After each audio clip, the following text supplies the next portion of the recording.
The story begins in a green field, with two guys standing along with some little creatures. The guy raises a flag and says, "My name is Suho Kim." The little creatures are all there saying nonsense. And he says, "No, in this world here, my name is Lloyd Frontera, and this is the story." Suddenly he hits the ground with a shovel, and a terrain comprehension field starts to expand, and he finishes saying, "That's how a mid-level civil engineer turned a world upside down." He calls Javier and Javier replies, "What is it, Master Lloyd?" And then he says, "This here is all money." And Javier says, "Sir, it looks like you've finally gone crazy." The scene cuts back to a few years before all of this. A little system appears. "You have been chosen to receive a random wish by the Absolute. Congratulations." The little system even claps for him. The guy is lying on the ground all messed up. Lloyd then reads what's on the system. "You are now a character from the Blood and Iron Knight." A bit confused, he asks, "Knight? Isn't that the book I read yesterday?" The system keeps congratulating. "Congratulations, you're going to make it." Our boy, in his mind, says, "Oh my god, I haven't even drunk anything yet. What's happening? Oh no, am I in one of those web novels where you possess someone from another world? Am I in another world? Wait, why am I waking up on the street with my face in the mud?" He starts getting up and thinks, "Man, it's freezing as hell. What's wrong with my mouth?" The system gives a health warning. "Your jaw is out of place because you slept on the ground," and the system laughs at him. Then Lloyd slaps the system. "I don't know if you're sick, stop annoying me." Then he thinks, so it looks like I took the place of some character from that story. Is this a dream? And also, what is this body I took over? The only person who lived in the middle of nowhere and collapsed on the ground at night was... Then the guy behind him calls out, "Master Lloyd, there you are. I've been looking for you everywhere." The protagonist looks, the clothes, the sword, the hair, and the guy says, "Let's return to the mansion." This guy is the protagonist of the book, Javier Asrahan. Lloyd thinks, damn, he looks exactly like in the book. And also, he called me Lloyd? In the book, Javier is a renowned swordsman, but he starts the story working as an unknown knight for the lord of a city, Arcos Frontera, and the eldest son of Arcos Frontera. He then yells, "No freaking way. I'm that vandal troublemaker, Lloyd Frontera?" Javier is staring at him silently, and then says, "I called you by your name. I never called you a vandal troublemaker, but at least you're aware of your reputation." The little system shows him. Javier looks like he's laughing in your face. He thought, "You damn system. I already noticed that." The scene then goes to the mansion, where Javier is lighting some firewood and asking, "So you have no idea how you ended up like that? You were drinking all afternoon. Got so drunk you destroyed all the bar's furniture. And it seems like you passed out on the way back to the mansion." The protagonist then thinks, that really does sound like the life of a drunk vandal. Javier continues, "The Lord was mad, so he sent me. You may be a sloppy drunk, but you're still his son. If you die on the street with your jaw dislocated in the mud, he'll still be sad." The protagonist thinks, this bastard, every time he speaks he pokes at me, and replies, "It's really cold here. This floor could use an Ondal heating system." This is a medieval fantasy book. Of course it wouldn't have anything like that. Javier starts to leave and says, "I'm heading out, sir. I'll report the events to the Lord tomorrow." The protagonist asks, "Do you have to tell him?" Javier says yes. The protagonist thinks, damn, this guy is totally by the book. And then he calls out to Javier. Javier responds, "Yes." And Lloyd asks him,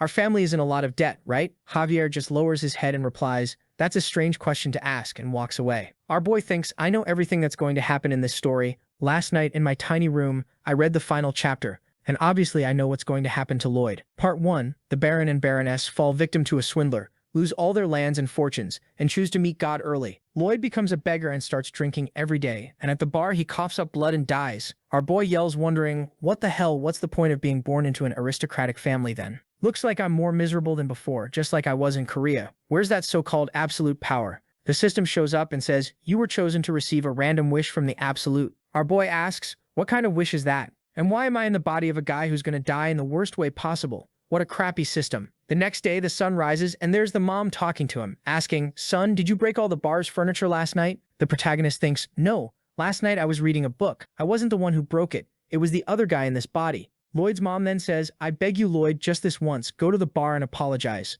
Lloyd thinks, looks like I'm gonna have to clean up the mess the owner of this body made, and replies, "All right, I'll do it." They both get startled right away, and he gets pissed. Couldn't they trust me a little more? Now walking through town, a guy is fixing up his little cart, putting some wheat in it, until he sees Lloyd and Javier coming, and he hides. The protagonist looks and thinks, dude, what's this guy doing? Then he looks around, and everyone in the town sees him and runs away. A kid in the window peeks out, and someone pulls him back and says, "Don't look at that guy." They shut the window, and then the system gives a notice. "The villagers hate you." Our boy replies to the system, "Yeah, I noticed." Then he asks Javier why he's following him. Javier replies, "The Lord asked me to escort you to avoid what happened yesterday from happening again." The protagonist then asks, "Escort me?" Javier replies, "Not exactly. I'm protecting the villagers from you." Then the protagonist says, so apparently I'm like some kind of gangster," and thinks, damn, the first thing I'll have to do is clean up this guy's horrible image. That way, when I become a beggar, I'll at least be able to ask for food. But if I could settle my family's debts before that, I'd be able to live so peacefully as the heir of a baron's nation. It would be so sweet, so comfortable. Ah, to grow old in such a nice way. Then he calls the system and asks, don't you have any broken skill, a cheat, or something for me? I've got nothing. Then the system notifies Lloyd's ability, human trash. Passive skill makes everyone frown when they see him. Ability 2, drunken troublemaker. When this ability is used, you become complete trash. Our boy starts doing some air slashes thinking this system is cursed. Javier watching him asks where he was going. Our boy doesn't understand, and then Javier says, the bar is here. Or were you lying when you said you'd apologize? Lloyd replies that no, he was just thinking about something else. Javier is staring, and our boy asks him, what is it? Javier replies, nothing, let's go in. The protagonist opens the door saying, excuse me. Javier is already noticing something strange and thinks, something's different since last night. It's like he's a completely different person. Miracle in Manhwa is that people actually notice. It makes sense, right? Imagine knowing someone for 15 years and suddenly overnight they change how they act completely. You should notice that. Only in dumb manhwas they don't. The protagonist goes in, everything's really wrecked. He sits down and says, please forgive me. Everything that happened last night was my fault. The guy at the bar is kind of in defensive mode, not understanding anything, and the system notifies, the bar owner is in a position of extreme alert. Then the bar owner replies saying, Master Lloyd, please, I beg you. You don't need to do this. Then the protagonist realizes and thinks, I'm starting to understand what's happening here. He's even more scared because this piece of trash here has never apologized. I'm going to have to act a bit more arrogant so he'll accept my apology. The protagonist then takes on a laid-back posture and apologizes again. Yo, I'm sorry for breaking this trash place. The system says, your apology doesn't seem very genuine. Lloyd says to the system, you bastard. What do you think I should do then? Then the bar owner responds, it's okay, you don't need to apologize. Lloyd looks around and realizes there's nothing he can do, so he tells them they should leave. On the way out, he talks to Javier. Lloyd says, man, not even when I apologized was he happy. Javier replies, well, that's expected, right? Considering that you destroyed all the furniture and decorations yesterday, which were bought with the bar owner's hard-earned money. That way, he won't be satisfied until he's compensated. The protagonist thinks, man, compensate this guy when we've got so much debt? Why's it gotta be so hard to earn a few friendship points with these people? Not to mention, if I don't pay the family's debts, nothing's going to change. But how am I going to do that? Javier continues. Not only that, the bar owner's mother got sick after this last cold winter. Combine that with the damage you caused him, and you can imagine how hard things are for the guy. The protagonist thinks again, man, but it was so cold inside that bar. Just one fireplace isn't enough to heat such a big place. It's impossible to handle the cold for that long, unless they had an ondol-style floor. Then he pauses and thinks again, wait a minute, I've got an idea. The pieces start connecting in his head. There's no ondol floor in this world. If I build it here, I can sell a lot. That troublemaker Lloyd would have never thought of something like this. But me, the real Soo Kim, I can. I have a degree in civil engineering. During my time in the military, I was their engineer. I built an entire house by myself. Not to mention, I've been working day and night on construction sites. That's it. With this, I'll be able to clear all the Baron's debts. Then he turns and says they should go back to the bar. Javier looks at him and asks, why? Lloyd replies, we're going back to get my first order. The system appears, notification, your true journey has begun. Relationship point system has been activated. You can earn RP by improving your relationship with important characters. Current points, 0. The protagonist stares and thinks, what is this? RP? Is it like experience points in games?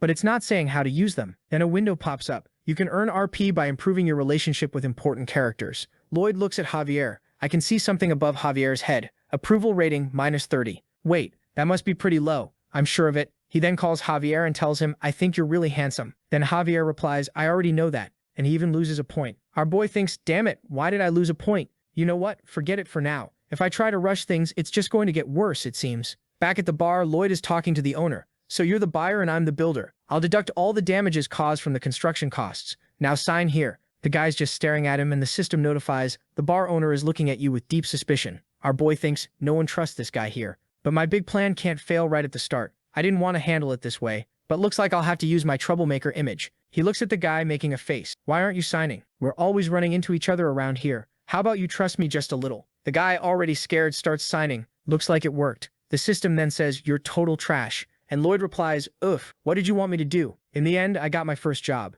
The protagonist then says, you made an excellent choice, sir. I won't disappoint you. Javier is watching, thinking, this guy is strange. Outside, the protagonist is thinking, all right, it just needs to be cozy. I don't have to be precise with my measurements. Then Javier calls out and asks, Master Lloyd, are you by any chance inventing new ways to cause trouble? He looks over and replies, you're not as understanding as you seem. Have you ever heard of cognitive distortion? Javier confused, cognitive distortion? Then he continues, that's right, it's when you believe someone will do something just because they did the same thing in the past. It's the distortion caused by prejudice and negative thinking stuck in your head. Javier replies, no, that's not prejudice. That's experience based on statistics. The protagonist answers, aren't experiences and statistics all from the past? Javier is thinking, damn, since when is he so slippery in conversations? Then the protagonist says, I'm going to make both of them smile, the bar owner and his mother. They're going to smile, I'm sure of it. Thinking, because those smiles will be the foundation of my money-making machine. He throws some dirt away, pats it down, and repeats, our boy says this wood came from the Baron's estate warehouse. The house is going to have a pretty traditional shape,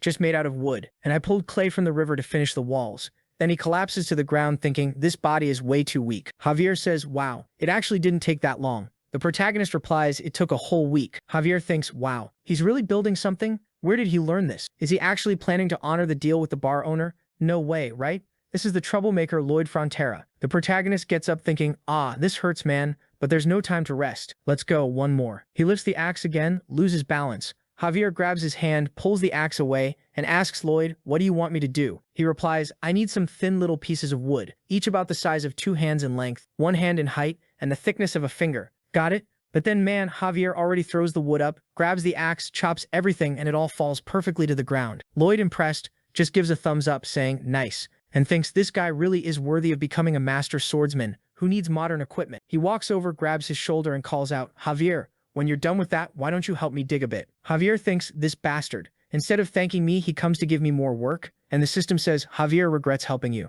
Our boy's whispering in Javier's ear, you're helping because you're curious, aren't you?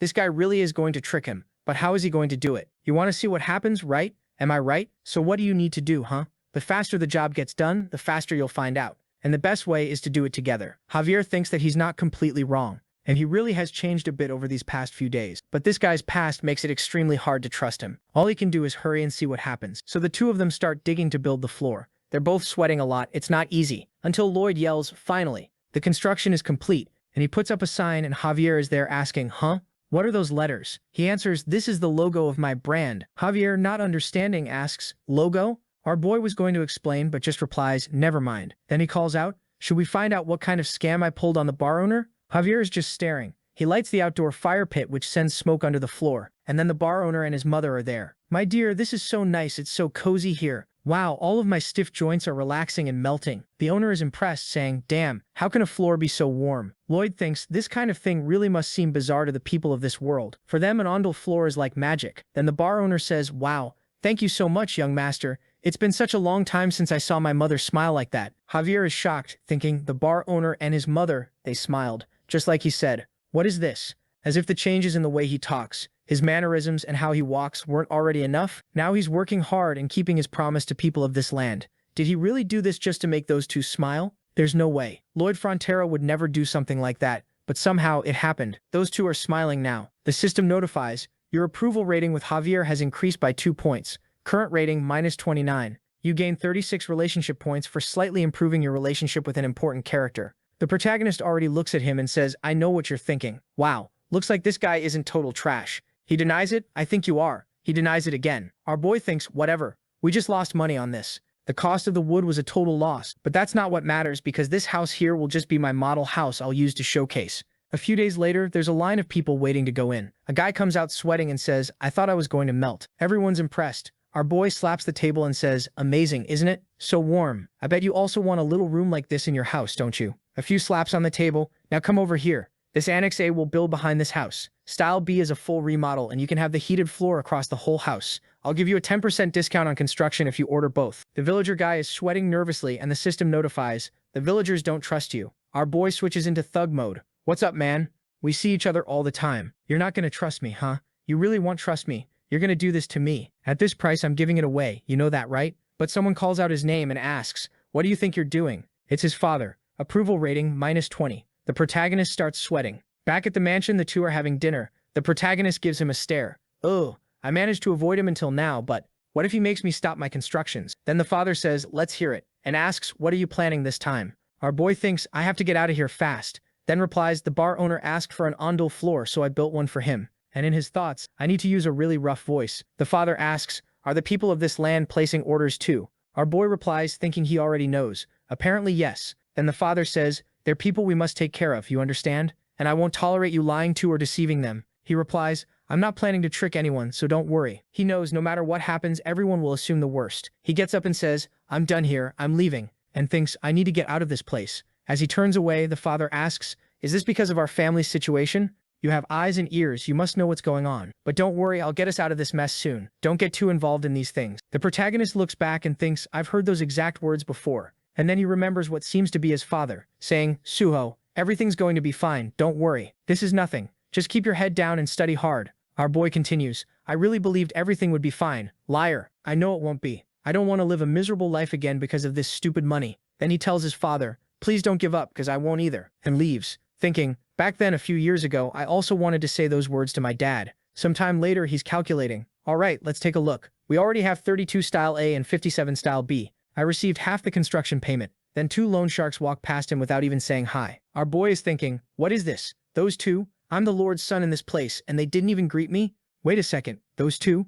Inside, one of the loan sharks is saying, Baron, how long are you going to keep stalling this? It's been 5 days since the date we agreed on. If you keep dragging this out, we won't have a choice but to take action. What, cat got your tongue? I bet if you sold some of this stuff around here, you'd make a little cash. The protagonist is back there thinking, the timing was perfect. They showed up right when I needed them. The scene flashes back to a little earlier in his room with him staring at the 36 points, and I earned some of this thing called approval points. Now the question is, how do I use this? The system then responds, you can invest your points to gain new skills. He says, this dumb little window even knows how to explain things? The system replies, I'll just ignore that. He says, it was just a joke. Then the little window summons a circle under him and starts detecting a bunch of skills he learned in college. Soil mechanics, hydraulics, structural mechanics, concrete design, metal design, sewage, advanced design programming. The system says to him, what is all this? You know more than you let on. He replies, did you have to say that? I'm a college grad. Cry about it. The system then explains, the available skills are based on existing knowledge. Basic analysis and basic design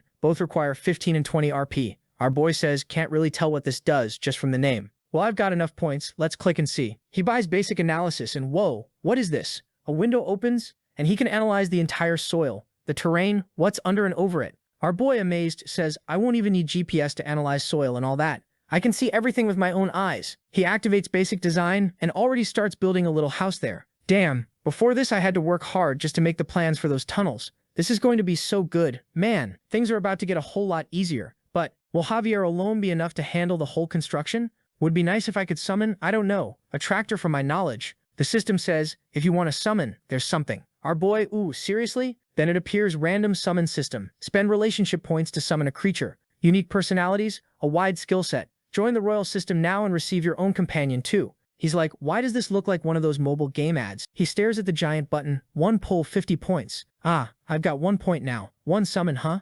Well, if it's what I think it is. He's imagining dragons, gorillas, unicorns. Would this be as useful as heavy machinery? I need to earn more RP, and to do that, important characters have to like me. Back to the scene with the 2 loan sharks. One of them slams the table and says, Baron Frontera, if you don't have money, how about a little suggestion? Why don't you sell the Baroness and those girls that hang around with her, huh? They're so fine. Bet they'd fetch a nice price. The Baron shouts, what? How dare you? Then our boy walks up behind the loan shark, puts a hand on his shoulder and says, my man, just because you're a loan shark doesn't mean you have to be rude, right? The crazy loan shark backs away and asks, who the hell are you? The father calls his name, and the loan shark realizes, ah, you're that eldest son with the peculiar reputation. So that's why you're being so rude barging into our conversation? If you don't leave, but the protagonist cuts him off. Whatever. Now show me your cult. The guy's confused. Warrant? The protagonist continues. Royal and Noble House Act. Article 3, Clause 6. All nobles have the right to protect their interests, since they are vassals of the king. Entering the residence of a noble family without a warrant is considered trespassing.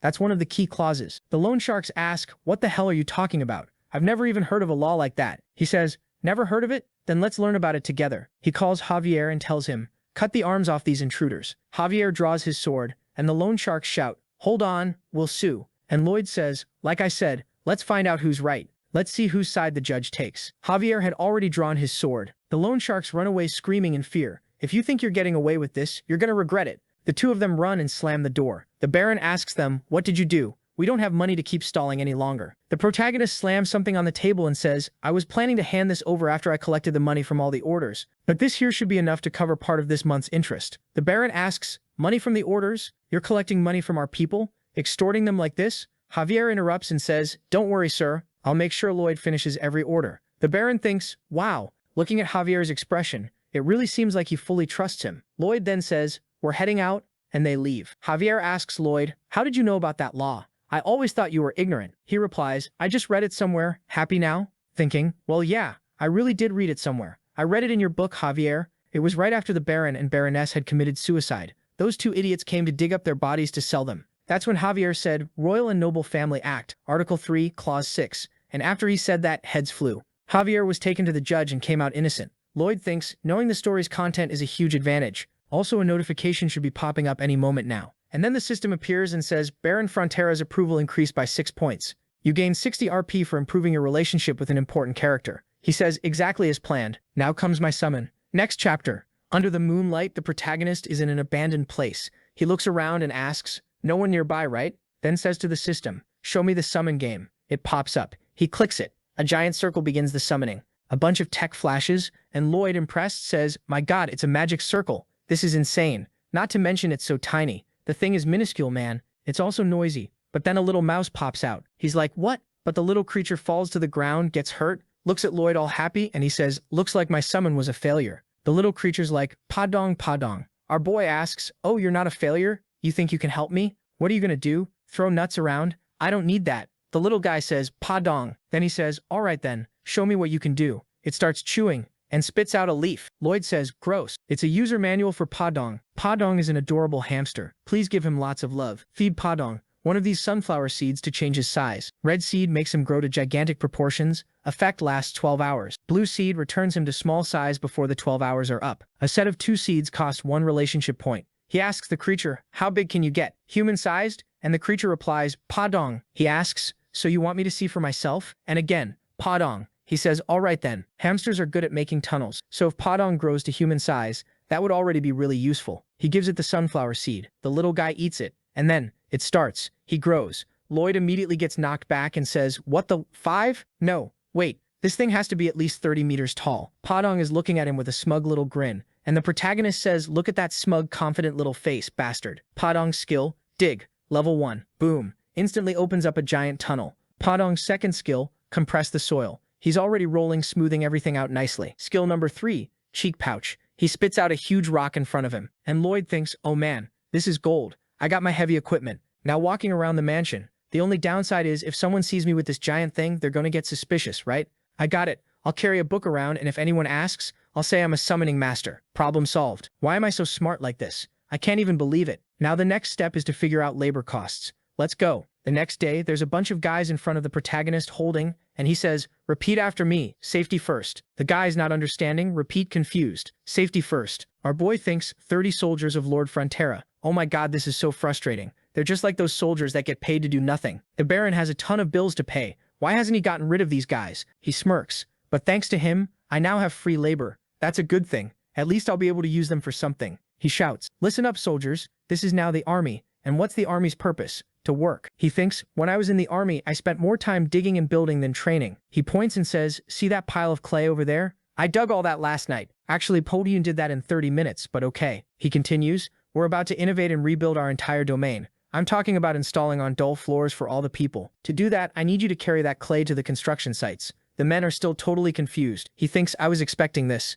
Then a guy shows up. The knight asks Lloyd, what are you ordering my men to do? Our boy remembers, this guy is one of Lord Frontera's knights. Newman, I was already expecting him to confront me like this. In this land, there are 3 knights. Knightman, under him is Byron, and then we have the protagonist, Javier. At the start of the book, when the domain begins to collapse, Javier and Byron stay loyal to the end. But this guy here is the first to betray the Baron and run away. That's because Knightman is selling the Baron's information to swindlers, which ends up making the Baron's debts even worse. Lloyd thinks, no way. This guy here can't be the top knight in this place. Then he asks Newman, what does it look like I'm doing? Newman replies, it looks like you're ordering these honorable men to roll in the dirt. As their commander, I won't tolerate this. Our boy stares at him and replies, you're all sad because I'm about to make money that'll pay off our debts, huh? He stares him down. Then he says, I have my father's permission. Newman responds, I don't know how you tricked the Lord, but I have to remind you of your past conduct, young master. I can think of better uses for these men than your personal gains. Our boy replies, am I wrong? No, I think I'm right. If you want a beating, just say the word. Newman is fuming with rage.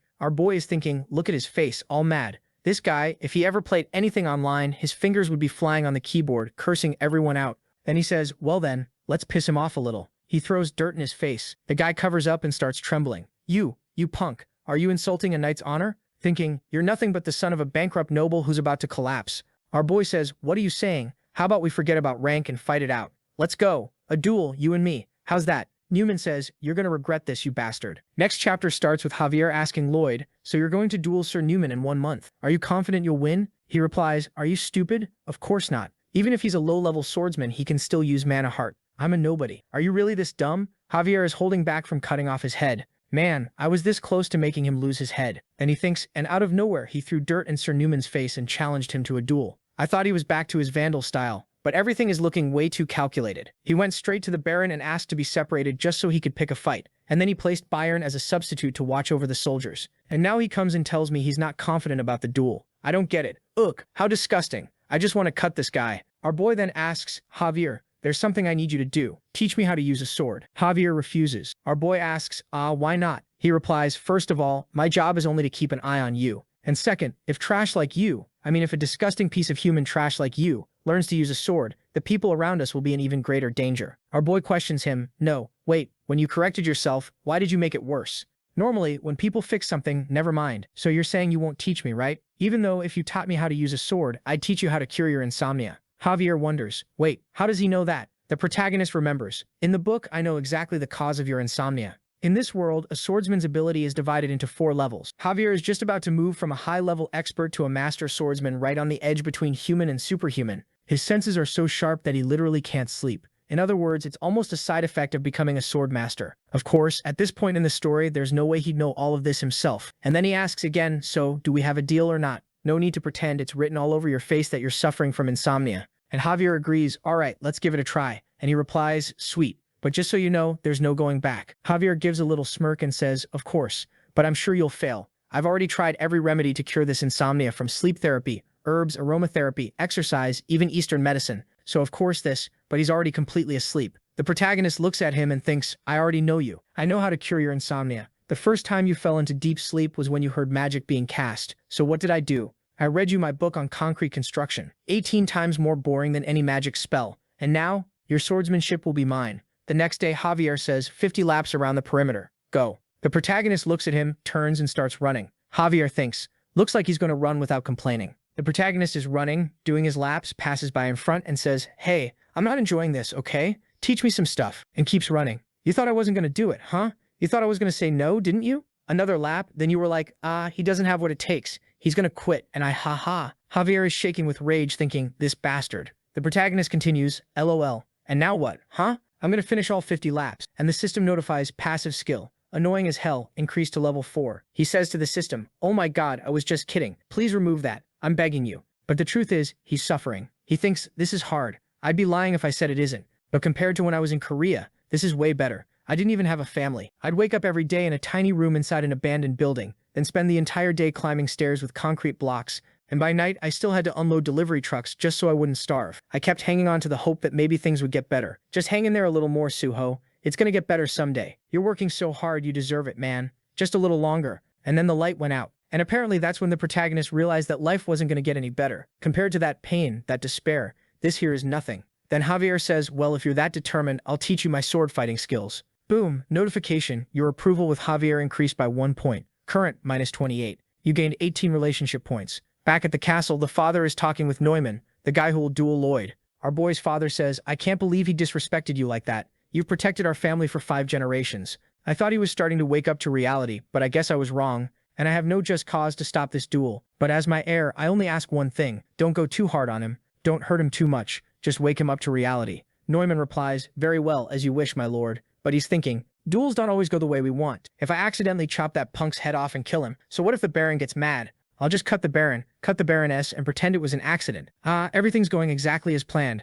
I'm gonna get out of this tiny village and finally enter the real world. Thank you, little punk. You just sped up my plans. 1 month later, the day of the duel between the protagonist and Neumann. Everyone's watching. Neumann asks, "So, ready, young master?" The protagonist kicks a shovel up, tosses it on his shoulder, and says, "Of course. I'm ready to wreck you." The crowd starts murmuring. He's using a shovel? Oh my god, he's really gonna fight Neumann like that? Neumann's fuming. Seeing this, Javier says, "A solid shovel made of pure metal. That's what he asked the blacksmith for." The Lord says, "My boy." So in the end, it was all just a joke. But Javier thinks, a joke? I don't think so. What's he been showing this past month? Doing all the basic training? Even waking up early? No complaints. running to the construction sites to teach engineering of Seungjung, and training with the sword until bedtime. That's not the attitude of someone preparing a joke. Master Lloyd is more serious than ever. The father raises his hand and says, "Now, let the duel between Lloyd Frontera and Sir Nyman begin." Sir Nyman draws his sword, and the protagonist calmly holds his shovel. Javier thinks, "My God, what is that posture? So lazy." Nyman charges forward. "Huh? Are you joking with me, kid?"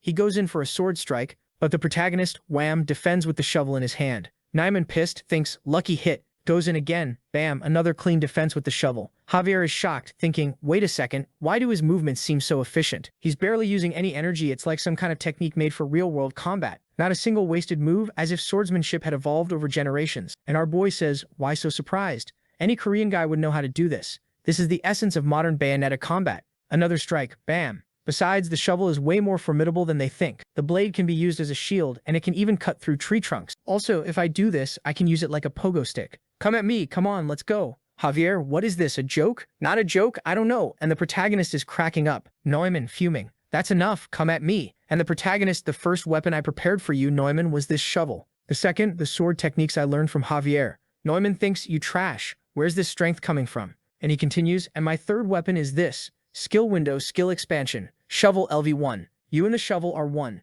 Your physical stats increase when holding a shovel. In theory, this was meant for digging, but whatever. Let's fight with it. And the +1 I got while training with Javier, and the +2 and +3 I got from the Baron and Baroness when they saw my efforts, it was enough to bring my RP to 97. Neumann paused for a moment, reflecting. He had no choice. Would he really have to use that against a civilian? He never thought it would come to this, but since it had, he threw his sword to the side and began conjuring something. Javier, seeing the scene, immediately seemed to recognize what it was. A large concentration of mana began forming in Neumann's chest. He was summoning a mana heart. We were just getting started, you punk, said Neumann, staring down the protagonist before charging forward. The protagonist didn't react. Neumann dashed in. Javier watched closely. That kind of summoning for someone with no skill, it would take 10 years. Even someone with talent would need at least 5 years to conjure a mana heart. It was impossible to imagine that Master Lloyd could block an attack with that much power. The protagonist tried to defend. Neumann charged in, yelling, "You idiot, I'm gonna slice that shovel of yours in half and take your head with it." The strike came, but the protagonist blocked it with his shovel.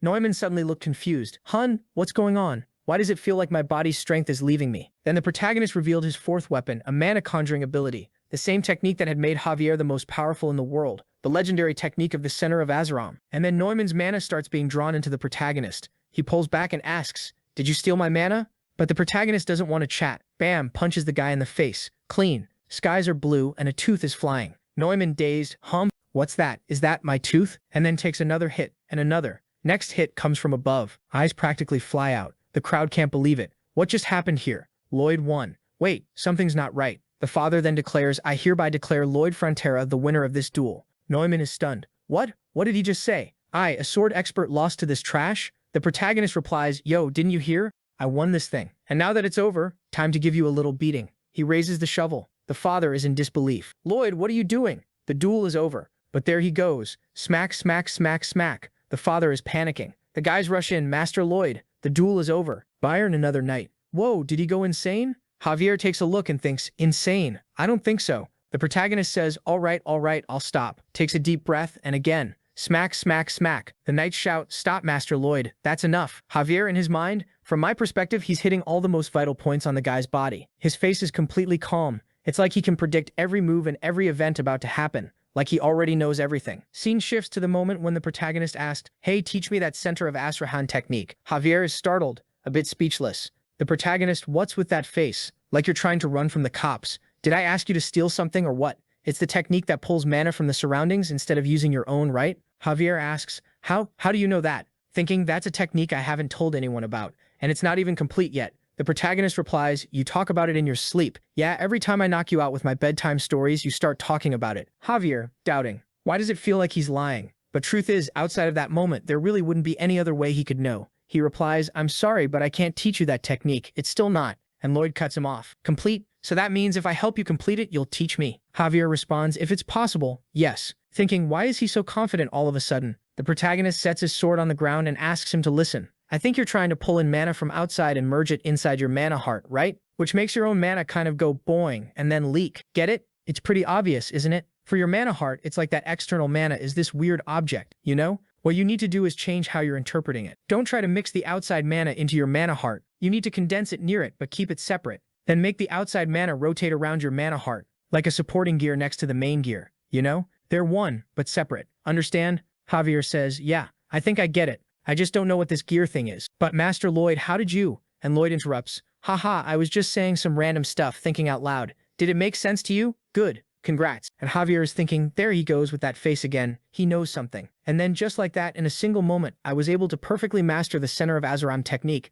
the one I'd been struggling to complete. On my first try, I managed to form 3 circles. With a bit more training, I'll probably get to 4, 5, maybe even more. With that, our boy gained +5 approval from Javier, and he says, so, what'd you think? Just don't go thinking I need to learn mana heart. I'm not interested in that. Just teach me how to absorb. I don't want mana from the air, I want the mana that comes into contact with the body, you get me? Javier thinking, Master Lloyd said that with this knowledge, he would defeat Sir Newman, and he beat him easily. His father says, Lloyd, are you not listening to me? I told you to stop. I won't tolerate you continuing to stain a knight's honor. Lloyd replies, the honor of this knight, my lord? Take a look under this table, and then tell me if those words are still fitting for this guy. The father, surprised, checks under the table. Letters? What is this? And before he can even react, our boy speaks up. These are letters exchanged between Sir Newman and Tordate, the guy who scammed you in that land deal. Financial records of our territory, your preferences, his plan to forge documents. It was all discussed in those letters. Newman shocked? How did he find that? I hid them inside the walls. Lloyd thinks. Javier finds this later in the book. I just asked Podong to search around for them last night.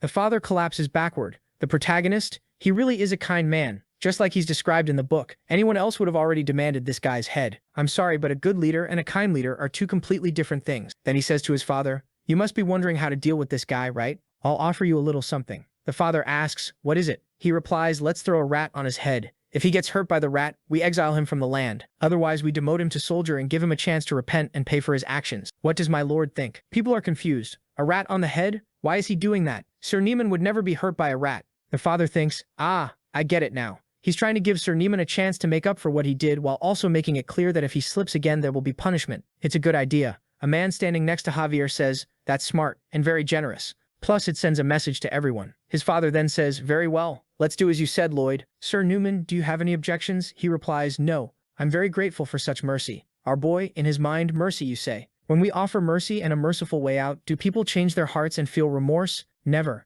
What's wrong with him? He's so weak. These kinds of people only get worse, more malicious, and start coming up with even more plans to take you down. Newman, in his mind, you'll regret this. Baron Frontera, I'll get revenge on you and that cursed son of yours. The protagonist sees him smiling and says, it's nice to see that smile on your face. Too bad it'll be the last time. The guy confused asks, what do you mean by that? And he replies, what do I mean? He tosses Podong into the air after feeding him, and answers Newman, the best way to grant forgiveness is to remind everyone that there's no forgiveness at all. Podong eats, grows giant, and the crowd is stunned. He says, and with that, the rotten apple of this place is gone. The next day, Podong is digging all over town, making tunnels. Javier asks Lloyd, what is Podong doing, sir? He answers, he's digging a road. Now that those formerly useless soldiers are finally looking like a bunch of construction workers, the real work can begin. There was an ancient city called Rome that was absolutely admired for its roads. The method they used to build there, I'm going to use that from now on. This road will go from the base of the Lord's mansion all the way to the eastern mountain base. Javier asks, why a road now? He replies, just wait and watch. I'm going to put this on the world map. Javier calls out to him and asks, where did you suddenly get all this knowledge from? You built a heating system no one had ever heard of, and you summoned a high-level creature out of nowhere. Are you really Master Lloyd? System alert, danger. Javier is suspecting your identity. The protagonist starts sweating. Javier is just staring at him. He remembers knowing Javier's personality from the book. If he finds out I'm someone else who took over this guy's body, he'll use that sword on me instantly. But no reason to panic. I have a special skill for moments like this. He replies, I studied when nobody was looking. Why can't I? Passive skill, annoying as hell, activated. Javier can't believe it. You studied when no one was looking? All you do is drink. Lloyd asks, you watch me 24/7? No, right? Before I went to sleep when I was pooping? Do you know what I was doing at those times? You don't, do you? Then Javier asks, so explain how you learned summoning magic. That's something even a mage with 20 years can't do. Lloyd asks back, aren't you a bit young too, summoning a mana heart before 20? You didn't have a teacher either, right? Oh look, turns out we've got a genius here. Javier responds, I learned on my own, but I'm not a genius. And our boy, oh so you're a genius, but I can't be a genius, How about this? I was born with a talent for summoning. So what now? Javier is at a loss for words. Our boy says, well, if you've got nothing else to say, I'm out. I've got stuff to do. Special skill, quick topic change activated. As he walks off, he thinks, did it work? I think it did. We're good. All good. He's not going to chop off my head. He walks up and says to Sir Byron, please keep an eye on the road while I'm gone. Byron replies, all right. Safe travels, sir. Javier asks, can I go with you on this trip? My job is to observe, and he replies, huh? What are you saying? Of course you're coming with me. Then he asks, so where are we going? And our boy responds, somewhere far away. I need to get back the money they stole from us. In the small town of Ludenia, we're inside a bar and there are two guys talking.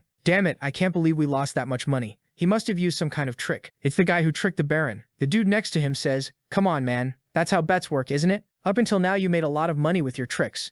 Oh, by the way, if you can't pay me anymore, I won't be able to protect you. I'm out, okay? He replies, no, I've got enough to at least pay you. I said a little aside. The guy responds, all right then, I'll keep protecting you. But just so you know, if the money runs out, I vanish. The green-haired guy says, what a pain. I'll figure out another easy way to make money, but first, they're probably hunting me down. I need to hide. The protagonist kicks the door open. Hey, someone talking about me? The guy asks, who are you? He replies, oh right, you don't even know what I look like. I'm Lloyd Frontera. Does that ring any bells? The guy already looks scared. Crap, should I kill him? The green-haired one says, no man, better if we run. The bodyguard picks him up and jumps, breaking the window. They fall outside, and when they look up, Javier is waiting there and already slashes with his sword. Leave him here and walk away quietly. If you refuse, I'll consider you a conspirator. Thinking, just like Master Lloyd said, they'll try to escape through the back window. Just wait there. The guy stares at Javier. Huh?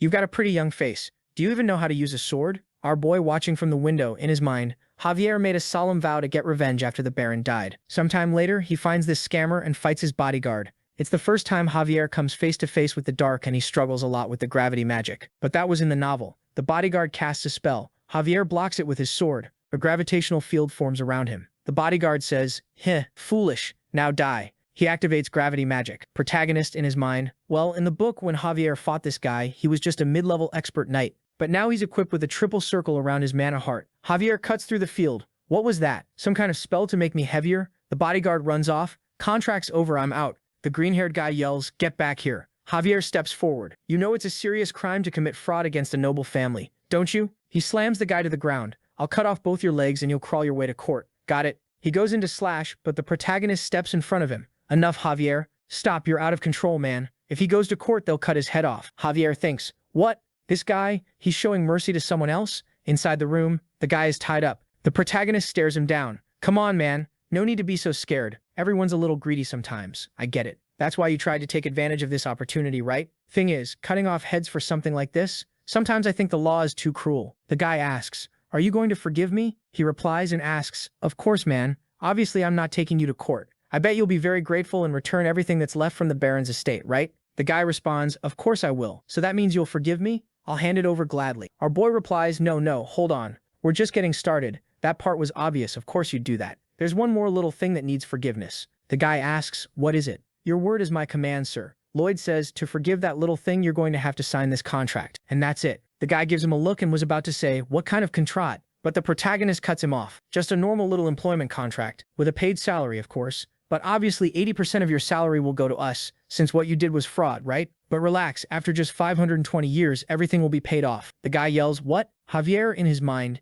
it was obvious, you know? He wasn't feeling sorry for this guy at all. The protagonist, in his mind, you think I'd be dumb enough to kill the guy who owes me a ton of money? I'd never pass up an opportunity like this. I'm gonna ruin this guy's life forever. The guy says, I've never seen such a shameless contract. This isn't fair. Oh yeah, fine then. I won't force you to sign. Let's go to court. The guy gives in. All right, fine, he says, signing the contract. Back at the mansion, Javier says, well, we did get some money out of that guy, so it looks like we won't have to worry about interest for a few months. Our boy says, huh? What are you talking about? I'm gonna invest this money and hire more men. Those 30 we have aren't enough. Thinking, but if I try to hire the citizens, will they even want to work for me? This guy's vandal reputation is horrible. A few days later, the protagonist put up a job sign. We need workers, 20 gold per week. More info at the Baron's house. A little line starts forming, and Lloyd says, whoa, all these people? Don't they hate me? Javier replies, well, they do hate you. But you gave them heated floors, you got revenge on the traitor, and even summoned a creature. Now you're considered a reliable and talented man. The protagonist says, just because of that? How did that even happen? Then a man approaches and says, excuse me, sir, where's the contract? He replies, oh right, here it is. Go ahead and sign. The man says, sir, first I'd like to express my gratitude. Our child used to suffer so much from the cold it was like some freezing curse. But this year, thanks to the system, we don't even need to worry anymore. Thank you so much, my lord. The protagonist says, yeah, I'm glad to hear that, really. But in his mind, damn it, I was just trying to make money out of greed, and now I have to stand here feeling guilty. Then the man adds, I also have a relative in the city of Lacona who wants to know if you'd accept an order from him. The protagonist in his mind, oh ho, finally stage 1 of my grand plan is here. I didn't build all those ondel floors while almost losing money for nothing. I'm going to use the travel cost as an excuse to charge a high price and make a good profit. He tells the man, of course I can help your relative, but he'll have to pay extra for the travel costs. Javier in his mind, there he goes again with that dishonest face. So that's why he built all those floors, nearly losing money because he wants to build a road to the mountain. A bit later, they're up on the mountain. Lloyd calls out to Javier, soon all these mountains will be empty. Javier confused, what do you mean? He continues, ondel flooring needs a lot of firewood. These trees won't be enough. Javier asks, if you knew that would happen, then why did you? Our boy interrupts, calm down. That's why I'm making a plan. My Via Alpina. At the end of this road, we'll mine coal and then sell it at high prices in the market. Once people fall in love with the heated floor, they won't be able to give it up. Of course, I'll give our people here a little discount. Just a little discount. Javier stares, thinking, look at this sneaky, dishonest guy. He built everything because of this? Our boy says, you're probably thinking I'm sneaky and dishonest, right? But tell me, if I didn't do this, would we be able to pay off our debts? He then says, well, I admit, for now this is the best solution. But it's not like the Baron didn't want coal. Many barons before have already tried many times. Lloyd says, I know, every time someone tries to get coal, the mountain collapses because the rocks don't hold up. But relax, I can handle it. I've got the benefit of tech-based excavation, the shield tunnel excavation method. Now let's go. We've got work to do. Javier thinks, shield tunnel excavation method? Never even heard of that. Well, let's trust him for now. Our lord is a new man with a new plan. But deep inside the cave, it looks like there are some giant ants. Man, next chapter. The protagonist claps his hands and says, I summon you. Already throws a beam of light upward. A luxurious downtown apartment appears. Man, it'd be awesome if I had a skill like that. This is taking too long. Intermediate design level 1. Would be nice if I could summon, I don't know, 100 undead workers or something. Then I wouldn't have to pay anyone. The system appears and says, huh?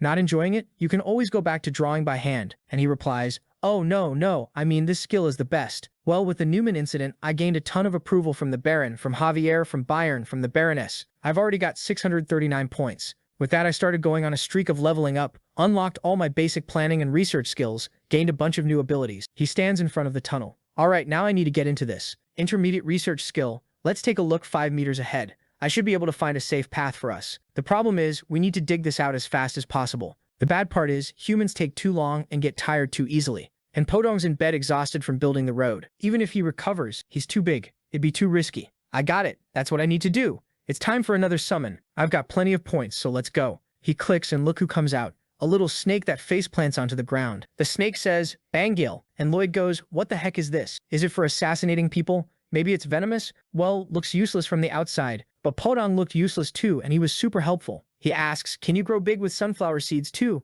She nods, yes. Do you have special abilities? Nods yes again. Can you show them to me? She agrees. A few weeks later, step 1. In front of their shielded tunnel, Bangil is digging and eating all the dirt. Then, with her second ability, accelerated digestion, she literally poops out metal chunks. She launches the metal chunks toward Javier, who cuts them into usable shapes for building the reinforcements. Then the workers use the pipes to construct beams, which support the tunnel. Javier wonders, wait, I'm a knight. Why am I here in a tunnel cutting up snake crap? And our boy says, let's go. Keep moving forward. That's the plan. She eats, makes the tunnel, and from there we go. The protagonist, tired, thinks the only bad part here is the oxygen issue. If it weren't for this tunnel setup, we'd all be passed out by now. He's exhausted, and Javier calls out to him, I think you'd better head back for now. You need to take some breaks too, you know. Even the other guys already went to rest. The protagonist replies, are you dumb? I'm the one in charge here. The guy in command has to be present. Remembering, back in Korea, most bosses only used their titles and never worked. Didn't even show up at the construction sites. I swore to myself I'd never be that kind of person. And I'm staying right here on this job.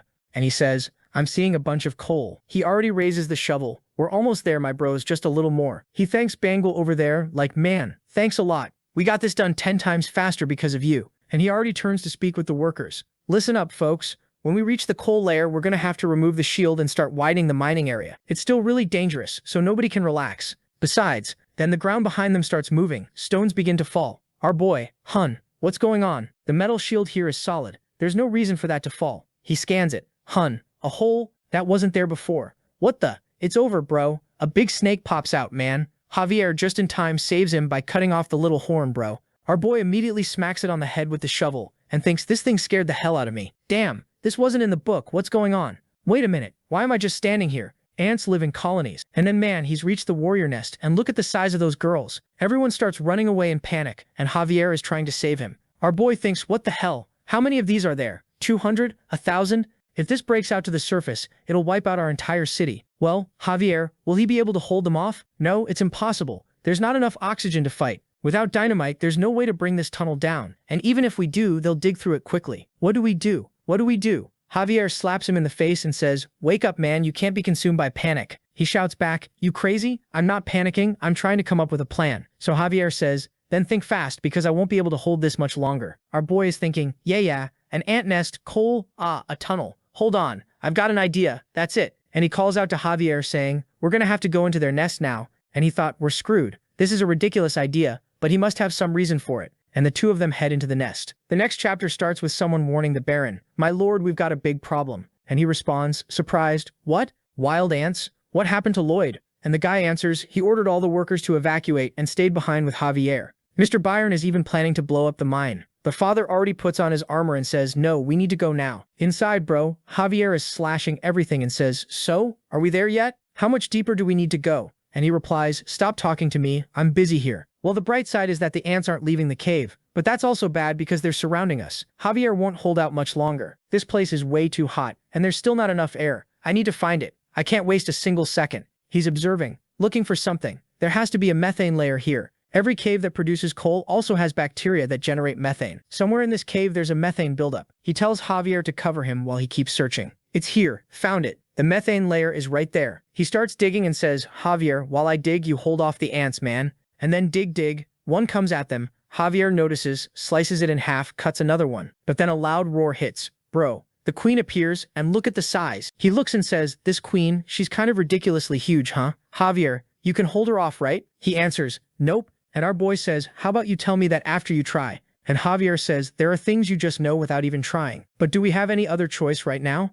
The queen comes to attack and Javier activates his heart with triple mana. Bro charges in, slashes, but she just defends easily. Javier is in combat while our boy is digging, until finally he reaches the methane and yells, "Javier, let's run. Head to the exit now." Both start running back through the tunnel they entered, and then bro, our boy at the exit looks back and throws fire onto the methane, shouting, "Have fun, kids." He smacks the queen's head just as she's about to bite them, and with that, bro, the whole cave blows up. Javier tries to protect our boy, man, and outside everyone hears it. The father is already desperate, while our boy is waking up saying, "I can't hear out of my ear, but my plan seems to have worked, and Javier apparently protected me from the explosion. Bengal, I'm sorry, you're all hurt because of me." He then looks forward and says, "Wait, seriously? This side collapsed too?" And the system notifies, "You're running out of oxygen," and he replies, "I know, system. Now I need to hurry." Well, I have to dig through the same place we came from, but it's another 5 meters or so. Well, it's the only thing I can do. Javier, Bengal, we're getting out of here, no matter what. Javier is looking kind of passed out at him, and hears our boy say, "I'm responsible for both of you."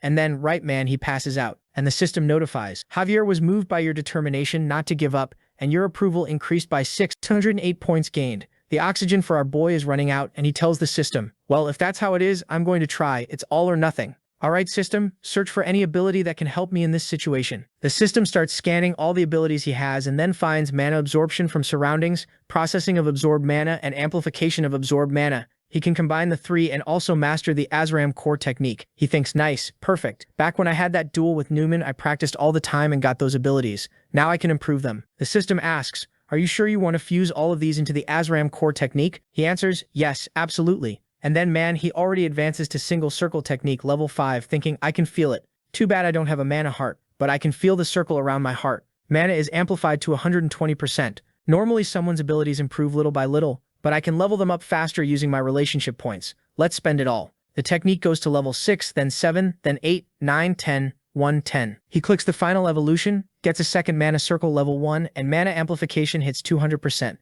The problem is that now each level costs 100. And he only has 7 left. He calls out to the system and asks, "You've got something else, right? That thing I got when I was leveling up my design skills?" The system, "Well, you have the Energizer, which lets you work for 10 minutes without getting tired, and the latent mana power, which can triple your mana for 20 seconds. Both can only be used once a day." Our boy thinks, alright then, here we go, energized, let's dig this out. And with oxygen running out in his mind, please, just a little more, just one more hole. If I can just make a hole, oxygen will come in. Dig. Oxygen's running out in his mind, I'm getting there. That's the end. If I get there, he digs a bit more, and Javier and Bengal are still lying there. More digging. Oxygen's already in the red. Oxygen almost gone, 3 meters left. But then our boy falls to the ground. The Energizer hit its 10-minute limit. Then our boy activates the latent power. Man grabs the shovel again. Dig. 30 centimeters left, 20 seconds. Oxygen runs out, and then our boy collapses to the ground. I just wanted to live a quiet life as the son of an aristocratic family, and now I'm lying here. He thinks I'm so close. I just wanted to live peacefully as a noble's son in a remote area. Just as he's about to pass out, he hears some pebbles, and look who shows up, man.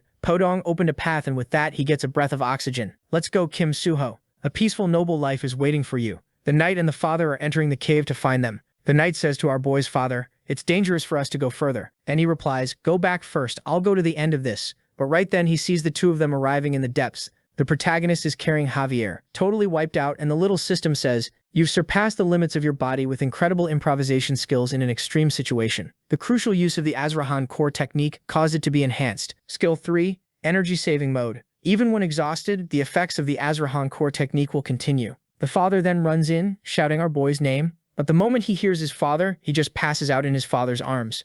Night falls, day comes, and now the people in the city are all talking. "Dude, did you hear about Master Lloyd? I thought he was just some drunk vandal, but looks like I was wrong. I heard, man. My nephew works in the mine, he saw it with his own eyes. When the wild ants showed up, he didn't hesitate to evacuate all the workers first." "Whoa, so it's all true?" "Yeah, man, he stayed in there with Javier. I heard they killed all the monster ants, and after killing them, he still brought Javier out on his back." Damn, that's really different from the Lloyd we know. Lloyd is lying in bed with Javier next to him. He starts to open his eyes and Javier greets him. Then comes the system message. "All the citizens of the city of Frontera are deeply moved by your heroic act and send their praise." Our boy thinks, what the heck? Because of that big achievement, the system says, "You've been rewarded with a large amount of bonus RP." And then bro, he jumps from 7 to 507. He looks at it and thinks, who cares about being a hero? But 500 RP? Oh man, that's sweet. Lloyd literally said that. In the next chapter, back in the mine, everyone's working, until our boy shows up with Javier, and everyone's calling out, "Master Lloyd! Good morning, Master Lloyd. Thank you so much for your great service, Master Lloyd.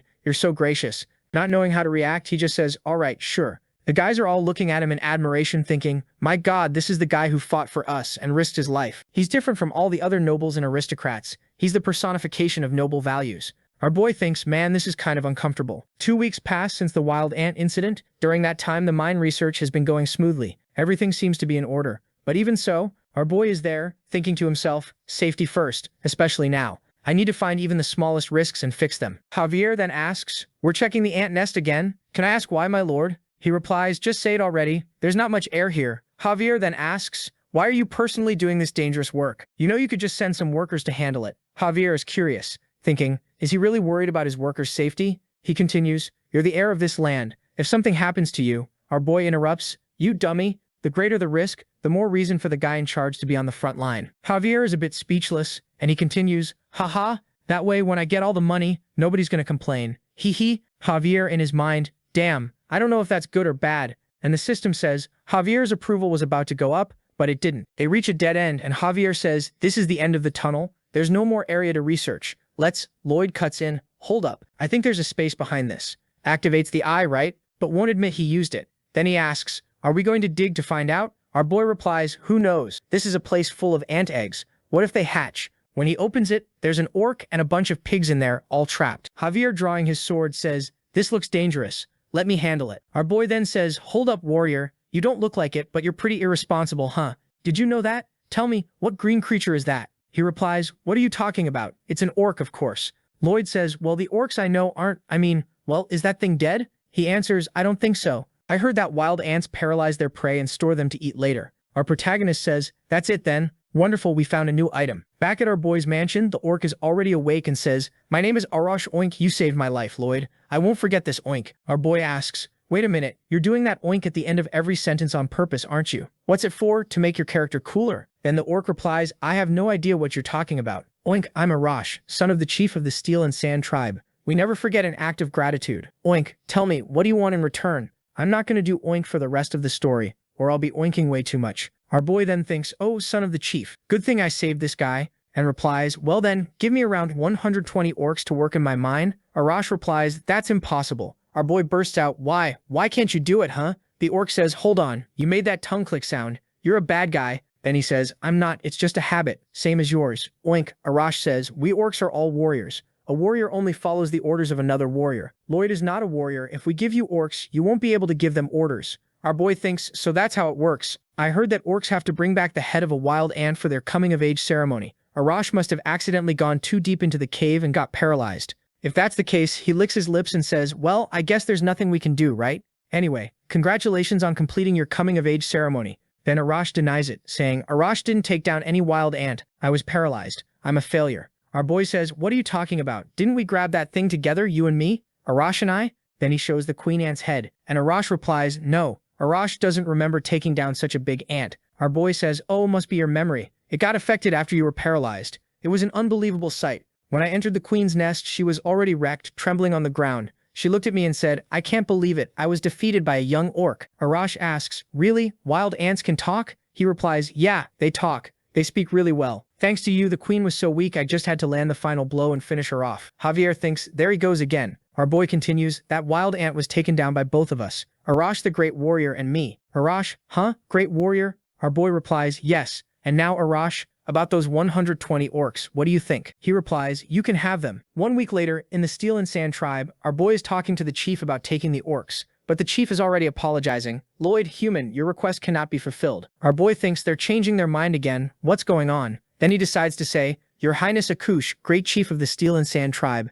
may I ask the reason for your refusal? And he replies, our tribe eats a lot of meat to build our muscles. We have to eat 3 times a day or we start losing muscle. Losing muscle would be the end of our tribe. We can't lower the number of warriors we have. Our boy asks, wait, so you guys have to hunt every day? He replies, yes. The meat spoils the same day, so we have to eat it fast to avoid losing muscle. Our boy thinks, oh my god, all this guy talks about is losing muscle. Javier calls him and says, sir, protein and muscles are the foundation of life for these people. I suggest we give up. Our boy says, if that's the case, what if your meat could last for several days without spoiling? Then you wouldn't need to hunt 3 times a day, and could even lend us some workers. What do you think? Arash replies, I understand, but even if we want to greatly repay your kindness, we can't risk losing muscle. Our boy says, relax, I know how to do that. I'm saying I'll create a place where your meat can last for days without spoiling. The next chapter shows when he arrives at the village. The son runs in shouting for his father, and the two go in for a hug that sends everything nearby flying. Our boy thinks, damn, that was just a hug? The force was insane. I'm sure they'd be perfect for mine work. Just imagine 120 of these orcs.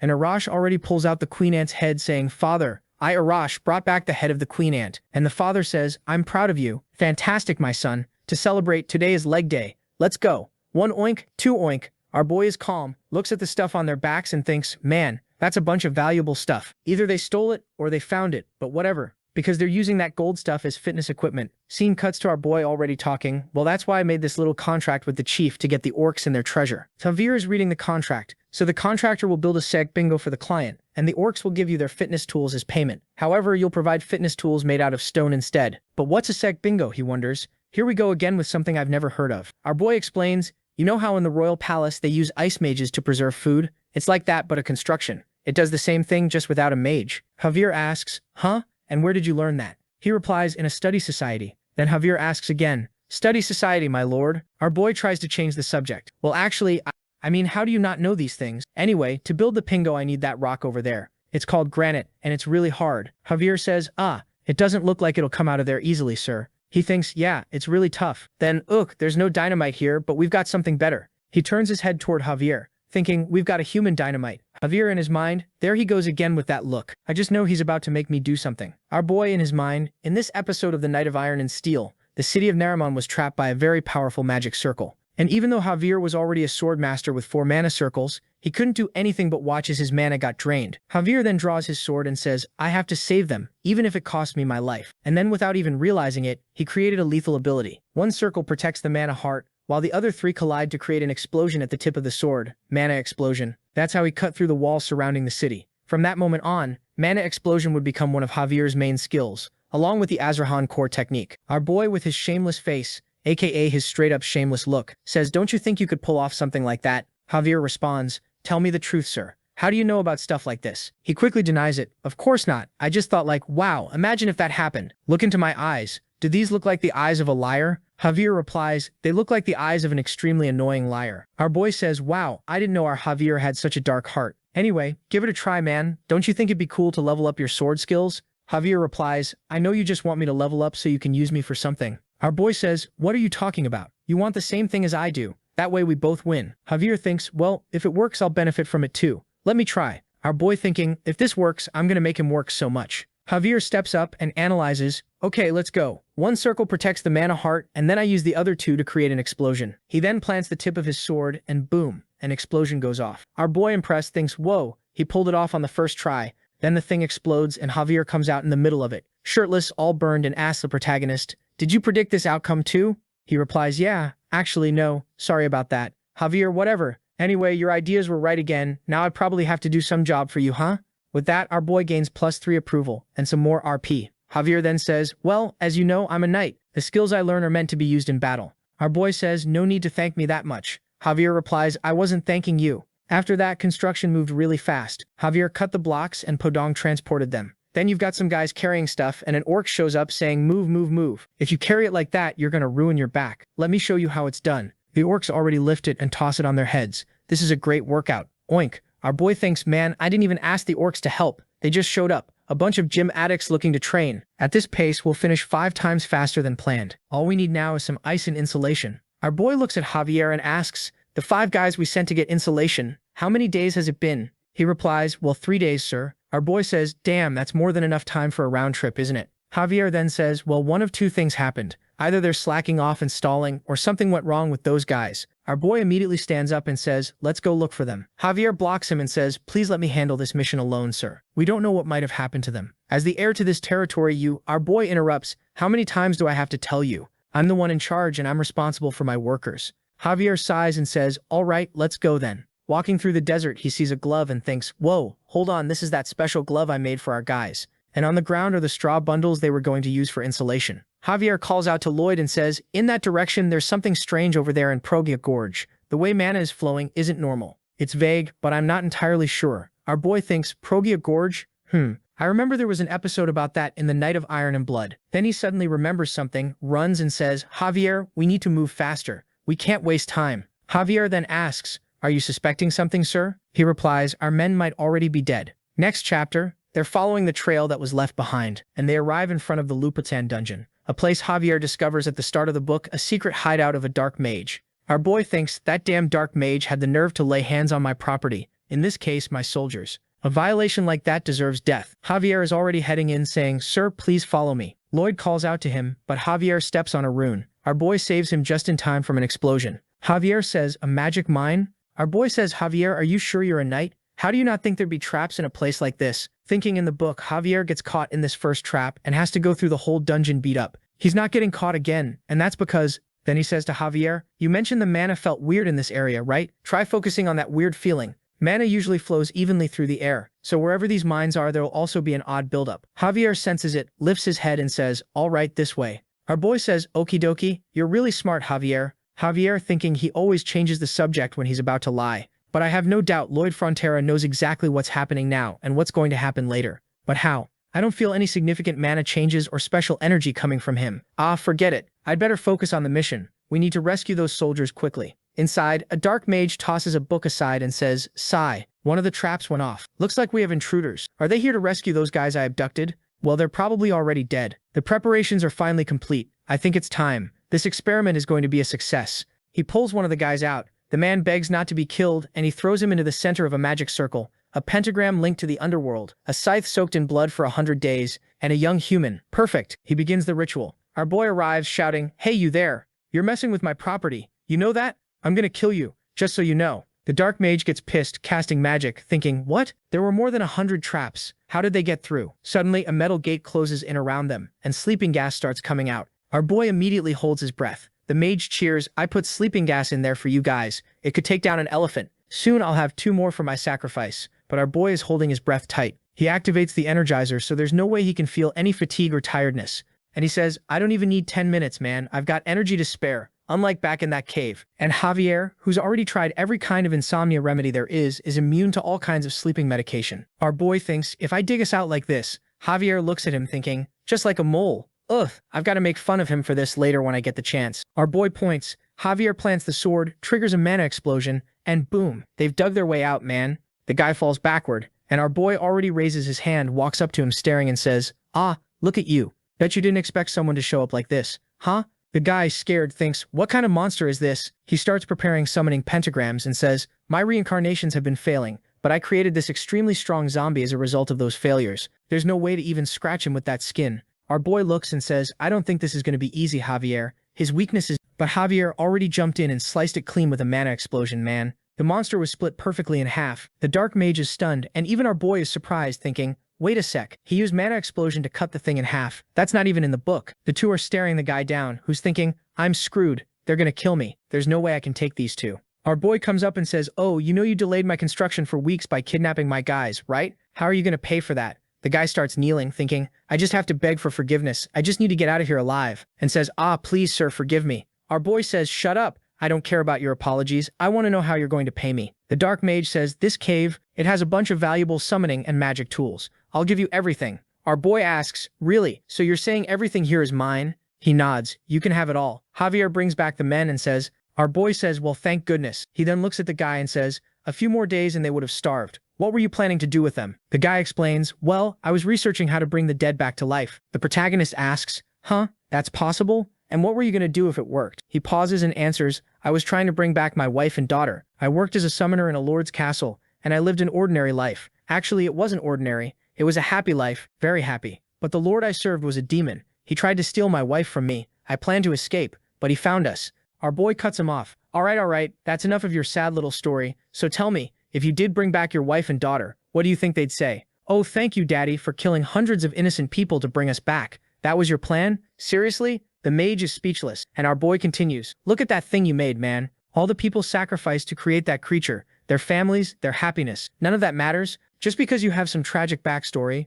no matter how you try to twist this story, it doesn't change who you really are. You completely destroyed the happiness of other people who are just like you. You're just a serial killer. The guy is crying. Our boy says, well, I'll come back later with my guys to grab those tools. If you try to hurt anyone else, I won't show mercy. The mage thanks him, and our boy thinks, in the novel, Javier forgives Lepalan and forces him to leave the lab. But then Lepalan kills another 100 people and modifies his own body. He becomes that annoying villain Javier has to keep fighting over and over again. And the reason I'm walking away from him now, knowing all of this, is because, and Lepalan is already coming from behind with the magic circle. Our boy turns around. I told you, no forgiveness, didn't I? Haha, hey man, it's cause I already knew he was gonna try this. Javier slices his head off, bro. Our boy has a flashback of a boss saying, hey you idiot, where's your manners? Don't you know you have to bow 90 degrees when greeting me? There was always that old man getting on my case for nothing, cursing me for no reason. Every time he acted like that, I'd say, sorry, I'll be more careful, sir. The boss says, learn some manners, you little shit. Sigh, our boy would think, kindness brings kindness. Avoid conflict, conflict just leads to more conflict. The guy walks off saying, these punks nowadays don't learn a damn thing. No manners at all. I kept thinking, if I treat him with respect, someday he'll respect me back. I kept holding it in every time, thinking that way. You ask me what happened to that guy? Our boy arrives at work. Good morning, sir. And the boss replies, you idiot. Why are you yelling so loud? You almost blew out my eardrums. That guy always thought I was some kind of weak coward. He says, screw it, you're pathetic. Sigh, I just need to ignore it. Just forget him. Let it go, one day it'll stop. If I snap now, it'll only make things worse. Inner peace, then the guy drops. His relatives must be ashamed to have him as a son. That's when our boy lost it. He puts his hand on the guy's shoulder and punches him straight in the mouth. The workers at the site yell, what's going on? But our boy doesn't stop. Bam, another punch, then another. Kicks to the stomach, kicks to the face. The workers shout, kid, stop, leave him. That's enough. Now you ask me, what happened after all that? Our boy arrives at work. He gives the guy a look. The guy lowers his head and runs away. Man, finally, I had peace. Violence needs to be stopped with violence. You're thinking, shouldn't we rise above their level? But that's exactly why in Korea, murderers, gangsters, con artists, they all get a slap on the wrist. Why? Because they have human rights too. Don't make me laugh. A villain needs a punishment worthy of a villain. Next chapter. Our boy and his men are on their way back. On the road, the guys are all tired, right? Since they were starving in that cave, they're almost passing out. The protagonist looks back and says, you're about to faint. Give me your backpack. The guy replies, no sir, I can handle it. I'll manage. Our boy says, sigh, if you faint, then I'll have to carry you and your backpack. Now hand it over. He tries to say, but sir. Our boy, just give it. That's an order. One of the guys says, we'll carry it, Master Lloyd. You don't have to. Lloyd ties the bag up and says, if I hear one more word about this, no one here is getting a bonus. Now let's go. The guys are all emotional. Javier thinks, damn it, I really can't tell. Does he actually want to help? Or is he just afraid they'll pass out and he'll have to carry more people? I have absolutely no idea. But to these guys, I think that doesn't matter. To them, Master Lloyd is a leader they can trust and follow. The system says, the soldiers are deeply moved by your actions. Because of this event, your words will spread far and wide. Wasn't this a rewarding experience? Our boy, rewarding? If the reward's not money, I don't want it. Back at the tribe, our boy is showing the Siok bingo to Arash, who says, oh, so this is a Siok bingo. He says, look, it's just a little colder outside than inside, so the meat's gonna go bad and we're gonna lose muscle. Our boy replies, well, that's how it is for now. We haven't added ice yet, the place isn't finished. Then Arash questions, ice? I think I know what that is, but like there's no ice in this hot desert. Our boy says, well, we don't have it, but we can make it. Arash asks how, and he replies, somehow. Arash stares at him, and the system starts translating what Arash is thinking. Did I bring a con artist to the village? Was that Queen Ant's story all a lie? System says, haha, Arash isn't as dumb as you thought. Our boy tells the system to shut up and says, I would never think that. To me, he's a very impressionable person. I mean, an admirable client. Arash shakes his head, thinking, no. Lloyd saved Arash. I can't think of him as a bad man. Then he walks off saying, if you need any help, just let me know. Oink. Our boy says, all right, man. No need to worry. Just wait. It'll be ready soon. Javier looks at him and asks, but how exactly do you plan to make ice? Our boy replies, that's a good question. What are we gonna do? Javier immediately thinks, oh no, we're screwed. That's the face he makes when he really doesn't have a plan. And he says, no, you made a contract with them without having a plan on how to do it. Were you planning to trick them? And our boy says, listen here, Javier, you know what unsuccessful people all have in common? Oh, I can't do this because of that, or that won't work because of this other thing. Always an excuse. Let's not do it. They come up with 1,000 excuses not to do something without even trying. But successful people? They just start, and along the way, they figure things out. That's innovation. This is entrepreneurship. Javier responds, no, there's no way. People who think like that usually fail a lot. But night falls, and our boy is standing there thinking, okay, first I need to make a giant cube mold. Then Podong and Bangle will help me carry water from the river and fill it all up. This world has ice magic. How does that work? Through magic, they manipulate mana. Wait, how do they arrange or organize mana like that? I can feel it. Every day when I trained mana absorption, I could sense that there are different types. Each mana has a property. What if I take that and do this? Everything changes now that I have magic. Of course, I still don't exactly know how to use mana. Then he calls the two over and starts filling the molds, and continues, but maybe I can do something similar to the Azrahan core technique, mana absorption. If I only pull in the hot mana and leave the cold mana behind. Ah crap, I did the opposite. I absorbed the cold mana. It's not as easy as I thought. Javier is watching and thinks, starts things and figures them out along the way. What an irresponsible guy. So careless. Well, I guess that's what I was expecting. But somehow he's really discovering something. Sometimes it feels like he just does it to look cool. Yeah, there's no stopping him now. With that learning, Lloyd's Azrahan core goes to level 2. A few days later, the orc father and son can't believe it. And our boy says, all that's left now is to install the insulation and we're done. Arash says to his dad, wow, impressive. We won't have to throw away meat anymore, and we won't have to go hunting every day, Dad. And he replies, to celebrate, today is Triceps Day. Let's go. Call everyone to the center. Our boy gives a side glance to Javier, the mind of an entrepreneur. And Javier admits he was right. Akush says, we the tribe of sand and steel now feel great gratitude toward the human. Lloyd? Our boy says, you're too kind. I was just fulfilling my part of the contract. And with that, our boy receives 120 orcs. Akush says, we orcs are different from humans. We don't assume things. We don't just help you because of a contract. We help because we're truly grateful and want to show that. That's why I, Akush of the tribe of sand and steel, now make a vow to you, Lloyd. Oink. From this moment on, I declare that the family of Lloyd Frontera and the tribe of sand and steel are forever blood brothers. Oink. The orcs all shout, blood brothers. And he continues, the Fronteras are our friends, and an enemy of the Fronteras is an enemy of our tribe. If anyone causes problems, we'll stand with you. Our boy receives from the system. The tribe is opened up, and the orc of the tribe has accepted you as a true friend. 100 RP for helping the little tribe. Our boy says, long live the tribe of sand and steel. A few days later, back in the city, the citizens are obviously terrified. The sight of our boy arriving with 120 orcs is seriously intimidating. Even the Baron and Baroness were shocked when they saw it, even knowing that's what he went to do.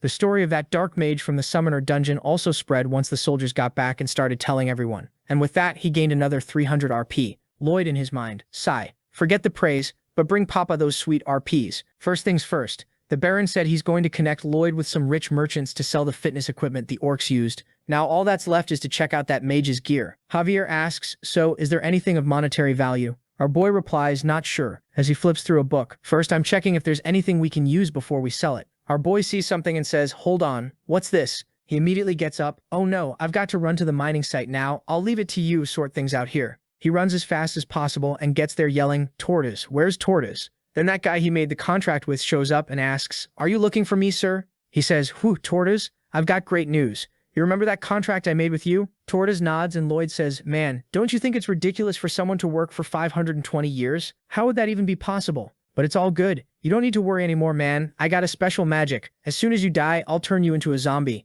You'll be able to work all 520 years. Isn't that awesome? Super cool, right? Tortoise is totally devastated. And the protagonist notices and says, why does it feel like I'm the only one happy about this news? He smiles. Tortoise smiles while crying, and the system says, the god of the underworld is impressed by you and wants to offer you a position. The protagonist says, huh?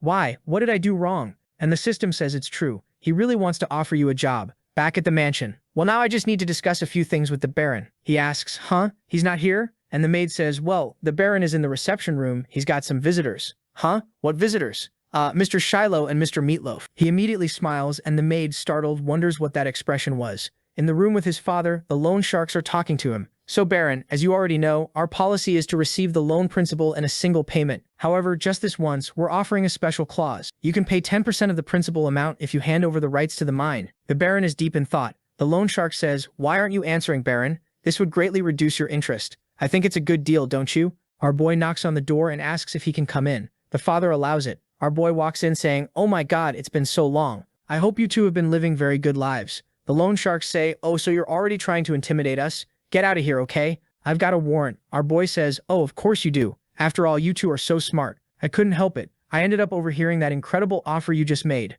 Would I be allowed to make a bold suggestion on my part? The loan shark says, what? I don't care about your offer. But our boy cuts him off and continues, well, starting now, we'll repay our debt in smaller installments, and you, of course, will also reduce the interest. The guy says, I said I don't want to hear your offer. Because our boy cuts in again. Huh? You can make crap offers, but I can't? Man, that kind of makes me mad. A big green foot stomps in. It's a Rosh, and he comes in asking, who dares to mess with my brother Frontera? Huh? The guys are scared, and he continues, anyone who causes trouble for the Fronteras will be crushed by the entire Sand and Steel tribe. Our boy says, hey, no one was doing that. And Arush replies that he heard everything clearly. Lloyd says, come on, man. They just speak kinda loud, that's all. Then he looks at the loan sharks and says, don't worry about my buddy here. Then he adds, now my offer. What do you guys think? If you refuse, you'll hurt my feeling. And right away, Arush says, if you hurt the feelings of any Frontera, I'll break you into pieces. The two guys run away again. Our boy tells his father, well, if I did things my way, we wouldn't owe anything anymore. But that'd be kinda criminal, so let's go with this instead. His father, still suspicious, just thanks him. He continues,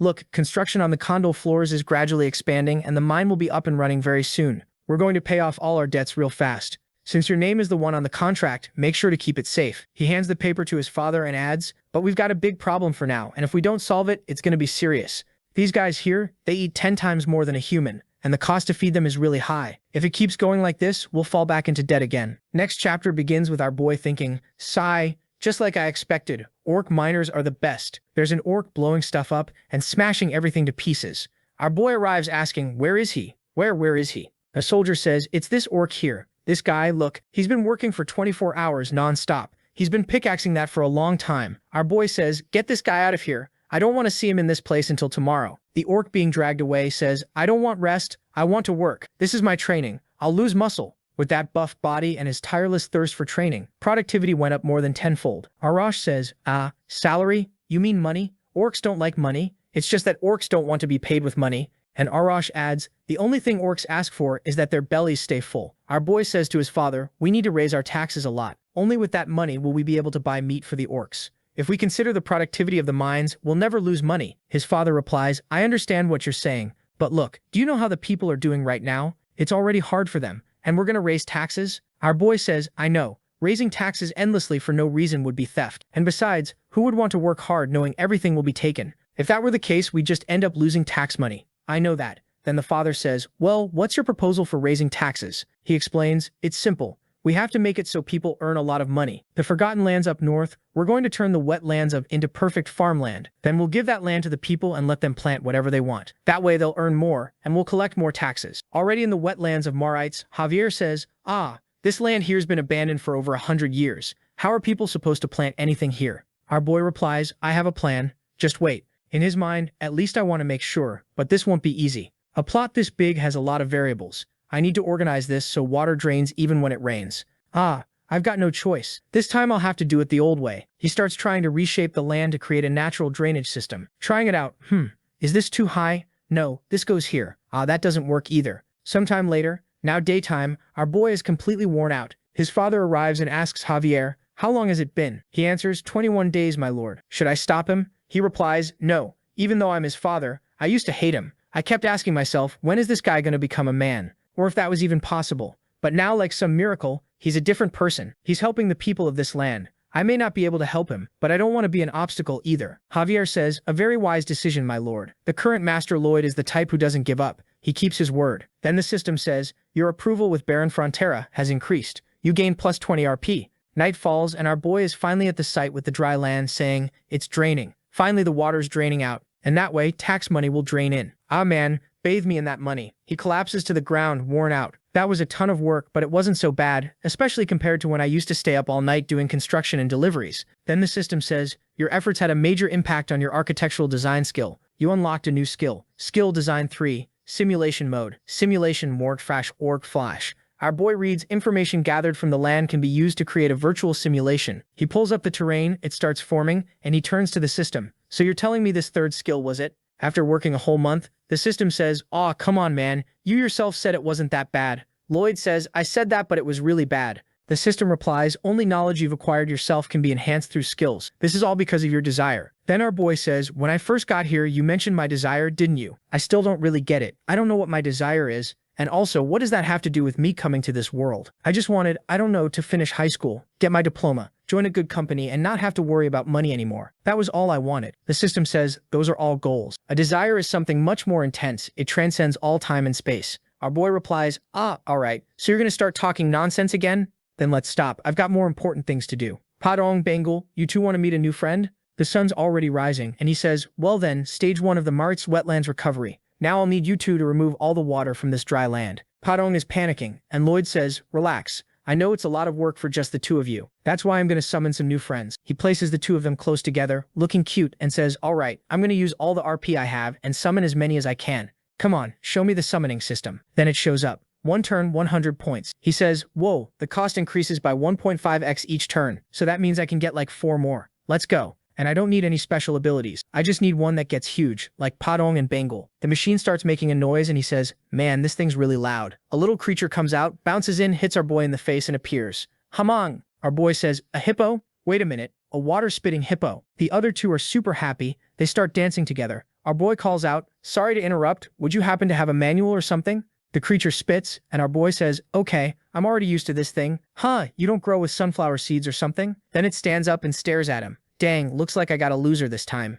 He keeps looking at the creature. System, show me the summoning system again. Summoning can only be done once per day. He says, what the hell? This is a complete waste. The little creatures are all sad and our boy says, what? I'm being rude? You guys have to understand, I need someone way bigger for this project. Hamming is tiny. He's useless. The little guys start protesting. Man, workers must be recognized by management. Resist till the end. Our boy says, alright, you're scaring me already. Alright. Hamming, what's your ability? If you can manage to dry something up, you're in the family. Then he shows his skill. One-shot discharge. He makes a gesture, and our boy asks, one-shot discharge. So, like, you can drink a bunch of water at once. He nods. Then he asks, how much? The creature taps his belly. Then again, oh, until your stomach is full? He nods. Dang, with a belly that size, I thought it'd be the perfect skill. But I guess that was too good to be true. Hamming is smiling, and Lloyd says, what? Alright, go on, show us then. He walks up and starts drinking a bit. The protagonist is watching.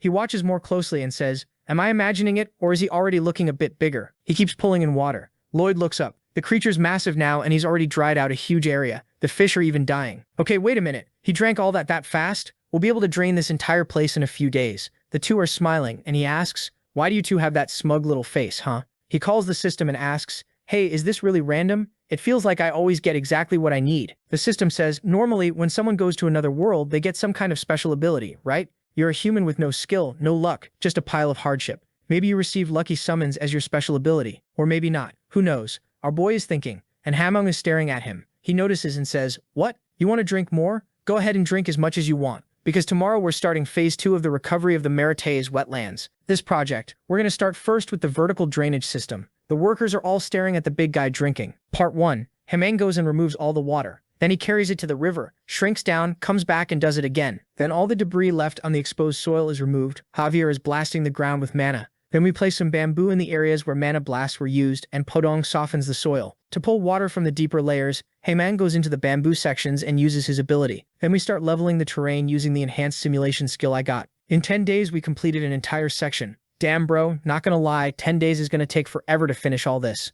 Our boy yells, hands up boys, we've got a lot of work to do. But what happens when we finish? We're gonna make a ton of money. Now let's go. A little while later, the cicadas are chirping. Javier is watching and thinking, man, this land that used to be all wet and soggy is really turning into proper farmland. But when did it become normal for me to be used like this? What were my original duties again? I don't even remember anymore. Our boy comes running, shouting, Javier, Javier, hey, take these seeds and plant them all along that path. Keep an eye on them, alright? Javier tries to say he's a knight, but the protagonist keeps going. Come on, man, it's to get rid of pests. Please save our land, great knight Javier. He says, alright, sir, and now he's already planting. Thinking, ugh, he got me again. Next time, I need to get out of this. The Baron arrives and says, wow, these lands that used to be soaked are now turning into proper farmland. This is a miracle. The workers on site are all watching our boy emotionally. All citizens of the Frontera barony are deeply moved by the miracle you've performed. Because of this, you received a large amount of bonus RP. Damn, our boy's already at 1,1281 RP. Bro's almost going Super Saiyan. Sometime later, the first little sprouts are growing.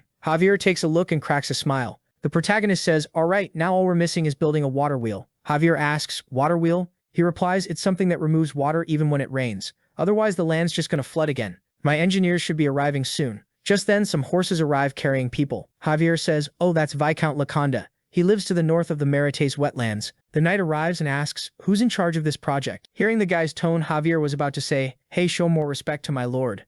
But our boy cuts in and says, yo, I'm the one in charge here. Can I help you with something? The guy says, don't you know this land belongs to Viscount Laconda? Get out of here now. Our boy thinks, sigh, the Marites wetlands for over 100 years. No one's even stepped in this place. But due to admin borders, the northern part belongs to Viscount Laconda, and the southern part to Baron Frontera. Obviously, he waited for us to restore all this land so he could show up now and claim it. He wants a piece of this fertile land and wealth without having lifted a finger. Well, in a way, I can even understand the logic. The northern part does belong to him, at least for now. Then he says, wait, are you saying I'm trespassing on the Lord's land? Is that it? The knight replies, yes, as a subordinate of His Royal Highness, the Viscount was granted the rights. Our boy cuts him off and says, can't you tell this is a conversation between nobles? Why doesn't a lowly guy like you just keep his mouth shut? The guy, what? Out of nowhere? The people in the field are stunned. Our boy continues, let me introduce myself. I'm the eldest son of Baron Frontera, Lloyd Frontera. The man says, I've heard about your rude behavior already. I've got nothing to say to you. Go get your father. Javier, already losing patience, hears the guy say again, did you not hear me properly? Bring Baron Frontera here. Our boy says, what? I can't hear very well. I think there was a little fly in my ear. The guy starts looking around. Huh? A fly? Where? The knight whispers, sir, he was insulting you. The guy's about to get mad, but our boy already speaks up. Act of Royal Lands, Article 321. Special exception for development of unproductive lands. The Viscount is about to speak. What are you talking about? But our boy keeps going. Clause 1. The development of lands long abandoned and unproductive, and the reclamation of such lands. The Viscount tries to talk, but he keeps going. Clause 2. Definition. A land is considered unproductive if it has been abandoned for more than 100 years without any cultivation or habitation. Clause 3. Ownership. All lands that meet the conditions below will be recognized as the property of the one who developed them. First, the land must be developed with a clear purpose through investment and labor. Second, the land must be able to support residential properties. Third, the land must support long-term agricultural activity. And fourth, the land must have produced at least one harvest of a product recognized by law. He then presents it. Javier thinks, now I get it, and remembers when our boy said take these seeds, plant them all over, and keep an eye on them. It's to get rid of some pests. Our boy then says, oh, congratulations, you're witnessing the historical moment of the first harvest of the Marites wetlands. But don't worry, I'm not going to charge you for it, okay? I'm not that cruel. The guy's furious, thinking, where the hell did this cursed kid come from? He planned all of this so long ago. How is that even possible? Our boy then says, there, it's yours. A big old gift for you. Now get off my land. The guy's trembling and leaves. Javier asks, wait, did you hear some kind of prophecy? How did you know they were coming? Our boy replies, prophecy? It's not my first time dealing with people like that. Leeches that try to feed off the hard work of others. The workers all yell, long live Master Lloyd. He saved our land again. Long live Master Lloyd. Our boy turns and says, hey, I'm not paying you to sit around cheering for me. Get back to work now. Next scene, it's raining hard, but the land still looks dry. No puddles formed, just the river in the middle. Our boy is out there in the rain thinking, well, with the end of summer, autumn has arrived, and with it, heavy rains. I ran hundreds of simulations to make sure there was no way this could go wrong. Our boy then says, now I just need to stick around until the end of all this. I need to make sure the wetlands of Merits actually end up being useful for something. The rain stops, the sun comes out, and everything's working like it should. Then the system chimes in. You've reached a monumental milestone in construction. The mark you've left on the history of civil engineering will affect the entire continent of Laurasia. As a reward, you've received a massive amount of skill points. His analysis skill jumps up 2 levels. He unlocks level 3 research, price appraisal, and underground scanning. Design also goes up to level 3. He gains access to map printing, a brand planner for 2D and 3D floor construction, and simulation mode. And on top of that, he starts getting a flood of approval. Baron, Baroness, everyone in town, all of it adding up. He's already at 1,355. Whew, all done, on to the next stage. Meanwhile, over with Laconia, the guy's like, what? He's offering incentives for migration? His secretary answers, yes. They're giving away land for free and offering full protection for 3 years. But in return, people have to live there for at least 5 years, and migration after that is restricted. Then he goes, so you're telling me they're going to be living there for a minimum of 2 years, working the land, and they'll be the rightful owners? The wetlands of merits that used to belong to me are just going to be laying golden eggs for them now? Ugh, I'm so jealous it's making my stomach hurt. That land was mine, half of it was mine. I can't lose land that fertile, just like that. He calls for his secretary and says, bring me the manager from the paint shop. A few days later, our boy's waking up. Damn, what's with this headache? Could all those days of nonstop work finally be catching up to me? Still, I can't just lie here in bed. I need to organize the sessions, distribute the supplies, the plots. He turns to Javier and says, I'm heading out to work. He looks at Javier, who's also looking rough. Why do you look wrecked? You tired too?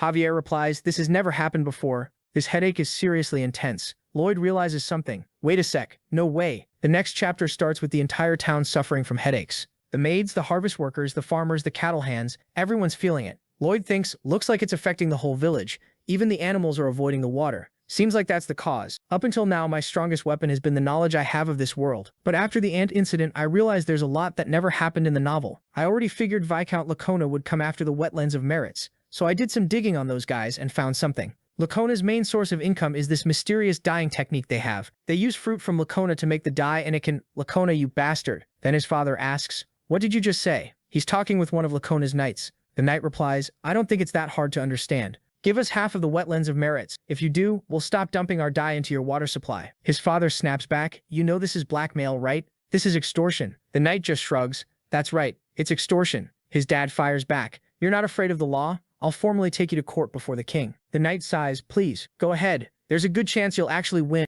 but it'll take at least 2 years to get a verdict. Not to mention all the legal fees and the cost of getting clean water in the meantime. Can you really hold out for that long? His dad's shaken. The knight finishes, well then, I'll take my leave. I look forward to your decision. The baron says, it was my son and the people of this land who put in their blood and sweat to cultivate it. We're not giving up a single inch to scum like you. The guy just thanks him. But then our boy bursts through the door and flattens him. Hey dad, there's something I've been meaning to talk to you about. Lloyd's father is stunned as he keeps going. So I think we've got some freeloading neighbors who are poisoning the water in our river. I came by so we could talk about a few preventive measures. The guy storms out the door and says, you just insulted my master, didn't you? And Lloyd goes, oh my god, you scared me. I didn't know filthy parasites could understand human speech. The knight's furious and shouts, you, Lloyd Frontera, have insulted this knight's honor not once but twice. In the name of the court, I challenge you to a duel. Cut to the guy already getting whacked with a shovel, crying out, I'm sorry, please stop hitting me. Lloyd says, whew, I'm good now. The guy lets out a relieved, thank goodness, only for Lloyd to go right back at him saying, oh, but this one's for the way you disrespected the baron. Take that. The baron's smiling, even as he says, Lloyd, what are you doing, son? You can stop beating that guy now. Javier's thinking, dear Lord, I've never seen a baron like this before. The knight goes limping back to Lacona completely wrecked. Baron Lacona explodes, you idiot. I told you to go extort them and you come back beaten half to death? The knight replies, I lost, my lord. But the baron pauses for a second, then suddenly smirks. Wait just a second, actually this is great, beautiful work. The knight confused asks, huh? Baron Lacona continues, the only thing that baron can do now is take us to court. But after that beating you took, we can paint him as some crazy aristocrat. We can stretch the whole process out 2, 3, maybe even 4 extra years. And our boy thinks, yep, that's exactly what he's planning. But we of the Frontera barony will never stoop to such pathetic tactics. We'll beat them our way. We worked hard for this land. It's our blood, sweat, and tears. We'll protect our land from these greedy snakes.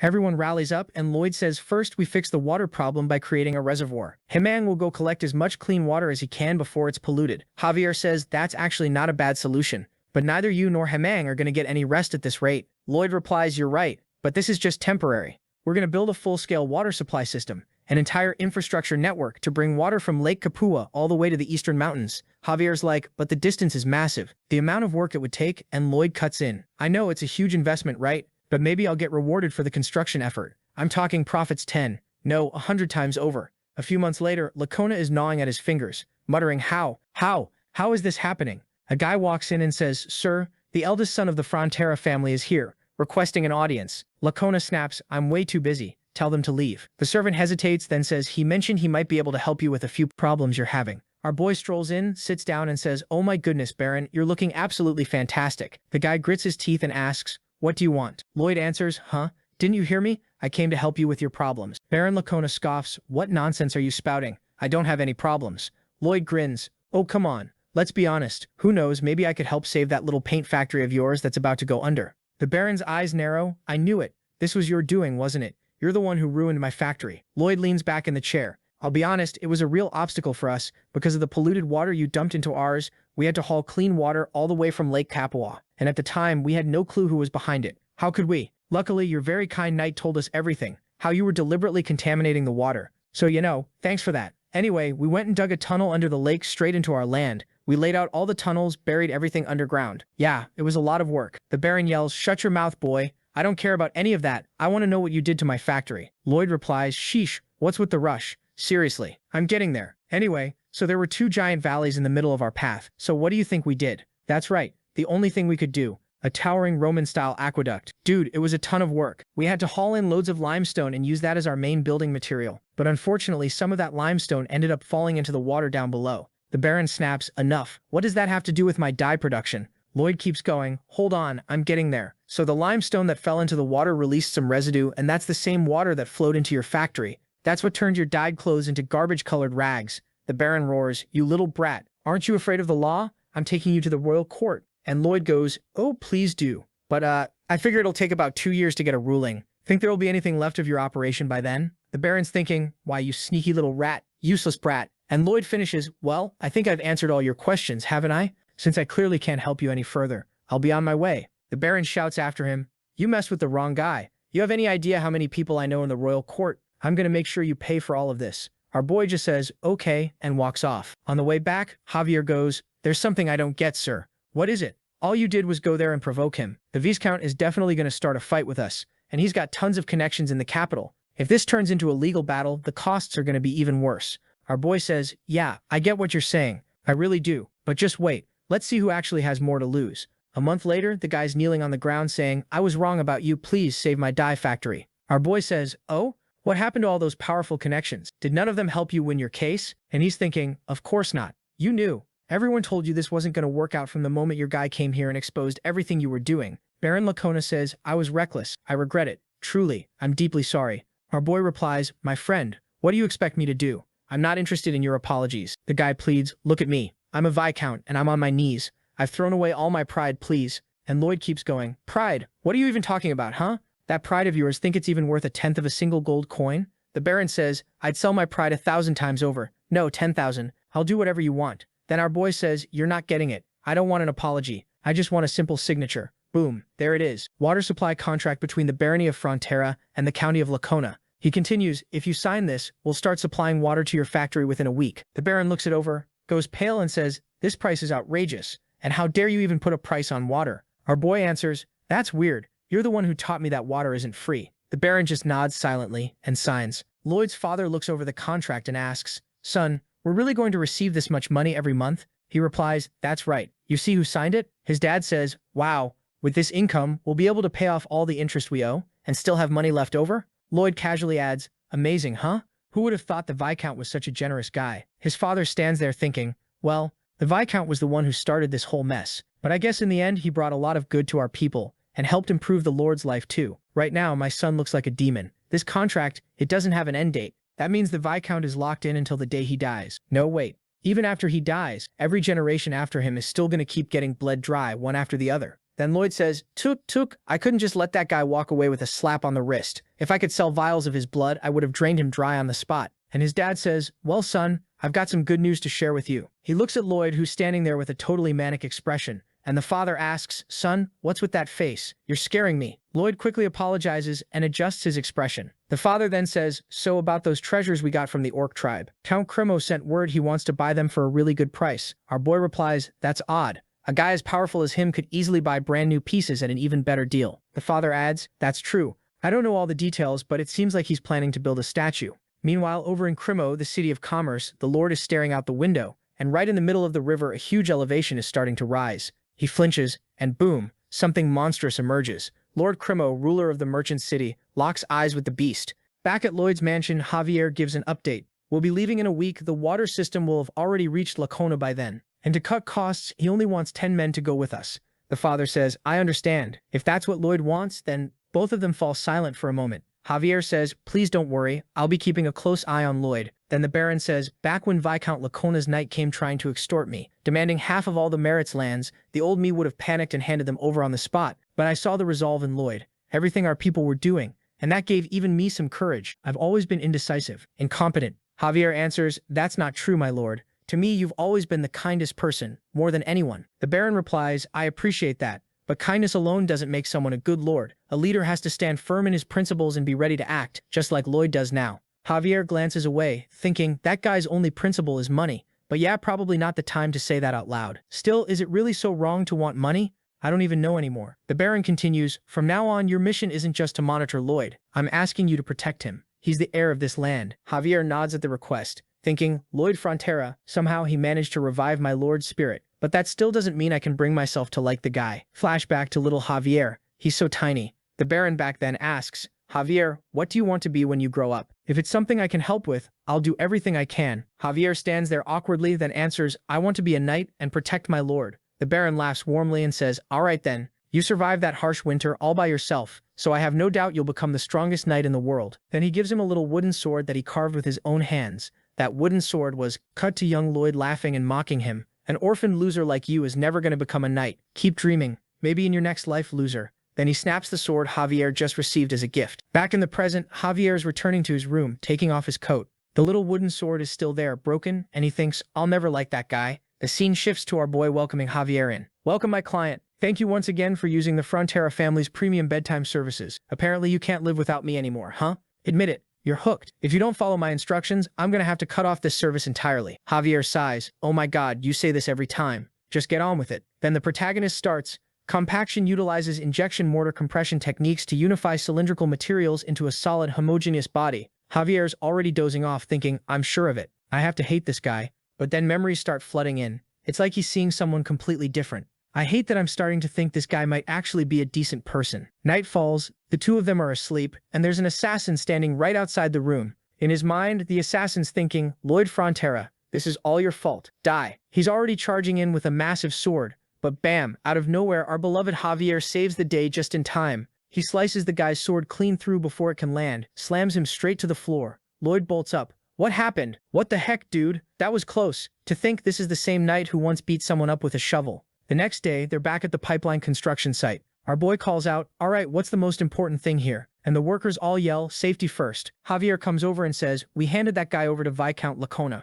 Lloyd replies, and Javier continues. He said the guy came to assassinate you because, I know, Lloyd cuts in, because the Viscount's paying a ton for the water now, and this guy was probably the first to get fired. Honestly, I'd have done the same. Dude gets a nice salary and still gets beaten up by others. Sad. So now he came here for a petty little revenge. Small-minded folks, I swear. Javier asks, wait, you expected something like this might happen? Lloyd shrugs, not exactly, but I figured something like this could go down eventually. Javier responds, then weren't you careless for not taking any precautions? He thinks to himself, isn't he usually the one who always plans everything ahead? The ultimate strategist? Lloyd looks back at him and says, what are you talking about? I have you by my side. What other precaution would I need? Javier's caught off guard. Lloyd continues, it's because of you that I can move around so freely. You're seriously capable, and that's why I trust you. Think about it. Do you really believe a 5-year-old kid who lost his whole village in a monster attack could survive an entire winter alone? But you did. And now here you are, a knight, one of the best. Tell me, is there anyone more reliable than you?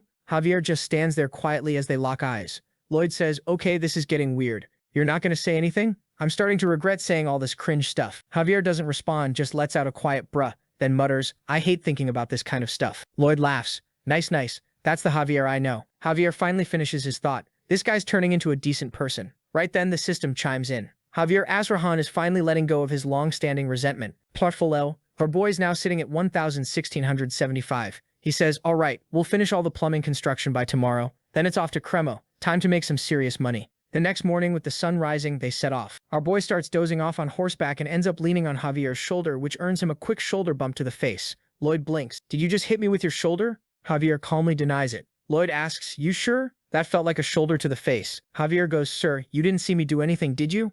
Lloyd responds, I bet you were thinking something like, this guy calls himself a noble, can't even ride a horse properly, and now he's falling asleep. What a pain. And then boom, you went and hit me. Javier smirks. Amazing, sir. Seems like you've learned how to read minds. Lloyd says, so you admit you hit me? Javier, of course not. I wouldn't even dream of doing such a thing. Lloyd groans, ugh, you're so annoying. All right, everybody stop. He gets off the horse. Someone teach me how to actually ride one of these things. Javier refuses immediately. Sir, I'm a knight, not a horseback riding instructor. The system pops up. What Javier actually means is, I admire your attitude, sir, for trying to learn what you don't know. Lloyd mutters, that's an order. What Lloyd really meant, I'm gonna give it my all, so help me out already. Javier gets down, grumbling, this is so annoying. And the system adds, I understand, I'll give it my best as well. Lloyd snaps, stop words in his mouth. That's not what he said.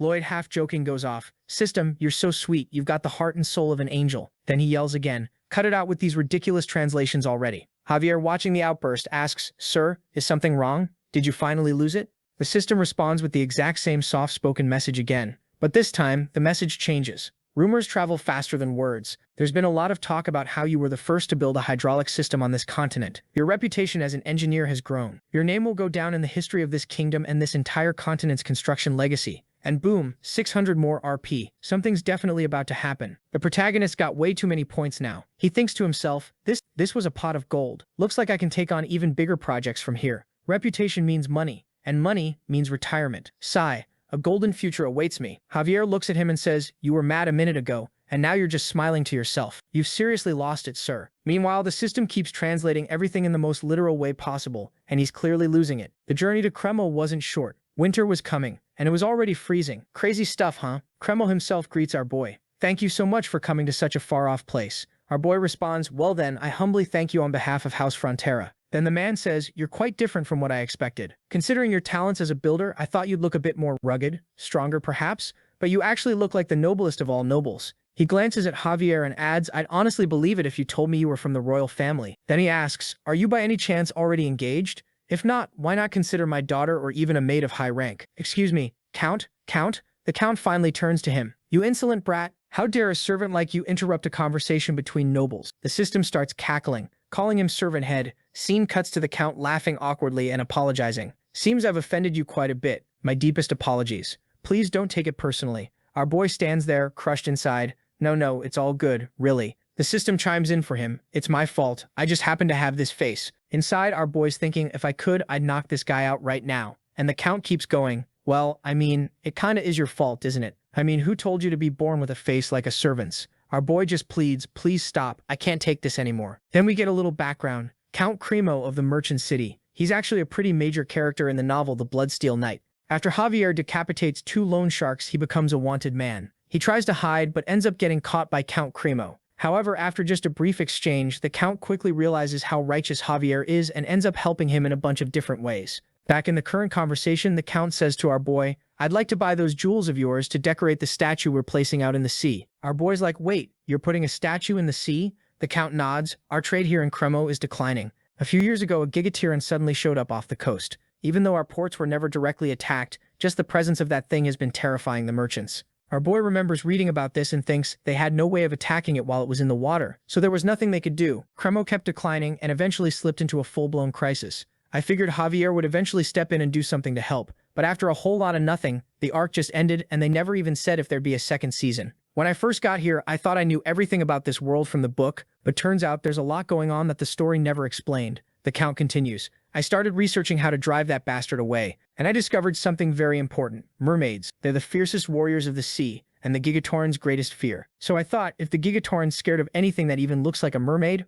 what if I built a statue of one right in the middle of the ocean? But I'm pretty much giving up on the idea. Our boy asks, why is that? The Count replies, if we raise the coral bed to build a statue, the water won't be deep enough for ships to pass. Our boy's thinking things over when Cremo says, hey, relax, you don't need to think too hard about this, alright? I've already dropped the idea, but don't worry. I'm still going to buy your jewels either way. Lloyd tells him, no, I can't let you do that. Please don't waste your money like that. Cremo asks if he doesn't want to sell them, but Lloyd answers, no, I do. I'm just going to sell them for a really high price, and if possible, I'll build the statue for you too, without touching the sand level, and in a way that ships can still pass through easily. Thinking to himself, all I need is a friction pillar and a caisson foundation. That's basic stuff. Cut to our boy and Javier on a little boat. Lloyd's even got goggles on, takes a deep breath, and dives down to scout the seafloor. He surfaces and says, thank goodness the sand has good topography, and it looks perfectly soft too. The only might be rocks buried underneath, but whatever. He comes up gasping for air, practically dying, and then notices Javier smirking. He asks, what's with that smirk? Javier replies, sorry, this is the first time I've ever been happy watching someone suffer. Our boy stares at him. Later, on the way back, Lloyd says, you're going to take the measurements, right? Then asks, by the way, the contract's all good? Lloyd shoots back, don't change the subject. Javier says, it's just every time I think about this, I still don't get it. How are you going to build something up from the seafloor all the way to the statue without using magic? Lloyd grins. Magic? Yeah, you could say that. The magic of cement, thinking, alright, the real issue now is figuring out how to make cement in this world. If I go with Roman-style cement, I should be able to pull it off. They're docking now, and Javier helps him out of the boat when a girl walks up from behind holding a letter. She asks, are you Master Lloyd Frontera? I have something for you. Lloyd's like, huh? For me? Who even is this? She introduces herself. My name is Christine. I'm the daughter of Count Cremio. I saw you yesterday walking through the mansion. Master Lloyd. Our boy is already thinking. Oh God, she bows and says, please, accept this, and hands the letter straight to Javier. Our boy, dead inside, thinks, I figured this would happen, but still, whatever. I knew it. Javier just gives a simple, okay, takes the letter, and tucks it inside his jacket. The three maids nearby go running and squealing. Oh my God, he accepted the letter. Neither of them say a word, just silence. Then Javier says, well, let's move on. And Lloyd snaps, hold up, don't you dare walk away like that, you jerk. It pisses me off even more when you act like nothing happened. Javier, confused, goes, what are you even talking about? Lloyd glares, you took that love letter and just tucked it away like it was nothing. Javier replies, and? What's the problem? Wait, don't tell me you've never gotten a love letter before. Lloyd winces in pain. He's absolutely suffering. Javier stares for a second and says, my lord, I don't even know what to say. Just be strong, my lord. The system pops up. Javier wishes you the best. Our boy is fuming, smashing the system interface. I'm not jealous. I'm gonna be rich and have tons of money. Cremio suddenly walks in and asks, what's with that face, huh? Lloyd responds, sorry, Count. I was just really focused on my work. The Count says, you gave me a scare, you know that? You had the eyes of a straight-up assassin. But anyway, I managed to gather most of the materials you asked for without much trouble. The only issue is volcanic ash. That's not exactly easy to get. Our boy's thinking, of course. That's one of the key ingredients in Roman-style cement. And the beauty of that stuff, Roman structures built with it are still standing 2,000 years later. That stuff's durability was way ahead of its time. The Count says, look, it's not impossible, but we'd have to go to a volcano. Even in the best-case scenario, it'd take at least half a year and I can't wait that long. Our boy replies, all right, don't worry, I'll figure out another way. A little while later, time for plan B. I'll have to give up on Roman cement and go with Portland cement. That's the one that eventually became the foundation of modern cement. I know the rough ratios, but the problem is, I don't know the specifics. Well, when you don't have the ideas, you've got to rely on brute force. I'll just keep testing all the combinations until something works. Some time passes. Lloyd's muttering to himself, sample 129, failed. But I almost had it. I just need to get the mix ratio right. No, maybe it's the drying process. Okay, I'll try 4 more ingredient combos, 12 new ratios, and multiply that by 48 sets of tests. I'm sure this'll work. The little creatures, poor things, are all teary-eyed, hopping around him. I'm busy. Just go on without me. They start tugging on him, clinging to his arms. I said I'm busy. They start shaking his head, yanking on him until he pauses, remembering a little puppy, and suddenly flashes back to its funeral. He's crying. You were the last member of my family. I'm sorry. I should have brushed your fur one last time or played with you more. He hugs all 3 creatures. Sigh, fine, let's go. You guys really are more important than this research anyway. The 3 of them walk together happily under the moonlight. They glance up at him as he walks silently. Everything's been going so I just kept barking orders at you like you were machines. I must be the biggest fool in this world. I'd have so many regrets if, whatever. He kneels down and says, thank you. Everything I've accomplished is thanks to you 3. They all light up with joy. The system announces the fantastical creatures have acknowledged your sincere feelings and now consider you family. Relationship level upgraded. From master and servant, Ro, member of the gang. New feature unlocked for fantastical creatures. You can now assign new abilities by spending 500 RP. Lloyd says, whoa, didn't see that bonus coming. They're all cheering around him. He asks them, so, you all want some new abilities, huh? Well, alright, if that's what you want. Thinking to himself, doesn't matter. I'm sure I'll find a use for any ability eventually. Besides, it looks like this really means a lot to them. He starts with Bangle, who begins to glow and release a wave of energy. Bangle has been upgraded. All 3 of her current abilities have leveled up. New ability unlocked, Volcanic Explosion. She's bouncing around, all happy, and our boy thinks, this is perfect. Back in Cremo, suddenly explosions erupt. The whole city's in shock. Smoke is rising from the middle of the mountains. The trio's already on the move. Our boy uses his analysis skill to scan the smoke. Volcanic ash detected. He shouts, Javier, did you see that? That's a gift, man. A gift. Javier stays silent. Lloyd calls again. Hey, Javier, are you deaf now? What's your deal? Oh, right. I forgot to tell you to cover your ears. Also, you're ugly. Javier answers flatly. Not as ugly as you. Oh, so you can hear me, huh? Sorry. What was that? Didn't hear you. Lloyd rolls his eyes. Whatever. The key to construction is speed. So let's get started right now. Step 1. Make a diaper-shaped filter for Bangle to collect all the volcanic ash. It ends with 5 layers of mesh. Lloyd gives a heads up. All right, we're about to blow. Bangle sticks her little butt up. Boom, she blasts upward, but the ashes stay neatly trapped inside. Count Cremo, watching, thinks, I knew it. He's no ordinary engineer. I've never heard of these techniques or these creatures he summons. I need to keep a close eye on him and report everything to the king later. If what they're saying about this guy is true, then it's a waste to leave him stuck on some farm. Our boy says, all right, now that we've got all the ingredients for the cement, it's time for stage 2. First, build the caissons where it'll be poured, then drop the caissons into the sea. Then I'll use hamong to drain all the water from inside. Stage 3. Add a bunch of wooden posts under the caisson to stop it from shifting due to friction. Javier looks at Lloyd and asks when the next batch of wood is going to arrive. Lloyd tells him it's on the way. They're working hard to bring it over. Then he just stares at Javier. Javier notices and asks, why are you staring at me like that? Lloyd replies, I was just thinking you're so calm. Normally you'd be all, I'm a knight, why am I doing this? The two of them lock eyes. Then Javier sets the hammer down and walks off, saying, I am a knight. Why am I hammering? Lloyd shouts, what was that? If you're a knight, then you need to help me. Javier, if you don't hammer all this wood, I won't be able to pay the bills. And if I collapse from stress, the Baron will be heartbroken. And if I end up sick in bed, the Baroness might get sick too, you hear me? Sir Knight, Javier, please protect my family. You'll help us, won't you? Cut 2. He's already back to hammering. Our boy says, after finishing Javier's little coaching session, I used Bangle's steel shot ability to build a metal support frame. Then finally, all that's left is to pour the cement, let it harden, dismantle the box, and ta-da, the platform's complete. He tells Cremo, this platform is exactly 50 centimeters above sea level, but once the water rises just a little more, it'll look like the mermaid is floating right on top. Cremo says, wow. To be honest, I still can't believe it. Are you sure a foundation like this can hold the weight of a statue? If this works, I swear I won't let you down when it comes to payment.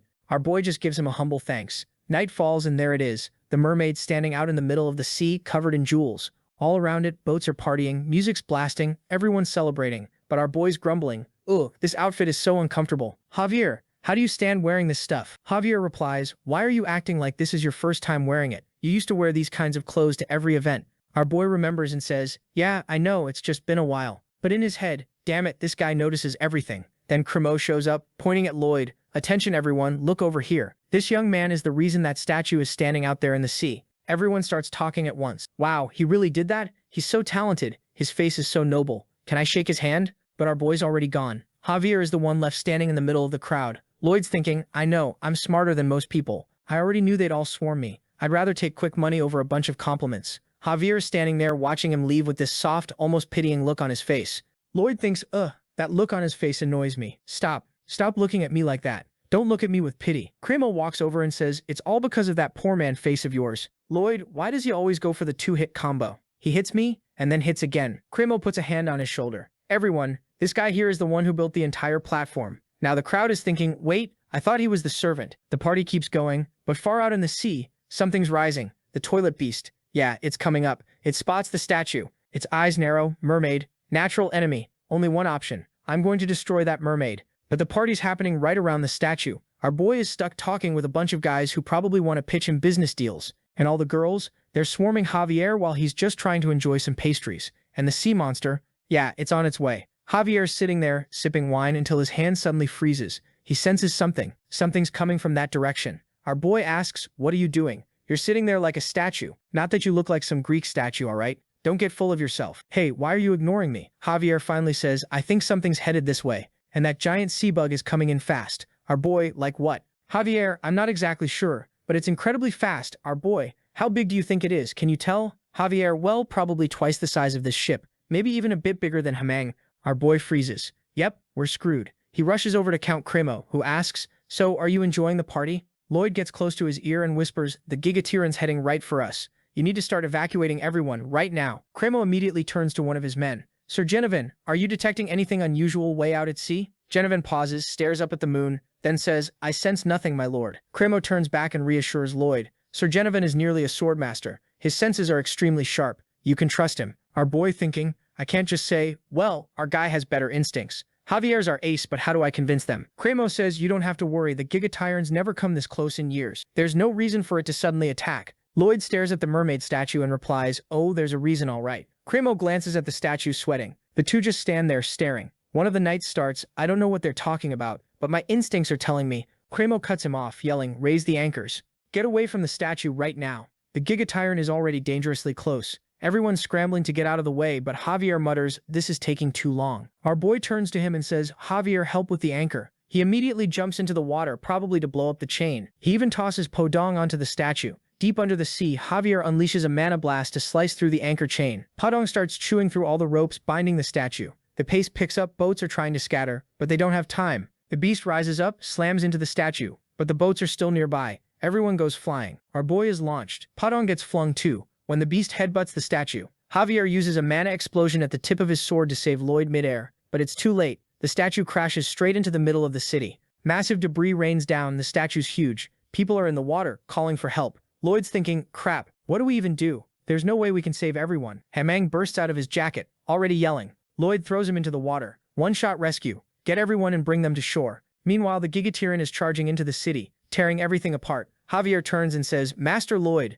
the Gigatyran, it's headed for the city. We have to stop it. But when he looks, Lloyd's standing on a broken wooden table, sailing the other direction. Javier yells, where are you going? The Gigatyran's the other way. Lloyd shouts back, that's exactly why I'm running this way, you idiot. You think I want to fight that thing? Have you lost your mind? Javier stands frozen. The next chapter begins. Cremo is shouting, everyone, evacuate the city right now. Get out of the water. It's dangerously cold. Hamang is swimming like crazy, pulling people to the remaining boats. Meanwhile, in the city, the Gigatyran is destroying everything in its path. Lloyd turns to Javier and yells, why are you just standing there? Come with me. Javier replies, you're really just going to ignore all these people who are in danger? Lloyd answers, I came here to make money, not to fight sea monsters or keep the peace. This city has its own army and artillery. They've got everything they need, they'll be fine without me. Javier, watching him, thinks, Lloyd Frontera, in every crisis you've always been so genuine. I've seen your determination to never give up. You never turned your back on people who were suffering. But now, meanwhile, Lloyd keeps going. We've got our own problems to deal with. Why should I be the one protecting someone else's city?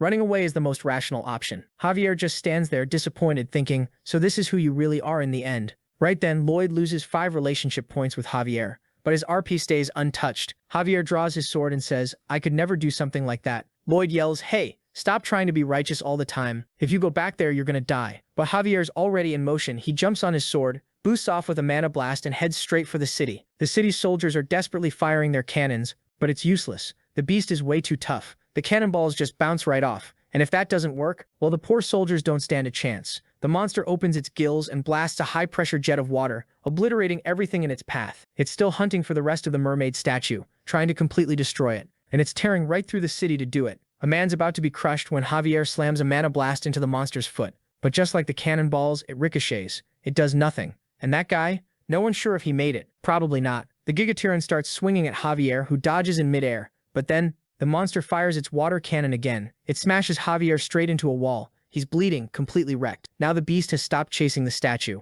It's locked onto Javier, and Javier mutters, there, I've distracted it. That's enough. I knew I couldn't beat this thing. Maybe I die here, but I refuse to let those people die with me. At least now, they're safe. Meanwhile, Lloyd is still out there, paddling on his busted table. He's thinking, it's not like I'm some overpowered protagonist with crazy abilities. Even if I've got points, they're all construction-related. What can I even do? If I go back, what difference would it make? I'm just human too. It hurts seeing the city destroyed, seeing people hurt. But so what? What could I even do about it? Then he pauses. Wait, if I don't go back, the city will be destroyed. People will be hurt. If I don't go, it's over. Then rage starts to boil up. Bangul, let's go back. Looks like I'm not getting paid for that platform anytime soon. Bangul immediately uses volcanic explosion, and Lloyd shouts, you're going down, you oversized lobster freak. Back in the city, Javier's giving it everything he's got, but it's not enough. He's trying to think, it's an animal, right? Its weak spot should be the eyes, like always. He goes in for an attack, but as he's about to strike, a layer of armor appears. It deflects the hit again. Suddenly, Hammer charges in. He spins midair and slams straight into the Gigatyran's head. Lloyd's flying right behind him, yelling, how dare you mess with my money, huh? Javier tries to use the opening, fires another mana blast, but again, it ricochets. He's face to face with the monster now. He's thinking, how the hell do I beat this thing? There's no weak spot. I've been trying to come up with a plan, but nothing's working. So why do I feel so calm? I know, because Master Lloyd came back. If he came back, then it means there's a way to win this. 2 minutes and 30 seconds earlier, Lloyd's sprinting through the city with Podong. He tells him to run circles around the monster without getting noticed, so they can figure out where its weak point is. Lloyd watches all of Javier's attacks, blasts to the eyes, legs. Nothing works. He mutters, how? What is this thing even made of? Then stops. Wait, what is it made of? He casts Analyze on the monster. Good thinking. Even living things are made of something. And if it's made of something, it can be analyzed. Material, a fusion of dentin and chitin, both highly durable substances, and it's a full meter thick. On a molecular level, everything's arranged in a honeycomb pattern, covered by a web-like lattice on top. It's basically a perfect armor. Javier's still trying to land a hit, but every time he strikes, nothing happens. But then our boy notices something. Wait, when Javier hit its back just now, the impact shifted. All the energy released from hitting the monster's shell is absorbed and redirected to the horn, where it's discharged. So if we want to start dealing damage, we've got to cut off the horn. Lloyd starts running simulations in his head. He figures out that the water cannon the creature uses comes from a chamber near the chest. If you fire a mana blast through that and up toward the head, you can slice it clean in half. That's it. That's how we kill this thing. Javier shouts, "Master Lloyd, what do we do?" Lloyd throws up his hands like horns and slices through the air. Javier blinks. "What the hell are you doing? Have you lost it?" Lloyd screams back, "The horn! Cut the horn, man!" The Gigaterran's about to slam him. Javier barely dodges and lands right on the creature's head. He's thinking, even if I cut the horn, it won't be fatal. But Master Lloyd would never suggest something unless he had a reason. Alright then, here goes nothing. Lloyd yells, "Javier, even if the horn's hollow, it won't be easy to cut. A mana circle isn't about raw strength." Javier shouts back, "Then what do I do?" Lloyd answers, "You have to accelerate your mana heart. Speed over power, make it spin inside you like a lightning-fast turbine." Javier grits his teeth. Easier said than done. He digs in, his blade starts cutting in just a little. He keeps pushing, forcing his mana to spin faster and faster. It's happening. The theory I came up with, a chainsaw made of mana. It was just an idea, but I knew Javier could pull it off. The Gigaterran goes in for another crushing blow, but Lloyd yells for Podong. Intercept. Podong launches himself right into the strike to stop it.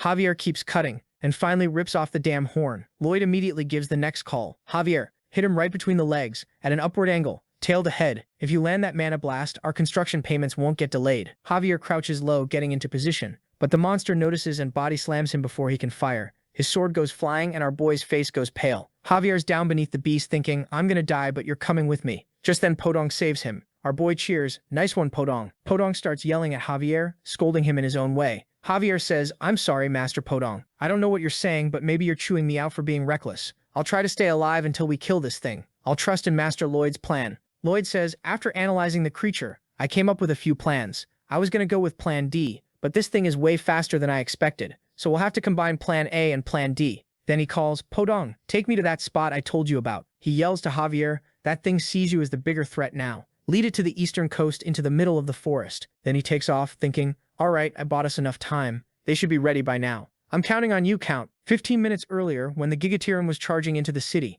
Cremo, frozen in fear, thinks, "How did it come to this?" One of the knights says, "I'm sorry, my lord," but Cremo replies, "It's not your fault. I was careless. The statue, it was my idea. That's what drew this beast in." Just then our boy shows up and says, "The monster went straight for the city, no doubt because of the statue. So let's use its obsession against it. Javier and I will buy you time. In the meantime, you..." Back to the present. Javier's barely standing, completely worn out. He mutters, "I can't go on. I've hit my limit. But right now, my only job is to lead this monster away from the city and away from the people." He sprints through the forest, the Gigaterran chasing him, and at the end of the trail, they rebuilt the mermaid statue. Our boy is already there, shouting, "You stinking lobster freak. I brought you a brand new enemy." The Gigaterran sees the statue and its rage boils over. Our boy says, "Good thing they managed to rebuild it this quickly. I knew I could count on the Count." Then he calls out to Javier, "I'll open up a shot for you." Javier's running and replies, "Next time, explain the whole plan." Lloyd shouts back, "I hope there isn't a next time." As the Gigaterran keeps chasing the statue, Javier circles around behind it. He drops low, lunges toward its belly, and fires off a mana blast. Boom. Explosion. He's falling midair. But then he realizes, even at the creature's weakest point, the mana blast only cracked a small portion of its armor. As he's falling, he thinks, all I managed was a small hole? Was it because I've used mana blast so many times? No, that's just an excuse. It's because I'm weak. I'm not strong enough to protect people. But then Lloyd shouts from below, "You did it. Javier, leave the rest to me." And he's sprinting straight at the beast with a shovel. As Javier falls, barely conscious, he thinks, I used every last bit of energy in that final mana blast, and now I'm blacking out. But somehow, I feel like I can finally rest. Master Lloyd sounded so confident. He passes out, and Hamang swoops in to catch him midair. Lloyd looks up and says, "Get some rest, Javier. I'll protect this city, no matter what it takes." Then we hear Lloyd's inner thoughts as he runs toward the monster. That's what I screamed as I charged straight at that beast. But to be honest, I don't think I can do it. Maybe if I can lure it far enough away, then just leave it out there. But there's no guarantee it won't come back. This sea is his habitat. It might just lose its mind again the next time it sees Kremo's city. And Podong's already completely drained. I can't even ask him to do anything else. Then he says softly, "Podong, stop." Podong launches him one last time, tossing Lloyd directly at the opening in the beast's cracked armor. As he's flying, Lloyd thinks, what can I even do now? What's left? What can I do? Back when I decided to protect this city just to make sure I'd get paid, I had all these plans. They all involved an attack, a mana blast. I need to do a mana blast just like Javier. But to do that, I need 3 mana circles in my heart, and I only had 2. Then we flash back to just moments before. Lloyd had opened the system and said level up the Azurem core technique to level 4. I need 3 circles. The first level already costs 190. Then he upgrades one, upgrades another, and another. Each time he does, the cost goes up by 30. When he finally gets to the moment of upgrading to the final level to unlock the triple circle, the cost is 370B, but he only has 311. And then we cut back to the moment. Wait, why am I even here? I'd already made the rational decision back then. Should I just summon some of my mana and swing anyway? Even if I only scratch it, maybe if I can wedge myself in just a little. Meanwhile, Javier's lying on Hamang, opens his eyes and sees our boy giving it his all. That earns him another 4 approval points. Now it's 391. With that, the third mana circle activates, pushing the Azrem core to a new level. And then he declares to the lobster, "You're dead meat now." One circle protects the heart, while the other two, he slams the shovel into a pile of rocks nearby. He's just about to strike the weak spot when a chunk of stone hits him in the head. His grip starts to slip. One circle protects the heart, and the other two, what's going on? Then, instead of just shielding his heart, the 3 circles collide, and he lands the blow directly beneath the Gigatyran. Triple core explosion. Using nothing but his shovel. Of course it blows the beast up from the inside, launching it sky high. Breaks right through. The head hits the ground. We see the 3 little critters calling out, trying to wake up Javier. He finally sits up and says, "Looks like you're all okay. Thank goodness." He looks to the side. The beast is dead. Damn, he really pulled it off, huh? But how did he even do that? Padong's sobbing beside him, tugging at his clothes, and Javier asks, "What is it, Master Padong? You want me to follow you?" He stands, all banged up, and follows the 3 creatures. That's when he finds our boy. Collapsed, eyes open but drained of color, blood on his head. Javier runs to him, presses his ear to his chest, but there's no heartbeat. The next chapter opens with a bird flying to deliver a message to our boy's father. He sees the bird and mutters, "Huh? From Count Cremo? What's this about?" Then he freezes, and in the next moment he's already on horseback, riding hard. I told him so many times not to throw himself into dangerous situations. The message reads, "To my dear friend Baron Frontera, your eldest son Lloyd Frontera has admirably completed all necessary construction work in Cremo. Meanwhile, his mother and the knight Bera are also on the move. She asks, 'Why are you going? You didn't even prepare properly.' The father answers, 'It's a long journey. Why are you two coming with me? There won't be any breaks, it's best you go back with Bera.' But she says she can ride a horse way better than him. And the letter continues, 'However, Mr. Lloyd has been unconscious since then. I'm sending this letter as part of my duty to inform you as soon as possible. I hope I get the chance to meet the relatives of such a remarkable young man.' The father starts remembering, 'My son, my son.'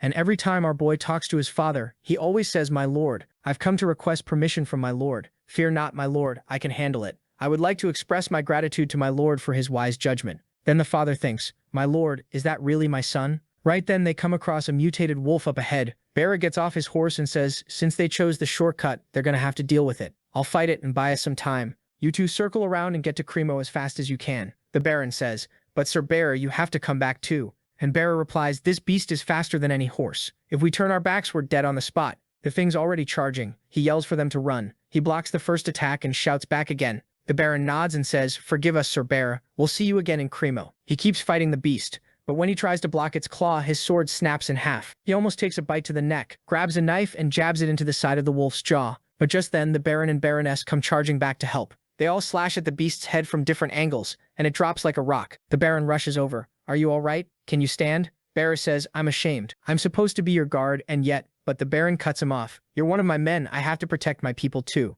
The Baroness calls out, 'Hey, Arcos,' and he replies, 'Marbe, are you hurt?' Then he looks over his shoulder. An entire pack of wolves is charging at them. Bera stands up, pulls the sword that was stuck in the first wolf and runs right into the pack. That's when Javier shows up. Cuts the head off 1, 2. He's already through the rest in seconds. Javier says, 'There, I came because I heard you. I just hope none of you are hurt.' Bera sees it and thinks, 'I already knew Javier's skills with a sword were way beyond mine. And they weren't like that before he went to Cremo. How did he get so strong?' But Javier looks completely drained. The Baroness asks, 'Sir Javier, is Lloyd okay?' And he replies, 'I don't know. I can't even say if he's alive or not.' Then we go back to the moment Javier found our boy unconscious. 'You can't leave us now. The Frontera estate, the new home I found.' But when he grabs his hand, he realizes there's still blood flowing. How does he have a pulse? I'm sure his heart had stopped. But even if barely, he's still breathing. How's that possible? He places his hand over his chest and realizes there are 3 circles spinning around his heart. Wait, how are they spinning that fast? I can't even tell what condition his heart's in. There's a magnetic field swirling around it.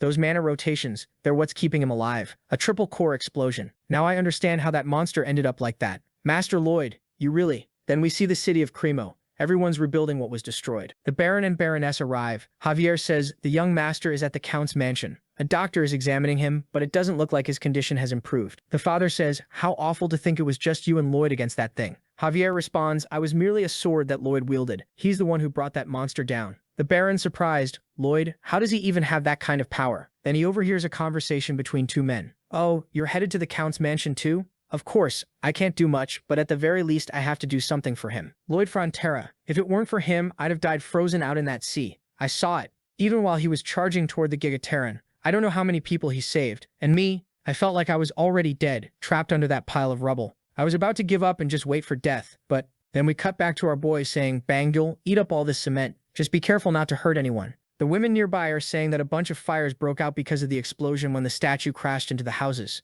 But that giant hippo sucked up all the seawater and put the fires out. In front of the Count's mansion, there's a whole crowd gathered, wondering how many people he actually saved. The entire town is praying for Lloyd to open his eyes. Then some guy with a big nose yells out, have you all lost your minds? If that guy hadn't built that platform, none of this would have happened. In the end, it's all his fault. Everyone gives him a look, mutters among themselves. Then they throw him to the ground and start beating him up. Right then, a mana core lights up in Lloyd's heart, and the system says, your courage and sacrifice deeply moved the people of Chromo. You've earned a huge amount of rewards for this achievement. Click here for details. Lloyd opens his eyes and thinks, ooh, my head. I remember using that triple mana core like a complete idiot. Why did I even do that? How am I still alive? Shouldn't my heart have exploded? The system answers, you'll find out soon enough. But isn't there something a lot more important for you to deal with right now? Just then Javier walks into the room, startled. And Lloyd? Perfect. Javier, just the guy I needed to see. Tell me, when exactly did they say we're getting paid for the construction costs? Javier replies, looks like you're feeling better, my lord. Then his mother and father rush in, all teary and relieved, and hug him tightly. Lloyd, you little troublemaker. Do you have any idea how worried we were?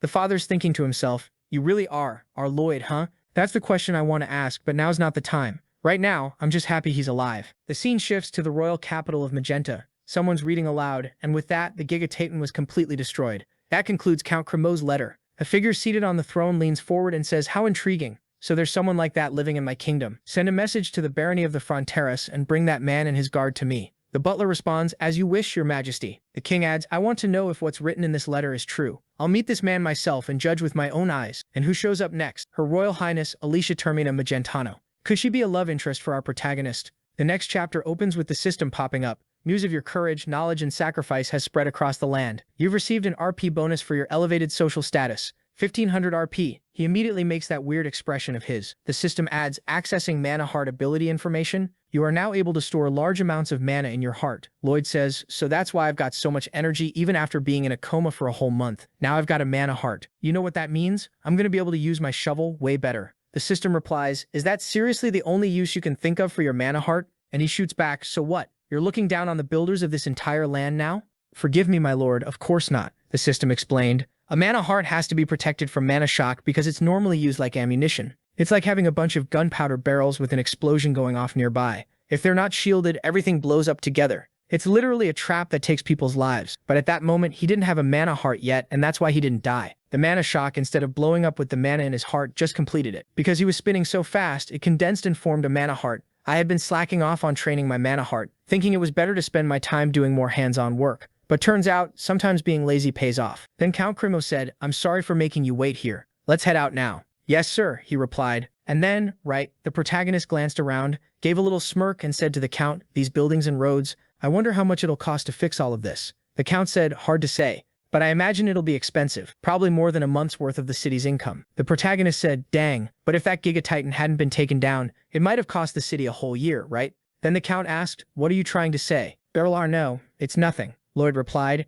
it's just that, when I compare the city's total yearly or even half-year earnings, the expenses I got for the construction feel tiny. Man, who would have guessed that? And to think the whole disaster came from a statue that was supposed to keep the Giga Titan away. Well, I mean, you can't really blame the person who put the statue there, can you? In the end, I'd say this was just nature doing its thing. Some people had to risk a lot, sure, but everything turned out fine in the end. Lloyd went on saying, I heard from some of your attendants that you offer financial compensation for anyone who works for the public good for the city's interests, no matter who they are. That got me a little curious, you know? Like, whoa, how much is this benefit worth? Then Count Cremo said 1.5 times. The kid's just there, fidgeting with his fingers. Then Cremo asked, do you think that's enough? The protagonist said, sorry, I think I caused a misunderstanding. I wasn't asking for more money or anything. But alright, I get it now. To my lord, the lives of his citizens are worth only 1.5 times the cost of my construction. Then Lord Cremo said, double it. The protagonist just stood there, not even flinching. Then the Lord said, 3 times. That's when Lloyd reached out his hand. Wow, I'm honestly impressed by such generosity. I'll take this as a special reward and make great use of it. On myself, said Lloyd, and the Lord replied, of course. But while thinking to himself, he went, this is weird. Why does it feel like I got extorted by this guy, but I don't even hate him? I want to hate him. Why can't I hate him? As they passed through the city, everyone was shouting, oh my gosh, it's the Count's carriage. Master Lloyd is here. Oh wow. 3 cheers for Master Lloyd. Then the protagonist was like, whoa, this is too much for me. I was a nobody back in Korea. I don't know how to deal with this kind of pressure. Lord Krimo noticed him looking a little awkward and said, you know we prepared a podium for you, with a magical amplification orb. Everyone's eager to hear what you have to say. The protagonist, of course, was thinking to himself, it's all of you who came out on top of this tragedy. You're the real heroes here. Is this speech good enough? It's not like I'm gonna make money from this anyway. The crowd was chanting, Lloyd, Lloyd, Lloyd. Then the protagonist thought, all right, how many people are here? If I could just get a little cash from each one. And then he spoke, citizens of Krimo, have you ever heard of Ondol flooring? He looked down at his finger, then at the orb and said, judging by your faces, I'm guessing you haven't. The Rajla you there, elderly sir with your joints frozen in this cold winter. Or you, madam, worried about your child catching a cold. How many hours of your day do you spend by the fireplace? 1, 2, if you live for 50 years, that's 15 years spent sitting in front of a flame. You can't seriously think that's not a lot of time. So remember Ondol flooring, it'll change your life like that. And he gestured with his fingers to show it'd be way more than that. For more information, please visit the Baron's mansion located in the Barony of Frontera. That's all. And with that, he walked off. The Baron realized, now I get why I don't hate this guy. He's meticulous. He's after every last bit of profit he can get. He's persistent, but he's got his reasons and he gets things done. Far from hating this guy, I want him on my side. Someone of that caliber hidden away in a tiny village in the middle of nowhere. What a waste for the whole kingdom. The scene shifts to the protagonist talking about Byron, who to be honest is a really good dude. He was honest in the book and he's honest here. He stood up for the guy, was ready to throw his life away for the Baron. A real Chad. Lloyd thought. The oldest knight is Mr. Byron. Honest, upright, sincere. A genuinely good man. The only downside is that his skills as a knight are pretty average. Actually, I'd even say below average. Kind of sad, really. Until we cut to him talking with Byron, who says, so, these are the plans for the migration. Here's the list of names, details, land locations, and all the paperwork. But we did get some complaints from farm owners saying they didn't have enough people for the harvest, so I sent a few orcs over even though that meant fewer workers in the mines. Besides that, we signed a large-scale contract with one of our neighbors for Ondol floor production. We gave them a 30% discount, which brought our profit margin down to about 10%. But once we factor in the coal purchases they'll be making, our profits will finally go above 50%. Next topic, regarding our water pipes and the necessary repairs. Hold up, Bayer, the protagonist said. You did all this while I was gone? And Bayer replied, you told me to take care of things, I was just doing what had to be done. Then a guy walks in and says, excuse me sir, an update for you. The interior work on the last Ondol project is complete and awaiting your inspection. All right, Bayer replied, I'll be there in 30 minutes. The protagonist goes with them. Bayer checks the work, looks around and says, this one turned out great, flawless. Good job, everyone. The workers lit up at the compliment and the protagonist was clearly impressed. Then Bayer turned to them and said, remember all those times I gave you a hard time? It all led to this moment. You're the most important members of our long-distance construction team. The protagonist thought, damn, Barrett, you're really competent. You were born in the wrong era. If you were in Korea, you'd be at least a department head in a major corporation. I need to give this guy a bonus. The system chimes in. The Ondol flooring installation across the entire Frontera territory is complete. A new chapter has been written in this continent's history, and you've created what is now known as the Frontera heating system. You've been rewarded with a large amount of RP for this monumental achievement, plus 400 RP. The protagonist knew that the ones who helped make it possible were the Baron and Baroness, who went around talking to people from different territories. He said, well, luck starts when you're born. Some people laugh, others cry. It all depends on the era you came into. They were standing in front of a massive warehouse under construction. Javier was stunned. Dang, do we really need something this big? Of course, he replied. The coal's gonna keep coming and coming. This place will be packed. Lloyd was thinking, we've already paid off half of all our debts with the construction money, and we're making more than enough just from water sales to that blood-sucking neighbor of ours. This is great. We're almost there. Retirement's getting close. It's gonna be so peaceful and fun. Javier was just staring at him. Sometimes Javier thought, I just can't stand it when he makes that face. I get this sudden urge to punch him right in the middle of it. Then someone blew a trombone. Huh? What's that sound? Asked Lloyd. Javier replied, huh? I've never heard it before either. But I think that's the sound they use to announce the arrival of a royal messenger. The protagonist froze. A royal messenger? What the heck is he doing here? Someone rolled out a red carpet. The messenger stepped down, walked forward, and delivered the message. In the background, there was light clapping. Lloyd's family was there waiting for him. Oh my God, what is this ridiculous performance? My son, his mom called out. Just say what you're supposed to say. Aw crap, he thought. I've got a bad feeling about this. The messenger declared. From time immemorial, alongside the sovereignties that came before me, we have all worked tirelessly to achieve peace and bring comfort to every citizen. nobles and commoners alike. The kid's standing there thinking, wait, is this about Count Cremo? Is this about everything that happened back in Cremo? The royal messenger continues, not only are we relieved to be discussing the safety of our people, this is my duty. But the kid wasn't listening to a word of it. The scene fast forwards a bit and the guy eventually says, and for all these reasons, I personally wish to meet the two brave heroes who defeated the Giga Titan and offer them my congratulations. Boom. Just like that, the protagonist earns another 90 RP while his dad is on the verge of tears.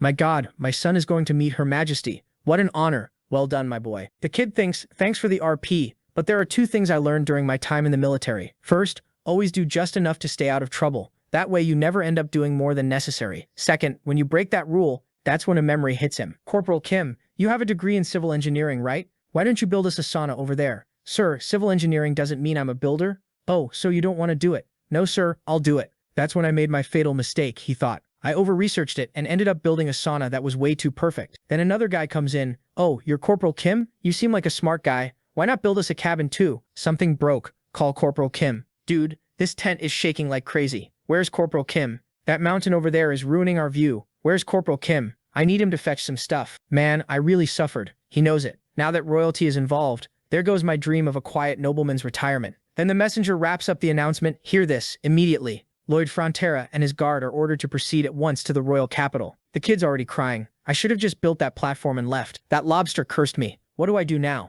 Once I show up on her radar, she's gonna call on me for the rest of my life. Should I pretend to be dumb? No, that's way too dangerous. If she thinks I'm trying to trick her, I'll lose my head. He's walking along totally drained, completely defeated. Javier asks, Master, you've got the face of someone about to be executed. The protagonist replies, yeah, sharp eyes as always, Javier. That's unexpected. Javier says, the Master Lloyd I know would be thrilled to meet the Queen. He'd probably be thinking something like, wow, how much money can I squeeze out of this Queen? The protagonist goes, I already know this world too well. The Queen of Magentano, her personality, her future, everything that's going to happen in this capital. Maybe if I play my cards right, there's something I can gain from this. Javier's right. I've got to make the most of this opportunity and milk the royal palace for everything it's worth. Then the two of them are standing before the Queen. She speaks. Lloyd Frontera and Javier Asrahan, you may raise your heads. They immediately look up. And just like last time, the story hits the start of a brand new arc right as the scene ends. The kid and Javier are meeting the Queen of Magentano. Both are standing before her with their heads bowed. She says again, raise your heads. The kid lifts his gaze and thinks, holy crap, I almost had a heart attack. Her charisma is overwhelming. Let's assume he actually noticed her charisma, right? The kid speaks, all hail Her Majesty. I, Lloyd Frontera, present myself to the rightful ruler of these lands. She replies, ah, so it was you. Judging by your auras, I thought the noble one was the man beside you. The kid's face immediately loses all expression. Soul gone. She continues, Javier Asrahan is it? I sense a very unusual mana coming from you. You seem like you'd make a fine sparring partner. Javier bows, forgive me, Your Majesty, but I'm just a knight without title. The protagonist thinks, she sensed Javier's aura just by looking at him. I already knew. She's one of the only holy sword wielders in this entire kingdom. Cheap praise isn't going to work on her. The Queen continued, I've heard what you did in the city of Cremo, and for that you have my full appreciation for the bravery and selflessness you demonstrated. But I don't judge a man based solely on the words of others. I only trust what I see with my own eyes. The kid thinks, yep, I saw that one coming. Then the Queen says, Lloyd Frontera, I intend to test your abilities. This is it, the real deal. A high-stakes moment, no less than the opportunity to form a contract with Her Majesty herself. She then leans forward, intrigued. Let me ask you, regarding the current affairs of our state, which construction project do you believe is the most important to be completed in the royal capital of Magenta? The kid realizes, so we're starting with a questionnaire. The most important construction project? Of course I know what that is. I know the entire story of this book. She's staring at him thinking, well, if you're really as competent as they say, you should have noticed the most important thing the moment you stepped into the royal palace. If you didn't even catch that, then I won't acknowledge you. She says, the most important construction project in Magenta. And right as she says it, the kid blurts out, the Magenta River that runs through the middle of the capital, I want to build a bridge over it. She just stares at him silently. Yeah, she's not satisfied with that answer. It's not what she expected, but I know her personality. This test doesn't end here. She's the highest authority in the world with absolute power, and yet she's still fair, tolerant, honest, and she listens to everyone, no matter their rank or status. She asks, and what's your reason? Well, he says, others might think differently and say that repairing this crumbling royal palace is the most urgent matter, and I get that. I know that a long time ago, an angry dragon tore out the palace's central pillar twice, and to prevent that from happening a third time, the whole structure was expanded and reinforced into its current form. The castle of magenta we see today has this heavy framework sitting on top of it. I believe that over time that weight is slowly causing everything to crack and fall apart. However, I don't think the repairs are urgent. I think that kind of damage is something we won't need to worry about for a long time. She looks at him. You're pretty cautious, aren't you? You knew what I was thinking and still gave a different answer. The kid thinks, I know she knows that I purposely gave a different answer. And she's over there thinking, I know that he knows that I know he gave a different answer. Oh no, it's starting. I know she knows that I know that she knows that I know that she knows. I know that she knows. Sostom alert. Cut the nonsense. Seriously. And then she starts summoning a lion. Are you mocking me? She asks. The kid quickly responds, never. I'm just here hoping for a little contract, that's all. So he continues, the current bridge over the Magena River has already been rebuilt 12 times. It can't handle the water pressure when spring comes. Every time it collapses, people suffer, and you end up spending a fortune fixing it again. The citizens have started to see the bridge's collapse as just another regular event in the city. But if your majesty grants me the right to construct this bridge, I'll build one that will never fall. Even if a river of ice crashes into it, it'll hold. I'm going to build a suspension bridge, the kid thinks. There's no way that collapses, since the support's anchored deep into the riverbed. She stares at him. Oh no. She thinks I'm criticizing her decisions. She must see me as some arrogant, insolent little punk. He's standing there sweating bullets, swallowing hard. Then she says, you know, the more I talk to you, the more I like you. Whoa, what was that? Let's go, my boy. 0 to hero. Just like that, then the queen continues. All right, tell me more about this bridge you're planning to build. He's already grinning. Thank you, your majesty. I knew she'd like that. She hates people who agree with everything and toss out cheap flattery. She puts all her trust in those with strong convictions. He starts explaining. The bridge I'll construct is called a suspension bridge. It's the best option when the distance between one side and the other is too great for regular concrete. What we'll do is install 2 large cables, elevate them high enough, attach them to an anchor. Stop, the queen orders. That's enough. I lost interest. And there she is, our queen of magenta. One day she'll be betrayed by the very person she trusts most. She'll lose one of her arms. And after that she'll become a tyrant and a blood-soaked ruler. But that's 3 years from now. Right now she's a noble queen who still listens to even the humblest of voices. She asks, and what if this bridge collapses? He thinks to himself, if that thing collapses, I'm packing my bags and fleeing this country. I'll vanish before they can blink. But what he says out loud is, then your majesty may take my head. But in return, while that bridge stands, I ask you to guarantee the safety of my family. The queen lets out a small laugh. He actually managed to make me laugh at the end of all that. All right then, she says. You may proceed with your plans. I promise a worthy reward and to raise your family's status. The kid's already getting up, reaching into his pocket. What's that? The queen asks. It's a contract, your majesty. Please sign it. Wait a minute. Are you saying you don't trust my word? Now she's thinking, how does he have a contract? He predicted this would happen, this kid. He quickly says, no, your majesty, never. This contract here states that if I don't build that bridge, you can hang me, drown me, quarter me, whatever you want. Let's just say it's a pair of shackles to keep me in check, since sometimes I'm not the most reliable guy, not someone worthy of your highness. And she agreed. All right, she signed the document. Yeah, I know he fed me that whole speech just to get me to sign this contract, but fine.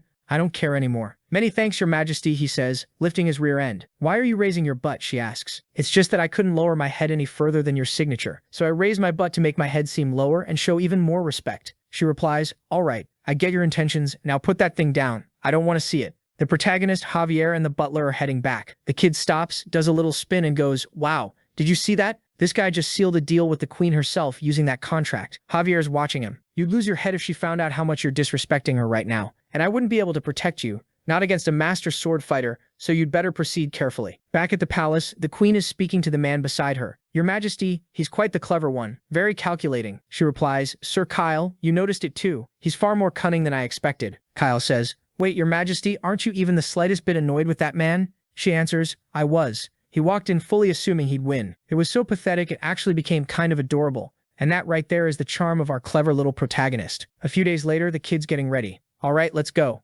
Javier asks, wait, you're really going alone? Why wouldn't I? Says the protagonist. It's the capital. It's probably the safest place in the whole kingdom. And besides, it's exhausting dragging you around everywhere. Remember when we were gathering all that data? I couldn't even concentrate because of you. Javier replies, all right then. Just let Master Julian know I'm okay. Yeah, got it. Bye. Julian Frontera, Lloyd's younger brother, is currently studying at the Royal Academy. Before Lloyd left for the capital, their mom handed him a bundle of stuff, blankets, a pillow, some clothes, and asked him to deliver them to Julian. Now the kid's walking along thinking, this is making me try to remember what happened to this kid in the book. I think this is around the time when the Baron loses everything, gets kicked out of the dorms, starts wandering the streets, and ends up killed by a thief. But none of that's going to happen now. I'm amazing at saving people's lives. All right, let's go see what my little brother's up to. I don't even know what he looks like. He's at the Royal Academy of Magentano. The kid's surprised when he spots him. What are you doing here, he asks. And yup, there he is, Julian. If the kid remembers right, Julian and Javier are the same age. So why is he so small? Look at how he's glaring at his big brother. Lloyd must have been such a handful. Well, as long as I'm not too nice, he won't suspect anything. Then he goes, here, take this. Mom sent it. Julian's just staring. He didn't call me garbage, and he actually did something our mom asked. Sostum, warning. He's growing suspicious of your identity due to your unusual display of kindness. The protagonist panics. Wait, what did I just do? That was kindness? Oh my god. This guy, this Lloyd, was the absolute worst. He blurts out, all right, I'm out. See you later, you little punk. Julian stares, stunned. He's leaving without beating me up? What is going on? Suspicion is increasing. He's beginning to doubt your identity because you're treating him like a human being. The protagonist. Oh my god, I called him a little punk. What do I do now? Do I need to smack him across the head or something? Then he remembers, Mom had asked, would you mind? I don't know, having lunch with Julian sometime? I think he must be feeling really lonely there. The kid lets out a deep sigh. Hey, you little brat, is there a restaurant around here? And don't take me to some cheap place, I want fancy. Julian replies, there is. Why? What do you mean why? Lloyd barks. Obviously, I'm gonna buy you lunch, you little punk, but why? Julian still doesn't get it. Because Mom told me to, that's why. Now come on already, you little brat. And just like that, the two of them are at a restaurant. And yeah, the situation is definitely a bit awkward. Then Julian goes, I'll have the basic set A. The protagonist snaps, what? Get something more expensive, kid. You probably never come to a place like this. His brother just stares at him. Why is he staring at me like that? The protagonist thinks, you little punk. Julian goes, I knew it. He forgot, didn't he? He forgot to call me a piece of crap earlier. That's why he said it just now. All right, then I'll order the special set D, Julian says. He's thinking, why is he acting so normal? He used to cuss me out just for looking at him and kick me while he was at it. The protagonist says, we'll take 2 specials. D set. The waiter comes over. You two seem like you're from out of town. Would you like to try our wine? The protagonist. Thanks, but I stopped drinking. Julian's stunned. He stopped drinking. He used to be drunk 24/7 and always causing problems. A few days ago, someone from the palace came to talk to me and told me the port of Cremo had been attacked by a Gigatitan and that the one who defeated it was Lloyd Frontera. Obviously, I didn't believe it. The Lloyd Frontera I know has 0 skill and no brains. It had to be some baseless rumor or he stole credit for something Javier did. That's what I thought anyway. But this guy now, he's different. He doesn't seem like the same person. Smack, out of nowhere, Julian takes a hit to the head. He's confused. The protagonist glances over. A guy is staring at Julian. What's this nobody doing here? Julian starts. Sorry, I'm just, what happened? Huh, the guy barks. Spit it out, you freak. Smack. Another hit to the head. Did you learn nothing in your law classes? You think laws are some kind of joke? That you can just break the rules whenever you want? Scum like you, sons of lowly barons, need to stay out of sight. You offend our eyes. Your family is nothing. You show up here just because you got into a place like this and think you own the place? You worthless trash. What's even in that rundown dump you call a state? Oh, that's right, a bunch of flea-ridden peasants. Man, this dude is going all in. The protagonist is just sitting there listening. So that's how it is. They call this an academy, but clearly they value noble status more than academic achievement. And of course, they're pissed because the son of some broke baron from a nowhere province is at the top of their class. What should I do? If I help him, things will only get harder for him. And Julian's shooting him that look like. Don't interfere. All right, the kid thinks. Then I'll stay out of it. Then the guy keeps going. Let me tell you, our family's business is backed by royalty. We own the Lacona dye factory. You need to be at that level if you want to eat here. The protagonist. Huh? Lacona, as in Viscount Lacona. Running calculations. Processing complete. The guy raises his hand for another slap, but the protagonist steps in. Hey, what does your dad do for money? The guy scoffs. What? My father? He's the brilliant and charitable Viscount Lacona.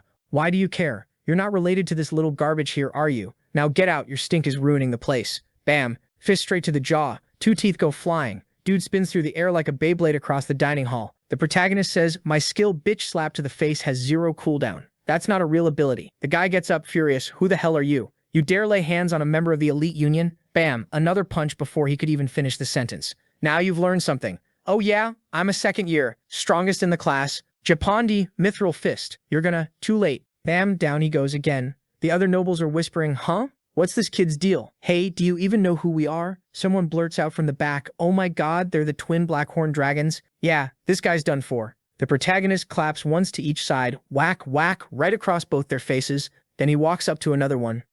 Yeah, you're the guy who made the dramatic entrance announcement for those 2 horn clowns, aren't you?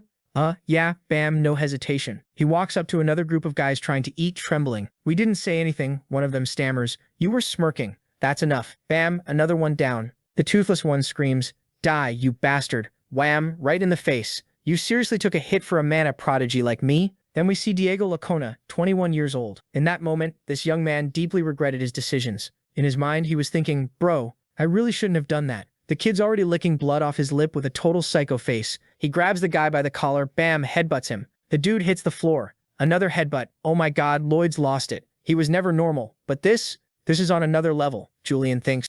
I was an idiot to think even for a second that he could be a sane human being. Where's the vice superintendent? He was just here a second ago. Where'd he go? The protagonist is slamming the guy into the wall. You don't get it, do you? You seriously have no clue why you're getting the living crap beat out of you right now. Pious and wise Viscount Lacona. What a load of garbage. But I guess this is how it always goes, right? Like father, like son. The guy spits back, you bastard. You're crossing the line talking about my father. Lloyd grabs him and drags his face across the wall. You think bullying your classmates is okay, huh? Wow, he's smashing his face into the wall. Tell me, why are you such an insufferable little jerk, huh?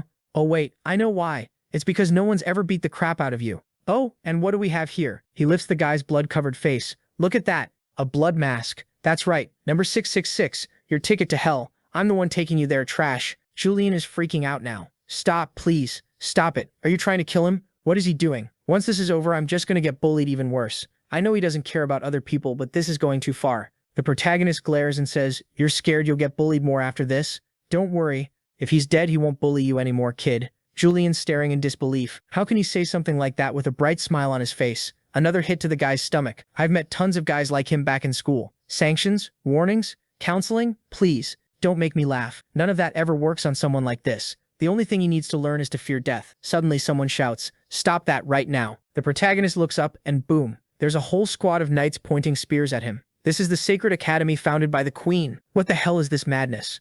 Lloyd is still holding the guy up and not looking even a little calm. Julian's panicking. Oh no, he's not going to hit the guards too, right? Please, God, don't let him hit the guards. He's going to be executed. The protagonist turns slowly with a smile. Hey there, how are you all doing? Allow me to introduce myself. I'm the eldest son of the Arcos Frontera family, Lloyd Frontera, and this here beside me is my younger brother, Julian Frontera, currently a student here at the academy. Julian's losing it. What the hell? Why is he suddenly so calm? It's like he planned for this to happen. First of all, Lloyd continues, I'd like to sincerely apologize for causing such a commotion. I was, let's say, simply trying to restore Her Majesty's honor. One of the knights snaps, you idiot. How dare you drag Her Majesty's name through the mud? Oh, Lloyd says, well, this kid right here is the son of the Lacona family. He's been abusing and humiliating my younger brother, Julian. And you, sir? Yes, you in the back. I saw you standing there, or rather, I saw you doing absolutely nothing. You made no effort to step in. So I had to ask myself, did he not see what was happening? But of course, I know the real reason. It's obvious, he thinks. All the staff in this academy are handpicked through noble recommendations. They don't want to risk losing favor with high-ranking aristocrats or their spoiled little kids.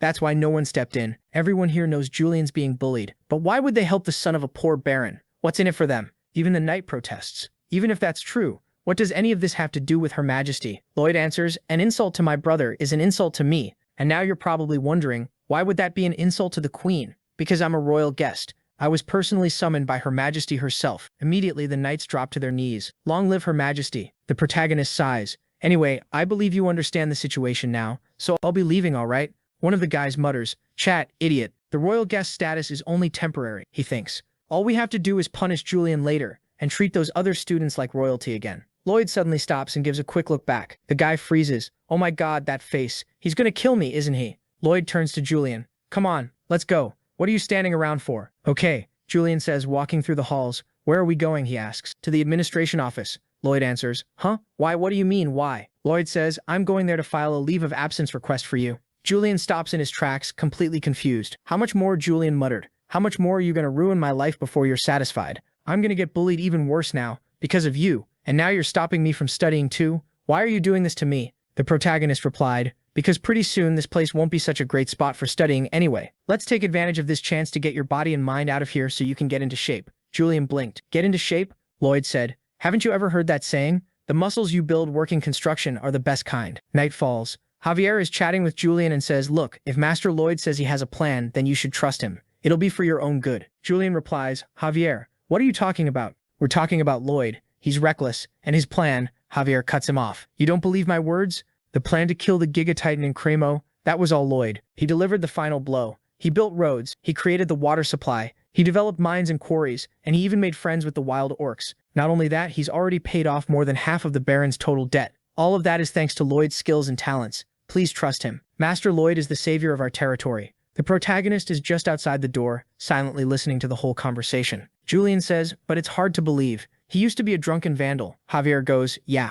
He was dumb and completely uncivilized. Julian adds, he was human garbage. Javier thinks for a moment. Honestly, I think he was worse than that. To me, he was a worthless sack of crap with zero hope of being saved. The kid behind the door offended. Julian then asks, what do you think, Javier? Can someone really change that much? Javier shakes his head. No, it's impossible. I've already come to a conclusion. He's someone else. Someone pretending to be Master Lloyd. Oh crap. The kid thinks. Javier's figured it out. He stands there frozen. The room goes silent for a moment. Julian looks at Javier. Someone else? You mean like someone stole his body? Like with dark magic? Well, Javier says, that's one possibility. It's just a theory I read in a book. For someone's soul to inhabit another person's body, it would require a massive amount of mana. But I've been investigating him in secret, checking for any strange mana or anything off about his body. The protagonist, now shocked. Wait, he was doing that? Julian asks, so, did you find another soul? No, Javier replies. I didn't sense anything unusual. Nothing out of place. His soul seems naturally bonded to that body. Anyway, forget what I said, it's just some wild speculation. Julian says, yeah, but honestly, his change is even crazier than your theory. The protagonist is just standing there thinking, Javier, you sneaky demon. I know you can sense I'm standing right behind this door. You totally did this on purpose. Is this your way of letting me know you're onto me? Then Julian says, I just found out about our family's debt for the first time. I thought I was the only one suffering, working my butt off studying here, but turns out it was Lloyd who's been breaking his back to pay it all off. I'm living the most comfortable life while he's been taking all the hits. Maybe I should give him a little credit too. He really did save our territory. Ding. RP incoming. The protagonist gained 2 points and 28 reputation. Whoa. I'm still at minus 59 with my own brother. That's worse than with Javier. Looking at that minus 59, the kid thinks, damn, you really hate Lloyd that much and you're still considered an important character? Well, looks like I've just found a new point farming gold mine. Sayer, Julian is opening his heart. Aren't you moved by this? The protagonist. Nah, don't care. Bye. And then he barges in cheerful. Hey Julian, all set? Ready to go? Julian, go where? I told you, says Lloyd, we're going to train your body. Step 1. Modern suspension cable production. Spread some oil-covered clay in a pizza shape. Then, for the seasoning, toss in a bunch of ultra-dense stones and then have Bangi eat everything and poop it all out. Once the steel wire cools, we bunch 120 of them together, and boom, we've got our cables. Whew, says the protagonist. That wraps up the tutorial. Julian stares dumbfounded. What? Yup, says Lloyd, this right here is the first step of the entire construction process. If we screw this up, everything else falls apart. You get what I'm saying? It's not just about paying off the state's debt anymore. The future of your academy depends on this too. Julian stood there confused, but this seems way too important. Why are you trusting me with something like this? The protagonist answered, what are you talking about? Of course it's important. That's exactly why I need someone smart and responsible handling it. Someone like you little punk. Julian lit up with joy at the compliment. Lloyd, I saw that again, okay? You said you little punk way after the compliment. You're doing it on purpose. A while later, the kid's walking through the city. Man, building a modern suspension bridge in an era with no tech at all, that's a bold idea. Even if I threw everything I had at it, it'd still be impossible. Which means I'll have to borrow a different kind of technology. Scene shifts to a dwarf shouting, no, I don't care who you are. Get lost. He was the royal master craftsman, Corgidos, the dwarf of the crown. The kid hadn't even said much yet. Yeah, I figured. Stubborn and old, just like in the novel. If he's not interested, he won't budge. Not even for a royal request. That's why I brought my secret weapon. The protagonist spoke, so, these are the blueprints for the new bridge I'm building over the Magina River. It's a suspension bridge. The dwarf cut him off. I'm not interested in some dumb human design. But then he gave the plans a quick glance. Just a peek. The kid said, ah, my apologies, I must have been presumptuous. I'll send these to another competent blacksmith then. Goodbye. Wait a minute, the dwarf muttered. That design you showed me? The structure lacks the right rigidity. You know what'll happen, right? Of course, said Lloyd. It'll collapse. The bridge will fall apart and everyone on it will die, and then I'll be held responsible for all those deaths. And just as I'm standing at the gallows with the noose around my neck, I'll be thinking, if only Corgidos had helped me back then. The dwarf looked furious. You threatening me, kid? Not at all, Lloyd replied. I'm just asking you to have a little bit of conscience. Corgidos squinted. That look on your face says threat to me. But, fine. Let me have a closer look. The protagonist handed over the designs, and then Corgidos said, I'm sure of one thing. There's only one person in this whole kingdom who can pull this off, and it's me. If you hand this to someone else, you're headed straight for disaster. That's why I came to, that's why I asked for your help, Lloyd said. Corgidos grunted. You're making that smug face again. Knock it off. And another thing, you definitely designed this to bait me in. The kid put on his best innocent face. Who, me? I'd never do that. I'm just counting on your kindness. Cut that fake expression, brat. But fine, I'll do it. Thank you so much, the protagonist said immediately. Julian kept working on the wire cables. The royal workshop was already starting to produce the wooden frames and support beams. Lloyd and Javier began the suspension work, both of them using mana blast, and the kid, wielding his shovel with full power, looked like a caged beast. Then a group of soldiers showed up yelling, "How dare you defraud the queen and steal from the royal treasury? You're not getting away with this." The protagonist looked confused. What? Cut to a nobleman speaking with the queen. "We humbly request a retrial. The Magina River Bridge has stood strong for over 30 years. That man made up a lie just to embezzle royal funds. We demand a petition to punish this fraud and redirect those men to start repairs on the palace instead." The next chapter opens with all of them sitting around a table, facing the queen. The city merchants began speaking.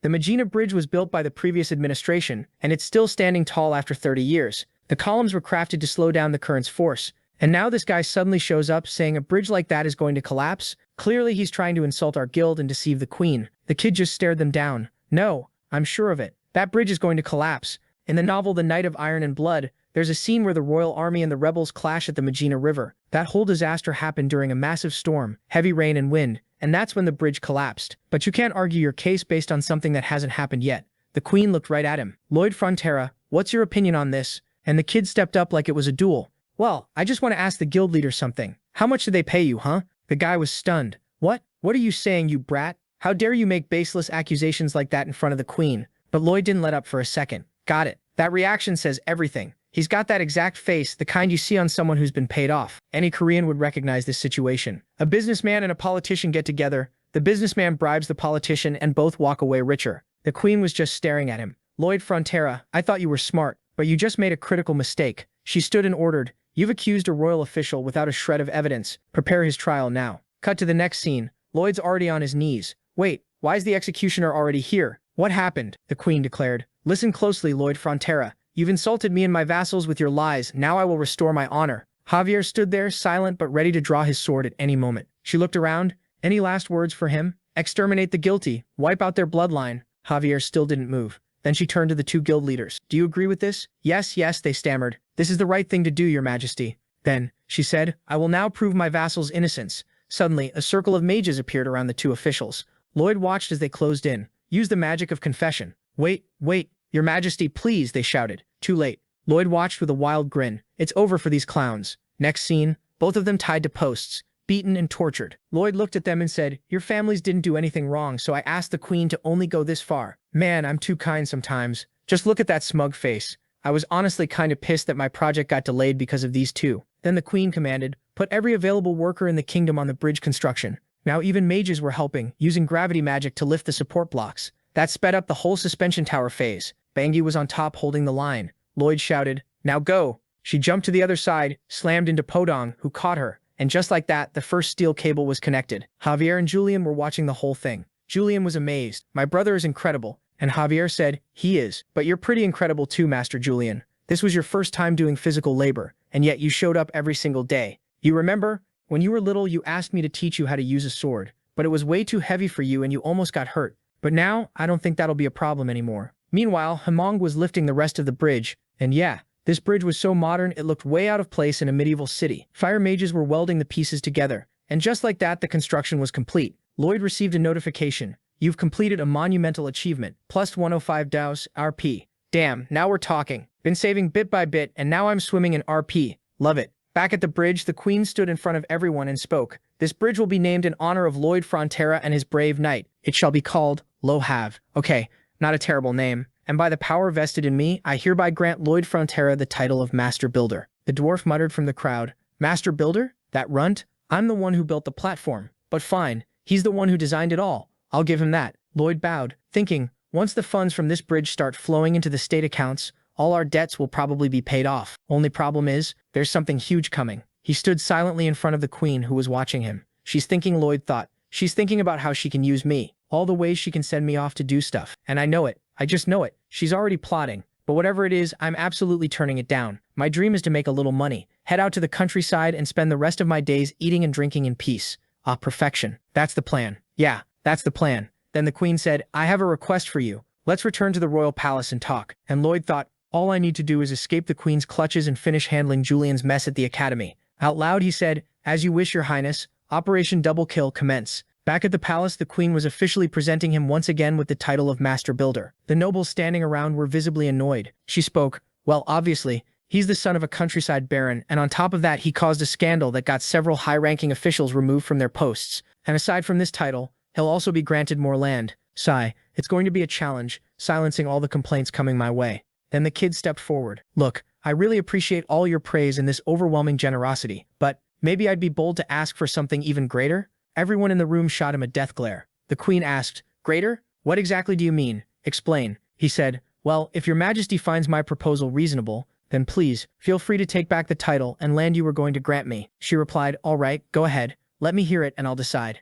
What's he asking for now? She wondered. A royal position? More money? Whatever it is, it doesn't change the fact that I want this man working under me. Then Lloyd said, What I'd really like is for the Royal Academy to be thoroughly cleaned out. She gave him a sharp look and told him to explain. Well, how can I put this? The Royal Academy of Magenta right now is full of corruption, inequality, and shameless behavior. The students are more focused on status fights than their actual studies, and the lower-ranked ones end up getting physically assaulted. The instructors, they know it all too well, but they just look the other way. They're far more interested in lining their pockets, flattering each other, and chasing their own personal agendas. Instead of learning and pursuing their goals, the students are obsessed with social power and putting up barriers between themselves. What's happening at the academy now is far from the purpose it was originally built for. The queen and everyone else went silent, tension rising. Several nobles began sweating. Lloyd continued, Javier. Yes, my lord. He stepped forward and handed something to the queen. These are the results of 4 months of investigation, carried out by me and my knight. We interviewed all the graduates, the few decent people still left in that place,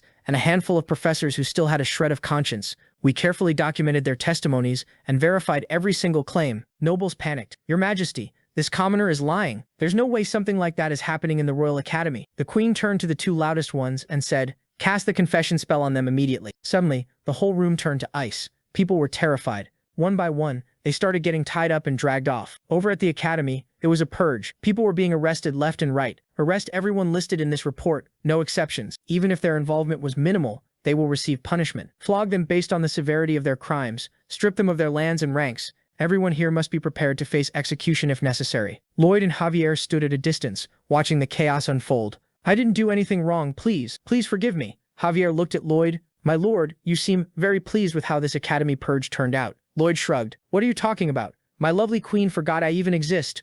Now I just need to slip out the back doors without anyone noticing, head back to the farm and enjoy the fruits of my labor. Javier said, I get that you're satisfied, but do you really need to look that smug about it? Just then Kyle appeared behind Lloyd, a message from Her Majesty. You're free to leave whenever you'd like, but you're expected to attend tonight's banquet. The kid sighed. Of course.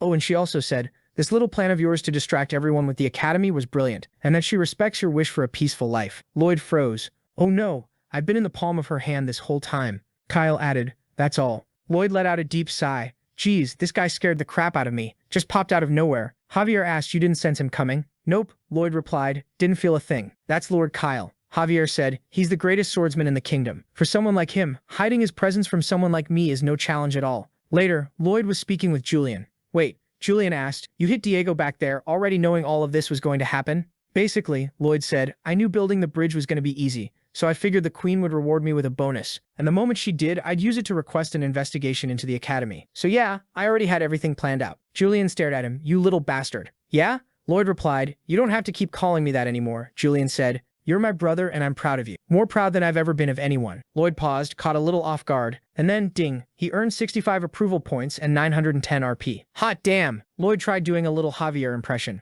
Bleh, that was so cringe I'm gonna puke. Yeah, I regret that, he muttered. Later that night at the banquet, the queen called out, Lloyd Frontera, come closer. He was off to the side, clearly trying to hide. Crap, she said, did you really think I wouldn't notice you? You're sticking out more than anyone else here. You look like a grasshopper trying to blend in. He replied, no, your majesty, I wasn't hiding. Javier chimed in, I'm truly impressed by your perception, your majesty. She asked, do you agree with me, Sir Azrahan? Yes, Javier answered, though I'd say he looks more like a mole cricket.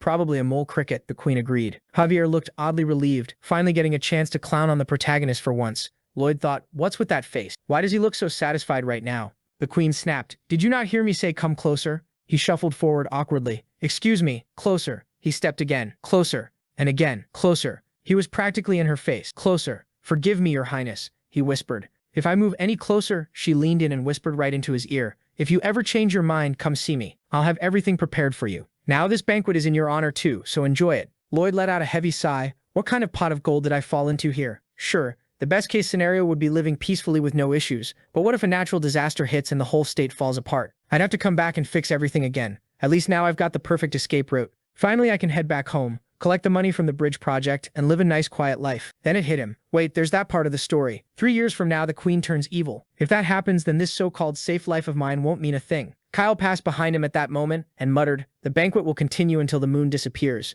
Lloyd froze. Wait, I know that code. That's the phrase used when the queen was poisoned and lost one of her arms. It was part of the secret communication between her would-be assassins. But that wasn't supposed to happen for another 3 years. So why now? And why is that phrase coming from Sir Kyle's mouth? Next chapter, the queen sat down on her couch, rubbing her head. Did I drink too much? Maybe a bit more than usual. I've been working so much lately. The academy mess, the bridge, the movements of our enemy, Asfahan, his leader, Samarkand. He's been gathering troops in the south of their territory. But according to my spies, this isn't just a military drill. Still, it can't be an invasion. If it were, he'd be mobilizing troops to the north. Marching through that wild terrain would be a suicide mission. What exactly is he planning? Suddenly, she felt a sharp headache. That's odd. If this were from the alcohol, my mana would have neutralized it already. My heart rate, it's spiking. I'm having trouble breathing. Mana, I need to circulate my mana through my body. Her heart clenched. She collapsed. Poison. Someone poisoned me. But how? All the food was checked. Someone. Anyone help. The door opened. It was Kyle. Thank goodness, Sir Kyle. You're right on time. Please help me.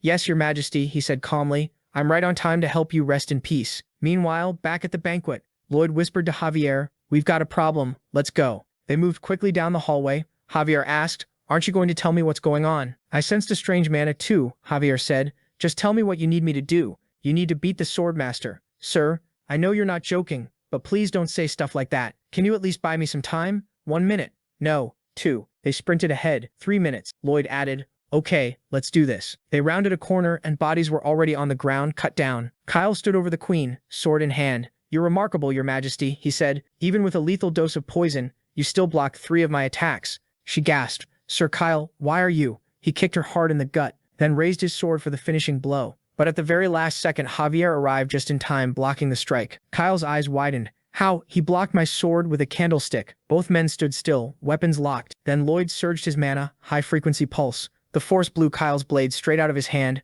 launching it upward. Kyle was totally lost. He had never seen mana used like that before. Meanwhile, Javier launched into a flurry of attacks and counters. The protagonist was sprinting to save the queen and shouted, your royal highness. The queen blinked. Lloyd, what are you doing here? He quickly covered her mouth. We'll talk later. Then, without wasting time, he used the Asura core technique to draw out the poison mana from her body. Back in the fight, Javier and Kyle were clashing, and that's when Kyle began summoning Sword Aura, something only true masters could conjure. If he finished that, it'd be game over. Javier hurled a candlestick to interrupt the summoning, leapt into the air to catch it mid-flight, then charged again with a mana blast. Kyle, still holding his ground, thought, I have to admit this young man, the way he manipulates his mana is incredibly clever, but he's still lacking real combat experience. He slammed a punch into Javier's gut, followed by a draw of the sword, ready to finish him. A slash landed square in Javier's chest. While Lloyd kept draining the venom, he was thinking, Javier, I'm counting on you. If you lose, everyone here dies. Kyle looked at the bleeding Javier and said, perfect. It's not that deep of a wound, but it's enough. This is my chance to finish it.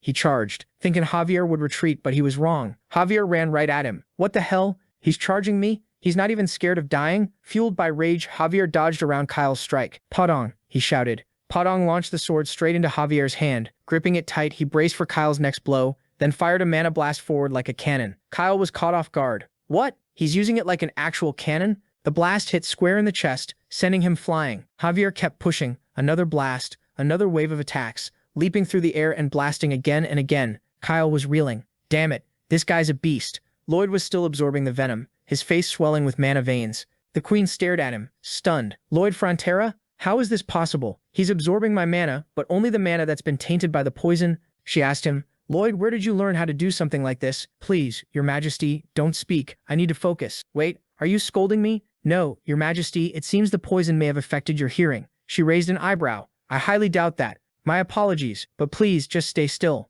While he coughed up blood and fought to keep control, she stared at him thinking, what are you doing, Lloyd Frontera? Are you seriously trying to sacrifice yourself for me? Back in the throne room entrance, Javier was holding the line. The whole entryway blew apart. He stood firm in the debris. You're not getting past this door. Kyle glared. So he's holding this position just to buy more time? You fool. Then Kyle shouted to the guards, listen up. This man is conspiring to kill the queen with his partner. Arrest him now. Protect Her Majesty. The elite soldiers surged forward, but Javier was on fire. 1 strike, 3 went flying. Another swing, 3 more. What the hell? Kyle thought. These are elite royal guards and he's launching 3 guys with every hit. I've never heard of anyone like this in the entire kingdom. If he ever reached Swordmaster level, he could probably destroy a whole country by himself. But that will never happen, he barked. Out of my way. He's mine. You're going to die here. Javier froze. That's sword aura. Kyle raised his blade, sliced through the air, and sent out a shockwave that cracked the ground and shook the walls. Javier was launched across the room, smashing into the wall in a bloody mess. His sword shattered. Kyle approached, ready to finish the job.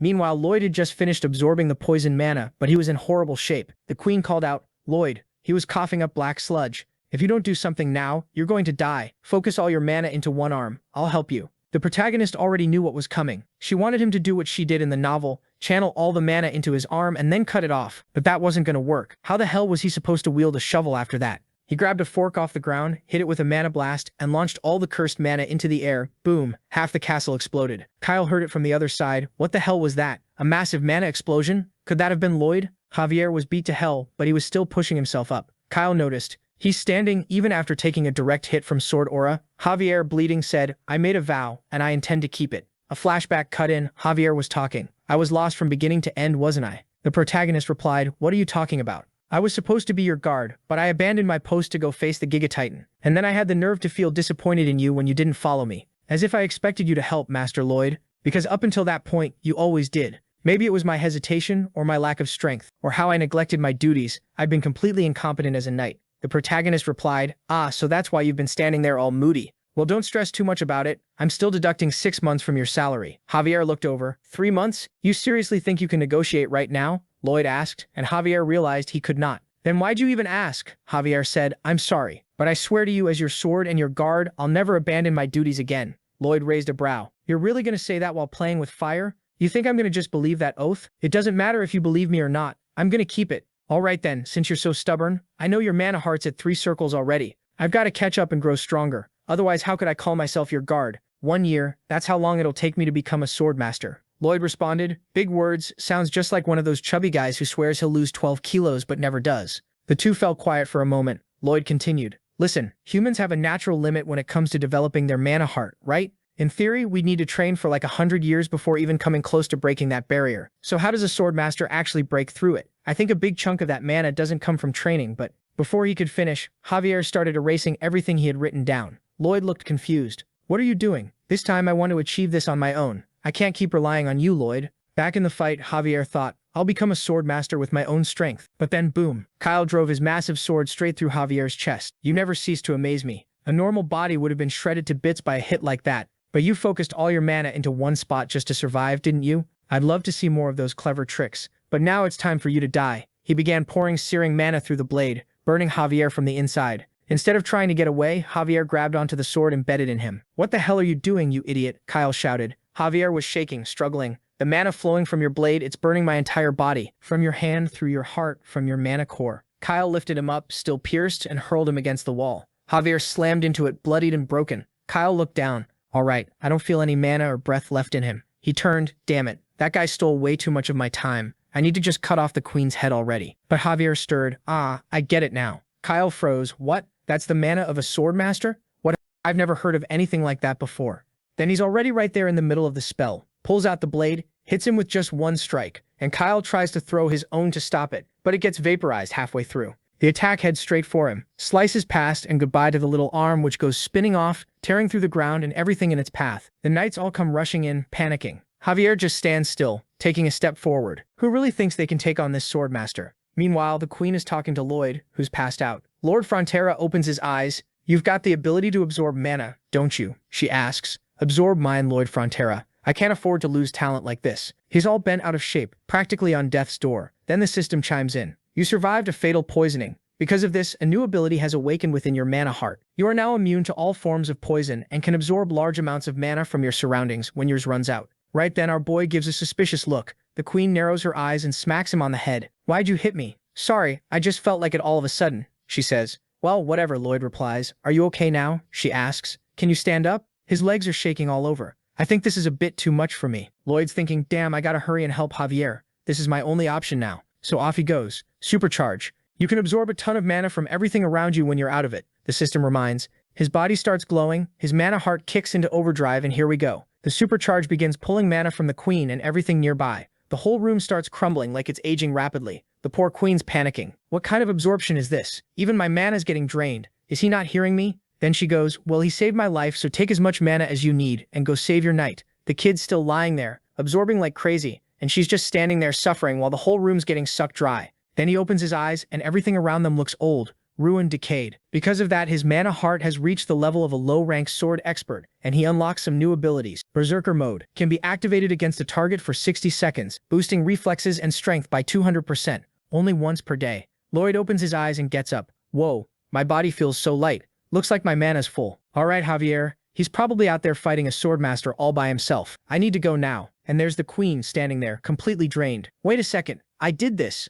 Oh my god. This ability is dangerous for anyone nearby. She says, I'll ask for details later. Right now, priority is to arrest Kyle. Do you think you can carry me? Our boy answers, of course, it would be an honor. Come here. Thinking, whew, good thing she didn't mind. I'll explain everything later, cause right now we gotta go save Javier. Hold on, I'm coming. The queen follows behind Lloyd and there's Javier Azrahan. The way he's handling mana is amazing, but alone there's no way he can beat Kyle. I need to recover my mana fast, she thinks. If I can fight even at a third of my power. And just then the two turn the corner, and there's Javier standing tall, wielding a mana blade facing down everyone. Wait, what is this guy? He's using a mana sword. He turned it into a real blade? Lloyd is trying to process. He beat Kyle. The queen then commands, guards, lower your weapons. The soldiers look a little confused. Tonight, Commander Kyle of the Royal Guard tried to take my life. These two men risked everything to save me. Our boy chimes in, of course, you're my lucky ticket. With you I'm retiring in style. She continues, show proper respect to these great heroes. The soldiers follow orders and salute. Gotta listen to the one in charge.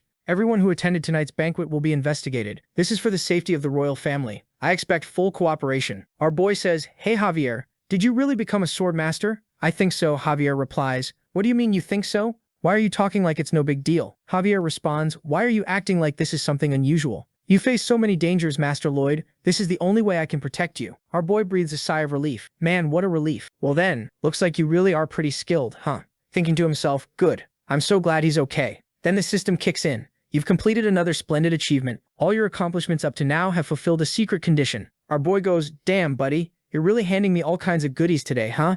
Then the praise system gets activated. From now on, every one of your achievements will grant you an honorary title. Each title comes with its own set of abilities and bonuses. Additionally, at midnight on every full moon you'll receive a number of praise points. The system shows him the list of titles he has, and Lloyd says, all my titles are trash. I'm gonna smash your face in like an orc's magentano. I'm dragging you with me. I'm frying you next, you crusty lobster from Cremo. What the hell is up with these title names? You were supposed to give me something cool like the Great Guardian of Cremo, or the Hero of Magentano. Sir, the system replies, titles are assigned in a way that matches your personality. And our protagonist's like, you rotten little system. I'd like to see you say that to my face. Well, whatever. Every time I get a title, I also get a new ability. That's good. Let's check it out. So here's the title. You're gonna be Lunch Lobster of Cremo. Region, whole region of Cremo. Active for 120 years. Effect, every full moon you receive 6 points thanks to this title. Note, a title's power can be activated for 24 hours within the region it was earned, but its effects and duration may decrease depending on your actions. Special effect, when fighting an opponent 10 times heavier than you, Steel Posture activates, your damage is doubled and incoming damage is halved. Our boy's trying to wrap his head around it. Whoa, this is a huge bonus. Do all titles give powers like this? Okay,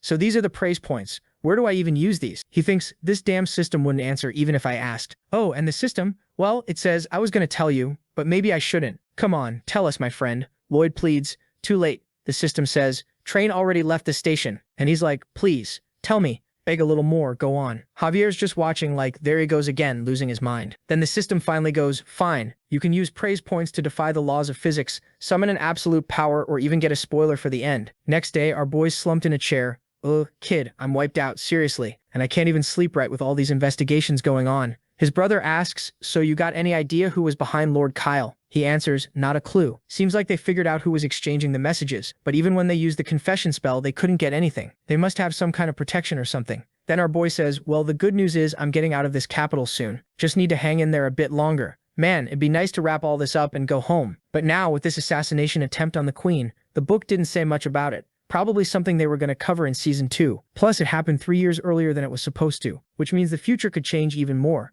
If things keep heading in this direction, it's not going to be good. It could make my most important weapon, my knowledge of the future, completely useless. Good thing I got myself a little power boost right when I needed it most. And he's already thinking about that spoiler from the end. Who knows how good that could turn out to be. Then his brother asks, and what about Javier? What's his situation? He's still under investigation, the protagonist says. Seems like the queen called him over since he became a sword master and all. Wait, a sword master? His brother goes. Our boy says, why are you so shocked? He's the guy who beat Kyle. Of course he could only do that because he's a sword master. Julian says, I thought he got help from the royal guard. Lloyd snaps, have you lost your mind? Where's your common sense, my guy? Not even 100 guards would help you take on a sword master. Julian goes, yeah, that's true. Cut to the queen. Javier Azrahan. Through recent events I witnessed a form of swordsmanship I've never seen before, along with the conjuring of an unknown aura blade. As you may be aware, the position of captain of the royal guard is suddenly vacant, and for that reason I hereby appoint you to stand at my side and take the place of the former captain from this moment on. Javier stands there deep in thought, back to Julian. Javier, is he gonna leave us? Javier reflects silently. Forgive me, your majesty. Our protagonist looks at his brother and goes, You really don't know Javier at all, do you? And then Javier says, I'm a knight of Baron Arcos Frontera, and I beg for your understanding regarding my inability to leave his side. The queen glances at him. You do know I'm not asking you, I'm giving you an order. And disobeying a royal command is considered treason. I believe you're fully aware of what that means. Javier replies, well then, I humbly request just one thing from your majesty. Please send a letter to the afterlife for my dear Baron. She says, that's a very elegant way of saying you'd rather die than serve me. I only rely on your mercy, your majesty, he answers. She stares at him silently, studying him. He doesn't say a word. Then she speaks, very well, you may go. I will respect your wishes. Thank you very much, your majesty, he says. He gets up and walks away. Julian spots him. Javier, what happened? The queen? He gives a little smile. I'll always be a knight of House Frontera. Julian lights up with joy. Back with the queen, she mutters to herself, Frontera folks, seems like I don't have much luck with anyone from that region. Night falls. The full moon rises and our boy is looking through his titles. Alright, let's see what these other ones do. Breaker, Blaster, and Bone Crusher. This one I got from taking care of Newman. People from the Frontera region will follow me unconditionally. Now this one, I'll make you look like an orc. You can use Orc Roar. What am I even supposed to do with this? But this one's legit. Magentano, I'll carry you. You have the absolute trust of Queen Alice. No matter what accusations are made against you, you'll never be under suspicion. All those aristocrats got punished because of me. Whew. Now no matter what they try, I'm in the clear. Perfect. He glances out the window. Whoa, it really is a full moon, which means it's time. And then the system chimes in. The full moon is shining in the sky. You've earned praise points. Current points, 22. Alright, let's check it out. End spoiler, use your praise points to view a scene from the end of this story. Points required, 20. Do you want to see a spoiler of the ending? Our boy says, an ending spoiler, huh? Come on, I've been doing everything right. There's no way things don't work out for me. It's gonna be a sweet life. Whew, I'm gonna be spoiled fat with comfort. Let's take a peek at that future. Not too bad, right? Let's go. And he taps yes. Everything goes dark. He mutters, okay, this is kind of creepy, isn't it? Then suddenly he finds himself in a burning wasteland. Where am I? This is the Frontera region. But the trees, the houses, why does everything look like it's been eaten and destroyed? He looks around, bodies everywhere, all destroyed. What is this? He starts running. Tell me what kind of ending this is. Hello? Hello? Is anyone here? Anybody? Someone answer me. Hey system? Where are you? Where's the message? Is this really how everything ends? He turns and sees himself and Javier lying in front of Baron and Baroness Frontera, mutilated. They're missing pieces, and he's on his knees. Lloyd whispers, if I had just gotten here a little sooner. I'm sorry, I couldn't save anyone. I can't protect anything. Our boy screams, what kind of cursed ending is this system? Then he turns around. There's a storm rolling in. Some kind of creatures, bugs, and as they get closer, he realizes what they are. And remember, our protagonist used the end spoiler to find out what was coming. And what he saw was the entire Frontera region completely wiped out. Even the Baron, even the Baroness. When he turned and saw the swarm, mosquitoes, locusts, from his memory, Javier appears again. He summons his aura blade, slashes left, then right, slicing everything to pieces. But the swarm of giant flying bugs just reforms and keeps coming. He stands his ground. The swarm rushes him and devours everything. Even Javier. It's over. Back in the present, he wakes up with a jolt. Lloyd says, hey, system, what I saw, is that really gonna happen? The system replies, well, you can believe it or not, but think, what if that truly is the future? Our boy bolts out, panic setting in. I saw it. I said something in that spoiler. If I had just arrived a little earlier. I don't know how much earlier that means, but I need to get back there as fast as I can and handle this. I know exactly what caused that swarm. Then we cut to the queen. What? The entire Komodo region will be reduced to ashes? That's right, your majesty. You need to mobilize the troops right now and prepare for this catastrophe. She goes, wait, where's this coming from so suddenly? Explain what's about to happen. Then he replies, this is the work of our enemy nation, Asfahan. They're trying to use a domino effect, using monsters to wipe out our forces. They're moving east, killing off all the creatures and destroying their habitats. That makes the swarm gather and rise up into our territory. Then they push the monsters again, forcing them to regroup in yet another region. That way they're building a swarm that's heading straight for our nation. He knows all this because according to the book, it's something that's supposed to happen 3 years from now. But the weird part is, it was supposed to take place way further north in the Frontera region. So why did the timing change? Why did the location change? But now's not the time to sit around asking why. The queen says, all right, I suppose that makes sense. There were some Asfahan movements in the east, so it's possible. Then she calls him back and asks, how do you know about Asfahan and their suspicious activities? The poor guy starts scrambling for an excuse. Then she cuts in, you're hiding a lot from me. Right now you're more suspicious than the entire territory of Asfahan. So our boy turns on the charm and says, well, I've got some connections. Actually, a blood pact with the orcs from the tribe of Sand and Steel, and they sent me a carrier pigeon. Yep, a pigeon to warn me. And what about the assassination attempt on Lord Kyle? The queen presses. Lloyd goes, I saw him and some people from the organization having this weird conversation. That's right. When I noticed the two of them, something felt off, just the way they were looking at each other. So I thought, what the heck are these two planning? And that's when I decided to follow him, you know. That's when I saw the bodies. Then she asks about the whole mana absorption thing, and he says, well, as you know, my knight Javier is a genius. There's no one like him. And since we've been together since childhood, he taught me some personal defense magic. And me being kind of a genius too, I managed to master those techniques really well. The queen's staring at him, clearly suspicious. But oddly enough, what he said kinda checks out. Still, she thinks, why does it feel like he's just making this up on the spot? The protagonist thinking, yeah, I'm pretty sure she knows I'm totally making this up. She keeps staring, and he's there playing dumb. But then the system activates. Magentano, I'll carry you. You now have Queen Alicia's complete trust. No matter how many people accuse you, you'll always be free of suspicion. She sighs and says, very well. I'll assign you 500 soldiers directly under the White Cavalry's command, plus 50 mages for support. Since you have knowledge of enemy movements, you'll be the commander. Our boy goes, what generosity. Thank you so much, Your Majesty. She shoots back, thank you. You should know better than anyone. Did you really think I'd trust these baseless speculations without demanding something in return? Our boy answers, no, of course not, Your Majesty. I know full well that nothing in this life comes for free. If we manage to stop these monsters, I'll make sure the whole world knows that the solution came from you. That'll help restore the honor of the royal family, which was tarnished by the assassination attempt. She glances at him, almost pleased. I've never met anyone as suspicious as you, but it's good we understand each other. And just like that, our boy's already on horseback charging forward. Mana flowing, riding faster than a guy who just found out his girlfriend's home alone. He's babbling something so confusing it barely makes sense, and Javier goes, well, I'm sure you've got your reasons for all this, but when we stop, please, for the love of everything, explain it to me. Our boy answers, what? You can't understand this? It's English, okay? I'm translating the illness into English, Jesus. Javier says, well, I can understand a bit of what you're saying, so go ahead, explain it. Translation, we need to get to the Frontera region in 5 days. How? I done, that's on us now. The protagonist thinking Javier alone can wipe out a small nation. If we can take out dozens of their soldiers with a single hit, that'll break their morale and kill their motivation. Then he stops. Wait, what am I saying? Our enemy isn't human. They don't have morale. If something looks like food, they'll attack it. They don't fear death. That's why even Javier alone wasn't enough. And it's not just one front. It's coming from every side. 2 people won't be enough. He then looks over at Podong. Podong, we're splitting up here. Meet me exactly at the time I told you. I'm counting on you. He jumps and takes off. We don't even know why. Our boy says, I've got a plan. Just wait a sec. My precious cash machine from Frontera. I can't afford to lose you. The sun rises. The 2 of them haven't stopped for even a second. The horses are drenched in sweat and finally looks like they're seeing the first swarms. Our protagonist is right there. That moment from earlier was way too short.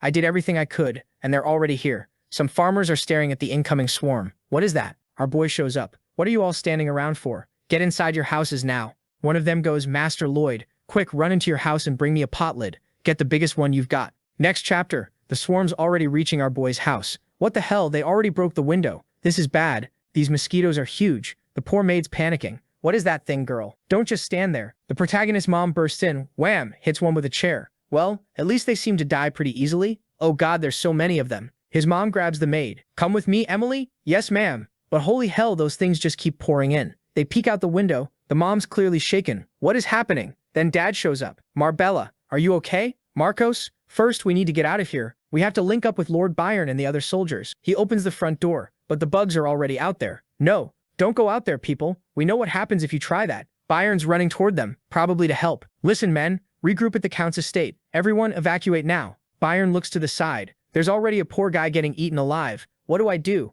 All the village folks are in danger. But the Count. Then he remembers the Count's words. I hope this day never comes, but if our land is ever truly in danger, save our people before you save me. The Lord and his knights exist solely for their people. That memory hits deep. Byron draws his blade, slashes one, then another. He pulls someone onto his back, but the guy goes, Byron, I don't think we're gonna make it. The orcs have arrived. Damn. That's right, if the orcs are in the city, and even they couldn't handle this. Orochi's already there, crushes one of the bugs with a stomp. Orcs are mighty warriors. Today may be our last day, but we must keep our promise to our blood brothers. And it's chaos everywhere. Byron says, the orcs? but holy crap, they're literally punching the bugs to death while being bitten all over. These mosquitoes bite hard. More people start showing up. What is this, Prota? Javier? We're here. These things really pull the skin. What the hell? One orc rescues a child. The Baron and Baroness are at the door struggling. Close the door, get inside. We saw what happens when you stay out. A woman holding a baby is crying. Girl, go find another place. You're gonna get eaten out there. She looks up. Wait, the mosquito's scared? Byron's watching. What's going on? There's sunlight, everything's burning. And then, you filthy little larva. You should all be sitting in a natural history museum. That was Lloyd. He's banging a pot lid to make noise. Hey, what do you all think of this, huh? This sound's gotta be music to your ears. And now, he's on a horse with the pot lid, and Javier's right behind him, smacking it with a wooden plank to make it even louder, drawing all the bugs toward them. They're being chased by a massive swarm. But at least now the townspeople are safe. The dad goes, that voice echoing just now. The mom says, I'm sure of it. That was definitely Lloyd. They keep running. Our boy's yelling, oh my god, they're way scarier than I expected. Javier calls out, Master Lloyd, just like you said, they're following a consistent pattern. Perfect. Our boy says, that means we just need to circle the perimeter. And look at that, they're dragging an entire swarm behind them. The protagonist having to tank the loud whacks from Javier, which hurt. Then he starts thinking, Javier's hitting way too hard. But then he notices Javier's smiling. Why is he looking so pleased? Lloyd wonders, and Javier says, just doing what I can to lure the enemies, sir. Then our boy's thinking, in the book it said the locusts are attracted to this kind of noise. Looks like it's working. Then he yells to Javier, now we're heading to Lacona. Javier's like, no, wait, he's really trying to help that area too. Even in a moment like this, he's thinking about their neighbors, +3 approval and 50 RP. But the real reason? He's thinking, I can't afford to lose those water bill payments from that area. Meanwhile, back in Lacona, a whole swarm's formed. The poor Viscount's stuck in the middle of it. What are these things? Javier and our boy bust in, tearing through everything, storming the castle. Lloyd Frontera? The Viscount gasps. Our boy locks eyes with him. You better not be late on your water bill. Got that? The Viscount flinches, shocked. But the protagonist has already passed through the mansion, dragging the whole swarm with him. Javier looks around. Whoa, so your plan was to lead them through the buildings, so the swarm would get even more concentrated? Our boy shrugs. Nah, I didn't plan any of that. I just really wanted to wreck the Viscount's castle. And man, that felt good. Javier's just like, what is wrong with this guy? Our boy's losing his mind with excitement. Think you can handle Lloyd? The mighty Captain Frontera's coming through. Javier goes, save your strength. Yelling like that's just gonna wear you out faster. Our boy shoots back. Wow, Javier, you really don't get it, huh? When I yell like this, it makes sure everyone knows who saved their lives. Way easier to charge him later. Javier sighs. What is wrong with this guy? Then our boy says, all right, enough of Lacona. Next stop, Merritt's Wetlands. But right in front of them, another swarm appears. Javier says, put that pot lid on your head so you don't faint, and immediately draws his aura sword. He slices through the swarm ahead of them, clearing a path just barely wide enough for the two to pass through. Our boy's thinking, perfect. We've got them all packed into one spot. Just a little more. But the horses are burning out. Man, how are they even still running? If I push this horse any harder, it's gonna die. Then he shouts, Javier, get your back ready, buddy. He tosses the pot lid behind him, jumps off the horse, grabs onto Javier. You're my steed now. Javier stumbles and drops to the ground. Our boy lets out a big ol' scream. Javier's already mad. But what can he do? He starts running. The swarm's gaining fast. Our boy yells, Bango, Hameng, and the two of them rise from the river nearby. The protagonist dives into the water. Bango unleashes her volcanic blast, obliterating the entire front wave. The townsfolk are watching, stunned. Our boy goes, round 2,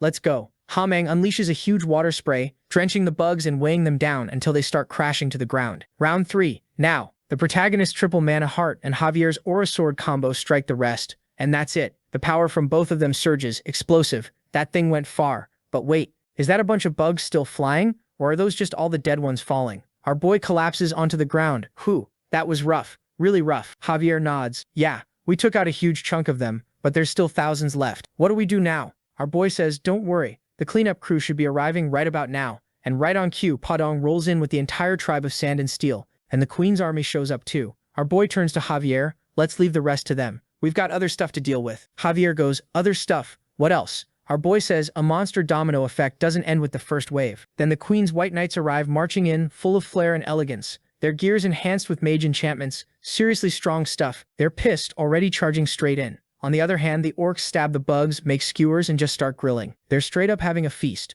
One maid walks up shyly. Excuse me, Sir Knight, and hands over a little flower. He's the one who saved her. As soon as the swarm showed up, she ran. And now as she steps away, the young orc turns bright red. Uh-oh. Is that the beginning of a green and white romance? Then our boy's parents show up. Lloyd, are you alright, son? You're not hurt, are you? Our boy replies, nope, I'm fine. As you can see, he gets pulled into a hug. You saved us again. Your useless dad can't do a thing. Mom adds, why do you always have to go around saving people like this? What if you died? Our boy grins. Oh please, you think I like saving people? I only did it for my own benefit. And then, the system chimes in, stop lying. Looks like you've already forgotten what you said back during that end spoiler, huh? Then our boy goes, what are you talking about? What did I even say? The system replies, alright then, let's pretend you don't remember. Our protagonist sighs, ugh, but now there's so much more work to do. We need to get ready for the second wave. System notification, you've received a new title, Round 1 of the Pest Extermination. Active in the Frontera and Lacona regions for the next 110 years. +2 praise points. Title effect, just by looking at an insect-type monster, you put it into a fear state. While in this state, the monster will tremble and lose its ability to fight. Scene change. It's nighttime now. Our protagonist is standing there with a shovel when a knight shows up. It's the commander of the White Cavalry, Valorati Blanc. Yeah, let's just call him Val to keep things easy. He approaches and says, you called for me? Our boy goes, ah, thank you for coming. I just wanted to thank you for your key role in wiping out the locusts. But the knight doesn't care for empty compliments and responds, please don't say things that aren't true. Anyone could see we were simply handling the cleanup. The protagonist tries to explain, no, really, if we'd had to take care of what was left, it would have taken weeks. But thanks to you and your men, we wrapped it up in half a day. The knight replies, to be honest, I was angry at first. A mere engineer was given command over the esteemed White Cavalry. But when I arrived, I realized something. The precision timing of our arrival was completely based on your calculations. You're a brilliant strategist, that much is clear. It wasn't luck that saved the queen, still, my pride is wounded. You dismissed the mages and asked us to stay behind, but fighting and dying beside the queen is our greatest honor. I don't like you. Now that I've said my piece, what do you want from us? Lloyd thinks, damn, this guy's honest. Then our boy grins. I knew this guy was special. In the novel, he was also the queen's commander, and when she lost her mind, she ordered him to purge an entire region. That's when he fought Javier head-on, who was trying to protect the people. At that time, Javier wasn't a sword master yet, so he barely won. Now here he is, slumped and worn out. You said your name was Javier, the commander says. I believe I can trust you with this request. Please stop the queen. Loyal to the core, born warrior, a crucial piece on the board. Lloyd thinks, there's no way I can trick this guy with sweet talk. My best option is, then he says to him, how about this? Let's fight. If I win, you and the entire White Cavalry serve the Frontera territory. If you win, you return to the queen. The knight smiles, you understand me completely. Looks like you already figured out I had no intention of staying here. So you're suggesting a duel right off the bat. But you forgot something. As one of the queen's knights, do you really think I'd fight a civilian without an order from her? Our boy responds, seems like you don't know. The queen gave me command of the White Cavalry, and this right here is a direct order.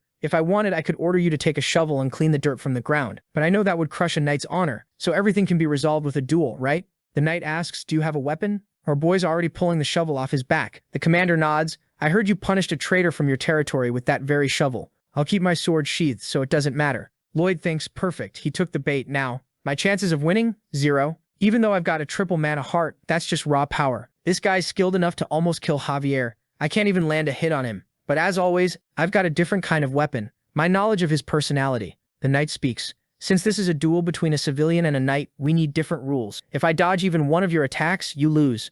Our boy instantly agrees. Deal. Then he jumps into action like a lunatic. Triple mana blast straight to the face. The poor knight immediately dives to the side and the blast flies off into the distance. Boom blows up a freaking mountain. The guy looks at the destroyed mountain, looks back at Lloyd lying on the ground, and just like that, he lost the duel. Now 500 elite White Cavalry knights are stuck wielding shovels, working for the state of Frontera. The guy's fuming, completely fed up. He may have received authority, but this just isn't right. We swore to give our lives on the battlefield, so why the hell are we stuck doing this? Another knight chimes in. This isn't just because of some random order. And then our protagonist steps in. Let me show you something amazing. You'll see that wielding a shovel can be way more honorable than a sword. The captain keeps digging. Well, there's something I want to find out, so let's cooperate for now. Lloyd and Javier start facing the edge of the forest. Javier asks, is this really going to work on them? Lloyd replies, this method was taught to me by the wild orcs. So yeah, you can trust it. It's tested and approved. Just hang tight. This is to protect my sweet meals in the future. Meanwhile, the soldiers are digging something up. Something that looks like a monster encased in stone. Next chapter, another sunny day, and the whole town is shaking. Furniture's falling over,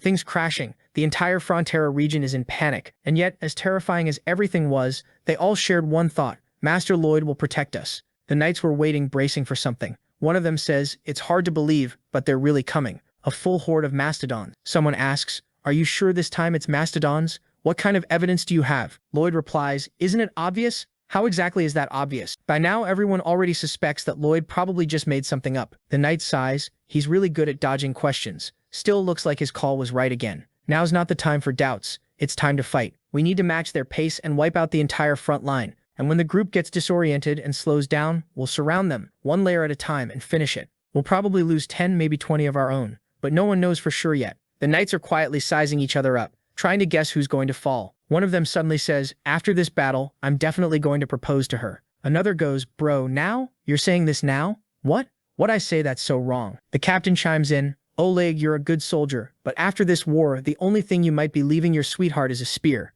But that's nothing to fear. That's the fate of a cavalryman. Then he shouts, White cavalry, prepare to advance. Byron shows up. Wait, Sir Byron? What are you doing here? Where's your armor? Byron says, well, Master Lloyd told me I didn't need armor. The knight is baffled. What is he talking about? We're about to go into battle. Has he lost it? Byron replies, our lord's a little strange. Yeah, but I've gotten used to it. I just came here to interpret his messages. You see the master standing up there on that white rock? Yeah, I see him. Well then he's about to send a signal. Lloyd starts waving around like a madman, and Byron translates in real time. White cavalry soldiers, move to the southern edge of the eastern border. Quickly. The knight watching mutters, what is he saying? He's basically asking us to leave the path wide open. If we do that, it's just a matter of time before they overrun everything. Looks like he wants us to attack from the sides, but we can't stop their advance with just a flank. Byron continues translating, if you keep arguing, I'll gossip everything to the queen. Are you sure that's what he just said? Is he not just flailing his arms randomly? Byron responds calmly, every bit of this was pre-planned. The knight stands there totally lost. What's he trying to do? None of this makes any tactical sense. Once again our boy raises the flag and Byron says, they've arrived. Phase 1 of the plan. The mastodons come charging in and slam right into the side of the mountain and see the giant creature they think is a predator. They immediately start slowing down. Some trip, others fall. Block their path with the image of their natural enemy, the Megalania. Phase 2. Lloyd starts signaling again with the flag. White cavalry, advance. Now they move forward, making as much noise as possible. Smoke rising everywhere, spears pounding rhythmically. A knight says, we're executing the plan, but what is this? The beasts, they're all shaking. They look terrified. Our boy explains. They stopped in fear of the Megalania, and now they're hearing loud noises coming from another direction. They're thinking another Megalania is approaching. If the horde moves north, the plan will work. The knight's watching closely. They're moving, but hold on. That direction, that's where we dug the tunnel. Before we even set up the creature image, I kept wondering why he asked us to dig something that long. Phase 3, and boom, the mastodons fall straight into the pit. Up above them, Haeming's chilling, belly full. He dumps in a wave of water and starts sweeping the monsters away. Lloyd drops the flag and strikes a triumphant pose. Byron translates, victory. The monsters are carried through the tunnel, swept into the river and washed downstream. A knight watches them float off. They look confused but calm. We actually won without even fighting. Our boy adds, there's plenty of food down there for them, so they've got no reason to come back. Plus, they're still too scared of what they saw up here. And hey, we basically just built a brand new canal. The knight stares. You planned all this just to build a canal? Our boy shrugs. Not exactly. But when I saw everyone digging, I figured I could make something useful out of it. Then the knight gets hit with a flashback. Every time we fight, at least 5 men die. Never fewer than that. He remembers handing a bloodied spear to a grieving woman. Your husband died in honorable battle, for his country. The cavalry under the banner of Magentano will always remember the bravery of Sir Durando. The woman falls to her knees crying, holding her son close. The soldiers are seen standing silently at the knight's cemetery, row after row of graves. The commander snaps them out of it. How long are you going to stand around like that? Training starts now. Night falls with rain. And who do we see lost in thought? The captain completely torn, staring at the ground, thinking about honor and value. Every time we lose a soldier, we repeat those same words. But none of it really makes sense. Deep down, we all know death doesn't leave anything behind. All it brings is hell for the ones left alive. Meanwhile, the soldiers are celebrating. Hey Oleg, don't forget to invite me to your wedding. Of course, sir. The knight watches them all. Then Javier speaks up. So you're saying this monster swarm might never end? Our boy goes, well, maybe it will end eventually, but we've still got at least a dozen more to deal with. Coming up with large-scale plans like this every time is going to get pretty expensive. So, since I think you've gotten a lot smarter, Javier, let me ask you something. What do you think I'm planning now? Javier pauses, then says, I think it's obvious. You're probably working on a plan that lets you do the least possible while still managing to stop the monster invasion. Our boy grins, exactly. And what's the plan? Javier replies, I'm guessing you already have one in mind. Then the commander speaks up. The white cavalry will always support your plans. Our boy blinks. Wait, you're not going back to the capital? The captain answers, I'm planning to send a letter to Her Majesty requesting permission. Today I saw what real victory looks like, and I realized how utterly lacking I've been as a leader. He takes off his cape, drops to one knee, and bows his head in deep respect. Allow me to stay here and learn from your wisdom. The knights all gasp, completely caught off guard. Our boy says, wait a second. I was actually about to kneel and ask you to stay, because none of my plans will work without you guys here. At the meeting with everyone, our boy is talking to his father. My lord, do you remember when I said I'd bring water from Lake Capua all the way to our lands? You were against it at first. The father replies, I remember. But that's because there's a legendary beast in Lake Capua, the King Storma. He lives deep beneath the surface. You said the water supply wouldn't be enough to wake him up and went ahead with the construction anyway. Our boy nods. Yeah, that's exactly what happened, but now we are going to wake him up. The Baron and Baroness immediately object, but the knight says, I vote yes. Javier joins in. I vote yes as well. The father snaps, Javier, you're a knight. You're supposed to be against this madness. Javier calmly replies, Sir, I've tried, but you can't win an argument against him. Our boy grins. You're getting smarter, I see. So he continues, since this was a democratic decision, construction starts now. The father objects, democratic? I'm the lord. Lloyd waves him off. Too late, big guy, we're moving in. Javier asks, wait, are you trying to wake up King Storma so you can somehow control him? Our boy scoffs, what? No, I'm not a wizard. You think I could control that thing? I've read the stories. None of them mention where he lives or anything about his habitat. The only consistent description is that he's a beast the size of a mountain. But weirdly, there's no record of him ever attacking humans. Look at the scale of that thing compared to the mountains. Is he really that big? Man, he's huge. After a moment of awe, our boy says, all right, he must have built that entire lake as his own hideout.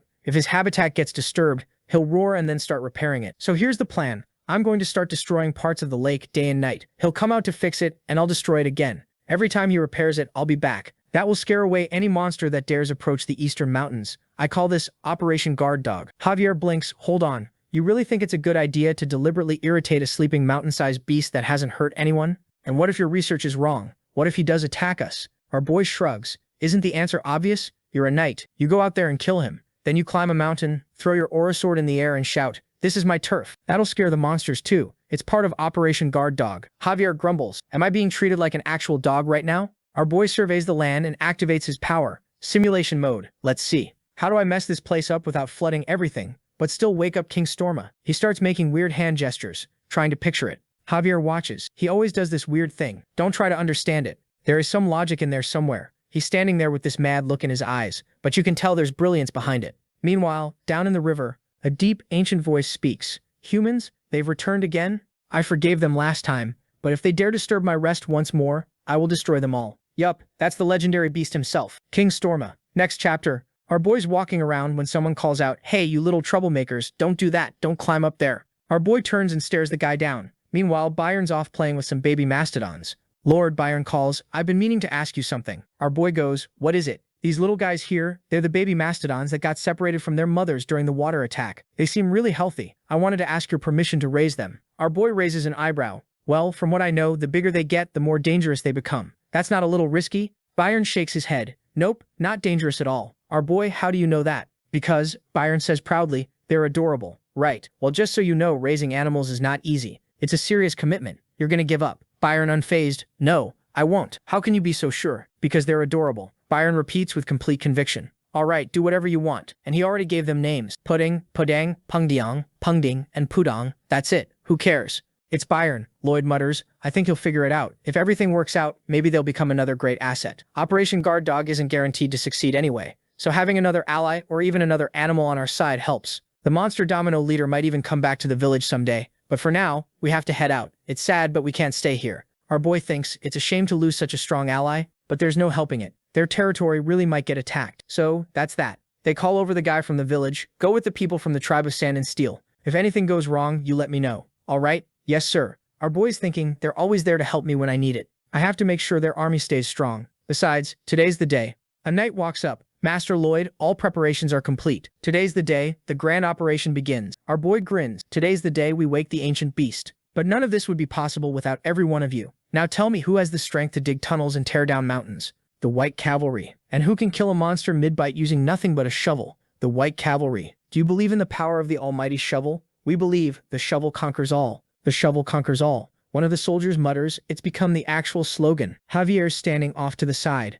In that moment, he felt deep pity for the White Cavalry. Through meticulous simulations, they'd managed to reshape the terrain to narrow the water flow without causing flooding. From a distance, Javier calls out, I'm ready. You see the marker? Got it. Fire when ready. And with just the right amount of force, a single mana blast is enough to slow the river's flow. Not enough to cause immediate destruction, but if nothing's done, the natural dam will collapse. All the knights hide, and now King Storm awakes. He starts tearing through the central island. Everything rumbles. The water rises, and then he emerges. An ancient beast, majestic, almost magical. Our boy stares in awe. Someone says, oh my god, he's adorable. And our boy's like, wait, I can understand everything he's saying? I'm mad. Hold on a second. He reminds me of Pudong, Bangle, and Hamang. And whenever they talk, I understand them too, even if it doesn't make any sense. Could he be a summon? Whatever he is, the only thing I do know for sure is that he's a beaver. And the most important job for a beaver is to fix the dam. The beast locks eyes with the protagonist. I can smell metal. You think I don't see you hiding there, Byung? You're acting like you're not trying to destroy my dam on purpose. You thought I'd just fix it and go back to sleep?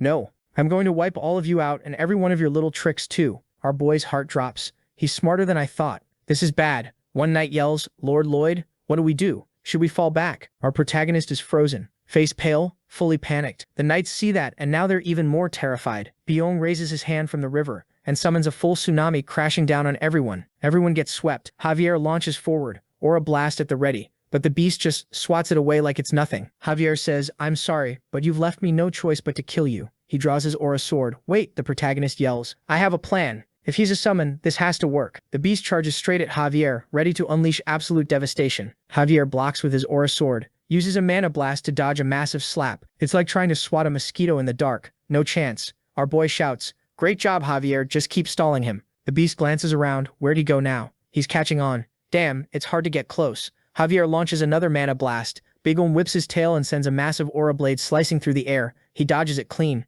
Javier mutters, crap, if I hold back I can't distract him. But if I go full power I might seriously hurt him. What do I do? Then he yells at the top of his lungs, Byung. The knights are confused. The shout echoes across the entire mountain. The beast turns and looks at him. What? Did he just say, Mom? Byung replies, I'm not your mom. And also, I'm a guy. Javier doesn't care. Looks like it worked. He keeps going. Byung, Byung, Byung, Byung. Byung gets annoyed. Why are you calling me an ugly frog? What's that even supposed to mean? I'm not that ugly. Meanwhile, our boy has already climbed up to Byung's head. When the hell did he get up there? He tries to reach down, but Byung's little arms are too short to touch his own head. Perfect. Take this. He shoves a blue seed into Byung's mouth. Please work. Please. Suddenly, Byung starts shrinking. Yes, Byung shouts. Wait, what's going on? When did the world get so huge? Our boy grabs the beast. Gotcha. The poor thing's flailing. Byung, Byung, Byung. And our boy goes, whoa, this one's got that wild side. Hey, he's not listening to me. Whack tail slap straight to the face. The thing takes off, running from everyone. Our boy immediately summons his creatures. Surround him.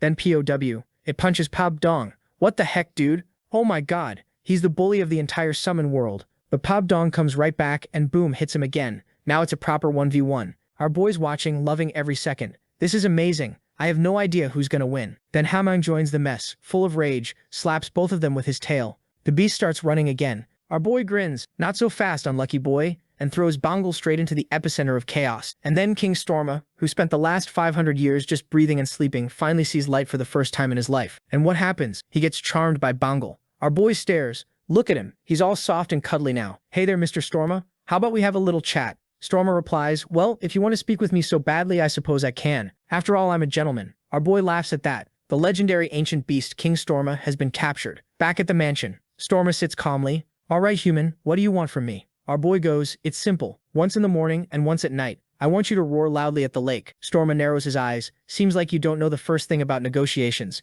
Usually the one asking offers something in return. Our boy shrugs. Yeah, well, I don't really have anything to give. But if you did it, everyone would be happy, right, Bongle? She giggles, smiling. Deal, Storma says. I love how decisive you are, my guy. Our boy beams. Looks like he's a love-struck fool. The protagonist thinks, I'm gonna exploit that weakness over and over. I know Bongle isn't even remotely interested in him romantically. I'll take full advantage of him forever. And he's gonna stay alone forever. Then our boy stops. Wait a sec. I think no girl likes me either. We're both gonna be alone forever. Storma's thinking, what is wrong with this guy? But why is he so warm? Our boy asks, hey, is it cool if I call you Bibiang from now on? If that's what you want. Just then someone bursts through the door. Master Lloyd, Officer Greg, didn't I send you off with the tribe of Sand and Steel? Why are you back already? On the way we ran into a group of orcs. They're headed to our territory, asking for help. They're under attack by a horde of megalonias. Our boy's stunned. Whoa, look at the size of those things. Even the orcs can't handle that. The dam broke, the defense line was overrun. Stay calm, hold formation, wham. A knight takes a hit to the head, but the megalonia is too tough. Smash.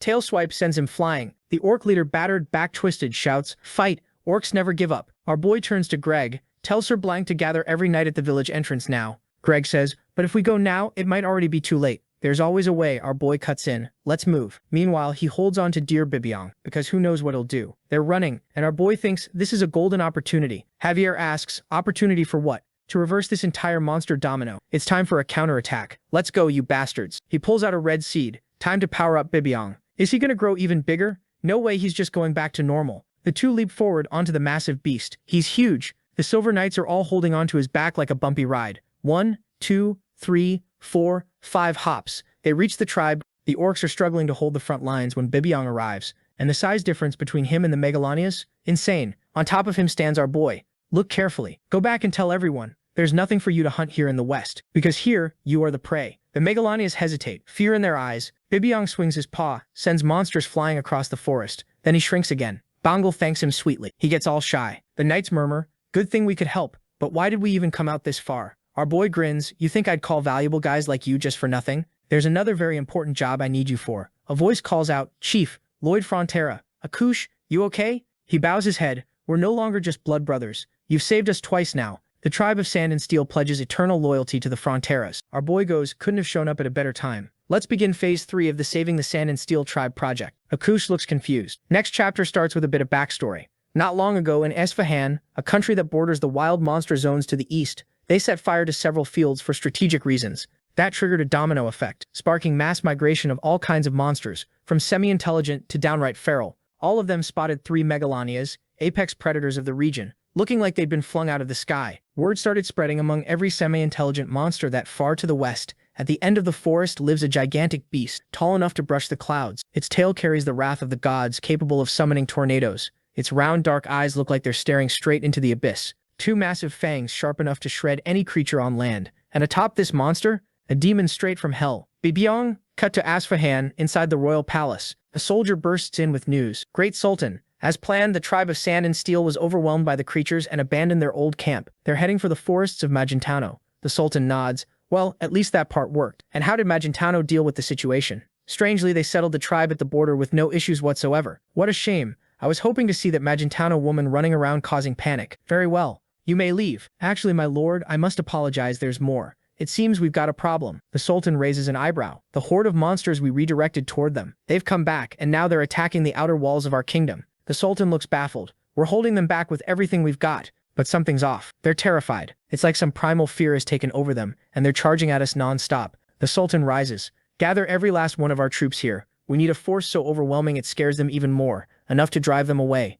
As you wish, great Sultan, the soldier replies. The Sultan sits back down, muttering to himself, wait a minute, the monster domino came back to us? Could this be a trick from Magentano? No, these monsters are enormous. No one could control them like that, unless there really is a demon in the west. Back with our protagonist, he's sitting at the table. All right, all that's left is for you to sign here. The loan sharks glance at the paper. What is this document? It says right there. Receipt of full debt repayment. The check I gave you includes the full amount, with interest. The two of them just stare in silence. What's the holdup? Sign it and get lost. They silently walk out of the room, just as the father walks in. Lloyd? Yes, my lord, replies our boy. That enormous debt we had, it's really been paid off. He holds up the receipt. You want to frame it and hang it up? His dad pulls him into a hug. You worked so hard. You fixed all the messes your father made. Forgive me for making things so difficult for you. I don't even know if I deserve to be called a father. Our boy steps back. My lord, do you love your son? What kind of question is that? Of course I love him. Well then, what other qualifications could you possibly need? You have received a new title. Debt Deleter 3000, affected region. Entire Cremona title duration. Permanent title. Bonus plus 2. Commendation points. Because of your title, you've got the best financial credit possible. With it, you always get the lowest interest rates and the most favorable investment terms. Wow, I really thought his dad was going to say something about the Lord there, you know? Did you notice he said you love your son, not you love me? So he's walking down the hallway when Javier says, Lord Lloyd, the Sand and Steel tribe finished relocating to the eastern mountains. Yeah, nice work. The white cavalry helped them wrap it up, Javier adds, and Akushi was really happy there's enough food so they won't lose muscle. Good, now go get some rest. Javier pauses like he's noticed something's off. Meanwhile, he's thinking, the Sand and Steel tribe could only stay in the forests. Even if there's another domino effect attack, they can buy us some time. In that time, I'll call Bibiong, we launch a counterattack, and the state stays safe. Plus, all the debts are paid, nothing left to worry about. So why do I feel so weird? I should feel amazing after paying everything off, but why do I feel so empty? He lies down on the bed and remembers the Baron hugging him and crying. Then he remembers his father. You're so smart, my son. Everything you've gone through is because your father isn't smart enough. If I weren't such a simple man. I'm sorry, son, I'm sorry. And he starts crying. Dad, I made it here, but I'm sorry I couldn't help you back then. He buries his face in the pillow. Javier says quietly, cry as much as you want today. You've earned it. A few days later, the whole city's out. Master Lloyd is here. Long live Master Lloyd. Young master, look at me. He's standing there looking kind of awkward while everyone cheers. All right, enough talking. Let's work. Come on, here, take a shovel. Someone whispers. Did you see the young master's angry face? Javier leans in. You know you can enjoy the moment a little, my lord. Why would I? Because nobody in this state would be standing here smiling if it weren't for you. Whatever. I only did it to make money. It's not like I'm getting paid to stand here. People in the crowd start yelling, "Young master, insult me, please. Give me that scary look again." He still hasn't yelled at me even once. Then Bara comes running up. "My lord, we've got a huge problem." Perfect. Finally something I actually wanted to hear. What is it? A massive number of people are coming from the south. What kind of people? Enemy soldiers? According to the guards, they're refugees from other regions. A man steps forward and looks him over. "Are you the lord of this state?" "No, I'm his son." "Who are you?" "We're from the barony of Sortino, south of here. I'm the leader of a small tribe there called Sorti." "Well, my father was, until recently. He ordered everyone to retreat, stayed behind with our lord to protect the state to the end, and he died. Everything happened so fast." He asks him to slow down. "When you say that, what happened? A monster invasion?" "Yeah. They were like 2-meter beetles. Hundreds of them swarmed the village like a hive." Javier frowns. "So it's the monster domino effect, hitting a much bigger area than we expected." He thinks every state bordering the wilderness is getting attacked. The only ones that probably took 0 damage are ours and Lacona. The others don't have giant summons, the white cavalry, and a swordmaster. So where do the refugees go? North is the sea, south is another country, and Cremo's too far. The only option is the center, our territory, frontier, and Lacona. But how many are coming? 1,000? 10,000? The refugees are already begging, "Sir, please, just a little bread for our children." Javier says, "At this rate, our state's going to be flooded with them. We can't take everyone in." "This is great." Javier blinks. "My lord, why are you excited?" He rubs his fingers together like money. "Think about all those refugees paying taxes." "My lord, is that all you see when you look at poor people?" He ignores that. "Buyer, use the engineering and production teams, prep a ton of food." "Yes, my lord." The refugees brighten up immediately. "Thank you, my lord, thank you." All right, I'll go tell the Baron." Buyer tries to calm Javier down. "Don't be so mad at him." Still, the way he talks, even though Master Lloyd understands other people so easily, he barely understands his own heart. "Let's wait. We'll have plenty of chances to get mad at him later." At the mansion, his father is already panicking. "More refugees? What are we going to do? We don't have money to take care of that many people." "You're going to want to accept them all, sir." His father knows it's hard to turn them away. "Our food supplies will run out in a few days. We've got plenty to eat. There are tons of those giant mosquito bodies." He goes over to the pile. "I gathered them to use as compost and fertilizer, and there are warehouses all over the region." His father hesitates.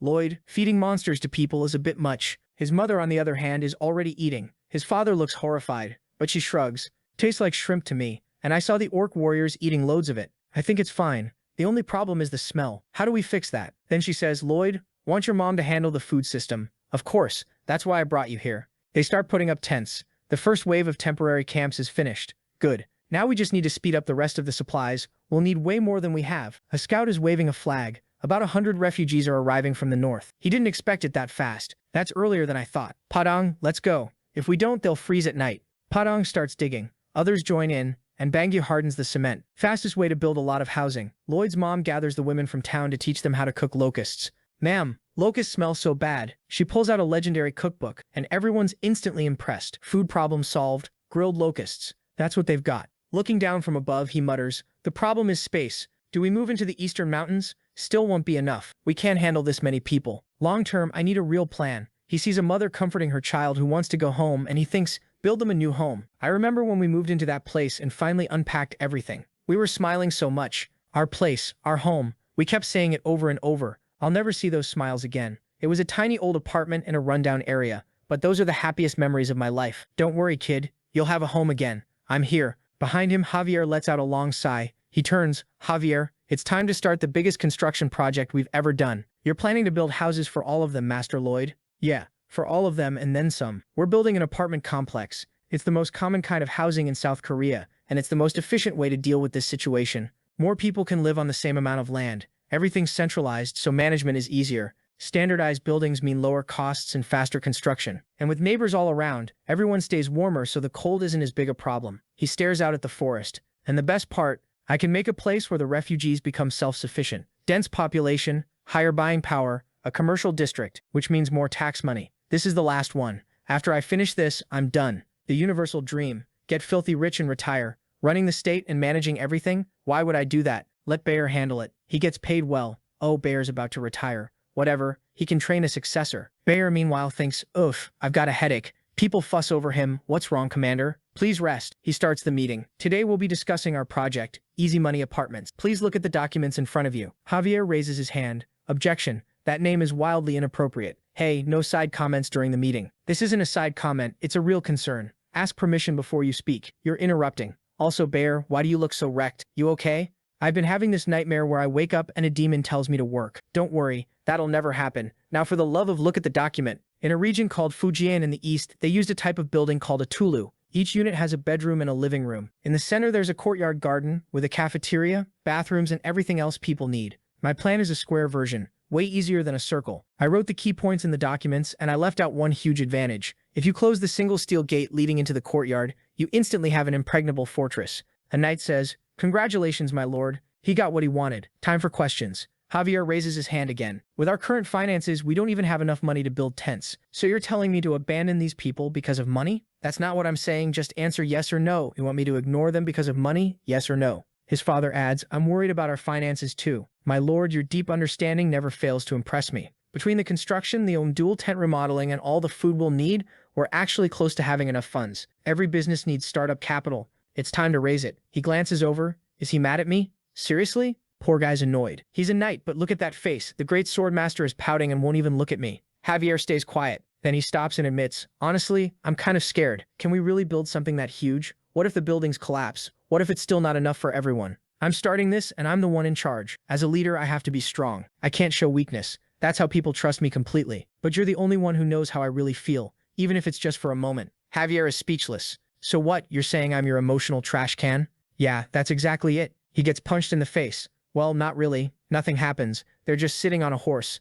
At the Viscount's house, he's walking down the hallway when he runs into someone. Diego, the guy he beat up back at school. "Well, look who it is. Diego, how have you been?" Diego looks uncomfortable. "What? We haven't seen each other in forever, and you're making that face. What happened? Is it because you got kicked out of the academy?" "That too. But no. Relax. Don't look so scared. I'm here to take you back to the academy." "Seriously?" "Depends on what your father does." The Viscount is shouting. "What do you mean, raise the water bill?" He says, "I thought it was obvious. I'm basically saying pay me more for the water I'm supplying you." The Viscount explodes. "You filthy little brat, human trash. You're extorting me. You got my son kicked out of school, and now you want even more money." But instead, what he actually says is, "Maybe because you're young, you don't know this, but according to this little contract here, the rate is fixed. You don't have the right to raise our bill." Lloyd went, "Easy, easy. Bring the contract." He immediately pulled out a magnifying glass and read the fine print. The water price listed above may change depending on the mood of the provider. The Viscount snapped, "You little," and the kid panicked. No, he's hitting me. He's gonna kill me." Lloyd looked at him. "Viscount, calm down. We're neighbors. We're friends. I'm not gonna force you into anything, obviously. This is gonna help you a lot, too. First, 17 states got wiped out because of that monster domino mess. Refugees came running in from everywhere, but you turned them all away, didn't you? I'm willing to pretend that never happened. Her Majesty would be really disappointed if she found out." The Viscount thought, "That's the benefit? I'm getting shaken down?" Lloyd continued, "Second, this one's really because we're friends. Ever think about what happens if I talk to Her Majesty?" And Diego shows up at the academy again. Resigned, the Viscount asked, "So how much more do I have to pay you?" Lloyd put on an offended face. "My God, Viscount, why would you say it like that? People are gonna hear and think I'm extorting you. I just want a tiny increase. Whatever you feel like paying, I'll be happy. Just enough so it doesn't ruin our relationship." The Viscount exploded. "You damn demon, just tell me how much you want." Lloyd just stared at him with this full-on gangster look. Javier, watching from the side, thought, "Dear God, he's the worst," and Lloyd kept pushing. "Go on, pick a number, any amount, whatever you can raise it by, I'll be so grateful. But it's your decision, it's the thought that counts." The Viscount was sweating like crazy. Under that stare, he blurted, 20%. Lloyd started grumbling. "Wait, no, I didn't mean it, I'm kidding. 30%. Javier glanced over and held up an open hand. 50%, I meant 50. Lloyd grumbled again. The Viscount stammered, What did I do wrong?" Javier shook his head. "No, 5 times." The Viscount froze. "You want a 5 times increase?" Lloyd went, "Viscount, my dear friend, 5 times? Where did you even get that number? That's 4 times more than enough." "Really?" the Viscount said, and signed immediately. On the way back, Lloyd was celebrating. The Viscount shot him a look. "Yeah, it's over for you, kid." Lloyd turned to Javier. "What's your problem?" "I feel like I just extorted someone." Javier said flatly, "That's because you did. It's not a feeling. You actually extorted him." "But you helped, didn't you?" Lloyd said. "So you're my accomplice. 2 blackmailers. My job is to protect you." Javier replied, "I'm not being your pawn in these construction negotiations anymore." "Oh yeah?" Lloyd said. "Then I'm not singing you that little lullaby anymore." Javier stared back. "I've been a swordmaster for months. I can control my senses perfectly. I don't need any lullaby." Night fell.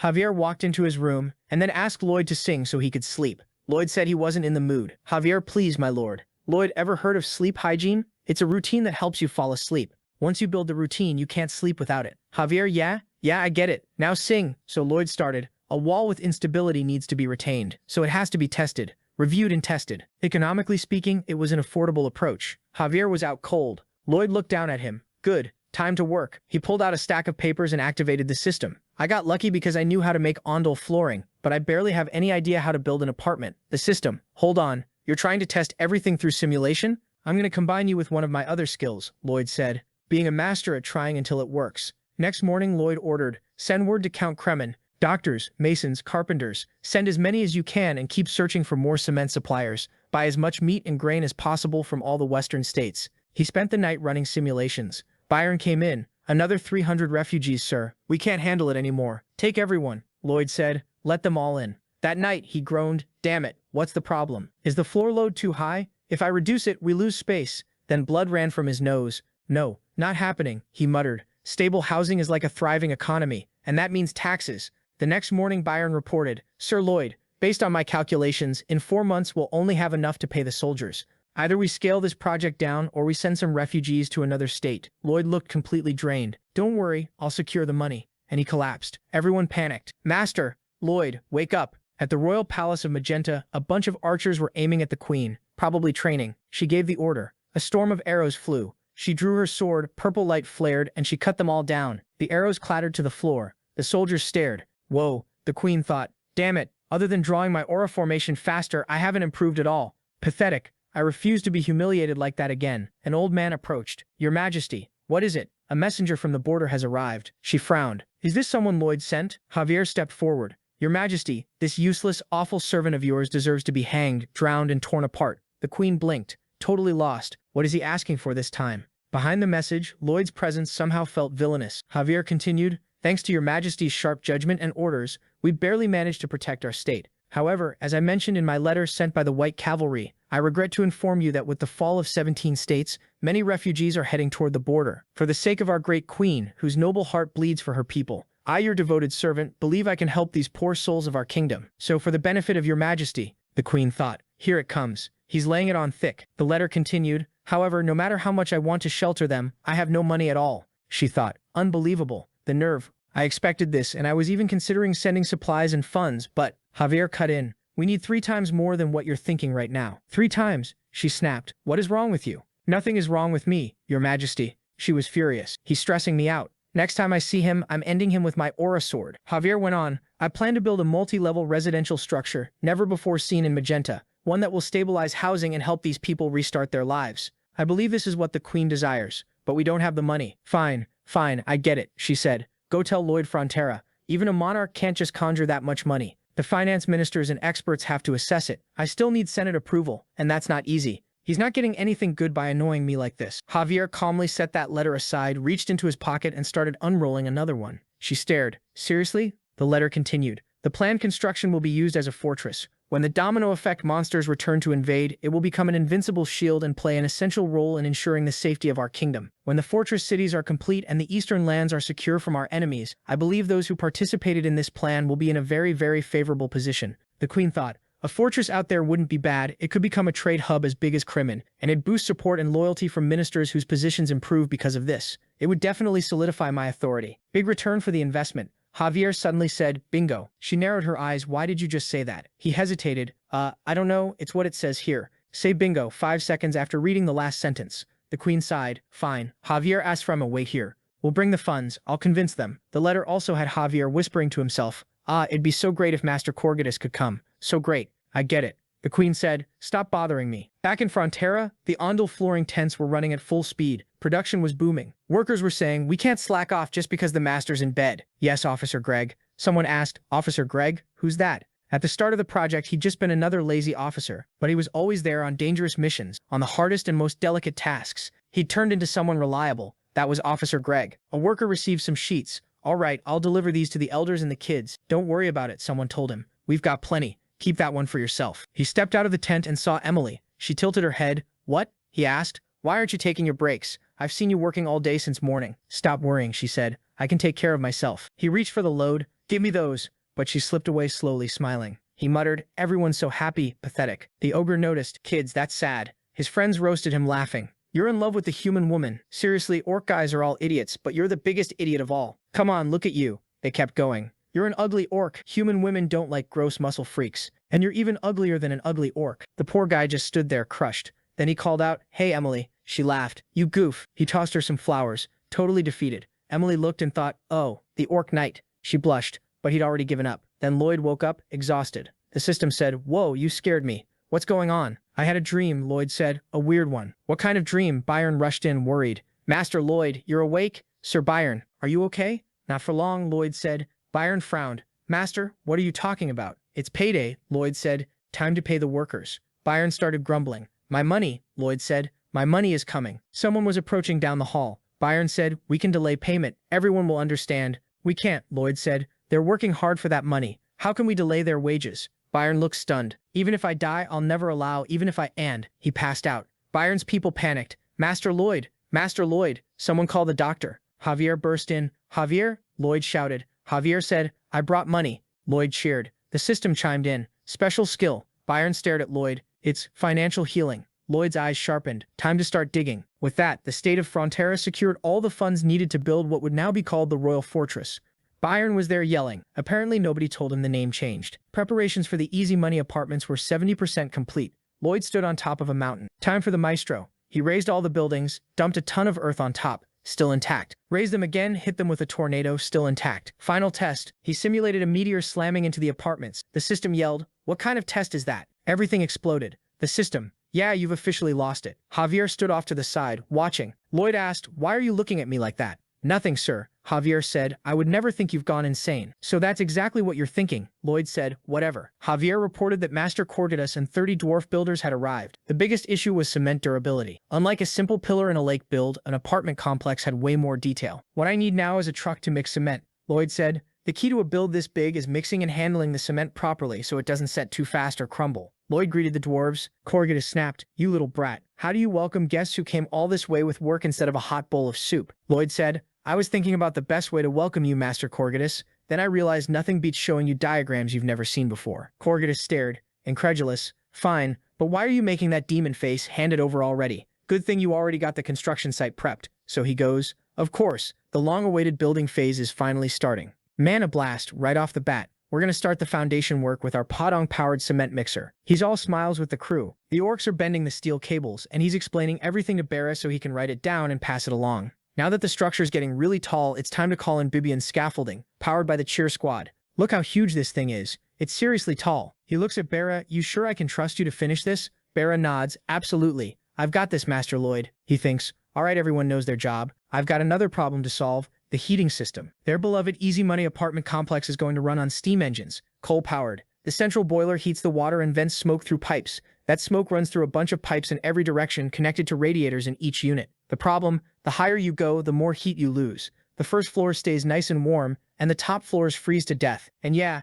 I ran a ton of simulations with every method I can access. All failed. I've been researching day and night. Is there some better material for transferring heat? There wasn't any hint in the story. Then he's staring at a sheet that says, "Elf Forest, ridiculous, Javier, and defeat the dragon." He goes, "This is it." He remembers Javier facing the dragon. "Foolish human, how dare someone as weak as you?" He doesn't care about the plot, he just remembers that even the sword master couldn't beat the dragon. But Javier took a blast of flames straight to the face and walked away fine. Because the armor he wore was reinforced with the sap of the Alencia tree, the best insulating material in the world. So the two of them are already on the way. Javier goes, "It's been 2 days since we started this trip. Where exactly are you going to get this insulation material?" He answers, "We're heading to the Forest of Eternal Glow, where the elves live. I'm planning to bring back a little Alencia sap." He looks back. Javier has already turned around and started leaving. "Hey, where are you going?" Javier says, "You do know elves hate humans, right? They don't trade with any of them." "He thinks," says the guy who in the story I read got all buddy-buddy with the elves and even got armor from them. Out loud, "Fine by me.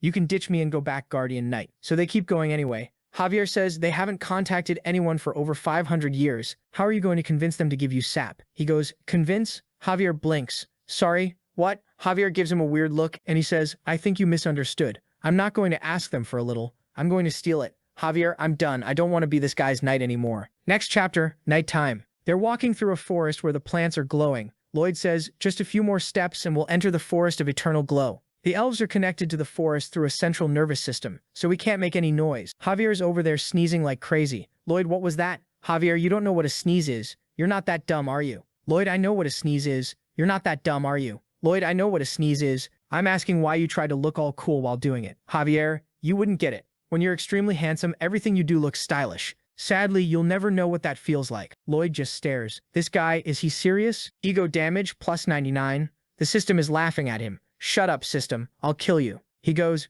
you're a sword master, Javier. You can't hold in a sneeze? Javier sighs. Unfortunately, master, there are certain biological functions I can't control. Lloyd, oh yeah, so you can't do something like not poop for several days? Javier, I'd probably get constipated. Why would I do that? Lloyd, what kind of swordmaster can't even hold in a little? Javier just grumbles. Lloyd, what's so funny? Javier, I know you can't insult my face, so you're trying to talk about. Lloyd cuts him off and starts throwing punches, but misses every single one. Javier, I feel so much better. Lloyd loses it. Enough. Hold in your sneezes and shut up or we're gonna die. Javier, alright, quiet mode. Lloyd, whatever. Let's get to the center and find the Alencia tree. And then an elf squad is already there. Arrows drawn. He's like, seriously? That's a lot of blondes. Copy-paste much? Then wait, how did they find us already? An elf snaps, idiot. You were making a ton of noise. You really thought nobody would notice? Javier mutters, that complicates things. Lloyd gives a villain laugh in his head. No, this speeds things up. The elf goes full rapper mode. If you don't talk before I count to 3, you die. 1, 2, 3, go. Arrow rain.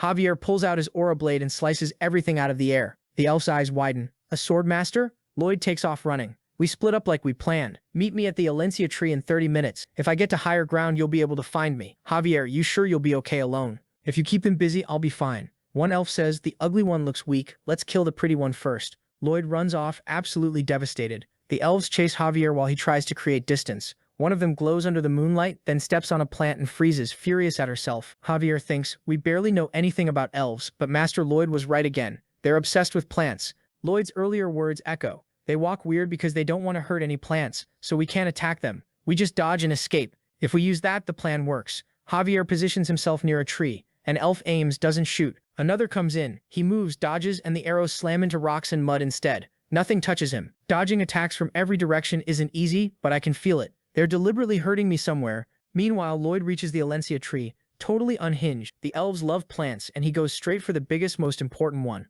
Alright, here I go. Triple mana heart, stamina boost for 20 minutes, no fatigue, and he starts digging like a maniac, going underneath everything. Back with Javier, weird. I don't see their leader anymore. Did she go after Master Lloyd? He reaches a river. Yep, I knew it. They wanted to bring me to the lake. No plants here to hold them back. Crowds on both sides, arrow storm again. He slams his aura sword into the ground and blasts the water upward, knocking the arrows away. The elves are stunned. What strength is that? A human who could defeat all of us. One elf says, calm down. Humans have sword masters, but we have Melika. And then what is this? Some kind of steroid monster coming out of the trees. Melika plants a massive bow into the ground. The arrow is basically tree-sized. She fires. Javier, how am I supposed to stop that? He tries to block with aura, gets launched back skidding across the water. He can't stop it, only redirect it. Unbelievable. She pushed through my aura blade with pure physical strength. But there's a bigger issue. Lloyd said if he hurts an elf, they'll start a war to the death against humans, and elves are way more dangerous than orcs. It's almost time to regroup. I'm sure some of them already went after him. But how do I save him without killing any elves? Melika's ready for round 2. Another shot. Javier slices the smaller arrows, and then comes the dragon sniper shot again. He starts weaving, wraps aura around the arrow, uses another arrow to deflect it into the path of the next one. Clack, they collide midair. At the tree, Lloyd is collecting sap, thinking, just one more cut, just a little more, and it'll be perfect. Then he hears, you demon. The elf girls are shaking. How dare you cut the roots of this precious tree? He says, I'm sorry, but a lot of lives depend on me getting this. They aim at him, don't move or you'll be full of holes. He goes, sure you can shoot, but then I'm turning this little guy into mashed potatoes. It's a mandrake he picked up on the way. They freeze, what? He lifts it. You don't want this plant getting hurt, right? Then back off. Get out of here. They spit insults. What is wrong with you, you scammer, you disgusting beast? He goes, wow, so many compliments. Now move. They escalate. You piece of trash. You'll never get a girlfriend. He glares and starts to almost set the mandrake on fire. They scream, no. He says, back up, keep moving. They panic. Calm down, please. This is as far as we can go. Let's talk. He opens his mouth wide and bites the top of the mandrake. The mandrake screams, oh my god, get this guy off me. This is the end of my life. He's drooling on me. The 3 elves start backing away. He orders, crawl up now. They go, we're going. The mandrake, I'm done. Just kill me. Lloyd steps outside thinking, okay, I'm out in the open now. Javier can find me easier. He should be here soon. But if another elf finds me first, I'm finished. He keeps chewing. The mandrake is completely soaked in drool. The elves are gagging. One says, what is wrong with him? Moira, I'm getting nauseous. Another, that was so cruel. I feel dizzy. Moira snaps, get it together. You can't show weakness in front of a plant killer. Even Moira's stomach starts turning. You need to hold it in, but what can we even do? Lloyd watches them and thinks, now that I think about it, Their eyes were really sunken, and I haven't heard a single bird in this forest. No rabbits, deer, nothing. It's the monster domino effect. Everything's moving toward the mountain edges, leaving the forest of eternal glow empty. And since elves would never hurt a plant, I'm pretty sure they're carnivores, which means they've probably been starving for months. Back at the river, Javier's still defending himself, arrows stuck in his feet. He thinks strange. They're so athletic and agile. Why are most of them already exhausted? This might be my only chance. I'll have to use everything I've got left to escape. He drops into a crouched stance, uses triple mana heart, blasts off, shooting forward like a bullet. Chapter ends. Next one. He's sprinting, dodging everything. The elves shout, "Stop him. He got past us." The exhausted ones wheeze, "We can't. We're too hungry, Captain." Melika, the maniac who apparently traded food for testosterone, is leaping over everyone. The captain says, "Melika, you're so kind. You gave your food to everyone. You're so generous. If this is her starving, imagine her full. She'd be unstoppable." Another huge shot. Javier barely dodges and sticks close to a tree so the arrow can't get a clean line. Melika grabs the arrow, jumps at him. He slips away at the last second. Javier thinks, "The only one I have to protect is my lord." More arrows. Melika presses. He jumps, steps on a leaf, jumps again. The elves gasp. "What? Our walking technique that takes 100 years to learn. He already mastered it." Javier keeps dodging. Just a little more. Just a little more. Melika pulls out 2 more dragon sniper shots. Javier, Master Lloyd, and finally he reaches him, and Lloyd is grilling meat. Lloyd looks up. "What's with you, Javier? Did you run through a war zone or something?" They look forward. Lloyd points at the grill. "This one's gonna burn, so watch it." Someone asks, "And this one?" "Not yet. It's pork. It needs to get nice and crispy first." Lloyd calls out, "Javier, you just gonna stand there? Come eat." Then he tells the elves, "This is my escort guard, Javier." The elves blink. "Wait, what? You're not the servant?" Javier answers, "No, I'm not the servant." Lloyd gestures. "Javier, this is the leader of the elves, Moira." Moira says, "Nice to meet you, Javier." The protagonist said, "Javier, try to be friendlier. You're meeting them for the first time." Everyone, Javier just isn't very social sometimes. The elf looked over. "Okay, but can one more sit with us?" "Sure, of course," he said. Melika was behind a tree, staring. "Come on, Melika, you can come." She sat down and basically squashed Javier. Her friend said, "It's just, Melika's been starving for so long. Do you mind if she eats a lot?" "It's fine. She can have as much as she wants," he said. "But we only brought enough for this trip, so it's not much. Those bows and arrows pointed at us are gonna have to live off the smell." The poor things were all skin and bones. "I'm pretty sure the men stay home while the women hunt," he said, "and it looks like everyone's starving." One of the women went, "Oh, sweetheart, don't cry, don't cry." He swallowed hard. "What's gonna happen to the young elves and the old ones? Is everyone just gonna starve? What's this place's future?" Tears blurred his vision. The little elf girls were crying too, thinking about their kids. He said, "Why don't you make a deal with me?" "We don't make deals with filthy humans." He tilted his head. "Really? Because I think you already did when I held that guy back and told you to leave the cave. And then when you sat down to talk and eat barbecue, those were deals too." The elf just stared at him. "Let me tell you what I can give you first," he said. "Survival." "Survival? Yeah. Pigs eat as much as you want, and charcoal to cook with." He thought, "Just don't tell them the charcoal comes from trees." The elf kept staring. "You've been eating terribly for way too long," he said. "From now on it's fresh grilled meat. I can even build you a cold storage room so it won't spoil. Free, obviously." She thought for a second. "Okay, what do you want?" "I want my people to survive," he said. "Moira, if you don't accept this, my people won't have any choice but to freeze to death. Let us take a little sap from the tree of Valencia once a month, and nobody on my side dies. I'll teach you how to collect it without hurting the tree. And one more thing, it'd be way faster if you elves handled the meat transport, so I'm proposing you send 100 elves, split into 2 groups, 50 to transport meat, and 50 to help build our houses. What do you think? Everyone wins." The other elves said, "No, Moira, humans always lie." Moira stood there unsure what to do. Then she remembered her mother's voice. "Moira, my precious daughter, listen, I lived in a human land called Gothel, and I dealt with them often. Their lives are short, so they try to live as much as they can, so there's greed, lies, and awful things. That's why if you ever meet a human, you can only trust the one who would be a true friend." Moira looked at the barbecue, then at him, and finally said, "I won't accept it. I can only make this deal with a human who's a friend." He muttered, "Damn it, how am I supposed to fix this right now?" He got weirdly philosophical. What even is a friend? Back in that world, I was always alone. I was kind of awkward, ugly, and broke. When I was at that research institute for traditional construction, I learned everyone laughed at me behind my back. How does he never have money? Seriously, I wish he'd just leave our group. It kills the vibe when we want to buy something and he's being all poor. I tried not to let it get to me, and did everything I could to endure it. If I learn just a little more, I can get out of this life. Then one day someone said, "Suho, don't let those guys mess with you. Be real, you get way better grades than them, and you work harder too." "Thanks. Why are you thanking me? It's just true. Also, this one's ready. You're gonna lose it. It's insanely good." I said, "Bon appetit," and was about to eat when he added, "You probably don't eat anything besides canned fish, huh?" I could feel everyone watching, waiting for me to get humiliated. He looked excited like he was enjoying his own kindness, the way someone feeds a stray dog. I felt like I was going to cry because that stray dog loved the steak. Oh my god, this is so good. This guy is a real friend. Hey, got more? He called out. Send 2 more portions. Of course, Suho. For you, I'll even send 3. And that's how he became my only friend. Friendship was simple. You could buy it with a steak. The elf blinked. What is that? This meat? Why does it look different? It's shining. He slapped it down on a rock, tore off pieces and tossed them to the elves.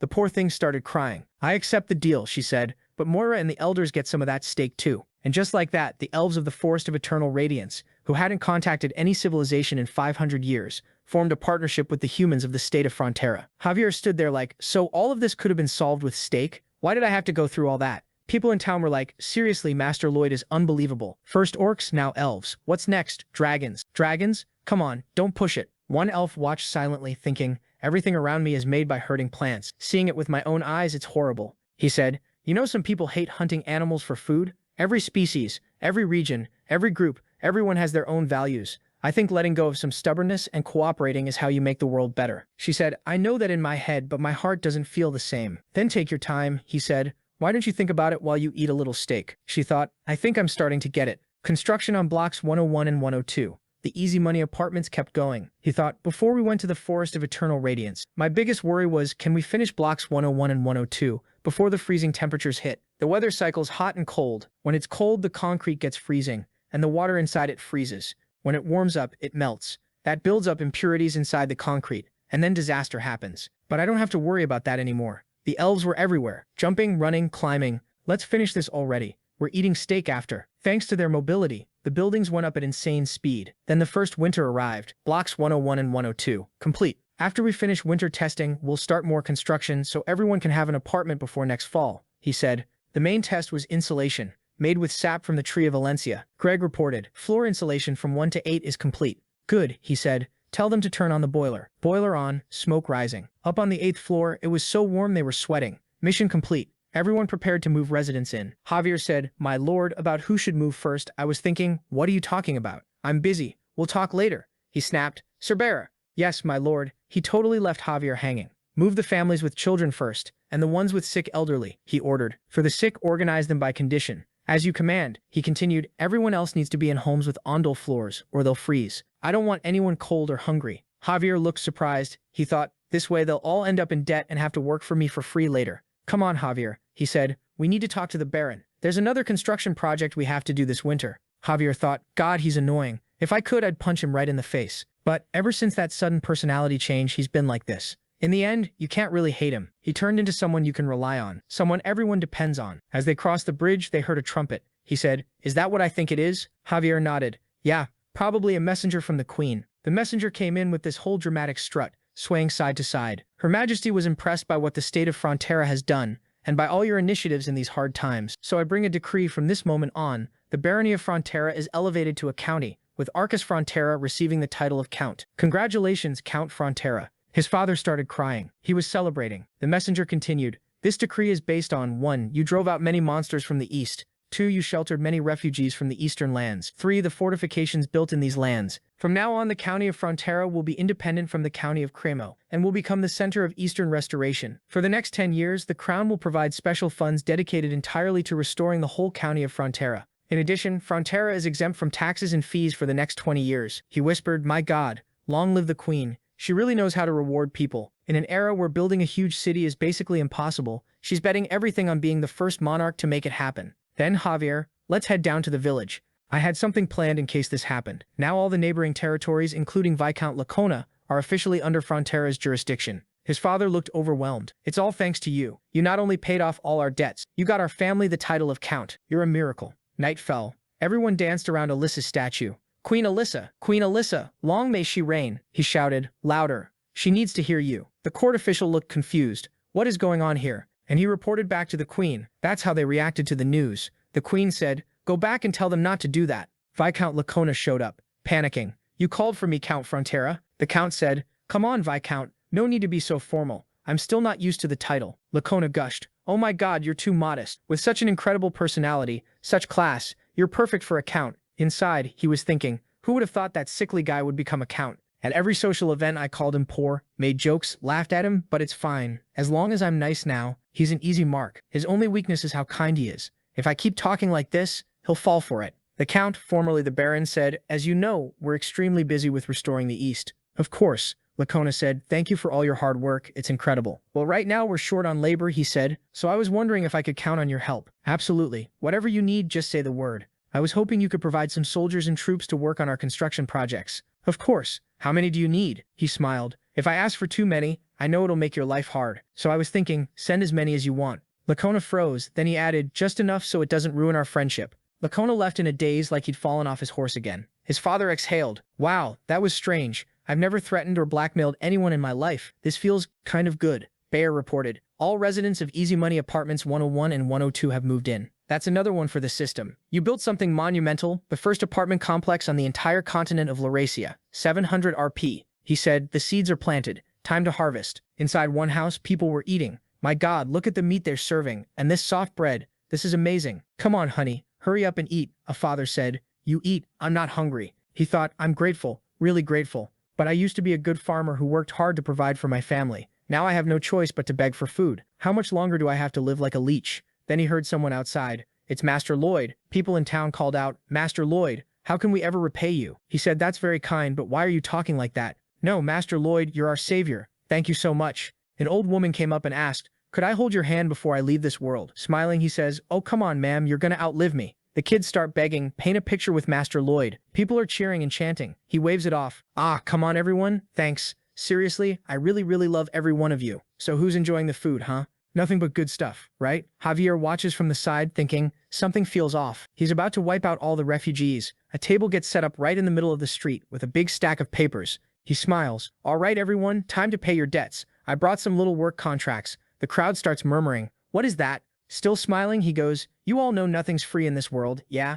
Javier thinks, I'm lost. I don't even know what to think about him anymore. One of the refugees steps up. If I sign this, I get a job? Lloyd answers, of course. And on top of your salary, you can get extra pay for any overtime you do on the site. But once you sign and get your first paycheck, everything you need gets paid with your own money. The guy nods. I don't want to live off someone else's generosity anymore. Read the contract to me. I know it'll be tough. This place is kinda capitalist, you know? The guy blinks. What? Capital? He mutters. Never mind. A woman asks, my lord, can women work too? Of course, he says, we're employers who take advantage. Oh, I mean who employ everyone. People immediately start lining up. Please, give me a chance. I want to earn money and support myself too. Okay, so what's the job? He raises his voice. Soon everyone will be able to earn what they need to eat. And once our terraced farm project starts, land ownership will begin too. We'll use part of the eastern mountains and build a bunch of farms with gabion walls. He adds, it's easy enough with some rebar. But Bangu's been working way too hard on the apartments. Then he gets hit with a reality check from Bibiong. He thinks, what? I can't keep making Bangu work like this.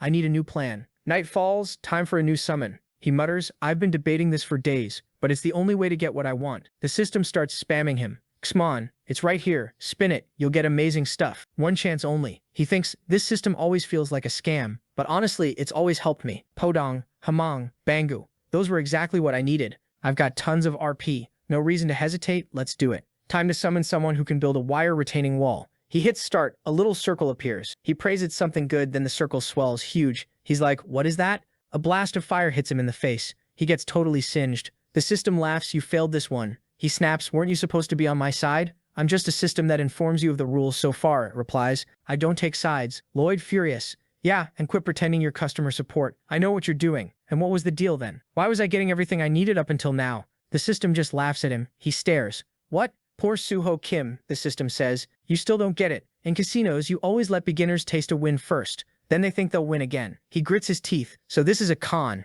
If it is, I'll kill you. You think life is that easy? The system says. It's not. He mutters, now I get why people hate it when I do my villain face. The system prods again. Want to try again? Maybe this time you'll get something good. He clicks. Everything explodes. He basically punches the system. The system goes, hey, third time's the charm, right? He clicks again. The green circle appears, and he immediately ducks for cover. You think I'm stupid? I'm staying right here. You're not tricking me 3 times. You already got tricked, the system says. Podong's covering him, then he looks up and there's some apocalyptic monster crawling out of the summon. He bolts, wakes Javier up, and the moment Javier's up, he slices the thing apart. He exhales. The system. You lost. He growls, yeah, I know, you psycho. I'm done playing this game. A message pops up, secret condition achieved. Broke loser. You received 3 consecutive failures. Your health and RP were nearly reduced to 0. As compensation for damage taken, select a skill and create a summon. He freezes. Wait, I can choose the skill? The system continues. Here is the skill list. He scrolls, horrified. Oh my god, these are all useless. The list shows stuff like, take a really long nap, get a headache, meditate, get depressed, perfectly imitate an unknown actor. Then at the very bottom, he sees something. Spider silk. He reads the details. Spider silk has 3 times the tensile strength and elasticity of steel at the same thickness. It resists liquids and doesn't degrade even under sunlight. He laughs. Yes, I knew I'd get what I wanted. The system asks, ready to receive your webmaker? Obviously, summoning spider silk. The circle spins, morning comes. Javier wakes up thinking, did I have some weird dream? At the work site, everyone's staring up. What is that? Something's in the sky. Is it an angel? He says, let's take a lap around the whole territory. What he got is a bird. Everyone loses it. Oh my god, it's Master Lloyd. He has a flying summon now. He's incredible. Lloyd. Lloyd. Arms spread wide, soaking it in. He thinks, I thought I was getting a spider. So yeah, I was pretty shocked when this beak showed up. But a bird has a lot of perks. People below shout, he's flying. He's literally watching over all his people. He thinks, this is perfect. Loyalty's gonna shoot up and so will taxes. Gunning's main skill is spider silk. He can also shoot webs, build nests, and a poop bomb. The silk comes out of the little pack on his back, and I tested it. This stuff is insane. Even with all my mana, I couldn't break it. He orders, Gunning, go to the flat ground. Time to work. Use your web shot skill and make a net. Then the bird drops down, lands, and flings him away. He face plants, he yells, what are you doing? Gunning just sits there and starts chewing on a little stick. He stares. This thing is unbelievably lazy. How am I supposed to make him work? Flashback to last night. He asks, you can make spider silk, right? Can you show me? Gunning looks at him, lies down, and goes, nope, don't know how. And who said I was born to serve you? He thinks, that's new. I've never seen a summon like this. Podung's smiling like an idiot while Gumming just glares. Podung tries a pep talk. Let's build social infrastructure and improve quality of life. It gives you a real sense of accomplishment. That personal fulfillment will turn you into someone who brings joy to the world. Gumming, don't wanna. Maybe later. He thinks, Podung tried everything. The motivational speeches were great, and then he passed out 2 minutes later. Podung, come on, try a little more. Gumming, but why do I have to work so hard? It's not like the world ends if I do nothing. Everything's fine. And my master summoned me, so he should be feeding me and making my life easy, not harder. He mutters, he's pissing me off. Should I just throw him in a pot? Podong's like, nope, that won't work. Gumming spits the stick onto Podong's head. Podong looks at him and shouts, Podong dong. Then he pulls out a little red seed. All the birds panic and scatter. Gumming included. Podong grabs him by the tail, pets him like, come on, buddy, and basically shoves him into his mouth. He watches as Gumming almost disappears, then comes back out covered in drool. Podong, so, still gonna lie around and dodge work? Gumming, terrified, no. I'll work. Podong turns to him. He nods, nice one, Podong. Sometimes a good beating really helps. Now the steps. 1. Cut and soften the slope. 2. Bibyong turns the hard sand into fine sand. 3. Gumming lays spider silk in a grid pattern. 4. Motivate the new recruit. He's getting smacked around so he learns life isn't sweet. He shouts, white cavalry move in. The troops, amen. 5. The troops cover the entire web with fertile soil. Then they level it into the mountain, add stones for support, and the first section is done. Looks like they'll finish before spring. Then they can sell the land to the refugees. The construction and apartments will have way more money, which speeds everything up. They'll finish it all by next year, he thinks, and then my life as a construction worker is finally over. The dream, rich and lazy, is waiting for me. The cavalry grinds away exhausted while the dad suffers too. But the new frontier farms get built. He becomes one of the most influential civil engineers in the continent's history, plus 800 RP. Lying in flowers, happy, he gets a new title, Leader of the Exhausted, active across the frontier county for the next 30 years, plus 3 praise points. The effect, the chance of farms being fertile increases by 300%, and harvests increase by 200%. Later, he's playing chess by himself. This isn't easy. He switches chairs to play the other side. Oh yeah? If I do this, what are you gonna do? He switches again. No way you did that? Javier stands in the doorway. You having fun? He grins. I'm having a blast. This is so good I can barely control myself. I love life when it's not work. Work? I hate work. Javier, wow. I think this is the first time I've seen you just enjoying yourself since that day. He shrugs. What else is there to do? Sir Byron's doing great managing all the construction. The troops are happy. The workers are happy with the pay. Everything's calm. Flashback, Suho, promise me something, son. When things feel too good, ask yourself, is everything really okay? He looks at Javier. You're gonna have to stay up a little later tonight, all right? There's something I need to do before your lullaby. Javier, what is it? Now? In the middle of the night? I need to check if everything's actually okay. The system pops up. Ending spoiler. Use your praise points to see how this story ends. He stares. A rich, lazy life doesn't come free. This is how I make sure nothing goes wrong. I need to lock in the future. He clicks yes. Suddenly he's in some in-between place, thinking, where am I? My room? He looks over. Javier's there, radiating some kind of aura. What is he doing? A massage? What even is that? Then he realizes Javier's mana heart is spinning insanely fast. Oh no. What is he doing? Why are his circles moving that fast? If he keeps going, it'll explode. He doesn't respond. And why is he doing this to me? Javier's crying, pouring all that aura into his body, into a body that looks dried out and wrecked. Wait, why do I look so messed up? Do I die in this ending too? In this future version, he tells Javier, stop. There's nothing you can do, you know that. Just keep living and burn them. He's confused. Burn them? Burn what? The vision continues. I'm not the Count's son. Javier shakes his head. You are. You're the Count's son, the protector of my second home, the hero who saved all those refugees. That's who everyone will remember. He takes a breath, lets it out, and dies. All the summoned creatures cry as they crumble and vanish, like they never existed. He stares. Okay, calm down. I've already seen myself die once. I can't panic. I need to watch. Javier doesn't look that different. So this must be the not-so-distant future. Wait, I'm malnourished. Is that dehydration? But from what? Javier's outside. Okay, it's spring. There are bodies everywhere. Hold on, he's the only one left. Everyone else is dead. And he's pouring something. Oil? Oh, so I was telling him to burn the bodies. That means it's an epidemic. Some kind of disease. But what? And what do I even know about diseases? I'm not a doctor in this world. I can't stop this. Javier says, Master Lloyd, no you, whoever you are. Your last wish was for me to say these words while I burned your body. Remember Vienna? Then the protagonist snaps back to reality. Remember Vienna? What's that supposed to mean? What is this, the Da Vinci Code? Wait, maybe it really is a code. Something future Lloyd left behind. Someone who already used an endgame spoiler ahead of time. So maybe that was a message for when I used another spoiler. Like he's trying to hint what disease is coming and how to stop it. Vienna. Vienna. What happened in Vienna? Then it hits him. Wait, that's it. Future me, you're a genius. Byron is already asking, you want me to bring men from Kremen? Yes, as many as possible, especially the ones who know quarry work. Byron hesitates. Sir, hiring that many people is going to drain our funds. What choice do we have? We'll have to borrow from Count Kremen. Our people are tied up with the farms and the troops, and the orcs are busy with the apartments. He remembers with his Debt Deleter 3000 title, he's got huge credibility in negotiations and pays minimal interest, so it won't be a problem, except he'll be in debt again. Brutal. Byron asks, how big is this construction project going to be? Lloyd answers, as big as the apartments were for easy money. Something that involves the whole state. We'll be digging a lot. It'll be hard work. And then in his head,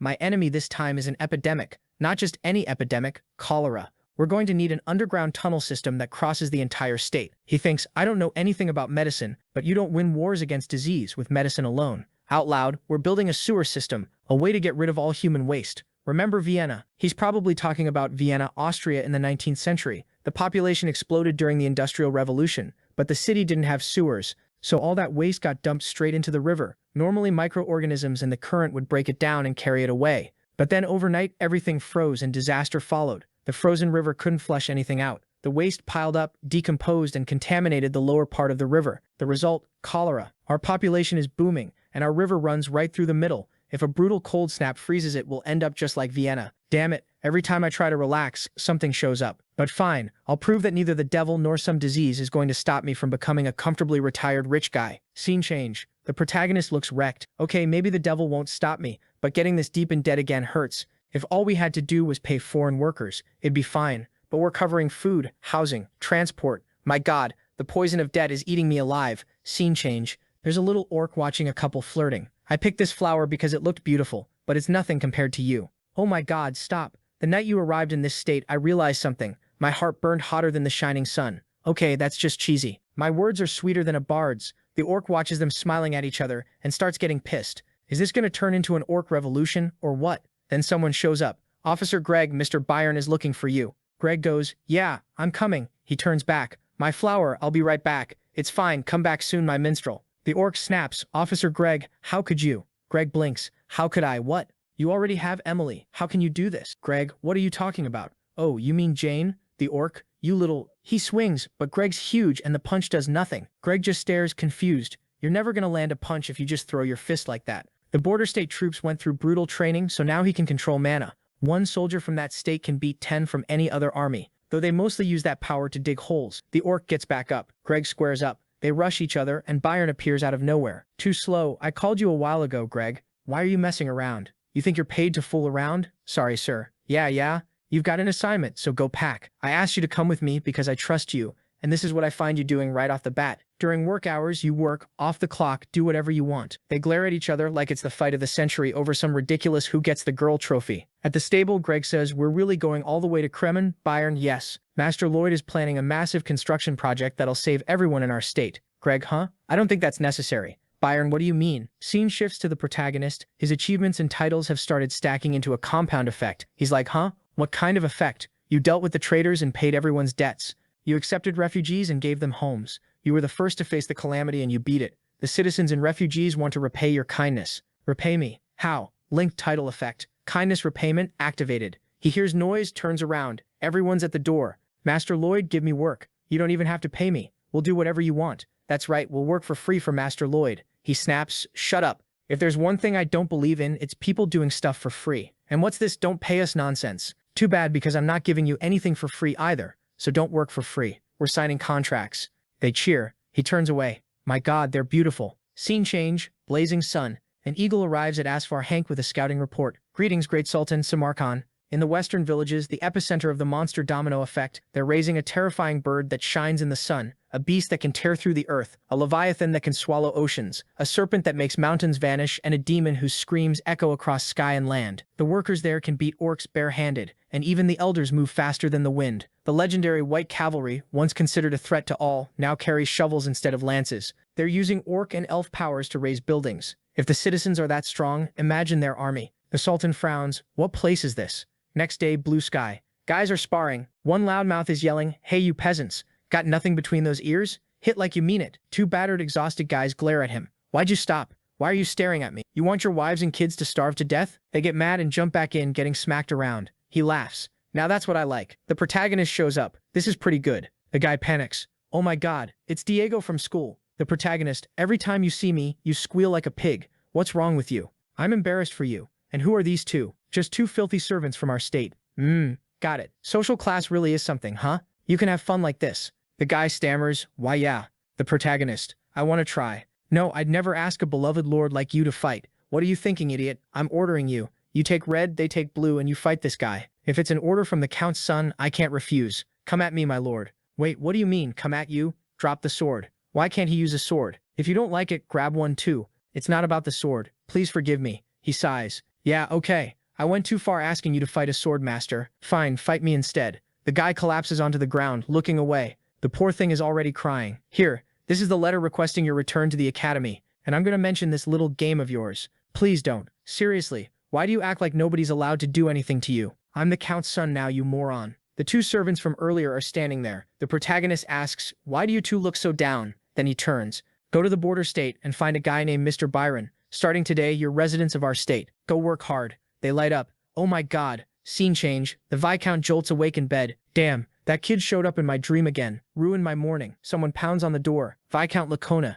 There's something I need to tell you. He growls, what idiot has the nerve to bang on my door at a time like this? It's urgent. I need to speak to you now. Oh, you're talking back too. You're getting whipped. Then long time no see, Viscount. The poor guy drops like a rock. Lloyd asks, wait, is my face really that scary? Javier replies, sir, I wouldn't call it pleasant to look at. Outside, the protagonist points, Viscount, see those lands over there? That side, yeah, that whole area. I'm cutting it down and turning it into a quarry. Just letting you know. The Viscount, but why would you do that? Lloyd, oh come on, Viscount. Since when do I need to explain myself to you? In his head, for big piping, granite is way better than cement. It won't warp or crack even with constant water. He starts hyping everyone up. All right, everyone, we're building a straight road from the quarry to our state. No curves, straight. They hesitate. But sir, there's a residence in the way. I said no curves. They demolish the Viscount's house. The poor guy, Viscount, don't worry. I'll build you another one. Better yet, I'll move your servants to our state. I'll even assign you an assistant for your internal affairs. Their dear shaky little elf is already there. Do you need anything? No, I'm putting Byron in charge of granite transport.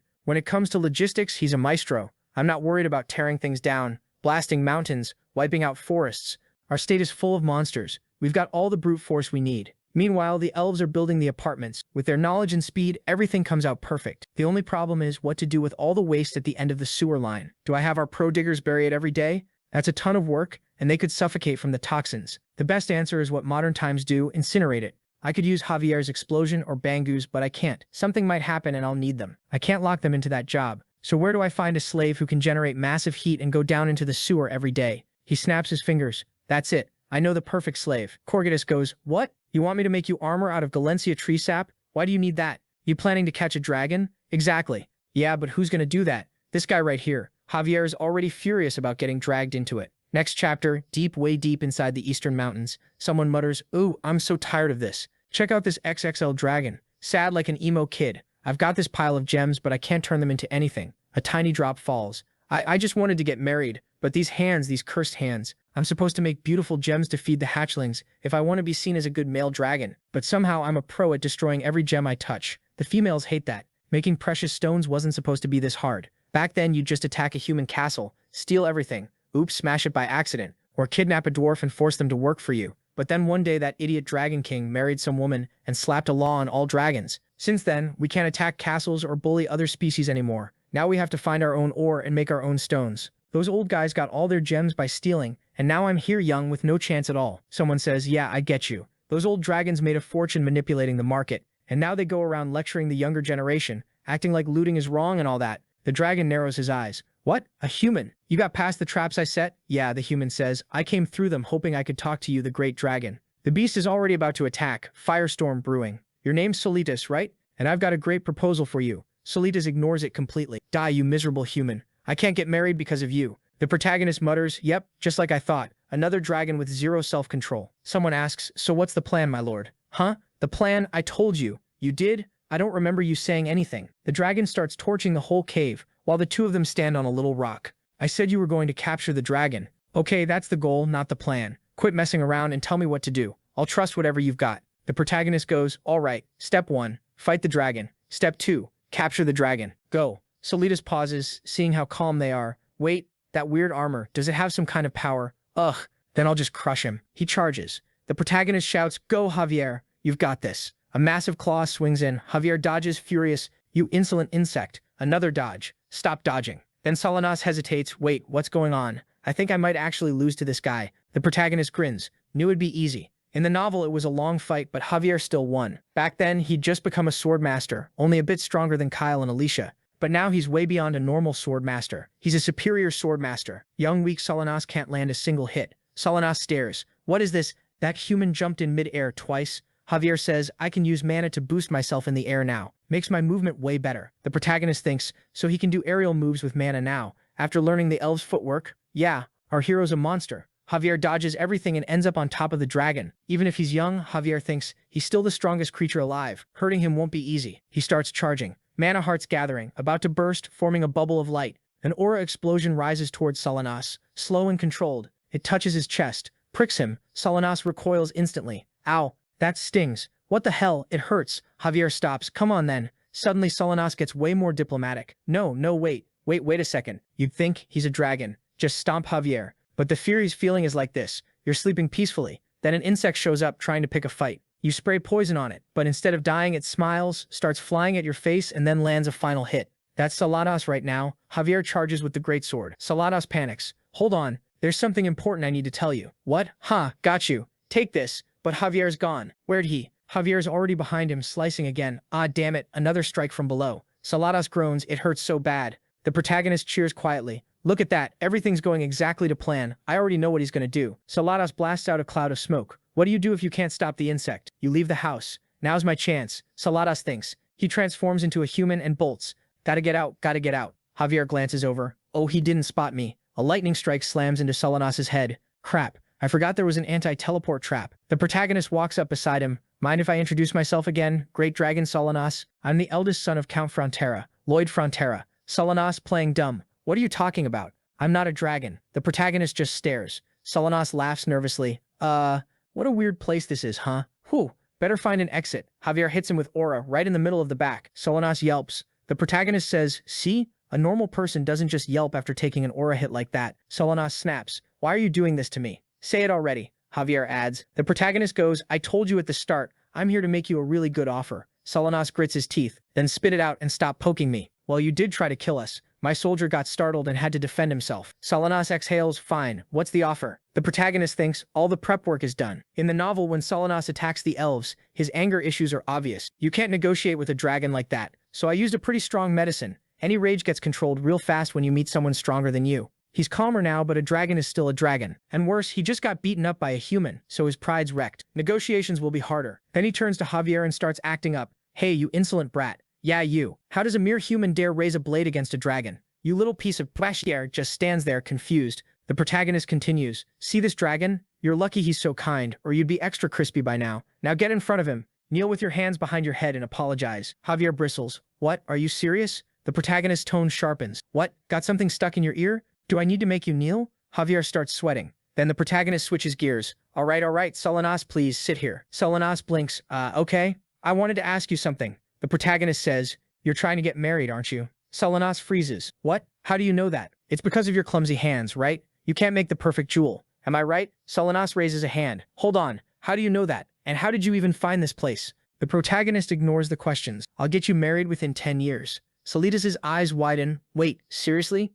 No. Hold on. Answer the other stuff first. The protagonist keeps going. Not excited? Picture it. A sweet romance with a female dragon. Solitas stammers. I mean, that sounds. Just answer the feist. Imagine you two walking claw in claw, the protagonist says. Romantic view by a frozen river at the North Pole. Or sending telepathic love letters. Or making cute little heart shapes with your tails under the moonlight. Solitas is completely sold. The protagonist pulls out a paper. Sign here. If I sign, I get to marry? Of course. Just sign at the bottom. Where? The protagonist gives him a look. Solitas signs. The protagonist snatches the contract right away. By the way, the protagonist adds, you know there's a clause in dragon law, right? If you refuse to honor a contract you made with a human, you get melted by the Dragon King's fire. Solitas realizes it instantly. Dear God, I got played by this demon. Back in the village, which is basically turning into a city now. People stare. Huh? What's that? Look, it's Master Lloyd. Whoa, he's back from his trip. He usually brings back someone interesting, but this time it's just this guy who looks half burnt. And I thought he'd bring a dragon this time. Come on, a dragon? That's pushing it. The protagonist mutters. Yep, I got my crappy incinerator. My dragon.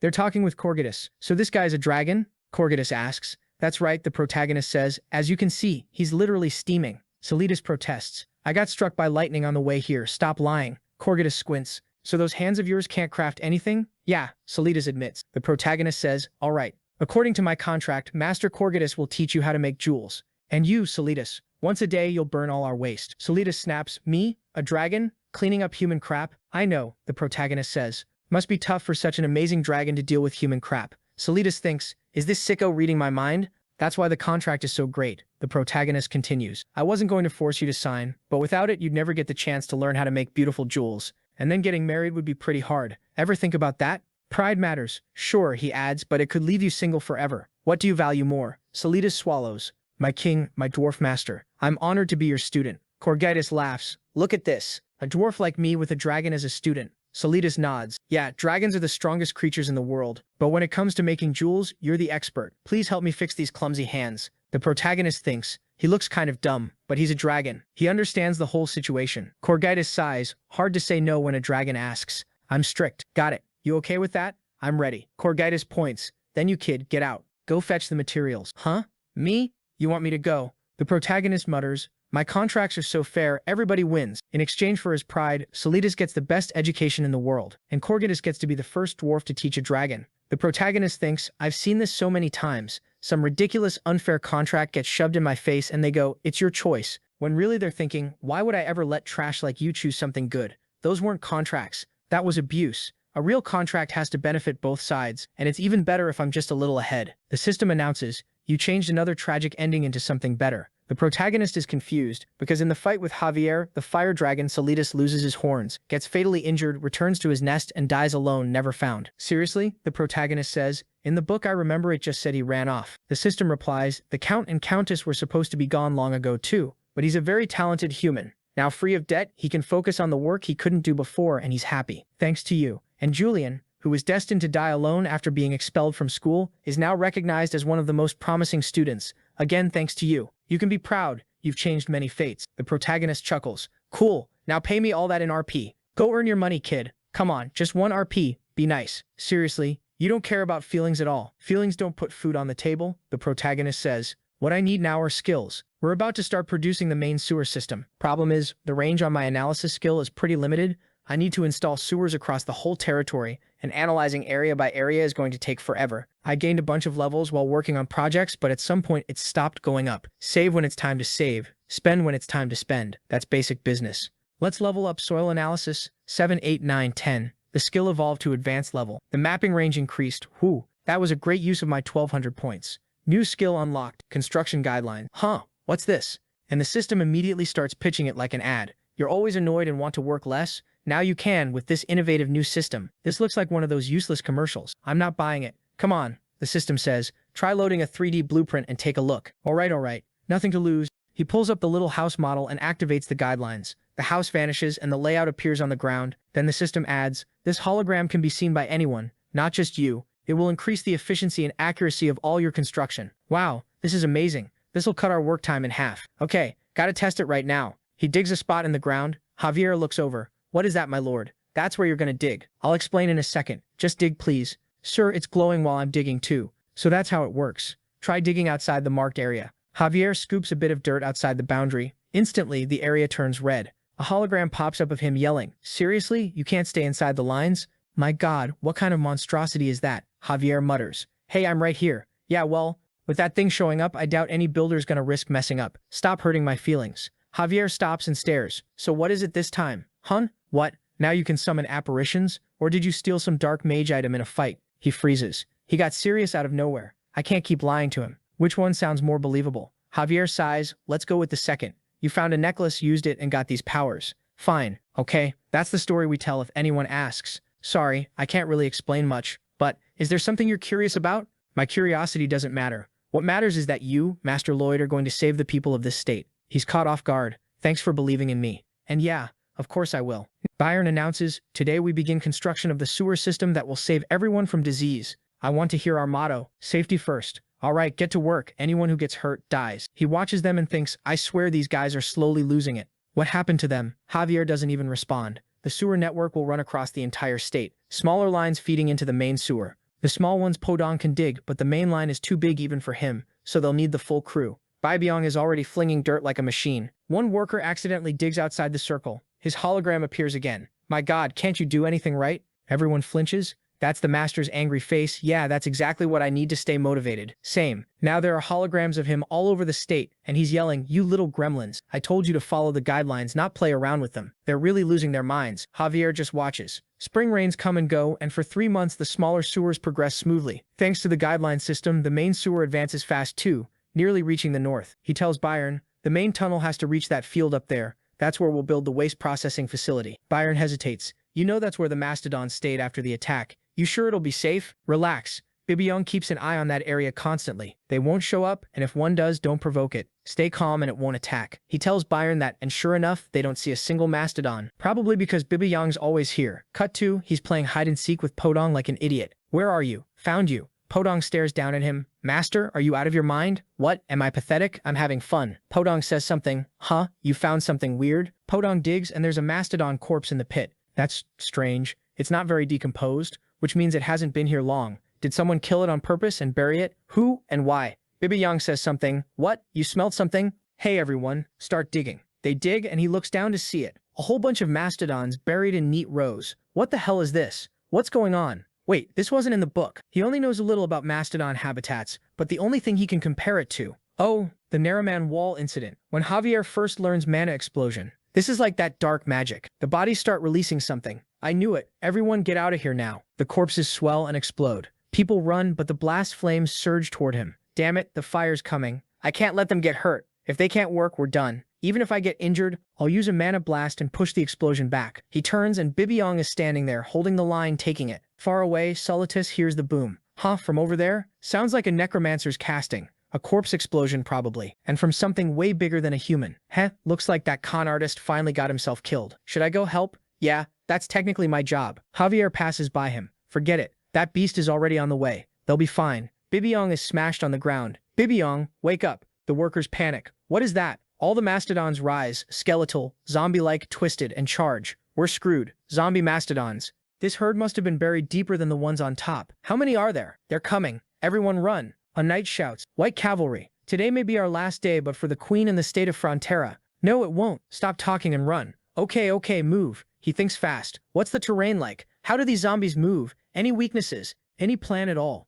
I'll buy time. Sir Byron, where are the children? On the flatlands. Lend me one. Okay. He grabs one of the baby mastodons. Podong, slow them down. Podong charges in and punches one, sending it flying. And that's saying something considering Podong's huge. He starts throwing jabs, elbows, kicks like he's doing some martial arts routine. It's like a Mount Hua reference. Podong of the Plum Blossom sect. Wild Plum Blossom dance. Podong, what have you been reading? Podong keeps smashing them back, but there are too many. He holds up the baby. Look, got one of your kids. They hesitate. The baby trembles. Huh, You getting mad? Looks like everyone's fired up. Better save it fast or I'll peel its skin off head to toe. The zombies rush him. Got you. He tosses the baby onto Podong's back. Nice Pudim. Wait Podong, whatever, let's go. All he needed was one story clue. Mastodons are the most protective creatures when it comes to their young. Even if they die and get resurrected, they'll still fight for their babies. And he'd seen proof of it. When Byron trained the baby mastodons, the adults came every day just to watch them. He climbs onto Podong. We need to cross the valley and hide in the forest. Go. A soldier cries out. Master Lloyd sacrificed himself again for everyone. Goming is dozing off, mumbling.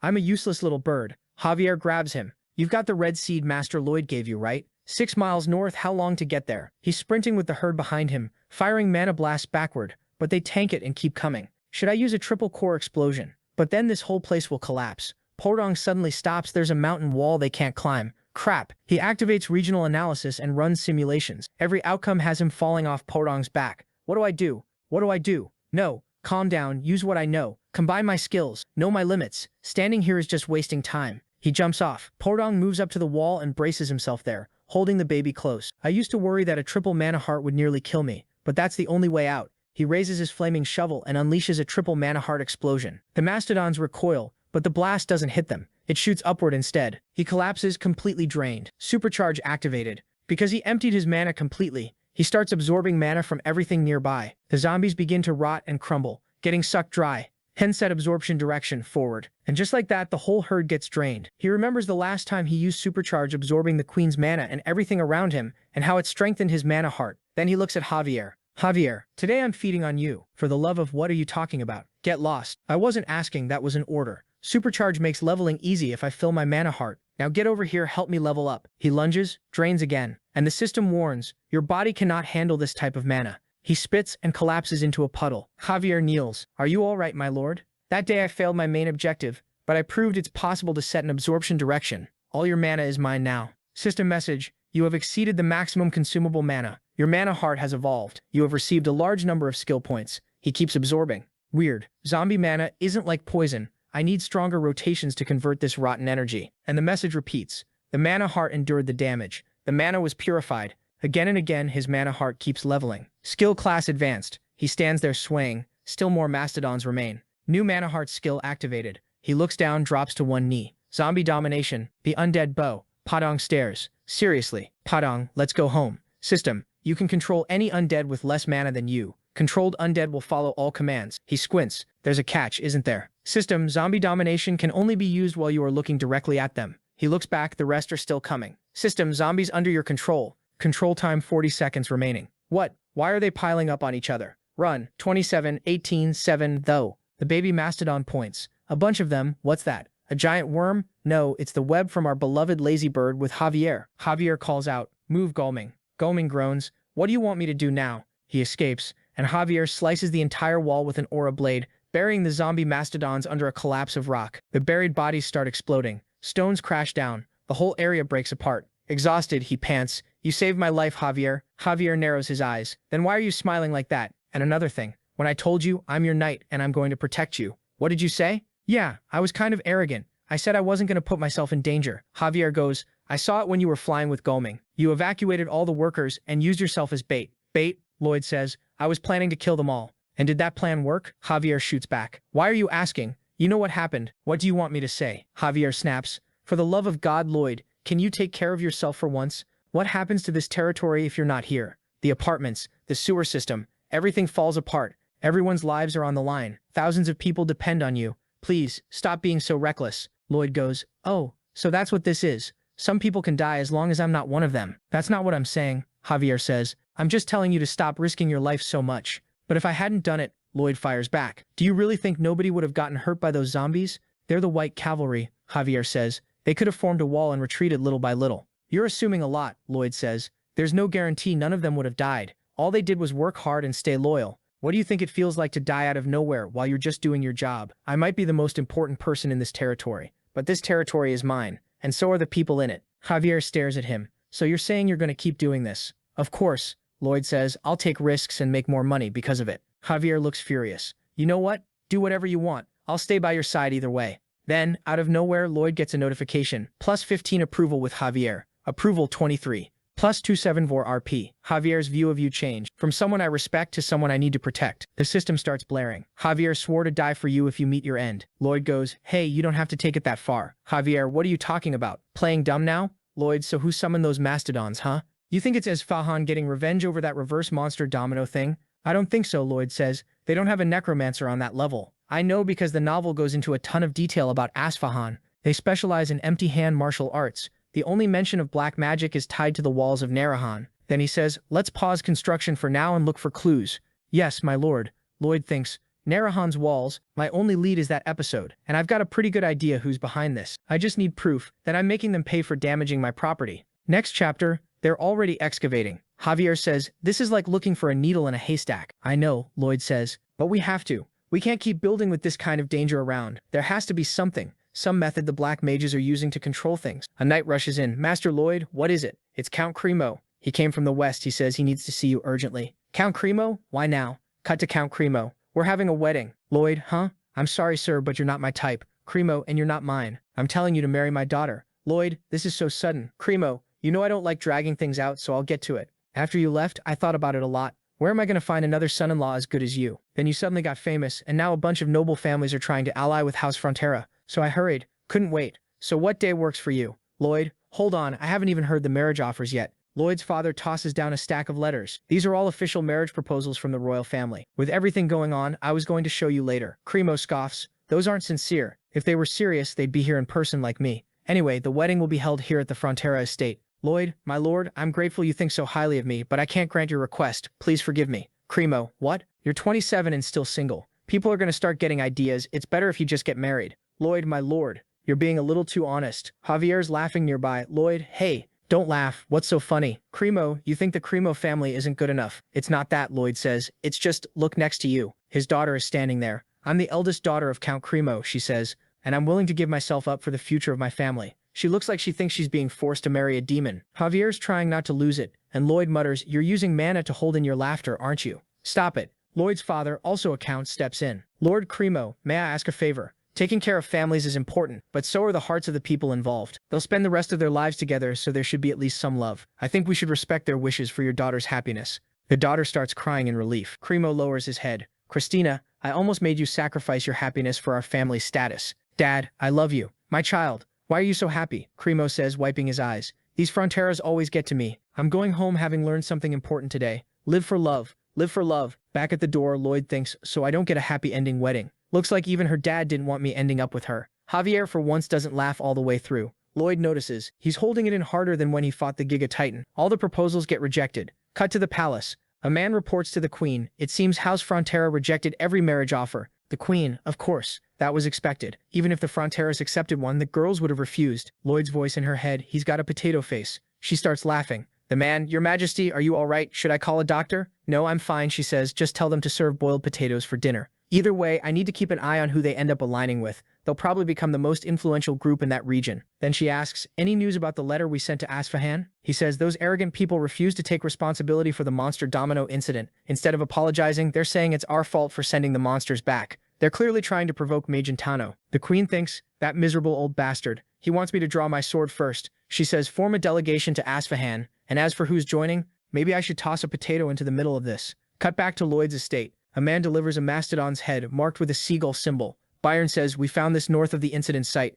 We're sure it's connected. Lloyd, a goat head. He stares at the symbol. I've seen that illustration in the book. That was the symbol used by the Black Queen Alicia in her new kingdom. Something else that wasn't mentioned in the novel. The Black Queen and the walls of Naraman are strongly connected. My actions are changing too much. In the original story, the queen was never corrupted, and the Naraman Wall incident never happened. The catalyst was supposed to be refugees, fleeing north from the monsters, but now something's trying to force an event that never happened in the book. If we don't prepare, my comfortable life is in danger. The black mage who built the walls of Naraman and dragged hundreds of people to their deaths. Cannavaro is my #1 suspect. He says, all right, Biren, you can resume construction. Once everything's ready, we've got somewhere to go. Yes, Master Lloyd. His mother, my son, you haven't been resting at all, and now you're leaving again. His father, where are you going? To a place called Naraman. Lloyd says, there's something I need to say there. I need evidence. Proof my suspicions are right, and then I'm going to get that bastard. Cut, the little frontier county is starting to look like a rich neighborhood. 6 miles north, the sewer system is finished. Lloyd signals Pudong, who pops the lid off. The dragon shows up and literally makes the poop float, compresses it into a ball of filth, and it turns into a grotesque poop dragon. Lloyd, one day the world will know the story of the legendary dragon who used his powers for the good of humanity and its hygiene. The legendary dragon Solita's destroyer of shit. The dragon glares at him. Don't tell anyone that stupid name. Lloyd, what? You don't like it? Destroyer of shit. Stop, the dragon says. That name is awful. The system chimes. You implemented the first sewer in Laration and established the concept of public health, receiving the title, the Phantom Toilet. Chance of an epidemic in your territory, 0%. All diseases completely blocked. Lloyd, now that's more like it. Javier asks, when are you planning to go to Nariman? As soon as possible. Lloyd says, thinking, if we go without a plan, we'll probably find nothing. Best case, we just waste travel money. But I can't show up and tell the Count of Nariman. Hey, there's an enemy at your door. He won't believe me. I need a good excuse. Javier, master, look. A bunch of carriages are lined up at the entrance. Lloyd, what is all this? I've got a bad feeling. His father says, about those marriage proposals you rejected, everyone said you'd change your mind once you saw the girls in person, so they sent them here. We couldn't just turn them all away, so we gave each one a room. I also made a ticket so they can contact you. Lloyd, father, you're not happy about this, are you? No, his father says. I just want my son to marry someone he loves.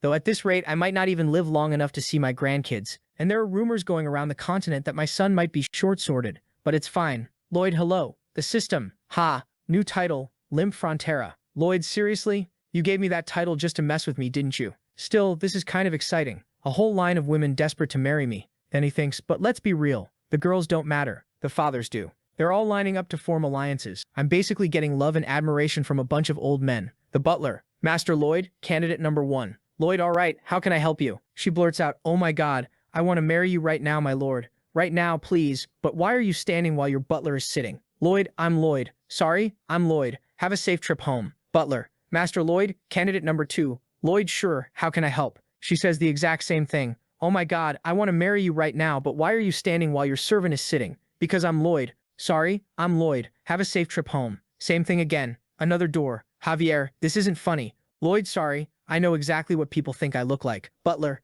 Candidate number 3, Master Lloyd. Welcome, Lloyd says. How can I help you? Then he freezes. She looks familiar. I'm sure I've seen her in the book's illustrations. She introduces herself. I'm Siluria Nariman, the eldest daughter of Count Nariman. Lloyd remembers. Siluria, I thought she was the main heroine and Javier's love interest, but she ends up sacrificing herself for the people of Nariman. Readers were furious at the author. You went too far. Why do you have to kill every girl Javier likes? Siluria says, this might sound rude, but I'm only here because my father insisted. Still, you're more handsome than I was told. Lloyd says, sorry, but he's not Lloyd. I am. Pardon? She says, I meant you, my lord. The man behind you is the renowned swordmaster, Asura. This whole situation must be strange for you, having to think about marriage when you're so busy. The protagonist said, you know what? How'd you find out? She goes, I saw it on the way here. You've got construction going on that I've never seen before, and there are planes in every direction. I honestly don't get how you have time to manage all of this. But I already know what you're gonna say, so I'll just leave. He quickly cuts in, no, wait, I want to talk for a second. Namarin's having a rough time, right?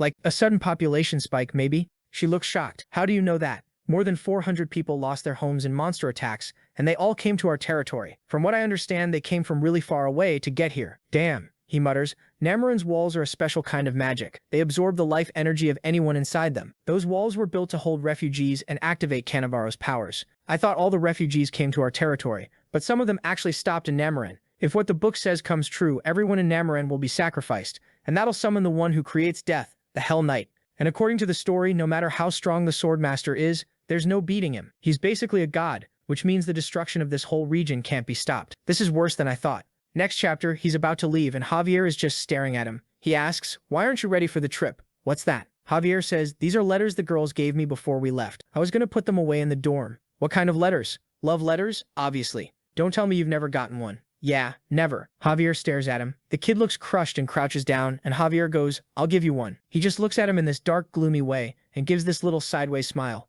Javier gets freaked out, not understanding why he's smiling. Why would I take a letter that was written for you, he says. Get up. Siluria's waiting. Javier's sweating. He walks off, and Javier's left there biting his lip. Yeah, Javier couldn't flex on him this time. In the carriage, they're talking. Siluria asks, you said it's called a stabilization and protection project? Yeah. There are a few different options, so I need to see the land in person to know which method fits best. She says, but I'm curious, how did you know what we were worried about? It was just a guess based on what I heard around town. And also, Namaran is built on a ridge, really high up, so it's natural for the surrounding ground to slowly crumble over time. She lights up. I'm so glad I took this trip and got to meet you. And I might not have married who my father wanted, but he'll be really happy to know you're going to help solve this problem that's been in our family for generations. He's thrilled. Perfect. I get to see what Cannavaro's up to and make money off the construction project too. There's no way I lose on this trip. Just wait. I'll show you the one who moves first wins the fight. When they arrive in Namaran, Siluria points someone out right away. That guy over there, that's Cannavaro, the head of the merchants. He uses his own money to take care of over 400 refugees, and he's always the first to take on the most annoying, tedious jobs.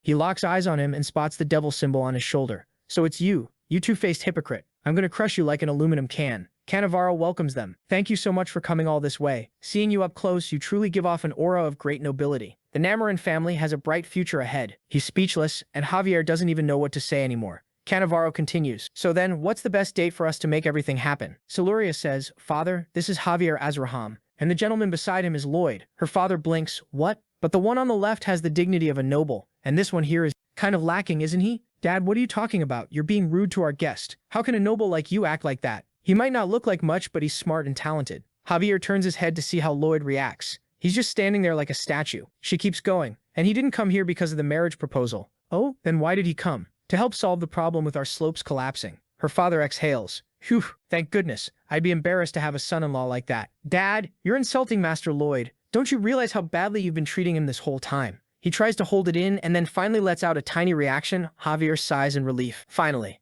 And then he starts looking way too happy watching him suffer. Her father asks, but do you really think he can stabilize our slopes? Yes. You can trust Master Lloyd. Javier is practically glowing. She adds, if we provide workers and resources, Master Lloyd will supervise the whole project. Her father looks worried, but that'll cost a lot of money. What if the slopes still don't stabilize after all that? He said he'll pay back 3 times the construction cost if it fails.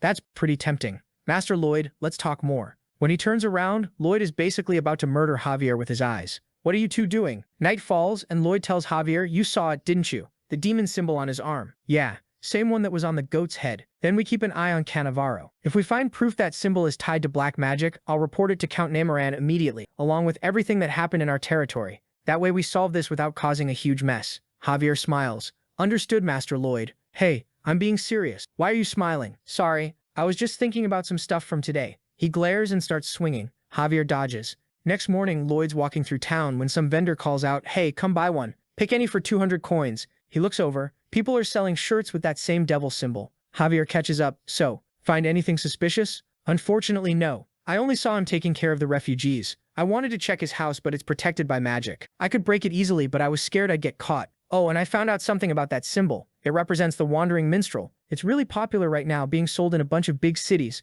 so we have to find this wandering minstrel. How? Wait, if the wall activates before then, it's game over. The story doesn't explain how the magic wall is created, so stopping it won't be easy. He thinks to himself, do I send Javier away? Have him break the wall from the outside later? But then Siluria dies. I can't handle watching someone I know die. And the story mentions a Grand Master, a legendary being whose skills go beyond a sword master. If we had that kind of power, we could wipe out the wall or the Hell Knight easily. But I don't know the theory behind it. There's no way to train Javier. This is getting messy. Javier says, I think investigating Cannavaro is the right move. He's using really strong protective magic. He's definitely hiding something. Yeah, but you said you'd get caught if you break in. What are you gonna do? There's no other way to get inside. You stay here and trust me. Damn. Javier actually stepped up. These collapsing slopes need anchors. They go deep into the ground and stabilize the soil. I wanted to use something screw-shaped, but the tech to make a spiral that precise doesn't exist. Delivery will take too long, so I'll have Master Corgadus make everything ahead of time. Meanwhile, I'll analyze the region's topography. Walking through town, he hears 2 guys yelling, did you see that hottie over by the supply pickup?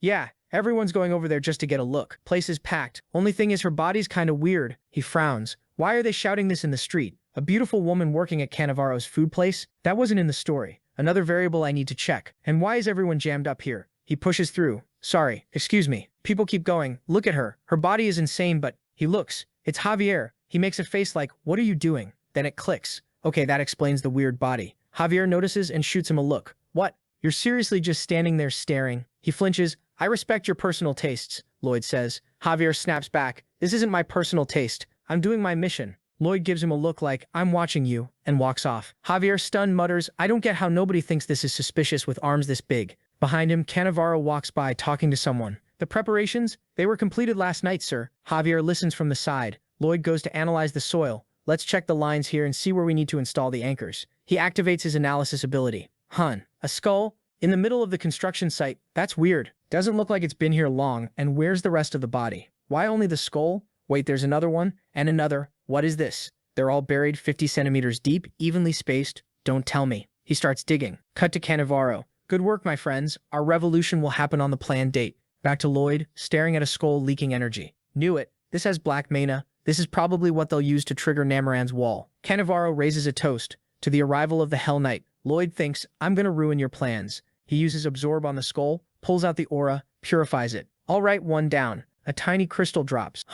What's this? Looks like the skull was just a container, and this is the real power source. He analyzes it. Wait, a gem? And the estimated value is, hold on, this is a whole year of Lord Byron's pay. No way. So all the skulls have these? This one too? And this one? Oh my god, this is a gift from heaven. I just dig and I find money. The system says, hey, why do you look happier about the money than saving the people of Namoran? He replies, forget the wall, this is free money. I'm getting paid without working. After absorbing energy from so many stones, Azran's core even levels up. 30 stones total. That's 30 years of Byron's work. I'll be able to boss him around for ages. Byron, what is it, sir? Please, you're working too hard. This trip was so worth it. If every day could be like this, you know what? I'll raise Byron's salary, and he'll only have to work 20 more years, but then I'll have to add 10 more years of work into those 20. He pauses, looks back at the skeleton. How did they take advantage of you? Natural death or murder? Either way, thanks. Each of you just gave me a year of Byron's labor. I'll take you all somewhere sunny so you can finally rest in peace. The skulls are sweating like they're crying tears of joy.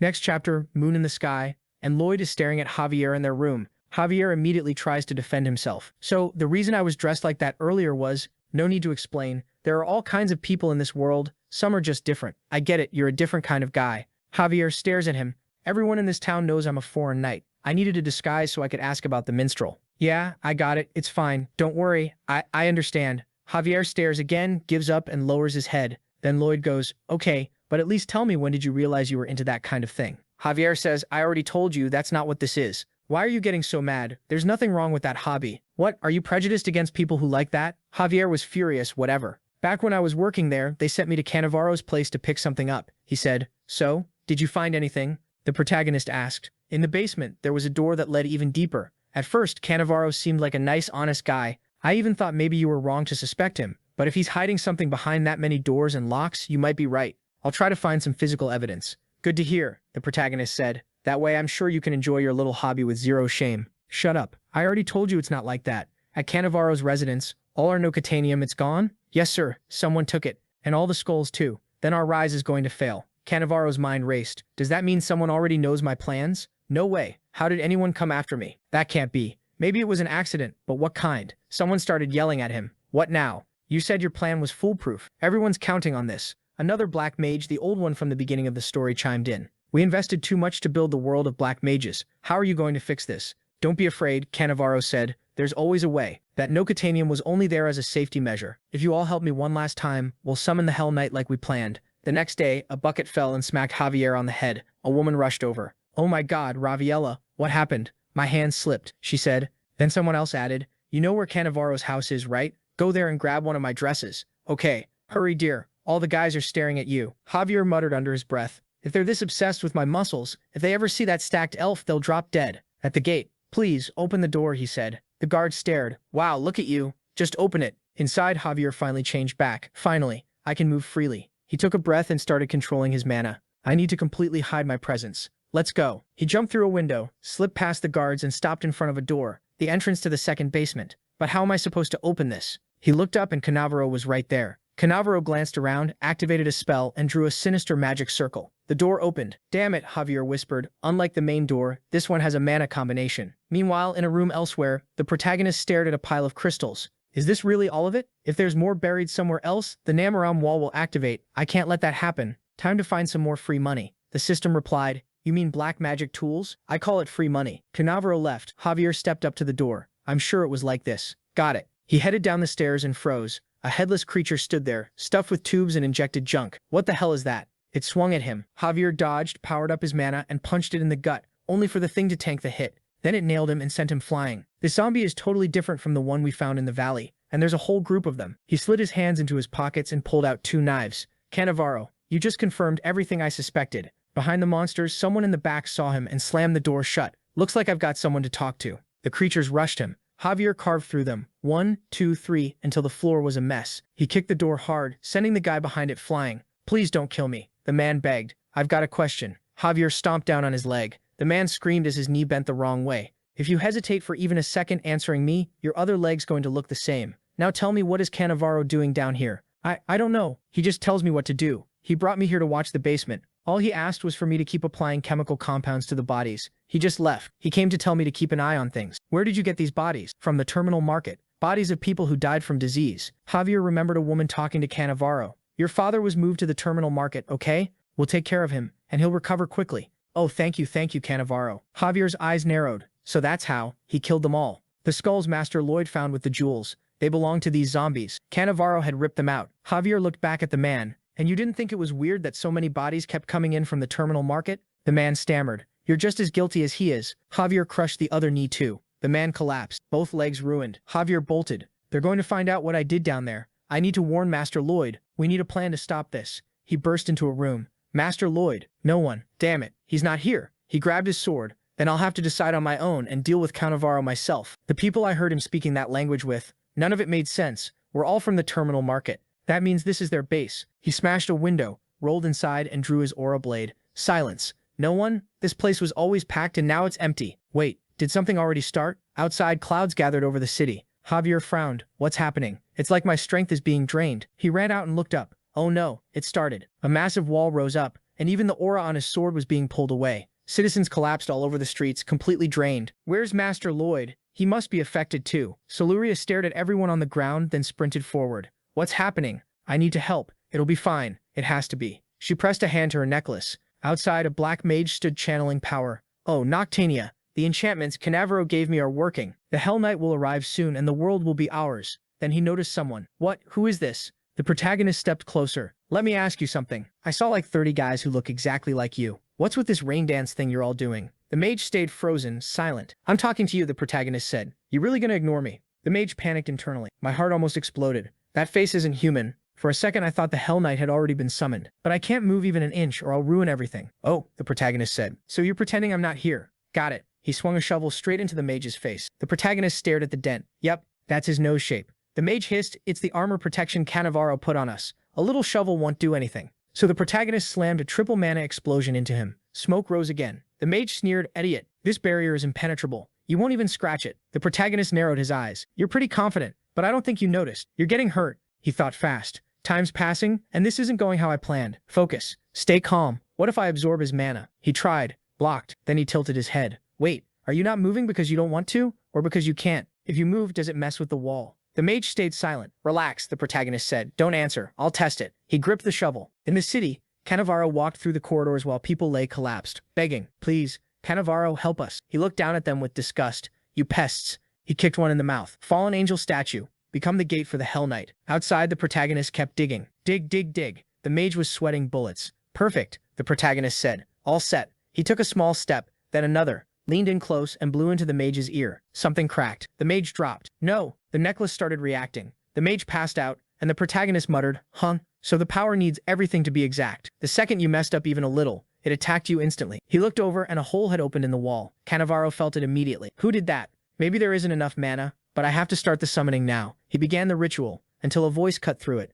Cannavaro, what do you think you're doing? He turned. What? She can walk normally with the wall up? Then he noticed the necklace. So that's it, a protection amulet. Soluria raised her hand. It ends here. Cannavaro hurled a fireball at her. She simply reached out and stole it, pulling the flame into her palm, swelling it into a massive sphere. Punishing fire of God, she launched it. The blast was brutal. Cannavaro stared, stunned. How can someone that young cast magic at this level? When the smoke cleared, she stepped forward. Confess, Cannavaro. What was your plan? He answered in a secret language, still chanting. Come, Hell Knight. The statue began to glow. Cannavaro lunged at her, and Javier arrived, slicing off his arm. The severed limb spun through the air. Javier struck again. Cannavaro blocked with a magic circle, but his fingers twisted unnaturally from the impact. The statue shone brighter. Something was about to be born. A bolt from the sky slammed down and shattered stone everywhere. Soluria threw up a shield, protecting everyone from the debris. Cannavaro glared at them. It's over for you, worms. All of you will be torn apart piece by piece and turned to ash by the Hell Knight's hands. A huge hand emerged, dragging an enormous sword along the floor. Cannavaro and Javier both went pale. The monster had arrived. But where was the horse? Where were the legs? Cannavaro's face tightened. Damn it, there wasn't enough mana to fully summon him because the barrier was destroyed. This is what I get for rushing. Javier swallowed. Even incomplete, that's still the Hell Knight. Can I beat that? The Hell Knight's gaze locked onto Cannavaro. Summoner, what is your desire? Cannavaro pointed. That one. He dared to raise his sword against you. The Hell Knight launched himself at Javier. Javier barely blocked. Every bone in his body shook, even with mana reinforcement. I can't win head-on. The creature somehow was suddenly behind him, like it teleported. It nearly cleaved his back, but Siluria flicked a wind dagger into the Hell Knight's blade, knocking it off course just enough for Javier to slip away. The Hell Knight turned on her. How dare you? Siluria froze in shock. The Hell Knight leapt again, going for pure slaughter. Javier charged an aura explosion and slammed it into the monster's head. It evaporated. The body bounced across the floor like a rag doll, crashed into the far end of the hall, and crumbled into ash. Cannavaro stared. Impossible. Javier stepped forward. I won with Miss Siluria's help. Move the people somewhere they can rest. Yes, sir. Javier faced Cannavaro. We'll go over every detail at the royal palace. But no matter how this ended, you're not escaping execution. Cannavaro smiled faintly. Javier hesitated, confused. You ignorant child, Cannavaro said. You have no idea what it means to be from hell. Javier turned, and the Hell Knight was coming back. The creature reformed, still without legs. Cannavaro laughed. You can cut him 100 times. It's useless. A Hell Knight always returns. He stared at Javier. I knew you were strong after trading blows, but not this strong. Looks like I underestimated you. The Hell Knight spoke. I am Forrest Gump, first commander of the King of Hell. I will kill you. Javier raised his sword. I'm Javier Azraham, Knight of House Frontera. I'm sending you back to where you came from. They locked eyes. Javier muttered, honestly, thank God he showed up without legs and without a horse. If he had the full set, I'd be done. The Hell Knight vanished, then appeared right in front of him. Steel clashed in a classic exchange. Slash, block, counter, clash, and somehow, with no legs, the thing kept jumping around like it didn't care about physics. Javier was getting overwhelmed by a guy who was basically a torso. The two of them are staring each other down, and it's not looking good. I'm wondering where's our main guy.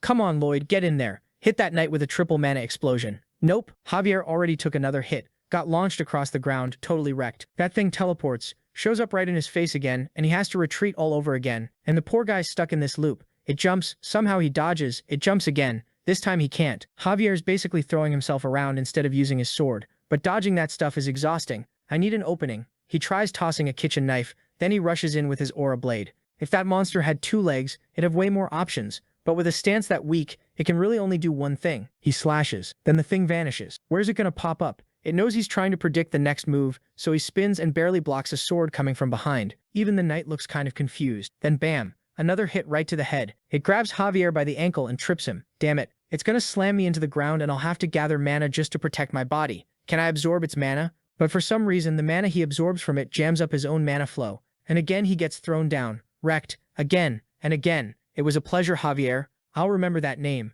The monster grabs its sword, goes in to stab him in the ribs. Hey, Tin Can. Freeze. As far as Lloyd knows, if the summoner dies, the summon goes back to hell. By the time I count to 3, you'd better be far away from my knight, or your head's gonna explode. The knight thinks, what is wrong with this guy? Why is he so scary? He's really gonna blow that head up and drink the blood. Something's off. Who are you? Did you come from hell? That face, I've only seen things like that in the depths. Lloyd counts 3. He's about to pop the head when the monster fires an explosion straight at him. Oh my god. Lloyd bolts. Cannavaro's over there barely holding it together. But as long as he's alive, that's what matters. It'll take 40 minutes for me to return to hell. Plenty of time to destroy this city. Lloyd, oh, then my plan's not gonna work. Javier's already back on it. Greatsword raised, barely misses. The monster blocks again and knocks Javier away. Lloyd, damn it. Javier's still messed up from that last hit. Then he yells, you piece of trash. Why don't you fight me? Javier, stay down. That's an order. Don't get up. Hey, I said stay down. What are you doing? Javier's there. He made it. Now we're gonna win. He'll figure something out. Lloyd, hey. Look at me, you sack of... He throws an explosion. The monster blocks again, and now it's going for Javier. Lloyd comes in from behind, locks an arm around its neck and starts absorbing its mana. The monster freezes up. Hell mana isn't supposed to be absorbable. Lloyd grins. You think I'm scared of your mana? I've purified tons of black mana. System. The mana you're absorbing from the Hell Knight is temporarily strengthening your heart. You're not strong enough to defeat the Hell Knight, but right now, it can't ignore you. Special human key activated. Lloyd keeps choking it out. The monster tries to rip him off, but he keeps slipping around here, over here, nope here. It tries to headbutt him. Lloyd falls back, grabs the stumps where its legs should be, and yanks it down. The monster swings. Lloyd dodges again, still draining mana. Lloyd mocking, hey old man, you forgetting someone? Javier's right there with the aura blade. The monster panics. He recovered. I need to block. Lloyd traps one arm with his leg and pins the other with both hands. Javier drives the blade straight into its chest. He goes for another strike. The monster teleports, but it drops right above Javier and Javier swings again. The monster teleports again. Seriously? No legs, but infinite teleports. The monster snarls, what is this? I'm teleporting, so why are you still stuck to me? Lloyd, huh? You're teleporting with a sword and armor. Those shouldn't come with you either, right? Javier swings again. Teleport again. Teleport. Problem is, even though Javier is getting faster and faster, he still can't beat the teleport speed. And Lloyd can't keep purifying black mana much longer. If this keeps up, we lose. What do I do? System activation required. Article 37, Clause 1 of the Messenger Contract. Lloyd, what is this system talking about right now? System request approved. Article 37, Clause 1. The messenger may offer advice only once to the one being guided. Lloyd's confused. System sing kid. You'll beat him if you sing. Lloyd sing. You want me to sing? What kind of advice is that? Javier swings teleport. Swings again teleport. So Lloyd starts singing. Not gonna sing it out here, that's too much. The monster immediately starts writhing. What kind of magic is this? It's like a needle stabbing my brain. He's the worst singer in the world. Lloyd keeps going. The monster's suffering, but it's working. Knew it. This demon can't handle my anthem. Javier's covering his ears. He says, you too. But why? Lloyd thinks, honestly, I know why. My family loved me. They were the kindest people on the planet. And one day they told me, son, please never sing again. At my first music lesson, the teacher threw a piano at me the second I opened my mouth. In the army, I sang a hymn, and the priest sprinted over and threw holy water at me, saying I was a demon's apparition. But there's no such thing as a useless skill in this world. Right now, it's amazing that I sing this badly. The demon's still trying to shake Lloyd off. Javier reinforces his ears with mana, slams the monster down. Then Javier drives the aura blade through it. Mana explosion. Whew. Done. Lloyd, I'm not even going to ask if we actually finished it. That'd be kind of cliche, right? Javier, not over. Feel the mana around here. He senses something. Mana starts gathering, forming a skeletal shape. Javier steps in front. Lloyd, okay, fine. It's not coming back. Javier, how can you say that? You saw me cut its head off and it still came back. Lloyd smiles. Want to bet? I bet it's gone. He picks up a little shovel off the ground. If it comes back, I'll call you Master Javier for a year. But if it doesn't, you have to dress up as Raviello when we get back to the state. Javier, fine. But get away from it. Lloyd, deal. Hold on. He raises the shovel, uses triple mana explosion, drops it, and looks at the monster. Overload. He starts pulling in all the knight's mana. Javier, yeah, he's absorbing the knight itself. The huge mass of it gets dragged toward Lloyd. Idiot. You can't handle the mana of the great Forrest Gump. Lloyd starts coughing blood. It's not working. His mana's too strong and there's too much of it. But there's no other way. Let's see who wins. He keeps going, and two hands press against his back, healing him, purifying the mana as he absorbs it. That's insane. The blessing of life. We already won, you bastard. The monster vanishes. Lloyd's soul domination complete, and he collapses. She panics. Master Lloyd. Javier, don't worry. That's his victory dance. Happens every time. How can you say that? Even if it's the second or third time, you should be more worried. At least a little. You look like you don't care at all. Help me carry him. System. You defeated the Hell Commander Forrest Gump. The King of Hell is impressed by this achievement and wants you. As a result, Cannavaro has been sent to the Queen. Whew. Now he's sealed away. Those black mages are dealt with. Problem is, everyone in the city is exhausted. There's nobody left to work on the construction. Damn it, if I'd known this would happen, I would have requested state workers along with the anchors. Whatever, no point dwelling on it. I need a new way to make money. When I woke up a few days ago, I got a pretty useful skill. System, because you absorbed part of Bubba Gump's power, your human heart skill, zombie domination, has evolved into a completely different ability. Lloyd, whoa, most of the restrictions and conditions got reduced. It's almost like they were deleted. Which means, if I can get some zombies, I'll have a whole workforce I don't have to pay. My god, that's actually great news. System, new title acquired. Terror of the Possessed. Lloyd, are you messing with me? Stop giving me titles that make no sense. But how do I even get zombies? What are they made of? Is it easy? And would they actually work? This might end up being useless. The only good thing is, wow, I look cool. Look at this. King of Hell. And this eye too. Yeah, that's scary. Someone knocks at the door. Who is it? There are a bunch of skeletons out there. Lloyd, who are you guys? One of them starts forming into this weird amoeba shape. We are. Lloyd. Oh my god, you're ugly. Hold on, gross. Sorry, sir. And instead of a head, a little sign pops up. We are the ghosts who lost our bodies to perform the devil's spell. We were wandering, then we felt the energy that materialized this body and came to see what it was. Lloyd activates his eye. Oh, you mean this energy? Yes, that's it. That energy gave us bodies. Thank you so much. And after finding you, we can feel it. You gave our souls peace. Lloyd realizes it's the bodies of those skull guys he prayed for and buried. The skeletons say, we don't remember our past lives or our purpose. We'll probably wander this world until we're all exorcised. They bow. So please, keep us together and we'll repay your kindness. Lloyd thinks for a moment. I can give you work, but you're gonna want a salary or something, right? They answer, we're ghosts. We can't use money. Lloyd, love that. Do I need to feed you? We don't have a digestive system. And a place to stay? If you have a 10-meter coffin, you can fit all of us. Lloyd, beautiful. Starting today, you're workers for the state of Frontera, the skeleton squad. The skeletons cheer. Thank you. Lloyd laughs like a demon. Finally, The workforce I've always dreamed of. Javier watches the little guys dancing happily, then goes back to sleep. Whatever. He's gonna put those monsters to work. I know it. Next chapter. The skeletons just work and work. Never get tired. They don't sleep, they don't eat, and on top of that, they don't ask for pay. That's what I like most about them. After recovering his strength, Count Namoram comes to check on the construction and faints. Lloyd staring. Ha, ha, these are my worker spirits. I'm a summoning genius. You see this eye? When it starts glowing, the Count, I don't think so. Summoning geniuses are extremely rare, and I've never heard of a glowing eye. Lloyd, oh, so Siluria can be a genius, but I can't? I heard she shoots fire from her eyes. Why is that fine, but mine isn't? The Count, okay, sorry. Worth lying as long as nobody gets hurt. System. I think that's a dangerous way to think. Whatever, it's fine. Winter arrives, and soon the snow starts falling. The first anchors show up, and Namoram's stabilization project enters its final stage. Javier's sitting there, stretches his hand, remembers the moment Siluria placed her hand over his, and he gets a little shaken. Good lord, Javier. Everyone's after him, and the only one who liked Lloyd is, and then she shows up. Sir Javier. Oh, hello Lady Siluria. The construction project is going well. If you need a detailed update, I can call Master Lloyd. No? Actually, I came to see you. Me? Why? Well, the way you use mana. I haven't been able to improve my skills lately. You use it so freely, so I thought maybe you could teach me a thing or two. You know? Javier said, I can teach you anything, and I'd be really happy to. Javier, for real? She said, listening with this huge smile. The protagonist glanced back. There they were. He looked again, and it hit him. In the novel, Javier was completely crushed when she died.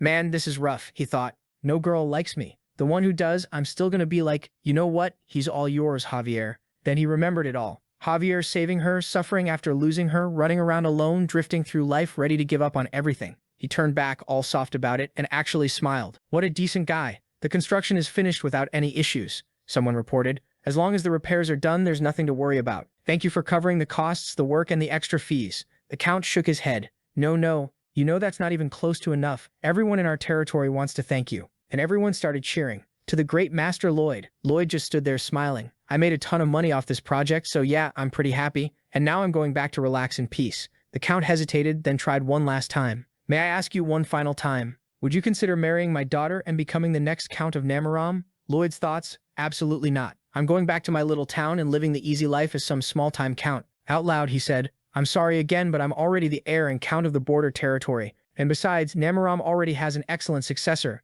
Lady Siluria, who'll soon become one of the greatest mages on the continent. With that said, we'll be going. The Count bowed. Thank you. We'll never forget your kindness. Javier glanced back and saw Siluria waving goodbye. Lloyd looked at him. Huh? What is it, Master Lloyd? Javier asked. Lloyd said, you stay here, they'll pay you way better than I do, and you'll rank up fast. Javier stared at him. Looks like black magic finally reached your brain, my lord. Considering it wasn't working great to begin with. What are you talking about? Lloyd snapped. I'm a knight of Frontera until the day I die, Javier said. And if you ordered me to stay, I'd disobey and you'd have to execute me. Lloyd sighed. You really can't win with this guy. Fine. Let's go. They were back home. Lloyd's back. Marbella, let's go welcome him. He arrived with his little group. So, these are my spiritual workers. His father waved it off. Yeah, forget it. I'm not even surprised anymore by who you bring back. But wait, Javier? Javier muttered. I accepted that bet without thinking. He remembered Lloyd saying, if that guy comes back, I'll call you Master Javier for a year. But if he doesn't, when we get back, you'll have to dress up as Raviella. Then the Lord rushed in.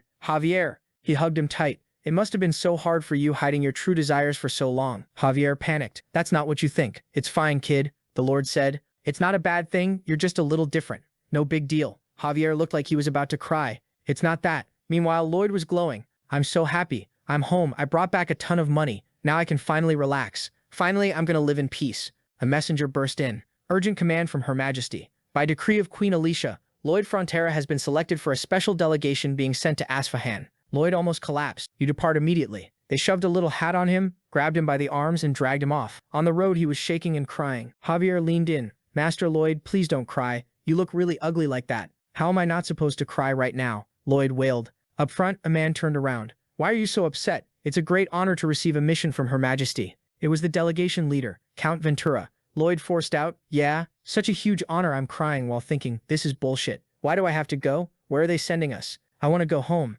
I hate you, Alicia. Cut to the Queen. So you want to know why I assigned Lloyd? Alicia asked. Yes, Your Majesty, the official said. Is it because he can represent the victims of the monster stampede?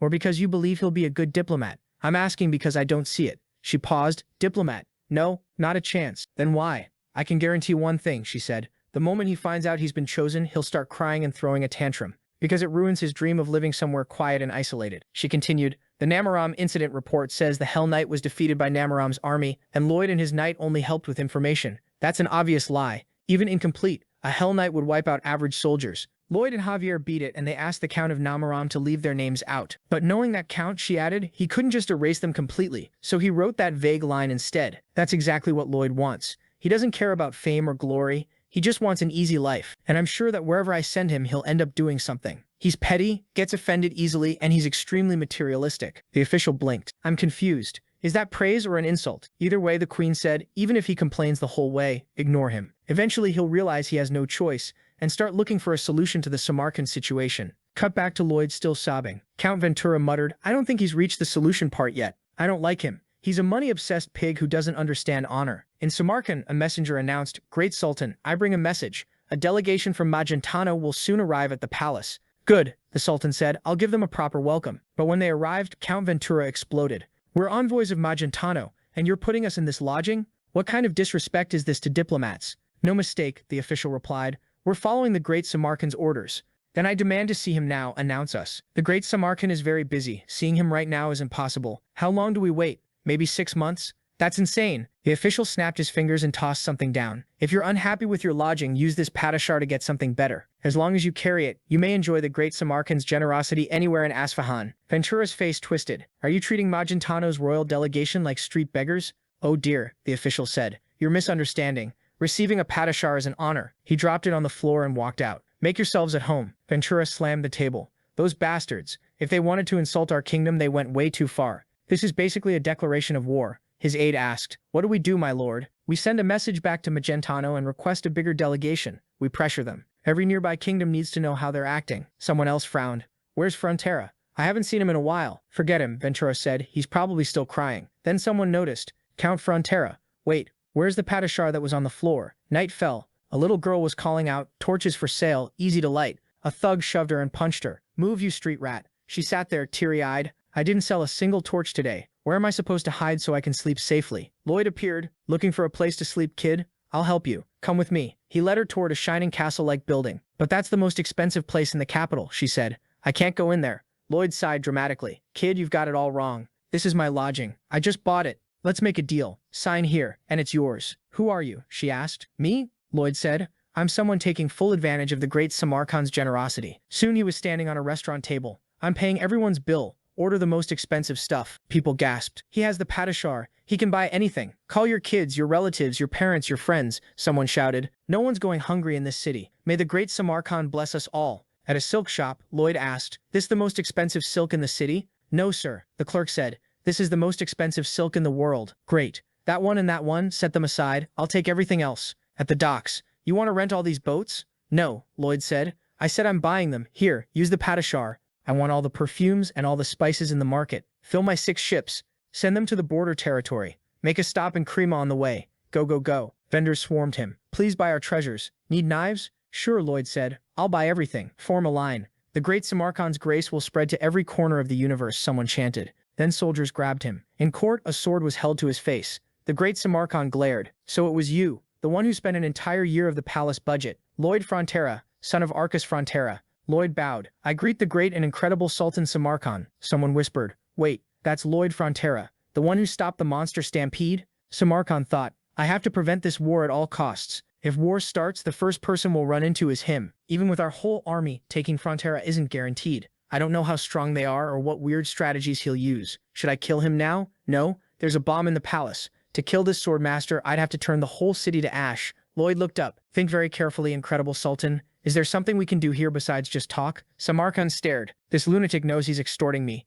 The Great Samarkand. He sighed. Release them. Lloyd smirked. Round 1. I win. Samarkand asked. So, did you enjoy it? Enjoy what, your majesty? The padishar. Did you like using it? Lloyd clasped his hands. Oh my god, long live the Great Samarkand. That padishar is incredible. I loved it. An aide muttered, what is with this guy? He's way too honest. Lloyd went on. Seriously, I'm unbelievably happy. It's like your company's CEO hands you a card with unlimited spending. What do? You use it. Extravagance rules. Money is amazing. Anyone who says money can't buy happiness just doesn't have enough money. Samarkand narrowed his eyes. You don't think Magentano will question you? You kneel in front of me. Accept another nation's generosity without hesitation. Aren't you worried what your country will think? No, Lloyd said. Samarkand blinked. How is he that confident? He didn't even hesitate. Lloyd added. Also, the money Queen Alicia gave me is more than what you gave me. Wait, Samarkand said. So if I give you more money, you'll betray the queen? Yep, Lloyd said. Samarkand's aide panicked. He's insane. I can't read him at all. Lloyd continued. But here's the problem, Great Sultan. If I give in to money and agree to serve you, you probably won't trust me much, right?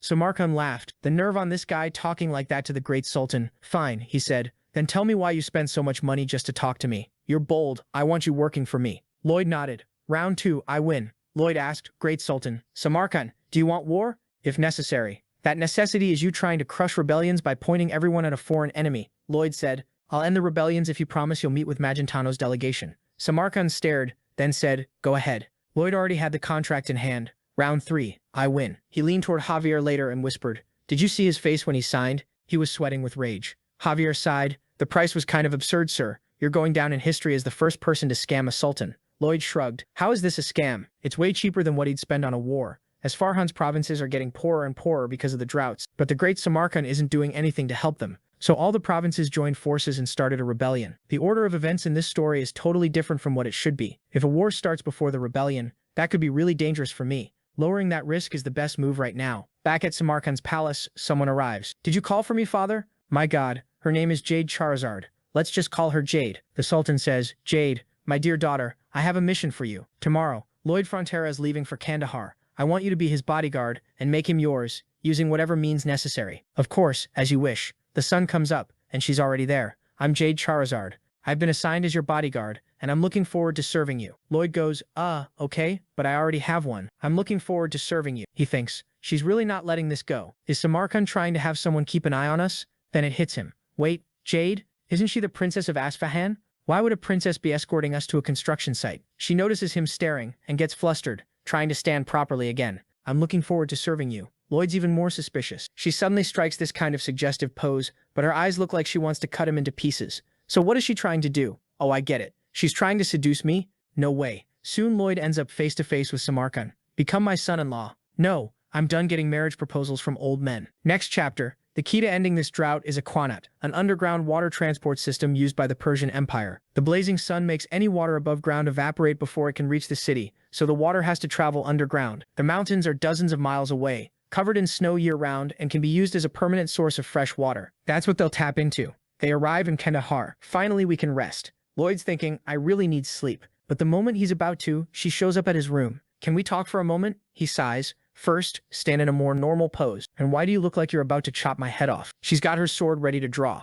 This is my normal pose. Okay? Then stay like that. Jade is the youngest of the 4 desert princesses, Samarkand's most beloved daughter, and she became a sword expert at a young age. The desert princesses are kept secret. Nobody outside the palace knows who they are. For now, I'll pretend I don't know who she is, but I need her to stop flirting with me. So, you don't want to rest? He asks. The great Samarkand ordered me to guard you. I'll stay by your side day and night. Yeah, but I don't need protection. Not during the day, not at night. She looks confused. See that grumpy guy over there? Like I told you, he's my guard, and he's a sword master. Actually, he's way above a normal sword master. He's better than 10, no, 50 people like you. So I don't need you here. That sets her off. She yanks her sword out. Lloyd panics internally. Oh no, she drew it. Out loud, he goes full sarcasm. Go on, cut me. Just a quick little slice. Then you can run back and tell Samarkand you chopped the head off. The guy he sent to fix the city's problems. He'll be so happy, right? Wow, an expert who can't even do something that simple. Incredible. A useless sword expert. Maybe they'll give you a sign to wear. I'm a failed sword expert and I'll never become a master. He gets punched straight in the face. Ow,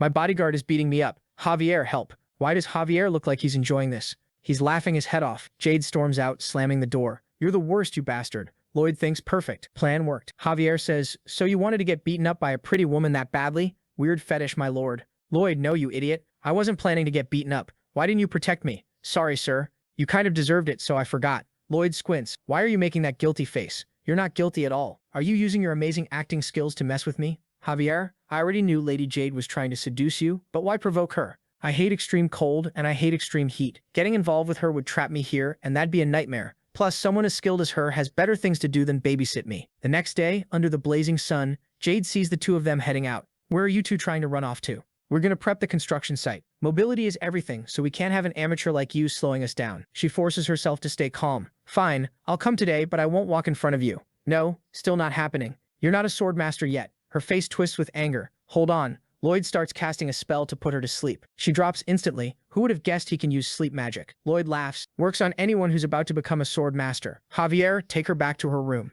Then he looks over. Javier is asleep too. Seriously? You trying to be funny? That's enough. They head into the city and everyone stares. Javier says they're all staring at us. Lloyd, a project this big can't be done with just us. We need cooperation. We'll have to impress them. Then he says it'll be easy and summons 4 magical creatures. By the way, Babiang stayed back at home. Javier, Babiang, Abongu, you 3 build a tank in the center of town. They move out. Javier doesn't even complain, just goes, Gaming and Haemong, we're going 25 miles west to the snowy mountains. They take off. Gaming gets there, drops Haemong in like an airdrop. Haemong lands, absorbs a massive amount of water, and Gaming literally hauls the chubby thing back. They fill the well in the middle of town. The drought-stricken people freeze, then start shouting together, Water? There's water in the city. Some are practically crying. Lloyd says, all right, you're happy, huh? Jumping for joy. He thinks when you do something good, you tell people out loud, this was me, okay? Feel free to show your gratitude. I brought life-giving water to this city from a faraway mountain. Lloyd Frontera, remember that name. They start throwing rocks at him. Stop taking credit.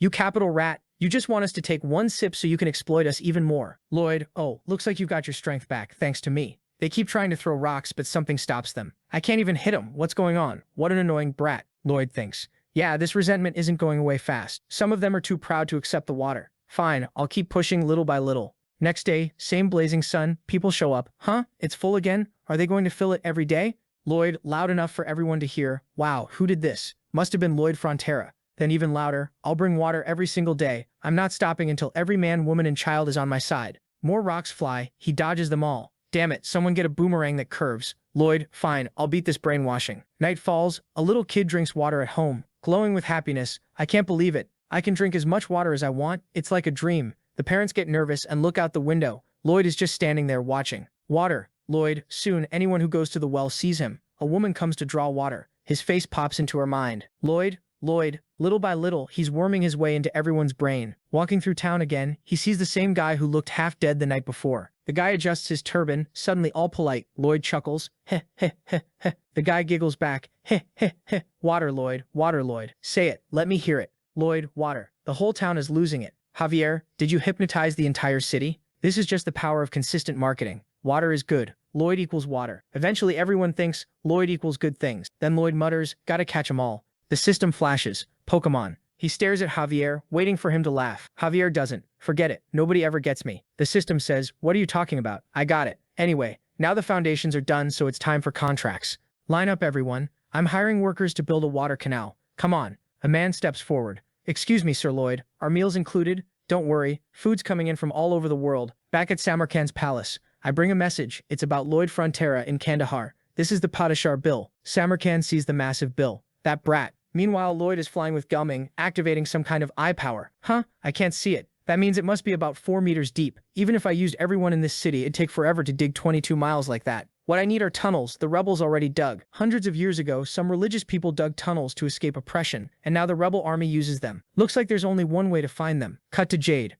I'm warning you, move aside immediately. Javier blocks the door. I'm sorry, but Sir Lloyd wishes to sleep alone tonight. The rebels operate in this area. It's too dangerous to leave him alone. I agree, but he said he'll be fine, so he'll be fine. A guard has to be ready for anything. This city has dangers he doesn't even know about. Javier, no. Sir Lloyd is always right, and he always knows. Jade narrows her eyes. Wow, you're really annoying. She steps forward. Fine, then I'll go through you. She swings. Javier draws his small sword and blocks it easily. Nice. Most people wouldn't even notice that last move. They trade blows. Javier still isn't taking it seriously. Careful you don't tire yourself out. You need to train your mana more. The human body has a limit to how much mana it can store. You have to vibrate the mana particles quickly. The energy released when they collide. That's the key to becoming a sword master. I don't want your training. It was Sir Lloyd's instruction. If I can help you become a sword master, I should. She looks thrown off. Cut to the people who kidnapped Lloyd. You're that capital rat. Lloyd Water, right? What kind of evil plan are you running in our city? Lloyd sits there calmly. They lower their heads a bit, watching him closely. One of them thinks, we kidnapped him, so why does it feel like he kidnapped us?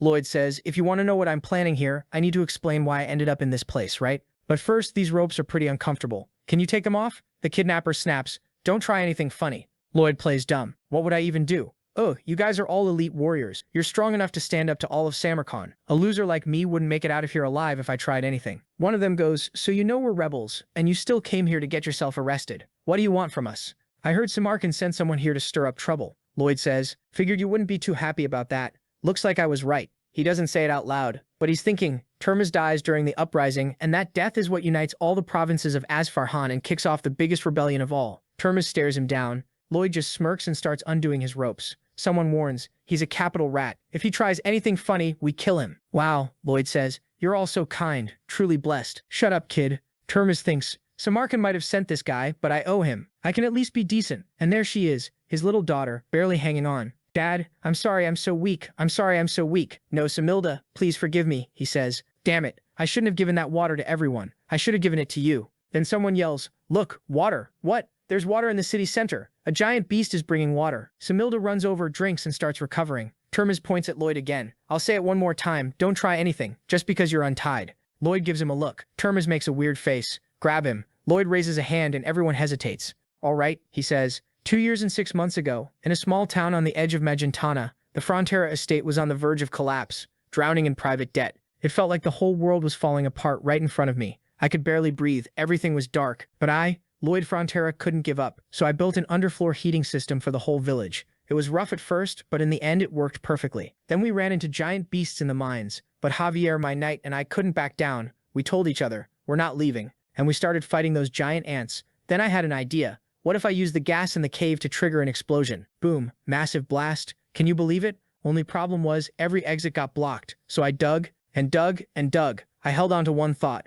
If I kept going, I'd get out. That's what saved our lives. After that, I went to the port of Cremo. Trade was totally wrecked because a Giga Titan was showing up every day. So Lord Cremo asked me to build a statue of a giant mermaid. But when I finished and turned around, there was a huge lobster head chasing me. Wait, what happened next? They ask. Next thing I know, Javier's face-to-face with Lord Kaio, trading blows like crazy. No way. Kaio's sword pierced Javier's shoulder. Seriously? Yeah. And that's when a true swordmaster was born. Someone cuts in. Okay, hold on. What's your point? Why are you here? Relax, relax, Lloyd says. The good part's coming. One of the others mutters, Termes, you're ruining the story. Sit down. Termes snaps, you pea-brains. We're rebel heroes. We risk our lives every day. Why are you listening to bedtime stories? Lloyd keeps going. That's when hundreds of thousands of giant locusts dog-sized filled the sky. It got so dark you couldn't see anything. Oh my, then what? And that's when Captain Frontera rang the bell. Whoa, and the day broke. Cut. Now Termes is with Lloyd. Wait, where are we going? I told you, Lloyd says. We're going to meet the Queen. How am I on top of this bird? I don't even remember getting here. Oh, sorry, hang on, Lloyd says. Let me start over. 2.5 years ago. No, please stop, that's enough. Fine. Bottom line, to build my underground waterways, I need your underground hideout. And for that, you'll need a safe place for everyone. So we're going to ask her. Remember now? Right? We talked about that too. Trust me. All your people and their families will get protection and a place to stay. Back in the capital, a voice announces, look who's taking confession spells, everyone, us. The black mages. Targa told us to. The queen cuts in, stop. That's enough for today. Targa, looks like we'll have to find this man. A butler steps forward. Your Majesty, Lord Lloyd Frontera requests an audience. Huh? Lloyd? He's supposed to be in Asfarhan. What's he doing here? Cut to the audience. All right, the queen says. Your men and their families will be granted refuge. Thank you, Your Majesty, Lloyd says. Termes whispers, that was it? He met the queen in person and got us refuge just like that. Who is this guy? The queen says, this isn't exactly how I wanted to handle things, but I'm satisfied. You've been following my orders pretty well. You flatter me too much, Your Majesty. There's an old saying, she replies, skilled men should work until their fingers wear down to nothing. That's how you bring peace to the people. Lloyd looks visibly down. She continues, any progress interrogating Cannavaro? I'll need you soon. I'm really looking forward to your help. I'll gladly help with anything you want. Really? Then why do you look like that? I'm just tired. We flew 10 days straight, day and night, to get here. Oh, you missed me that much? She stands and walks closer. You don't seem like the selfish type, the kind who only shows up when he wants something, then plays dumb when I want to see him. You're not like that, are you? Someone mutters, kid, you're way too close. Lloyd thinks, yeah, I knew it. My biggest enemy in my peaceful retirement is going to be Queen Alicia. Back in the desert, Jade is in front of Javier. Both look half asleep. She wakes up, I'm recovered. Let's start. They clash. Javier, still half asleep, blocks everything. How long do I have to put up with this? He mutters. When's that guy coming back? Then Jade draws on her aura. Javier's eyes widen. Aura? Hold on, Jade. Pull yours in to defend too. It might be unstable, but you're about to become a sword master. She comes in hard. The door swings open. Lloyd yanks Javier aside. The slash lands between them, barely missing, and it slices Lloyd's clothes clean off. Now he's standing there basically naked, covered in little critters stuck to him. They've been biting him all day, someone says. He freezes. Stop. Then to Javier, someone could have died. Who? Javier says. Me or you? Jade squints. Who are you? Lloyd just stares at her. Oh, right, she says. where were you? You left me here. Lloyd reaches out. When the treated water quality hits 100, he tastes it, looks up, stop that, she says. He keeps going anyway. Sorry, no time to explain. Javier, it's time to start building. Javier's basically asleep. Lloyd sighs. I figured you'd make that same joke again, but at least you tried a different pose this time. Step 1. Analyze all the tunnels. Easy, thanks to the map Termes gave me. Step 2. Check which tunnels we need to seal to make a straight route. Step 3. Block the holes we won't use during the day, and Javier will open new ones at night. Javier mutters, mana blast. Even if we're in a hurry. Lloyd says, this whole thing will collapse if we're careless. And step 4. He pauses. Perfect timing. Some suspicious guys are showing up. Termes asks, Master Lloyd, who are they? Ah, Lloyd says, they're workers from the Frontera estate. I sent for them back when we were in Magenta.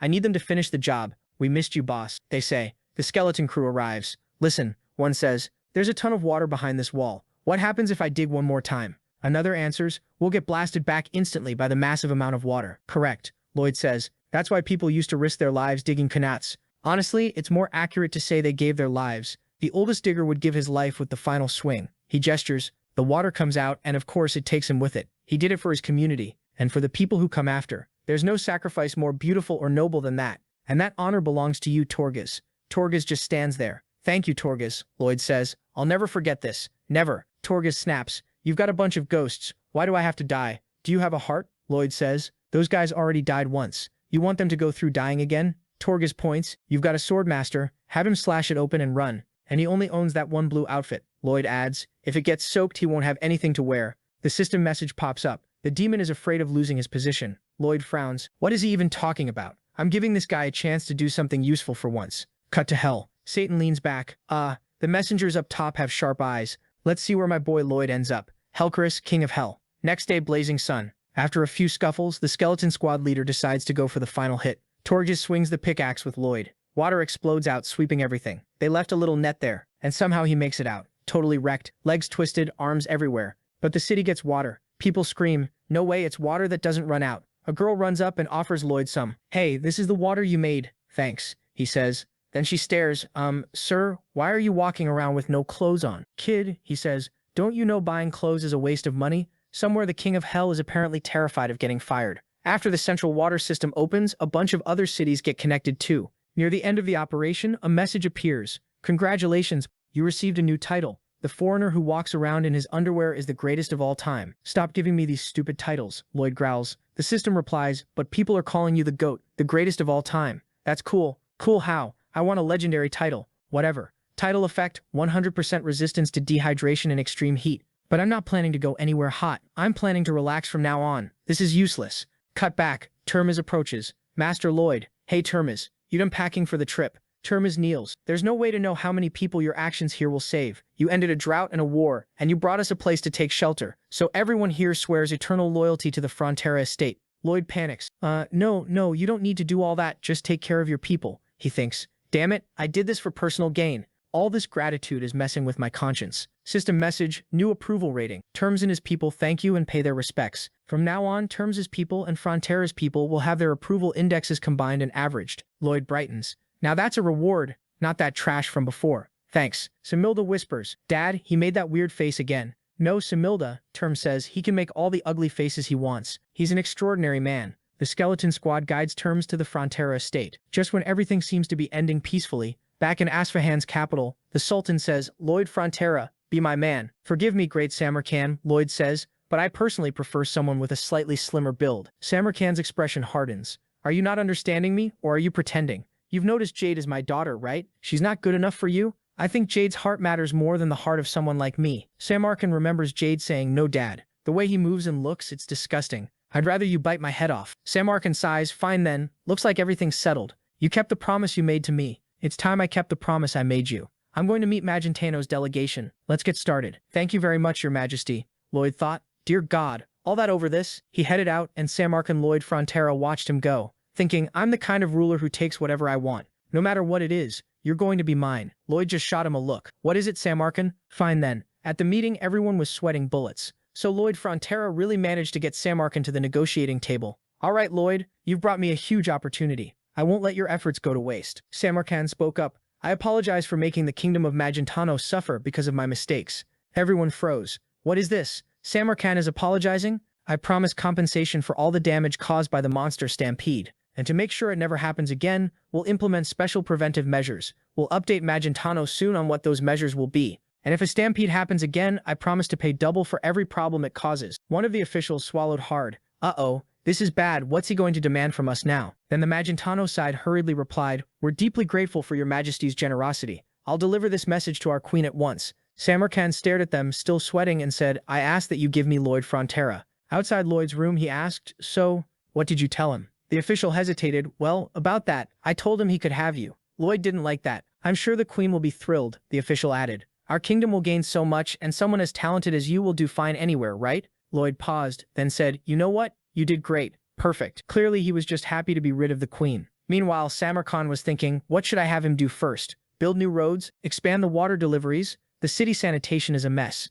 Maybe expand the palace and put up some tall new buildings. A messenger rushed in. Great Samarkand. Samarkand frowned. I told you to bring Lloyd. Why are you back alone? He said he's going to deal with the sandworm just outside the city. Samarkand's eyes widened. What? The sandworm? That thing's enormous, the desert's apex predator. Lloyd was already there. All right, light mana blast. Boom. Padong, your turn. Padong charged in, kicking and digging, forcing the creature up out of the ground. Then Javier drew his blade and struck straight down the middle. Yet the monster was still there, barely dying, but not falling apart. Lloyd clicked his tongue. This thing's tough, hun. Just die already, you cursed. Die. Mana explosions hammered it, while Javier kept cutting. In the name of Great Samarkand, someone shouted. Samarkand watched from above. Lloyd glanced back. Hey, Great Samarkand. Samarkand deadpan. Tell them to grab that guy and take him away. As you wish, your majesty. Back home, Samarkand thought, a lunatic like that at my side, who knows what he'll do? He'll turn the whole country upside down. Still, I made the right choice. The right choice. Problem is, I can't cancel the deal just because I changed my mind. Which reminds me, how am I paying Padishar's bills?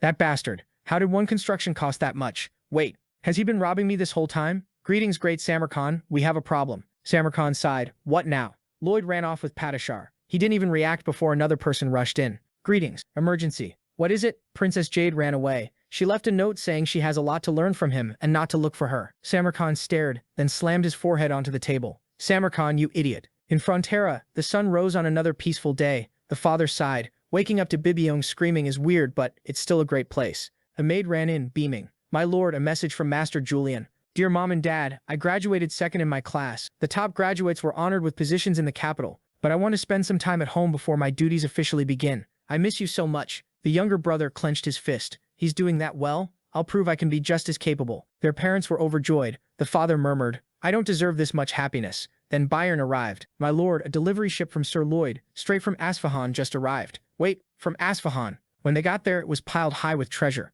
The mother gasped, my God, these are insanely luxurious. She picked one up. What is this gorgeous jewel? We can sell it for a fortune to those idiot nobles. The father nodded. Yes, we'll sell it to them at a ridiculous price. He sighed happily. Marbetskar getting kind of scary, but I've never been happier. As they walked through town, people greeted them. Count, Countess. Good morning. We're so grateful. They waved it off. No, we didn't do anything. The father smiled. I'm so happy my land is full of wonderful people. Wonderful orcs. Two orcs squared up, shoulder to shoulder, and the Count and Countess flinched. Greg shoved forward, face to face. The orc teleported and threw a kick. Greg dodged. The orc shifted again. Come on, Greg said. They started trading steps like it was a dance battle. The orcs moved in sync. Yeah, Greg said. Come on, the Countess stared like, what on earth is this? But the two of them looked like they were having fun. Skeletons marched around holding signs. One carried shovels balanced on its head. A dragon blasted fire at something off in the distance. The father nodded to himself. If the land's happy, I'm happy. There was even a statue of Lloyd holding a shovel, and people shouted, praise the great shovel. He hesitated. Okay, maybe it's a little weird. A group from Samarkand's side chanted, Amen, Amen. He sighed again. It's getting weirder, but there's nowhere better in the world. Someone ran in. Master Lloyd has returned. Lloyd showed up half naked. The aviary wrecked with someone on a horse behind him. The father stared. My son is the strangest of them all. Then he softened. Still, I'm happy, and when he calls me dad instead of my lord, I'll be even happier. He stepped forward. Lloyd, yes, my lord. Son. Then he blinked. Jade, why aren't you wearing any clothes? She answered casually, because I've got plenty at home. Back in the capital, an official reported to the queen. Samarkand agreed to all terms and even signed with a magic seal. The queen narrowed her eyes. That's extremely strange. Count Ventura, did you negotiate this treaty? He stammered. You? Yes, I did. Did Lloyd Ventura tell you to say that? Then she asked, what do you think people need to live comfortably? He answered, they need someone powerful on the throne, and strong diplomacy with allies. She said flatly, no, they just need someone they can exploit, someone who works non-stop. He swallowed. Exactly, your majesty. Inside, he thought, sorry, Lloyd, you're dead. The queen continued. Even if this treaty solves a lot, Magentano and Asfahan have been enemies for ages. To build a mutually beneficial relationship, you need deep trust. How is that even possible? Over in Frontera, someone arrived. So this is the place where Lloyd Frontera lives. I'm going to get what I want from him. The father was trimming plants when she approached. Excuse me, sir. He looked up. Huh, who are you? I'm Jade, Samarkand's daughter. I came a long way from Asfahan. The father blinked. Samarkand, why are you here? I came to see Lloyd Frontera. He stiffened. And what does your highness want with my son? She said, completely serious. I need him to be able to sleep at night. The father baffled. Lloyd, this might be the most unbelievable thing you've ever done. Next chapter. Lloyd was lying in total darkness. Huh, where am I? Why is it so dark? Power surged. Then he saw it. A blazing fire sun, a flame monster staring him down. Nice to meet you, Lloyd Frontera, or Kim Sunho. Lloyd swallowed. Wait, this is a dream, right? It's a dream. So why does it feel so real? Who are you? I am the one who sees people's true nature, the commander and king of hell, Helcarus. Lloyd straightened up. I didn't realize I was speaking to royalty. Inside, he thought, that damn messenger. I'm dreaming this because he kept messing around talking about a king of hell, aren't I? Helcarus laughed. You look at me with that much confidence. You really think you're dreaming? Lloyd shrugged. Dream or not, you don't look like you're here to hurt me. You showed up and introduced yourself. Why would I be scared? Helcarus stepped closer. I like you. Just as I expected, you're perfect for hell. Lloyd blinked. Is that a compliment? My dream is just to live a quiet middle-class life with some money. You know? Helcarus's voice turned sharp. Everything you've done for that worthless dream, that face that made even my demon knight afraid. That voice that's more terrifying than the screams of purgatory. Lloyd frowned. Hold on, did you come all the way here just to insult me? What is this? Helcarus continued. Someone like you would make the souls of hell beg to be killed again. Lloyd thought, okay, relax, I'm still human. This guy's acting like I'm some demon king. Helcarus raised a hand and restraints started forming. So, Kim Sunho, would you like to join me in hell and put your talents to use? Lloyd was suddenly bound. Then the system popped up. Maybe don't intimidate him that much. Helcarus glanced over. Phew, you've already interfered too much. The system replied, we can do more. Watch. Helcarus paused. Fine, we'll play by the rules we agreed on, and he vanished. Lloyd jolted awake, drenched in sweat. My God, why is my face so hot? Wasn't that just a dream? And what was that at the end? Rules, agreement. What was he talking about? A knock at the door. It was Javier. He stepped in. Huh? Why are you so sweaty? Lloyd coughed. Had a really warm dream. Javier said, someone came a long way to see you. Lloyd nodded. Yeah, I know. Javier blinked. You're not going to ask who? Nope, it's Jade, right? You were expecting her. Of course. It was obvious she'd come looking for me. She tasted my little lullaby. It's hard to quit a sleep aid once you're hooked. Javier turned to her. So, Princess Jade, you want to store the lullaby inside this orb and take it with you? Yes, that's all I'm asking, the father muttered. Oh, so it's just a lullaby. I'm relieved, and also kind of disappointed. Lloyd studied her. For free? She frowned. I'll pay, obviously. Lloyd shrugged. But I already have a lot of money. She got irritated and slammed down a stack of papers. Then sign this. I'll give you whatever you want. Sign it. Javier stared. You had a contract ready? He read it aloud. 5 years of service to the state of Frontera. The lullaby will be delivered at the end of the term. Javier scowled. This is ridiculous. Lloyd waved a hand. If you don't want it, I don't care. Not even a little. But if you trained hard while getting amazing sleep, you could become a swordmaster. Anyway, not my problem. Javier was stunned. That bastard. How long has he been planning this? Is that why he had me train her and sang that lullaby? He's been trying to exploit her from the start. The system muttered. No wonder the devil showed up wanting to be your friend. Lloyd shot them a look. What are you talking about? I'm offering a salary, a place to stay, and a chance to get stronger. I'd say I'm basically a saint. The system? No, that's low. Really low. Jade's eyes narrowed. So that's what all of this was for. Lloyd cupped a hand to his ear. Can't hear you. She punched him in the mouth. You con artist. And stormed out. Outside, under a bright blue sky, she kept walking, furious. Cheap trash. Useless. I'm not letting some worthless guy control me. Then she hesitated. But wouldn't it be better if I stayed? Sleep well, train hard, become a swordmaster faster. Even if I have to sign the contract, I could make my father proud. She shook her head and kept going. I need to get back to the road. She hurried up, and then she saw Julian. She slowed, staring. Who's that? What's he doing here? Julian stood there quietly, lost in thought. She kept looking. He looked so weak, like a little rabbit about to get caught. Julian lifts his head and she goes, What do you mean? The workers are struggling. I'm trying, but it won't budge. One of them steps in right away. Sir, let me help you. No, young master, it's fine. You're dressed way too nicely. You can't be getting your clothes dirty like this. Julian answers, sometimes the hardest work is the most important and the most honest, and I can't just stand here while you all break your backs because of me. The worker says, but our job is to get people from the academy home comfortably. We'll find a way, please. Just wait over there. Julian takes off his shirt, showing he's seriously built. The workers stare impressed, and she's watching too, thinking, a buff little bunny. He braces himself. 1, 2, 3, and starts pulling. She thinks, so this is Lloyd's brother. I heard someone say he was coming back from the capital. He's totally different from that trash bag. Julian stops. Yeah, this isn't gonna work. We need to break the sides of the rock with a shovel. A shovel, sir? Yeah, I saw someone do it once. There's nothing you can't do with a shovel. Then she steps forward.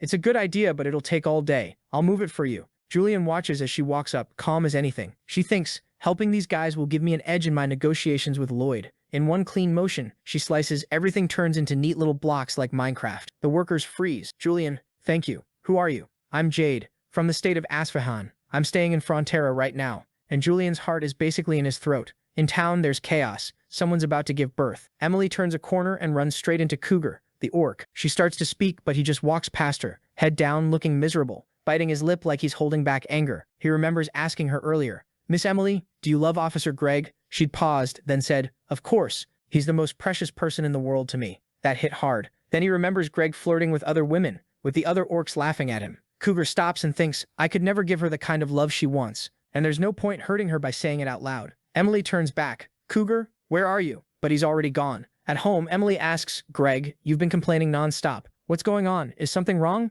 Then she blurts out, if a human woman fell for an orc warrior, do you think people would think she's weird? Greg scoffs. Don't be ridiculous. If her family found out, they'd probably hunt her down and tear her in half. He thinks of Cougar. If you already have Emily, how can you still act like that? Then he snaps, that bastard. At dinner, the father is crying his eyes out. These tears just won't stop. How did I end up raising two such incredible sons? Lloyd glances at Jade. Dad's kinda drunk. Jade thinks. Of course he's happy. The older son is handling foreign diplomacy, and the younger one's a genius from the academy. She remembers Samarkand telling her, show me what you can do, seduce men, become a sword master, whatever. Do something that makes your father proud. Julian says, once my assignment in the capital is decided, I'll work even harder to make you proud, father. His dad waves it off. No, what are you talking about? I'm already happy. You've already given me everything I ever wanted. If things get hard, you can always come home. I'll be happy just having you two by my side. Jade can't take it. She tears up, stands, and leaves. Excuse me. Lloyd calls after her. So, Jade want to negotiate again? She snaps, forget it. Julian looks worried. Was I too emotional in front of a guest? Lloyd, yeah, maybe a little. Poor thing, she looked crushed. I felt bad. Later, moonlight.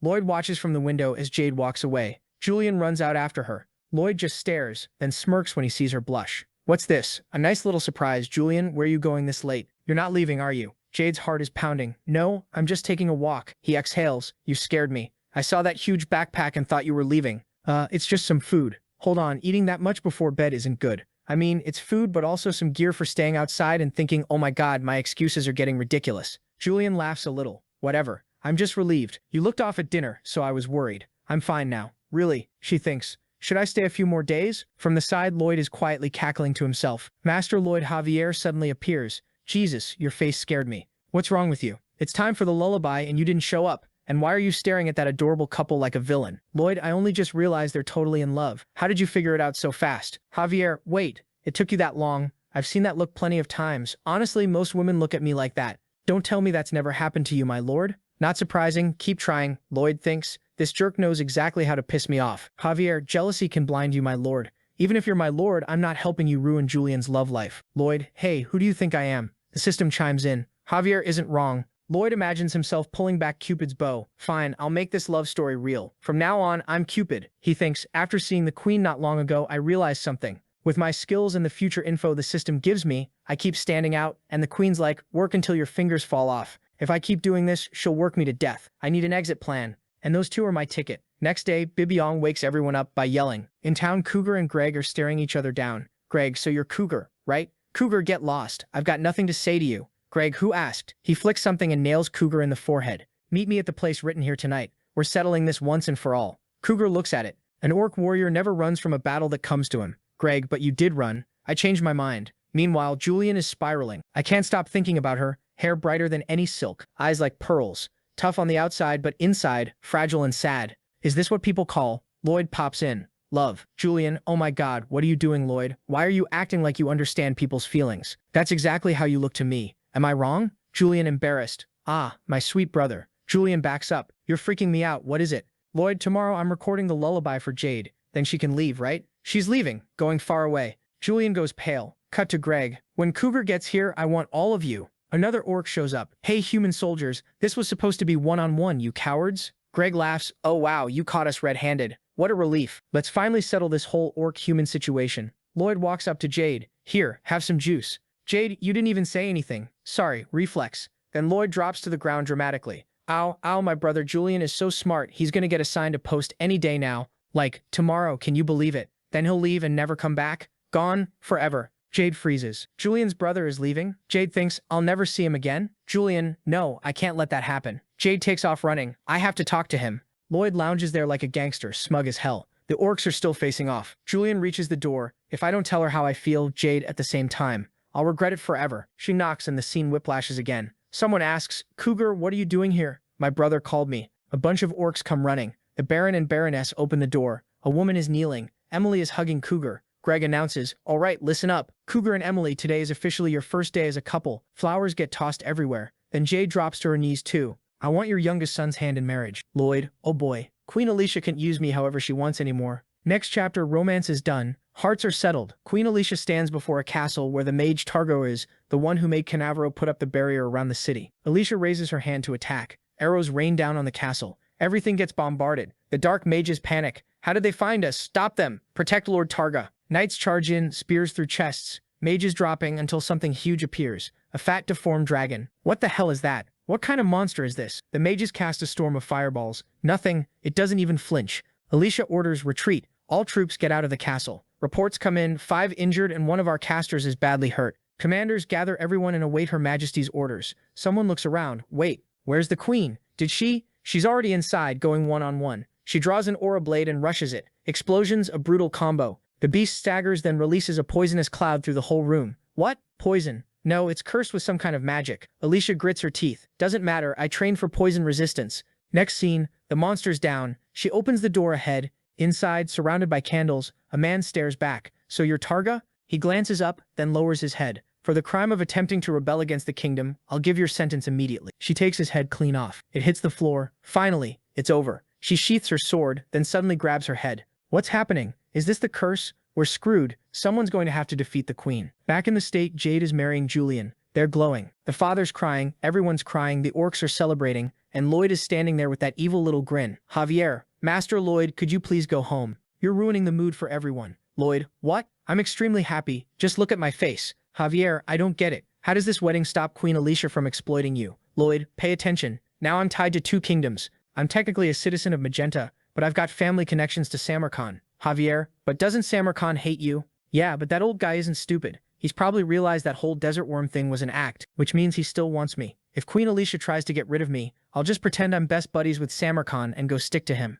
Javier, got it. Now please go home. Lloyd, that's it? That's all you've got to say about my genius plan? Look, I know I can't beat the queen head on, so I grabbed a perfect card to use in negotiations. Samarkand watches from afar, crying. Be happy, my beloved daughter Jade. From now on, there won't be any more cruel succession fights, and no cruel father forcing you around. Emily. Oh, it's time to throw the bouquet, right? She already knows what's coming. She throws it hard enough, it basically travels across the whole city. Cut. It lands in the hands of their little dragon. What is this? Everything's burned. Back to Julian and Jade walking off happily. Lloyd thinks, in the original story, you were supposed to die protecting Samarkand from the rebel army. This is way better. Doesn't make me money, but I'll take it. The system appears. You saved another person from their destined death. Lloyd, yeah, I know. You don't have to keep saying it. System, number of people you've saved so far, 1, 3, 4, 17. Lloyd watches it, keep beeping. 4. System, 23 million. Lloyd, what? That many? I thought I'd saved like a few hundred. System, for exceeding 20 million people, a new currency has been awarded. DP. When you accumulate 50 million DP, you will gain the right to use the skill, the strongest in the world, something that gives you enough power to go past the end spoiler. He freaks out because he has no idea what it is, and the system goes,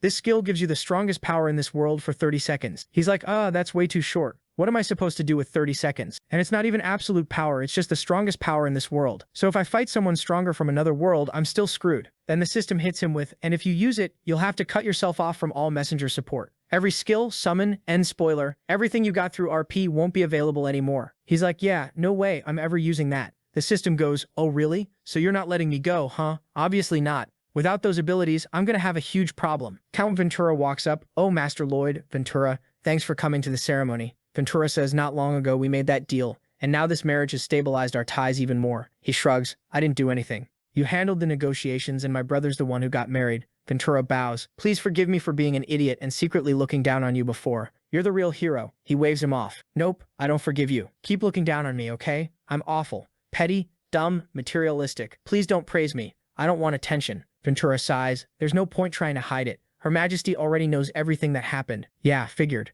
Ventura continues. And there's another reason Her Majesty told me to come. I'm here to take you back to the capital. He shoots him a hard look. So it's finally time for the tantrum. I've been feeling terrible lately. I'm not okay. I need to go to Asfarhan and recover. Ventura hesitates. But she said she really wants to see you. He doesn't want to. But then he remembers her voice. So you're not the selfish type who only shows up when you need something from me, right? And then pretends you don't understand when I want to see you? Next thing he knows, he's in a carriage with Raviera, sulking the whole way. Sulking when he arrives. Sulking right in front of the queen. She smiles. I'm so happy you rushed here to see me. But if you'd ignored my request, I would have been heartbroken, and I would have invaded your territory. So what would you have done then? Run off to Asfahan? Just thinking about it makes me feel lonely and sad. He thinks, okay, she's watching me. Don't cross the line. Behave. Out loud, of course I came running. When your Majesty called for me. What are your orders? All right. Queen Alicia's giving me a tiny opening. If I negotiate well and don't push it, I can get out of here. She says, there's something I want to show you. Come with me. They walk up to a gate. He freezes. What is that, dragon bones? She nods. We found them while suppressing the Black Mage Rebellion.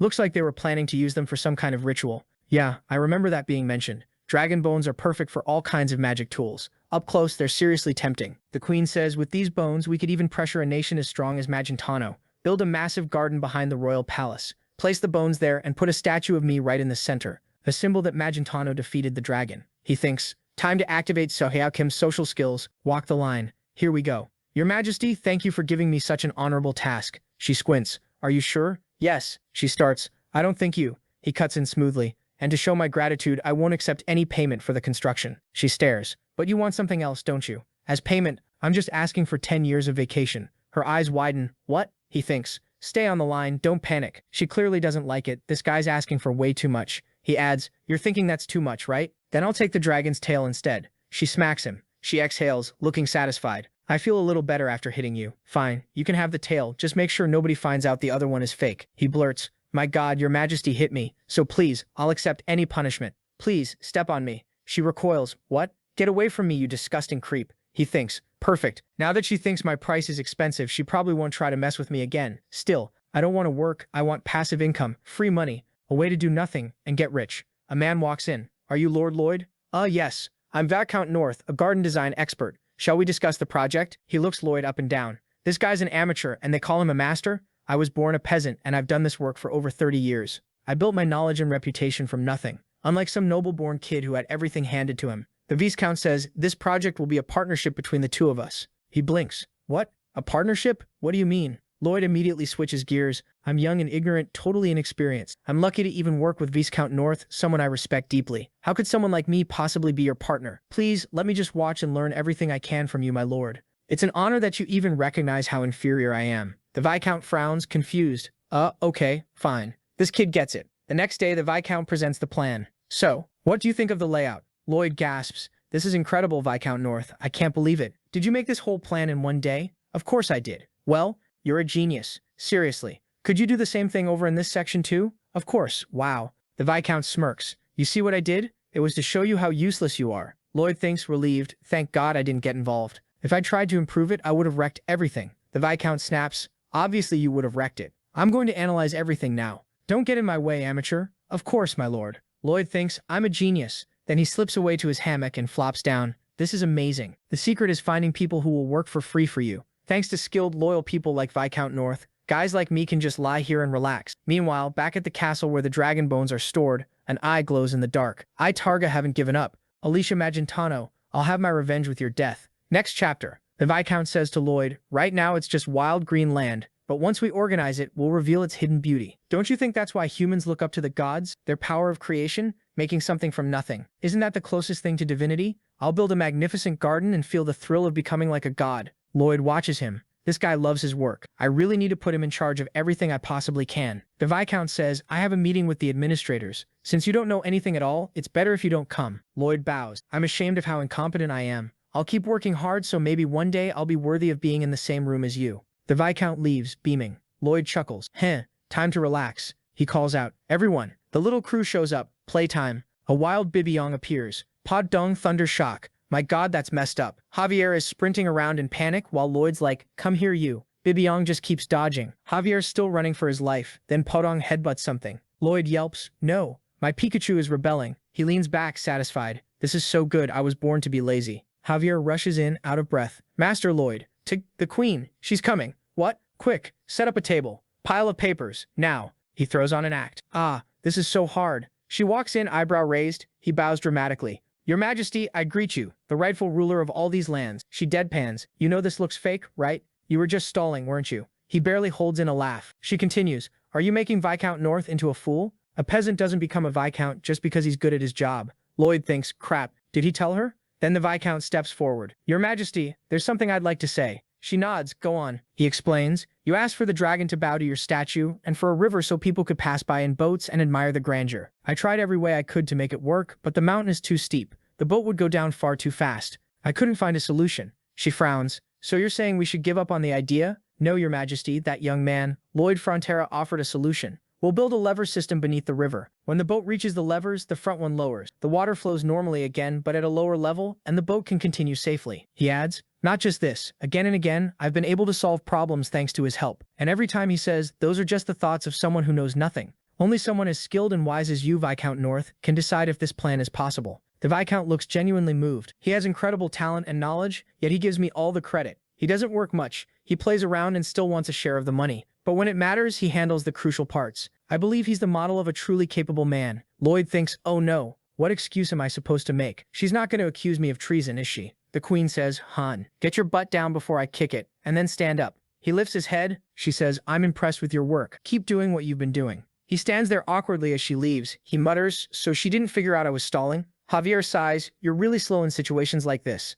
What? Nothing, my lord. Go back to your little games. Autumn passed, and through the freezing winter, construction on the massive garden continued without stopping. He didn't get much time to rest. Who knows when I'll get to have that much fun again. Then spring arrived. The garden and all its features were finished. At the banquet, people in the crowd whisper, wow, it's the Queen of Magentano. Seeing her in person, she's on a whole different level. She's the queen. I hope I can get close to her. Lloyd thinks, a garden this huge shows every other country just how much power and wealth we've got. The neighbors are going to be crawling. Then he notices something, and looks to the side. Hey, why are you staring at the cake? You're not going to eat it. Javier says, I don't know, for some reason, I'm not in the mood. Why, too fancy for you? No, it's not that. How do I explain it? I just had this thought. Master Lloyd is seriously unlucky. Lloyd snaps. You trying to start something? What's that supposed to mean? Javier hesitates. It's just, it happened in Cremo. It happened on the suspension bridge. Every time you build something and there's a celebration, something goes horribly wrong. If something happened here too, you'd have to be cursed. Lloyd narrows his eyes. With that smug face, it sounds like you want something to happen. And then boom,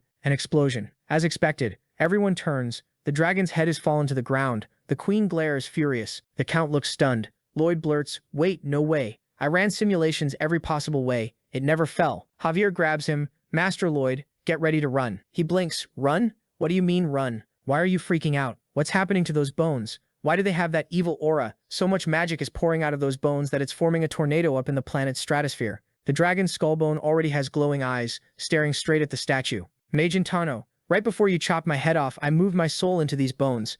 And now that the transfer is complete, the dragon's back. It immediately crushes the statue, turns its head, and locks onto the queen. It lets out a roar. The queen draws her sword and shouts, if you don't want to die, get out of here. Now. She can tell from the mana it released the moment it was born that only a swordmaster can even try to fight it. Anyone else is dead. She charges in. It doesn't even bother hitting her directly. Just swipes, sending a blast of air that launches everyone flying. Targa, the one controlling the dragon, thinks, is it because I'm still not used to this body? I'm moving too slow. Then whatever. They're nothing but ants. Another roar. The thing is enormous, wrapped in a terrifying aura. The queen's worried. Brute force won't cut it. If that's the case, Lloyd Frontera, I have to find him somehow. He'll come up with something. Meanwhile, Lloyd is already bolting, holding his breath so he can run faster. The queen spots him. Wait. Then she grits her teeth. Fine. Javier Azrahan will help. And sure enough, Javier's already with Lloyd, running side by side. The queen just stands there, completely lost. Lloyd's doing these little hop steps as he runs. Javier glances over. If you run like that, you're probably not getting your construction money. Lloyd snaps, you greedy idiot.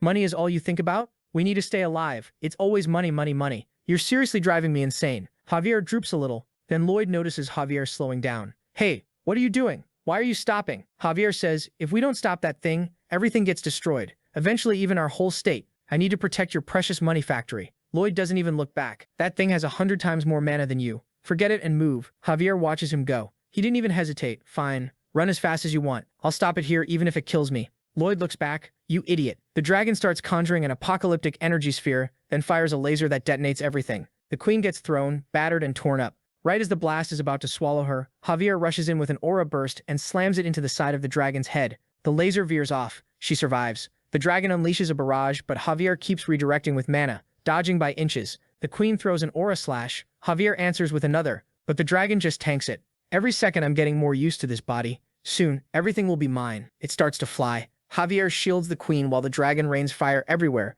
wrecking the whole area. Lloyd grips Bibyong and a tiny seed. Go, Bibyong. Bibyong shoots into the sky, grows huge, and comes down with a megaton-level slam. It catches the dragon midair and hurls it toward the ground. The dragon crashes. Lloyd yanks the queen up. The dragon's stunned. What just happened? Bibyong shrinks back down and flees. Now the three of them are on Gaming. Lloyd yells, go Gaming, do the crappy explosion now. Gaming panics. No, everyone's watching, no. Padong smacks him a few times. What do you think Bang Cool would say if you hesitated like that? Gaming gulps.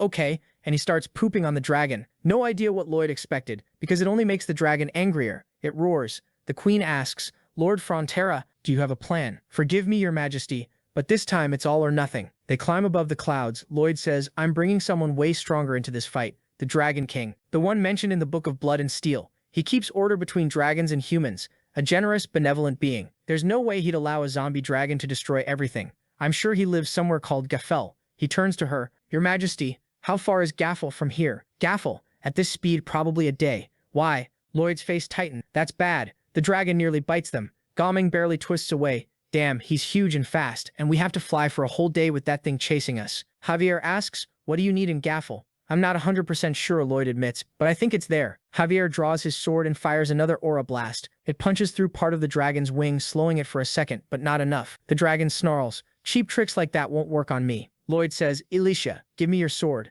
She blinks. Wait, you just called me Alicia? No time. Hand it over. Fine, kid. He takes it. We fire at the same time so it can't dodge. They both unleash mana explosions. The dragon flinches. Honestly, it looks more startled by Lloyd's ugly grimace than the blasts. The attacks hit and don't even pierce. Lloyd stares. What the hell? Your attack went straight through before. Is it getting stronger every second? He gets yanked back. Then the queen slams him down. Azrion catches him and hauls him up. Javier says, okay, and then they show Lloyd's face to the dragon. The dragon hesitates. What are you two doing? It almost lunges to bite. The queen barks. Follow my orders. She shouts and smacks Lloyd's butt with a burst of mana. He screams in pain. The dragon actually recoils, startled, and they gain a little distance. The queen nods, satisfied. Good Lord Frontera. Who knew that face of yours would help? Lloyd can't even speak. He's just tearing up. With that horrible expression, the dragon recognizes him. Oh, so it's you. The one who removed the poisons, wiped out my Mastodon squad, and killed the Hell Knight. It's hard to scare me, but that face almost kills me. How does something that monstrous even walk the earth? It growls. Perfect. I'll get revenge on both of you. The queen keeps smacking Lloyd. Again,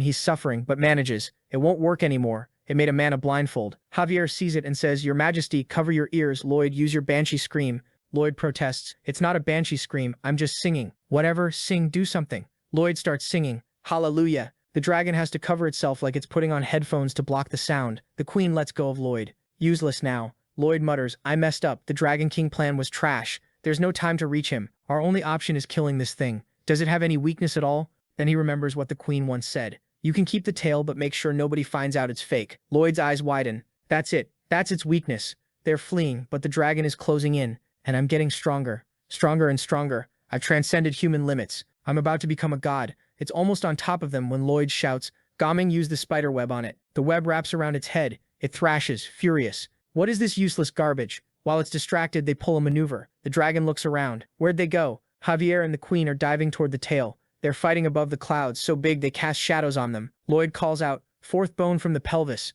They strike in a rapid combo right where the fake bone is.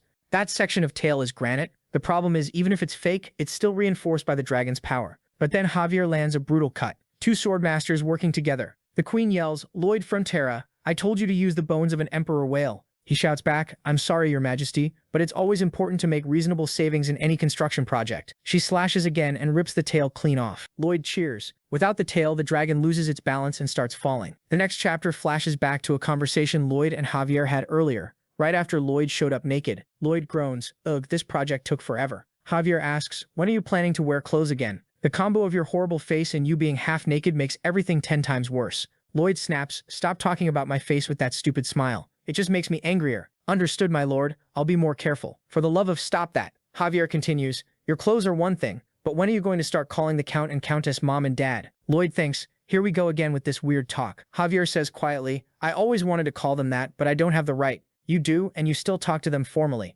Lloyd thinks, what am I supposed to do? They're not my real parents. If I start calling them that, I'd be lying to them. Javier looks away, sorry. Mom and dad just get me emotional. I shouldn't have brought it up. Good night, Master Lloyd. Lloyd remembers then, Javier lost his parents when he was very young. He asks, what were your parents like? Do you remember anything about them, Javier? Javier blinks. You're asking because you actually want to know? Yeah, Lloyd says, I really do. Back to the present, the dragon slams into the ground, mangling itself and flattening the forest. It starts to rise. Damn it, my body lost balance when my tail came off. Podong drops from above and crushes its head. Javier and the queen rush in with mana explosions, but Lloyd throws the queen upward, while Javier comes down from above and strikes the back of its neck. Lloyd activates Overload to drain the dragon's mana. While Javier tries to cut through its head, the system chimes. Notification, skill mana heart leveled up. Your ability to purify toxic mana has drastically improved. The queen moves in to help. Javier slashes again. Cracks spread across the dragon. Lloyd says, good, it's working. We're going to win. Then another message. Notification, half dragon, half human.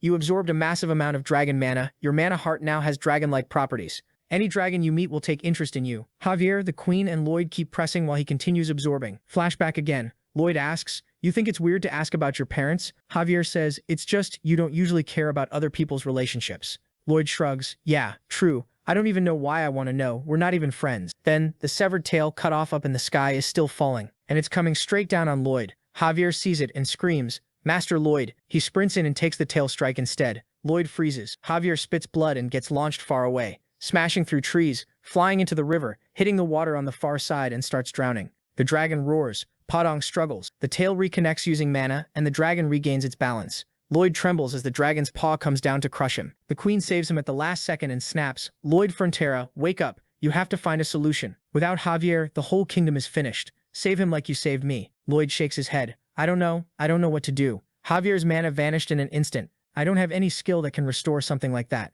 They argue while the dragon closes in. In the river, Javier, one arm mangled, keeps sinking. Mana, I need to gather my mana. Expand it, and then, no, this is it. This is how I die. But I still had to save him. The queen runs with Lloyd on her back, the dragon chasing them. Lloyd thinks, I should have used my points to see a spoiler for the ending. I should have raised my reward points more. Gotten stronger. I have to save him. I have to. I will. He says, Your Majesty, no disrespect, but I'm gonna have to step on your back. She snaps, what? He stomps off her, yanks her backward, and throws himself toward the lake. No matter what it costs, he thinks, I'm saving my friend. So he reaches out a hand. Javier stretches his arm out and grabs it, and he goes, Javier, take my mana. Absorb it. And he starts pouring all his mana into Javier. Meanwhile, outside, the dragon is in a straight-up fight with the queen. Podong comes spinning in and smacks the dragon in the head, making it miss its laser by just a little. Back in the water, the transfer keeps going, but Javier isn't managing it. Something's off. Javier's thinking, Master Lloyd's mana. Is this even mana? It looks like mana, but it's from somewhere else. It's totally different. Like it doesn't follow this world's rules. Gumming is literally pooping on the dragon while it chases him, buying time. Javier's still struggling. I can't control this kind of mana. Podong throws Bangle, and a smoky fog blasts right into the dragon's face. The queen comes in from behind through a crack she made earlier. Then her eye curse activates. Seriously? Now, of all times, her mana shuts off and she starts falling, totally disoriented. Javier's about to pass out in the water. I'm sorry, whoever you are wearing Master Lloyd's face, but your mana is something I can't understand. I'm sorry I can't stand by your side. Lloyd's just sitting there with this awful expression. Javier panics. Ah my god. And then the mana starts flowing, blocky, like Minecraft, and a message pops up. Javier, after seeing that hellish ugly face, has understood what it means to be outside causality. The queen's down on the ground, clutching her eye. Gumin catches her midair. Another message. Javier is controlling mana from another world that he absorbed from you. Javier's body is ignoring part of causality. All the magical creatures huddle together. The dragon starts charging an apocalyptic explosion. Lloyd is basically drowning. System, every cell in Javier's body now functions as a mana heart. Mana erupts everywhere. And then Javier appears with two massive wings. The dragon's ready to strike, and out of nowhere Javier shows up holding Lloyd right in the middle of the chaos, looking ridiculously cool, while Lloyd looks like an actual demon. The dragon's like, wait, how did he get here? I didn't feel anything, and he's right in front of me. Javier drops Lloyd to the ground, draws his sword, and slash. Cuts start appearing all over the dragon, like a million cuts. It's insane. It evaporates, literally diced into pieces. This time it's real Minecraft perfect little cubes. Lloyd mutters, he did it. Javier. He became the strongest human mentioned in Blood and Steel, a Grand Master. He calls out to him. Javier looks over. From now on, you're gonna have to chop all the wood and mine all the stone. What he really means is, thanks for staying alive. Javier stares back thinking, you too. All the creatures pile onto Lloyd, crying with happiness. The queen walks up. He looks at the system. The number of lives you saved, 23 million, 28 million, 31 million. He goes, damn, if that dragon had lived, it would have killed 10 million people. System, not exactly. That number is deaths directly caused by the damage it would have done. For example, you save someone who later opens a shop. That shop feeds a starving family. Someone in that family becomes a doctor, and that doctor saves others. Indirectly, all of those count as lives saved by you. When you save one life, you don't just affect that person. And he goes, wow, great. But if I could convert that DP into gold, I'd be way happier. System, forget it. Javier says, Master Lloyd, I heard dragon bones never truly die. I think we need to do something about this. The blocks are starting to move. Should I cut more? No. Relax. Then undead domination, level 2. Let it revive nice and slow. System, things you can dominate. Zombie monsters and ghosts. Lloyd basically turns into a little devil. Hehe, I've got a lot of work for that dragon. System, things you can dominate. Zombie monsters, ghosts, and dragon bones. The dragon starts materializing little by little. Then the parasitic soul inside the dragon bones refused undead domination. Do you want to purify the soul? Of course I do. Then everything shifts. Your mind has been transferred into the dragon's skull. Defeat the Black Mage King Targa and recover the dragon bone. Lloyd goes, oh, so he moved his soul into the bone way before the queen killed him. He looks back. Targa's lying there. Targa, 47 years old, 1.70 moody, Black Mage. When he tries to remove a booger, he blocks one nostril and blows through the other. Lloyd, what kind of info is that? I don't want to know that. Targa starts rambling. I've had evil mana since birth. People in my village discriminated against me. My family hunted me down. Even my mother called me a demon. She said I ruined her life and I was her biggest regret, but I still loved her. I loved everyone in the village. Lloyd, wow. Okay, who asked? He punches him right in the mouth. Gone. Evaporated. You have successfully purified the parasitic soul. Now the blue dragon is back alive. Dragon bone domination in progress. Lloyd's soul returns to his body. Please say hello to the dragon bone that has obtained a new personality. The words you say will determine your relationship. Lloyd, I'm your dad. The thing immediately starts conjuring an explosion to attack them. Lloyd, oh crap, so that didn't work? What do you mean? But instead of attacking, it flies up and makes a cute little heart shape with its wings. Daddy? Everyone just stares like, okay. Lloyd holds out his hand. All right, I'm giving you a name. You're nothing like a zombie or some cursed existence. You're amazing, even among dragons. Your name is Yong Yong. It means dragon. Javier and the queen. That name is trash. Even the system insults him. He doesn't care. He hugs it. My precious baby, now it'll only take a second to clear mountains. Yong Yong is my treasure. My best construction machine. The queen watches and thinks, Javier reached Grandmaster level. A legendary existence that can even oppose a god. And now there's Yong Yong too. The name is awful, but he has enough power to destroy a nation by himself. Lloyd Frontera. He could destroy the whole world in a single morning. He's gotten too far beyond me. Then she says out loud, what is it, your majesty? Don't say stuff like that, at least try a little. Next day, bright sun. The queen addresses everyone. My actions caused a lot of problems for the people. I take responsibility for everything. The reason there wasn't an even bigger disaster is thanks to... She looks at Lloyd, and this is top secret. In her head, the strongest human in the world dreams of getting rich and living on a farm, and he's so annoying. Out loud, it's all thanks to Lloyd Frontera. Lloyd, huh? She sticks her tongue out. He doesn't catch the hint at all. Someone basically thinks, for the love of God, you really are such a beta. Night falls. In his room, Lloyd's giggling.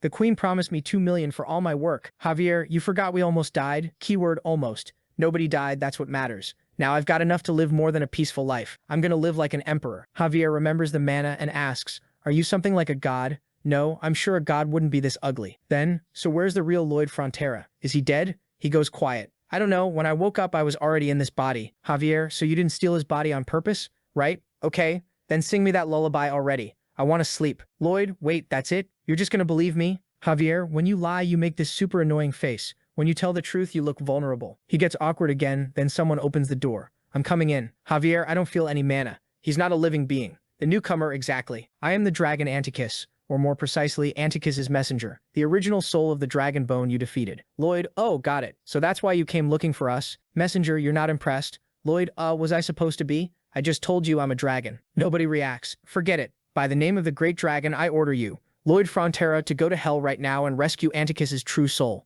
Nope, don't want to. Bye. Whoa, wait, what? Please, how can you say that? Help me. Please, Lloyd, man, you're persistent. I won't go. If you save my soul, I'll let you join the Dragon King's VIP member group. Lloyd, oh my god, you're a great businessman. Alright, let's talk. What are the benefits of joining this little club? Next chapter 5 hours earlier. Everyone's fixing up the palace. It's wrecked, people working like crazy, and Lloyd's drinking coconut water. The queen shows up and stares. He freezes. Oh crap. I got caught, I was just taking a little break. He looks sideways. Javier, why weren't you watching the area? Seriously, You're a grandmaster now, and you still can't detect someone just because you're drinking coconut water? The queen sighs, kind of laughing. Lloyd snaps into serious supervisor mode. She says, don't worry, you're the supervisor, right? It's not your job to carry wood. Exactly. I was just thinking about everything that needs to be done. Then why'd you blurt out that you got caught? He's confused. She looks at a knight. That's enough, everyone. Yes, your highness. Then she turns back. Come closer. There's something I want to tell you, but it has to be a whisper. He crawls over on all fours. She looks down, sees his butt shaking,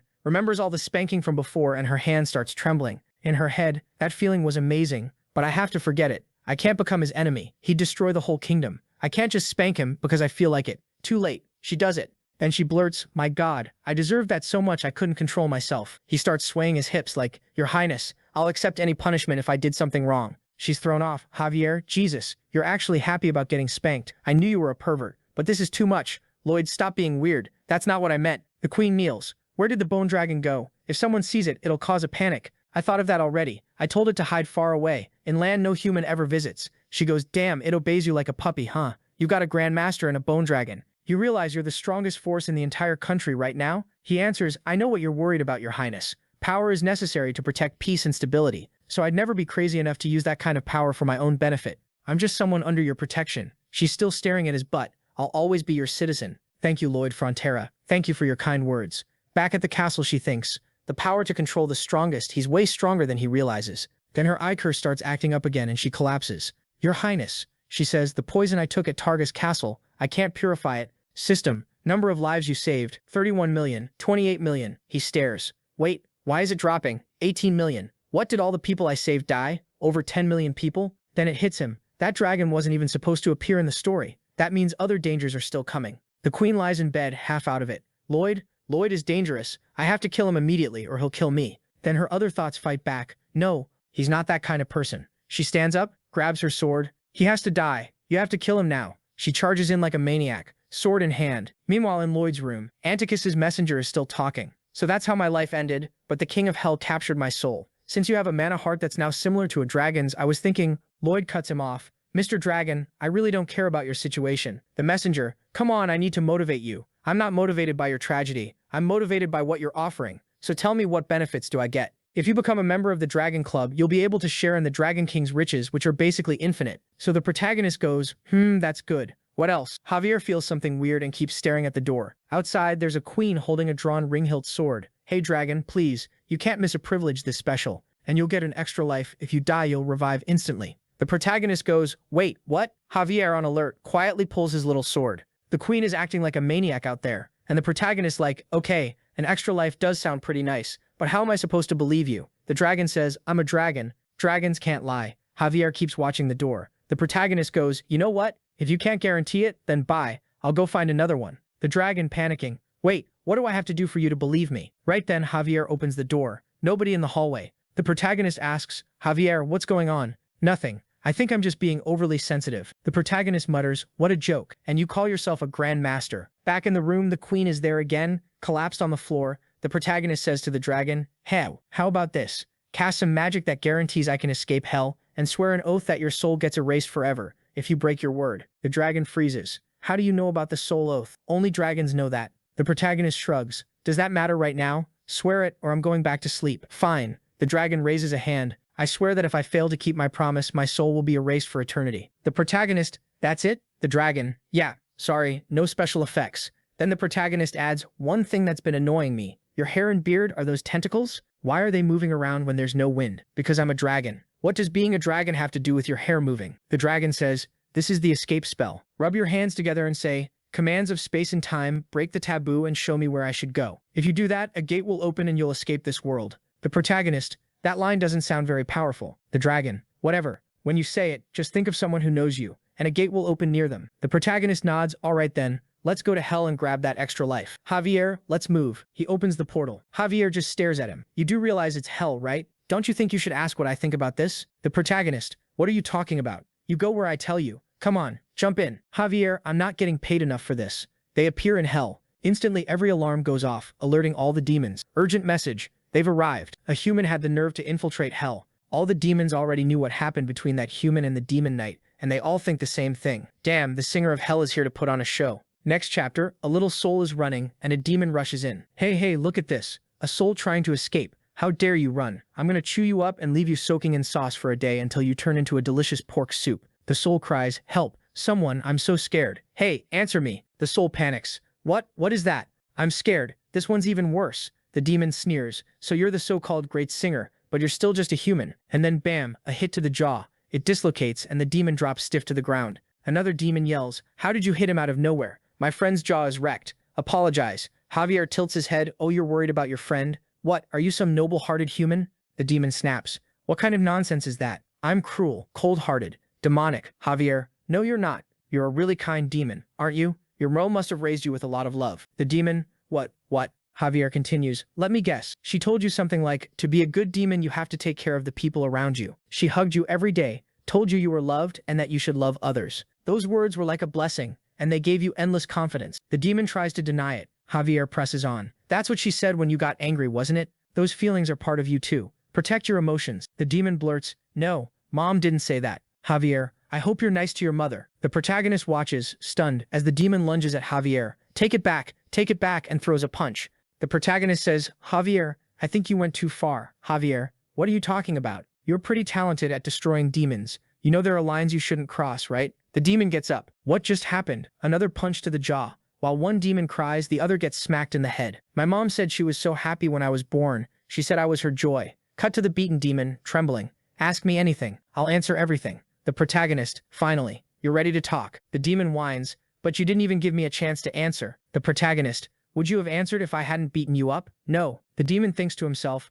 this guy's kind of brutal. I respect that. The protagonist, all right, first question. I found this on you. Is it a smartphone? The demon, no, it's a soul phone. Okay. Why does it keep giving these weird replies? It doesn't have a search function. You can't get real info about hell and like 40% of what shows up is a lie. On the screen, it's recommending the very story we're reading. The protagonist. So 60% is true. That's already better than the human world. The demon. You noticed I lied? The protagonist. Yeah. Demons are basically built for lying. Second question. Where's the Hell King's castle? Next scene, they're flying. The demon complains, I told you the castle is west. Why are we going east? The protagonist. Because you lied, you bastard. The demon goes quiet, smiling. The protagonist. What's wrong with you? You're happy I insulted you? Psycho. Anyway, tell me everything you know about the Hell King. I'll insult you a lot more when we get there. The demon, tempting, but you're human. How are you fine with hell's heat? The protagonist, idiot, I'm the one asking questions. The demon, okay, that one stung. Of course it's because of the title the protagonist got in the desert. Then they spot a gigantic skull. Is that the castle? No? Alright.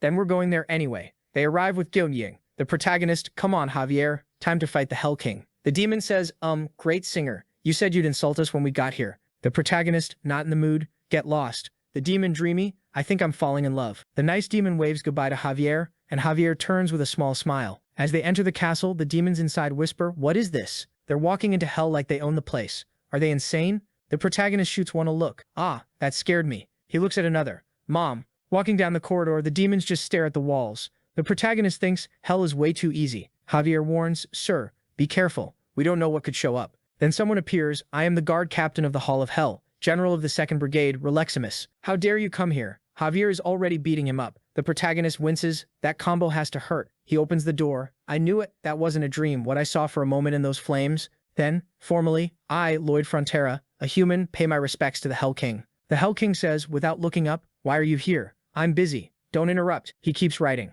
The protagonist, you're trying to quit your job, aren't you? The Hell King pauses and looks up. Why are you asking something so obvious? Because I can help you do it. Next chapter, what the protagonist learned from the soul phone. 600,000 years. That's how long the Hell King has been working without a break. The previous Hell King worked 3.5 billion years non-stop, got depressed and logged off the server. The current king knows he's headed down the same road. He takes off his glasses. So tell me, how are you going to give me a life where I can actually relax? The protagonist, that's my business secret. The Hell King scoffs. You've got the nerve to negotiate with the Hell King. I knew you were crazy, but this is too much. The protagonist, feel free to kill me if you don't like me. Then you can work the next 3.5 billion years. The Hell King bristles. The protagonist thinks Javier can probably protect me. They're up against the Hell King, an unimaginable power. But the protagonist is betting on one thing. That soul phone had tons of messages trash-talking the Hell King. He seems like he ignores laws and judges however he wants. But there's no solid proof, meaning he's probably insanely strict about rules. The protagonist is betting the Hell King is the type of worker who's painfully honest. The Hell King says,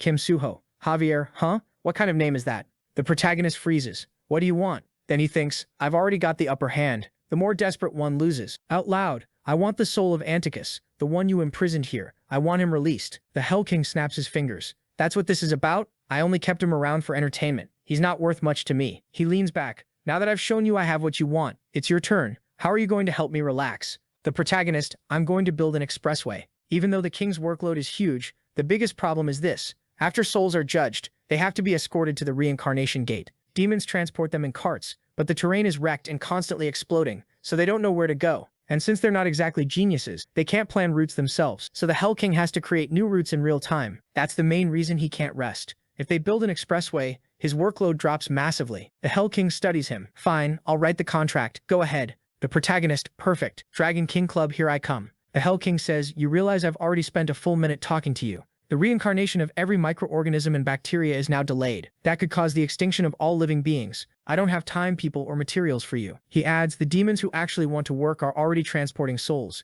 Do whatever you want with the idiots who are left. The protagonist. Perfect. I'm an expert at delegating. I just need you to post an announcement on the soul phone and it'll be handled. Scene change. They appear on a rock. The Hell King's power is ridiculous. He teleported them with a finger snap. The protagonist looks over. So that's the reincarnation gate? It looks like a black hole. If I got close to that thing, I'd be done. Javier says, so your name is Kim Suho. Whatever. What's the plan? The protagonist thinks, so he already knows I'm not Lloyd Frontera. I can't read this guy at all. Then he says, like I told the Hell King, we're building a metal road. Javier, you think metal can survive this lava? I wouldn't suggest it if it wasn't possible. A demon holds up a phone. Concert by the great singer, Lloyd Frontera. Location, the far end of hell. Time, 5 hours from now. The demons freak out. Look at this. He's doing a concert. This is going to be amazing. I can't believe we're hearing the singer of hell in person. Let's go. And if he messes up his singing, we're killing him. He's supposed to be better than us. A crowd starts shouting, sing for us. The protagonist just standing there watching. Then they go, sing for us. Come on, sing. He brings his hands together, steps forward, and gets into position. The demons start chanting, sing, sing.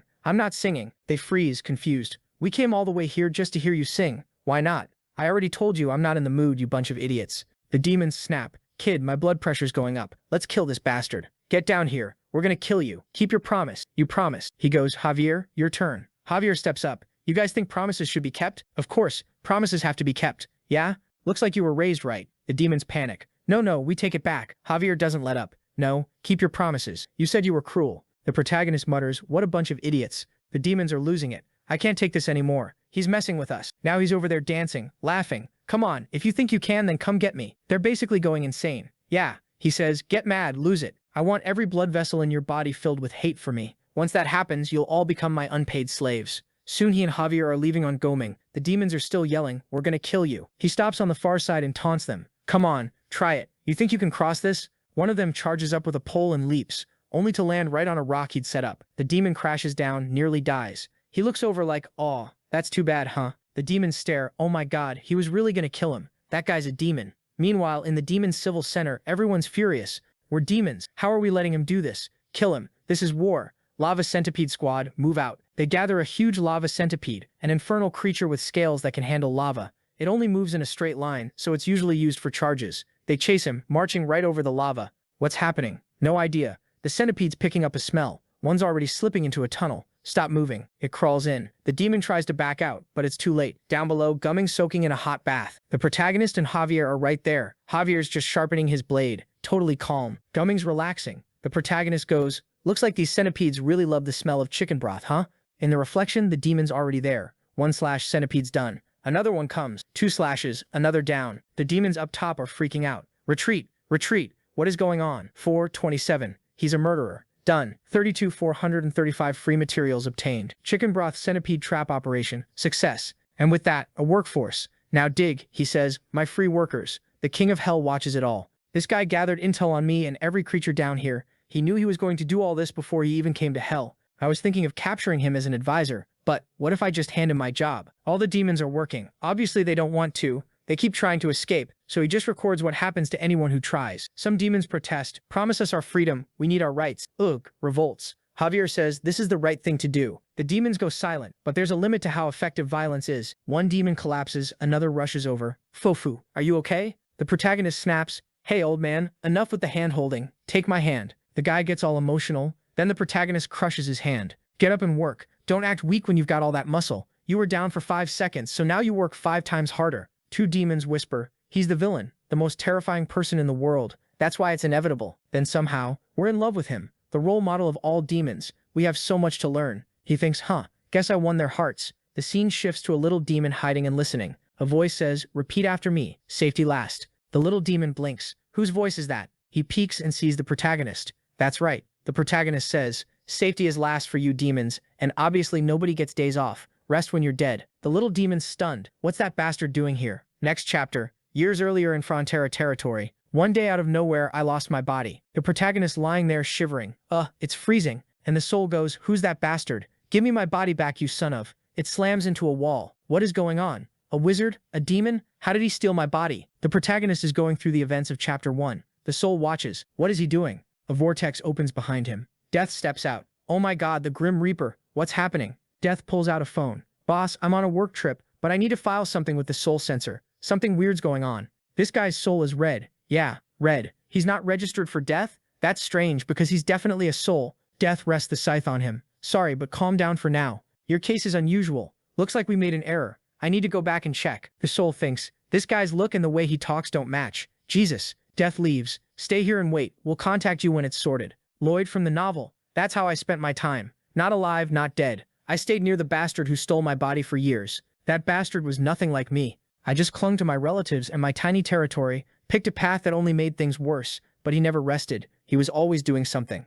Eventually, he paid off all the family's debts. The way my mom and dad looked at me changed completely. Wait, he's even summoning weird creatures now. If I had an ability like that, the Reaper appears again. Maybe, you think if he had no power he'd just drink every day? Or if you had his ability, you'd work as hard as he does. I'll just call him Red, because I can't call him Lloyd or it'll mess everything up. The Reaper says, sorry, I overheard you and it sounded strange. This has never happened before, but since you're a soul, you can't stay in this world. Let's meet the King of Hell and talk. Red looks over. That bastard stole my body. Even looking at him hurts. He made me realize what a shame I was. The King of Hell says there's no law for this case and refuses to do anything. I couldn't reincarnate, I couldn't disappear, so I ended up with a life where I just wandered through hell, trying to avoid the eyes of those evil demons. But you shouldn't be here, you piece of— The protagonist flying on Goming.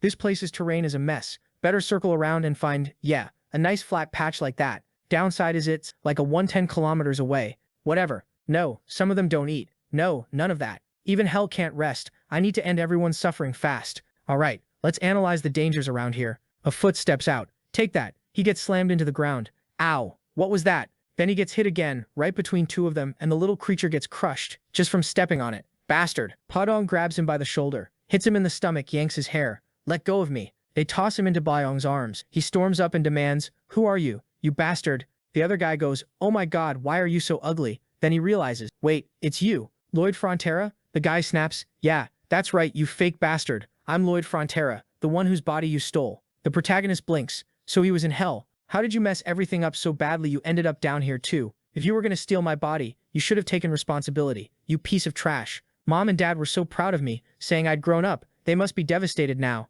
Go back right now. He tries to calm him down. Hey, relax. Relax my ass. Do you think I'm just gonna— He gets punched in the face. Okay, looks like you're ready to listen now. We should talk this out. Red fumes. Talk. Every time I say anything, this gangster rat hits me. Another punch, gangster rat, another punch. He finally says, first, I didn't end up here because I died. I made a contract with the King of Hell, and I'm just doing some construction. Second, I didn't take your body. When I opened my eyes, it was already taken. Red glares. You expect me to believe that? Then who are you? I'm just a pathetic, shy kid who worked as a civil engineer in South Korea. Kim Sunho. If you don't believe me, there's nothing else I can say. Javier's walking nearby, listening. Red keeps going. Whatever. I'm still like this because you came back, you jerk. You need to take responsibility. Why? He asks. Honestly, after I took over your body, your territory's doing way better. Javier hears everything. Red snaps, you shameless bastard. Yeah, I'm grateful, but you can't say that. Give me my body back. Javier mutters, I only sense chi in this direction. Is he talking to himself? No, that tone, that's the real Master Lloyd. Red says, if it weren't for you, I could have lived a good life. Now I'm a wandering spirit with no registration. It's all your fault. Fix it. He thinks for a second. All right, how about this? I get nothing out of helping you, so why don't you live your life and I'll live mine. Bye. Red, what? You have no conscience. Potty and punches him and he drops to the ground crying. He looks back. Yep, definitely their real son. Fine. What do you want me to do so you'll stop crying? Red, you're the imposter. Figure it out. He flicks him. Why'd you do that? You called me an imposter. So what? It's true. Back in South Korea, you get hit for telling the truth, so that's why you're getting hit. Anyway, stay quiet until I finish the construction. I'll help you after. Red, who said you can imprison me? Let me go. He looks up, just a bunch of creatures staring him down. Keep him quiet. He gets roughed up and shoved into place. Of a 110-kilometer build. I need to finish this fast, then I'll figure out how to shut him up. When the road base is done, we move to stage 2. Use pyroclastic rocks to build the foundation. Stage 3, lay rails made from centipede legs. Stage 4, use the centipede scales, Javier chopped up to pave the path. Stage 5, Pa Dong crushes everything flat. Since this isn't exactly advanced construction, it'll be messy and smoky, and anyone walking on it will probably feel like throwing up. Not my problem. Javier walks around inspecting. Get those demons working. Red thinks, what is with this imposter? I knew he did a lot, but he's been working for a whole month without proper rest. When does he ever enjoy himself or have a drink? Is this really his life? He remembers what the Reaper said. If you had his powers, would you work that hard? And if you didn't have them, would he just drink all day? Red panics internally. No way. He's cheap, disgusting, and cruel. He'll definitely run the second something goes wrong, right? Paodong keeps jumping and smashing. Then a voice rumbles from inside the lava. Damn it, I haven't slept properly in 20,000 years. Which bastard is making all this noise? Paodong keeps stomping. Seriously, I can't take it anymore. Something starts to rise like another small creature. Fatty, shut up and let me sleep. The protagonist groans. Why does something always show up when I'm building? He steps forward. Hey, I tried to endure it, but this is too much. Why are you making such a mess? The demons see it and freak out. It's Dukius. Everybody run. He was supposed to sleep for another 10,000 years. Why is he awake already? They scatter. He's pushing through them. Someone yells, look at him run, ditching everything. Declarus looks at the little road. So this is what's causing all the noise. Would it get quieter if I destroyed it? He kicks the road. The protagonist snaps, hey,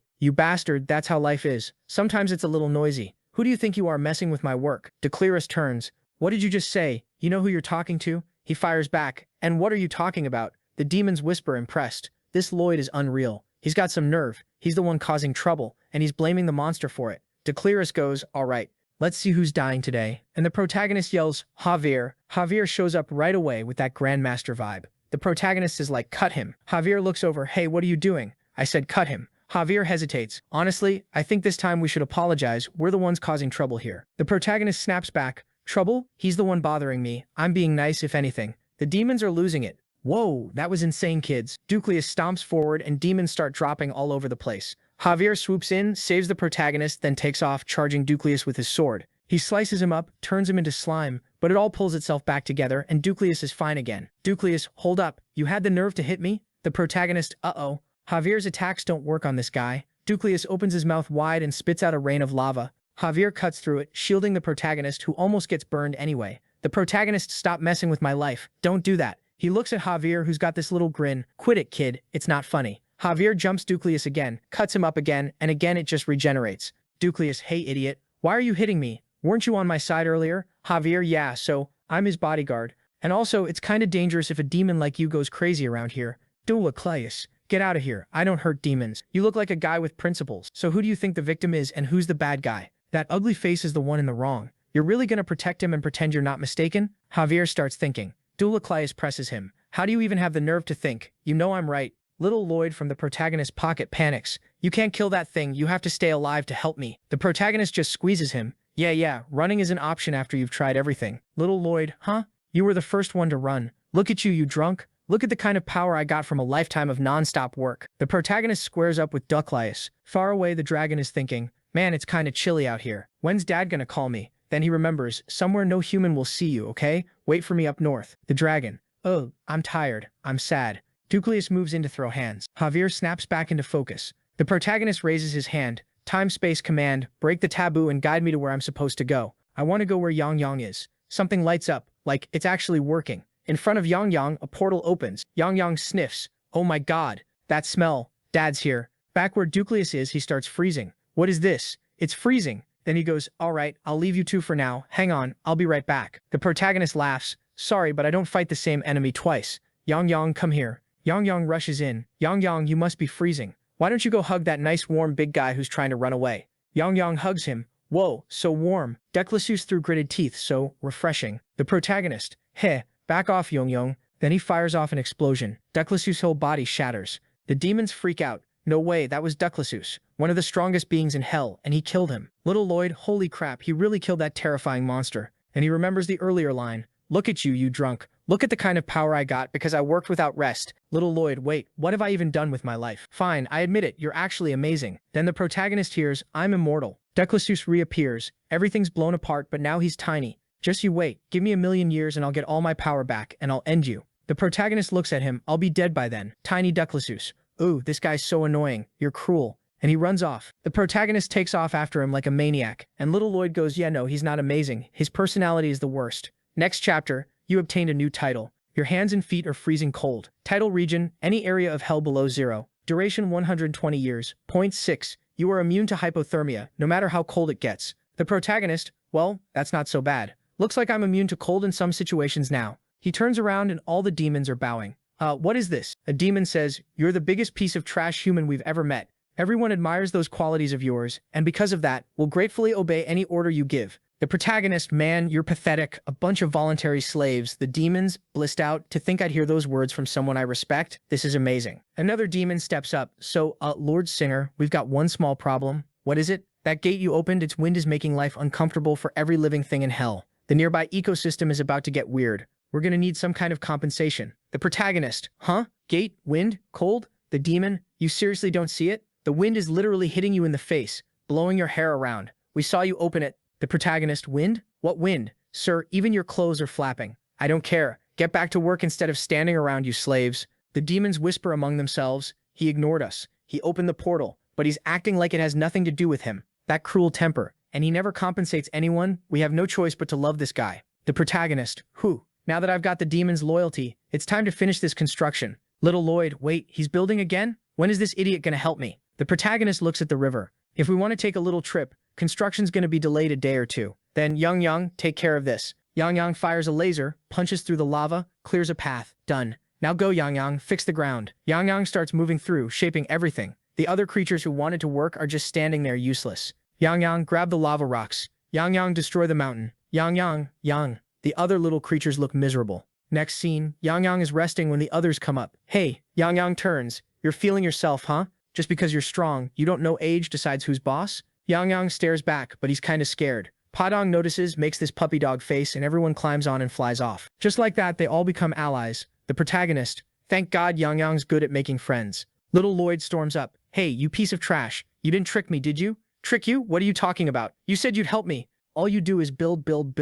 You're just waiting for the perfect moment to run away, aren't you? The protagonist, and if I am, what are you gonna do about it? Little Lloyd, oh my God, you scared me. Don't put that ugly face so close to mine. The protagonist, you know this ugly face is yours, right? Thanks to you, I've got zero luck with women. It's so bad romance doesn't even exist in this story. Little Lloyd, screw you. Don't you know the face is the window to the soul? You're ugly because your soul is rotten. They glare at each other, then both react the same way. Oh my God, so ugly. The protagonist, anyway, do you not see how busy I am? And I don't even know how I'm supposed to help you. What, you think I'm gonna magically come up with a solution just because you're crying? Little Lloyd, I already told you, you figure out how to help me. You ruined my life, my family, my stuff. You stole everything. The protagonist, you know I honestly don't owe you anything. You would have died drinking if I hadn't shown up. Your mom and dad would have died too. I saved all of you. You should be on your knees thanking me, not complaining. Little Lloyd, that's impossible. How am I supposed to believe that? Helcurus appears out of nowhere. No, it's true. Lloyd Frontera, you were destined to live a meaningless life, never making anyone happy,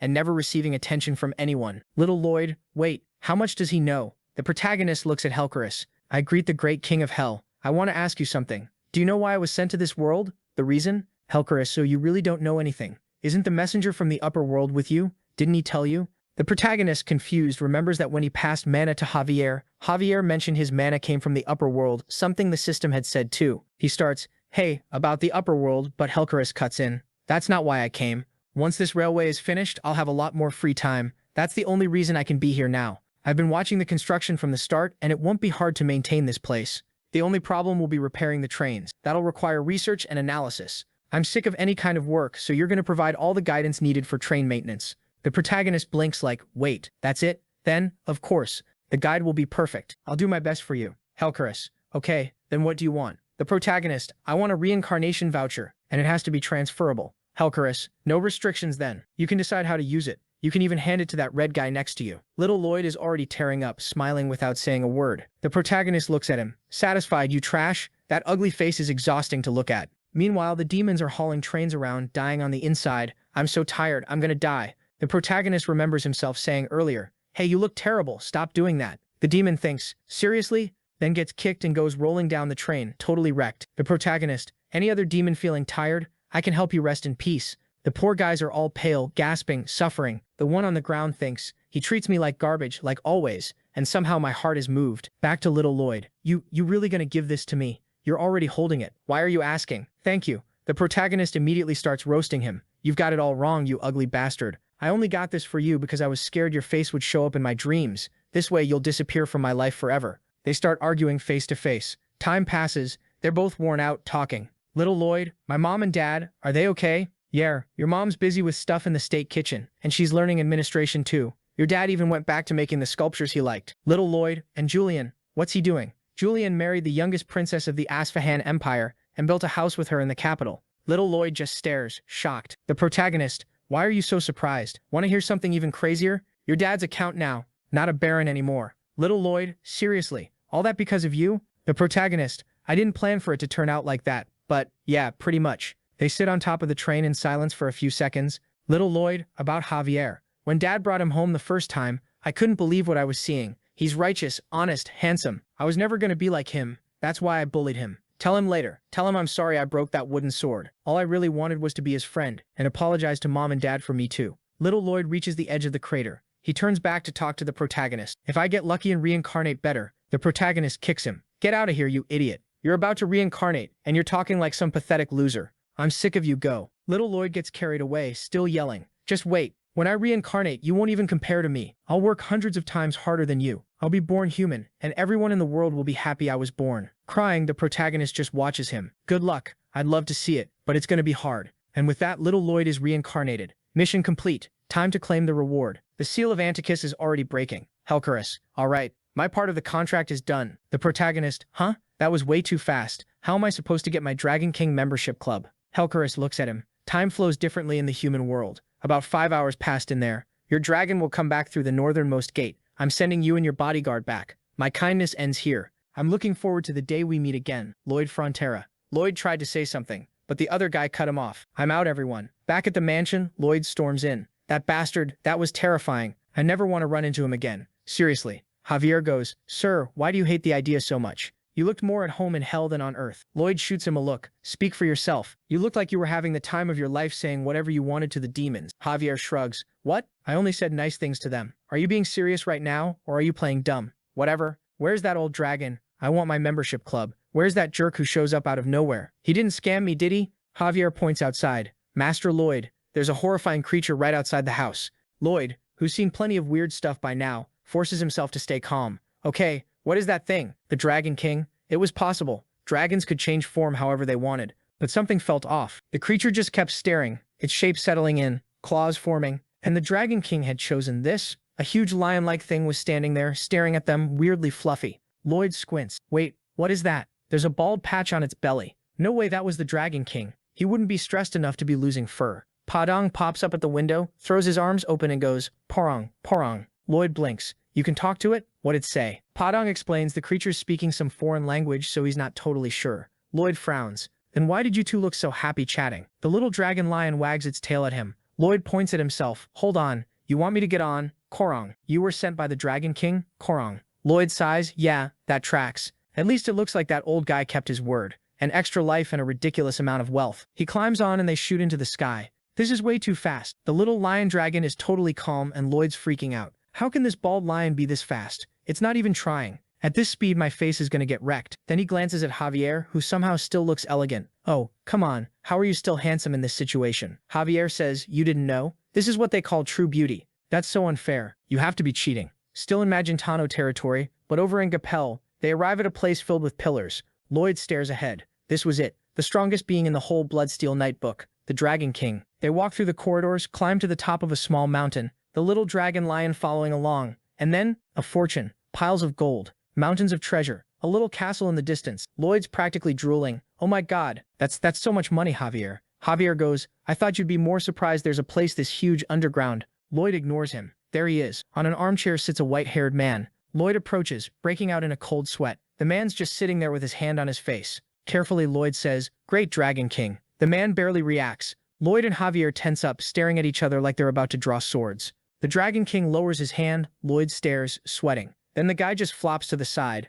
Right before lying down, he glances at Lloyd and goes back to sleep. Lloyd whispers, I saw him look at me. It's obvious I'm here to claim my membership spot, and he still ignored me and went back to sleep. He fumes internally. This Dragon King has that lazy sit in the corner and do nothing face. And I can't believe he's got the nerve to act this arrogant just because he's strong and rich. I'm pissed. The Dragon King keeps sleeping peacefully, then cracks one eye open slightly. Lloyd starts fanning him. What's happening? Out of everyone who came to claim membership, humans were usually the most intense. The Dragon King remembers that type. Yeah, you might be the Dragon King, but how can you be this disrespectful? Humans are so proud, ignore them once and they lose it. So why is this guy fanning me? Is he trying to win me over? Lloyd keeps sweating, fanning like his life depends on it. The Dragon King thinks, why does he look happy doing that? I like him. As a reward, I'll sleep really well. Lloyd grins to himself. Stage 1, success. Now for Stage 2. Javier says quietly, Master Lloyd, I advise you not to do anything reckless. The Dragon King is as strong as the King of Hell. Lloyd walks over to a river and scoops up water. Javier watches. What are you doing with the water here? Lloyd smirks. You can't come over? I'm getting him some water to drink when he wakes up. He keeps going, dead serious. Someone strong enough not to care about anything and who ignores people with money and power. I'm gonna risk my life to become friends with someone like that. Javier thinks, why does he look so locked in on this mission? Next chapter, Lloyd's basically acting out some ridiculous rich guy fantasy in his head. Idiot. How dare you not recognize who I am? How dare you breathe however you want in front of me? How does a beggar like you have the nerve to release carbon dioxide in front of me? Huh. Sorry, sir. I didn't recognize you because I'm too poor. I don't know anything about this world. You can punish me until your anger is gone. Take this and get rich, you loser. Ah, sir, that hurts. The process of becoming rich is always painful. Oh my God, then I accept with deep gratitude. Please give me more and more pain. Look how you've changed. I'll throw money at you until you die. Then, Javier watching is horrified. Damn it. I can't believe I'm finding this funny. I can't laugh. Lloyd stops nearby with a crown. Javier confused. Hey, I'm hungry. Let's eat. Lloyd says, a rich person can never be hungry. Javier sighs. Yeah, no. Even with all that money, he still thinks like someone who grew up poor. Lloyd looks around, delighted. This place is the best. Look, you just reach in and pull and something comes out. Pachin calls him over. Huh? What is it? Lloyd's eyes widen. No way. Kimchi in a place like this? This is heaven. He digs in happily. Javier says, it doesn't look like the Dragon King's waking up anytime soon. How long are you planning to stay here doing this? Lloyd leans back. Honestly, forever. Javier thinks. He really might. Then he says out loud, but Lloyd, eventually you have to go back to the city. There are still a lot of things you need to do. I know I need to go back, but I'm not giving up on my Dragon King membership club. Opportunities come to people who wait. And right then the sleeping king finally wakes up. How long have I been asleep? I am Verkus, the Dragon King. One day a certain child crossed over from another world. I don't know why, but little by little I got more and more drawn to her. It's a long story, but we got married. The end. He pauses. No, wait. Before she left, she told me to contact her every morning. He pulls out a phone from who knows where, taps it. Blocked. What? Blocked. She's definitely mad. He imagines it already. I'm very, very disappointed. You never do what you promise, even with that Dragon King membership club. And now you're not even contacting me like I asked. Do you know that whenever I think about you, I get so worried I can't even sleep at night? Verkus groans. How can she be so sweet and gentle, and still so scary? She must be furious. I need to do something to make her happy. I'll teleport to her right now. Nope, too exhausting. He sighs again. Lloyd steps forward. Something bothering you? Verkus fires a laser. Lloyd yells, what is that ugly thing on my face, you psycho? The beam blasts past into the distance. Atomic-level explosion. Lloyd coughs and tries again. Ahem, Super Dragon King. Something's bothering you, right? Whatever it is, just tell me. Please give me a chance. I want to help. Verkus stares. You're insanely persistent. You know you almost died, right? Lloyd bows. I startled you and made you burn calories for no reason. Honestly, that's basically a crime worthy of death. Verkus thinks, I like this guy. Why does he know exactly what I want to hear? Lloyd thinks, this is the hidden rule of sales. The product's special features, meeting the customer's needs, that's way down the list. What matters is whether the customer likes the salesperson. He stands there like a perfectly trained puppy. Verkus says, so you're saying you'll help me with my problem? Yes, sir. Anything you need. Verkus squints. You don't have a girlfriend, do you?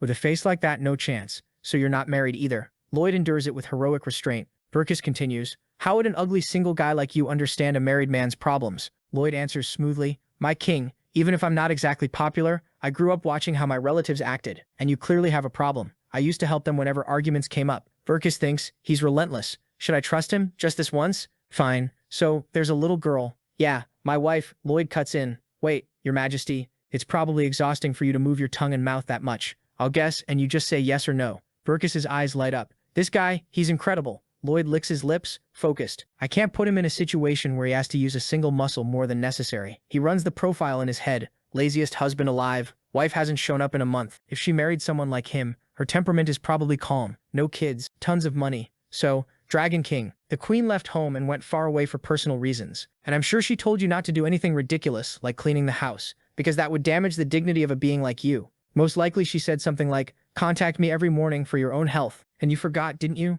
Verkus starts sweating. Yes, this guy is unreal. I only had to say one word. Lloyd presses on. You're worried about how to fix your mistake? Yes. You're thinking about how to make her happy? Yes. You're too tired to go meet her, but you're also scared she'll be angry if you don't? Yes. Lloyd smiles. All of those problems can be solved at the same time. Verkus goes, huh, and actually starts to sit up. The bald little dragon lion is in shock. Oh my god. He sat up more than 15 degrees. Lloyd raises one finger. My king, it's simple. You just need to come rest in the frontier duchy, and the queen's heart will melt.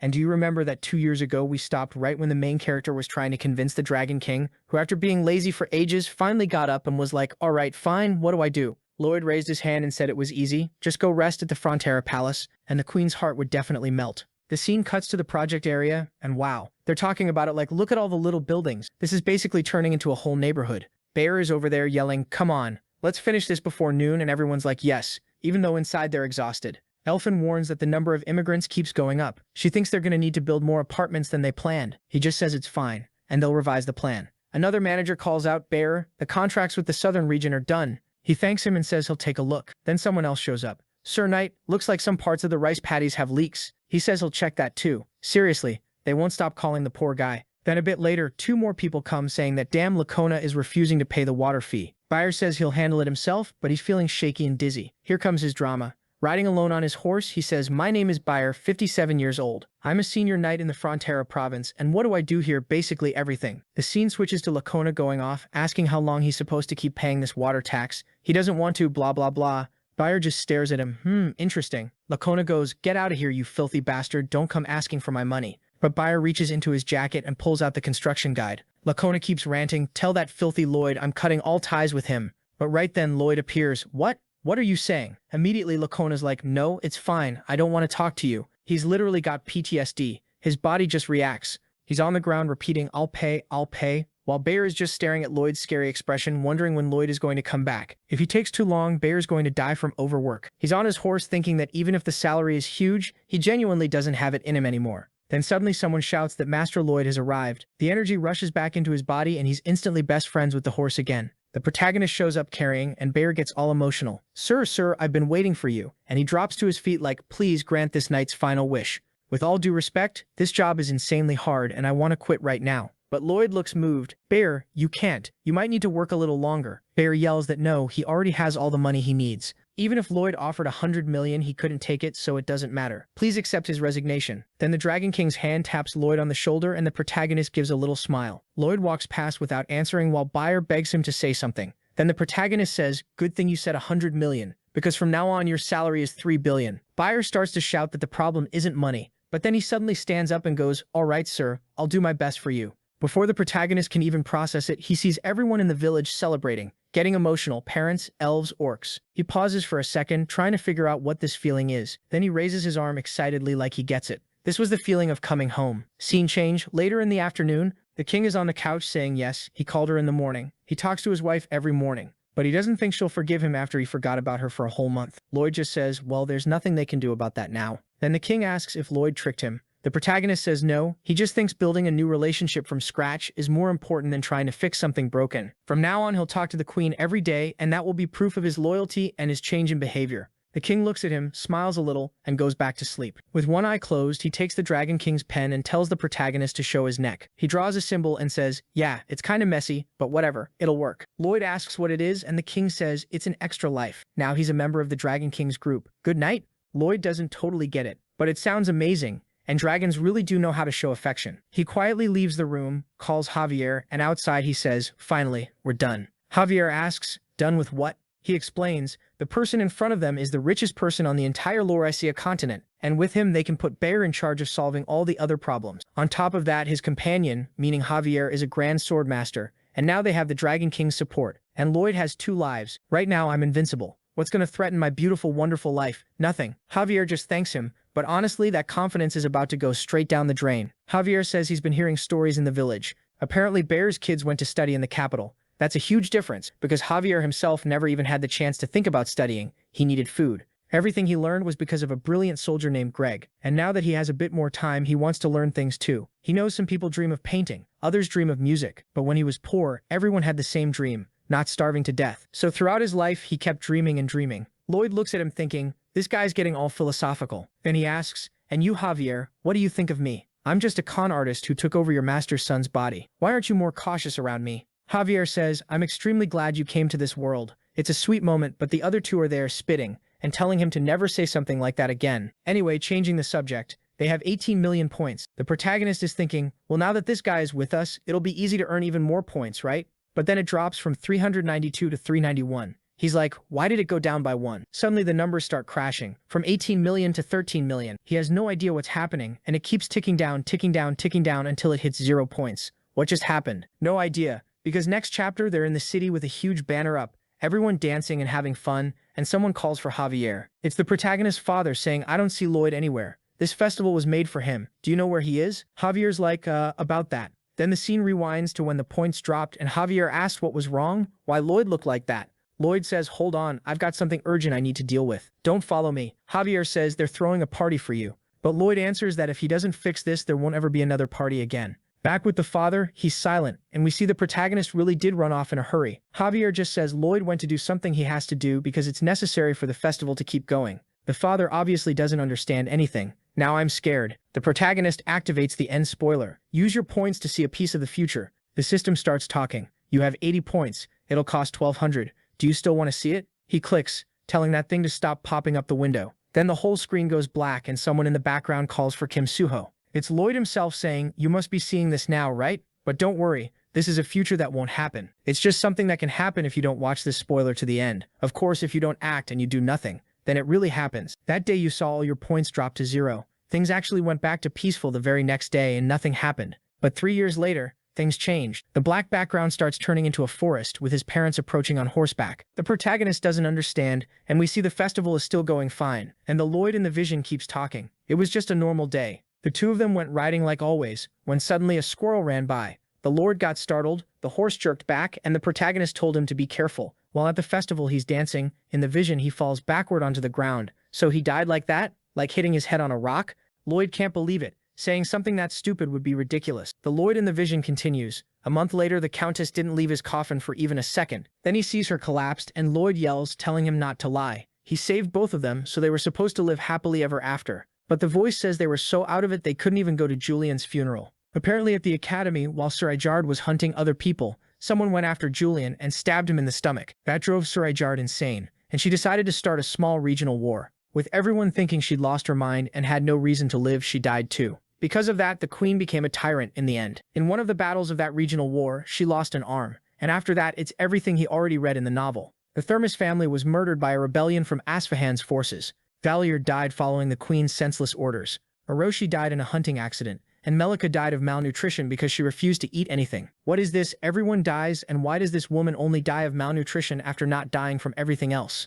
The voice keeps going, saying Otto was imprisoned until Lloyd tells him to stop. But the voice continues, so you don't want to know how someone else died? Lloyd tells him to shut up and tries to punch him, but his arm goes right through. The voice keeps asking how he feels after seeing this spoiler. The protagonist calls for the messenger and tells it to shut this off. But Lloyd, completely wrecked, says that just because he saw how everything ends, doesn't mean he can stop it. Then suddenly he coughs up a whole liter of blood onto the table. The classic death. Drank too much, coughed blood, died. Remember that this death happens in chapter 1, when he finds out how he was supposed to die. It's starting to feel like the story is forcing what has to happen. The protagonist realizes he lost everything, and it feels like he couldn't do anything at all. Watching the festival from far away, he wonders if he's really going to lose everything again. He grits his teeth and says he refuses to lose this a second time. No way he's letting that happen to him. Alright, so let's see what happens. Next chapter. The huge dragon comes out of the water. The day begins. The protagonist tells the Dragon King, the sun's up, it's time to get up. You need to call the queen, but he's just drooling there. Lloyd looks, stretches his arm out, and yells, wake up.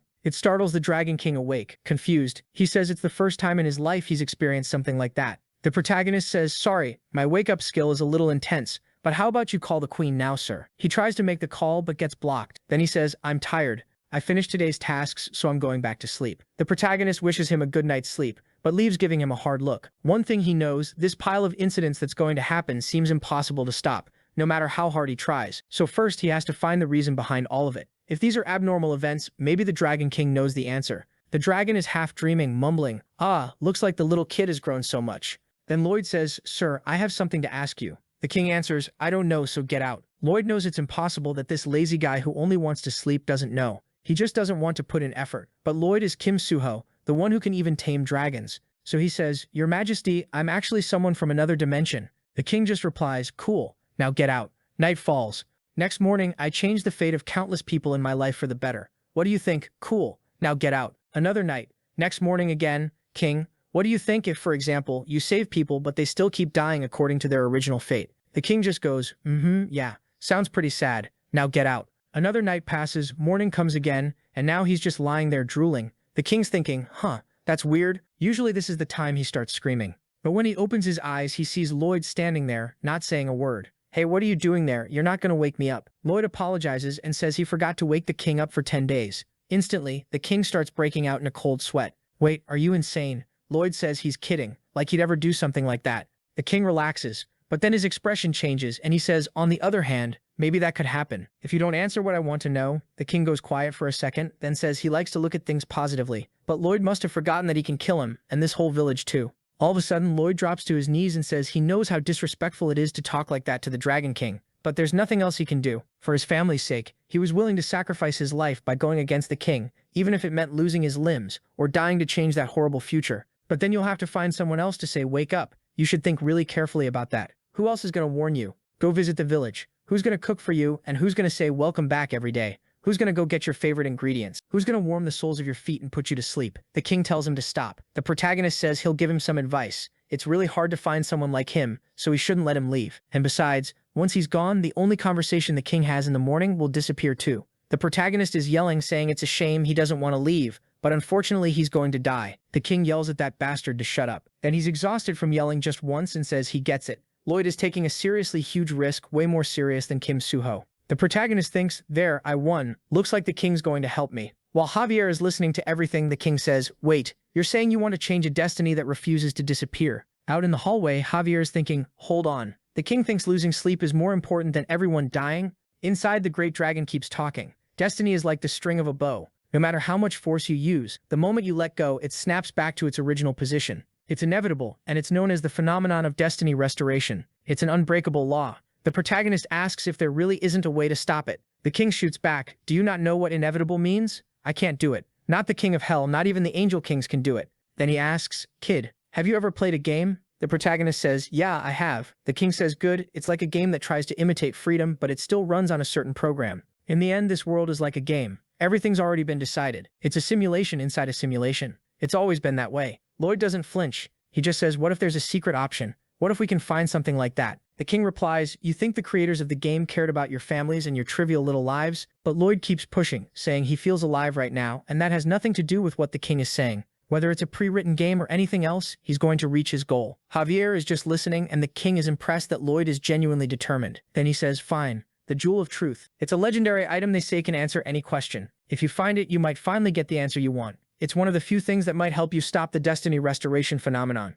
Right away, Lloyd stands up, fired up. He says it might be rude, but can he ask one last thing? Of course the king says no. No, he can't. Go to the Mermaid Kingdom. Now get out. The protagonist thanks him and says he'll call every morning. The king can count on him. Immediately he turns and leaves the room, passes Javier and says they're heading to the Mermaid Kingdom now. And we're off. Javier says, "Wouldn't it have been easier to ask the Dragon King to send us straight to the Mermaid Kingdom?" The protagonist answers, "Oh my god, Javier, you're terrible at social stuff. That guy is scary. He can kill us with a flick of his finger. There are lines we can't cross no matter how much we want to. Besides, I already have enough of a lead on that kingdom, and here we are in Cremo City." Oh right, remember when he went to Cremo the first time, and the king mentioned that huge fish that sometimes escaped and there were tritons? Wow, it all connects. Javier figured it out, but the protagonist knows because he remembers it being mentioned in the novel. Wait, am I more informed than Lloyd? The protagonist knows the mermaids have to be in the northern sea of the continent, which is perfect, because that's exactly where Cremo's port is busiest. The boats are yelling, "Move, you're blocking me." Another guy is selling a bucket of food. The protagonist looks around and goes,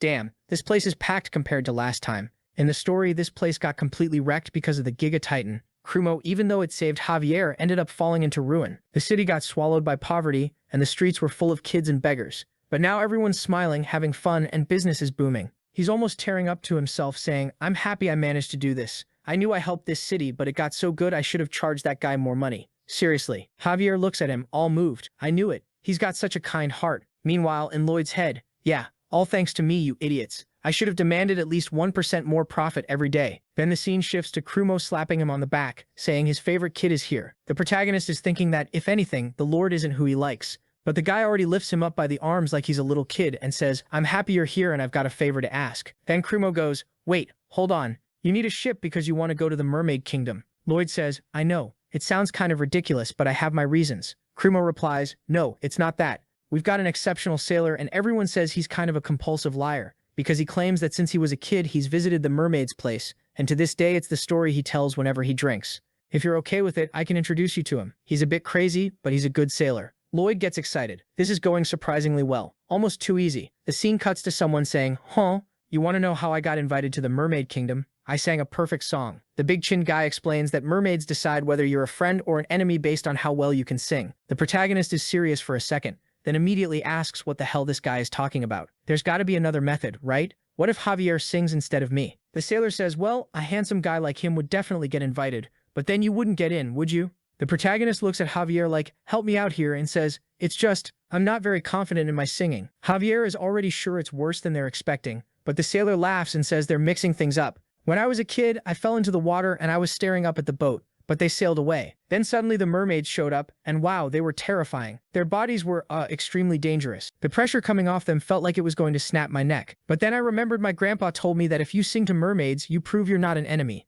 Of course, my singing was awful. It was basically a string of sobbing mixed with screaming. At first, the mermaids made a face like they hated my singing, but after that, they started smiling. What they hear isn't the rhythm, the heart, or the voice. They can see your real feelings behind all of it. Lloyd gets thoughtful and remembers he wants to save his parents, his brother, and everyone in the village. So he says he wants to borrow that ship, and asks him to guide them to the entrance of the Mermaid Kingdom. He knows that at first he didn't have any emotional attachment to anyone. He just wanted to make money and fill his stomach. The big chin guy says it'll be hard. They're not in whale hunting season. But Lloyd thinks, fine, money doesn't matter now, and he pulls out the coin pouch. The guy's expression changes instantly, and he says they leave in 10 minutes. Damn, we're already here. Lloyd explains he could have come by raft or something slower to this region, but he's desperate. The sailor says, kid, the mermaids have already surrounded the ship because they're really alert to intruders. The protagonist looks back and Javier thinks it's true. There are more than 1,000 of them around. The protagonist stretches his arm out and says he'll protect the fate of all people. Musical notes start flying and he says he's asking the mermaids for help. He's all emotional, talking about it,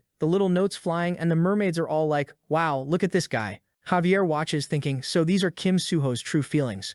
Then the mermaids who were swooning suddenly have their ears blown out and they throw a spear to make him stop singing. One of them screams that this is a declaration of war, and a rain of harpoons comes down. The protagonist grabs onto the boat while the sailor yells to turn it around right now. They have to get out of there. Lloyd asks the old guy, hey, you said all I had to do was be sincere. The sailor punches him in the face and says he told him to sing, not to throw a curse at every mermaid. Javier starts roasting the protagonist, and the protagonist snaps back that if Javier isn't going to be useful, then he can get lost. Javier jumps up, activating his wings while the protagonist tells him to buy time while they turn the ship. Javier stops in midair, spreads his wings, and suddenly one of the mermaids raises her arm and orders them to stop attacking. Lloyd doesn't get it. The mermaid points at Javier and says he can pass. He's confused and she makes a little heart gesture. He glances to the side and sees Lloyd crying, thinking it would have been better if Javier had died. Javier ignores Lloyd and asks, wait, I can pass? I'm invited to the Mermaid Kingdom? They say yes. He thanks them and asks, but why the sudden invitation? The mermaid puts a hand in her hair, flips it back and says, because of your face.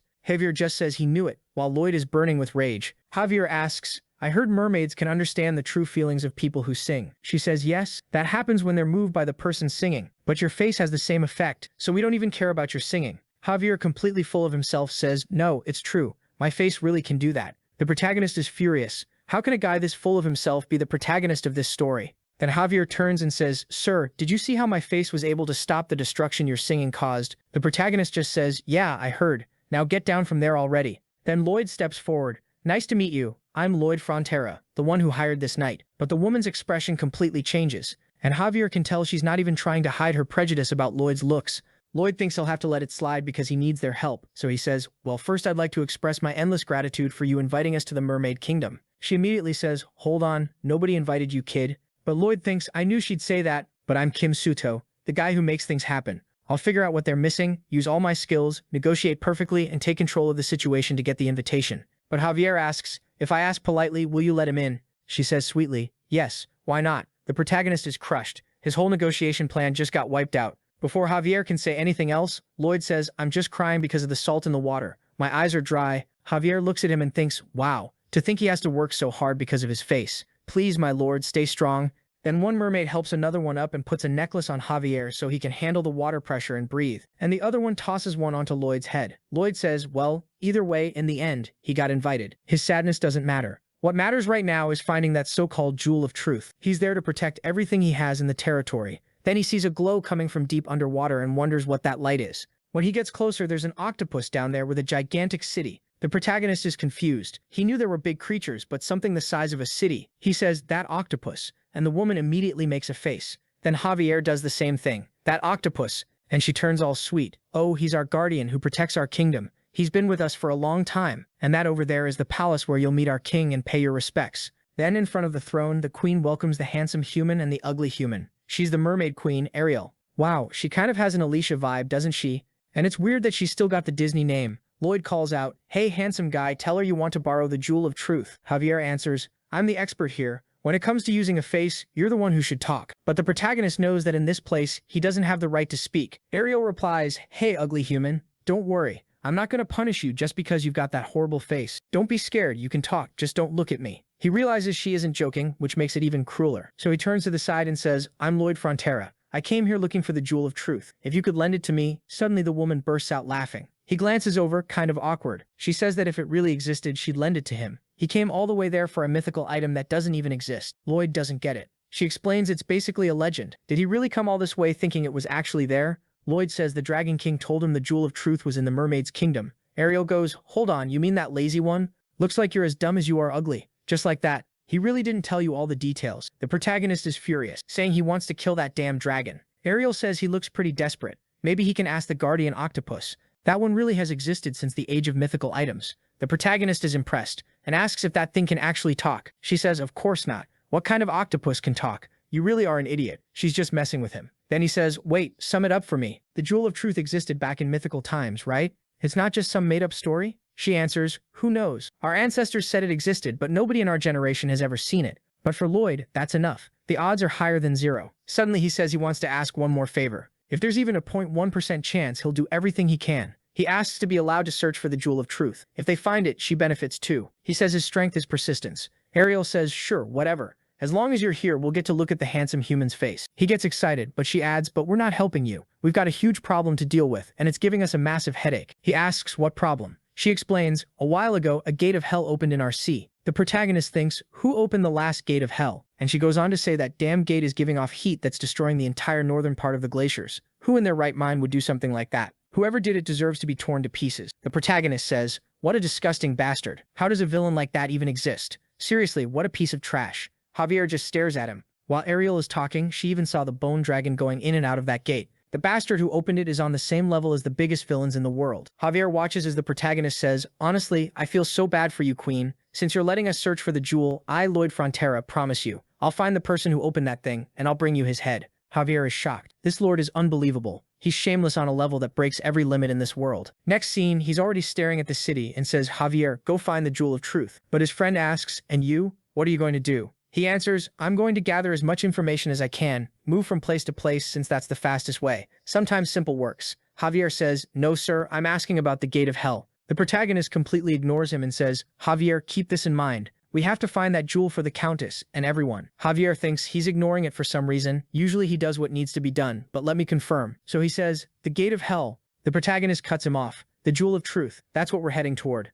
Then the scene changes completely. And wow, he thought this Alice was beautiful, but she's got the devil's eye sitting right there on her face. She says that to sit on that throne she caused suffering, and her brothers bled. She refused to lose to that poison, but her teeth are clenched. Her fingers are cracking. She's skin and bones, veins all over her body and arms. She's going to die. She collapses on the bed, agonizing, unable to breathe, and it looks like the curse eases up for a second. She starts thinking a good plan is to move all the poison into her arm and then cut it off. For someone sitting on the throne, sacrificing something like that to get her sanity back is the natural choice. But then the poison disappears and she seems to come back to her senses, saying she really is going crazy. And on top of that, why was she missing that potato head at a time like this? Cute. But at that moment, Potato Head is over there saying, hey, how's it going? You've got so much energy. Do you know anything about the jewel? The mermaid jumps, asking why a monster like that is talking to her. Then Javier does the exact same thing. Wow, you've got an interesting vibe. Have you ever heard of the Jewel of Truth? The mermaid goes, yeah, it was a legend from the past. I'll try to remember everything I can and tell you what I know. The two of them are giggling together, talking about a guy who knows a bit about it, while the protagonist is standing there completely crushed.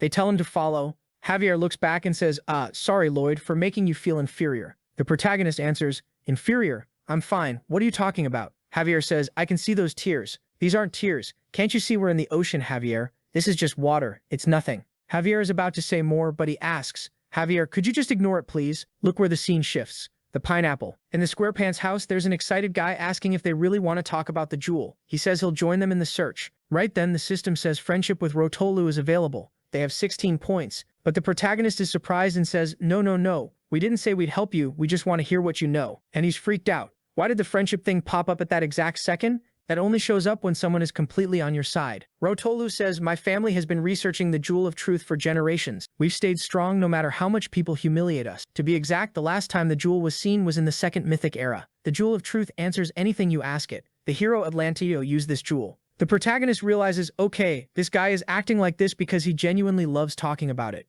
And if his family has been searching for that long, this is definitely useful. The guy doesn't stop. But 10,000 years ago, during the Great War of the Races, the Jewel of Truth was destroyed. Lloyd asks, wait, destroyed? You mean there's nothing left of it? Rotolu answers, not even the mermaids know the details, but the Jewel of Truth is actually a structure, an extremely complex one, with multiple mana blocks, pillars, and other components. Those blocks, that mana, and those connections are what give you the answers. Lloyd gets it. So the jewel is basically like a giant computer, except it runs on mana instead of electricity. But if it was destroyed, Rotolu says that's why I'm first looking for the place where the jewel used to be, because that's where we'll find out how to build it again. Lloyd's expression changes. The jewel that used to feel like an illusion is starting to take shape. Time to move forward. He asks Rotolu where exactly the excavation area is. As they walk through the city, some other mermen are talking. That bastard is just like his grandpa. Doesn't like swimming, doesn't like training, but there he goes digging again. Another one says, that's why you're scrawny, kid. Rotolu turns around. Mind your own business, old man. All you ever talk about is muscles. Muscles.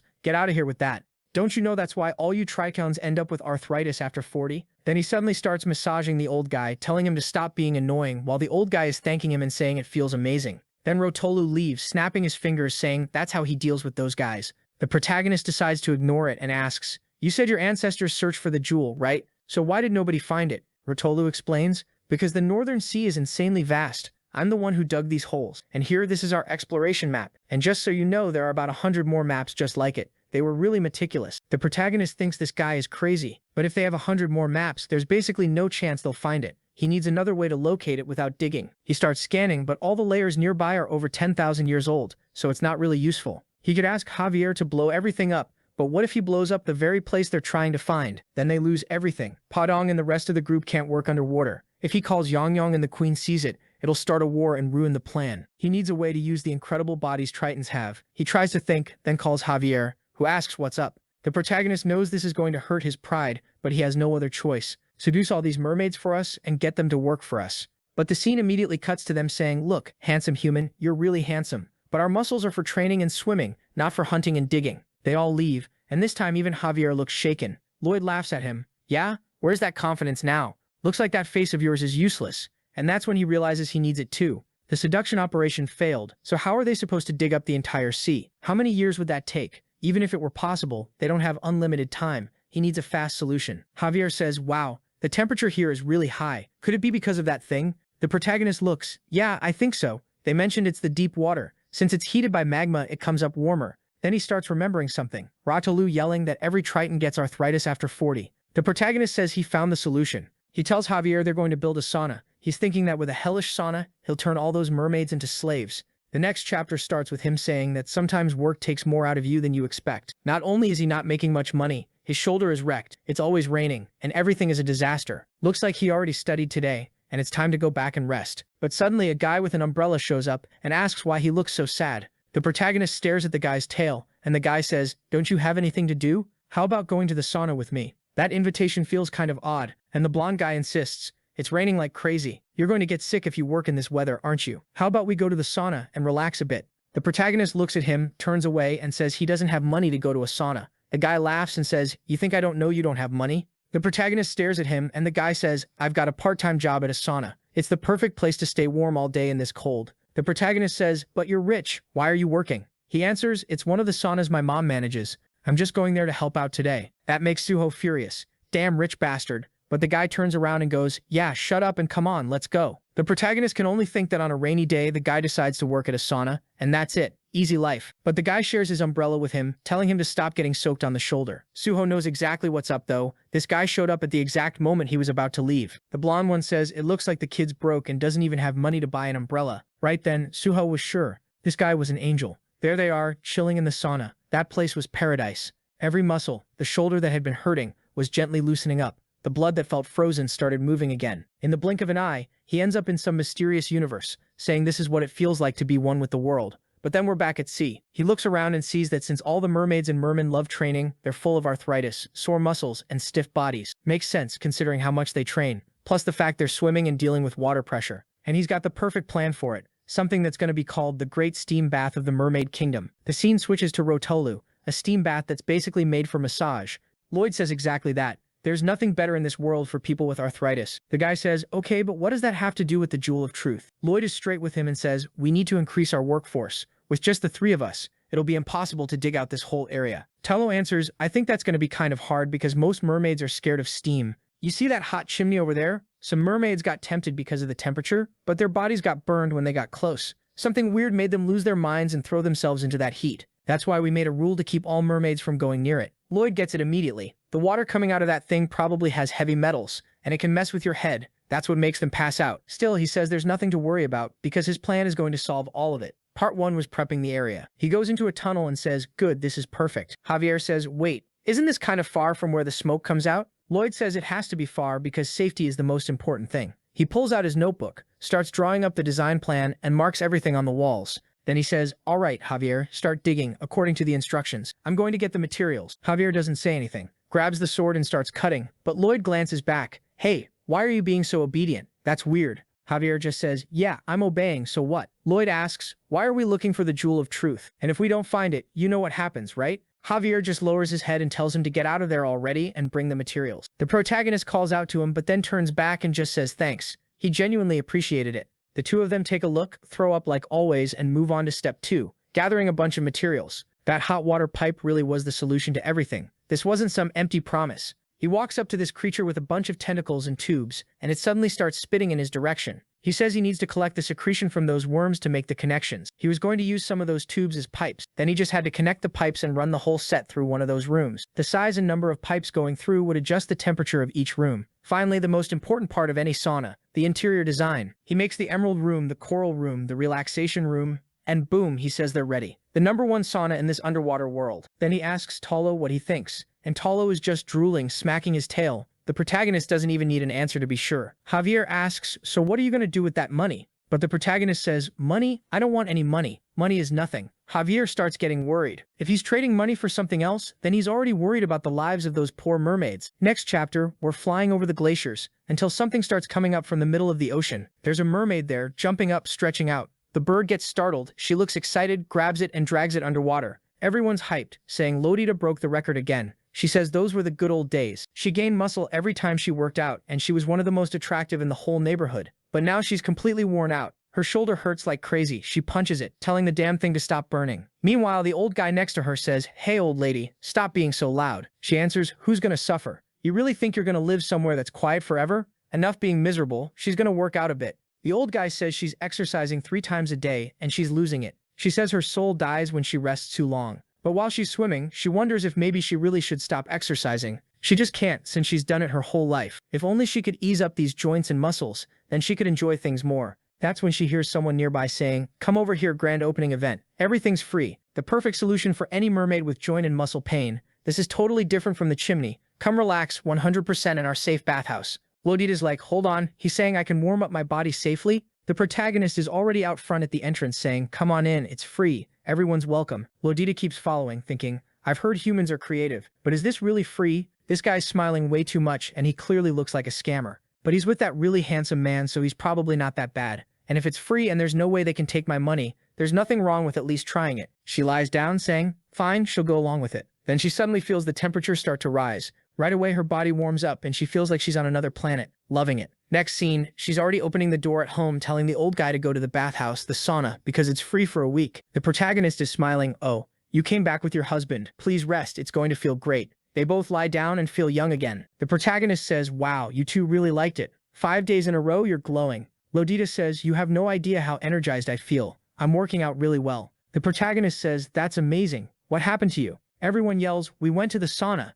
The protagonist thanks them, saying, I love seeing everyone this happy. See you tomorrow, okay? Time passes, and the protagonist is there facing her with paperwork next to him. She looks and sees that today the door is closed. She asks, why are the doors closed? He answers, the event is over. From now on, using our sauna is members only. You can sign here if you want. She looks and sees it's some kind of registration. Well, if she signs it, she can keep going to the sauna. Number 1, our sauna is members only. Non-members can't access it. Number 2, depending on your membership status, the longest you can stay is up to 12 hours. She decides, okay, 12 hours is enough. Number 3, sauna members have to pay a fixed fee. And Lloyd says money isn't what he wants. They'll pay with labor. For every 1 hour of work, you can stay 2 hours in the sauna. You can use the sauna up to 48 hours in advance. But if you don't pay it back with work, you'll be banned for 30 days. Radita immediately grabs him by the neck and elbows him in the face, saying he's filthy trash. How disgusting. How dare he try to put rules on mermaids, the superior beings there. Everyone lived their whole lives without that stupid sauna. They don't need to fall for a scam from garbage like him. Lloyd holding his face. Okay, fine, I can't force anyone. Then everyone leaves. Javier looks at him. Did your plan fail? Lloyd asks if Javier remembers what his life was like when he stopped with the lullabies. Back with Rodita, she's shaking out her arms saying, that damn human. She knew he wasn't a good person. He must think mermaids are a bunch of weaklings. The protagonist is putting away the registrations, thinking humans can live even if they never smoke a cigarette. She keeps muttering and he keeps going. They can live even without watching any YouTube videos. They can live without playing any games. She keeps muttering while he clasps his hands and says, sure, they can live, until they've tried it for the first time. And then everyone's right there in front of him, with her crying, saying, hand over that registration, you trash. The protagonist pulls out one of the papers and asks if everyone's made their decision. Next chapter, the mermaids are all piling into the sauna, relaxing, until the little clock starts making a tiny noise, and the little octopus inside loses its energy. Boom. Lloyd opens up right away. Number 4, 12, 13, your time's up. Now let's go back to digging. The old woman gets up. Damn human. But this is the last day she's coming here. The scene switches to another area and he says, nice to meet you, my name is Lloyd Frontera and I manage the excavation zone. Now let's begin. The mermaids are all digging and after a while their bodies start hurting.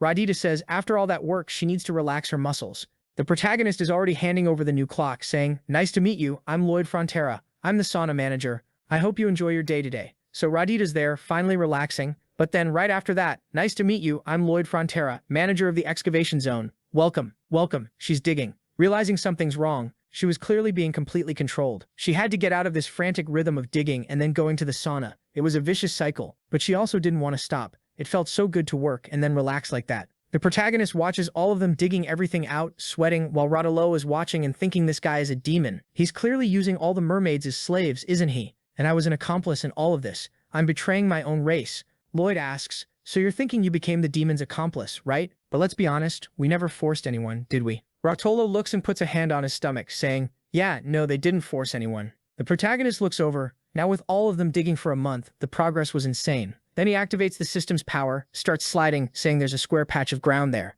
It starts to pause and finds a strange slab. In his memory, Rotolo says it really looks like something related to the Jewel of Truth. Seeing that, Lloyd thinks, I was unsure. What if it was just a legend? What if I dug and nothing happened? All that misery waiting for me in the future, was I really not going to be able to do anything to stop it? He rubs his face and says, whew, now we just need to find the diagram. Rotolo on the other side is crying. It finally exists. I thought it didn't. Come on, let's take a look at this. The protagonist activates the power again and starts seeing some strange markings on the ground. Rotolo comes closer and says he's sure that's the lock. The protagonist already knows if there's a lock, there has to be a key. But then a strange aura, a wave starts hitting them. The merman reveals the legend says the lock would help you find the key. Maybe it was connected. The protagonist looks around and sees the waves were going toward the octopus. And in its belly you could see the waves kind of echoing. But now the creature is crying. In his mind, the protagonist is sure it's in that thing's stomach. But then the shaking octopus ends up releasing the city's orb, and everything starts collapsing. Ariel runs out saying they needed to evacuate everyone. The woman next to her answers that luckily almost everyone was outside working for that human.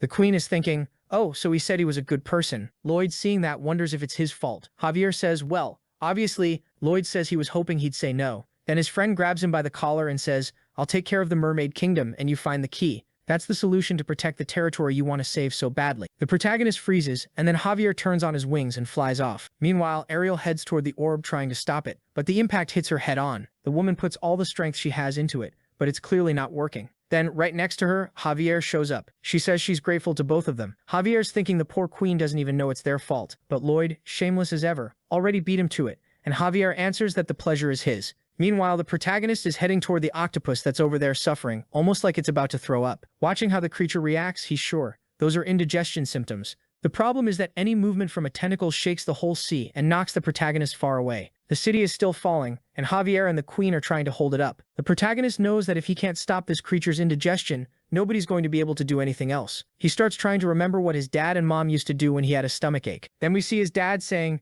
"Hey kid, that's a nasty stomachache you've got." The protagonist says he feels like throwing up, but nothing's coming out. His dad nods and tells him to relax, that he'll get something that'll make him feel better right away. His dad comes back with a knife and tells him to give it a little poke. The poor kid says that looks way more like stabbing than poking. His dad says he's joking, pulls out a needle instead and gives him a prick, saying his blood is really dark. He asks if the kid feels better. The kid says no, maybe a little but not much. His dad smiles and says he's obviously much better. Then his mom shows up and says, "Honey, have you never watched TV? That doesn't help at all." His dad thinks it's weird because when he was younger, that always fixed it. His mom tells him to move away and says that at a time like this, you have to throw up to feel better. The kid is there suffering and his mom asks, "Son, do you trust me?" When he opens his eyes, his mom has her arm raised up and then, oh my god, she lands a full-on hit right in the middle of his stomach. And of course, he throws everything up. Buck with the octopus, he remembers that's how he got better that day. But would it really work here? His mom is smiling saying, "See, my boy, my hand is magic." Lloyd is sure he doesn't have many options. This is the best shot they've got. He yells for Javier to use an aura explosion on the octopus's tentacles, enough to cause an explosion but without cutting its skin. Javier answers that he's too busy to do that. Then all of a sudden Rodita arrives and starts holding the city up, telling everyone to go all in and use whatever energy they have left from the job. After that, everyone can relax in the sauna. The city looks like it's starting to rise. Javier sees the opening, spreads his wings, takes off and heads toward the octopus. He's tiny compared to it. Still, he activates the aura explosion, creating a bunch of light tentacles that all shoot in the same direction. Each one goes to one of the creature's limbs, basically like what the dad did, pricking the hand with a needle. The octopus lets out a burp, and the protagonist realizes that, okay, maybe it wasn't the same, but at least it got a reaction. Now it's time for the finishing move. He summons all his beasts. Lloyd says they have to be fast because they don't have the necklace's blessing, so they can't breathe. The three of them form a pet ball, and Hamang uses water propulsion to spin the ball as it rockets toward the octopus. They dodge the tentacles while the protagonist riding on top also triggers a mana explosion, but it barely does anything. He's firing off everything he's got, dumping mana non-stop. The three of them keep spinning and slam straight into the octopus's belly. The octopus lets out a massive belch that's basically vomit with a bunch of stuff coming out from its head and stomach. But while it's falling in the middle of all that, someone comes in and grabs what looks like the key, our dear Javier. The protagonist is already celebrating, saying they did it. The octopus is kind of floating in the water, and the system says he received the title of Doctor of the Marine City. Now he can breathe freely underwater, and he can also use the skill Solar Plexus Shot. As soon as the little octopus regains consciousness, it rushes to grab the city again. The skill the protagonist got makes any creature underwater vomit whatever it wants after taking a hit to the solar plexus. The octopus clings to the city, and everyone celebrates that they managed to save it. Lloyd is thrilled. They finally got the key they needed so badly. Then Ariel calls out and says, "Visitor Lloyd, now that I see you up close, you have a noble face. For this handsome man who protected our home. Cheer." And everyone raises their arms, celebrating. The system says he unlocked a race. The mermaids and the octopuses accepted him as a true ally. He received points as a reward, reaching 2,565. The protagonist is thinking, looking around in surprise, while the system says that, well, he only fixed problems that were his fault from the start. But he doesn't care, he just says thanks. The system tells him to stop thanking it. Where's his conscience? Why is he acting like none of this was his fault? The protagonist goes, "My fault? What are you talking about, system? That was hard work. Good thing I remembered what happened with my mom and dad so I could solve it." The system says that if he thinks about it that way, it does make sense. Would his relatives be grateful for that? The protagonist says the system is crossing the line. He feels good right now, but it doesn't need to bring up people who already died. The little window reacts like, oh, he got really angry. The protagonist explains that when he hears those words, his heart fills with regrets he can't fix. He can't keep staring at the past because right now he has to protect his current family. Then he throws the key into the lock and everything starts to glow. And there it is, the perfect diagram of how to assemble the Jewel of Truth. Seeing it, the protagonist recognizes it looks like General Gregorio's tomb. It was a bit smaller at the top to handle the support, but it was basically a kind of pyramid. The system starts inspecting the plans to get information about the jewel. The protagonist goes to take a look too. but he's surprised. This time there's a materials list. The system asks if he wants to view some materials, while Toller is asking, "Hey Javier, what's he doing with his finger?" Javier says he's never going to go crazy because that's his default state. He's crazy 24 hours a day. But the protagonist is staring at the system and suddenly grits his teeth. He thought they'd fix this, but they don't have time to move around. He turns to Javier and says it's time to go. Javier asks where,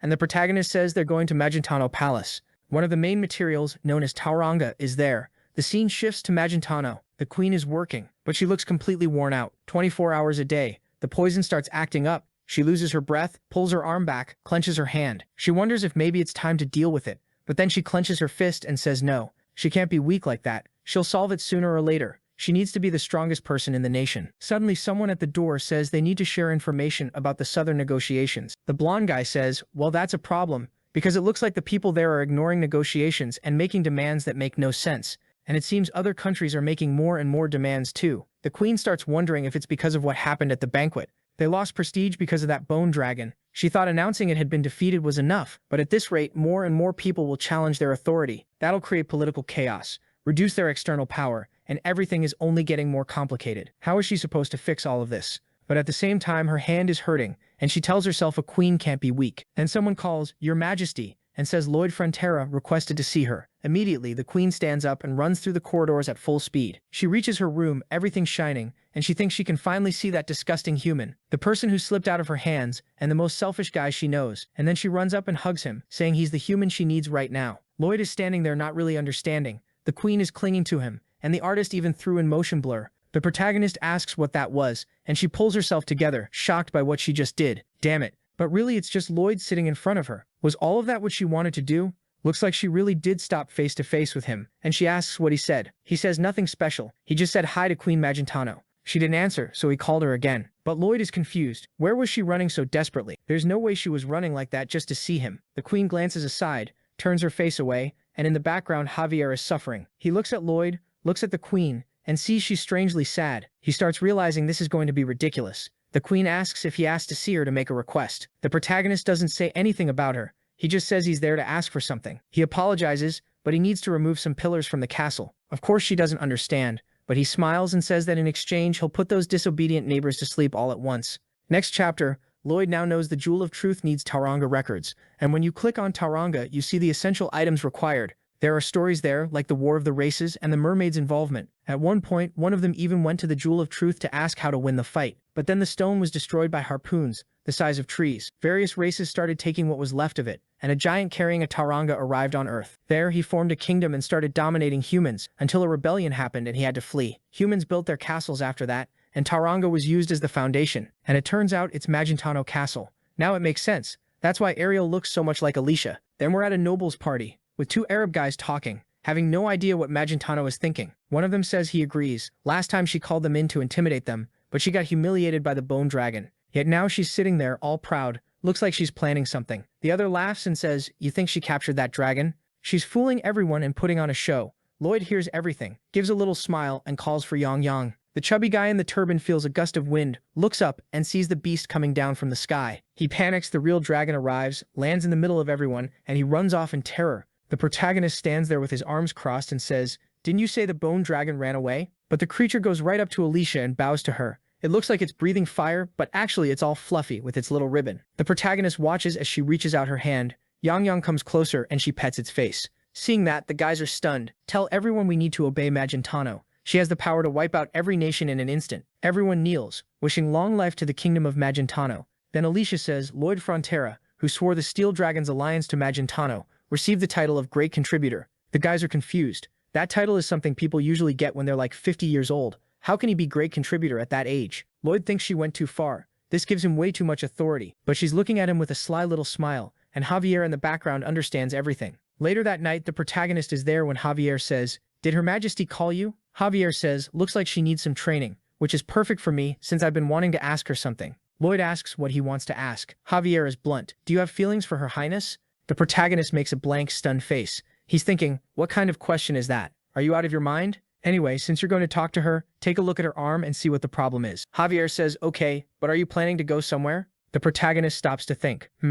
Now that I'm here, I think I'll take the chance to go see my brother. Javier says he understands, and the scene changes to the guy's wife chewing him out, telling him to stand up straighter. He can't respond to a surprise attack with that stupid stance. In the next second, she's already behind him. He looks back and gets a kiss on the cheek. Man, life's way too easy. She says he can't dodge surprise attacks, and he yells that he can attack too, then gives her a little kiss on the hand. This couple is ridiculously romantic. She drops to her knees while Lloyd watches that whole mess, wondering why that bastard gets to live such a good life. He's never had a day that good. Damn filthy, horrible, useless brother who deserves to suffer. He decides to leave for work, but he hears his brother asking his wife if today's training wasn't tiring. She says it was, but seeing his face made her feel calm. The protagonist looks back and sees the two of them being all cute again, but then he remembers his brother is going to be drowning in a pool of blood, and she's going to be pinned down with like 30 spears in her back. What the hell? It even looked like it was around the butt area. Why would they do that to her? Well, the good part is that for now, everything's fine, and Lloyd said they're going to be happy forever. He guarantees it. He keeps walking through the alleys until a hooded person shows up saying that if this guy hadn't done that at the academy, The protagonist looks back and the person jumps in to stab him in the back with a dagger. But then the scene cuts back to the academy with this guy walking along with his group. His name was Thanos Asloyd, and he was the strongest student at the academy. The friend next to him says, "Hey Thanos, it was that bastard over there who got first place." He's furious. "I'm a magic genius with prestigious talent and the son of Duke Thanos. How does some bastard like that beat me?" He walks past saying, "Well, I hope that kid never comes back to the academy. A beginner trash like him only stole attention once, but he's not a threat. Because if he tries anything, I'll destroy him and that kid's whole family." Asloyd hated the fact that all the students, teachers, and even the principal lowered their heads when they talked to him. But then the two of them get dragged face to face in front of the queen, who says, "You two have been accused of corruption, stirring up conflict, and abusing power inside the Royal Academy. For this crime you committed, I, Alicia Termina Magentano of the Kingdom, sentence you both to lose all your dunkle status, and all possessions will be confiscated." Just like that, he lost everything in an instant. The kid is tied to a tree while his father asks how trash like him managed to destroy everything the family had been building for 1,000 years. He was going to pay with his own life, die and cleanse the family of the filth he carried. The kid screams, but the sword goes in deep, and they leave him there bleeding out, dying on the tree. But Asloyd says that if he weren't a magic genius, he would have died right there. He managed to hold on with mana and pull the sword out of his chest. Then he cuts the rope and walks away. But he knew he'd already lost all his money and power. He had nothing left, except one thing, that burning desire for revenge. And now he's coming up behind Lloyd, telling the bastard to die. The protagonist glances back, sees it, and manages to twist around and redirect the attack. Asloyd is shocked, while Lloyd looks at him like, "What the hell is this kid?" He throws this cartoonish punch, nails him in the chin, and the guy goes spinning down the hallway. The protagonist goes, "Who are you? Why are you trying to kill me?" "Wait, I know. You're the guy who got kicked out of the academy for your crimes, right? You're trying to get revenge because of what the queen said to you." The kid is getting eaten alive by rage. He slaps his hand into a pool of blood and throws it at the protagonist, and it turns into spikes. But Lloyd pulls out this tiny shovel, blocks everything, smacks him in the mouth again, and tells him to shut up. Does this idiot not know he's an expert swordsman? Still, he's impressed the kid can use blood magic. He tries to remember what kind of situation that magic showed up in the story. But Asloyd is ranting, calling him a villain, a bastard. He acts like some hero chasing justice, but this nonsense has gone too far. He knows Lloyd's identity, knows he's the real evil, a demon consumed by his own desires, even if it means killing everyone in this place. The protagonist hears all that and doesn't really know what to say. Then the scene switches to Javier asking, "So what do you think about Lloyd?" The queen answers, He's extremely talented, and I hope he stays by my side forever." Javier doesn't stop. "And is that the only reason you want to keep him by your side?" The queen goes, "Wait, you think there's some other reason? You're acting kind of weird today, Azram. You keep saying nonsense, and I have no idea what you're trying to get at." He asks again, "Why do you want so badly to keep Lloyd by your side?" She answers, "By my side? Hold on, what are you talking about? You're not making any sense." But Javier keeps going. No matter how strong someone is, everyone needs a home to rest a tired body, to rest in the arms of someone they love, in the comfort of a home. The queen looks like she's sweating either because of what he's saying or because she's weirded out, because the scene cuts to Lloyd, who's now got his fist cocked and is beating the other guy into the ground. He's yelling, "Bastard, what are you saying to me? After this beating I'm giving you, I'm going to give you like 30 lashes, throw you in a cell, and you're going to learn what real suffering is now." But while he's getting beaten and Lloyd is humiliating him, he's drawing a pentagram on the floor. Suddenly he flashes this creepy smile. Lloyd doesn't get it, and the blood around them starts rising, trapping both of them inside a pillar. When the protagonist looks up, there's a demon with a terrified face staring down at him, and Lloyd immediately goes, "Seriously, demon, your face is uglier than mine?" The attack comes at them, but the scene cuts back to Javier with the queen asking why he's staring off into nowhere in the middle of a fight. He just apologizes. Something urgent came up. He spreads his wings and takes off at full speed. The scene goes to Lloyd collapsed on the ground, totally wrecked, while Javier comes rushing in. And the protagonist is about to get eaten. But Javier really does arrive in time. He grabs the creature from behind and rains down light attacks, shredding it completely. He glances to the side and sees Lloyd on the ground with no arm. He's screaming in panic, and for a second Lloyd appears but then vanishes, floating in midair. Javier grabs him and the guy moves toward his own hand. But the blue one doesn't stop and charges him while the guy bites his own arm, wrapped up in that pool of blood. Suddenly everything explodes and the guy disappears right in front of them. Javier is furious that he got away, while the protagonist can't understand how this person is using that kind of magic. Then Lloyd's magic pops him into some abandoned place along with it. Back with Lloyd, he says, I knew that guy got kicked out of the academy for corruption, but I had no idea what that blood magic was. Lloyd is crawling, holding his own arm, saying, I'm gonna kill you, I'm gonna kill you. Javier apologizes. I should have cut his head off right away. The protagonist says, it's fine, there was no way we could have known he'd escape like that. Back to Lloyd, he's reattaching his arm, saying, I'll never forgive you, you disgusting piece of trash. And the protagonist says, it's fine. When he comes to kill me again, you can just protect me one more time. Besides, as long as you're nearby, he won't attack me, right? Javier looks thoughtful while the guy is screaming like a maniac. Then suddenly the system says the number of fates saved is 0. Or actually, it goes from 0 to -1. The protagonist doesn't get it. Wait, does that mean my presence in this world is making someone die? Next day in the capital, the protagonist is there. Yeah, your majesty, I want to build, but there's no way to work with all these guards around. She answers, that's the normal security level for the most important man in the kingdom. Then she turns to the guy next to her. You two, keep an eye out. If anyone gets close to Lloyd, you can kill them. The protagonist, feeling pressured, says, you forgot I've got Javier with me. He's more effective than 1,000,000 soldiers. So she sends the soldiers away and says, fine, as you wish. We'll start investigating the nature of that blood magic. The protagonist thanks her, but he's trying to understand why someone would be willing to die because of him.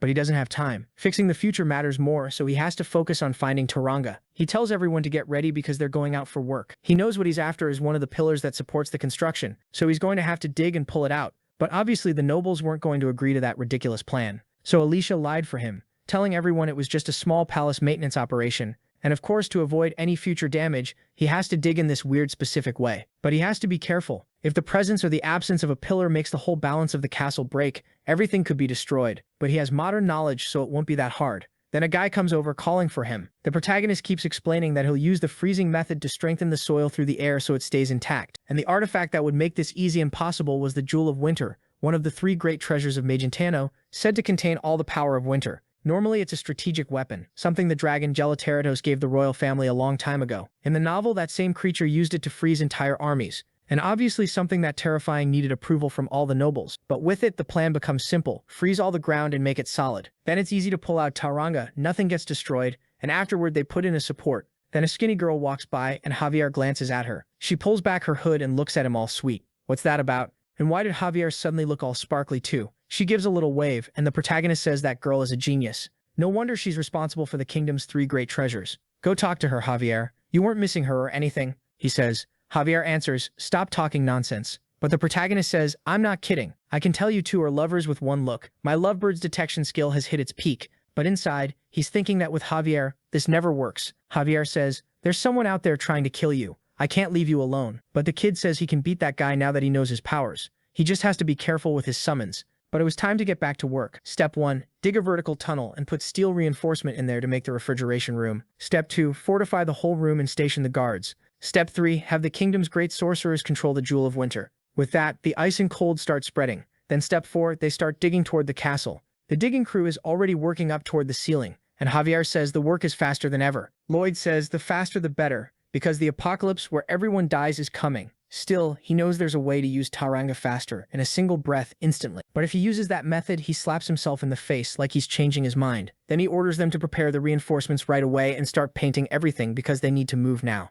Meanwhile, in the ice room, that skinny girl is using her powers, but behind her a drop of blood appears. So Lloyd really is going to keep coming after him. But then the next chapter jumps to a few days earlier, at night. A guy is sitting there saying, some lord's kid from some tiny town got big off pure luck, and now he's the most notable person in the kingdom? Some guy named Toscano, a Magentano noble, says, it's getting dangerous to let him keep acting. A lot of nobles have already lost their positions because of him. The other guy says, yeah, he's getting this weirdly excessive support from the queen. I had no choice but to agree to the plan, but I didn't think she'd allow him to use the sacred artifact. Toscano agrees. No matter what happens, we have to get rid of him. And if we want to make him disappear, we'll have to deal with Alicia, since she's protecting everything he does. Then 10 seconds later, he's thinking, damn, that's what I said. But this guy's contributions keep growing day after day, and trying to assassinate him would be impossible because of that knight protecting him. And then, out of nowhere, someone appears behind him saying they haven't seen him in a long time. Toscano turns around asking who's there, and the bastard introduces himself as Asloid Thanos,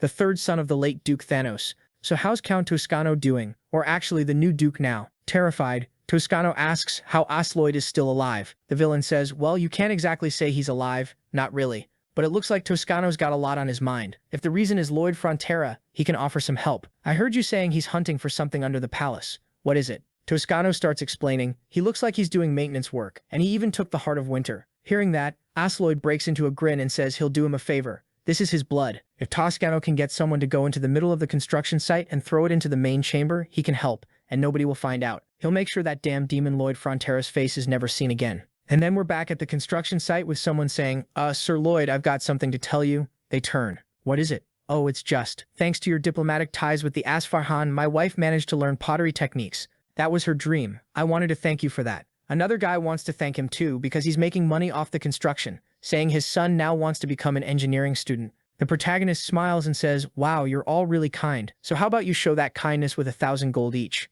They hand over the coins, everyone basically switching from buying bread to paying him, and Javier is shocked that he just extorted them. The protagonist thinks he didn't expect them to take it that seriously. The two of them comment that he's starting to look like one of the most corrupt people around. Meanwhile, the two knights are at the door talking. One of them says, hey, where's the next shift? Why didn't he show up? Go get him. The knight beside him goes, all right. But then the sneaky one, the guy with the scar on his face, throws the blood at the door, and the instant it hits the floor in a puddle, Osloid appears there, his eye locking onto the door as he moves in. The people in the room who were doing the magic look back, and he starts to emerge. At that same moment, Javier senses it, and the protagonist asks what happened. Javier only says that guy is here. The people in the room start casting spells, throwing fire lances, but the guy keeps advancing in a blood form, dodging everything. Lloyd tells Javier to hurry and protect the Heart of Ice. But the damn Asloid stretches out his arm and sends a barrage of blood attacks at everyone. They have to raise barriers, but with a single touch, everything shatters. Worse, the tentacles are heading straight for the heart. Javier smashes through the wall, seeing they're screwed.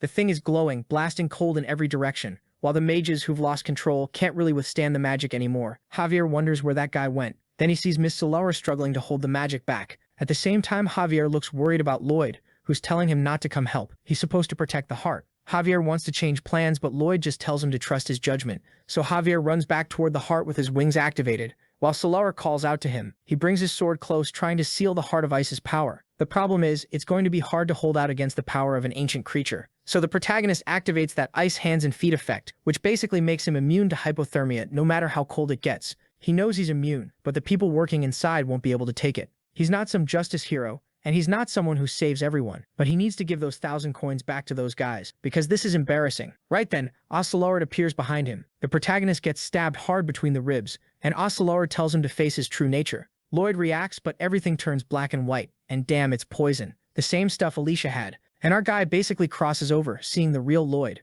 A twisted version saying, hey Kim Suho, haven't you noticed you're running out of time? You know we can extract this material in a day if you destroy everything. We can do it. That evil Lloyd is even better looking than Lloyd when he's making those ugly faces. Meanwhile, Javier is face to face with Trijor, trying to endure the power, and the mages aren't doing much, until Solara uses ignition power and creates a pillar of fire around the jewel. Javier realizes that thanks to her, he can hold on a little longer, but they won't win by staying on defense. He has to worry about Kim Suho and his safety. He has no idea the kid's already been stabbed. He shouts and Asloid celebrates, saying now he'll learn ancient magic, the power known as the invasion of darkness. Any tiny drop of evil inside a person gets multiplied until they're consumed by darkness. No more Lloyd being respected by others. Now he'll fall into madness, lose all reason, and destroy everything. He tells the bastard to reveal his true colors and be cursed by everyone. We're back in the afterlife space with Lloyd walking up to Kim Suho, saying, how much longer are you going to waste? You spent days just winning over the mermaids. There's always a much faster way. If you'd taken Yang Yang, it would have taken less than a day to solve everything. You wouldn't even need the queen's permission. Seriously, just kill the octopus.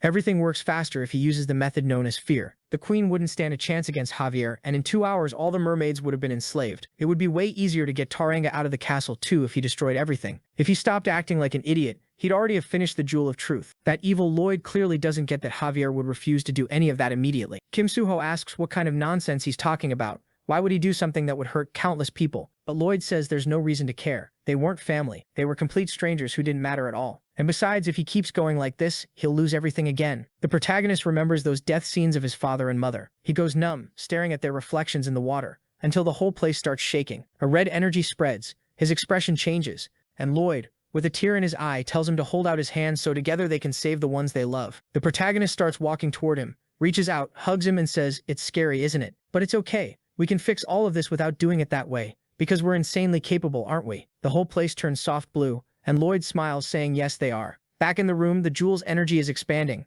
and suddenly as Lloyd freezes in shock, Lloyd is already cured, or not completely, because he makes a face and tells that piece of trash to go to hell with that show your true colors nonsense. He grabs him by the collar and says now he'll show how he really feels, and he lands a punch right in his face. As Osloyd gets thrown back, Magenta now is advancing with her army, demanding to know what's going on. The energy is insane and people outside are passing out just from getting close. But she ignores it and jumps into the hole, saying he's a competent person and extremely valuable to the continent. She can't lose him like this. She immediately calls for Javier, and he tells her to go help Lloyd. He's deeper inside. She pulls her cape up over her face and starts walking, and then she sees the ice statue of Azeloid, the former Duke's son. What was he doing there? Far down the corridor, something is approaching. It's our guy bringing his workers, but his expression is awful. Next chapter, it cuts to a guy near a campfire saying, "Hey Kim Suho, you're not leaving? What, you changed your mind?" The protagonist says, "Yeah, I did. I'm staying a little longer." The older guy next to Asura says, "Everyone's exhausted from the work, and today it's freezing, but that's not a problem for you?" The protagonist says he can't leave just because of that.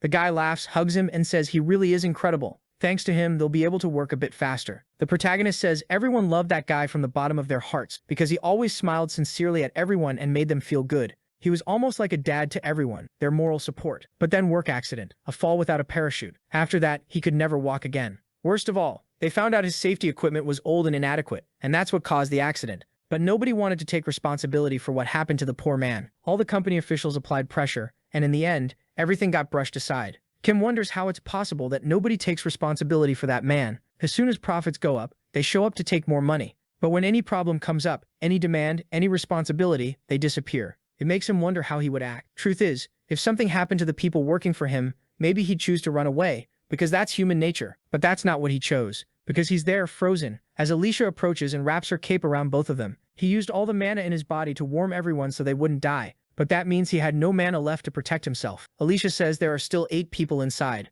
Javier is in danger, but first and foremost he has to get out of there. She yanks Lloyd and leaves his workers on the ground. He mentions going back, but she just tells him to trust her. She starts climbing the tunnel, jumping from side to side, and as the mana keeps rising, she manages to get him outside, and everyone says the queen has arrived. But before anyone can do anything, she throws herself back into the hole again. Some people come up and start wrapping cloth around Lloyd, saying they need to warm him up. The protagonist thinks, "I tried to solve this with just my skill, but temperature resistance is useless when your blood freezes. At least now it's warm enough. Maybe I can rest." Meanwhile, down in the tunnel, Alicia moves closer and sees Podong holding a bunch of workers inside him. Up above, people are bringing more blankets, saying they need to help Her Majesty. The protagonist thinks, good, the queen is saving the workers. Javier is stopping the jewel, so he thinks everything will be fine. Then Alicia appears bringing 2 more people, while others tell her to stop, saying she shouldn't risk her life to save random workers. She tells them to shut up and asks if they'd say the same thing if it were them down there. Hearing that, the protagonist thinks maybe he can rest and have some peaceful dreams where he has a lot of money. But then he suddenly opens his eyes because the Heart of Ice's mana starts expanding even more.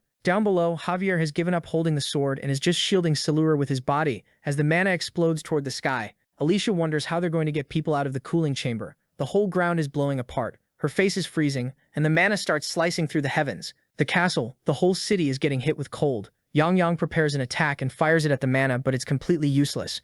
Alicia runs, ordering everyone to evacuate the citizens and the experts to take care of the injured. But then she stops when she sees Lloyd standing. She screams at him not to even think about doing anything, to run, but Lloyd says no. He stretches out his arm and says he won't lose anyone working under his orders. He's going to save everyone without a single exception. Then he activates rapid mana recharging. The energy starts flowing toward him, and Alicia says he shouldn't do it. Obviously, it's impossible for a human to withstand that much cold mana. But the whole mana tornado starts spinning even more violently, and when Alicia looks again, everything condenses into a single spear of ice that cuts through the sky, shoots straight at the protagonist, hits him dead on, and damn freezes him completely. The sky turns beautiful with nothing but snowflakes, but Alicia is standing there in shock. The protagonist is literally frozen solid, completely white. The workers don't understand what's happening, and the people down below are confused. Sailor says that all the mana from the Jewel of Winter was suddenly absorbed, and Lloyd is just standing there like a popsicle. People are shouting, "Hold on, everyone's safe." I think there's still someone in there. The mages are staring at their own hands, saying, "How did I survive that cold?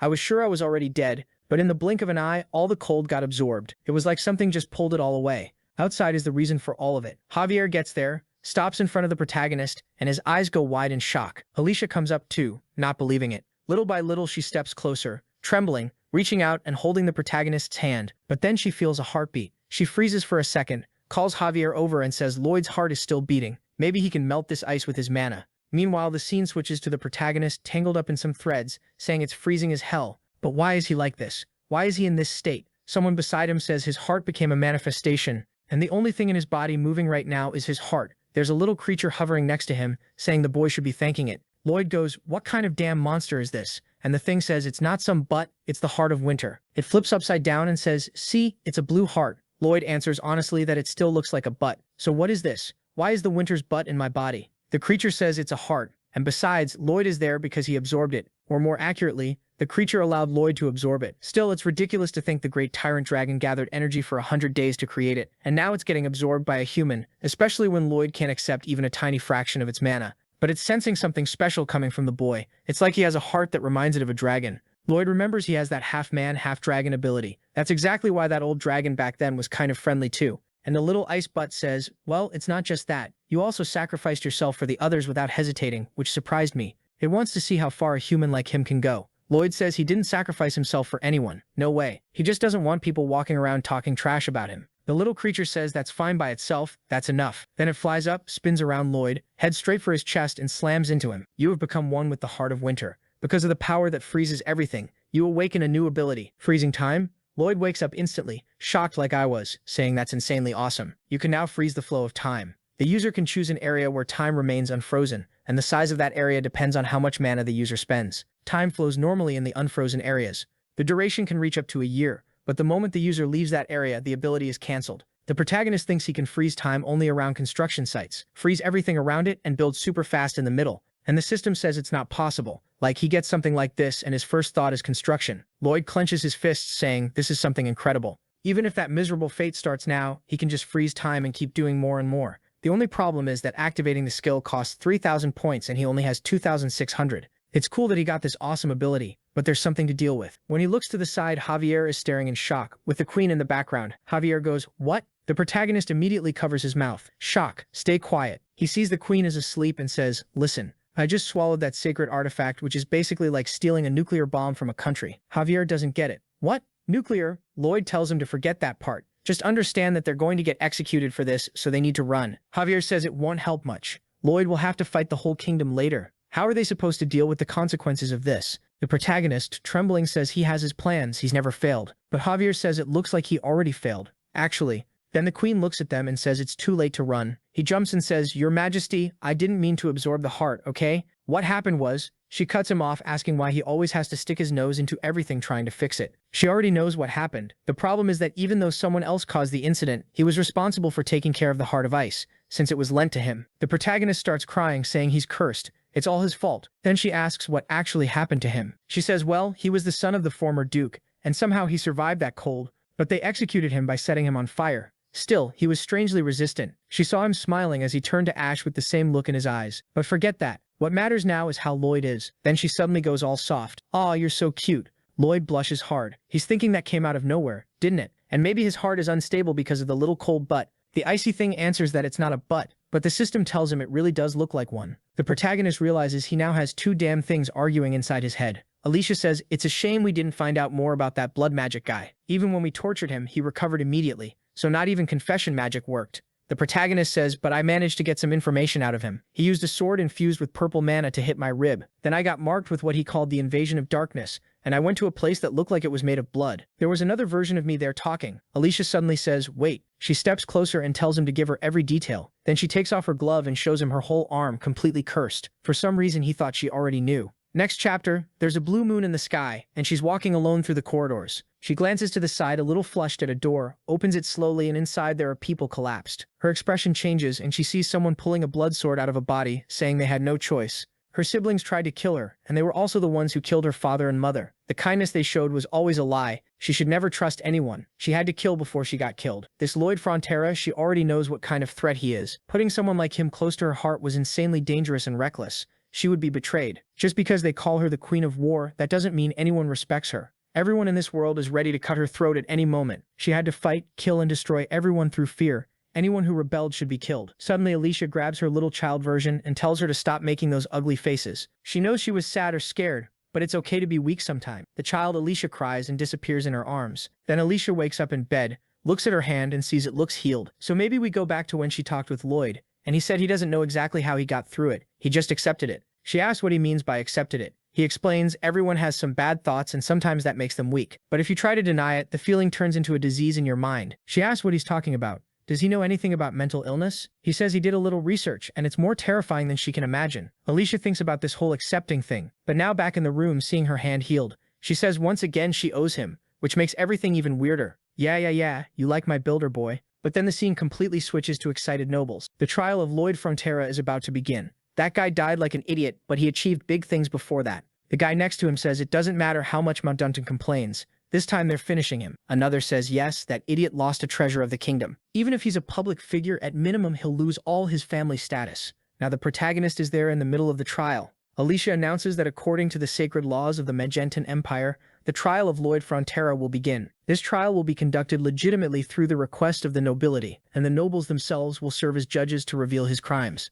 Alicia apologizes to Lloyd. No matter how powerful she is, she can't ignore the country's laws. At minimum, she wants to make sure he doesn't get the death penalty. Then Siluria is the first to speak up and says this is ridiculous. There was a completely different culprit. Someone else drove the Heart of Winter insane. Lloyd was the one who protected the city. Actually, she's saying this to Javier, and he answers that either way, Lloyd is the one who brought the heart there. There's a certain weight he carries for not being the one who stopped the culprit, and also for the damage that happened. Siluria says that's too much. Clearly it's not his fault. But Javier tells her to relax. The young master will be fine. She says he must be crazy. The nobility hates Lloyd. How is he going to be fine? Javier, all calm, says the young master said it would be okay, so he trusts him. Okay, cute moment over. Time for the clash. A noble says, Lloyd Frontera, listen, you had the nerve to ask for the kingdom's treasure, and his majesty graciously granted it. But your actions put everything at risk. In the middle of the sentence, the protagonist pulls the blood vial out of his vest. The noble doesn't understand the face he makes while showing it. Instantly, the guy freezes. He remembers what he told the soldier. Throw this in front of that room where the heart is,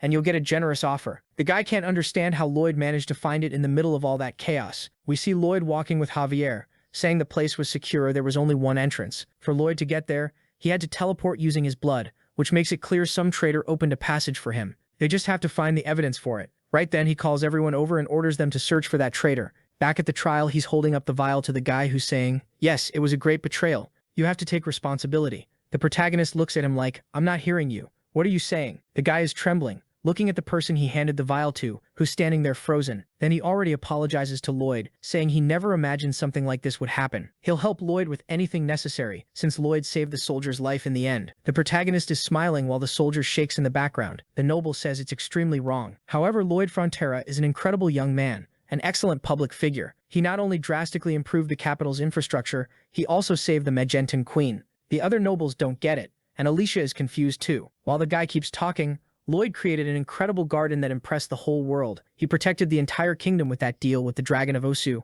and he also made the dragon poop to show the whole world that the Magentans are the most powerful. The protagonist is there dancing and pointing, saying, fine, maybe I'll forgive you, but you better stay sharp. And the guy crying declares that Lloyd Frontera is not a criminal, but a great hero. The next chapter starts saying that as a hero of the nation he avoided punishment, but obviously he wouldn't get off for free. He's there pulling a pillar from the back while they say that the responsibility for his negligence is that when the queen calls he has to respond immediately and help her. For him it was a positive result. He's just worried about time passing. With the guiding stone, the system says he secured one of the 12 parts of Tauranga, and for finding a piece of history, he gets 2,000 more points. He's shocked and celebrates. Now he'll be able to use time freezing whenever there's an emergency. The queen escaped the curse, so he also prevented another evil incident. He hoped more fates would have changed, but it's not easy, and it's still at -1. But it's fine. He'll find the answer to all of it. Seriously, he stole all the blocks from the castle. I thought it was just one. The queen is standing face to face with him, saying he's a terrible man. He's leaving right after finishing the job. Lloyd apologizes for his lack of loyalty,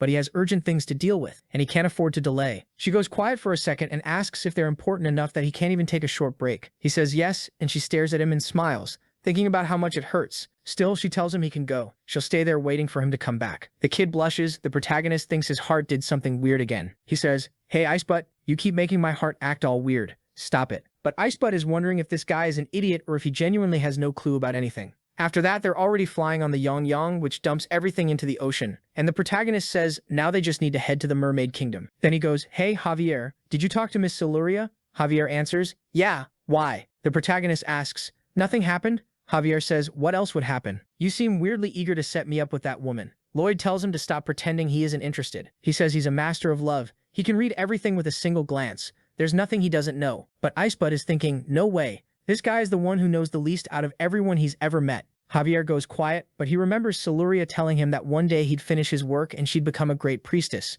Only then would she say she loved him. He's all lost in thought, and then a second later he's blushing. Lloyd immediately wants to know why he's turning red. What's going on, what he's remembering that he's not saying. Javier says he's thinking about his friend who always supports him, and that it's truly amazing. But anyway, he asks, where are we going? So apparently I thought they were going to the Mermaid Kingdom. But nope. Lloyd explains, now they're heading to the southern lands. There's another important ingredient they need to find there. Javier goes, wait, are you talking about that tribe? The protagonist says yes. That southern region is controlled by centaurs, and the protagonist knows the second material, known as Taupo, got passed around through a bunch of tribal wars. Right now it's in the centaurs' hands. So if he finds them, maybe he'll also find a clue about where Taupo is. There they are, out in this wide open field. Javier comments that the place is way too huge for them to search on foot. Lloyd explains, well, we can't go searching while riding a terrifying dragon. And besides, the centaurs are going to come looking for us any second. Suddenly the whole ground starts shaking, and someone's yelling, calling for the bastards. Then a whole group of rockstar-looking centaurs shows up, wanting to know who's crazy enough to invade their territory. Lloyd is confused, like what kind of nonsense is this? All of a sudden they're surrounded, and the horses are going vroom vroom. The protagonist goes, hold on. First of all, what kind of sound effect is that? Their leader says, huh? What are you talking about? Our battle cry? It's like you humans when you yell yeehaw. Lloyd is sure whoever wrote this is not okay in the head. Then Lloyd says, I came to request an audience with the great sage, chief of the centaurs. But the leader goes, hey, who do you think you are? Asking for an audience with our chief. You're a pretty arrogant little two-legged creature, aren't you? Lloyd answers, so what if I've got 2 legs or 4? If I can be faster than you, that means I'm qualified to see the chief, doesn't it?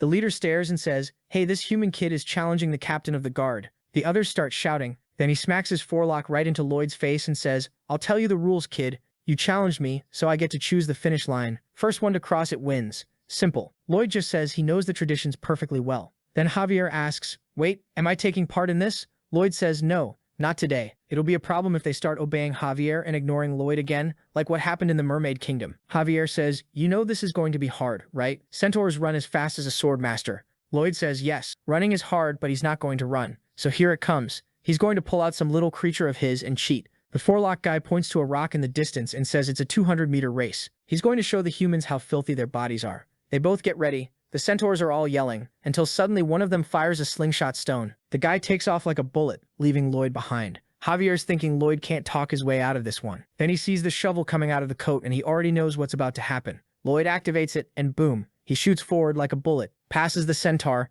slams back first into the rock and drops to the ground like an idiot. The centaurs have no idea what just happened. Then the protagonist gets up laughing, bleeding, saying he's the fastest. The others are thinking, no way, he's the legendary speed demon. The protagonist smiles. All right, I won, so take me to your chief. The forelock guy says, no. The protagonist goes, and why not? The guy says, you're a cheater, kid. You have to win by running. Running. But Lloyd says, you bastard, respect the tradition. It says whoever's faster wins. Stop making excuses just because you're slow as a snail. The guy gets scared, thinking, this kid is terrifying. Fine. Then someone calls for the captain. A furious centaur woman shows up and says, this is embarrassing, isn't it? Why don't you cut it out? The captain calls her Miss Shurinen. She says the fast one gets everything. That's their tradition, and it never said anything about running. The captain looks crushed. She calls Lloyd over and tells him to follow her. She'll take him to the chief. Lloyd looks over and face palms. So that's how it's going to be. Fine. They follow her, and Javier says, you're acting really confident. Lloyd, all smug, says, how can I put it around here? I'm popular. Centaur women love a fast man. If 2 guys compete over one, they pick the faster one. And that Miss Shurinen, I can tell she's in love. Javier says, no sir, she isn't. Not even a little. Lloyd is about to say Javier's jealous when he gets scratched in the stomach and launched away. She absolutely roasts him like always, saying it doesn't matter how fast he is with a face like that. The protagonist is lying there, pale. Javier says, sir, I told you she wasn't looking at you with affection. Lloyd in disbelief. How did you know with one look? Javier answers, because I've seen the way women look at me countless times, so I know. Lloyd stays there devastated while Shurinen walks ahead, saying she's sick of this obsession with speed. Speed isn't everything. The protagonist doesn't get why she's making such a big deal out of it. Then they reach the village. She says the huge tent over there is the chief's home. His name is Shirokan and he's her father. The protagonist is surprised. We're getting close. The chief shows up, tattooed, jacked. Nice to meet you, kid. I heard you're so fast, even my daughter acknowledged you. Lloyd doesn't say anything, and the older guy asks, kid, what are you staring at so hard? The protagonist notices the guy has these exhaust pipe-looking things and says, I'm just trying to understand your outfit. The chief is like, hold on, and changes the subject. Lloyd says, I'm Lloyd Frontera, and I came looking for the stone known as Talpo. In the past, it was part of the Jewel of Truth. And the chief says, yeah, it's here with us. Safe. Lloyd's like, great, then hand it over. Shurkan says, kid, you're fast. I'll give you that, but you've got some nerve. That stone isn't very useful to us, but keeping it safe is our tradition. It's not something we can just hand over. Lloyd realizes it won't be that easy, but Shurkan says, why keep that stupid tradition? He's a visitor from really far away, so give it to him. He must need it for something. Her father tells her to stop with the soft talk. She should get out of there and go beat everyone in a race. Then Shurkan looks to the side and says, Dad, don't you know the legend of the human with the speed of light? Maybe he's that person. Lloyd, confused. Wait, I've heard someone mention that. Is it real? She says it's a legend passed down for generations. One day, a human moving at an insane speed would appear, and he would solve the centaur's speed problem. Shirokin says, if this kid really is the one from the prophecy, and he solves our speed problem, since we can't break any records anymore, I'll give you the Talpo. But the protagonist is freaked out. This is biology. How is he supposed to make them even faster? Then the scene completely shifts to a red moon. Everything's destroyed, and in the middle of the room there's a cauldron. Inside it, an arm blishing. No way. It's that same guy.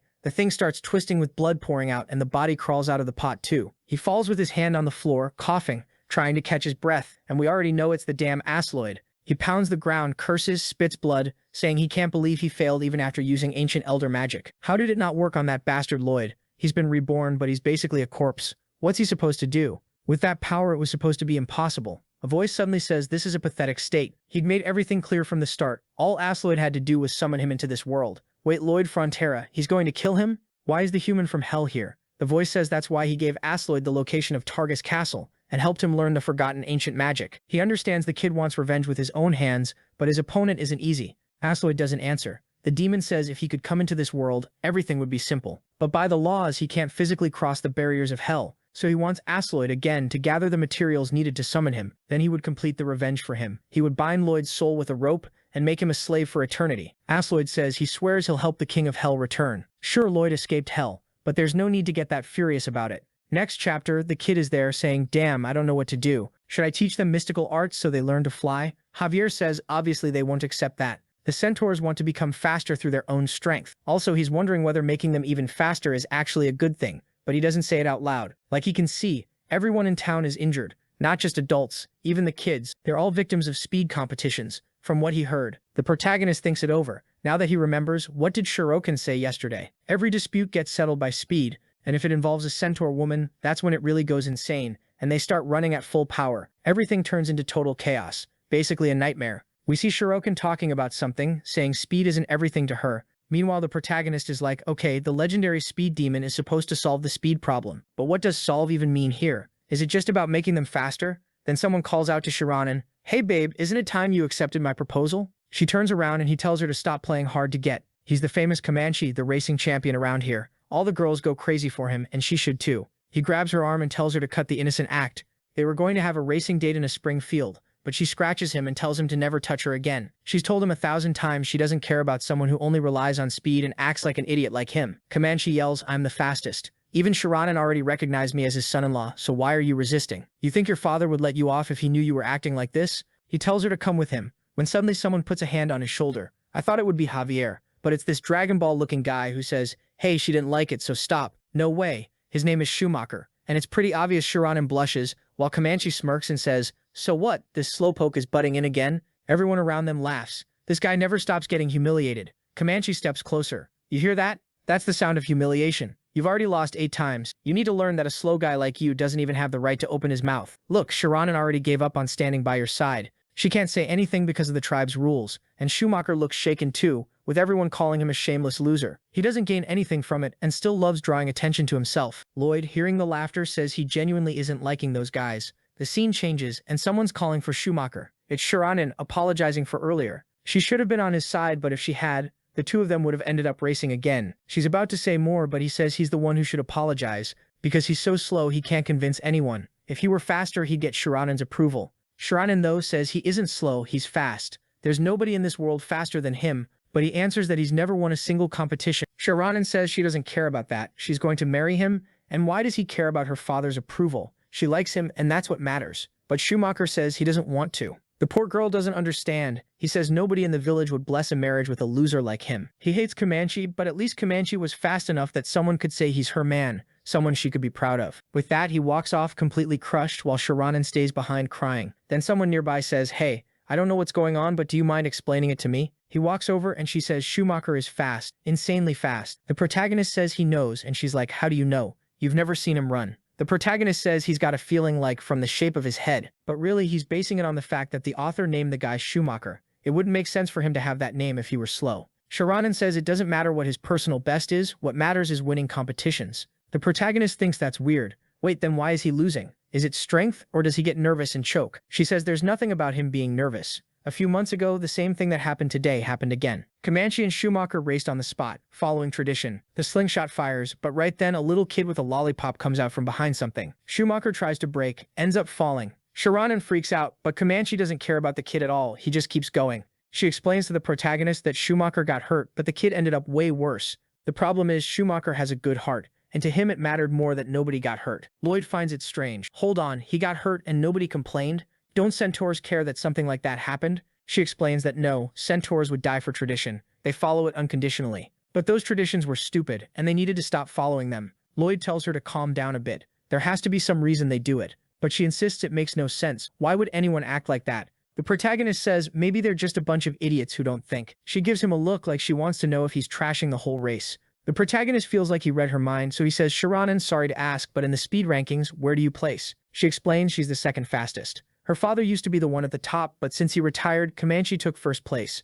Lloyd says, so basically aside from the boss, everyone listens to you. She looks at him and says, it depends. If she tried to ban racing, Comanche or her father would oppose it and then it'd go nowhere. So the protagonist says he's got a plan. He just needs her to gather everyone in one place. He won't just wipe out those customs. He'll make sure Schumacher becomes the fastest of all. Next chapter. Javier asks, what are you doing, sir? Lloyd tells him to stay quiet. He's waiting for the first target of the big mission. Then he hears hoofbeats nearby and sees one of the centaurs coming up. He licks his lips, saying what he wanted so badly finally showed up. He stumbles over, walks up, and shoulder checks the guy. The centaur goes, what the hell was that? The protagonist looks back, turns around, and starts walking away. But the centaur tells the bastard to stop right there. They're racing now, and if the centaur wins, he's going to kick him 300 times. The protagonist says, I'm just a human. How am I supposed to race you? The centaur is practically foaming at the mouth, yelling that in centaur land, you have to follow tradition. He has no right to refuse, and all the centaurs are yelling, vroom, vroom, vroom. But the protagonist is smiling. He says, all right then, can't disrespect tradition, so we'll do it. The centaur says since he's so brave, he can even choose how far they go.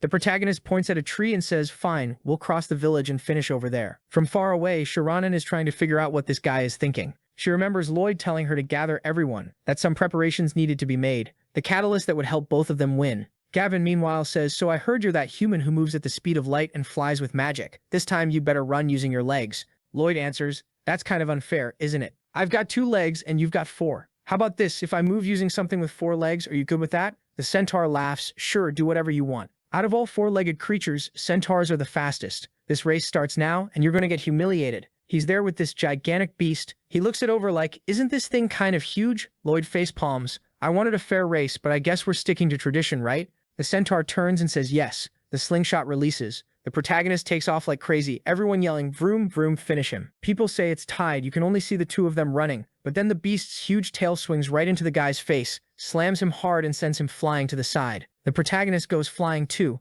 straight into the crowd, right into that purple-haired rocker kid and a bunch of others. Everything explodes into chaos.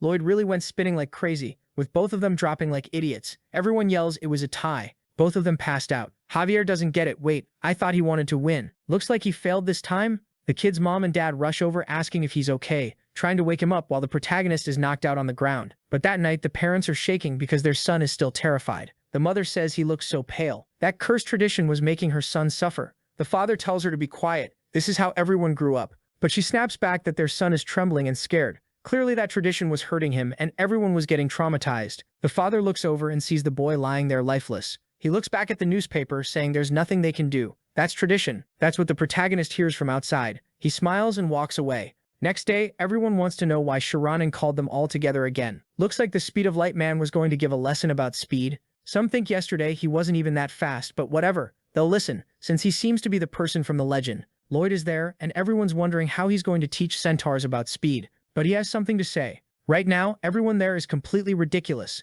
and a bunch of lunatics. Immediately, everyone wants to beat him up, but the protagonist says, why are they destroying their tribe over this ridiculous tradition? They've got injured kids, tons of people with broken arms and legs, houses wrecked. You can't even call this a civilized tribe. Just yesterday, all he did was walk down the street, bumped into someone, and got forced into this tradition. And because of that, a little kid got traumatized and will never forget it. He's sure that kid isn't the first centaur to get hurt. Some people shout that this is the minimum price to keep the tradition of speed alive. The mother hears them yelling, saying they don't care, that the kid should just disappear from there. Then she screams that she's sick of these stupid barbarians. Her child had nothing to do with it. The protagonist hears people saying to exile the woman. This tradition has been kept for 10,000 years, and it won't change now, until the father shouts that they really are acting like barbarians. The mother whose kid got run over by Comanche says she doesn't like it either. Her child is still hurt to this day. Others look at the kid and say he's hurting centaur pride, that he's a disgrace. That's when we see the little boy glance up, Lloyd giving him a thumbs up, and it's obvious there's some plan going on between them. Javier realizes something's off. Then we see Lloyd saying, hey kid, want money?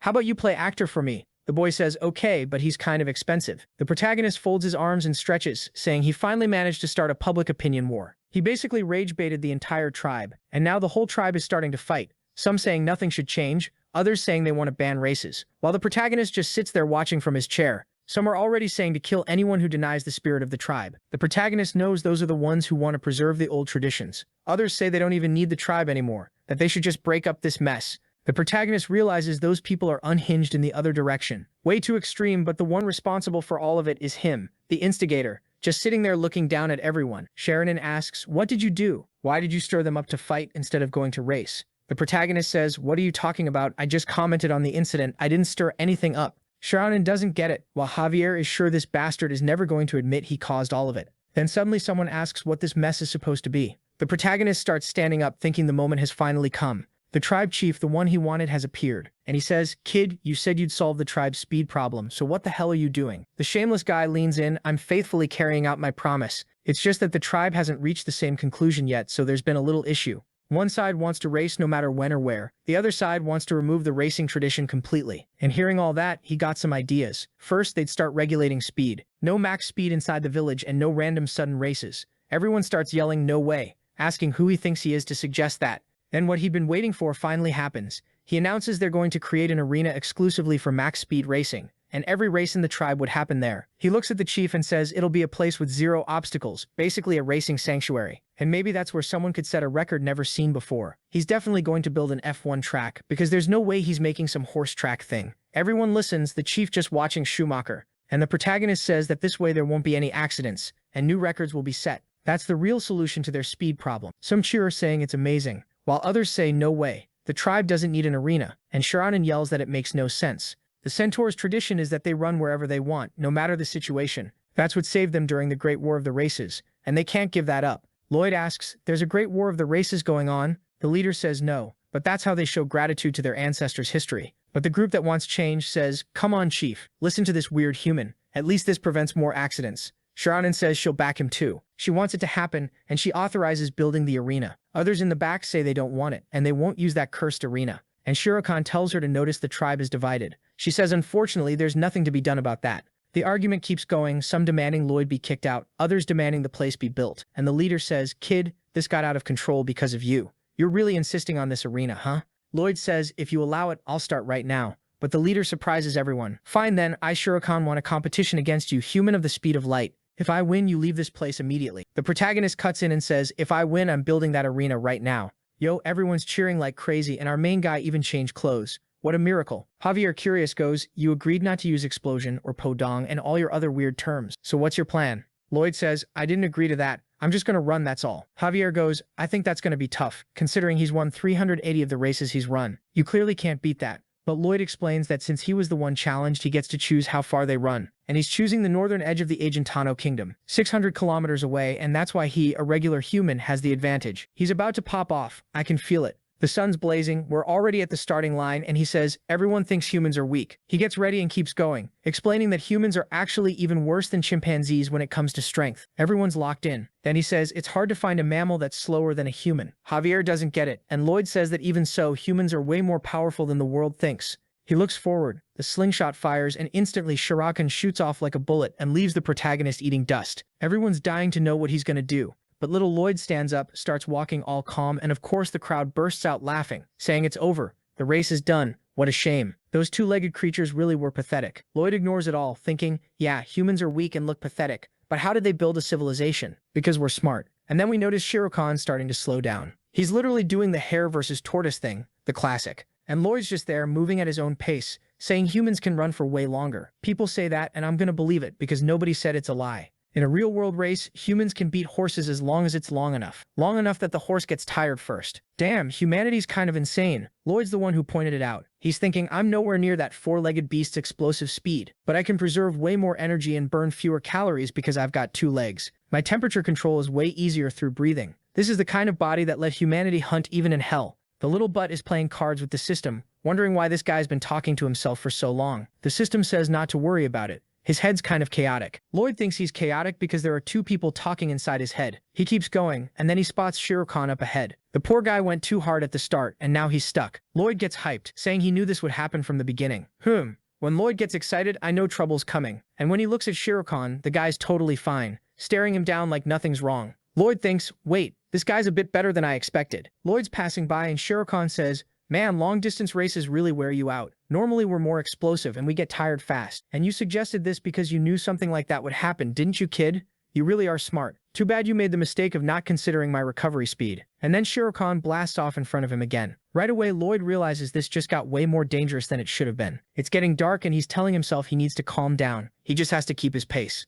Time will pass, Shirakan will get more and more tired, and eventually he'll pass him. But when he looks ahead, the guy's there again. Totally relaxed, he gives Lloyd a quick greeting and shoots off like a bullet again. And Lloyd immediately realizes, I'm screwed. I'm gonna lose. He's recovering insanely fast. Should I use my energizer? Or would that not help? And maybe I should use an explosion? But if I slam my back into something I shouldn't, I'll be wrecked, and it'll be even worse. The next day, the sun's blazing again, and the protagonist is completely wrecked. Meanwhile, Shirakan's chilling at the gate. Hey kid, been a while, you made me wait too long. Then he blasts off again like a bullet, passes the protagonist, and the protagonist smacks into the gate like an idiot, but he stays focused. He turns around and keeps going, thinking, damn it, this monster recovers way too fast. So how am I supposed to beat him? I'm gonna have to cheat. There's no way around it. Or you know what? Forget it. I'm not obligated to solve their problems. Then he remembers Schumacher and Sharonin saying that if things were a little different, he'd be way faster. The protagonist sees himself in that back when he also wished things were different, but all he did was go hungry in that cramped apartment. That fires him up. He clenches his teeth and says he's going to the end, just like he started. He's not quitting now.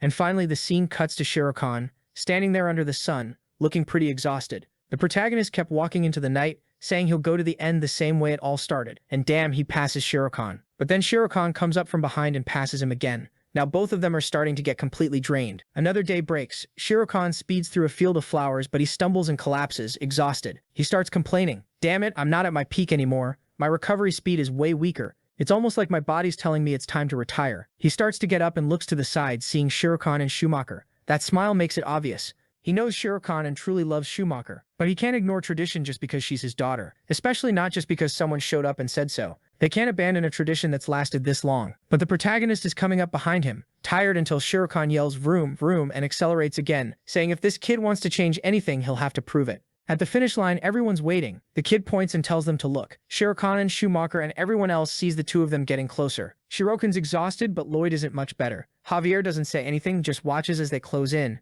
Everyone says the chief is in front. They knew he'd win. Javier knows Kim Suho's mana is shot, but he always keeps something up his sleeve. When his mana looks like it hits zero, it comes back in this explosive way. Then the system asks, would you like to use Energize? But the protagonist is just yelling, I'll go to the end the way I started. I'll go to the end the way I started. The system doesn't get it. Use Energize and win. But the protagonist says no and keeps repeating the words, pushing forward without using mana or any power at all. Javier can't understand why he isn't using anything. And the protagonist is thinking, I'm so tired. Why won't this old guy fall already? Finally, yeah, filthy mouth, Shirakan stumbles and falls and Lloyd passes him. Shirakan gets up, passes him again, but Lloyd shouts, damn it, fall and stay down. Shirakan, on the other hand, is yelling to himself that he's going to surpass his limits. Then we see the protagonist step onto what looks like water, and suddenly he's submerged. He's hitting his limit, and it's insanely hard to move his body. Then we see a bloody plate. Back on one of the days the protagonist went to dinner with that friend. His nose suddenly started bleeding. The guy laughed and said, damn, you're not just poor, you're weak too? That's rough. Here, lift your head and put this cloth on it. or you're gonna keep bleeding. Kim Suho tells him to back off and apologizes. The guy doesn't get it and says, sorry, my nose is bleeding while we're eating. The kid keeps staring, thinking he's kind of weird, and says, this is kind of strange. Haven't you noticed you're kind of unbalanced? The protagonist goes, wait, what are you talking about? The guy explains, you had the best results at the university, you're smart, you usually work hard. Someone like you should have, I don't know, more confidence. But weirdly, it's like you've got nothing in that department, and your body sometimes refuses to cooperate. I don't know. It's like sometimes you're from another world and you're not used to it. Like when a character gets sent somewhere else and can't breathe right, can't adapt, something like that.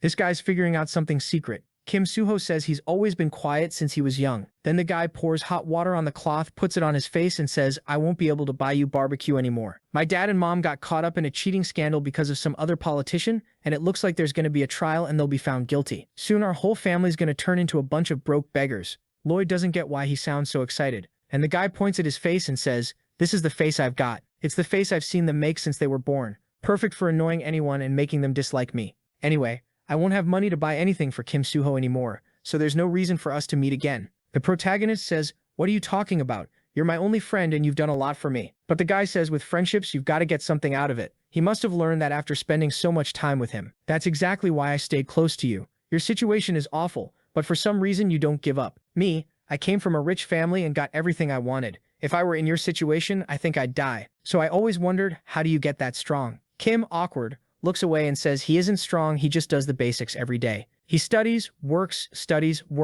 The friend says, all right then. The day I become as amazing as you, Suho, I'll come back and buy 10 servings of barbecue. I learned from you that you have to give everything you've got to finish what you started. And now the protagonist is wrecked, gasping. Javier is in shock. Lloyd lifts one foot, plants it forward, swings the back one through, plants it again. Javier can't understand what kind of tenacity this is. He's seen this guy finish countless hard tests by now, but this is the first time he's seen him not rely on those mysterious abilities. He can't believe a normal human can show this much mental strength. Usually someone like that hasn't had an easy life. He never cared who Lloyd really was. But now he wants to know what kind of life he lived in the world he came from. Shurakan can't believe it, along with all the other centaurs and Schumacher. The protagonist is closing in on Shurakan, who's closer to the finish line. He clenches his teeth. He can barely see anymore, and then it's like he completely blacks out. When he opens his eyes, Javier's next to him, asking if he's okay. Lloyd, still panting, ignores that and asks if he won. Javier lowers his face, then looks back, sees Shurakan defeated, and says yes, he won again. He tells him to get up, and then someone's calling everyone over. Suddenly Shurakan shouts that their tribe will create a new era.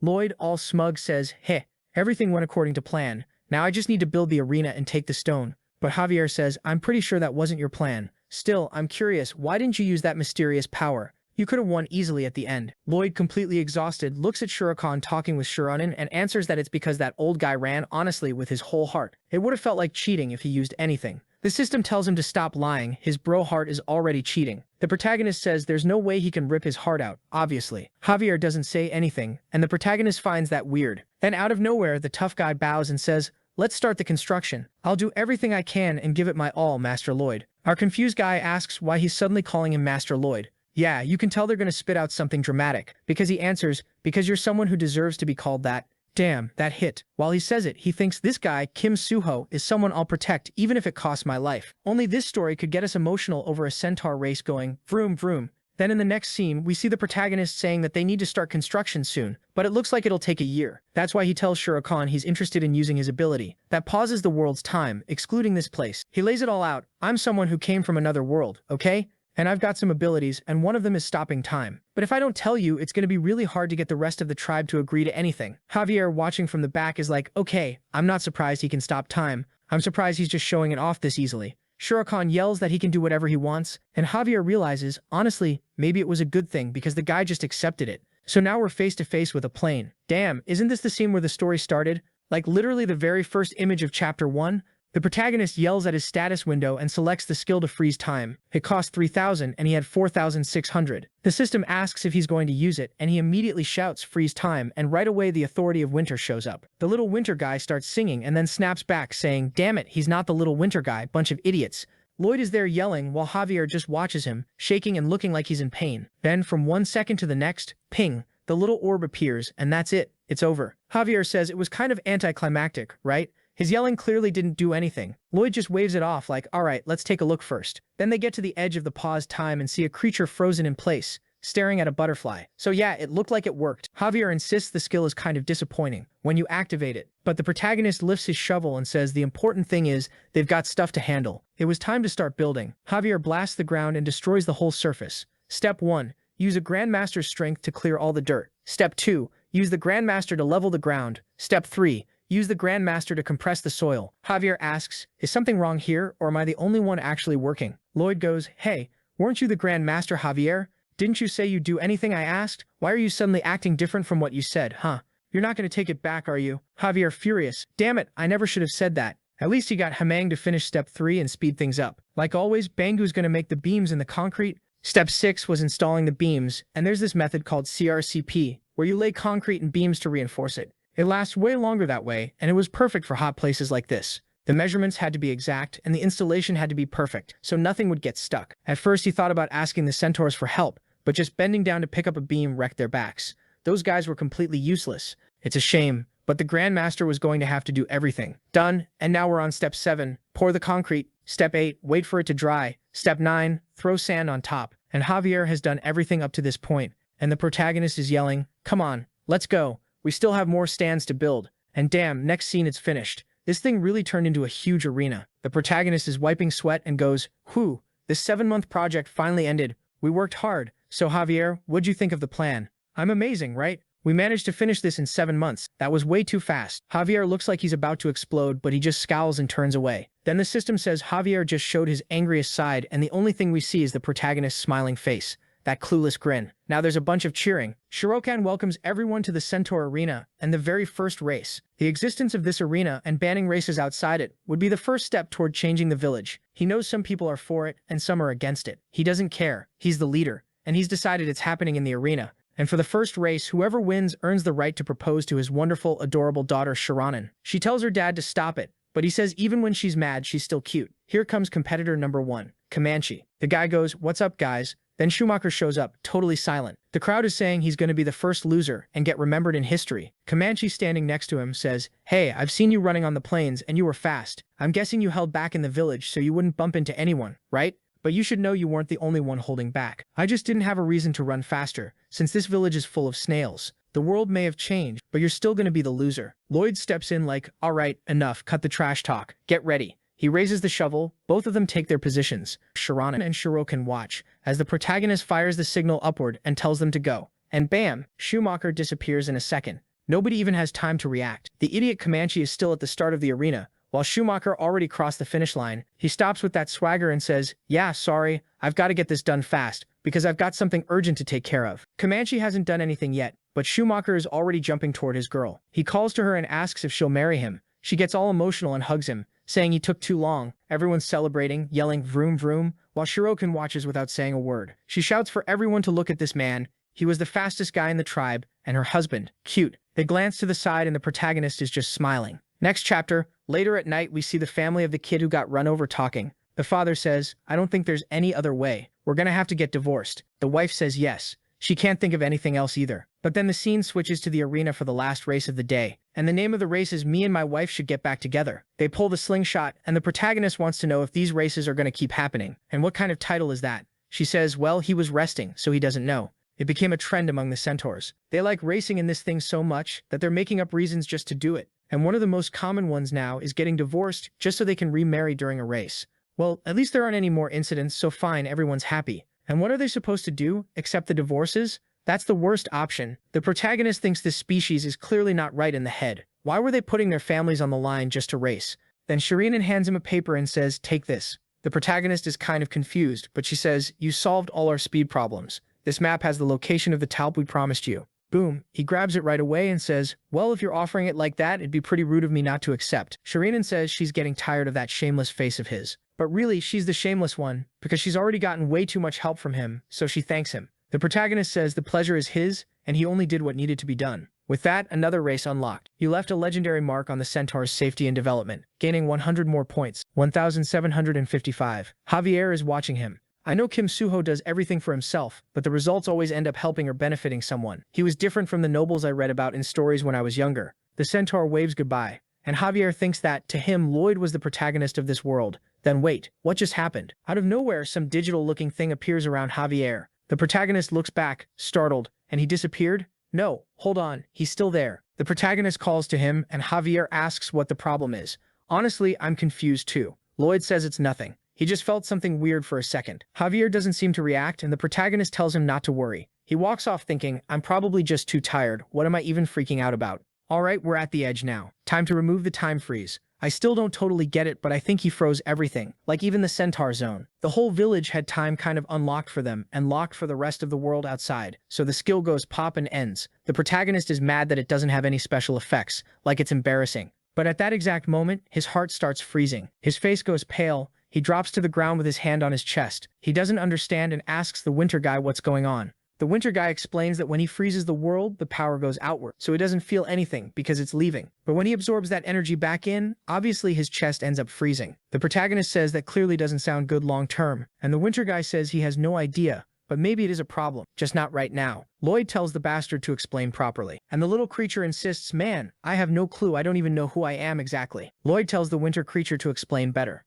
The creature says no, they're sticking with the winter guy, it's better. Now the kid wants the creature to come out and leave his heart alone. The creature says, sure I can come out, but you know your heart will be completely destroyed and you'll die, right? The protagonist knows, so removing this thing isn't an option, and he'd also lose the ability to pause time, but he feels like it's putting him in danger. Then the winter guy says, we can ask the details from whoever's coming closer. Javier puts a hand on Lloyd's shoulder and says, someone's getting close, and I don't think I can stop this person. The whole field is empty. Then a dragon blows apart the clouds in the sky. In 1 second, it lands right in front of them. Lloyd knows immediately. The ice-covered dragon was Tyrannus, the same one that created the winter guy. The dragon asks if he's the one with the winter heart, the person who abused the power and froze this world's time. He has to give it back now. Lloyd answers, no, it wasn't me. Just lying straight to the dragon's face. Javier can't believe he has the nerve. The dragon looks at him, even the winter guy can't believe it. The monster asks, wait, it wasn't you? Seriously? And the protagonist goes, yeah, seriously, it wasn't me. You've got the wrong person. Alright, I'm leaving now, hope you find who you're looking for. See you later. Javier tries to walk off with him, acting casual,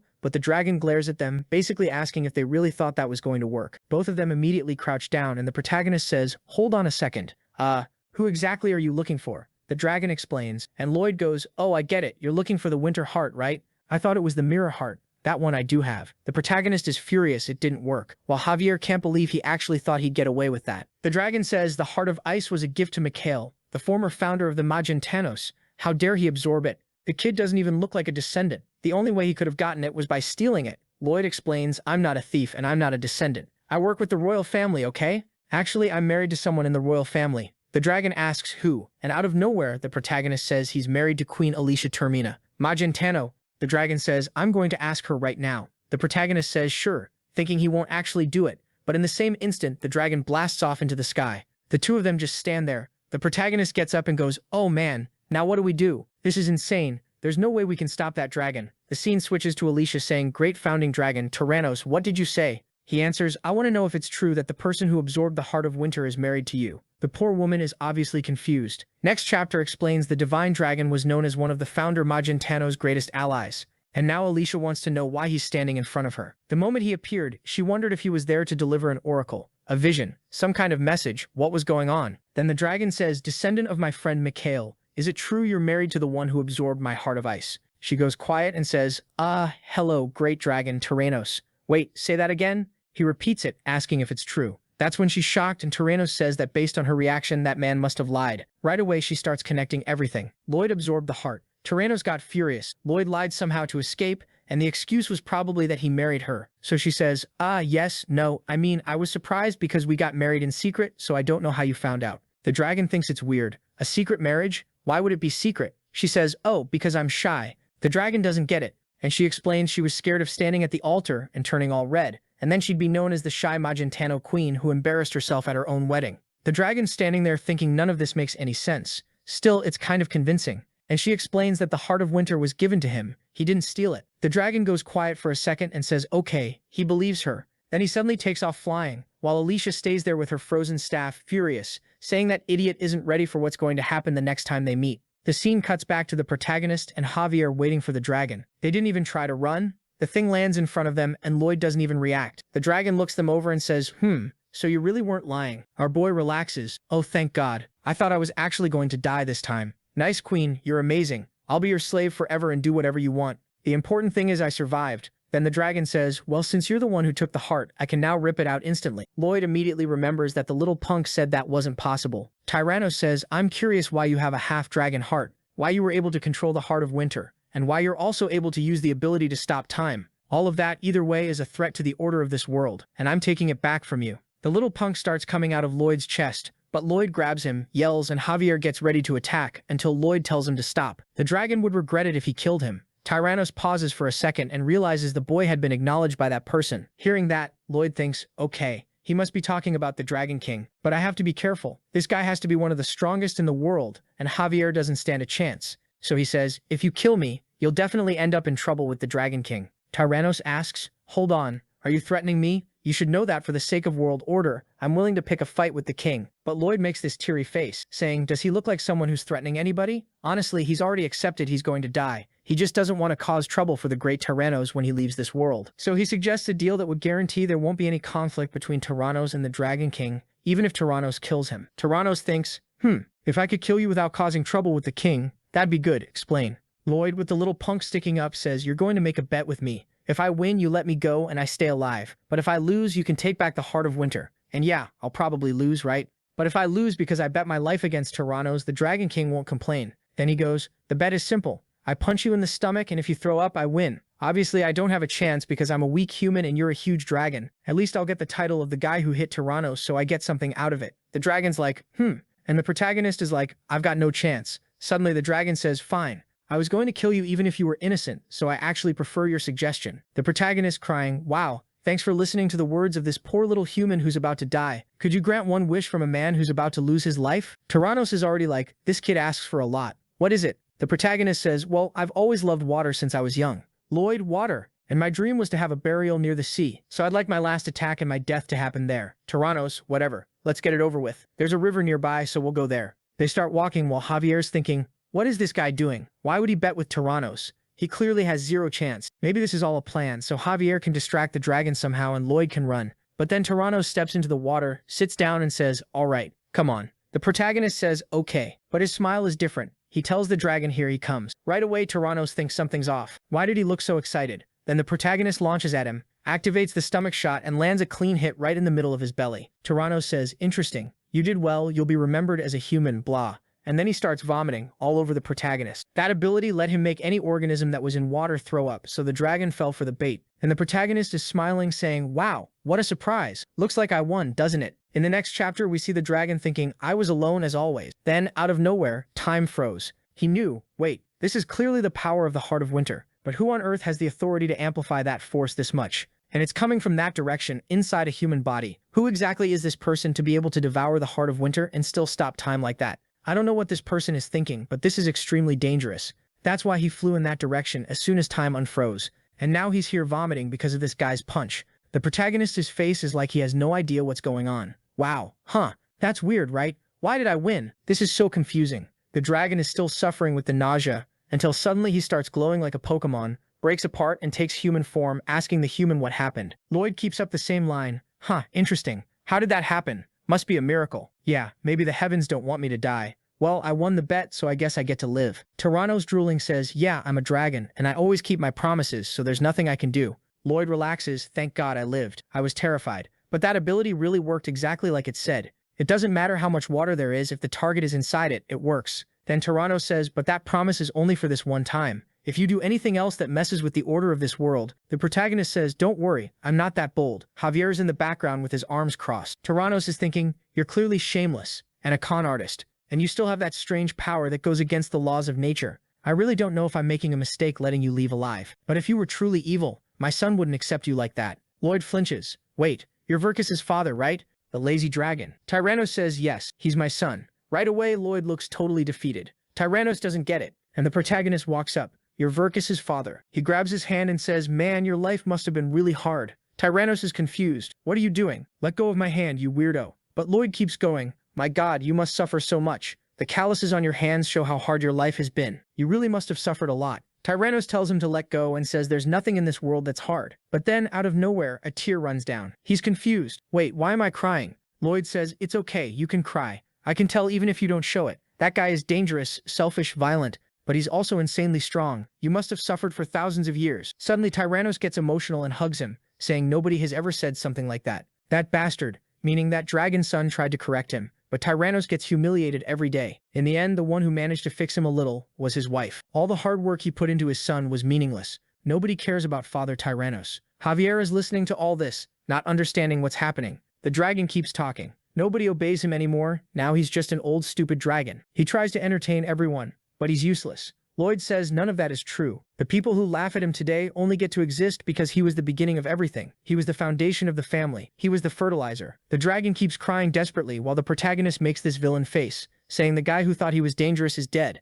While Tyrannos is crying, Javier is wondering, is it even right for me to think this guy is the protagonist? Maybe he's just a villain. This time I honestly have no idea if what he's doing is good or bad. He concludes he doesn't know anything anymore. Next scene, the three of them are lying on the grass. Tyrannos says, it's kind of embarrassing. I'm a dragon, but I hugged a human and cried. The protagonist says maybe when it comes to empathy, humans and dragons are the same. Then Tyrannos looks to the side and stands up. You said your name is Lloyd Frontera? The protagonist, yes, that's my name, Great Tyrannos. Tyrannos closes his eyes and says, well, you're going to die soon, because the heart of winter is freezing your heart little by little, and soon you'll die. The protagonist asks, hey, winter little punk, are you freezing me? You trying to kill me, murderer? The little punk answers, are you crazy? I never told you to absorb me. And I already told you I'm not the winter little punk. The protagonist asks, Tyrannos, isn't there some solution to this? I can't die. He says, your heart is freezing, so we need to melt it. You just have to absorb the Eye of Summer, which basically has the power of fire. The protagonist knows that's the other divine artifact of the Magentano kingdom. He can't owe the queen even more. He asks, wait, how long do I have until my heart is completely frozen? The dragon explains, if it goes fast, about 5 years. At most 10. The protagonist looks relieved. Whew, that's plenty of time. The dragon is impressed by the kid's mindset. It really was surprising. That must be what Verkus in the Heart of Winter saw in him. And he asks, so what are you trying to fix? Lloyd warns him it's a long story. Tyrannos says he can tell him everything, and if it's not too hard, he'll help. So with the vomited water flowing and all, we're already at the part where he says, so yeah, I saw these things in my dream. I'm collecting the materials, and I need to figure out how to stop all of that. Tyrannos reveals, I have 2 of the materials you need, Hirauki and Takafuna. Lloyd gets excited and says, this is really shameless of me, but could you give them to me? Tyrannos says, I found them in some ancient ruins. I use them as pillows, but I can give them to you. Lloyd is all smiles. There were 5 materials he needed to find, but now he only needs the one called Kiagra. He got 4 extremely fast, so now it's just Kiagra left. Tyrannos answers, Kiagra, if I'm not mistaken, Verkus has it. He was researching something about interdimensional travel, and it looks like he sent Kiagra somewhere else too. The protagonist is furious.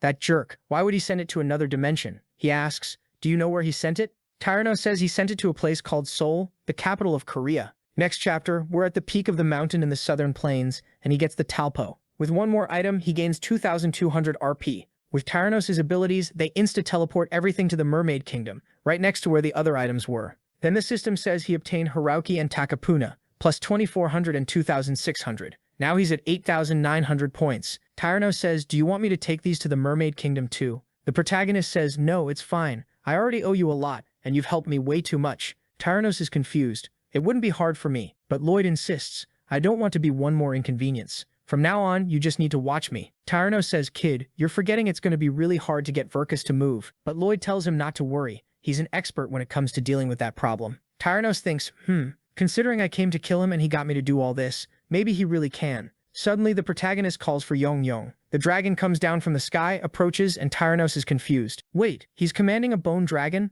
There's something really strange about this human. He has the power to destroy this entire world in an instant if he wanted to. And even so, then he says, Lloyd, you can't underestimate the phenomenon of destiny restoration, because not even Verkus can do much against that great power. But for some reason, he believes the kid will be able to finish the obligations that were given to him. Lloyd smiles, climbs onto the dragon, and they head out. Meanwhile, Javier says, I'm wondering if Verkus is going to teleport us too. I think he's too lazy to do that. Lloyd tells him not to worry. He's got his own plans. Lazy people create their own weaknesses for other people to take advantage of. Javier stays quiet, then asks, so is that Seoul place your hometown? Lloyd doesn't answer, so Javier wants to know why he'd think that. He says, well, I saw your face change the moment he mentioned that place. The main guy stays silent for a bit, then says his home now is Frontera. That's what he misses, and he wonders if everyone there is okay. Look at Frontera now. Those apartments, pretty soon it's going to be New York. But then someone's coming up. A whole army. A knight with orange hair says, hey, I heard this is the place that's packed with treasure and riches. The guy next to him says, I might just be the 3rd prince who failed down south, and now I'm leading a bunch of bandits. But if we take over this village, you'll build the country you've always dreamed of. The excited guy tells his buddies to move in. They're gonna wipe out the village and take the leader's head. Everyone charges in, all hyped, and then they run straight into a group of orcs, just standing there looking at them, going oink. Instantly, everybody panics and starts running. The boss goes, "What the hell? Why are there so many orcs in this village?" The guy's exhausted, saying he has no idea, but clearly those orcs feel right at home. He says there's no way they're backing off now. Everyone's supposed to push through the forest, break into the Lord's mansion until they run into the elves. The knights stop for a second. One elf looks down and sees one of them stepped on a flower. Immediately, she asks if he even knows what crime he just committed. Then there's this whole attack sequence. Guys are all down on the ground saying they ran into a bunch of elves cooking in the middle of the forest. The leader yells that none of that matters. They're not retreating, they're pushing forward now. The soldiers head back toward the building, but one of the orcs warns, "Hey Gregor, there are some bandits trying to break in." He goes, "Wait, bandits?" The orc says, "Yeah, some humans in armor." Gregor looks at the missile sitting on a leaf and goes, "All right then, let's test this thing." They fire it. The missile flies over the army and blows up the entire forest behind them. Instantly, the guys freak out, yelling that it was a threat, while the two of them are mad because they missed. The old guy next to them goes, "Well, we're gonna keep improving it anyway." Then the guy shouts, "I'm Eddies, the Prince of the Abyss. I'm not retreating to the demons like you." The one next to him says he'll always stand by his highness. Then the two of them go, "Hey lazy dragon, send these guys away." The dragon wants to know why he should do that, and the dwarf explains it's the only way they'll learn their lesson fast. Next thing you know, they get hit with a dragon breath and take off running. Not long after, Edis is stumbling around with a cane in the middle of a farm saying, "I'm the Prince of the Abyss. I'll regain my strength and destroy everything." Until he sees Yang show up right in front of him. Edis doesn't even react, while the villagers are trying to figure out what that huge thing is. From up above, the Lord tells that bastard to repeat what he said. The farmers are totally calm while the poor guy is passed out, dying on the ground. The story says that in the future, the border territory would be known as the land of the demon god. The main guy climbs down off the dragon and says, "All right, let's go. It's time to open the door to Seoul." Next chapter, it's already the next day. The little skeletons are having fun, beating drums, swapping guitars, throwing a whole Mexican-style party. They open the room where the lazy one is sleeping and start making a ton of noise, trying to wake him up, but he's still sleeping peacefully. The strings start snapping. The people outside are suffering, until he starts waking up saying it's too loud. He glances to the side and all the skeletons get evaporated. Too bad for Lloyd because a little bone drops on his foot and he grabs his stomach and starts screaming too. He lets out this huge yell and outside everybody drops dead, and Javier even has to cover his ears. The poor king just goes pale, completely stunned. Lloyd finishes and says, "So Dragon King, hope you're doing okay." The king says he was fine until a minute ago before his eardrums got destroyed. Lloyd ignores that and asks if he liked the skeleton's music. The king goes, "Well, it was loud, but at least it woke him up." But then, out of nowhere, he falls asleep again in the next second. The main guy notices that this jerk, after all this time without seeing them, is acting like this. But then the king looks at him and says, "If you leave here without cleaning up your mess, I couldn't contact you for months, and I'm gonna kill you." The main guy says he woke him up properly, probably sent the skeletons every day. And about the promise to find the Dragon Queen, that still depends on him, obviously. Only he can contact her, and it's embarrassing that he thinks Lloyd would handle that. The king is rocking on the couch like a kid, saying he hates having to wake up and call the queen. It's driving him crazy. The main guy says he has an idea, and the king immediately wants to know what it is. The main guy says, "King, why don't you say you were busy? You had to capture a certain villain. Some civilian using a bunch of weird powers, traveling between worlds and doing evil stuff. But the great Dragon King couldn't allow that, so he hunted the guy day and night. And in the end, after a ton of effort, he captured Lloyd. The dragon doesn't really get it at first, but then he smiles and says it's an amazing plan. The main guy says it is, and he'll even get praised for it. Just imagine it. In front of the Dragon Queen, he puts a collar on the kid and drags him away. He promises he'll play the perfect villain so she'll believe it. Javier's thinking Lloyd keeps saying he'll play the perfect villain like he isn't already the worst one. This guy just walks around lying to everyone. Lloyd's standing there with this dumb look and the king starts getting suspicious and asks, "What do you want from me this time?" The main guy thanks him for the chance and asks for help finding Kawara and Seoul. The king doesn't get it. Kawat? Oh right, that ingredient for the Jewel of Truth. If I'm not mistaken, I sent it to Seoul. The main guy's thinking, that bastard. He knew he sent it there and didn't tell me. Verka says, "I can send you, but I have no idea where it is, so I'm giving you this tracking dog for anything." Kawara has a magical signature, so it won't be that hard to find. The main guy looks at this ridiculous dog and asks if dragons don't care about looking cool. Verka says he doesn't care. His face is already cool enough, he doesn't need anything else. Then he starts struggling to pull the thing out from under his sleeve, and the main guy thinks this guy is seriously embarrassing. Then Verkus goes, "Okay, to Seoul, let's go, let's go." Lloyd is expecting some insane epic portal, since they're switching dimensions, but the king just drops the thing, it hits the ground, and it starts radiating these little waves outward. Javier says, "Sir, you should be used to dragons by now." The main guy steps on, thinking, yeah, they're never stylish. They're standing on the portal, but it starts kind of spinning around, and the king says, "No, this is a rotating travel portal, okay? If you stand on the platform in the other world, you'll come back. Then Verkus asks, wait, you're not from Seoul? The main guy says, yeah, I am. Verkus explains, well, your body in that world is probably sleeping peacefully, so don't even try to wake it up. Don't get close either, because some stupid stuff could happen, like the whole world getting destroyed and the planet ending. Game over. They dive into it and start coming out into an alley little by little, then boom, both of them appear. Javier's thinking, damn, I'm in Kim Soo-ho's city. If he decides he'd rather stay here than go back, I'll have to use my powers to drag him back. But then Javier realizes, wait, something's wrong. All the mana that was in my body is gone. It's like there's no mana in this world. He looks to the side and the main guy already grabbed the dog, saying, come on, Javier, looks like it's that way. Javier goes, okay, fine, but he follows while thinking this is going to be a problem. If something dangerous shows up, suddenly he blocks the sun with his hand and sees a bunch of cars flying by at insane speed. Dust smacks him in the face and he feels like living here is basically living in hell. Lloyd, though, is all down and just says, let's go. We need to get some clothes because we look really weird here. Javier tries to say, sir, we don't have mana. What if something dangerous happens? Lloyd just says nothing's gonna happen here, and he keeps walking while Javier notices he looks kind of gloomy. But then the main guy starts sweating cold. What's going on with him? Is he scared of the police? Does he owe money? The next chapter talks about the final core, the Kiwara material, something mysterious that can change its appearance and merge with anything. And worst of all, it changed its appearance and it's here in Seoul, which is insanely crowded. So the main guy goes to one of those clothing donation bins, saying he found something perfect. It smells bad, but that's not a big deal. Javier's wondering if this guy is okay. He doesn't seem normal. Then Lloyd puts a hand on his chest, and Javier asks what's wrong. But right then, a cop calls out to them and asks what they're doing, already telling them to stop stealing and put that stuff away. Lloyd goes, Javier, you idiot, didn't I tell you to watch for people coming? Javier apologizes while the cop asks if they're foreigners. If it's cosplay, what's going on? They're getting taken to the police station now. Lloyd, awkward, says, officer, it's a misunderstanding. We work for a collection organization. The cop doesn't buy it and asks why an employee would be in cosplay and digging through clothes like that. Looks like I'll have to call this so-called organization of yours. Lloyd starts talking like, it's so hot today. Your day must be rough, huh? I know it's not much. He shows some gold nuggets, saying the cop could use it to buy an ice cream and relax. Maybe even get some tea.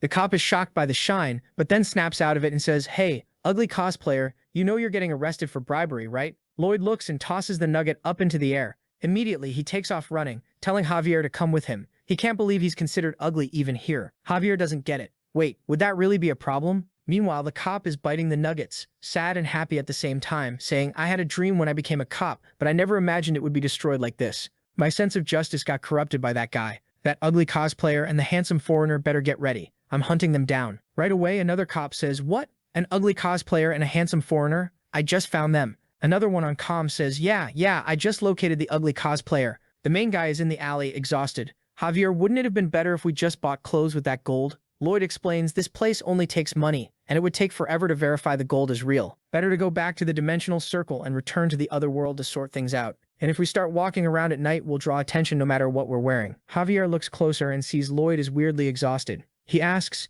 even without mana, I don't think your stamina is that bad. Are you feeling sick? The main guy says, no, it's nothing. Just that the air here is disgusting. They need to change clothes fast. Javier keeps noticing something feels off. Night falls. The little dog is barking and yelping, and Javier realizes that's the direction. The two of them are dressed like homeless guys. The dog reacts to the broadcast tower. I've been there, believe it or not. I went a few months ago. It's exactly what you think. It's a tower. You see everything from up top. That's it. There's some older guy behind Lloyd going, well, I don't know if he's a cosplayer, but he's really ugly from the back. And instantly the two of them whoosh take off like a bullet. The main guy is pissed. They're not taking the normal route. They're going through the mountain. Javier asks, sir, seriously, how much more do we have to cover your face before people stop calling you ugly? Lloyd says, you bastard, stop asking. Making it serious just makes it worse. But after a while, they make it through the forest and they're exhausted. Javier asks if they should rest a bit, but the main guy says no. He's Lloyd Frontera. Something like this wouldn't tire him out. And then he drops to the ground with his hand on his chest. So then he apologizes, saying his bluff isn't actually that good. Javier immediately asks if it's something with his heart, and he says, yeah, he really is pathetic. But his friend fires back, no, you didn't look normal. The moment you came into this world, something changed. Lloyd, though, says that actually this is what normal is. When he lived in this world, this is how he got through his days. He was scared to go out and he hid from everything. He could manage while his parents were still alive, but when they both died, his condition only got worse. It had been a long time since he'd come back, so he hadn't gotten used to it again. The first time he arrived in that other territory, he doesn't know why, but one thing after another started happening, and before he realized it, for some reason he felt like that world belonged to him, and he could do anything. But this was who he really was. He had nothing. He was a nobody, and his heart was sick. Javier asks, hold on, when you were living in this world, did you hate who you were? Did you blame everything and just stay still like you're doing now? Lloyd goes quiet and says he really wanted to do that, but he couldn't. The people around him were always pointing fingers at his family. His parents got scammed, lost all their money, and committed suicide. What the hell, seriously? Everyone started blaming his parents for being irresponsible enough to leave a child behind. Everyone criticized them without knowing how terrifying and serious his illness was.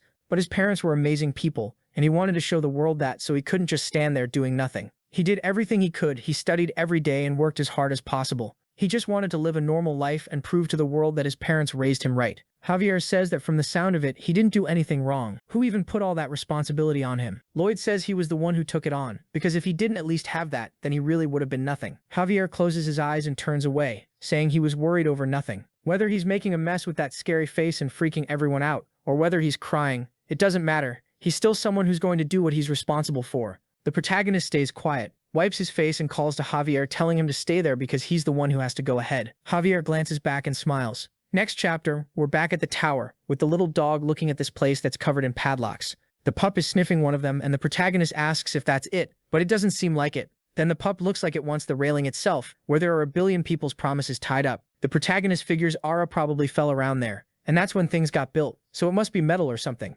That bastard king should have sent them to better coordinates. Javier asks what all that stuff hanging there is. Lloyd explains they're love locks. That Namsan Tower place was famous with tourists, so people would put their little love padlocks there, which is a problem for them because obviously it's packed with people around. This time, he honestly doesn't know how they're going to deal with it. Then the protagonist looks to the side. I thought he was going to see someone important, but no. He sees his mom and dad there when they were younger. He tells Javier this isn't just any kind of metal. It's metal that represents memories and promises. And they say that when you really miss someone, maybe you'll meet them there. Javier just watches. Time passes, they sit down, and then he says he's glad he came there. Lloyd asks why. He explains that he was curious to understand what kind of person Lloyd was in his world. Lloyd says, that's weird. I thought you didn't care as long as I saved Frontera territory. Javier says no, it doesn't matter. It was just curiosity. The protagonist tells him to stop messing around and remember their relationship is business. But looking at all those people, he wonders what he's going to do. He's still kind of human. He doesn't want to destroy everyone's memories just because he needs to. He knows what it feels like to go there and put a lock on, that feeling of wanting to keep something for each other forever. The memories he once wanted to get back. Suddenly his expression completely changes. He calls Javier and stands up, saying he's going to stop being human. Javier doesn't get it. Wait, why is he so full of hate? But then he smiles, thinking, well, that's the face that fits him best. And the protagonist is up front yelling, come on, let's finish this. He goes around barking at everyone. Move, inspection coming through. They grab the whole railing and start hauling it off, saying, damn it, why did you put so many locks? We've got to clean this up to make everyone's life better. But someone up front says, stop right there. And the trio of cops who only ever call them ugly tell those bastards to stop. They're going to be exterminated, and they immediately fire a taser shock. Javier rushes forward, yanks off his coat and throws it at them. The women are like, what is this, a railing bandit? And why is he that good looking? Next thing you know, he's on Twitter with 13,000 likes. There's already a hashtag, hot guy is innocent, insanely attractive. While the cops are getting tangled up, the protagonist and Javier manage to escape. Javier asks if they don't need to take those guys out, and the protagonist says no. They're workers, and the other one is a swordsman. They can run faster. So the two of them really take off at full speed, leaving them behind. The green-haired cop says, damn it, they know this area really well. The redhead answers that it'll be easy to find them. Just look for the hot bandit hashtags. A bunch of people are taking pictures of where they are and posting them online,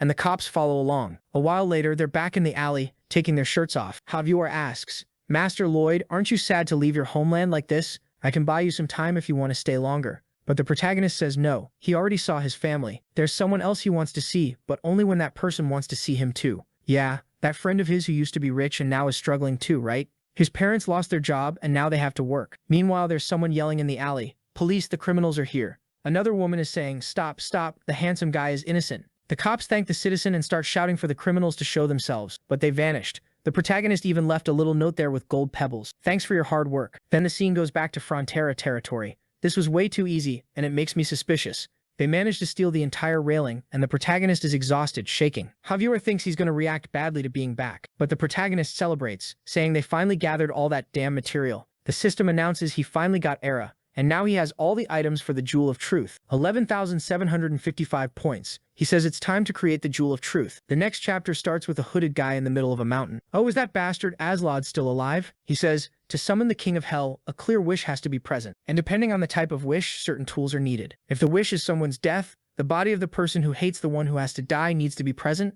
And based on what the king told me, this is the dungeon with a body that hates him. No way, is this the guy they killed at the beginning? Yeah, it's him. And Aslod says, The king told me this person suffered tragically at the hands of Lloyd Frontera, a poor guy who was only researching black magic to revive his family. He grabs the skeleton and says, "That bastard left both of us like this. And you know what his life is like? He's respected and trusted, followed by countless people, something only capable people like us should have. He took everything we should have had, and he's still lucky enough to have a strong knight at his side. That same luck earned him the queen's trust. It's completely unfair. While he lives that life, we're stuck in this pathetic state. So let's take him down with us. Let's gather all the hatred in the whole world and make sure he dies a tragic death." The skull's eye starts to glow, and Aslet says the second tool is a huge amount of fear being poured into the item. They needed to create a war. War would be perfect for creating fear and also driving the queen insane. It's time for them to go to Megantano Castle. Meanwhile, the protagonist is even worse than him, destroying people's love vows, saying, "Eternal love? Yeah, right. I'm going to destroy all of this and turn it to ash. If I can't have it, neither can you." He starts ripping everything off while Javier goes, "Sir, do you realize you look like the worst villain right now?" The protagonist says, "No, that's impossible. The world has to be fair and equal for everyone. Everyone's single since he doesn't have love." After a while, it's done. There's nothing left on the railing. He says, "Damn, I should have brought more of these." Javier asks why. Yeah, why do you think? He loved ripping everyone's love away from there. But then the railing starts shaking, light comes out, and it turns into a cube. The protagonist sees it. So this is the Kiwara. Again, the message pops up saying he reached 11,755 and has all the materials. He stops to look at it for a second, gets emotional, and raises his arms saying it's time to move on to the next step immediately. Let's go to the Mermaid Kingdom and end this. Javier thinks he should celebrate the success for at least a second, but I guess that's just who he is. That's why he can save everyone. Now we're there with the people and the two of them swimming. The protagonist says, "Man, Javier, a lot happened, huh? We built a sewer system, a suspension bridge, a highway. We brought ice to the orc tribe, water to the desert, a place for the mermaids to bathe, even a racetrack for centaurs. I want to know why I'm always the one building good stuff for everyone." Javier says, "Hold on. Are you saying that because you don't want to build the Jewel of Truth for the queen? Unfortunately, you already promised her, so there's not much you can do." But the protagonist says no, there is something he can do. He can steal the Jewel of Truth and build it back in his territory. The protagonist asks why Javier is staring like that. He always looks at him with that "you're a terrible bastard" face. But he's never done anything that cruel to anyone. Javier keeps staring, and he turns away, saying maybe once or twice at most, maybe 3, and at the limit 4. But they're already arriving to see the queen. Ariel says, "I missed my ugly but brave friend. You really got all the materials for the jewel. We'll give you everything you need to help with the construction, and you can use anything in the kingdom to assist you." Lloyd thanks her and says he'll give it everything he's got. This would bring back the great respect and glory of the Mermaid Kingdom, which was envied in mythical ages.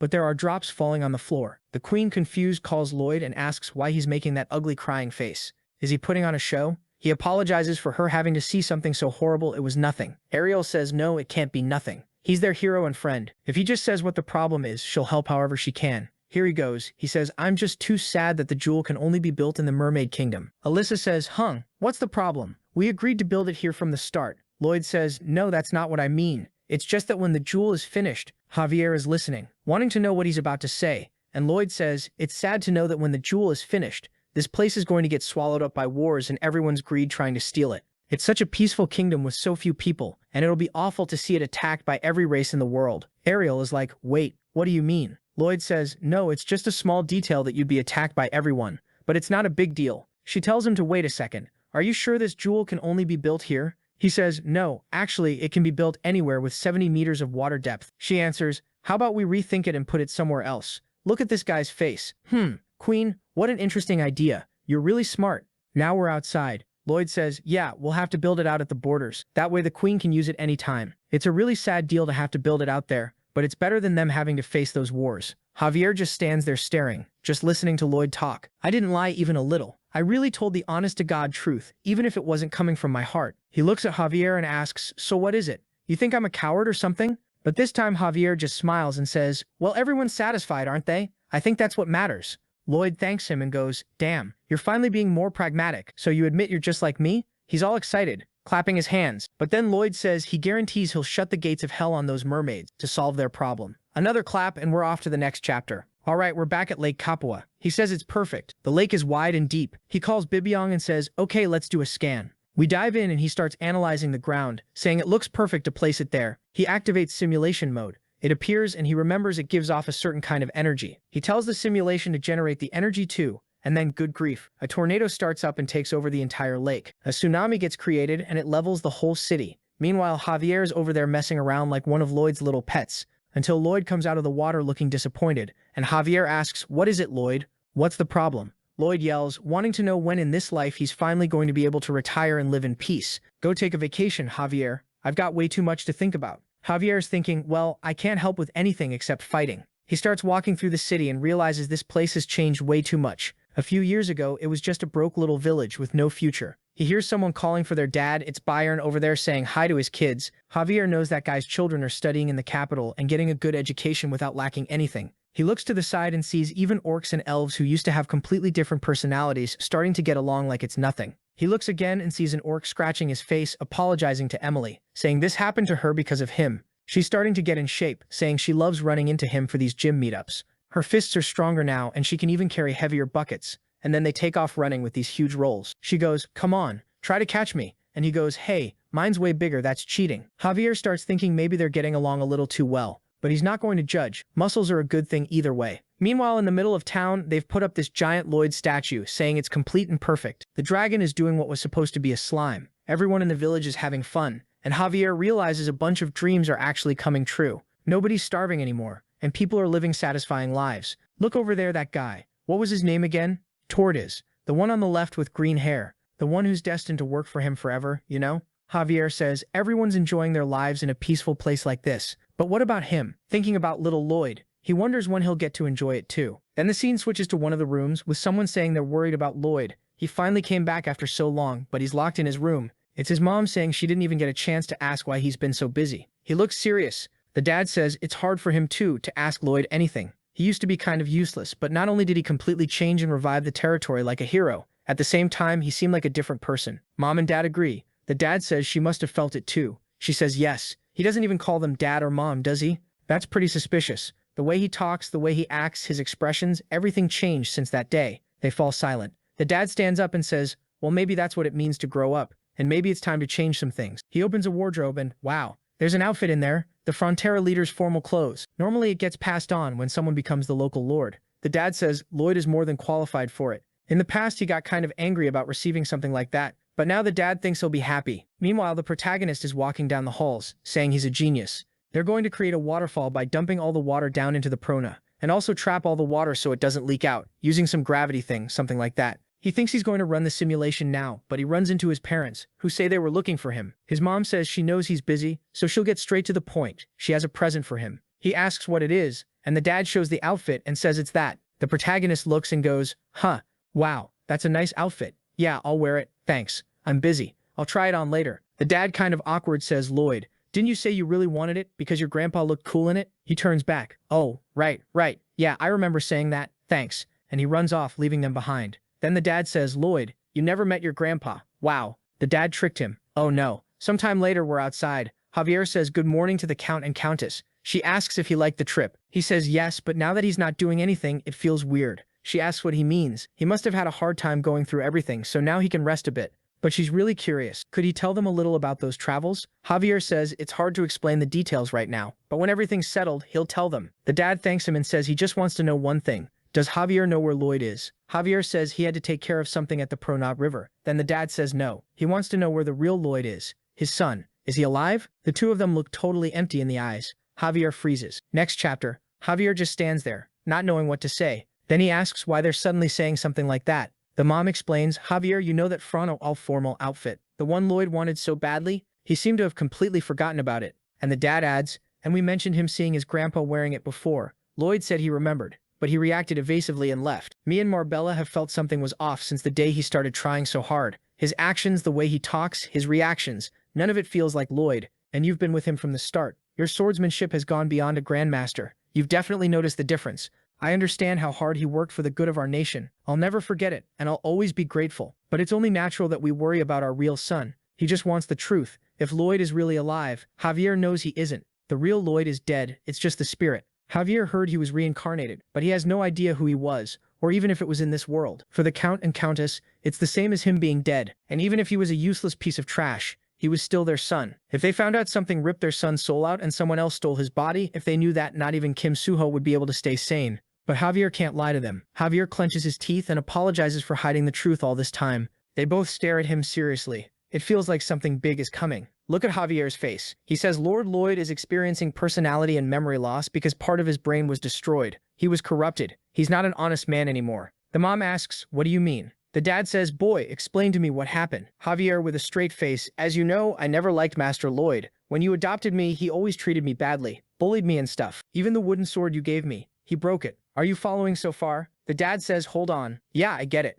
Javier says, it's fine. Let's keep going. One day you ordered me to look for Master Lloyd because he'd been missing until night. I walked through the streets thinking, why do I have to be the one looking for that trash? I hate this. The dad's shocked. What? You thought that Javier? Javier, yeah, of course. I grew up being bullied by him. It's normal that I'd like him a lot less. The dad and Marbella get emotional, thinking, that makes sense. We didn't even notice. Then Lloyd is there saying, I don't need trash like you. Just seeing you is annoying. Get lost. Javier says he found him, and like always, Lloyd talked to him rudely. And then Lloyd said something that really made him furious. In Javier's memory, Lloyd says, you don't have a home. Get out of mine. You should have gone back to the streets and died there. Javier says he couldn't control his anger and used the sword's handle to hit Lloyd in the head. The dad and Marbella are horrified, and Javier keeps talking. Yeah, and I thought, damn, what do I do? I shook Lloyd when he woke up, but he kept saying, I don't know exactly who I am, but from today on, I'm gonna live the right way. Javier clenches his teeth and says, that's a good idea. But if you tell the Baron I hit you in the head, I'll kill you. Lloyd replies, okay, then I won't tell him. Javier still dead serious. Yeah, that's what happened.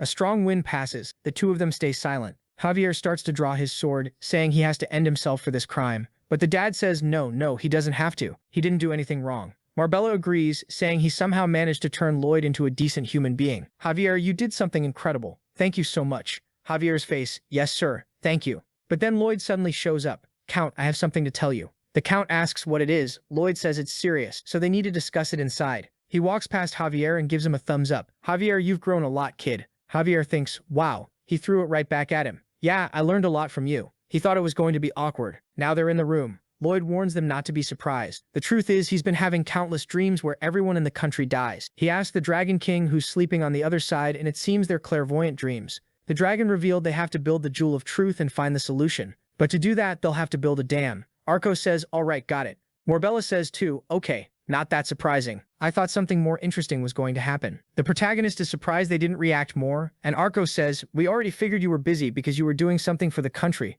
But instead of working alone, you should rely on us a little. Lloyd smiles and says all he needs is for them to stay healthy. And now we're organizing everyone. Listen up, today we're starting the biggest project on this entire continent. I don't even need to say it. Safety comes first. Then the system says, your titles have linked to create a new effect. Bone Destroyer, Reviver of Failed States, Plague Controller, Getting Out of Debt, Leader of the Weary. That's a lot. They all merge to create the title Absolute Trust. Lloyd realizes everything he does ends up being useful. Then he says, Group 1, the engineers will handle the complex dam construction and the organization of the Jewel of Truth. Group 2, the white shovels, will collect and move all the earth, always remembering that the shovel is unbeatable. Group 3 is the infinite energy team. They'll do everything and never get tired. Group 4, with all the little creatures, is heavy equipment. On top of that, they'll have help from Group 5, the Alliance of Races, with all their skills. And Group 6, the one that does everything nobody else can, is basically Javier. Javier wants to know why he's the only one in that group, but the protagonist ignores him and says, let's go. Everyone shouts, the scene rises up into the clouds, and what's this? Are we in the heavenly realm?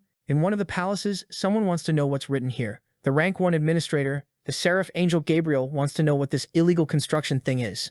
The informant in front says there's illegal construction of the Jewel of Truth happening in the lower realms. Gabriel, though, wants to know why this place is shining so much. He can't even read properly. Still, he answers, hold on. The Jewel of Truth? Normally when someone builds that, the world doesn't fall into total chaos.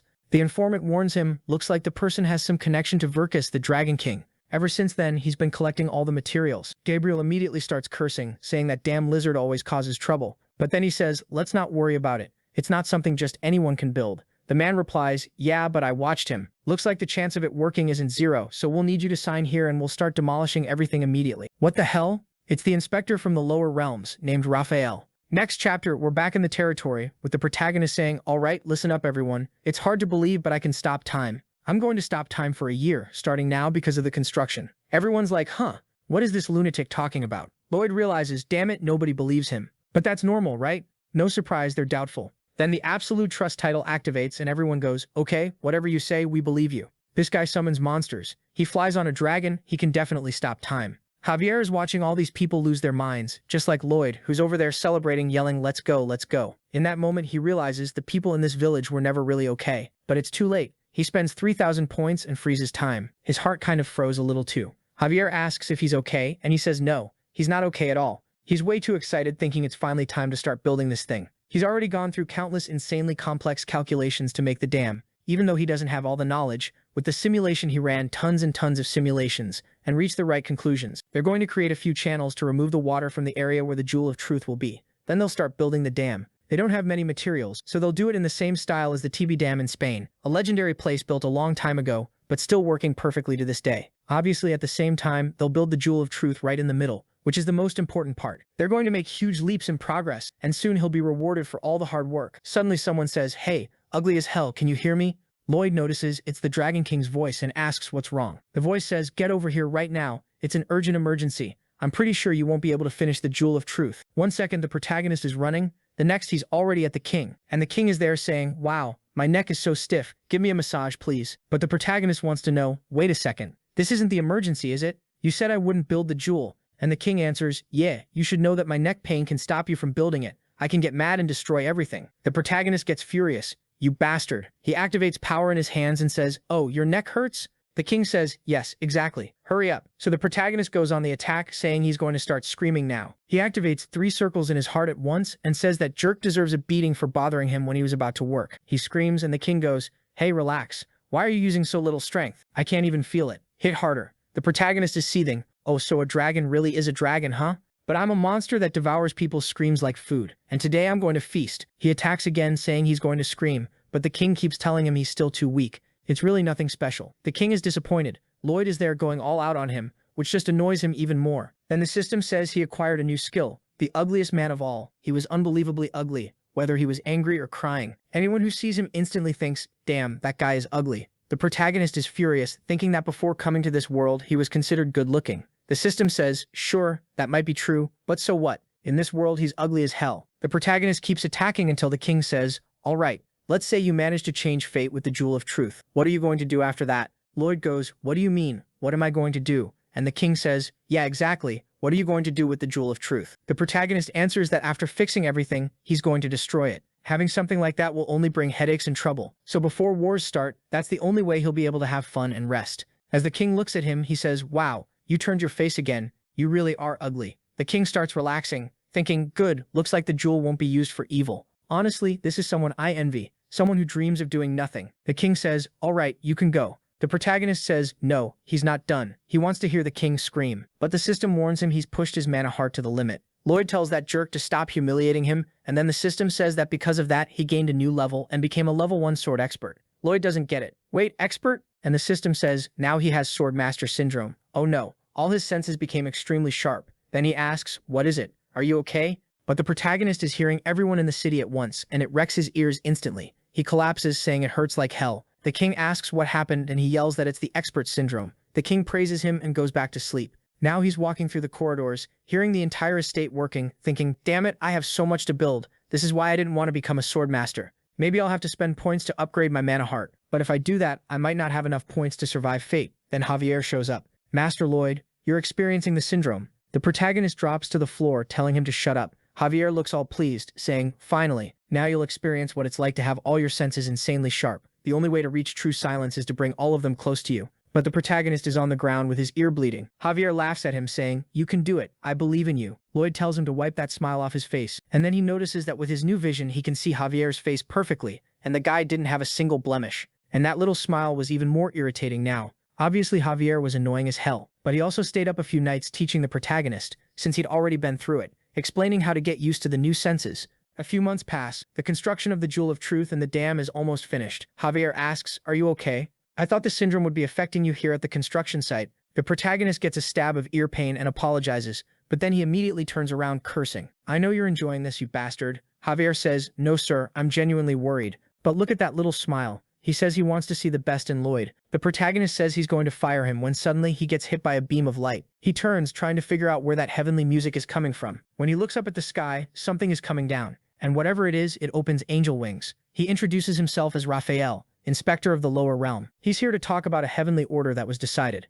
The protagonist finds it pretty scary. Raphael flips open a book, adjusts his glasses, and says, "An order has been given that the construction being organized by Lloyd Frontera must be stopped. Due to its illegality, everything that has been built will be completely destroyed." Lloyd and everyone else is stunned. The elves, the workers, nobody understands. Raphael says what he represents is the will of the heavens, and yes, this construction will be destroyed immediately. The protagonist asks, hold on, what are you talking about out of nowhere? What is this? Are you actually an angel? Where's the proof you're an angel? Raphael says, wait, you're Lloyd Frontera, right? You doubt me even after seeing my wings? The protagonist points at Javier and says, that guy has wings too, and he's not an angel. Raphael says, yeah, he really does have the face of an angel. The protagonist turns, sees Javier smiling, and snaps back, hey you bastard, what is this will of the heavens thing? I worked my ass off to gather all this, and what do you think I'm gonna do now? Just tell you go ahead and destroy everything? Raphael ignores him, clenches one hand, raises the other, and instantly a hammer from the heavens comes flying toward him. A halo forms over his head, and Lloyd just watches.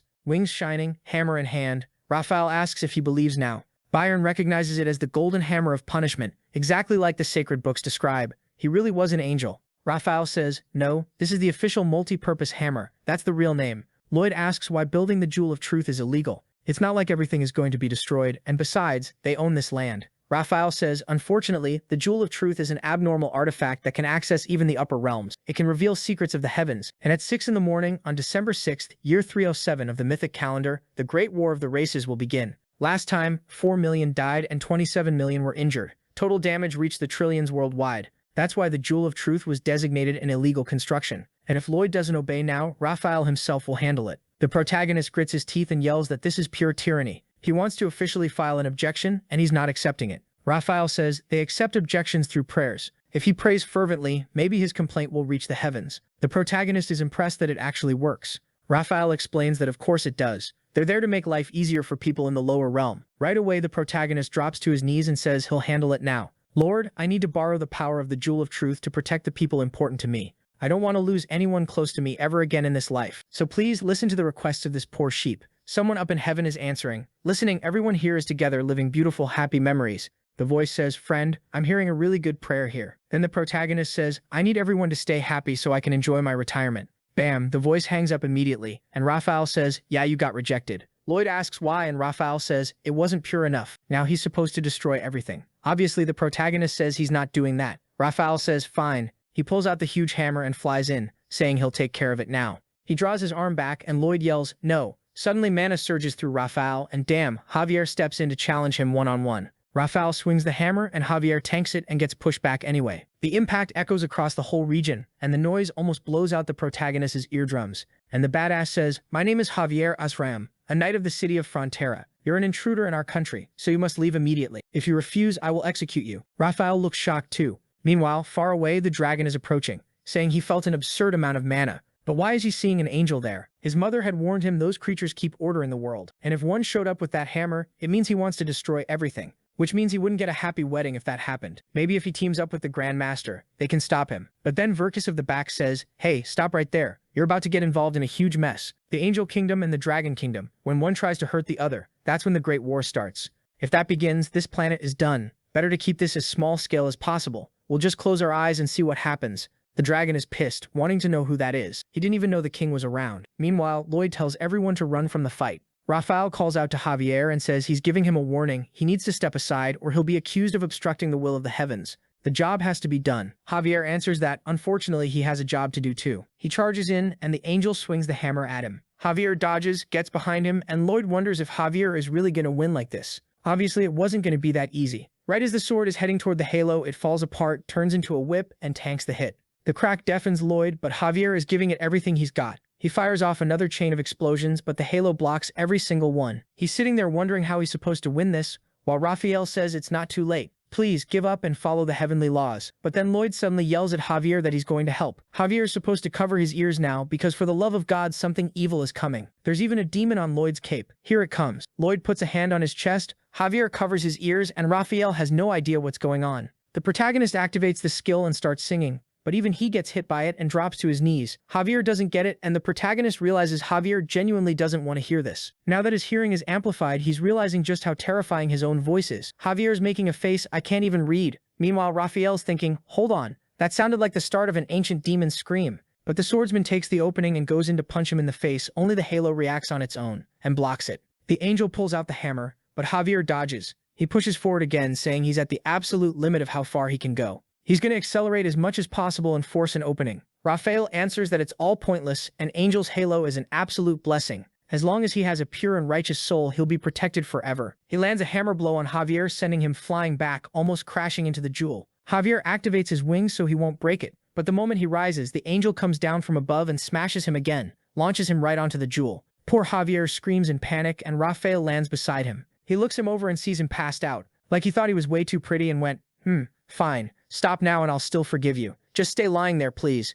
But Javier glances to the side and starts getting up. The angel turns like, I told you to stay down, and Javier throws sand in his eyes. Raphael yells, you filthy bastard, you pretended to be all nice and then threw sand in my eye. But the moment he swears, the halo warns him he just used profanity. -10 points. And the penalty messes with the halo's functions. Javier smiles and says it looks like he swore, so the angel wasn't that pure after all. Down below, Lloyd is thinking, since when is Javier this cool? Javier swings again. The halo still protects Raphael, but not as much. It gets pushed back and smacks Raphael in the face. Raphael has to dodge the next slash, tries to counter with a hammer strike, but Javier slips out and jumps back in again. And Lloyd realizes they look evenly matched. A straight-up fair brawl. But Lloyd can tell that even from a distance, Javier's taking way more damage. Another cut, both of them bleeding, and Lloyd starts getting scared. Then another hammer blow looks like it's about to hit Javier dead on, until Lloyd suddenly screams for both of them to stop. He doesn't want his friend getting hurt anymore. Javier freezes, totally confused. A system window pops up in front of the protagonist, and Raphael asks, wait, are you saying you're going to destroy the jewel?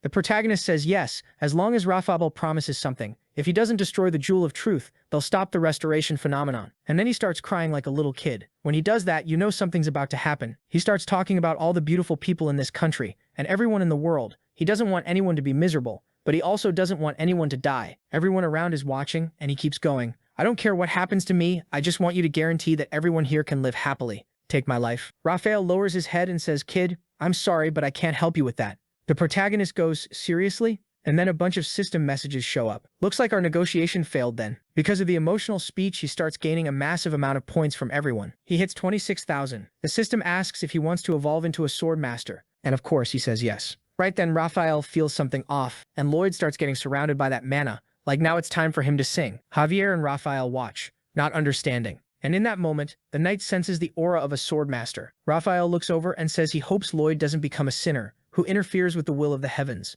Raphael has the power of a grandmaster, so Lloyd has no chance. But the protagonist says someone who's only a sword master has no chance against him. Then he starts to open his mouth. Javier instantly flares his wings, shields himself, and covers his ears. The Dragon King is on the planet and teleports to the moon. Then comes this whole sequence. Happy little birds, little fish in the water, wings, someone flying, someone else jumping in the middle of the sun. Lloyd stretches out his arms and starts singing. But now with a grandmaster aura, the entire place gets swallowed by energy. It spreads like a dam bursting. Every worker clamps their hands over their ears, and their friendship points drop immediately. The power stops for a second. The protagonist looks at Raphael, who's standing there in disbelief. Oh my god, did it kill the birds and the fish? A drop of blood runs from Raphael's nose and he mutters, damn it. Another swear, another penalty. After passing 300 penalty points, he loses all authority. Gone, halo, hammer, everything. He looks down and sees the halo falling, looks forward and sees Lloyd walking up with Javier behind him, and he takes off his glasses. Guys, how about we calm down? And he gets smacked in the face with a shovel. He turns toward Javier, who slashes him. Then it's back to Lloyd, then back to him. The two of them are having fun, and the poor guy suddenly lights out. Next scene, inside the mansion. He's waking up wrecked in bed, asking where he is. Lloyd is beside him. Hey, you're awake. I was worried you'd never get up, so I kept an eye on you all night. Raphael, confused, asks, I'm trying to destroy the Jewel of Truth, so why are you doing this? Lloyd answers, because you're not a bad person. The only problem is our values are different, so I don't think we've got a villain here. Raphael stops and thinks about that no villain thing. Then he remembers the beating he took and looks like he can't accept it. Suddenly the door flies open. The protagonist looks startled, and Javier storms in, ready to hit Raphael, saying they have to kill him right now. Kill him, kill him. But the protagonist says, easy kid, he's an angel. We can't do that. He drags Javier out, shuts the door, and says, whew. He's kind of stressed. It's been hard to stop him, because his personality is really cruel. But we can see it was the opposite. Lloyd wanted to smack the angel with a shovel, and Javier was the one telling him to stop. The guy was still sacred. Raphael, listening to those lies, gets emotional. Wow, I didn't know you were such a good person. Lloyd goes, come on. Anyone would do the same. But he's just imagining it. As expected, Raphael is ridiculously innocent, exactly how the story wanted him to be. This is easy. Lloyd asks, so I heard you're in a punishment period now. What's going to happen? Raphael explains, I'm going to lose all my powers as an angel, and I won't even be able to return to the heavens. At least I have this phone so I can communicate with them. The protagonist asks if it's a smartphone. Raphael says no, it's a smart earphone. Lloyd doesn't get it, but says, okay, but you're not planning to destroy the Jewel of Truth when your punishment ends, are you? Raphael explains, it's a decision from the heavens, so eventually he has to do it. It's inevitable for the sake of order and peace in the lower realms, but the protagonist goes straight for the mind game. Is it really for the good of the lower realms? Or is it just a way to look down on people and use violence because people here aren't supposed to know more than you? Raphael's shocked and the protagonist keeps going. Raphael's always carried out missions perfectly because it was right and necessary. But has he ever thought about the perspective of the people down here? They say they want to protect the lower realms, but a lot of their decisions just make life harder here. Raphael thinks and says, you're right.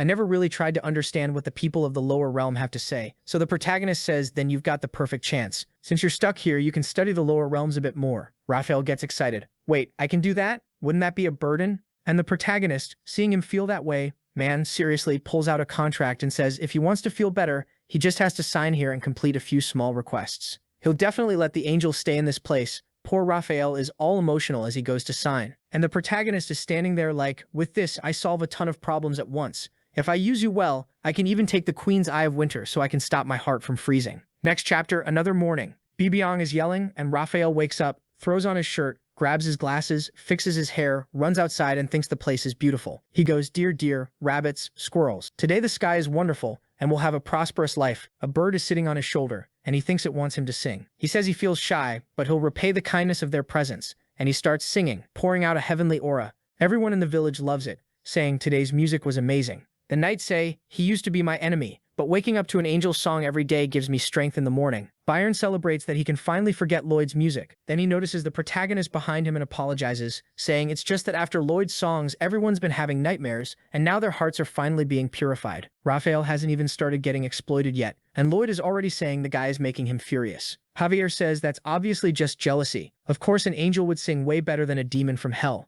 The protagonist turns around. Javier, are you saying I'm from hell? Don't forget it was that little angel who attacked us. Javier says it doesn't matter. The angel already melted everyone's hearts. Just look at him. The protagonist notices all their pets are hanging around Raphael. Javier asks, if you don't like him, why don't you just kick him out of the village? The protagonist explains that he signed a contract, and there's a lot to gain from keeping him around. Then we go back to that flow. Raphael, there are two things you need to do for me. First, I want you to tell me everything the heavens are planning after this. Raphael says that's not a problem. He has the smart earphone, and he'll help the lower realms live in a more sanctified way. The protagonist says, whatever, he just wants the information. Second, you need to confirm something. During your punishment period, can you still prove you're an angel? Raphael spreads his arms, activates the halo and the wings, and asks if that's enough. The protagonist thinks, yeah, it's convincing. There's even background music. Raphael explains he doesn't have any power, but the appearance is still there. The protagonist smiles and says he just needs to cooperate with a certain plan. Back with Lloyd, he says the heavens are going to want a meeting to deal with Raphael's situation. That's why the jewel has to be finished as fast as possible before that happens, within a few hours at most. Javier in the background randomly says, I mean, it might be unpredictable, but I think his singing is better. The protagonist turns around like, that's too far, that's ridiculous. But Javier says, no, it really is a horrible sound with the same impact as a major disaster, like screams and curses from demons at the bottom of hell. Lloyd tells him to stop using so many words to describe his singing, but Javier keeps going. I know you don't like singing. Anyone with that voice would be ashamed and would never open their mouth to sing anything. But even so, you try your hardest. You embarrass yourself in front of everyone to help people. If there was a kind of singing that was the most noble, it would probably be that, because you're the one taking the embarrassment. So, it was a compliment, but it was also basically a full-on roast. The protagonist doesn't even know what to say, but Javier sees him about to open his mouth and immediately goes, nope, quiet, no. Don't sing right now, I'm already making a face just thinking about you singing for 1 second. The protagonist gets pissed at that bastard, but he walks off saying, good, at least he didn't praise me too much, because that would have been the worst. Even so, you can see in the reflection on the water that both of them have this little grin on their faces. Then all of a sudden, our boy calls for Goming and tells him to throw Carrara up on top of the Jewel of Truth. The item hits the top, turns into a pile of water, and the system says the Jewel of Truth has been completed, and for doing something legendary, he earned 8,500 RP. Right away, the protagonist orders the water gates opened, and that's when the dam there starts working. The system says he just completed something historic on the continent of Laurasia, another 1,500 points. So now they're back at 10,000 again, and the water starts rising and the Jewel of Truth gets submerged. Lloyd is already there in the very same second, saying it's time to hear the truth. The mana heart starts spinning. He reaches out his hand, the thing explodes in a flash, and then it starts introducing itself, kind of like it's singing, saying, nice to meet you, I'm the truth speaker. I'm the Jewel of Truth. The protagonist doesn't get it. Why did the damn author of this book only write weird stuff? The item asks, so, got any questions? But I'm warning you, it won't be free. You'll have to tell me some of your secrets. Lloyd is kind of confused, and the jewel keeps talking. You have to tell me something only you know. The protagonist thinks for a bit. It really won't work since Javier knows. Does any secret count? But dear God, what is this thing he reveals? He says that after he goes number 2, he wipes the sides, then he rolls the paper to make it kind of pointy, sticks it in and twists 5 times to the left, 5 times to the right. What the fuck? Suddenly the jewel starts glowing and explodes over the middle of the city, showing everyone what he just confessed. Javier looks at it, turns around and asks, "How deep do you stick it in?" The protagonist immediately tells him to get lost. He didn't call him to be part of the Jewel of Truth. Javier says the thing is powerful, so he got worried. But the protagonist thinks it's weird. Why is this guy being so friendly lately? Normally he only acts like that when he's about to die. So the Jewel of Truth tells him to ask whatever he wants. Lloyd starts explaining, "I came from another world to this place. I did a bunch of things to save a lot of people who were going to die, but the restoration phenomenon is undoing everything. How do I stop it?" The jewel starts glowing. Energy expands and Javier has to protect the protagonist. He finds himself in this black void, and the voice says this is a space where only the two of them exist. Only Lloyd will hear the answer. The protagonist realizes even the voice changed, and the jewel says Lloyd Frontera was supposed to be dead, but he didn't die. On top of that, he stole the protagonist's position that was meant for Javier Asfrahan. The world needs to kill Lloyd to restore fate and return the protagonist's role to Javier. But because of the bug known as Lloyd, the world is unable to locate the true protagonist and is experiencing a severe error. Fate is completely messed up, and the only way to return everything to normal is to destroy all probabilities. The only way to end all of this and calm the world down is for the story to be reset. And for that, a protagonist must be decided. So me, Lloyd, or Javier. The story would reset when one of the two died. Javier is calling out to the protagonist while the voice says there's no other method available. The protagonist starts shaking, remembering how hard he worked, resisting every day, hoping things would get better. Javier keeps yelling, telling him to breathe, asking if it's his heart, asking if he doesn't feel well, while the protagonist remembers telling himself, "Come on, Kim Suho, you just have to hold on a little longer and things will get better." His friend keeps calling him, saying his mana flow isn't normal, begging him to wake up. And he's there reaching out his hand, thinking he just needed to hold on a little longer and a little longer. The protagonist is wrecked on the floor, realizing that from the start there was never any way for him to reach what he wanted so badly. I don't know if this is going to be the solution, but remember the king gave him something where he can die once, like the Dragon Club, right? Is that what's going to get used now? It feels like it'd be way too simple, but we'll see. Javier is there pounding his chest, telling him to breathe, and wow, I thought of it and it's the same thing Lloyd asks. I have 2 lives. If I die once, what happens? That totally killed my hype. The jewel answers that in the story that would be considered an event where the protagonist resurrects,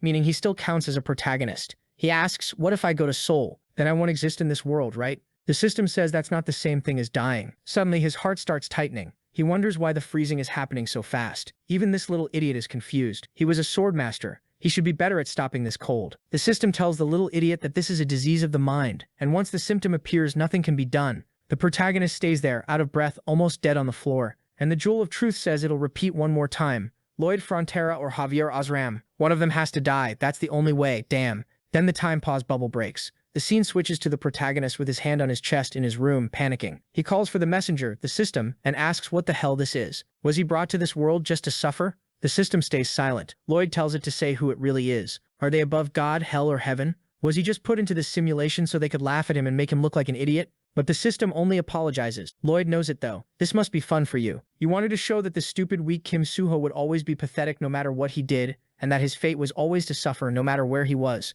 But he wasn't going to be ridiculous. Nothing was going to stop him. He would make sure he got through this and that all of it would pass, because he was Lloyd Frontera. He says that, but he's completely wrecked in bed. At the door, his father asks if Lloyd is weak. Javier says yes, this time it looks like he pushed himself too hard for too long. Then Marbella asks if he found the solution to all the events that are going to happen in the territory. Javier, looking all composed, says yes. He's resting now so he can deal with it. But Arcos looks him in the eyes and seems to notice something, and he only asks him please to take care of Lloyd. They both walk out. Javier opens the door and calls to him, saying he doesn't know what the Jewel of Truth told him, but he still believes Lloyd is someone who will find the solution. Before that though, he needs to stay alive so he can solve this problem, and Javier is going to help Lloyd get back on his feet. Then Javier turns away, thinking, will I be able to do what I want to do? No, I don't have a choice, and I already know what the key is. I've seen it countless times. Am I Lloyd Frontera? Javier goes full Lloyd now. Then we see Raphael saying, yeah, I got some info that it looks like the Heavenly King is thinking about summoning Lloyd. Javier asks when. Raphael explains, well, it'll probably take a little while because the people up there work kind of slow. Javier immediately frowns, grabs a candelabrum, slams an improvised cross onto the wall, and lights a bunch of candles. Raphael asks, what are you doing? He says, I'm praying. Didn't you say I can send a request through prayers when they're pure and desperate? So he prays, Lord, I don't have much time, so summon him now. Now it starts ringing in the angel's ears. One of them says, "What the hell, this is the worst prayer I've ever heard, but it's really pure, it's hard to ignore." The friend next to him says, "That guy isn't even the owner of the Jewel of Truth. Don't summon him." But Javier starts repeating, "Summon me instead of Lloyd. Summon me instead of Lloyd. Summon me instead of Lloyd." The angels don't get how this bastard is basically reading their minds through a prayer. And then a little upward arrow drops down with a teleport portal. Javier thinks, it's pretty simple. Then he tells Raphael, "Let's go." The blonde guy is confused. "Wait, me too?" Javier answers, "The teleport isn't just for one person." But his friend explains, "It's just that if I go up to heaven now, they're gonna start scolding me a lot for using swear words, you know. I'm kind of scared." Javier just throws him over his shoulder. Raphael tells him to put him down. But Javier gives him a look and says, "You signed the contract, didn't you? So you're gonna help us get the Eye of Summer." And with that, they go to heaven. Now Javier is making moves. They're face to face with Gabriel, who says, how careless. "Sir Javier, I know you're a human with a rather noble ability, but..." Javier cuts him off. "So I can't ask heaven for help just because I'm noble? Are you saying heaven only listens to requests from ignorant humans?" Gabriel slams the table, telling him to be careful how he speaks in heaven. What he was saying was extremely suffix. Then he stops and says, "Wait, sorry, Javier. Yeah, well, I think you don't understand that you're the ones in the wrong here. You knew how dangerous the Jewel of Truth was." Javier, shining with confidence, answers, "I agree. The Jewel of Truth is something that never should have been built, and heaven's goal of destroying it is a very reasonable decision." Gabriel is surprised and says, "Okay, you're going to demolish it?" Javier says yes, he'll demolish it on one condition. The angel is shocked. A human is negotiating with him. Javier says, "The condition I want to ask is, when exactly did you find out we were going to build the Jewel of Truth?" Gabriel explains, "Back around the time of the Heart of Winter incident, we found out people were planning it." Javier immediately slams the table. "Wait, if you knew since that day, why did you come asking us to destroy it when we'd already finished it? Were you trying to surprise us or leave everyone desperate?" Gabriel says, No, it's not like that. They just thought they wouldn't be able to gather the materials." Javier stares at him, furious. "So you acted like, let those idiots work hard, they won't manage anyway, until things started getting out of control?" Gabriel is stunned, thinking, "Tyler, this guy can see the thoughts I was hiding deep in my mind." Javier tells him to answer if that's what he did. Gabriel closes his eyes and says it was basically that. He can't lie as an angel. So Javier says, "Fine. As a measure to protect the opportunity costs we wasted on this, I require that the Jewel of Truth be destroyed after we stop the restoration phenomena." Gabriel hesitates and starts saying, "That's a bit." But Javier scolds him again, asking if he's really going to deny the request, even though this whole problem was caused by the incompetence of the higher realms, the same higher realm that's supposed to ease the suffering of the lower realms. Gabriel tells him to stop yelling and says, "Fine, but they'd better control that thing until the problem is solved." Javier turns immediately. "Sir, I thank you for your generosity." But the angel is furious. "Bastard, you're trying to fool the eyes of truth." Then he sees Javier really is being honest and genuinely grateful. He can't understand why this kid has this glow of light behind him. There isn't a speck of malice in his heart. Then Javier raises two fingers and says, "Okay, second condition." This is the kind of perfect Lloyd technique. He turns and says, "You're going to send a revelation to the Magentano family through Raphael, asking them to hand the Eye of Spring to Lloyd Frontera." Gabriel is startled and slams the table, saying he's going way too far. They already settled the negotiation because of the wasted time and the whole keeping the jewel standing situation. But Javier says, "Hold on, what are you talking about? That negotiation was for opportunity costs, basically the time we lost. Now I'm requesting compensation for the damages you caused. I was terrified and so scared I could barely sleep for countless nights after finding out what we were doing would create a conflict with heaven. And I want to be compensated for the damage my heart suffered." Gabriel is sure the guy is lying, trying to shake heaven itself. He really is an evil being. Then he notices again that Javier is being sincere, like he really did suffer. His heart actually hurt from it, so maybe he really does need to be compensated. But how is he honest with a face like that? I thought about calling him up to heaven after he died, but yeah, that guy clearly has to go to hell. Seriously, Javier went full Lloyd on this one. The scene cuts back to the protagonist's room. He tells whoever it is to come in. A girl shows up at the door and apologizes for interrupting his rest. He's about to say it's fine, and she immediately hands him a letter, saying it's an invitation to her wedding with Kuga. This was a special invitation made only for him,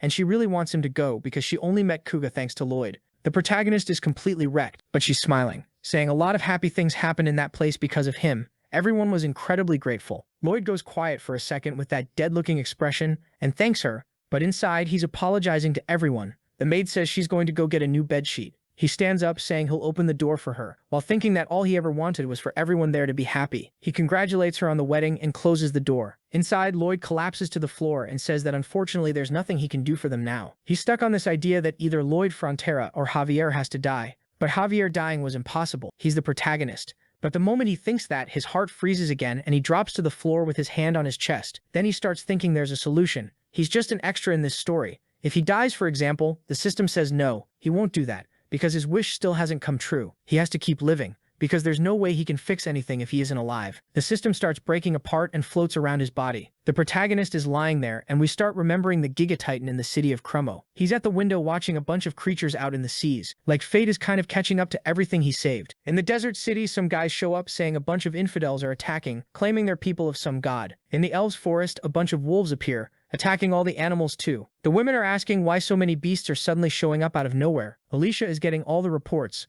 Migration of a bunch of unknown monsters, the appearance of the Giga Titan, and a bunch of infidels in the desert. Why were all these weird events happening at the same time? Meanwhile, Javier is coming in at full speed on Yang Yang. Then it just shows text saying, "It seems Lloyd Frontera's knight wants an audience with you." And there he is kneeling. "I, Javier Asram, pay my respects to the queen of these lands." Alicia puts a hand to her face, but she wants to know what he's planning. He asks what's wrong, and she stares at him, seeing him with those big eyes trying to look cute. She immediately tells him to just say what he wants already. Javier starts, "Well, I'm here because we manufactured a bunch of metal beams back in our country, but we can't really use them. I figured you could put them to good use for military purposes." But the queen is wondering why Lloyd didn't come. She was ready to torture him over that marriage story he made up. When suddenly angelic music starts, and there's this glow on her face. She turns, confused, and Rafeb comes down from the heavens. He opens his wings, turns on the halo, and everyone is in shock. Obviously it's an angel, everyone knows. And Rafeb says, "Queen Alicia Megentano, or I mean Alicia Termina Megentano. I came here to speak. I came here to bring you information from the will of the heavens.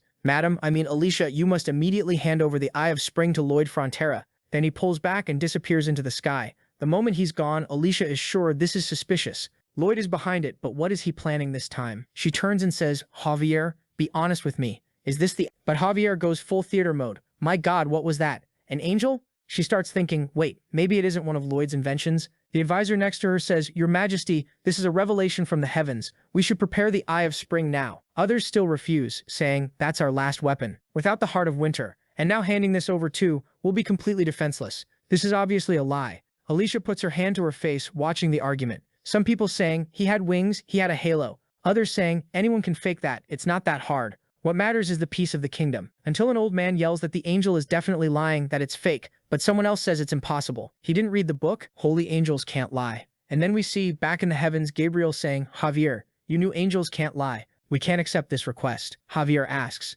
"I don't get it. What part of this is a lie?" The angel just doesn't say anything about the kingdom's prosperity, or avoiding a curse. He just has to tell her to hand it over. Nothing else. That wouldn't be a lie. Basically, the angel wasn't supposed to give any prophecy, so he isn't lying in any way, it's just a normal conversation. And Javier is thinking it's done. Everything has gone according to plan so far. Now all that's left is trusting the queen. Next chapter, we see the queen asking Javier if that revelation was Lloyd's doing. He says yes. Confused, she says, "Hold on, you're admitting it that easily, so why were you acting like that?" He explains he had to do it so her vassals wouldn't notice. It was kind of a lie, but he already figured a performance like that wouldn't work on someone as incredible as her. The queen says he's complimenting her exactly the way Lloyd does.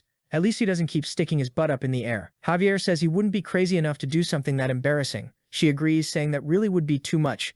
But then she immediately says, even if this is part of Lloyd's plan, the angel was real. And she says she could tell. Javier thinks it's weird, she has no doubts. She says Lloyd fools even the founding dragon, so she's used to it. But let's get to business. Why do you need the Eye of Spring? Javier goes silent for a second and says, "Master Lloyd is dying right now." That catches the queen off guard. And we're back at the mansion with the maid telling Lloyd she brought some food. He thanks her and asks her to leave it outside, but she says she needs to collect the plates and utensils he used yesterday. Lloyd says he'll clean them himself. He's kind of busy right now. Marbella signals it's fine to the maid, sets it by the door, and says if he needs anything, just call. Lloyd thanks her, and a little later he opens the little door, grabs the tray, and pulls it inside. He's basically built a whole collection of trays. The kid is not okay. Oh my God, someone help Lloyd. Yeah, you redhead. She's asking what this destiny restoration phenomenon is. Javier says yes. That's what Verkus, the Dragon King and son of Terranos, the founding dragon, told them. All the destinies that were changed because of Lloyd's power are trying to revert back to their original path, and that's why they had to build the Jewel of Truth, to stop that from happening. The queen knows Lloyd prevented the Giga Titan attack and the wars in Asfahan. Now that she's learned about this original state thing, she understands why everything is a mess. Back in the protagonist's room, all the little creatures are on his shirt. Paudong comes up all cute and pets him. Suddenly the system appears and shows a picture of Arcos and Arabella, but Paudong gets mad and tries to block it. Lloyd puts them down and they keep calling for him, but he apologizes and says he's tired. He can't talk right now, so it'd be better if they went for a walk. But everyone is nibbling his fingers. Hamong is tapping his shoulder, everyone bothering him. He says okay, he'll let them go out for a bit. Walking through the mansion, he says those are the upper floors, and the only thing up there is the Count's office. Then he hears someone talking about him. He's not just thinking about solving the problem, his health is really bad. The protagonist recognizes Marbella's voice. Even though he'd turned down the powers of a swordmaster as much as possible, he could still hear everything. Another voice says, "You noticed, didn't you?" Javier said he's just resting, but his condition is awful. It's Marbella and Arcos talking. And like they already suspected, it's the father speaking. That day he said Lloyd changed because he hit his head. But we already knew that was a lie for the sake of the person who took on Lloyd's appearance. While they're talking, the protagonist starts having a panic attack. And Arcos says the fact Javier went that far just to help him means that whoever that person is, he's doing his best for everyone. Marbella agrees, saying he definitely isn't a bad person. Maybe they should wait a little longer. When his health improves and he manages to stop the problems that are about to hit the country, she's sure he'll tell the truth. It's so sad. Arcos says he believes that too, but now Lloyd is running at full speed. He goes back to his room and wow, he suddenly looks fired up. He says he has to keep living. He needs to stay alive so he can tell them the truth, with his head held high. Back to the queen, she says she understands the situation, and it really would be impossible to convince the vassals with a ridiculous story like that. She gets why he used the angel revelation and agrees it was a good move. What's left, though, is that it's still a hard problem to solve. The issue is that some believed it and some didn't. Javier says he begs forgiveness, but there's only one person with the solution to save everyone. She says she knows the person who is dying right now with the heart of winter, and worst of all, he's lost the will to fight. Only Lloyd had any chance of stopping this restoration phenomenon. She needed Lloyd's help to stop these changes from happening in the kingdom. She smiles and finishes by saying that's her specialty. Javier looks excited, and the scene cuts back to Lloyd. Staring at the little creatures, he thinks the first thing he has to do is end his depression. And for that, the first step is to stop isolating himself. He has to ask for help, and thanks to his little friends right in front of him, all excited, he still has their support. To get out of this little by little, he has to start with small steps. Clean the room and take a shower, and then try to think of a more complex plan, because the priority right now is surviving and finding some way to fight this fate. He has to get the Eye of Winter. He already has a plan for that, but he keeps having negative thoughts, saying it won't work. He has to ignore all of it, get up and start moving. But then Yahello is approaching the mansion. He looks to the side and we see Javier telling the Count and Countess they have an important visitor. If possible, could they step out of the room for a moment? Arcos is like, who could this important person be? When they open the door, there's that long red hair. She says she's only heard their names, so this is their first meeting. What is this? It's Alicia showing up and saying she's Lloyd Frontera's fiancée. Her name is Alicia Termina Magenta. The parents look, and the next second their eyes are wide. Right away they drop to their knees. Your Majesty? Alicia asks them not to be so formal, because she's going to become their daughter-in-law. She's smiling, asking if her future husband doesn't agree. Lloyd, who was wrecked at the window, suddenly opens his eyes wide, trying to figure out what she's talking about. Next chapter, it cuts to her sitting there, staring at Arcos and Marbella, who are sweating cold and not saying a single word. Worse than both of them is Lloyd, with his eye all crooked in his head. Alicia takes a sip of tea and says it's delicious. Where do they harvest these leaves from? Marbella doesn't answer and all awkwardly tries to say no, they didn't steal anything. Arcos tells her to be careful what she does or the queen will get the wrong idea. Suddenly he turns and says, I stole everything, please, you can kill me. Someone next to him tells Arcos to stop it. It's the protagonist, telling everyone to calm down, that he'll explain how they ended up in this situation. The queen cuts him off, wanting to know what this explaining is supposed to mean. Did he lie when he said he was going to marry the queen? The parents glance over to the side and just collapse into their chairs. That's when Lloyd goes, Countess, listen to me. The two of them pull themselves together and he says, yeah, I really didn't lie. Boom, both of them drop again. He looks at Javier like, why would you bring the queen here? Come on, help me out. But Javier just glances at him and turns his face away. The protagonist is completely wrecked, with no idea how he's supposed to fix this. Then Alicia says she's had enough of the nonsense. They don't need to worry. She'll tell the whole truth. Because of a bunch of circumstances, Lloyd ended up taking a treasure from the kingdom. But that treasure had been given to the Magentans by Tyrannos, the founding dragon. Tyrannos ran into Lloyd by coincidence and wanted to know how he managed to get that treasure even though he wasn't royalty. That's when Lloyd lied and said they were married, which meant that in a way he was royalty too. Arcos and Marbella hear that and can only feel things getting bigger and harder to deal with. And the queen is standing there like, well, since he lied to a divine dragon, he's gonna have to take responsibility. Arcos breaks out in a cold sweat and asks what kind of responsibility that is. Not even everyone dying there would be enough. The queen just watches until he says that even so, Lloyd Frontera, this young man was their precious son, and he'd rather be punished in his place. The protagonist doesn't get it, and Marbella gets worked up too, saying the queen can take both their lives to forgive him for this crime. Right then, Lloyd has no idea what the two of them are talking about. He starts thinking, did these two forget I'm not their son? He turns to the queen and says, don't drag them into this, I'm the one who put myself in this situation. Arcos is yelling that parents have to take responsibility for what their child does. Lloyd is about to ask what he's talking about. He's not. But before he can finish, the queen cuts in and says he's got a lot of energy. She heard he'd been totally unmotivated because of some heart condition. But just like she thought, when he has something to deal with, he keeps pushing himself until he hits his limit. She's all romantic about it, and he's just stunned. Then she explains that when she said someone had to take responsibility, she didn't mean giving their lives. She meant turning the lie about the marriage into the truth. He freezes, he processes it for 1 second, and the next he's spinning around like he can't believe what he just heard. She, furious, flicks him in the face and says he's going to become her husband. They're getting married, and on top of that, he's going to work for the Empire for everyone's sake. The parents are horrified, and obviously the protagonist says, "I refuse." That was the most predictable outcome possible. Everyone thinks it's way too fast, and he says of course he genuinely doesn't want that. She asks why he hates the idea so much, and he says he knows Alicia is the kind of person who makes other people work themselves to death, and he doesn't want that. She says fine, that's true, she expected that, so she'll make a second proposal. He has to resolve the conflict between the two groups, arguing over whether they'll hand him the Heart of Spring or not. After the Angel's revelation, everything turned into a mess. Lloyd is confused. Angel's revelation? Wait, I didn't do anything. He looks to the side and Javier turns away. Then he starts to get it. I was failing because I couldn't see a way out. I thought I had to be the solution. I had to be the one to make it happen. But the truth is, I was being an idiot. This wasn't something only I could do. It was something we had to do. It's a sweet moment, with the little system thing in the background, and he tells the Queen not to worry. He, Lloyd Frontera, will put an end to this whole mess. But he's already questioning himself. What if I can't find the solution? Outside the castle, he answers himself. Then he'll find a new one. He's gonna start the search for the Eye of Summer, which, wow, he'd been translating wrong this whole time. First, he has to deal with the danger he's in. And he looks back, sees Marbella and Arcos smiling, and says he'll protect Mom and Dad. He's not calling them Count and Countess anymore. He smiles. The Queen looks back, and the two of them flinch.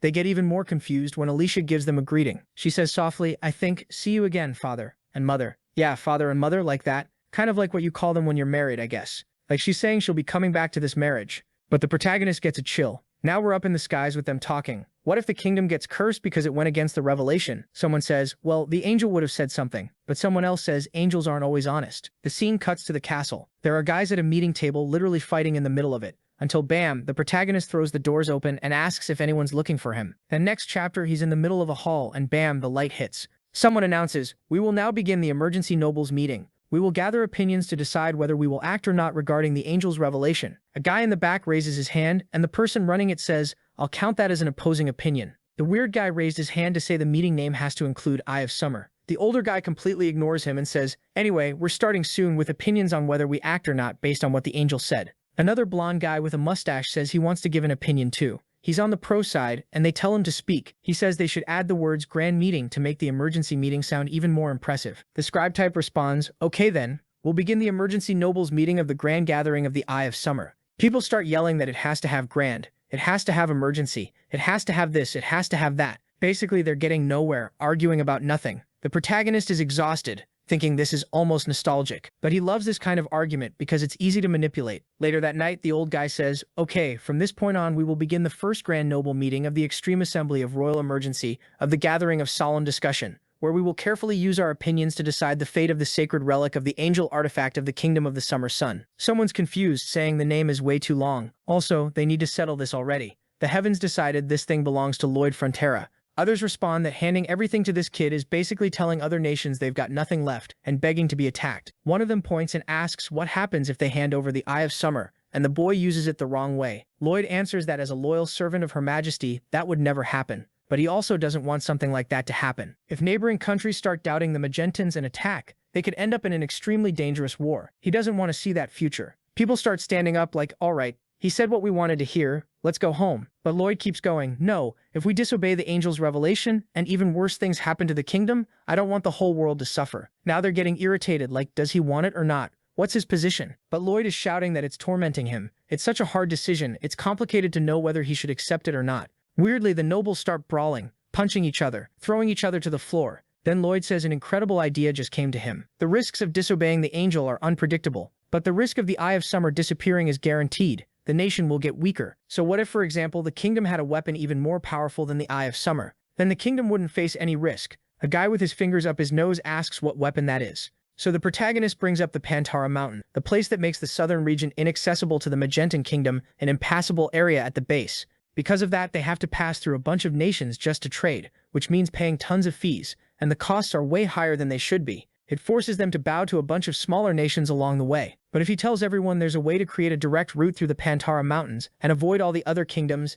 they'd become the central hub for trade, and the profits would be unimaginable. People start pointing at him like, what is this? This is about the kingdom's honor. What kind of merchant thinking is that? The protagonist cuts in, "It's just a shame that managing that trade route would be a lot of work, and any noble connected to it would make a lot of money and gain a lot of influence. Would you like to take responsibility for something like that?" The nobles immediately start blushing, and the guy bangs the gavel and says that by unanimous decision, Lloyd has been authorized to create a crossing through the Pantara Mountains. If he succeeds, he'll receive the Eye of Summer. The protagonist is already walking out laughing. Haha, that plan was easy. Then Javier says he's starting to think Lloyd is more skilled at politics than construction. Lloyd answers that politics is pretty easy. Where he comes from, it was way more constant. Politicians only think if this makes me money, I'm in. You just make sure they come out winning and they turn into your best friends. Javier replies that managing a national trade route like that really does bring a lot of influence, which is basically money. And Lloyd says, exactly. They don't care about destiny or the kingdom's honor. They want money. That's it. The scene cuts to Alicia saying, "I heard the nobles' opinions, and I agree to give you permission to build." Lloyd thanks her, but he has two questions. First, is it actually possible to cross the Pantara Mountains? None of the previous generations' methods worked, because the climate there is awful and any tunnel collapses. You can't build a road, and you can't cross on foot. Lloyd says he knows that, and that's why they're going to cross with a train, using a loop system with narrow-gauge tracks. He explains that the British created a system to climb mountains. It all depends on calculating the force it'll generate to climb. And then on the other side, it basically goes back along the same path it came from, kind of backwards. Alicia is thinking she has no idea, but normally he manages to succeed with these builds, so she's sure he'll pull it off again. She's just not sure it's really possible in those sharp mountains. Lloyd says it's hard, but they'll choose the straightest route possible. Alicia says now there's only the second problem. What is he going to do about the demon's land at the top of the mountain? How is he going to get through that? He just says there's always a way. Now they're up on Yongyong at full speed, and the protagonist asks if Javier has any idea about the demons. Javier explains demons are basically a very old legend. Everyone knows the story. There are ancient demons living at the top of the Pantara Mountain. Their land is surrounded by pillars of ice and nobody can enter. They say anyone who's seen them was terrified because they're extremely scary and they eat people or something like that. Lloyd thinks it's the same thing he read in Bloodsteel Night. Basically zero useful information. They keep flying until snow starts falling around them and they run into a tornado. He goes, damn, this is the demon's land of Kratos. From that other story, you know? Kratos from the Demon Farmer story. Javier warns, I don't think getting in there is going to be easy. What's the method this time? The protagonist says the usual, an invasion. Javier gives this helpless smile. As always, he was making the kind of decision a bad person would make. But the protagonist is thinking, I don't know who this guy really is, and the only way is to go straight at it. Doesn't matter who it is, they'll deal with it. He's gone head-to-head with hell and with angels. He's not afraid of any demons. He tells Yongchi to attack, and it tears the tornado open, and they fly right through. But Lloyd is kind of confused. The demon's land was supposed to be barren, but it was actually pretty beautiful. There's Kratos' wheat, what he's always wanted to plant. Javier calls out to Lloyd and tells him to look at the demons over there. It's a little demon girl holding her brother, screaming in panic that they're seeing a human. Lloyd gets furious, saying he should be the one reacting in shock, but the kids start running, and he yells again that he just wants to ask one thing. They're all crying, and Lloyd tells them to stop running. Javier wonders if he really doesn't realize why everyone runs away from him. Then he feels something coming closer. And when he looks to the side, there's a lizard-like creature charging in with two hoes. Javier draws his sword and blocks the attack, and Lloyd asks, what was that? And his buddy warns him, it's an adult demon, on the level of a master swordsman. Then Yang Yang lands, and the protagonist goes over to talk. Hey, what's up, demon? Look, I didn't come here to fight. I just wanted to... But before he can even finish, there's already a dozen coming up behind him. Javier manages to defend against everything, until another one shows up saying they serve the Demon King and protect this land. They were the 8 heavenly kings. Lloyd takes one look and starts complaining. Hold on, usually there are only 4 heavenly kings. And on top of that, there are 2 way in the back, and I can't even see their faces. The one in front, I'm trying to figure out who's related to who from that other story. He reminds me a bit of Kimchi, doesn't he? Or Ashurat. You're not gonna get it. It's from the other story. Damn it. And he's saying the more heavenly kings there are, the better they can protect this land. Lloyd wants to know why everyone's dressed like farmers and carrying farming tools, but the guy answers that they don't need to talk at all. This vile, cruel human needs to disappear from here immediately. The protagonist stares him down. Hey, you horned bastard. Who are you calling vile? Javier glances over. There's a lot I could say to him right now, but I'm gonna hold back. And the protagonist goes, alright, relax everyone. I didn't come here to fight anybody. I just want to talk to your leader. But the mother of the kids he made run earlier is there saying someone who acts like that isn't here for a friendly chat. The protagonist glares. Hey, you little brats. You better say I didn't do anything. Got it? The poor kids start crying again, obviously, and right away the farmers say that cursed villain is going to be destroyed. But then he starts singing, and the poor guys all get stunned, and the protagonist tells Javier to tie everyone up. He goes around chopping each one in the back of the neck, and seriously, the 8 heavenly kings hit the ground. Lloyd smiles and says, I told you it would have been better if we just talked. Then the little horned girl starts calling out to Retos, telling him to get up. Brother Nino, Brother Chivalt. The protagonist watches her crying now, calling for Brother Radam, begging them to please help. They promised they were going to pick strawberries today. Liars. And then Lloyd suddenly starts crying too, saying, "Man, what did I do? These guys don't even seem that bad." Javier warns him, "Sir, ever since we got here, you've been the villain." And the kid is asking why humans are so cruel, why they're doing this to her. She doesn't even like leaving this place, but they come in and destroy everything. Lloyd puts a hand on his chin, thinking, wait, I get it. These guys for some reason are scared of humans, and they're hiding in here, and those 8 heavenly kings dressed like farmers. It looks like they really were just trying to survive off what they could harvest, until suddenly someone says it's not a misunderstanding. They eat people. And wow, look who showed up. Artanis, her the demon queen. Artanis 5, the leader of the descendants of the demon race. Wait, did Kratos die? What happened here? Since she answered before the protagonist even asked, basically cutting him off. He realizes she might be able to read minds,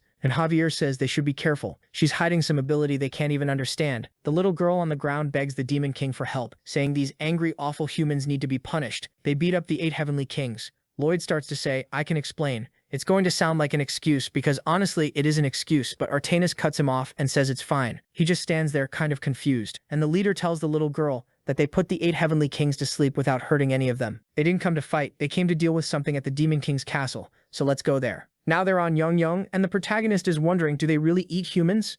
I mean, they're demons, but even Javier looks tense about it. Still, it's weird. If they eat humans, why are they hiding? Then Artanis says he asks too many questions. Could he look to the side? Lloyd asks why and turns his head. Oh my god, there's a Kratos stuck into the wall. He asks what that terrifying thing is. She says it's a fragment of Kratos, who was their demon king 1,000 years ago. Yes, just like he's imagining, the demon race ate humans, and if that wasn't possible, they even ate each other. They lived in lands that couldn't be farmed, and everything was swallowed by hunger. But it was the demon king Kratos who stopped the raids on humans and decided to start farming. Since then, all the descendants have lived that way. The area behind the barrier might look big, but food production isn't that high. And now they're at the table with her saying the trade route you want to create has to pass through our territory, right? But that would require the barrier to be destroyed, so unfortunately, we can't let you through. Lloyd starts negotiating right away. That's weird. You said production is tight? If you took down the barrier and started producing outside in a bigger region, the population would grow and that would be better. Artanis tells him to stop trying to steer her with questions. Like she said, their ancestors ate people, and they were terrifying demons with unusual appearances. Any human who knew them would fall into total fear and respond with violence. Even when they approach humans with good intentions, it always ends in conflict. Because of Kratos' orders, they never attacked humans, but they can't do anything about the fear humans feel toward them. All of that is karma from the past, and they've accepted it as the price of the sin of eating everyone. That's why they're trapped inside this barrier forever. And from that fate they can't escape. The hero from another world could help them. He gets emotional and starts crying, and yeah, being stuck for 1,000 years will do that. But the protagonist says he's not some hero from another world. He's just a greedy guy who wants a trade route. He decides, all right, I'll try to think of a way for you demons to live safely out there. If I can do that, will you lift the barrier? Artanis says yes. Lloyd thinks, how am I supposed to bring out demons that everyone's scared of and make sure no fighting happens? He gives a sly little grin and tells Artanis she must have already read his mind, so she can start getting everything ready, since it's basically settled. Next scene though, she says yes, she understands what he's thinking, but she doesn't think it'll work, they'd have to test it. Lloyd looks thoughtful and says, Artanis of the 8? She says no, it's Artanis 5. He goes, oh, sorry. It's just that you had 8 servants, so I thought that was why. But tell me, how much can you read people's minds? She explains that her ability actually lets her see what someone is going to do in the future. You could say she can anticipate a conversation. It's the same ability Kratos used in the past to look at the skies and plan everything they were going to grow. Lloyd is confused. Why did that demon king from the past have an ability for weather prediction and farming? Then his expression changes. He asks Artanis how far into the future she can see with that forecasting. She says unfortunately she can't go as far as he wants. The more she focuses without blinking, the further ahead she sees. But with humans, she can see at most 24 hours if she keeps her eyes open for 5 minutes. Lloyd jumps up, excited. And accidents? Can you tell if someone's going to die in an accident? She glances and smiles, saying if he's asking because of the phenomenon of destiny restoration, then yes, this would help prevent those things from happening in short time windows. Right then, Lloyd thinks he finally found a light. He could protect the people close to him, thanks to the restoration phenomenon, while he searches for a solution. But Artanis warns him she'll only help if he helps her race. She could act like a dictator and order all demons to obey, but she knows that's not the life they want. So she'd rather choose a representative to prove to them that the world outside is a kind world where demons can live. If it's him, that's the worst possible choice. Now they're back at the farm, and the little girl is trembling. Lloyd calls to her, hey kid, you were scared, right? Sorry, I was impatient. So how about you come see your new home? She immediately starts crying, saying there's no way she's going. Javier asks, why do you keep trying to scare her all the time? Lloyd says he's not trying to do that at all, and then Javier walks up to the girl and asks if she wants to see the outside world. She blushes, and Lloyd gets furious at that jerk. Next scene, they leave the barrier, and Artanis says her name is Lila, one of the demon children, who's most afraid of humans. He's probably heard that sometimes demons show up in human lands. Lloyd says yes, but he thought it was all a fake rumor. Artanis explains it's all true. Demons can cross the barrier whenever they want. We see a day when Lila went out and hid in a tree. There's a really sweet family talking and eating. The village adults told her to be careful with humans, that they were scary, but those people looked kind. The two little boys are playing ball. It hits one of them in the head, and she falls down laughing. But then it starts snowing. The whole family is starving, and she decides she's going to help them. She runs off, and sometime later, when they're bringing firewood, she brings a tray of vegetables. She comes up all cute to offer it, but the mother screams in panic, saying there's a demon there. So they chase her through the mountains until they corner her, and one of the men asks why she did that to his family. Lila is in the corner saying she didn't do anything while everyone is yelling that she has to die right now. But she wasn't going to just die. She clenches her teeth, transforms, and everyone is shocked. But she remembers something Kratos promised a long time ago. No demon would attack humans, no matter what happened. She takes an attack stance, but then she starts climbing the mountain and runs away while the humans scream that they have to capture her. Back on Yongyang, Lloyd thanks her for the explanation and cries, saying he's been through a lot of similar stuff. It's time to end this outdated talk. And here we are with him introducing the Frontera County. Lila is there, scared, thinking she's terrified. This is a village full of humans. And the protagonist says, hey, it's been a while, how have you been? Lila doesn't even look to see who it is, but it's Erosh, saying that after several meetups with Melika, he's gaining a lot of muscle. Time to start cutting. She gets startled seeing him and wonders why there are so many demons in this village. Artanis explains they weren't demons, they were orcs. But the girl thinks there's no difference at all. Then the skeletons of eternal slavery show up telling the protagonist they missed him so much they love him. Lloyd just wants to know how things are going day to day for waking up the Demon King. The little skeleton is about to answer, but then the red dragon flies by saying they need to burn that pile of crap. Lila calls out to Lloyd and says now it makes sense. He really is a Demon King too. That's why he looks like that. He tells the little brat to explain what she means by that. Next chapter, two guys show up calling for Lloyd and he wants to know why everyone's so dressed up. They say, what do you mean? The wedding's coming up, and they thought he came for that too. Lila is curious because she finally saw a real human. The guy looks at her, she turns her face away, and then he looks at the woman next to her. Seeing the horns, he says, whoa, those are demon horns, are they? Artanis says yes. Lila gets scared, and the guy keeps looking and goes, all right then. He walks off chatting. So yeah, did you see it looks like at this wedding there's gonna be this and that?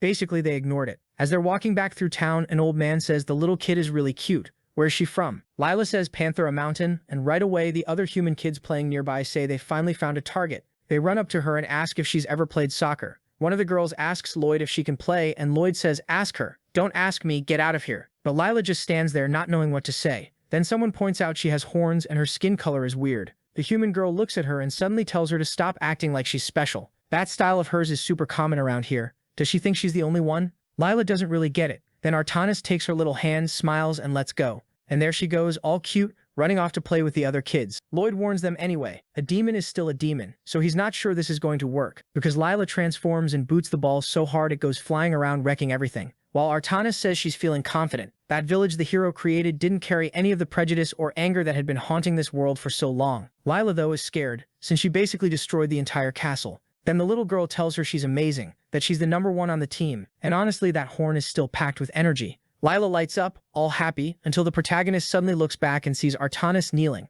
asking him to lead their team. Would he be the new Demon King Lloyd Frontera? Seriously, what is this? Oh no, poor thing. The one thing he absolutely didn't want happens, her power starts leaving her and transfers to Lloyd. And it worked. Special achievement, you have officially succeeded Artanis V, awakening the power of a Demon King. Something that isn't a system-guaranteed ability. And now the protagonist is just overflowing with aura. The Demon King's authority activates, and now he's got devil horns and dragon wings. He's standing there stunned. The system says he's acquired the title, obviously Demon King. Yeah, there's no hiding any of that. Lloyd asks, wait, what does this even do? The system goes, obviously it makes it extremely obvious that you're the Demon King. Javier is in the background watching, and he throws in his usual jab, don't worry, you haven't changed at all compared to before. But people in the distance are like, no way. Lloyd is the Demon King now. Then again, hold on. Wasn't he always? Turns out, yeah. So the protagonist is like, you've got to be kidding me. Why did everyone already think I was the Demon King? Someone in the back says the most surprising part is that he never noticed. So he says, Miss Artanis, I'm not cut out to be Demon King, okay?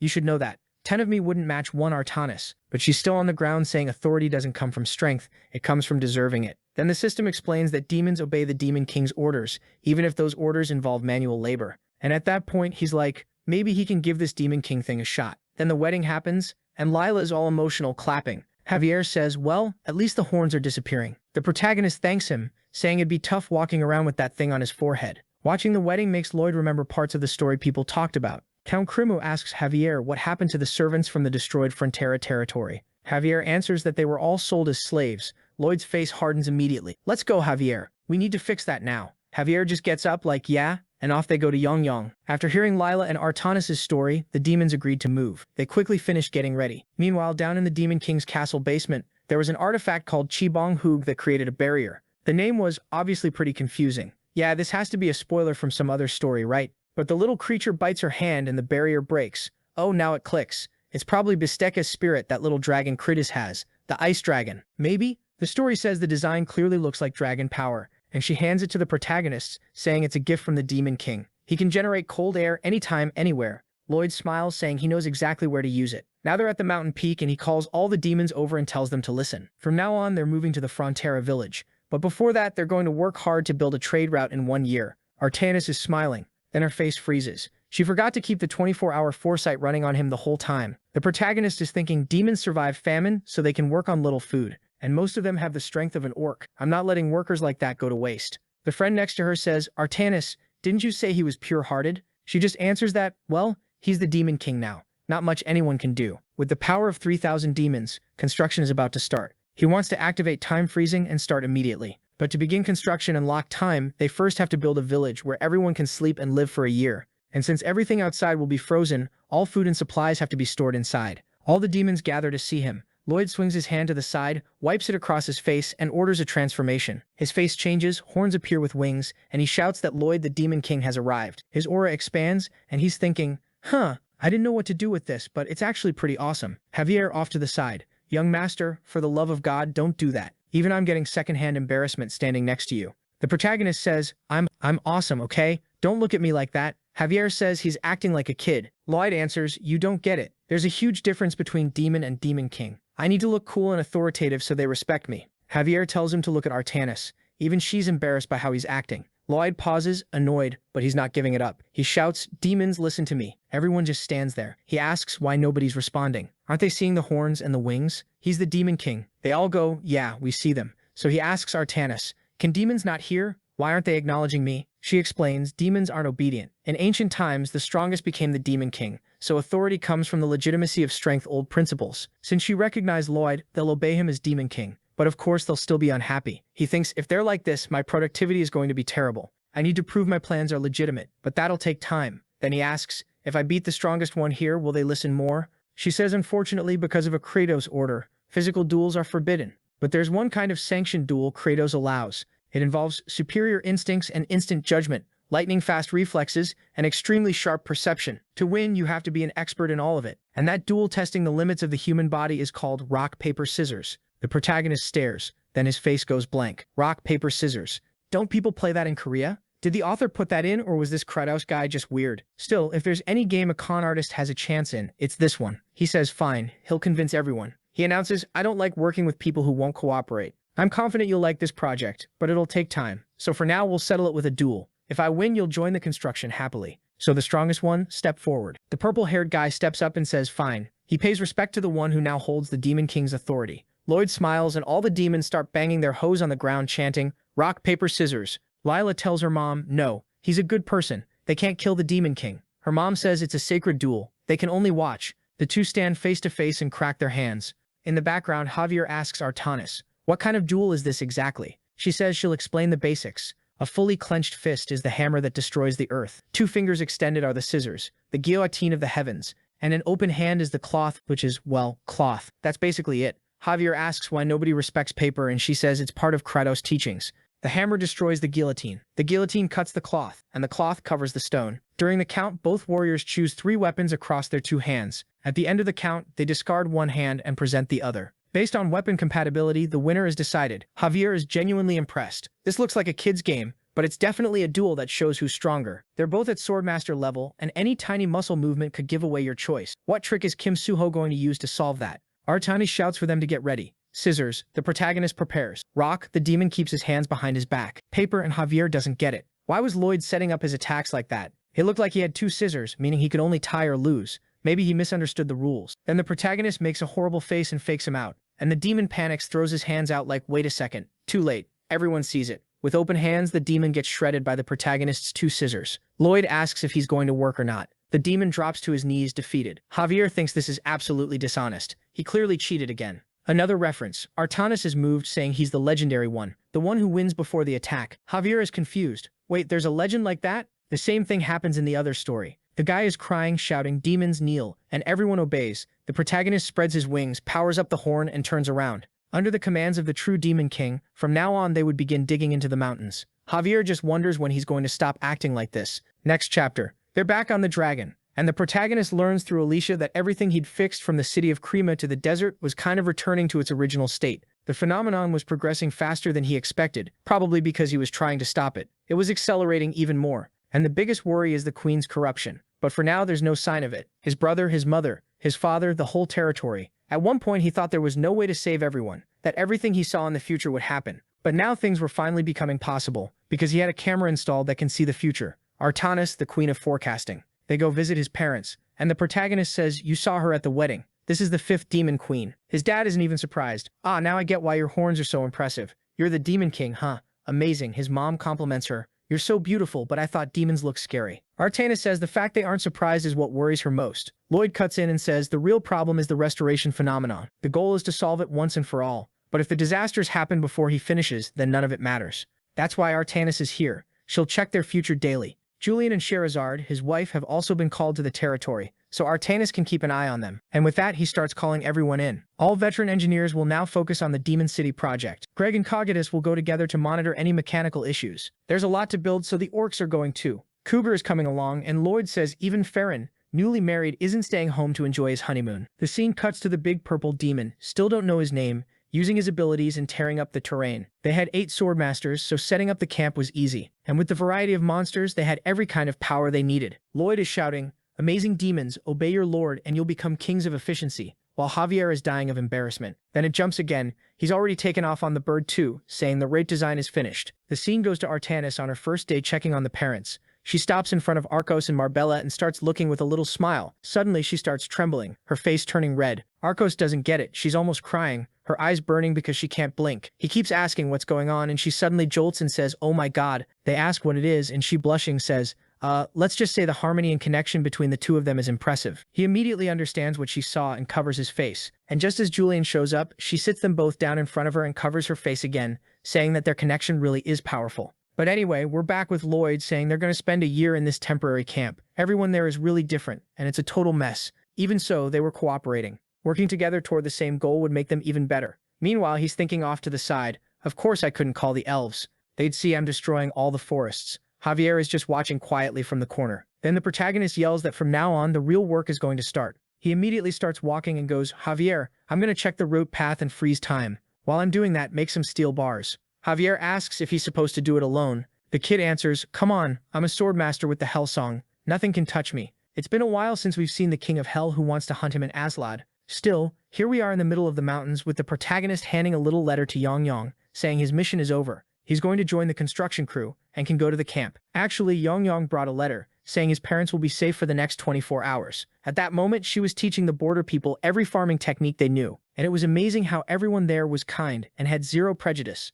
Through Yong Yong, she found out the 8 kings were grateful, because now the kids have a place to play. Everyone was happy thanks to the Demon Lord. Pretty sweet. Lloyd says he hopes the Demon Lord is happy about it too. Then the system announces that a race has been unlocked. The remaining descendants of the demons had achieved their wishes, and he gets 100 points. He thinks it's not much, but he's still really happy. And now it's time to freeze time. 3,000 points get consumed, everything around gets swallowed by the sphere, and he forgot about that detail. The pain in his heart starts up. He grabs his chest but collapses into the snow, unable to get back up. He starts realizing it's progressing even faster than he expected, and the little guy is apologizing, saying he didn't know. Lloyd says it's fine. Thanks to him, he can freeze time, which matters way more. He actually brought something really good. It might be a bit cold, but he'll survive. But what kind of insane blizzard is this? Where is it even coming from? He thinks he'll have to release a bit of mana so Javier can locate him, but then he hears someone approaching. He figures he can always count on Javier, so he decides to rest his eyes for a second. Except the one who shows up this time is the queen. Wait, she's already carrying him on her back? Next chapter, we're inside the house and all the little creatures are sneezing.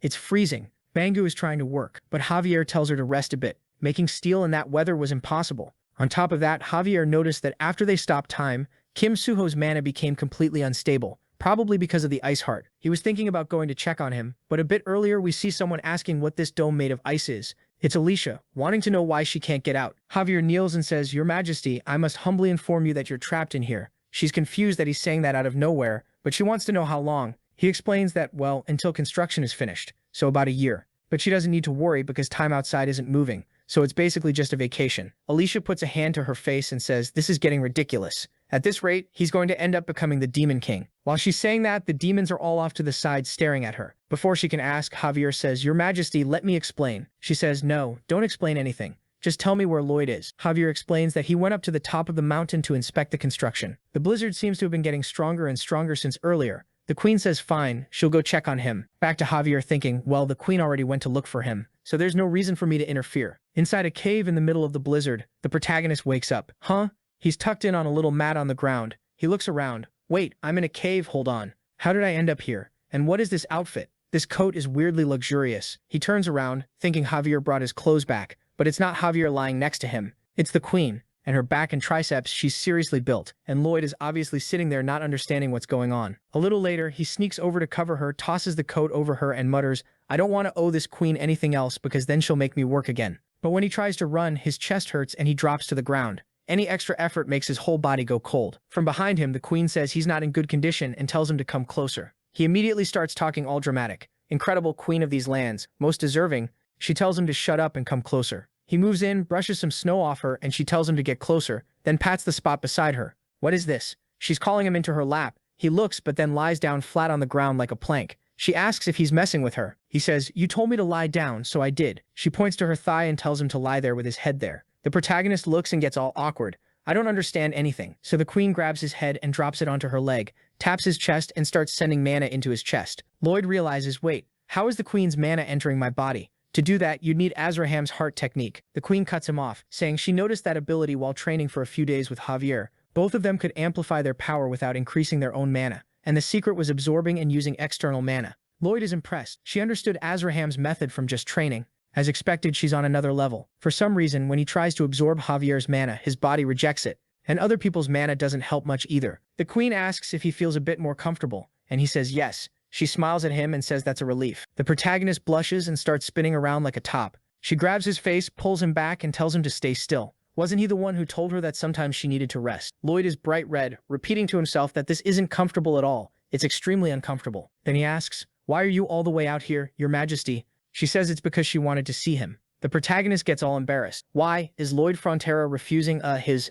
promises? "I said I'd build it. It's just snowing a little." She says he really doesn't understand anything, or he's pretending not to. He makes that completely clueless face again, and she says that normally he's sharp, intelligent, perceptive, and works well. But when a woman makes a direct proposal to him, he completely fails to understand her sincerity. He stays awkward like, "Me? Proposal? When? Who? You?" He remembers when she pointed at him and said, "Marry me and become part of the royal family." He starts sweating cold. Wait, that was serious? It wasn't just because she wanted to put him in the royal family so he'd work until he died? No, that's definitely the truth. What else could it be? Suddenly, the whole cave starts shaking. The queen asks why there's an earthquake at a time like this. Lloyd knows it too much is happening. The worsening snowstorm, the earthquakes. There's definitely some weird mana movement. Someone is interfering on purpose. He stands up with a creepy smile, saying someone bold is trying to mess with his plans. The queen smiles and thinks, so he really noticed it's someone's doing. Just as expected from someone whose power I acknowledge. He grins. I'm going to make that bastard pay tenfold. And she thinks it'd be nice if he could change his facial expressions. Next chapter, we're back in the mountains, and there's energy gathering. Someone says, "My name is Pantaraza." What is this? Did this guy just show up from Adventure Time, or am I losing it? I never watched it, so I don't know, but I feel like I've seen this blue creature before. He says he's the mountain spirit king of Pantara, a being who lived for countless years in this place, protecting it. He created this extremely destructive climate so humans couldn't survive, and a long time ago, a small group of demons passed through, and he didn't care. Their guardian created a subspace with an ice barrier already inside his territory, and he chose to let the demons do whatever they wanted. But this group arriving now is very different. He sees Javier and the protagonist walking, but the story says what he saw of an angry Javier is actually just his memory. While Lloyd obviously is exactly like that, showing up saying something like, "Hey Javier, this place is too steep, let's fix it up." Right then he activates his Swordmaster power and goes off. Night explosion. The two of them are smiling while Pantaraza wants to know what these lunatics are doing, destroying a mountain for no reason. He saw they built a village at the base of the mountain, and without any mercy they're cutting down all the trees. These people were demons destroying Panteraza's temple. He saw the moment Alicia told Javier it was snowing too much, and she was going to find Lloyd. The other guards were supposed to spread out too and hunt the kid. Seeing that, Panteraza decided he would drive everyone off the mountain. He spreads his arms and activates the blizzard. Immediately, people give the order to stop working and hide, or they'll end up buried. But Panteraza laughs, calling them useless and weak. They won't find a way to survive this cruel cold. Then he sees everyone having fun in the snow. He's trying to understand, what the hell? Why are they enjoying this? Araujo is telling the orcs that training in extreme cold is something they finally get to experience. A human asks a demon if they don't feel cold. They say no. The demons who felt too cold died a long time ago because they were weak. Panteraza doesn't get it. Something is off. One thing he already knew, demons and orcs might be able to handle it. But why does even the weakest human have massive mana? It won't be easy to drive everyone out. If that's the case, he'll use all his power to take out the leader. He heads toward the mountain and starts shouting that everything they do will be useless. Then Lloyd and Alicia appear. Panteraza says, the master of everything has appeared, and he'll be destroyed by the icy blades of wind. The storm hits hard, and Alicia says that for something to move this much, it isn't a mage. And Lloyd is sure it isn't a dragon, because dragons are usually way more direct. They wouldn't hide like this. Alicia starts thinking, what kind of creature has mana that's hard to detect, can control natural phenomena, and create things like blizzards and earthquakes? The protagonist makes a little smile, then a grimace, saying he knows it must be a spirit. Panteraza thinks, impressive, but you must have realized, there's no way to oppose me, no physical force affects me, not even mana. Nothing you can do affects me, because I am a spirit. Right then, Lloyd starts singing the hell song. The spirit falls apart. The problem is Alicia, poor thing, collapses on the ground, completely wrecked. But with that, the spirit that was invisible starts tipping over. And when she looks to the side, the creature hits the ground. Lloyd smiles and says, so you're the one messing with my work? Panteraza, beaten down, you bastard. What kind of magic is that? I'm the very condensation of mana. Nothing should affect me. Lloyd explains it's not a physical attack. He collapsed because he felt extremely sick. The creature wants to know how a man can be that unpleasant. Lloyd walks up asking, why are you interfering with our work? What's your problem? Panteraza says,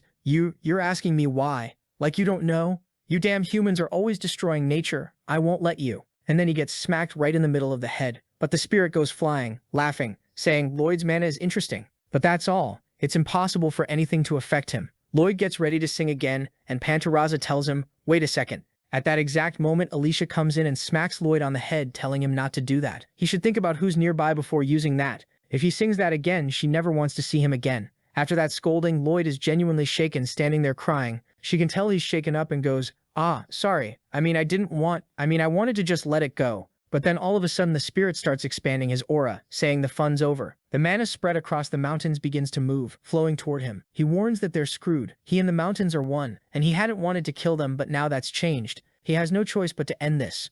Lloyd looks at him and says, dude, you've got a huge problem now. The spirit doesn't get it. Lloyd explains, anyone who threatens me is going to get an even worse ending. Then something comes flying in from behind Panteraza. It's Javier with his angel wings blown out, and he lands a clean hit right on the spirit's head. And Lloyd is laughing like a maniac, saying that today nature kneels to humans. He keeps laughing while Alicia just stands off to the side, thinking she must have lost her mind getting involved with a guy like this. When the thing takes Javier's hit, it can't understand why it hurts so much. Even if it's mana, no matter the amount, it shouldn't hurt him like that, unless the attacker is a grand master. Javier throws his arms up and brings it down again right in the middle of its head, making its eyes roll back as he flies around beating it down. The creature flips side to side and goes, wait, hit somewhere else. Stop hitting my face.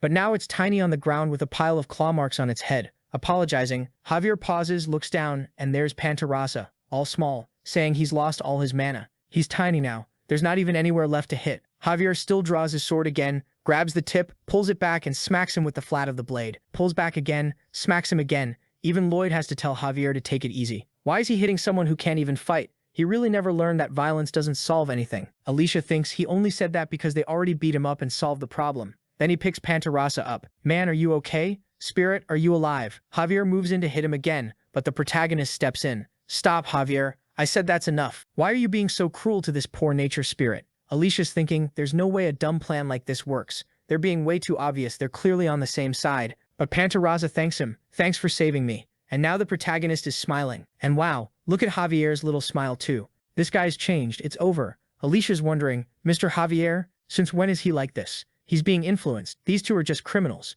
There's nothing heroic about this duo. Still smiling, the protagonist says, so, Panteraza, let's talk. Why were you trying to interfere with the construction? The poor thing, crying, says, I just didn't want to see these mountains destroyed and all their nature with them. Lloyd asks, what if we try to improve the environment while we keep building? Would that be better? Alicia's surprised he says that, and Pantarasa replies, "You say that, but you're human." Lloyd cuts in and explains that humans are powerful creatures. While other animals adapt to environments, humans change environments to adapt to them. They have the power to destroy nature, and that's why they have the responsibility to protect it and take care of it. And he promises Pantarasa he'll make these mountains even more beautiful. Alicia hears that and doesn't really get it. They already beat the spirit, so why are they going this far to make him feel better? Then Lloyd asks Pantarasa, "Can you make the weather here in the mountains a little nicer? Just a bit warmer would already be way better." The poor thing is crying happily, saying of course, if it won't affect the surrounding ecosystem, he'll help. Alicia smiles as the sun appears on the horizon. She decides Lloyd is interesting because she can never understand why he acts like this. But right after that, they open a crater in the mountain because they first needed to reach the area.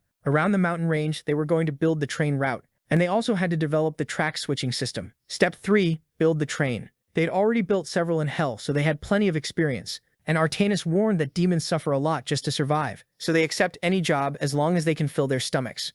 They were the ones who would move the trains, since they were extremely strong and barely ate. Part 4, together with Leela, they built a wonderful place to preserve nature, relocating various plants around the mountain so everything could grow abundantly. The demons understand that kind of work really well, so he can trust them again. But he's standing there with his hand on his chest. Alicia puts in a bit of mana and asks if he's okay. The construction was taking way longer than planned. Maybe they should compromise a little and speed things up. But now the guy wants to farm Aura, saying no, the land needs to be nurtured. She says it makes no sense. Why is he risking his life? He's going to die like that. He answers that he feels like he'll regret it if he doesn't do it this way. Because if these mountains become a beautiful place, they'll turn into the perfect tourist spot and bring in a ton of money. Just imagine how much more profitable this place will be. Alicia realizes he really is awful. But then she says, "I'm paying for all the construction, so why are you worried about profits?" He immediately gets all smug, saying that securing the central trade hub of the most powerful continent would bring massive wealth, and he only wanted to build a tiny little business. Alicia giggles and tells him to be as greedy as he wants, because his greed always ends up benefiting everyone. Right then he breaks into a huge grin, thinking he's set, basically retired. With how much money this will generate, if he gets even a little, he's done. The system responds that it doesn't know whether he dreams small or big. He says dreams are small, but they shine like a star. The system isn't stupid. It knows stars are insanely huge. This guy is anxious for real. Anyway, the demons are working, and the train arrives. The protagonist orders them to activate the track switch lever, and the train starts climbing the mountain. The demons are all having fun, and Pantarasa is smiling too. The cute trio watches, and the system says, "You freed the demons who were imprisoned and opened a trade route that will become part of the continent's history." New title unlocked, Expert Liberator. As the icon of liberation, you can perform a powerful jump over any resistance. Lloyd doesn't get it. Hold on, a jump? What's that supposed to do for him? He's a sword master. Still, the good part is, the title gives 8 points per month. Seeing that, the protagonist starts wondering if maybe it's time to prepare for the end spoiler. But unfortunately, the number of people whose fate he changed is still at -1, so basically nothing changed. Everything he's been doing is to fight the restoration phenomenon, and it's time to see the result. Then the time bubble finally disappears, and everything unfreezes, except the heart, because it gets completely wrapped in cold mana and he passes out. And what a treat. He falls into the queen's lap while she says he can rest and that she'll protect him. Yang Yang shows up and she says they're going to the kingdom to finish this. Right, it's done, so it's time for him to receive the so-called Heart of Summer. But the next chapter starts with the sun rising between the mountains. The protagonist is slumped over and feels something in his chest. It's Alicia's hand, feeding mana, asking if he finally woke up. Lloyd, being all polite, gets up apologizing for lying down in front of Her Highness. She says it's fine when someone's sick, it's normal to be lying down. Then she explains everything, but he needs to change into ceremonial clothes. It's time for him to receive the Eye of Summer. Now they're on the mansion balcony, and she says she will proclaim and recognize all of Lloyd Frontera's achievements. He successfully crossed the Pantera Mountains, which had blocked the kingdom of Magentano from global reach. From today on, their nation is the center of global trade. They became the strongest without needing a war. It was an honor for all these achievements, but while she's saying it, she sees Lloyd freezing up. And that's why today he will receive the Eye of Summer. She starts realizing that neglecting this until now is making his condition worse.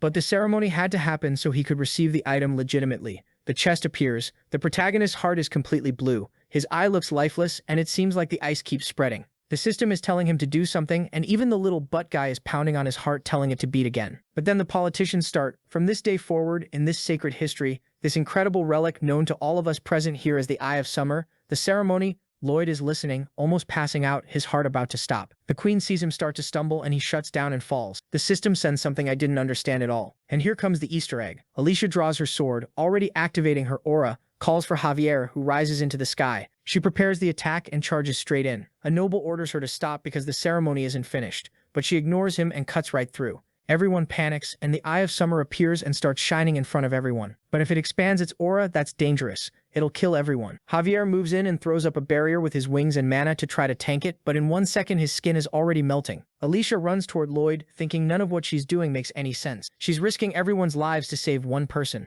But she trusted that he was the only one who could fix everything. He needed to get up and solve it like he always does. She puts her hand on his chest and starts injecting a ton of mana, saying she'll use everything she has to help him. Then Lloyd's eye opens and a quick recharge activates. He stretches his arm out to the side and the Eye of Summer starts flying toward him. Alicia is sitting there beside him, everyone crouches down, and suddenly the sky clears. The citizens are confused, collapsed, shaking, and even Javier is unconscious. Not just him, Lloyd and Alicia are down too. But then the system announces that the Eye of Summer has been absorbed. The little butt guy sees a light appear beside him and a tiny flame pops up, sending a little heart. He sends one back. They come together, start spinning, and both turn into a mini sun, warming the protagonist's heart. The system says the Heart of Winter and the Eye of Summer fused inside his heart. Lloyd wakes up and the system continues. Your sacrifice and faith in others return to you. The trust you created produced a miracle, and all your actions combined to create a divine skill. Blessings of the Demon King. You can grant this blessing to one person per day, and that person will be under its effects for 24 hours. Lloyd wants to know the effect, because otherwise it's useless. The system says one of that person's abilities will be amplified to its true potential. Lloyd immediately asks, wait, if I buff Javier with it and he's already a Grand Master? The system says Javier is at the beginning of becoming a Great Master. He has the potential to become a true Great Master, the kind they say can kill a god. So basically, for 24 hours, he'd have that level of strength. Lloyd starts smiling, leans back, stands up, and opens his arms to the citizens of Magentana, saying, did you see that? That incredible performance prepared by Her Majesty. Now not only them, but the whole world knows that with the opening of the roots, Magentana has become the richest nation in world history. Even dragons would fear it and hesitate to attack. He shouts and everyone goes, ah, shouting along. Then Alicia is already getting up. The protagonist looks back and gives a huge grin. Oh my god. When he gets that happy, I already know a planet-sized problem is on the way. Next chapter, night falls, and we see deep in the Pantora Mountains in the barbarian village known as Veneto. A little girl tells her mother she gathered some dry leaves in different colors and made a bouquet. The mom is super buff, and she tells her dear Hunta that she always makes everything so wonderful. But then bam, someone opens the door and asks what they're talking about. It's the father, warning that a true warrior doesn't make anything pretty. He's the chief of the village of Veneto, named Dolfriend, and he kicks the little bouquet his daughter made. Then he turns to his wife, asking what she thinks she's doing. Look at what's happening to their daughter, and now she's not going to answer? The mother says he always says whatever he wants, so it doesn't matter what she says. But Dolfriend says it's not what he wants to say, it's what needs to be said. The village of Veneto fights and conquers everything they want. Strength is what protects them. He asks if Hunta is really going to keep up this whole turn everything pretty thing, and she apologizes. He yells again, saying someone from Veneto is never a coward, and the kid who I thought was his daughter but apparently is his son, shouts another apology. Dolfriend, though, sits down and immediately orders him to apologize to the ancestors for an hour, and the little kid is there with their butt up in the air. Then he glances at his wife and realizes she'll never smile at him again. And Hunta hates him too. Still, he had to endure that life. He slams his mug on the table and starts drinking, saying kindness doesn't protect anyone's life. The next day, he's calling on the heroes of Veneto, saying it's time to hunt. He lets out a shout and all the barbarians are there getting ready. And with why are they walking in that weird way? Turns out they've got a song they dance to while they fight, saying they're descendants of exiled warriors. Hand over your cart and your food. We risk our lives for a single meal, and we're the bandits of these ruined lands. He points at Mount Pantarasa, saying it would be crossed once again. He's singing all of this, but this time, strangely, the icy mountain from the story, and the song was full of leaves and plants. A while later, they find out Magenta built a road, weird huge wagons, and a big village. It's been quiet for a few days and there aren't any soldiers, so it doesn't look like an invasion. Dolfriend says that doesn't matter. Their ancestors lost 70% of their people crossing the mountains. They never even dreamed of going through there again. But now they could. Why is he flipping his long hair like that? Anyway, now it's night and he's saying it's an invasion. They're going to kill everyone, take everything, cross the mountain. Good grief. But who does he run into? Lloyd and Javier coming in, and Dolfriend wants to know who those guys are. They don't look like Magentan soldiers. The woman on his back says, do you think they're here to negotiate? Dolfriend answers, ha, naive. Venetos only know the path of battle. So let's start by cutting off the heads of those three until he sees Lloyd's face coming closer. Instantly, he starts shaking, wondering what terrifying human this is.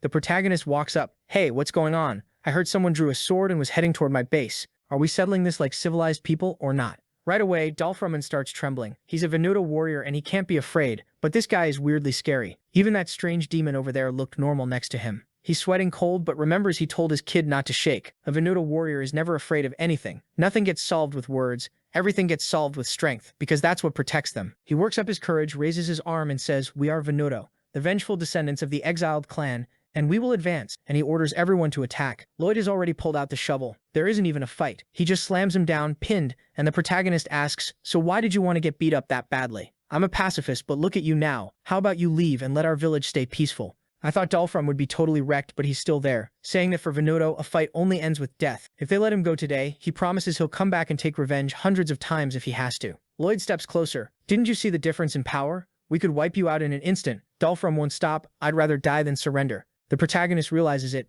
This idiot won't listen. Then he turns to Javier. "Whatever. Let them go." Javier warns, "Sir, I think this is going to be a huge headache." Lloyd says there isn't much they can do. Those people won't stop until they're dead, and he's a pacifist. He hates having to solve things with force. Javier asks why they don't imprison them. The protagonist says that would still be too violent. They probably have kids and women and then they'd have to feed them. Then Javier asks, what if we capture the family too and lock up everyone? The protagonist insists it would still be a problem. More mouths to feed. And if they exterminate at that moment, everyone is already leaving. Totally calm. But Javier knows that even with that warning, they'll come back. They'll need someone to protect this place. Lloyd, all fancy, says no way he's not spending money on that. The queen is worried about the costs too, since they've been huge. So finally there's a chance to save money. Javier turns like, wait, how are we saving money with those people? Lloyd says he'll use a very peaceful method. Yeah, they're leaving, but they never should have come here. Next chapter, the Pantera watching the houses. Dolphrun says last time we attacked head on, but this time it'll be a sneaky night raid. Look at those kids playing instead of sleeping.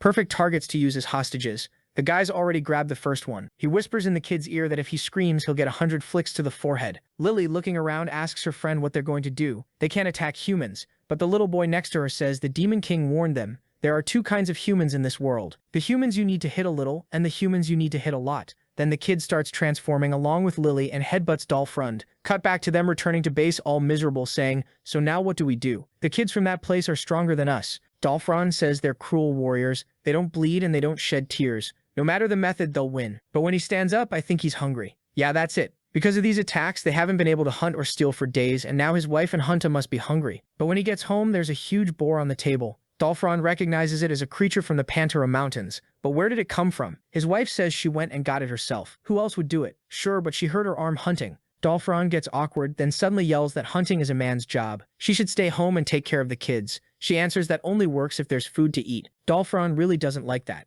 Next day, there's a cart driver passing by with his little horse, and Dolphrun is up there saying, perfect target, let's go. He jumps toward the cart and they start dancing in front of the guy, going to steal everything, but when he pulls the curtain, yeah, look who's inside. He immediately lets the curtain fall, saying, this actually wasn't what I wanted, but it's too late. The demon grabs his shoulder. Now they're all on their knees. Javier says the Magentan Kingdom is offering protection to any merchant who wants to use this region. So from today on, you'll never succeed at robbing anyone who passes through here again. Lloyd comes out from the back of the stall and speaks loud so everyone can hear. There's a really easy way for them to get all the food in the wagon. Would they believe him if he said it was possible? They don't believe it, so he'll show them. Look, this is money. Dolphrun says, you want me to buy something? I'm a warrior. We don't do that. The protagonist says, you're not getting it. Here, take this money. Now give it back to me. Dolphrun hands it back, and Lloyd says, done. This whole cart is yours now. Take it and have a feast with your family. Dolphrun doesn't understand. Wait, they gave all that to them? Now they're back home and the feast is on the table. He's thinking, I brought this for my wife and Hunta, but a warrior like me can't accept charity. Tomorrow is hunting day, until they run into the gigantic Podong. He starts shaking, wondering why there's a monster that big in this region. Podong just goes, po, and that's it. One swipe and the warriors go flying. The protagonist suddenly appears walking right through the middle. Seriously, every time you go out hunting you get hurt. Like the saying goes, weak prey has nothing to eat, and prey with a lot is hard to catch. But don't worry, something magical is going to happen to everyone. Here, take the money, now give it back to me. He takes the guy's coins and says, look, piles and piles of meat for everyone. Scene changes again to Dolphrun slamming the table. Damn it, next time we'll hunt with our bare hands. But the blonde guy named Uga says, boss, that scary guy, what if we just, take his food again? Then we won't have to hunt or steal. That's it, Dolphrun throws him over his back and starts snapping his spine. Back at home, he's furious. Those people don't understand a warrior's blood, a warrior's pride. Then his wife calls him and says that, well, at least he hasn't been getting hurt as much lately. And now she feels a little better. He's surprised. She turns her face away, and he's completely shaken. Later that night, in the protagonist's village, he says, so from now on, you're going to use our money to buy food? Dolphrun says yes.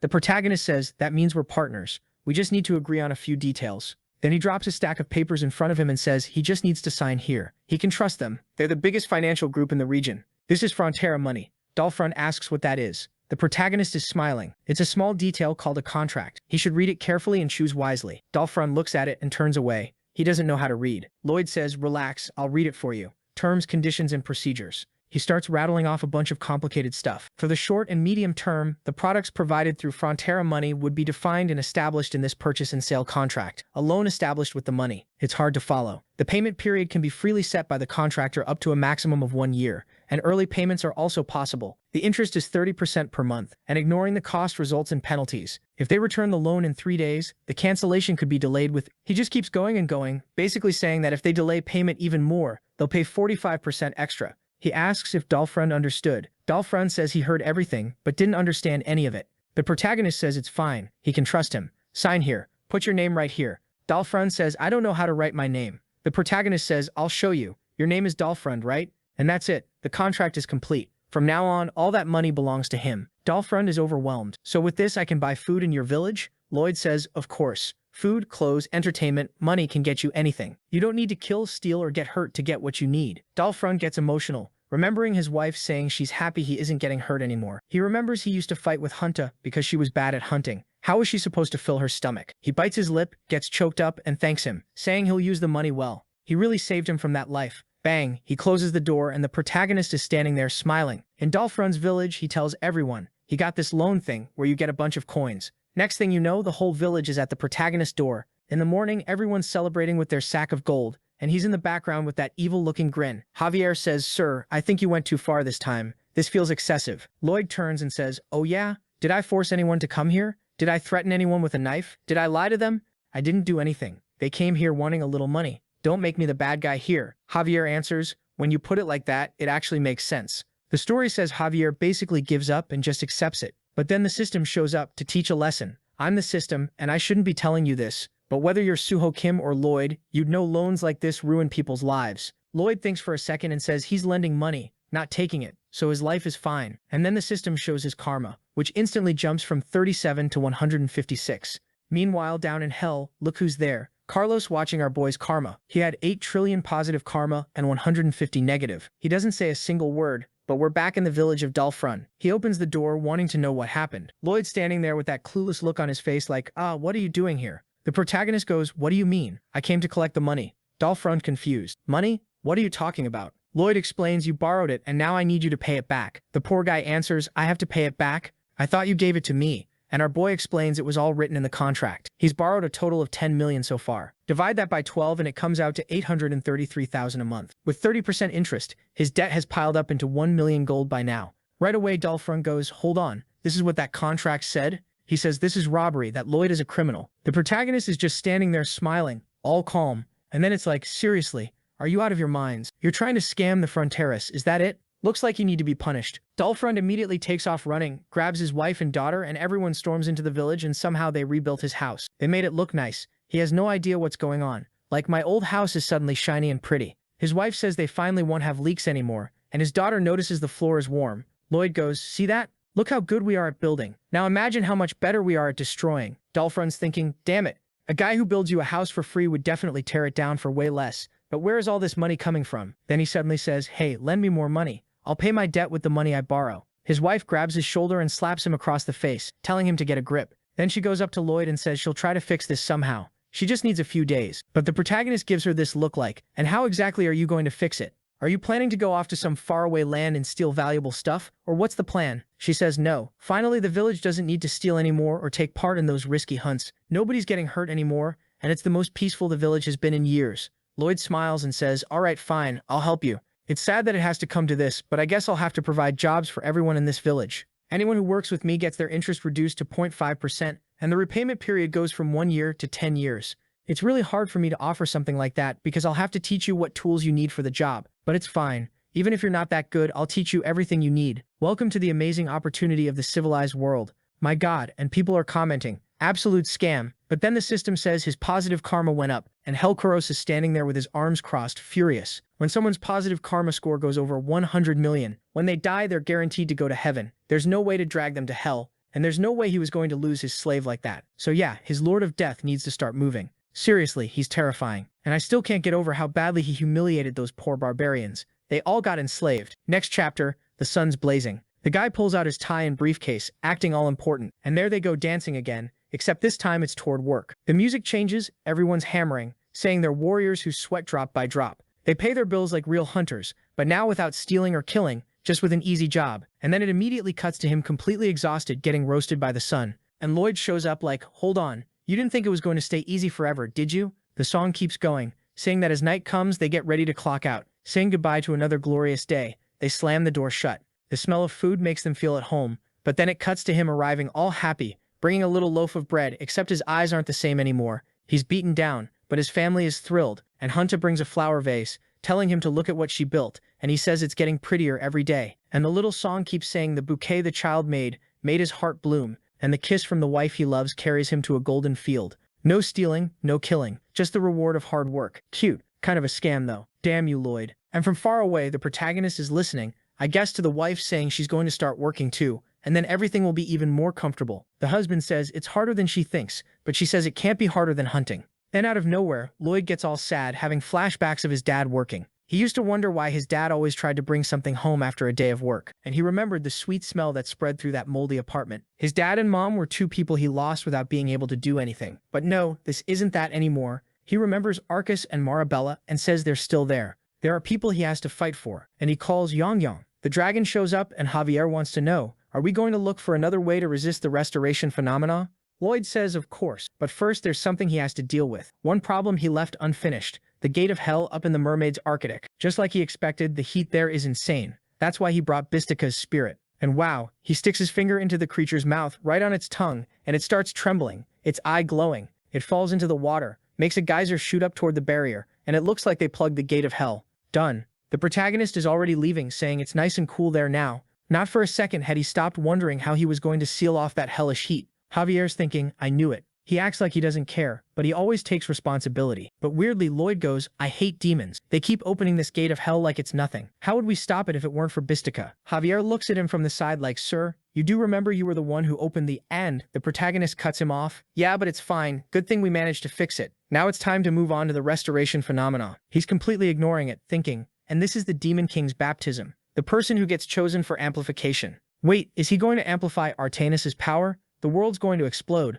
He's already opened the wings, the horn, activated the baptism, and the system says it activated without him even yelling, with all that dramatic flair of his. Then the heart of winter and the eye of summer start merging again and manifest amplification power. The energy around Artanis increases, and the system says she received the blood vision ability, with an extra option added, wide area vision. If Artanis has already visited a place or met a person, she can monitor them in real time, no matter where they are. The protagonist thinks it's perfect. She just needs to look at every place he's been and everyone he's met. So they start flying the dragon over the whole territory. Artanis keeps registering everyone as a target, even Queen Alice and all the locations. Later he asks if she can see status screens. She says that, well, besides the Frontera territory, she can't see anything, because she has to be physically present to reach it, which means she'd have to be like really high up, like her eye has to actually reach the place. The protagonist thinks he'll have to hand Yang Yang over to her, but that dragon is his crucial mobility. Then suddenly Artanis's clothes start moving and turn into two wings. She braces herself, shoots into the sky like a bullet, and from up there she can observe all the targets, and the system says that with this they can go head-to-head with restoration. The protagonist gets fired up, saying now he wants to see who's going to win this fight. Javier in the background says Lloyd's actions really are interesting. They could have easily destroyed the demons, but he chose the hard path, making sure they had a better life and supplies. Because of that, Artanis became an ally, and now she's indispensable. Lloyd says he's not kind, he just didn't want to use force because feeding people was more beneficial. Then Javier says Artanis is so incredible he's a little jealous. But whatever Lloyd needs, he just has to ask. He'll do everything he can to stop the restoration phenomena. Lloyd tells him to stop saying that because Javier will always be the first one working, no matter what happens. And then here it comes. Lloyd says he has to get ready. It's time to stop the restoration phenomena, which is about to happen immediately. But how is his plan supposed to work? Time to check the end spoiler and see what's going to happen. On to the next chapter. We're at the mansion. He's sitting there seeing that the number of lives he saved is still at -1. Even after Artanis used wide area vision, someone still dies directly because of him. That makes him think he still hasn't found the solution to the restoration phenomena, but he needs to know what the story's pace is going to be with everything he's done so far. It's the only way to get any hint on how to solve this. The system asks if he wants to see the end spoiler for the 4th time. Lloyd says yes and clicks the button. He's super confident, smiling, saying, I've already seen everyone dying in this, so there's nothing left that can scare me. But his expression changes when all of Frontera is completely destroyed, wiped out. Right away he doesn't get it, because that means they're being attacked by something. But it's impossible that the Fronteras are losing without being able to react at all. They've got a bunch of top-tier swordsmen. They've got his powers, they've got Artanis. And then through the smoke he sees them like those titans from Eren. You know? Giant creatures. He can't understand how these things are stronger than the Fronteras. And where did these weird creatures even come from? He never heard about this in the novel. What was going on? Then something explodes in the sky, and when he looks up he sees Javier getting thrown down, his aura blasting as he hits the ground. Lloyd starts running, saying it's impossible. How did a grandmaster like him lose? And the Demon King's baptism, didn't that thing say it could kill a god? The only way this happens is if someone above the power of a true grandmaster is attacking this country. But nobody at that level exists in this world. He starts trying to remember what kind of person in the book has that kind of strength. Javier is wrecked and someone is approaching. He says there are only a few beings who come close to gods, the Dragon King of the human world, the Archangel of the heavenly realm, and yeah, the King of Hell. Helcaros says it's impressive, someone who can actually hurt him, since he's considered a god. Javier in agony puts a hand on the ground and forces himself up. Helcaros asks if he really wants to keep doing this. Javier says he won't allow him to take Lloyd away like that. The protagonist doesn't understand what they mean by take Lloyd away. But then in the blink of an eye, Helcaros smashes Javier's head into the ground. Lloyd realizes he had absolutely no chance. Helcaros lifts his foot, covered in blood, looks down and Javier is still staring at him. The Demon King says he did well, but now he can rest peacefully. The protagonist thinks, wait, how is Javier going to die? He's the protagonist. That makes no sense. The system reminds him that only one person was going to die. Lloyd is terrified as Helcaros gets ready to attack again, until someone yells for him to stop. When he looks back, it's future Lloyd walking up. He drops to his knees and says he surrenders. He's crying, begging him not to kill his friend or anyone else in Frontera. He apologizes for everything and says he just wants everyone spared. But Helcaros asks why he's acting like this. He steps closer and says Lloyd didn't do anything wrong. Javier tells Helcaros not to do it, but it's too late. He blows Lloyd's head apart. For real, the protagonist died. And then a strange voice says that's how the world stabilized, since only one protagonist stayed alive. Please read the next part of Blood and Steel Night, which has a new beginning. And Lloyd notices that weirdly he wasn't going back to reality. Why was he still stuck in the end? Spoiler. But then the epilogue hits, and he finds himself trapped down there in hell. Yeah, kid, your ending was never going to be easy. And the voice explains that Lloyd Frontera was captured by the King of Hell. He'd be working for him as the brain of hell for all eternity. That's when the protagonist realizes the damn King of Hell really was the final villain. Meanwhile, under the light of the eclipse, everyone's going at it, every race against the demons, the Fronteras versus Hell. Season finale, people. We're in it. We're almost there. Next chapter, Javier asks why they're suddenly in such a rush. Lloyd says he'll understand when they get there, but they have to urgently head to the Mermaid's Kingdom. And more important than anything, no matter what happens, Javier is not to draw his sword. They get close to the tornado, and the protagonist repeats it again. Don't draw it. They cross the portal and end up in hell. Lloyd really went hunting, and Helcaros is already saying welcome. It was about time you showed up. Lloyd stares him down with pure hatred while Helcaros just watches. It goes quiet. And then the King of Hell says he'll ask the first question. Lloyd says fine. Helcaros asks, knowing I want you dead, where did you get the nerve to come here in person? Javier doesn't understand why they're suddenly talking about Lloyd dying. And the protagonist answers, I'm not the kind of person who's brave enough to face danger. I know killing me here and now would be easy for you, and tricking me into coming here wouldn't be hard either. But Hell and the human kingdom still have to follow their laws. For example, one of them says that if I die here in Hell, my soul would be completely obliterated, and that would be impossible. Javier immediately realizes, wait, the King of Hell wants to use Suho's soul so badly he'd kill him for it.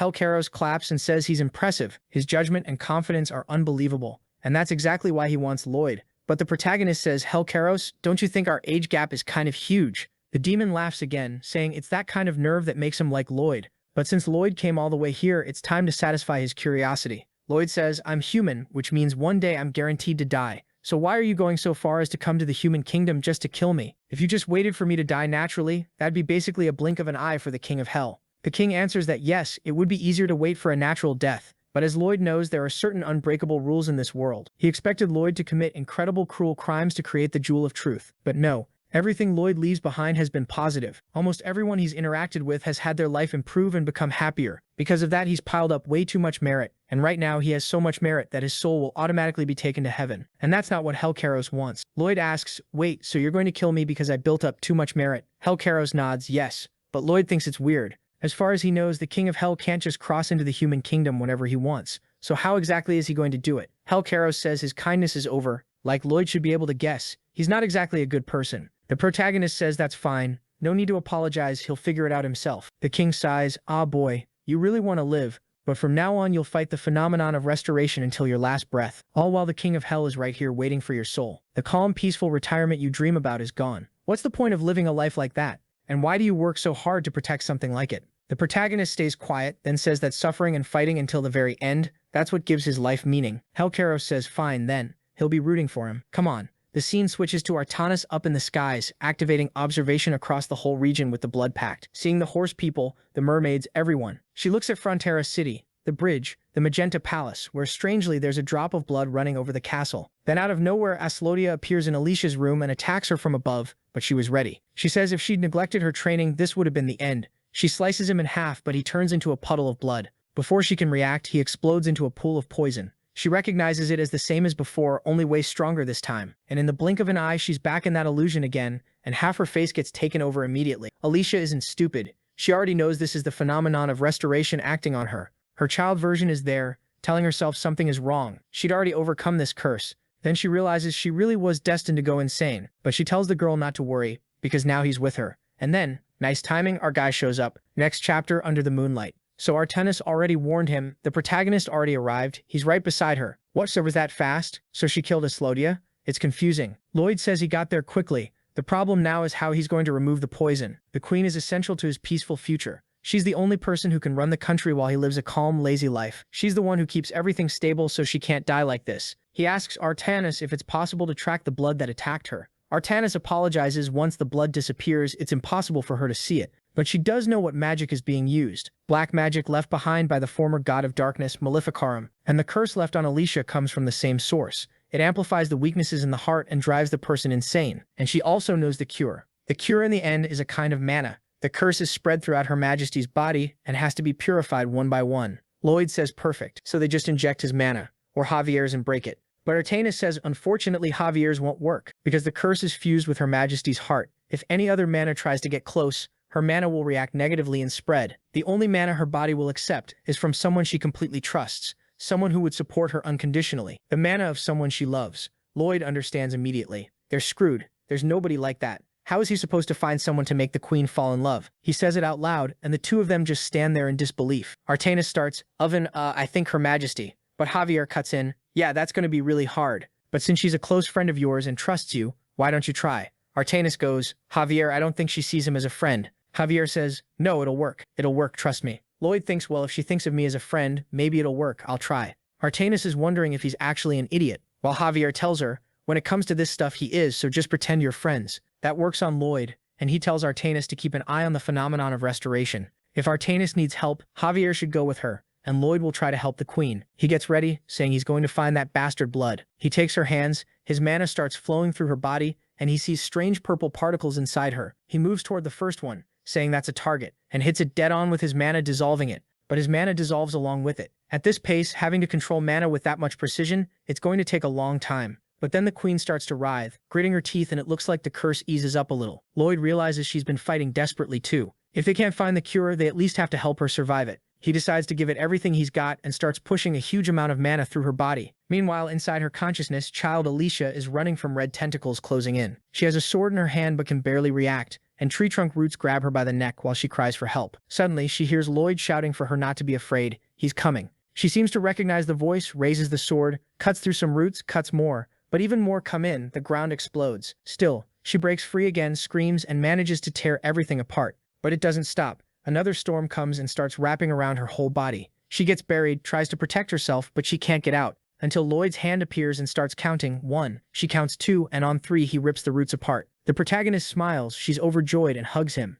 Outside, Alicia opens her eyes and the protagonist is collapsed beside her. At the same time, Javier is up on Yong Yong, noticing that Her Majesty's mana has returned. So that's what they call a partner. Next chapter, bright sun in the sky. Some maids ask if Her Majesty is okay. No one answers, and the woman finds it strange and calls again. The guard at the door thinks it's weird. She never sleeps this late. What's going on? They start getting ready, saying something's wrong. If she doesn't answer after 2 more calls, they'll have to go in. The guy calls, Your Majesty, and then they decide they have to force their way in for her safety. The door opens, they look inside, and they freak out. She's sleeping all cozy with dear Lloyd, but he's already getting dragged for it. Grabbed by the neck, restrained. What? Did they already take him to court? What is this? He's already on the stand, already getting roasted. He goes, wait a second, you're burning me before I can even explain. He says, call the queen, she'll explain. but they say she's still asleep. So now the shameless dog is about to get toasted. He sees Javier coming closer and thinks, thank God he always comes to save me. Then he looks at his face and sees the bastard is just laughing at him. He wonders, where's Artanis? She looks like she's laughing too. The protagonist starts yelling, asking why nobody helps him when he's in danger. Then suddenly someone shouts, asking what's going on. It's Alicia calling for Lloyd, and he yells back with that ugly face of his, Your Majesty, I'm here. She looks over and starts laughing at him. A tear slides down his face. He got cooked. Actually, no. He thought it was a dream that he'd wake up, but it really happened, because she's there on the throne apologizing for what the vassals did, and saying that even if their actions were justified, they acted too fast. Lloyd wants to know what excuse she's going to come up with, so people understand why he was in her room. Then the queen reveals that right now, she's sick. She shows her purple hand, and everyone starts wondering what that is. Injuries they've never seen before. And Lloyd is confused. Wait, she's really going to tell them everything? Then the queen explains that last night her condition reached a critical point, and urgently she called for Lloyd Frontera, because he's the only one who knows the treatment. Since the process requires an absurd amount of mana, both of them collapse from exhaustion. She shows her hand again, and it starts getting worse. The nobles ask what's happening. She says if the treatment isn't applied continuously, the condition worsens quickly. Lloyd smiles, realizing that's why the queen is strong. Right now, making everything clear is the best move. Alicia calls to him and asks how long until a complete cure. He says about a month, and he guarantees that by then she'll be fully healed. She asks the method, and he says it has to be done using his mana. He needs to continuously strike at the root of the disease spreading through her. He's about to explain more, but she starts writhing on the throne as it spreads across her face. She immediately tells Lloyd to come closer. He steps in, she reaches out her hand, and he kneels. He starts the mana transfer, and the curse spreading across her face begins to retreat. All the nobles realize he really does have the cure, and the queen says that as everyone saw, Lloyd is the only one who can save her, and this is the only method, and that's why Her Majesty declares that for the next month she will accompany Lloyd Frontera 24 hours a day for treatments. Lloyd thinks, I was wondering how I was going to convince this whole bunch of ministers,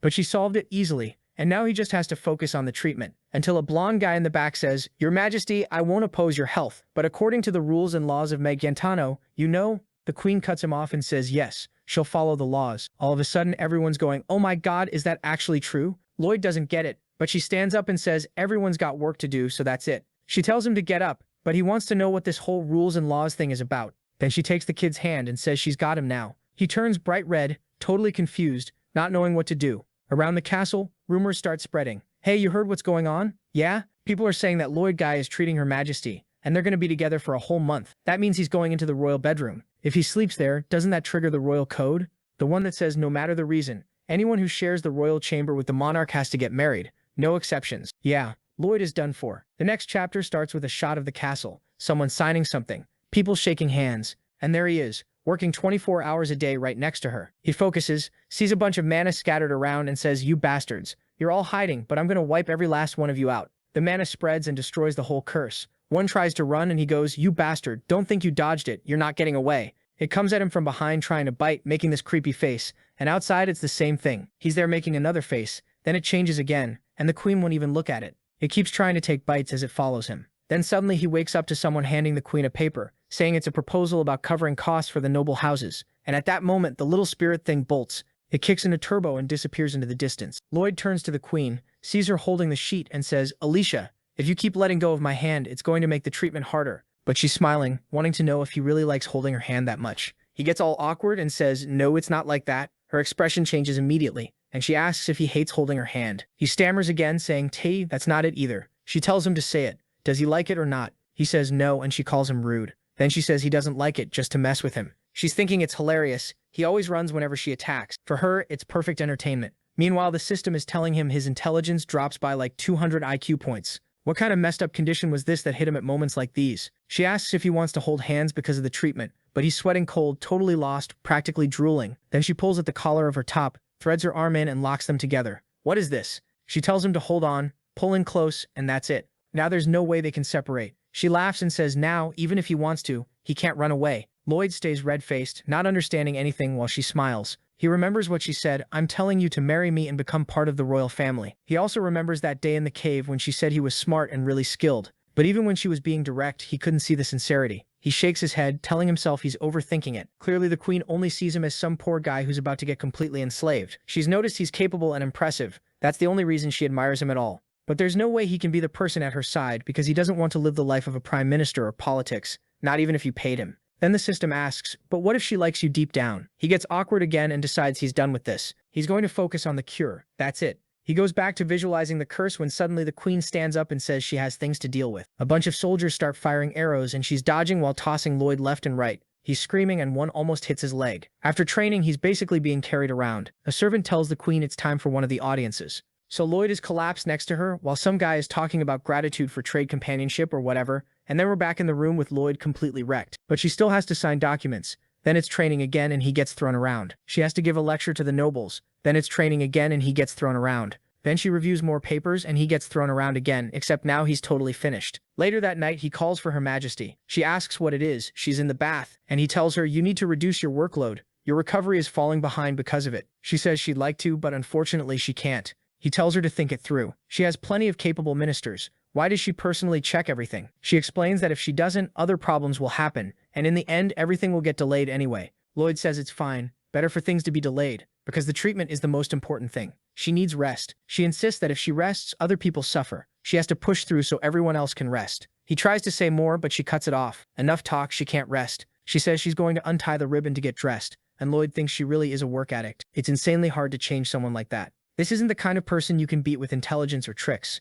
So what's he going to do? He's thinking, and then he suddenly gives this weird little smile. Later that night, he says he has a suggestion. But the queen interrupts again, saying she's not going to rest. He says that's not what he means, and she tells him to explain. Lying down side by side, he says he thinks he can do it better. She asks, better at what? He says he could do the king's duties better. She flinches and asks what he just said. He says yes. If he were the king, he'd do everything she does way more efficiently. He expects her to get mad, but she asks, you think you'd be more efficient than me at handling royal work? Lloyd says yes, he would. Watching her, he kept thinking, I could do that. She thinks for a second and kind of furious says, you got exhausted just from being dragged around and you're saying you'd do better? Lloyd answers, when the driver is bad, the passenger gets sick. Now she's furious, saying it's only the first day and he hasn't even seen a tenth of her workload. He's still sitting there with that face, saying sure, she does all kinds of work, but before he can finish, he basically gets a fist to the face. She climbs on him and starts punching him. Face down in the pillow, he says this servant can't resist Her Majesty's strength. I take back everything I said. I'm weak, so there's no way I can work as well as you. She looks like she wants to hit him more, but she smiles and says, fine, then we'll see. Stay by my side for a week and try handling royal work. But Lloyd holds up 3 fingers and says no. He only needs 3 minutes. If from this moment on she appoints him king for exactly 3 minutes, she'll see something incredible happen. Alicia says fine.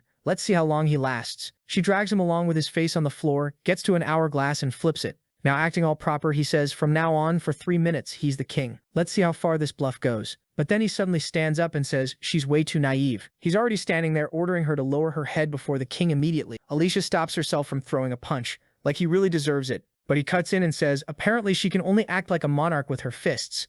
If she's going to accept him as king for 3 minutes, she has to show respect. He's talking big, but his veins are popping and he's sweating like crazy. The queen, who is about to punch him, slowly lowers her hand. He thinks, okay, I'm alive. I thought I was going to die. Then he sits on the bed and orders her to kneel. She says, what? And he says it's obvious he's the king now. She obeys, even though she clearly doesn't want to, and he tells her to listen to the king's words. Alicia Magentano, starting immediately, you will hand off all your work to your vassals and focus on recovery. She starts to shout that she already said that's out of the question, but he shouts back for her to stop interrupting the king. She freezes, and he says he knows she's never satisfied with results, because every time she finishes something, she thinks it could have been better. And that kind of experience is what turned her into someone who believes it's impossible to stop working. He understands that deeply, and he knows it all comes from the fact that she cares about people. But she's important, the strongest monarch in the kingdom's history. What happens if she gets consumed by the curse? Then she won't be able to do anything at all. She won't be able to act, and the entire kingdom will be destroyed. Sacrificing your body isn't the only way to work hard. Even if some problems show up right away, she should ignore them for now, because at this moment, taking care of herself and securing a future farther ahead is much more important. Even if it's difficult, she needs to stop everything and focus on recovery. And any problems that happen because she's distracted and focused on recovering can be solved later. That's the real effort she needs to make right now.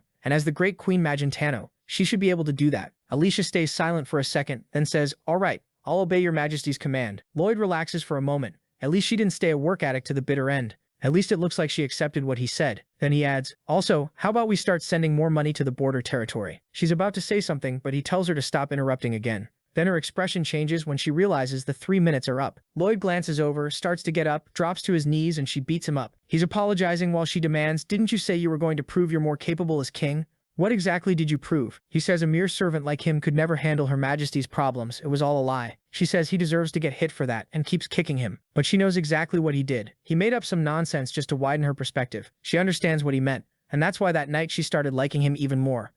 He's getting stepped on and he's smiling. I didn't think you were that type, my dear Lloyd. Next chapter, bright sunshine, and he's back to healing her again. She looks at her hand and Lloyd says it's done. She's finally fully recovered. She's smiling and it looks like a month has passed. The system gives him a new title, spouse, husband, the queen's consort. Lloyd immediately tells it to stop with that ridiculous title. Like he'd ever want to marry a woman like that who only cares about work. He'd become slave number 1. The title's effect is that if he's in danger, Queen Magentano will instinctively sense it and rush to his side. Lloyd says they can keep the effect but change the name, for the love of God. With the Queen's treatment finished, he heads back to the border, because problems showed up in the last 2 months while he wasn't there. He still needs a way to permanently solve the destiny restoration issue. But the Demon King's invasion is way more urgent. The King of Hell can't come to Earth just because he feels like it. That means just like the Hell Knight, he has to cross over through a ritual. And that's exactly what Lloyd has to stop to prevent the attack. And now we're face to face with the Jewel of Truth. He says it's simple, just ask it for the answer. But nothing seems to happen. He swims around it and jolts when he sees it's cracked. But something's wrong. He ran the simulation thousands of times. He confirmed this thing would stay intact for years and years. So even the Jewel of Truth was being destroyed by the restoration phenomenon. Suddenly, Artanis appears and says everything he built across the world was being destroyed. Some of it had already collapsed completely. Damn it, now he's going to have to work twice as hard. But he doesn't stop. Next chapter, he's already yelling for Baibyang, who's out there dumping cement and going at it. Artanis shows up and says the bridge they built in Lohra was falling apart too. Lloyd tells them to contact the Queen and block all passages. He'll be there soon. Meanwhile, in the city of Cremo, a bunch of Gigatitans are invading and wrecking the entire port. A mermaid approaches and helps with the attack, and a little later Javier tells Lloyd they handled Cremo. Lloyd asks about the ice prison, and Javier says it looks like Bayern is already taking care of the repairs. So Lloyd tells them to make sure Julian never leaves Shahrazadi's side, and to put as many guards as possible around the mansion. But Javier realizes Lloyd has never been more right. Back in Frontera territory, everyone's being mobilized for the repair crew. There are some women there watching everyone run around and work. The brown-haired one says, wow, everyone's really busy. And then there's this fierce woman in a flame-colored dress saying, well, humans live short lives, so they really do need to stay busy. But where's her sleepy son? You can already tell whose kid that is. As they get closer to the castle, some demons tell them to stop right there. This area is off limits. The woman just flicks a finger to the side and everyone explodes, getting thrown away. The girl next to her says, Mom, wouldn't it have been better to explain? They seem nice, but her mom says it's way faster to destroy everything than to explain. Then, out of nowhere, Artanis and Javier step in front of her. The fight is going to be intense, but the dragon woman is complaining that there are way too many flies bothering her today. Then Verkus appears at the window calling for Keto. She lights up and calls out, my lord. The other one sticks her tongue out, and a little later he says he's been trying to contact them every day. Keto says his mother kept disconnecting things. He says his mom is really evil. Why is she blocking his calls? But the dragon woman says, well, their world tour is over, so it's time to go home. Verkus looks over and says there's someone he needs to meet before that. Our protagonist slams a foot into the ground, and is working honestly for once. Then Verkus, behind him, says he's working hard. Lloyd turns around and says he can handle this much. Then the dragon asks, didn't the Gem of Truth tell you how to stop the restoration phenomenon? Lloyd doesn't answer, and Verkus says, looks like you didn't like the method, but you already know how badly this is going to go. Blocking events one by one won't last long. Are you really going to keep enduring this for the rest of your life? Lloyd immediately says yes. The dragon says it's strange. He doesn't even hesitate to answer like that. He starts to stand up and asks, is there anything I can help you with? Honestly, I kinda like you. Lloyd looks back and says, unfortunately, there's nothing he can do for him, so there's nothing he can ask for. Verkus looks at him and says he knows. If there was something he could help with, Lloyd would find a way to make him do it. But since there isn't, he'll go home. It was a good break while he was here. He disappears, telling the kid to hang in there and that he's rooting for him. Our protagonist thinks he can't involve the dragons Hell and Heaven. That would turn into a cross-species war that would be worse than anything. If he can handle the Demon King's invasion alone, that's the fastest way to reduce the damage. But how is he supposed to beat that guy, or stop him from coming to this world? To figure that out, the jewel has to be fixed first. Suddenly Javier shows up and says, young master, Lord Verkus is right. At this pace we won't last. Either we stop the restoration phenomenon, or we prepare for the Demon King's invasion. One of those has to be dealt with. So tell me, what did the Gem of Truth tell you? How do we stop the restoration phenomenon? Right. Javier still doesn't know. The protagonist gives a small laugh and says, yeah, I told you, I have no idea. Besides, it was kind of useless. But Javier can tell when he's lying and tells him to tell the truth. Lloyd looks back and says, I told you, I don't know. But the knight isn't buying it, and says he knows that's not true. Lloyd tells him to stop, but Javier keeps pushing and tells him to say it. Our guy starts losing it and warns him he already told him to stop, but Javier raises his voice, demanding to know why he's hiding it. He needs to stop trying to carry everything alone. Weren't they supposed to face this together since they were friends? But Lloyd snaps back that he's not friends with someone that full of himself. Everyone working nearby looks over and goes silent. They stare at each other, and Javier lowers his head, apologizing, saying he went too far. Lloyd walks past, apologizing in his head. Unfortunately, there's no way he can tell him that one of them has to die. Honestly, I agree with Lloyd. There's a huge chance that if he tells Javier, the knight will try to kill himself like a maniac. Better not to tell him. I'm with you on that. Next chapter, we're back with him studying the Gem of Truth. Two big problems. The material can't be replaced, and because it's so rare, it's hard to repair. He runs simulations and realizes everything he tries just makes it crack more and more. Then he starts thinking, what if I add a little mana and use it to connect everything bit by bit? He sees the gaps starting to dissolve in that piece, even though it would take time.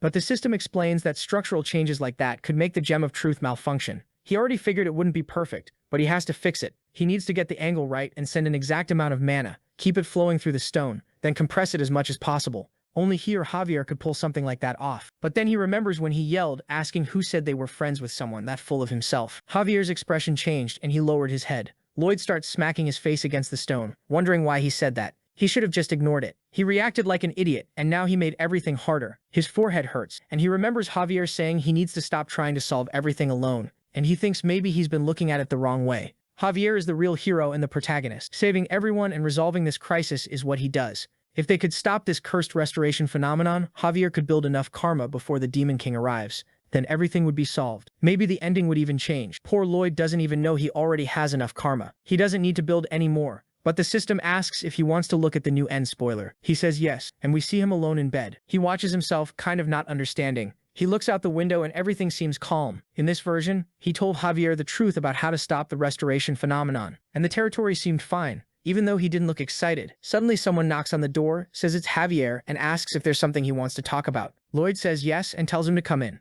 Javier opens the door and stops in front of him. Then Lloyd asks if he's mad. Javier, confused, asks what he's talking about. Lloyd asks, yesterday, when I yelled at you asking who said we were friends. The Lloyd watching the scene gets confused. Hold on, this is going to happen tomorrow. The end of everything?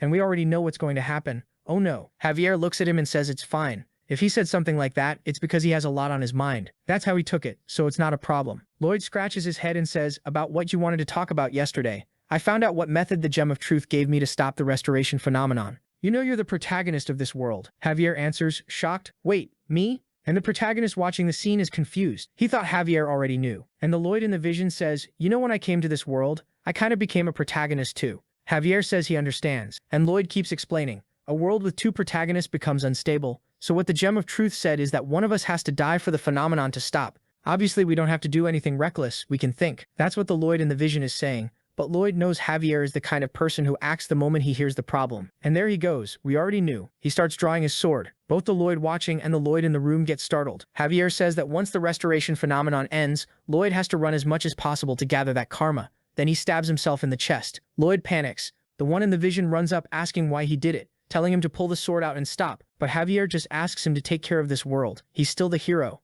No, thank goodness that vision ended. He disappears. The sword drops to the floor and Lloyd just stands there in disbelief. He screams, desperate, crying. And then we're back in the present with Javier calling Lloyd. Lloyd knew he was that kind of person. Javier keeps calling, young master. And the protagonist thinks that's exactly why he can't let him die. So he turns around and says, you're not mad because I yelled at you earlier, are you? You know I'm kind of tired, so don't get on my case. Lloyd knows he has to find a solution. One step at a time and everything will work out. Javier stares at him. I don't know why you're saying that after all that yelling. But Lloyd says, no, it's because I'm the boss, you know, so I do what I want. Javier says, whatever. The important thing is Artanis detected abnormal mana in Neymaran. It looks like some strange black mana that's growing and building up. Lloyd knows that must be the King of Hell's summoning starting. Maybe he should rush over there and stop it now. As long as it isn't the King of Hell himself, and it's just a few knights, it's not a huge threat. Then he suddenly gets an idea and says, wait, this is a golden opportunity. Javier doesn't understand, and the protagonist says that from this moment on, he's going to start kidnapping a knight of hell. Next chapter, we're in front of a skull-shaped fortress,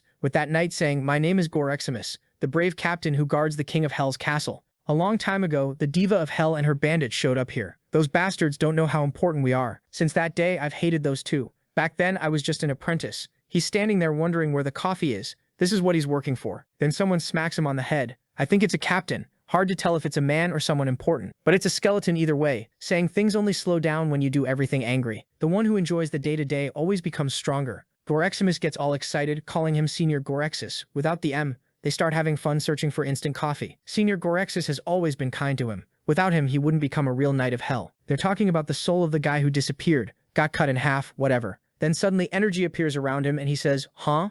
I'm being summoned to the human world?" Goreximus tells him to be careful, but his friend says there's no need. He's going to enjoy it because the one who enjoys things becomes the strongest. But strangely, he gets kind of half summoned, and then Goreximus is freaking out, crying. Looks like he got devoured by someone, by that cursed one called the Diva of Hell. I think the protagonist is reaching hell and Goreximus is yelling that he's the captain of the Second Legion and he's going to be punished. Remembering the old boss who taught him everything, he says he'll never forget those words. Today was the day of revenge, but it's already over. Javier charged in, knocked him off his horse in one attack. He hit the ground like an idiot, got smashed in the head and was defeated. I think that was the day they reached the castle for the first time. He got completely destroyed. After that humiliating defeat, he cried pathetically. But it was fine. It taught him a harsh lesson, and he started training harder than ever. He never stopped growing and getting stronger. That Diva of Hell showed up a few days ago, but the king said not to attack. But now he's the one being summoned to the human world. That cursed Diva can wait, because now she's going to see the strength of the true guardian. Meanwhile outside, wow, I'd almost forgotten.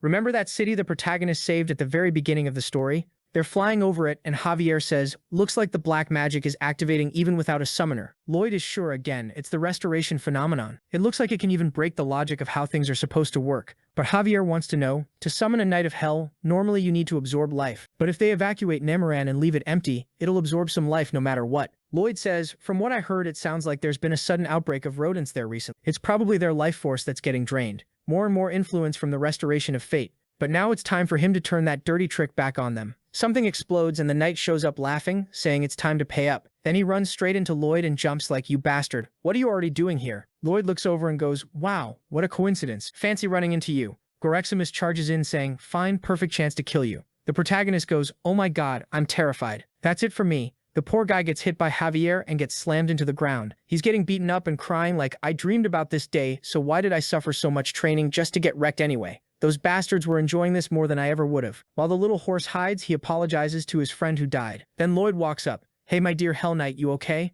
He looks up and Lloyd is glowing, saying, "So how are we gonna settle this? You attacked me out of nowhere, and my guard kind of overdid it. You evil guard, why'd you hit this poor knight? You're seriously addicted to violence. Good thing I managed to save you, or I would have beaten you to death. As long as you're with me, don't worry, you're safe." Goreximus stands up anyway. "Shut up. You're the enemy of my senior. I'm gonna..." Too late. Javier starts hitting him again, and the protagonist goes, "Stop, Javier." Lloyd comes back. "Oh my god, sorry. It's really hard to control this violent guy. Would you forgive me if I offered you a great job?" Goreximus answers, "Idiot human, don't talk nonsense. I'm a creature of hell and I have zero interest in any other kind of job." Lloyd goes, "What? Are you saying hell has some policy where you can't sign 2 contracts? Show me your contract then."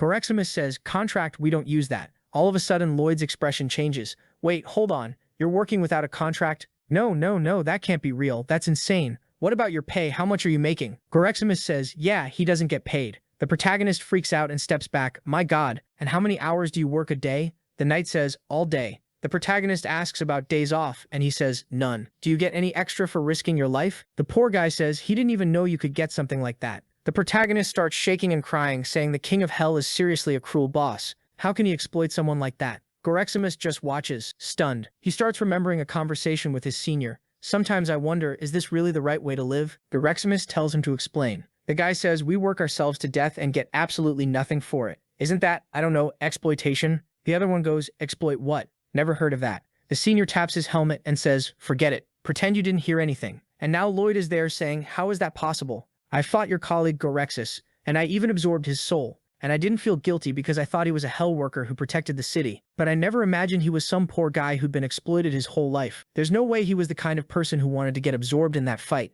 But now that I absorbed Gorexis, I'll carry him in my heart forever. That exploitation he went through, I'm going to make sure it never happens to anyone else."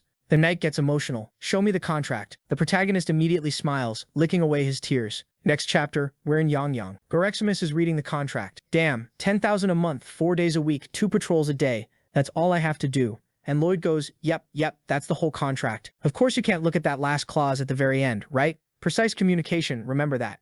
Goreximus doesn't get it. Precise communication. If you don't do it, Lloyd gets mad and won't respond. It doesn't sound that important, but is this really okay? He knows the king of hell is coming to the human kingdom soon. If he finds out Goreximus is here, he's dead. Wouldn't it be better to run before that? But Lloyd cuts in. "There's something I'm curious about. When is the demon king planning to invade the territory?" Goreximus goes quiet, turns his head and says he has no idea. Lloyd looks at him, smiles and says, "Don't start playing dumb. Or what, you think you can sign this contract and then run? The poor knight jumps and Lloyd tells him to say when the king is coming. Garaximus turns back and says he doesn't know, he already answered, while thinking, if I reveal the date the king of hell comes, that guy will hunt me down and destroy me. Then Lloyd says communication really is hard. Javier starts to get up and Garaximus breaks out in a cold sweat. He tries to stall, asking what the two of them are even doing. He calls for the employer and begs for help dealing with this psycho. But Lloyd stays quiet and Garaximus realizes that's what the communication clause meant. He immediately yells that the offering happens on the day of the solar eclipse. The protagonist turns and asks, wait,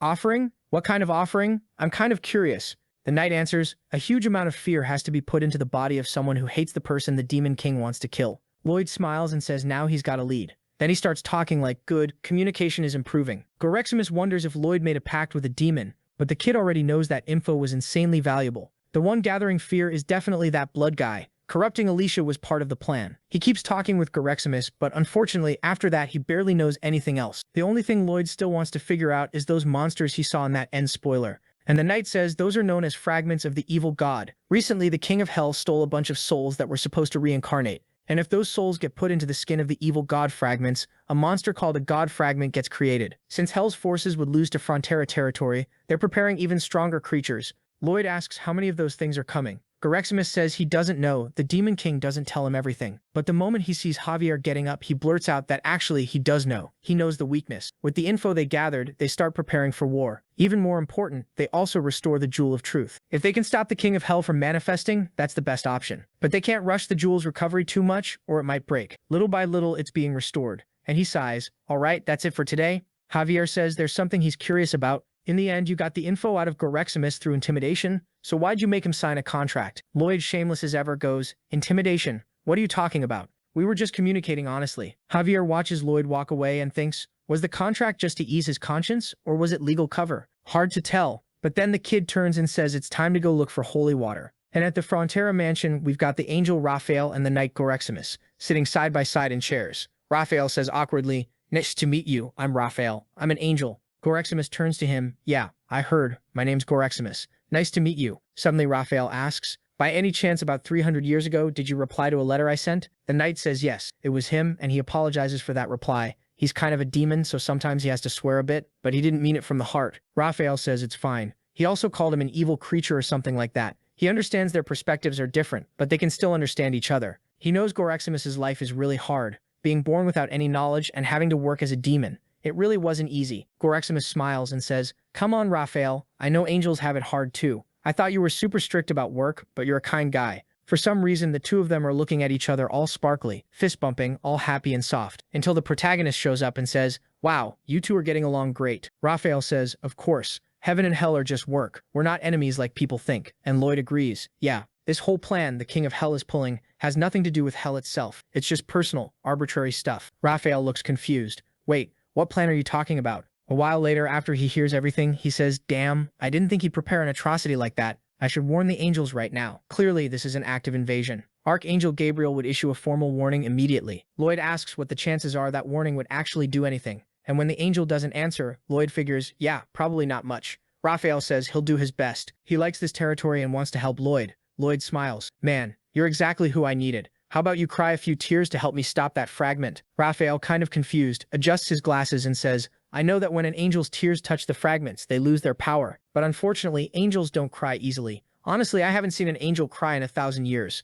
Nothing was even that sad, but Lloyd cuts him off. Hold on, I've got a good solution. When Raphael asks what, Lloyd reaches under the glasses and throws a bunch of sand into his eyes. Raphael starts tearing up and says that attack makes sense. He really can help and give a few drops. The protagonist thanks him and starts collecting the tears while Garaximus in the background is thinking, wait, why is this angel so obedient? Am I going to end up like that someday too? That's when the idiot realizes this kid is more dangerous than the King of Hell. Next chapter, we're in heaven with Gabriel explaining, strictly speaking, what the Demon King is preparing isn't an invasion. Raphael asks what it is. Then, he's coming to the human realm. What is that? Recruiting talent? The boss explains the King of Hell isn't like that. But just like angels can grant wishes that come from Earth, demons can also be summoned by other people. And if it's a human who summons the King of Hell, then it doesn't break any law of the world. If they start a war with him over that, they'd basically be interfering where they shouldn't. Obviously, that would cause even more chaos. Hearing that, Raphael gets discouraged, drops his phone, thinking, well, like I expected, I'll have to tell Lloyd, when Lloyd suddenly appears and throws sand in his face again. The protagonist is staring him down. You bastard. You closed your eyes so you're not going to cooperate? Raphael apologizes, saying he's an angel, and reacted on reflex. But then Javier steps in, grabs him by the mouth, and is about to stab his eye, apologizing but saying they unfortunately need some tears. Here comes the acting again. The protagonist grabs Javier's shoulder and says, Javier, what are you doing? He's an angel. Are you saying the ends justify the means? At this rate, you'd become the boss of hell. You demon. I thought it was acting, but Javier in the background is thinking, when did I become like this? Then the protagonist goes to Raphael. Oh my god, Raphael, that could have been terrible. Raphael thanks him, all awkward, for thanks. While the protagonist is talking about how he saved him from going blind, Javier is thinking, now that I think about it, I've been doing a lot of embarrassing things, even if it's for the territory. My sense of morality is disappearing so much that even Suho Kim is getting freaked out. Before he can finish that thought, the protagonist flicks Raphael in the eye. Javier realizes that bastard is way worse and was pretending. Unfortunately, Raphael rolls on the floor but warns them. His eye is so used to pain that tears aren't coming out anymore. Then he suddenly says, all excited, and the protagonist sits down to listen. Raphael explains, I heard angels can shed tears of joy or when they laugh, because we work so much and there's so much bureaucracy that we barely ever get a chance to have fun. The protagonist has no idea how someone who studied engineering is supposed to make an angel cry from laughing. The system asks why he's trashing engineers like that. He says he's not trashing them, he's just never heard of a funny engineer. He starts trying to remember a funny story. A funny story. All he can remember are those awful jokes his high school teachers used to tell. Then he asks why a beach chair makes you sleepy. Raphael's kind of confused. What are you even talking about? The main guy asks again, why do you get sleepy in a beach chair? That makes him stop and think. Well, normally you're there to relax, until the main guy cuts in and says it's because it's a lounge chair. The system doesn't get it. Raphael's just frozen there, and Lloyd is only watching. Even the cows are staring at this, and Lloyd starts explaining. You get it? Because it makes you lazy, get it? It's a lounge chair. Raphael raises his hand right away and slaps his thigh, laughing. Immediately, the main guy and Javier get startled, and there are a bunch of tears flying around. The main guy jumps and manages to catch them. After that, he starts telling a bunch of those awful jokes, because I had to make up that first one since it doesn't make sense because it's in Korean. Meanwhile, the angel is laughing there, and the main guy is obviously collecting everything. He's insanely happy because he managed to gather huge amounts. On top of that, he was starting to identify the patterns in the restoration phenomenon, and he was already setting up dedicated teams in each location, minimizing how many times he has to move around. There's also the detail that he found out about Raphael's merit points, that karma point thing. Unfortunately, right now he's only fixing the mess he created, so this probably shouldn't count as merit. This path isn't the right answer. They're going to have to ask the Jewel of Truth how to stop the reincarnation of the God of Hell. And if there's no way to do that, he'll ask how to win the war. With that, the scene cuts to Raphael in bed, and unfortunately, the main guy makes another terrible joke at him. The poor guy laughs, totally dried out, and not a single drop comes out. The main guy says, sadly, I only managed to extract 1 jar of tears. Javier, though, is uneasy, wondering if that amount is enough to destroy that fragment. The main guy says it's probably impossible, but maybe it's enough to turn things around. 30 days before the eclipse, he remembers what Goraximus said. If you soak them in a pure angel tear, you can kill even the evil fragments. But it's impossible to get that much, so we'll have to find another method that uses a small amount. Even diluted, a tiny drop of a tear like that can turn an entire lake into holy water. Lloyd is thinking, with that diluted solution, we can weaken them drastically. Our territory is strong, we'll be able to beat them. Then the whole focus has to shift to capturing the King of Hell. Since that guy had to use a human body to reincarnate, there's a chance. And to see how things are going, he decides it's time to check one more end-of-story spoiler. Since he can only see the spoiler whenever there's a full moon in the sky, this is the last time he'll have a chance to see the future. He hopes it'll be different. This time he's ready. But when he clicks the button, his eyes go wide. Helkaros is face to face with him, saying he didn't do anything wrong. Lloyd notices immediately. It's exactly the same ending. But Lloyd was smart, and in the future he warned the past, saying the Demon King is watching everything. And then his head gets cut off. Back to the present, and he knows. The end spoiler gave him the last clue he needed. If that guy is seeing all my moves, my strategies are already exposed. The Demon King is watching him through the laptop. Seriously, what is this, a Twitch live stream? And Lloyd says it's fine, he just can't get caught, that's all. But when Helkaros sees the main guy's little grin, he doesn't like it and wants to know why he looked so confident. Did he figure something out using the messenger's power? Lloyd starts walking, and Helkaros watches him. Meanwhile, up in the skies, a complaint is reaching Gabriel. Someone's saying the wind is way too strong and they can't withstand it. Gabriel wants to know if it's that Lloyd. If it is, fine. Good luck, because there's nothing they can do to that kid. Raphael explains it's not exactly that, it's just hard to understand what he's complaining about. The main guy is in bed praying, while Helkaros has no idea what's going on. Then suddenly his phone starts ringing. He asks what it is, and Gabriel asks, Helkaros, so I heard you were planning to attack someone, is that true? The liar says, no, I have no idea what you're talking about. There's just one person on planet Earth with a strong desire and I'm helping him a little. Nothing major. Then Gabriel asks, but what if Lloyd Frontera files a complaint and requests the army of heaven, what are you going to do? Hellcaros goes quiet and says it'll be war with everything he's got. He's trapped in hell working every day with nothing to lose. He wouldn't be afraid of that. The call goes completely silent, and he breaks it by saying not to worry. Lloyd, or rather Kim Soo-ho, wouldn't want something like that. He has no intention of ruining the whole world just for himself. Gabriel says, yeah, easy for you to say, but I'm going to send something to your computer. Watch this. Hellcaros is thinking, these heaven guys are such a pain. Then the video arrives and he clicks to watch, but it's a cute little kitten with a song playing. Kitty kitty with the cute little paws, it does a spin. Hellcaros is like, what is this crap? But Gabriel tells him to keep watching because it's not nonsense. At the same time, he's signaling for the guy to run. Meanwhile, Lloyd is praying until he gets the message that his complaint has been successfully processed. The Demon King can't monitor you for the next 5 minutes, so the main guy asked Heaven to block Hellcaros' surveillance for 5 minutes. It makes his life easier, and also makes Heaven not feel guilty for not helping him even once.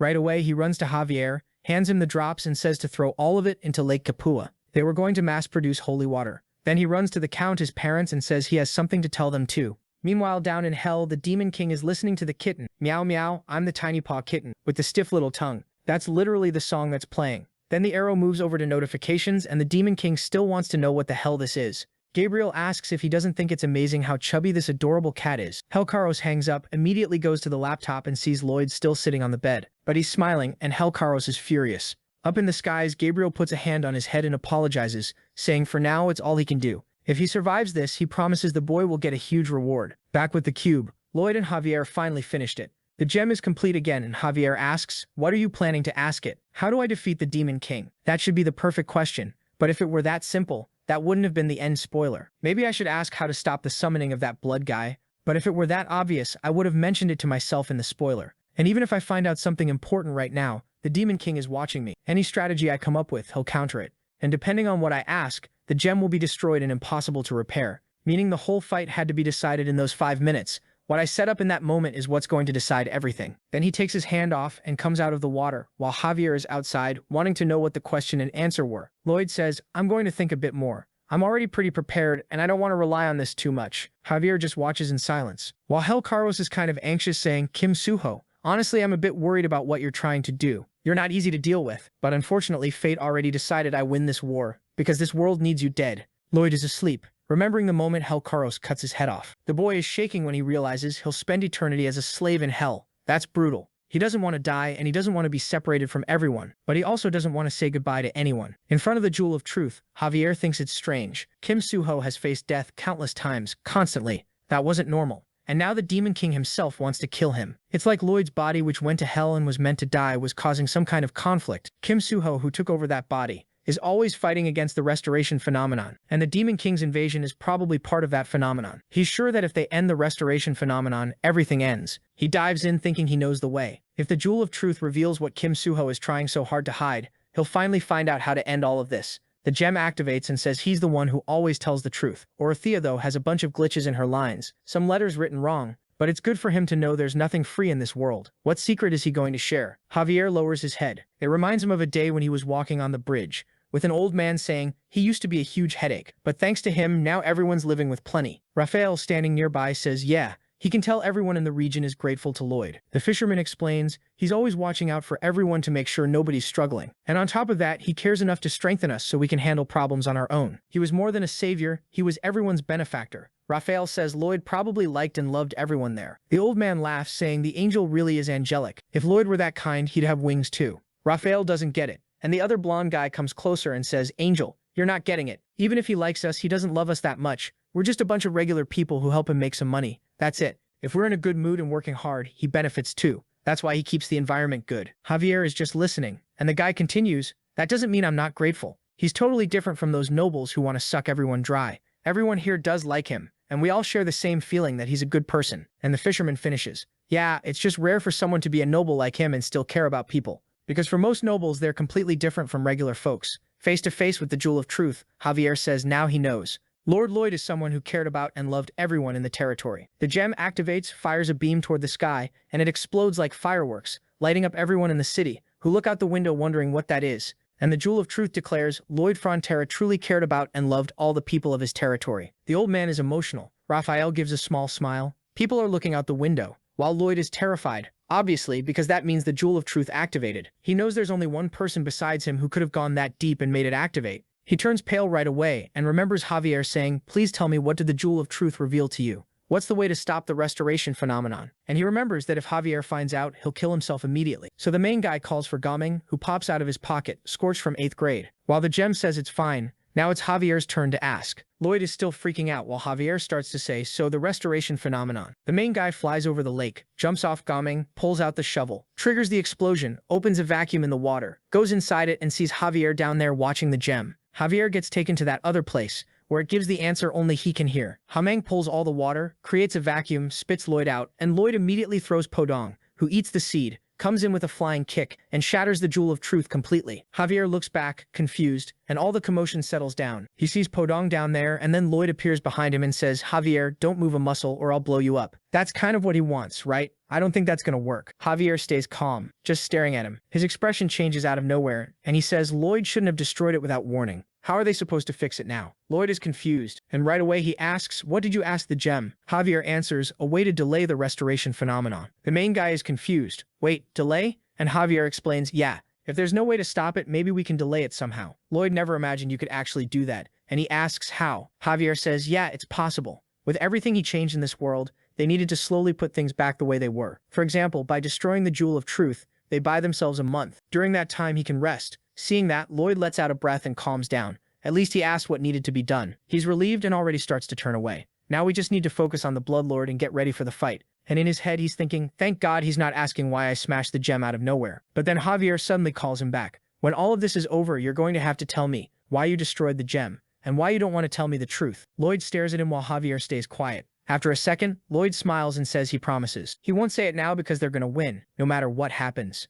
Javier gives a small smile, totally trusting Lloyd. Another sweet chapter, and then we're on to the next one, early the next morning, with Arcos calling for Marbella. He asks if she's scared. She says she is, and he says he gets it too because it's hard to believe the King of Hell is going to invade them. Then we see that moment from earlier, when Lloyd burst in, flinging the door open in a panic, saying he had something urgent to tell them. The King of Hell was going to invade their territory. He didn't have time, so he'd keep it to the bare minimum. He needed their permission to make some preparations. First, Lake Capuche. They need to blow up part of it and flood the entire region. Arcos starts to say that if they do that, the whole territory. But Lloyd cuts him off and says they don't have a choice. The Demon King's army was terrifying, and the only solution was to soak the entire lake in holy water, and then spread that water across the territory to weaken those monsters. His mother asks calmly, "But weren't you fighting the restoration phenomenon? What's this King of Hell thing now?" Arcos asks if it has anything to do with the phenomenon. Lloyd says probably. Arcos keeps pushing, asking why the invasion is happening, what it is about their land that's causing it. Lloyd goes completely silent. Arcos' expression changes, and he says it's fine. He trusts that one day Lloyd will tell the whole truth. Lloyd lowers his head, and we're back with Marbella crying, saying it was terrifying. She was scared of losing someone who was like a son to her. Arcos tells them to trust him. Lloyd would never lose. Another day outside, and the poor dragon is out there working like crazy.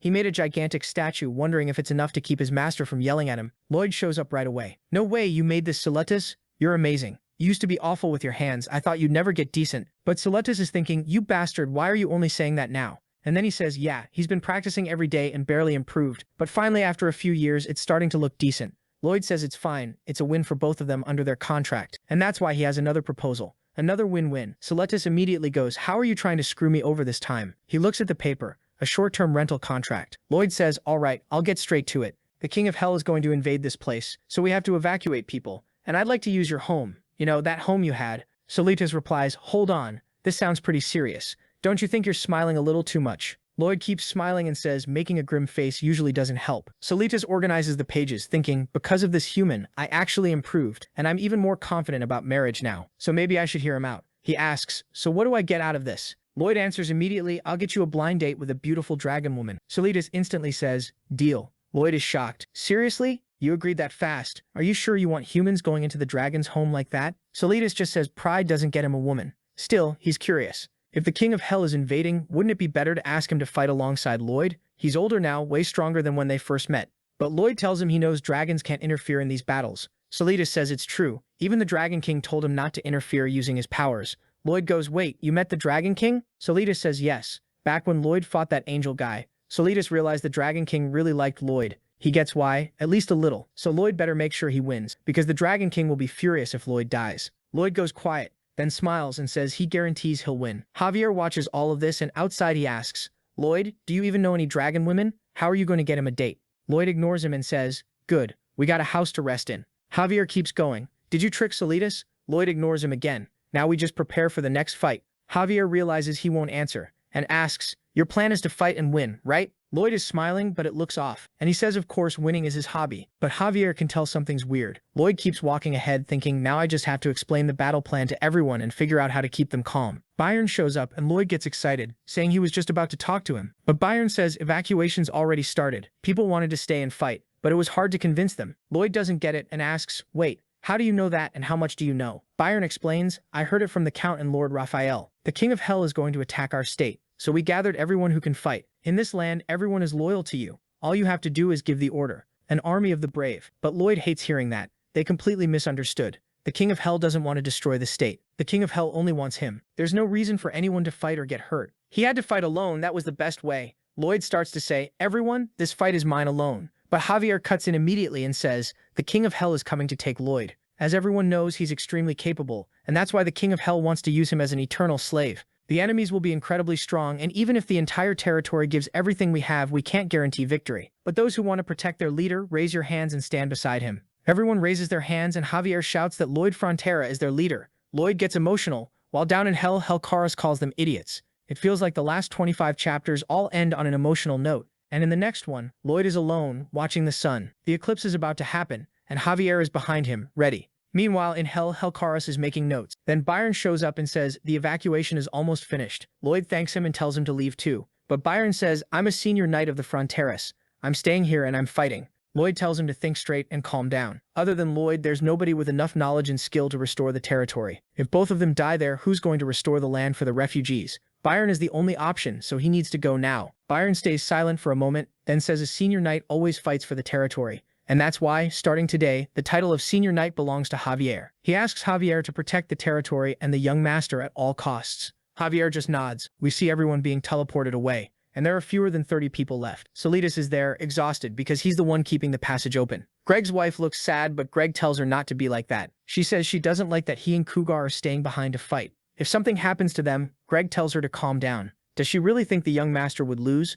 No way. This is just a short vacation, nothing more. Their territory is going to win. Solitas snaps his fingers again, and she gets teleported. As soon as she disappears, Greg, who'd been smiling the whole time, starts shaking, obviously terrified. Then the scene shifts to the skies with someone asking, wait, you want to fight alongside Lloyd? Raphael says yes. There won't be any conflict with Hell because he's suspended. He's not an angel. But Gabriel tells him to think carefully. The fragments of the evil god are insanely powerful. He's taking huge risks.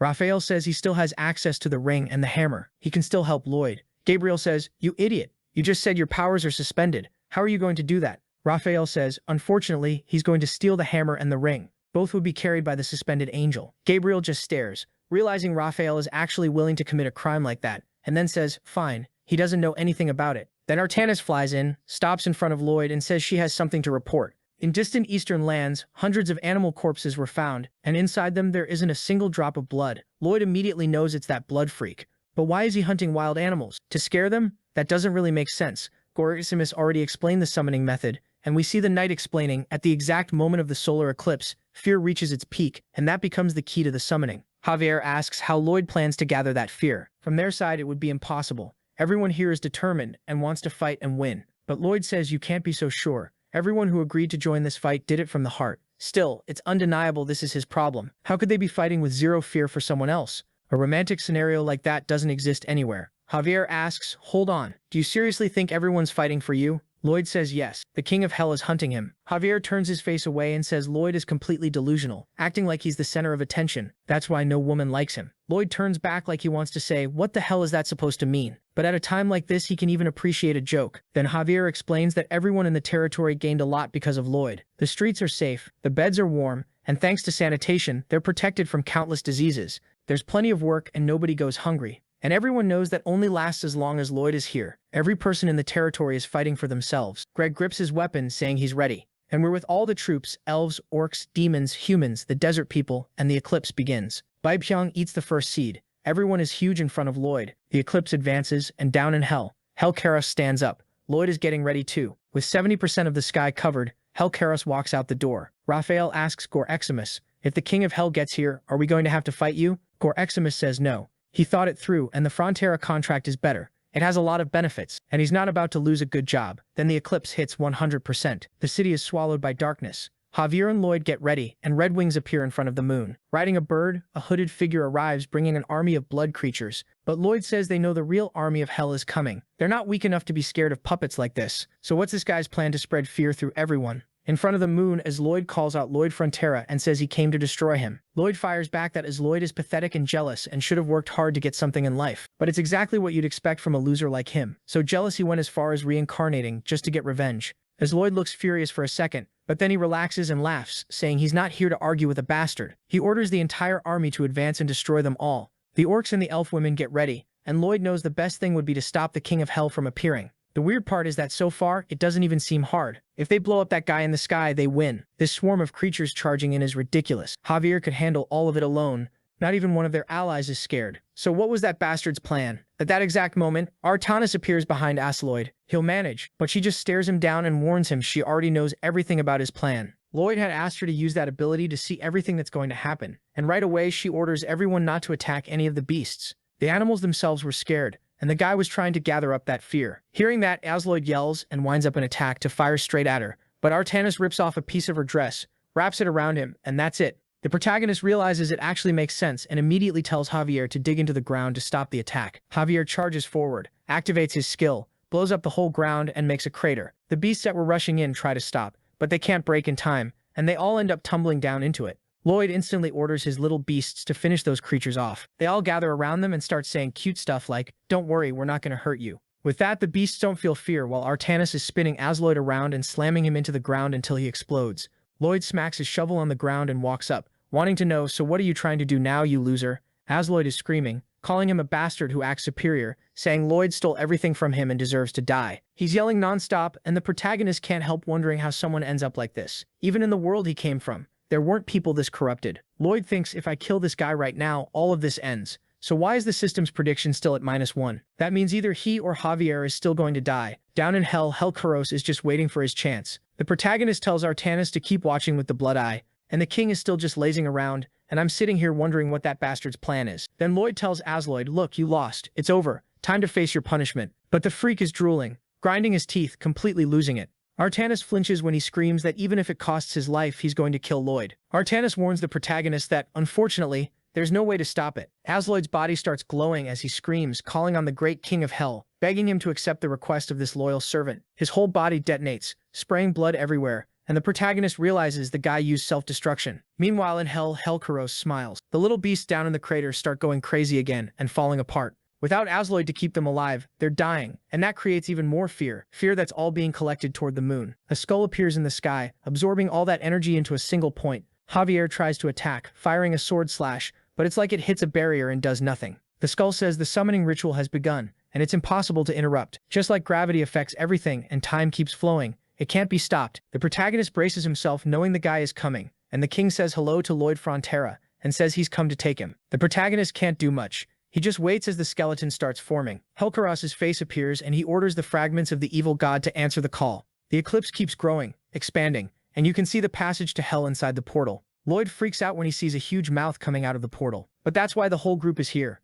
Raphael and the others. It looks like some mix of Attack on Titan and Predator. The thing crawls out all twisted, staring with that glowing red eye. And then right after that, it starts raining a whole lot more. The entire sky gets filled with weird creatures. Monsters everywhere, flying. The people in the city realize they signed up for the wrong war. The protagonist stays dead serious, watching all the creatures pile up. The fight is about to start, and he's seen it countless times in that end-of-story spoiler. He knows the horrible defeat waiting for them, so how are they supposed to win? The only idea is to suppress them with the plan, and then open a window for Javier to strike. But he knows that even if Javier is a grandmaster, he has no chance against Helkaros.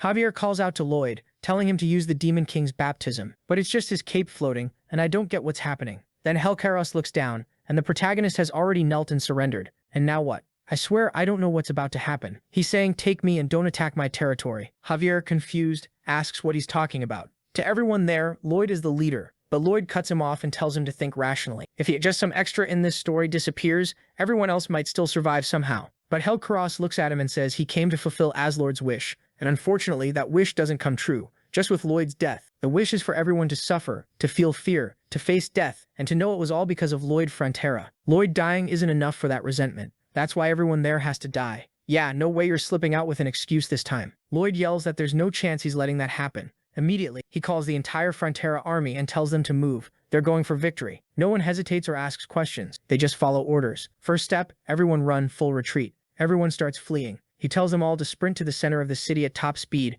while Artanis and Raphaeleo protect the rear. The two of them take off, but Helkaros realizes it's a distraction. Still, even if they reach the city center, how are they going to use holy water right now? The creatures are already smashing buildings. Javier warns they're way faster than he expected. The army's going to get caught soon. Lloyd says that's why they stop here. He slows down and tells the magical beasts to gather with everyone in the middle of the city. Look at the quartet: Artanis, Lloyd, Raphael, and Javier versus a billion creatures covering the entire sky. Lloyd orders them to attack and slow them down. Raphael readies his hammer, Artanis her dress, Javier his sword. Helkaros is impressed. To keep him from learning the plan, Lloyd didn't tell anyone anything, but now everyone is obeying him without doubting a thing. Lloyd Frontera, or rather Kim Suho, really is incredible. He's unbelievably strong. It's just that unfortunately, this time his enemy is even stronger. Javier's strike hits the first beast. Another one tanks Raphael's hammer blow, while Artanis' dress lashes into the last one. Then a blast of flames shoots toward Helkaros, thrown by Lloyd himself, going wild, transformed with his shovel. He yells for Javier and activates the Demon King's baptism. Helkaros watches and remembers Javier is at his side, and now he's curious how strong he really is, the one who used to be the protagonist of this story. Because yeah, normally the protagonist is supposed to be the strongest in the world. Helkaros, you were supposed to be weaker. Lloyd tells Javier to hold out as long as he can, which is scary, because we've already seen him die a few times. But Javier charges into the beasts, rises into the sky, and unleashes a green slash that splits everything like a sea parting. The protagonist runs around celebrating, saying, "That's the protagonist." Then he calls for Greg and tells him to get that thing ready. But he looks confused when all of a sudden one of the beasts attacks, straight at Javier while he's cutting through everything. Another one comes flying in from behind and it's small, but it nails him in the ribs. Javier whips around and slices it in half. At the same time, a huge one comes in to smash him. He tries to drive his sword into the muscle, but the beast still lands a hit. Javier is fighting for real, but there are creatures grabbing at his stomach, his arms, his legs. The protagonist yells to him and tells him to run that way. Javier keeps cutting, breaks free, and bolts like a bullet, passing right by Lloyd, who's now waiting with the entire army in the middle of the city. Lloyd immediately orders them to fire the massive cannons Greg brought. Torpedoes, bazookas, bombs, everything launches. Some hit the beasts, but a lot miss. Helkaros is confused. It looks like it's going the wrong way. Then he sees it's all heading toward the lake, and he realizes they fell into a trap. He didn't think they'd go that far. The damn mountain gets shattered, and the water starts rushing toward the city. Instantly, Helkaros understands. While he couldn't observe, they turned the entire lake into holy water. That's why they lured all the fragments into the city center, so they drown in it. It's insane they actually came up with that. Even knowing the consequences, they still made that hard choice. But the protagonist freezes, because he knows what it means. He calls for Artanis. She slams her hand to the ground, raises a barrier, and protects them all. As the tsunami approaches, he remembers the first little house he built with Javier, the one that warmed that elderly couple back in Chapter 2, and it gets completely destroyed. Every bridge he built with Podong, everything he built on the mountain, the flooded lands of Marich are going to be flooded again. I'm laughing while telling the joke, but I'm sad. I'm genuinely sad. The good part is the creatures are taking holy water straight in the mouth and reacting, shaking like slugs with salt. After the forced dunk and the whole city flooding, Artanis' barrier breaks. The protagonist immediately primes a detonation on his shovel and fires it at a beast, hitting it dead center in the head and pulverizing it. The monster barely reacts before dropping dead. He calls out to all the Frontera forces and says it's time for the counterattack. The good thing about him destroying everything is that technically he weakened fate, because he undid a bunch of things he fixed. Or am I losing it? Maybe I am. But the elves aren't. They're furious, raining arrows down. Rain? It's a full-on storm slamming into the beasts and pushing them back. A giant comes in to swing a hammer, but the Frontera soldiers rush in, lock shields, form a wall, and the blow lands right on it. Then the knights launch forward with a chain of thrusts. The orcs push in, chopping heads. Seriously. But then these hornet-looking things show up like some airstrike and there's a hail of bullets from the sky. Meanwhile, Yang Yang comes in from the side, breathes out a blast of ice and pierces them all. And then Georexams rides through on his horse, cutting everything down. Technically those farmer demons are all grandmasters, right?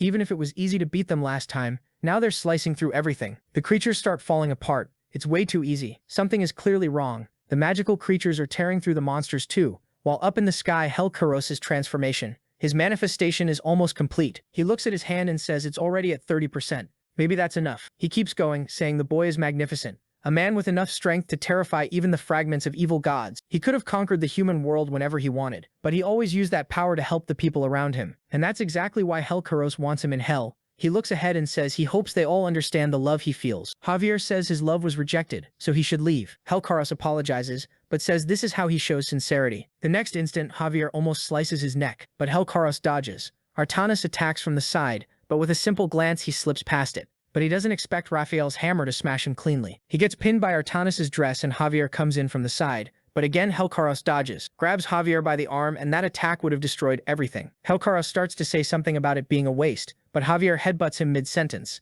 Then Raphael's hammer comes down again, and Artanis attacks again. The demon stretches his arm out to block, but her attack shifts and starts wrapping him into an orb. Javier comes in from the other side, channels an attack into his sword, and the moment Helcaros breaks Artanis' sphere, Javier's strike is already right there, and it lands in his stomach. From far away, the protagonist sees the hit connect, and he realizes the flow of the battle is totally different from the spoiler. This time, they mobilized all their main forces to deal with the King of Hell. Helcaros gets thrown straight into the holy water, exploding and scattering, defeated down below. Javier charges again, saying it ends here, but Helcaros just mutters to himself, 40%. In the blink of an eye, Javier's expression changes, and Helcaros is already behind him, with Raphael and Artanis grabbed by the neck. When Javier turns around, Helcaros is already past him and slams Artanis and Raphael into the ground. Lloyd calls out to them, but Helcaros just dusts off his clothes, until Javier shows up right behind him. The demon turns and says 50%. Oh my god, we're only halfway there. Helcaros just stands there staring at Javier, laughing, telling him not to be afraid.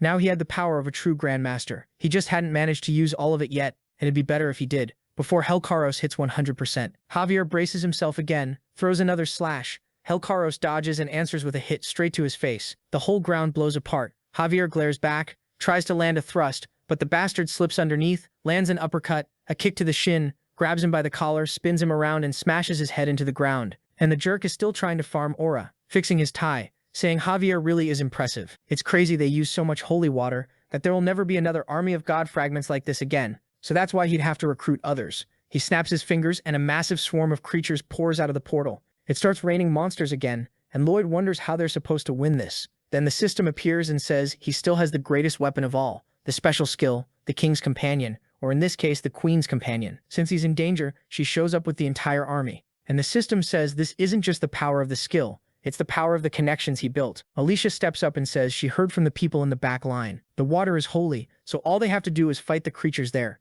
Lloyd tries to tell her to go back because it's dangerous, but she cuts him off and calls for the magic unit, telling them to dump all that water on the creatures. The mages start whipping up a bunch of cyclones, throwing water everywhere, soaking all the monsters. And look who showed up, the future wife of Javier. If he makes it out of this alive, at least the water is hitting the creatures dead on. And right after that, a rain of arrows comes down. Even the mermaids showed up. Where did they come from? Ariel drops in and tells the ugly guy he should have said something when fun like this was happening. Imagine if Queen Mage and Terra hadn't told her. Lloyd looks over and asks, hey, how did you even get here? You? I don't know if you noticed, but this is Earth. Ariel says, obviously, she got there by jumping. The protagonist is stunned. How is that even possible? A mermaid being there makes no sense. But then he suddenly hears a bunch of vroom, vroom, vroom. He looks back and the whole centaur squad is charging in. Even the poor workers showed up. That tribe, what was his name again? Dofrund. They say they came to make sure the job gets done. Then the Queen says the Border Army and the Grand Alliance have joined forces.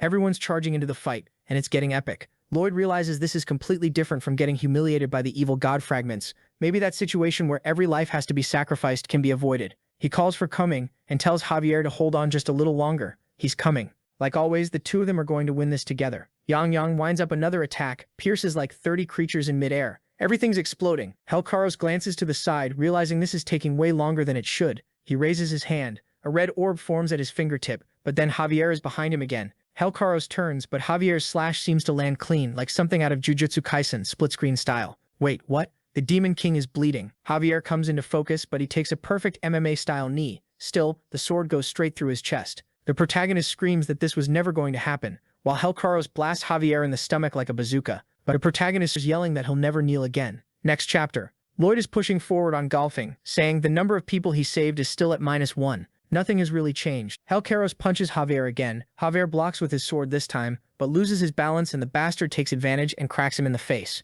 The protagonist knows, as long as it's -1, that means one of them has to die in the end. But that's stupid. Neither he nor Javier is going to die. He's the protagonist of the world. Suddenly he's wrapped in a strange energy as he advances on Goming. Helcaros goes in for another punch, but Javier grits his teeth and swings again. The slash looks like it lands clean again, blood spraying everywhere. Javier knows if he loses, Suho Kim dies, and he doesn't want that. because that guy is the protagonist of this world. But Javier also has this weird 3D-looking aura around him. Helcaros kicks his hand and knocks the sword away. But the King of Hell looks shaken. Javier is evolving along with him, and Helcaros is already at 80% power. He kicks Javier in the face again, thinking it's a shame if Javier kept growing, one day he could challenge the throne of the gods. But not today. He points a finger at Javier's face. Javier opens his mouth and bites down. He actually rips the finger off, then spits it out. Helcaros' expression changes instantly. He says his curiosity is satisfied. Time for Javier to rest. His hand goes straight for Javier's face, but the protagonist comes in from above. Helcaros screams for him to die as energy builds up, but the protagonist comes from behind with the shovel and triggers an explosion. Helcaros has to let go of Javier's face to defend himself. And then, what the hell? From one panel to the next, Lloyd is torn up. Helcaros says he should sing a song because he's the only one who likes it.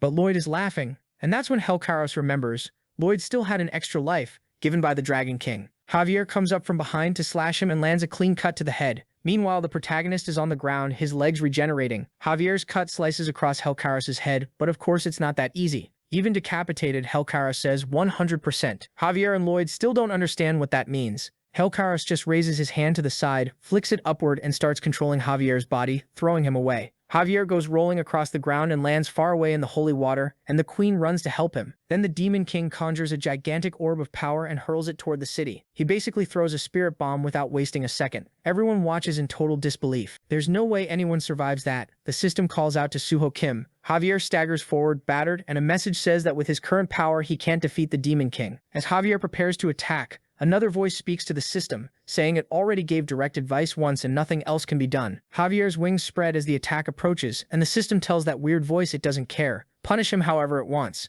The strange voice keeps saying they have a contract to fulfill. Everyone is getting blown back just from the pressure of the attack, until the system tells Lloyd to use the best ability he has. The protagonist stands up and calls to the King of Hell, asking if he can move that circle over a little so they can talk. If they agree on some terms, maybe Helcaros never has to work again. Out of nowhere, he's trying to negotiate. But the orb keeps destroying the city, while Javier gets ready to tank the hit. It looks like he's holding the front line, and the system says Lloyd misunderstood something. Everyone tries to shield themselves. The orcs spread their arms. Even Goreximus holds out to the very end. Then the system says Lloyd Frontera was never included in this part of the story. He was always meant to die. Did -1 always mean Javier? The ending spoiler didn't show it, but after Lloyd dies, Javier naturally fights the King of Hell to the end and dies too. So there's nothing that can be done. That's what you're saying, you damn system? The protagonist stands face to face with the Demon King, saying that if he meets certain requirements, he'll release Helcaros from his obligations in Hell. Helcaros glances back. The system says the method Lloyd chose would mess up this world's fate. Helcaros lifts his hand, and in an instant the giant orb dissolves. Javier's wings start shutting down and he collapses. At that moment, the number of people whose fate was affected drops to 0. Now I'm curious. I want to know what's going on. Helcaros says he knows Lloyd is skilled, and he trusts Lloyd can free him from that. But Helcaros doesn't gain much from this, so what does Lloyd want? Lloyd says nothing special. He already knows he can't beat Helcaros in raw power, so he just wants to choose the path that hurts the least. While they talk, the system tells Lloyd that if someone he saved goes on to save someone else, that counts toward his points too. Helcaros tells Lloyd he should know that by Aslord's wish, everyone has to die. The protagonist says, well, what can you do? Everyone's going to reincarnate even if they die, so it's not a big deal. While this conversation is happening, the system keeps saying the hero Javier Azrahan is growing stronger and saving more people. He's lying there, wrecked on the ground, but even so. Then Lloyd says he has 2 conditions. He wants Helcaros to answer one question, and when Helcaros puts Lloyd to work in Hell, please don't cut off his arms and legs. The number of changed fates goes up to 1. Helcaros says he can do that for the kid. The protagonist says they're really starting to understand each other. He just wants to ask something now. Helcaros says no, but the number keeps rising, and the Demon King says Lloyd has to explain first how he plans to free him. He won't answer anything until then. But Lloyd gets serious and says, Helcaros is answering first. The number keeps climbing, already at 37, and they stare each other down. Then it's 1,637, as the queen helps Javier stand up. Helcaros goes silent for a second. Then he says there's no reason for him to keep playing along. Negotiations are cancelled. He immediately conjures another orb, but the protagonist's number of modified fates is already at 470,001,000. The attack surges toward the city again, wiping everything out. But the number keeps rising. Javier, leaning on the queen's shoulder, opens his eyes, grits his teeth, and starts conjuring another attack. He pulls out a golden sword and sends a slash straight into Helcaros' strike. And this time it actually surprises Helcaros. He looks shaken, calling them a bunch of disgusting insects. He throws an attack like a stomp through the air that hits Javier far away. Then the Demon King throws his arm up and says he was being polite. But it's over. A rain of meteors appears in the sky, and Lloyd from behind calls him old man and tells him to stop underestimating the protagonist. The number of modified fates hits 73 million. The system says he's past 50 million. He can use the strongest in the world, the name of the skill, but once he uses it, all support from the messenger will be suspended. The protagonist starts seeing all the little mystical creatures looking sad, Yang Yang and the rest, because they're the system's support, so are they all going to disappear? He's almost crying, but he thanks them and says it was fun, but he has to say goodbye. He activates the strongest in the world. No, every little creature starts dissolving. Bibiang is crying because he's the only one who already existed, and Bamboo dissolves all cute and clings to him. And then everyone's gone. But wait, the system says that for the next 30 seconds, he is the strongest in the world. The system says we love you, and it dissolves too. All their energy starts flowing into the protagonist, and honestly, I don't know what he's about to do, but I'm scared. Helkaros stares him down, and then Lloyd swings his arm to the side and all the meteors shatter. He walks calmly toward Helkaros, who says 10 seconds have already passed. What's he going to do with 20? Lloyd lands the first hit straight in his face, and that's where the chapter ends. Then in the next one, the whole city is pretty again. Flashback. Raphael wants to know what? You're asking about the identity of angels and demons? Lloyd says, yeah, I want to know. Like angels, demons, are they spiritual beings or what? Raphael says, you think I don't get beat up too? We get hurt, yeah, we're just a different kind of life form. The difference is when you become an angel, you gain some powers. Lloyd asks again, wait, Raphael, so you were human before you got chosen as an angel? Raphael says that can happen too, but it's not the usual thing. Angels and demons are decided the moment they reincarnate. That's how the rules of the world set everything up. Lloyd asks about the archangels and the king of hell. Raphael says everyone follows the same rules in this world. It's just that they have more power and their reincarnation cycle is longer. Back in the fight, Lloyd winds up a punch and lands it square in Helkaros's face while saying 20. The kid's head spins on the spot and the whole space behind him warps. 19 seconds. Lloyd goes in to throw another punch, but this time Helkaros fires back. The impact is wrecking everything around them. Nobody can even stay standing. Lloyd's losing a tooth. He just became the strongest in the world, so what's going on? Still, he slams another clean hit into the demon's face, and the bastard answers with another one. The entire sky is breaking apart, the clouds getting shoved away, both of them yelling, and there are still 18 seconds left. It's a straight-up slugfest, Dragon Ball style. Punch goes out, punch comes back. Javier's down on the ground and starts remembering something. Lloyd was digging, and he said, you're still taking the most dangerous jobs, aren't you? How many times do I have to tell you? You need to stop sacrificing yourself. The protagonist asks what he means by sacrifice. He'd never do something like that, not even if his life was on the line. He only does it because it pays better. 17 seconds. Alicia and Javier watch in horror as the protagonist's face gets completely smashed in. The king hits him again and says he's doing something stupid, which is weird. In a few seconds, his power is going to evaporate, and then along with it, all his friends would die. Why was he choosing pain and suffering on purpose? Or did he really think he could beat the king of hell in that time? Even with all that strength, he was still losing. The protagonist's head snaps back and we hit 14 seconds. He readies another punch, but the exchange stays even. He hits Helkaros. Helkaros hits him too. Both of them stumble at 13 seconds, and Helkaros spits out a tooth. Lloyd says the question he never got an answer to was, Helkaros, how many times have you felt pain in your life? Because I'm used to it. The demon stares, winds up another punch, and Lloyd does too. 11 seconds. Then Lloyd takes a shot to the stomach, throws one to the face. Pure trading, 10 seconds. Alicia runs toward him, calling out, and Javier powers up the golden sword and moves in front. 9 seconds. Javier knows from what the King of Hell said that Suho Kim's power only lasts 20 seconds, which means there's no way he can win this. But he's never been the type to risk everything without having a chance. Then the protagonist grabs Helkaros by the head and smashes his forehead into his face. Helkaros drops to his knees, but the protagonist is coughing up a ton of blood. A flashback hits. He asks, so if the King of Hell, the Archangel, or say Lord Verkus enter the reincarnation cycle, they'll show up as a creature in another world? Raphael says yes, that's the rule. Just like time passes and gravity affects everyone. Universal rules. Same thing the Demon King said, huh? The protagonist says, see Javier, you just grab the King of Hell and throw him into the reincarnation gate. Javier says, sure, sounds like an interesting plan if it were that easy to deal with him. And Raphael already warns them that plan won't work. Those three he mentioned are the most powerful beings in this world. Even among the three, it would be almost impossible to force one of them into the gate. If an opportunity like that existed, they would have thrown each other in already, and there'd only be one powerful being left in this world. But we're back to the fight at 7 seconds, with Javier charging in, saying he knows exactly what kind of person Suho Kim is, and what he's betting everything on right now. The eclipse keeps expanding, with a bunch of planets spinning around it. Lloyd lets out a shout, grabs Helkaros by the stomach, and tells the bastard he's retiring straight into hell. The demon doesn't get it, while Javier yells at him not to do it. But the protagonist jumps, and just the shock of his energy is enough to blast Javier away. 5 seconds left, and he slices through the sky toward the eclipse itself. Helkaros pounds him in the back, asking what the hell he thinks he's doing. This won't change anything. That's when he notices he's being dragged toward the eclipse. He starts screaming that the idiot has lost his mind. The protagonist asks if he only noticed now. Stuff like this is why Kim Suho was the kind of talent even hell wanted. 4 seconds, and the protagonist keeps cutting through the sky while down below Javier and the Queen scream for him. Helkaros tries to break free, wondering where this power is coming from. He can't block it. How is this guy stronger than him? That should be impossible. Then he realizes Lloyd is using all his power for propulsion. But that creates the worst opening, because now he'll suffer way more from every hit. Helkaros hammers him in the back and the protagonist spits blood. But there are 3 seconds left. He grips even tighter, and the screen starts losing color. Then we see the two of them falling, everything in black and white, and someone is arriving. The protagonist says it hurts. Carrying all that responsibility hurts too much, but seeing the people who believed in him and trusted him get hurt is even worse than that. Then he locks Helkaros in a chokehold and says they're going together. The demon panics, screaming at him to let go. But we hit 0. The colors come back and the two of them seem to crash into the eclipse. Lloyd calls out to Javier and tells him it's time for the extra to leave the stage. He asks him to take care of this world. Javier screams in desperation, but then Lloyd disappears along with Helkaros. Javier stays there reaching out, calling for him,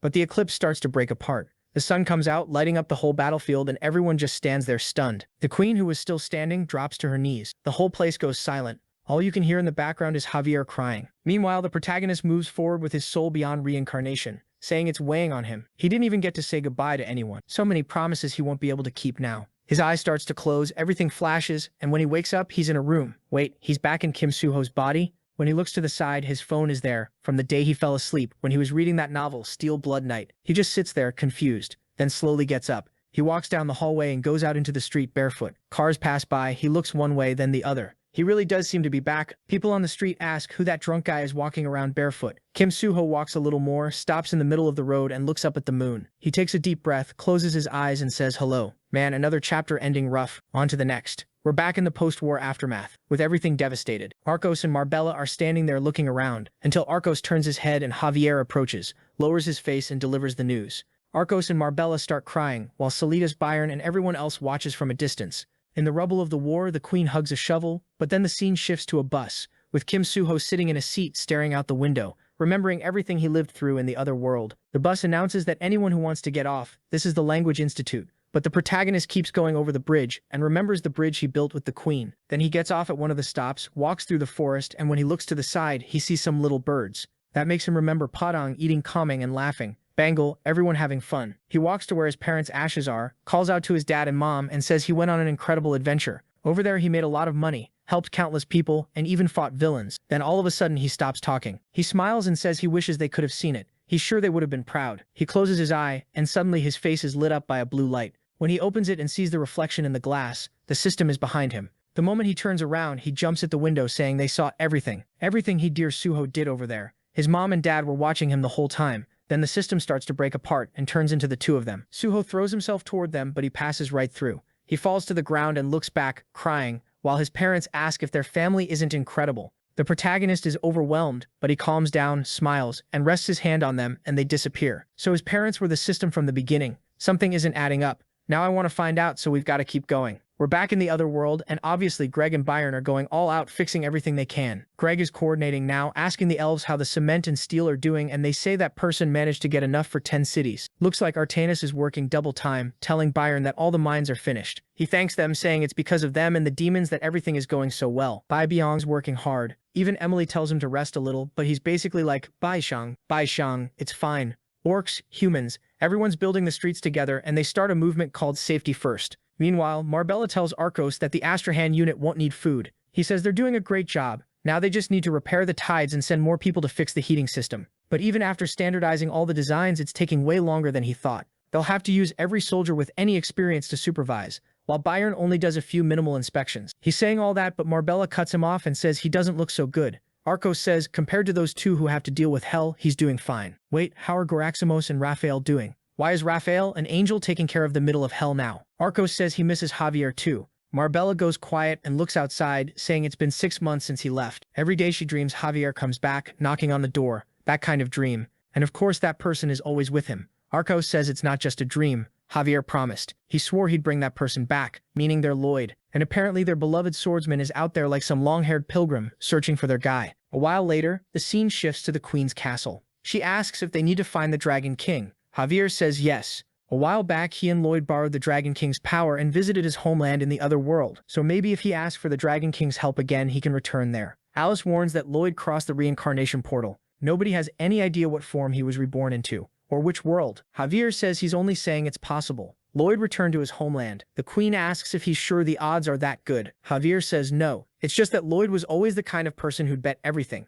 even on the smallest chance. The Queen looks at him, then says fine. The Magentano Kingdom will donate all its resources to search for the Dragon King, and she asks Javier to tell everything that happened up to now. He says they followed the trail to the Dragon King's home, but after months and months they couldn't even get close. It's like there's some kind of magical barrier with distorted spaces, and for them humans it's impossible to break through it. That means they first need to figure out how the heroes of the past reached that place to receive the king's blessing. The Queen says that's fine. They'll investigate every record related to the ancient heroes and explore every place connected to them. Flying over the Empire, we see people asking if the heroes really passed through there. Others saying they found the legendary passage. Someone else saying everything was completely destroyed. Winter arrives in the city of Frontera, and the banner that was raised a long time ago congratulating the protagonist comes apart and falls to the ground. It lands near Byron's foot, and he immediately tells them to raise it again. Meanwhile, Javier keeps moving through the mountain, saying nobody in Frontera doubts he'll come back, and he didn't even think for a second he wouldn't be able to find him because Kim Suho taught him that always looking forward is the only way to reach your goals. Then someone calls out to him from behind. Tyrannus is standing there, confused, like he recognizes him. But the scene switches to Kim Suho staring at himself in the mirror. He's standing there in silence until he lifts his hand and gives his hair that tug, trying to do Lloyd's little hairstyle, but when he lets go, it goes back to normal. A while later, someone calls for manager Suho, asking him to please sit down. The old man looks completely impressed, saying Suho is the team leader now. Suho, confused, asks, "What do you mean, leader?" And the old man says it was decided yesterday at the leadership meeting. From now on, he'll be the leader of the team and also the new leader over a few departments, something like that. He should be really happy, because this is a very conservative company. He's the youngest person to ever become a leader there. Even the stubborn old guys who don't accept much couldn't deny that he really brought in a lot of profit. Suno listens to all of it, but he just lowers his head and thanks him. The old man doesn't seem satisfied and says, "Seriously, this again? I thought at least this time you'd smile, kid." The protagonist apologizes, but the old man says, "Forget it. Still, what's the point of being a genius at your job if you always look so miserable? It's obvious you're really lonely. And that client who liked you, she said you ignore her every time she tries to talk to you." It looks like the protagonist just made up an excuse and is outside the building again. Suddenly his phone rings, and when he checks it, it's Goji, his friend who used to be rich and then ended up broke, asking if he's alive or not. Meat sizzling in a pan. They're at a restaurant, and Goji's there in a big hat, kind of like Gon. Goji says, "Hey, remember? I told you one day I'd treat you when you got rich. Looks like today's the day. I thought you'd never eat meat again if it weren't for me. But look at you now. You're a manager at some big conglomerate. Don't get too full of yourself or I'll smack you." Suho just glances to the side and says he hasn't eaten meat lately. Goji thinks that's weird and goes, "Why not? Are they paying you that badly?" And Suho says that actually he was waiting for Goji to buy it for him. He knew his friend would become somebody important one day. Goji goes quiet. Then he laughs and tells him to stop with the sweet talk. He must be trying to get more meat. But fine, since Suho was working so hard, he'll order 10 times more than usual. Then he asks how Suho's been lately, where he's living, how life's going. Suho stays quiet, then says he's been having a strange dream lately. Goji asks what kind of dream. Suho starts explaining that it's a weird dream where he's a side character in some bizarre story. As he talks, time passes, he tosses mushrooms in, customers come in, customers leave. It even looks like the staff changed shifts. Then Suho says that in the dream, he ripped the Demon King's arm off. But obviously it wasn't going to be that easy to defeat that guy. So he wrapped the Demon King's leg around his spine and threw both of them into the reincarnation portal. Suho is all fired up while Goji just stares, confused. Suho gets embarrassed and says, "Sorry, I think I've got that middle school cringe thing. Maybe it was too childish of a dream for someone my age." But Goji calls him and says, "Hey, that wasn't a dream, was it?" Suho looks at him and laughs. "Of course it was. I'm a civil engineer. How would I come up with something like that?" Goji says it's strange, because Suho told it like he actually lived it. Suho goes silent. A tear forms in his eye, but he turns his face away and says, "Goji's crazy. Obviously it was a dream. Something like that is impossible." But Goji says he doesn't know if it's impossible. Maybe for Suho, this world is the dream and that world from the story is the real one. He's told Suho before that he doesn't feel like he belongs here. He's always had this vibe like some hero from another world who lost his powers. Suho says he's not a hero, he was just a side character. Goji says it's not only the main character who can be the hero. Suho looks away and Goji keeps going. "From what you said, do you really think that friend of yours, Javier, would just stop there? Someone like him wouldn't sit still. If he's who you say he is, he'd chase you to the ends of the earth." And at that exact moment, Javier is face to face with Verkis, begging him to send him to Seoul. The poor king, caught off guard. How did this kid even end up here? Next chapter, he makes Javier explain how he got there, asking if he has some kind of space warping magic. Javier reveals he asked Tyrannus, who explained that if he drew a certain pattern with enough force, it was possible to break in. Verkus doesn't get it. Why would his father help this guy? He looks over, collapses onto the sofa, and says, "Damn it, you're that guy's friend. You probably did everything you could to break in here. I heard the news, it's a shame." Javier suddenly cuts in. "No, it's not over. As long as I'm alive, I swear I'll find him." Verkus looks at him and says, "My friend, that's something the universe decided, something even above me. Even I can't tell you whether that guy is in Seoul or not." Javier says that means the chance isn't zero. The king chuckles, snaps his fingers, and the portal appears. Verkus says that's the passage to Seoul. "There's nothing special about your young master, so I can't give you a tracker. But here, good luck. If you press the button in the middle, you can come back here fast. I haven't even been sleeping properly lately, because I've been working on this." Javier doesn't understand why was he doing that. Verkus just says he had a feeling Javier would show up. Then he tells him to hurry up and leave, because they're annoying. Javier realizes the king acts lazy, but he's always helping. He thanks the gracious, kind Dragon King. Earth is shining, the Seoul area, cars on the road. Javier is running through the streets, looking left and right. "Where are you, Kim Suho, you bastard?" He runs here, runs there. Morning comes. He's in an alley and still nothing. He stands up thinking he doesn't even really know what Suho looks like. Honestly, he should have learned more about him. He walks all over the city again, and once again he ends up in the alley. He reaches into his pocket, pulls out the device, and says that from the start he didn't have any plan. He has no idea how he's supposed to do this. It makes no sense that he's the protagonist. No protagonist would be this stupid. If it were Kim Suho, he'd know exactly what to do. He's crying, but when he looks into the distance, he sees the tower again. The fact that the tower is so important and that he was there recently somehow makes it feel even more real. He remembers Suho saying that when someone truly misses another person, maybe they'd meet there. Right away, Javier gets up and starts running. He charges up the stairs, desperate, out of breath, remembering the first time the protagonist asked him, "Hey Javier, our house is drowning in debt, isn't it?" He looks around, then remembers the protagonist calling out to Viscount Lacora, saying they were going to take him down. He keeps running through the crowd, searching for Lloyd. He remembers Lloyd saying that for the Count and Countess he would do it no matter what happened. He keeps going, and remembers when Lloyd shouted, "Who said we're friends?" Javier had stood there staring at him, but he saw Lloyd look sad when he said it. People around him are staring, confused. And Javier remembers the last moment when Lloyd said it was time for the extra to leave the stage, and asked the protagonist to take good care of that world. Found him. Suho is standing there. Javier glances aside while everyone around them is talking. He's frozen in place as Suho looks at him and asks, "Javier?" Javier stops for a second, looks at him and smiles. But we don't get to see what happens next, because the next chapter takes us back to Frontera. Arcvirus says today marks the 5-year anniversary of Frontera's collapse, the day he left them. And it's also the day they once again believe he'll return someday. Bai Biong is tossing a bunch of flowers into the air while the demons celebrate all around him. Artanis says it's good to finally see him happy. He'd been so sad they were worried. It looks like she can talk to animals because he's only saying Bai Biong, but she understands him. He's saying that being separated from the creatures was too painful. He just wanted to disappear and never meet anyone again. But he started to recover because of the kindness the demons showed him. Artanis thanks them and says he should enjoy today too. He needs to be happy for the day he comes back. Greg is celebrating with Thordis, congratulating him for making a lot of money. But Thordis says unfortunately he doesn't make any money at all. Everything he earns goes straight into the eternal debt he has. Greg says that today he's paying off debts, so he's feeding his karma, and that's a good thing. The orcs are playing music together with the elves. Everyone's celebrating. Poor Solitas, though, keeps getting scolded by the dwarf, who tells him to come back because it's time to work. They even built one of Lloyd's faces in the middle of the city, and there's a competition to see who can make the worst one, or actually the best one. Someone's standing there with arms crossed, saying this one captures his ugliness way better. Then Arcvirus and Marbella show up and stare, and everyone is shocked. But Marbella puts up a photo of him that's unbelievably awful, and the two of them immediately give up on the competition. Meanwhile, outside the city, Julian is sitting on a rock until Sarajard approaches and says she finally found him. Why is he out there? Julian says he was wondering if Her Majesty wouldn't come this year. Sarajard explains that she seems very busy, and besides, her attending this event is something the other ministers are against. Julian lowers his head and says maybe she's right. Then Sarajard's expression changes, and she says maybe she underestimated the queen's determination. Julian looks over, and on the horizon he can see the carriages arriving. The scene goes back to Seoul. Javier is standing face to face with Suho,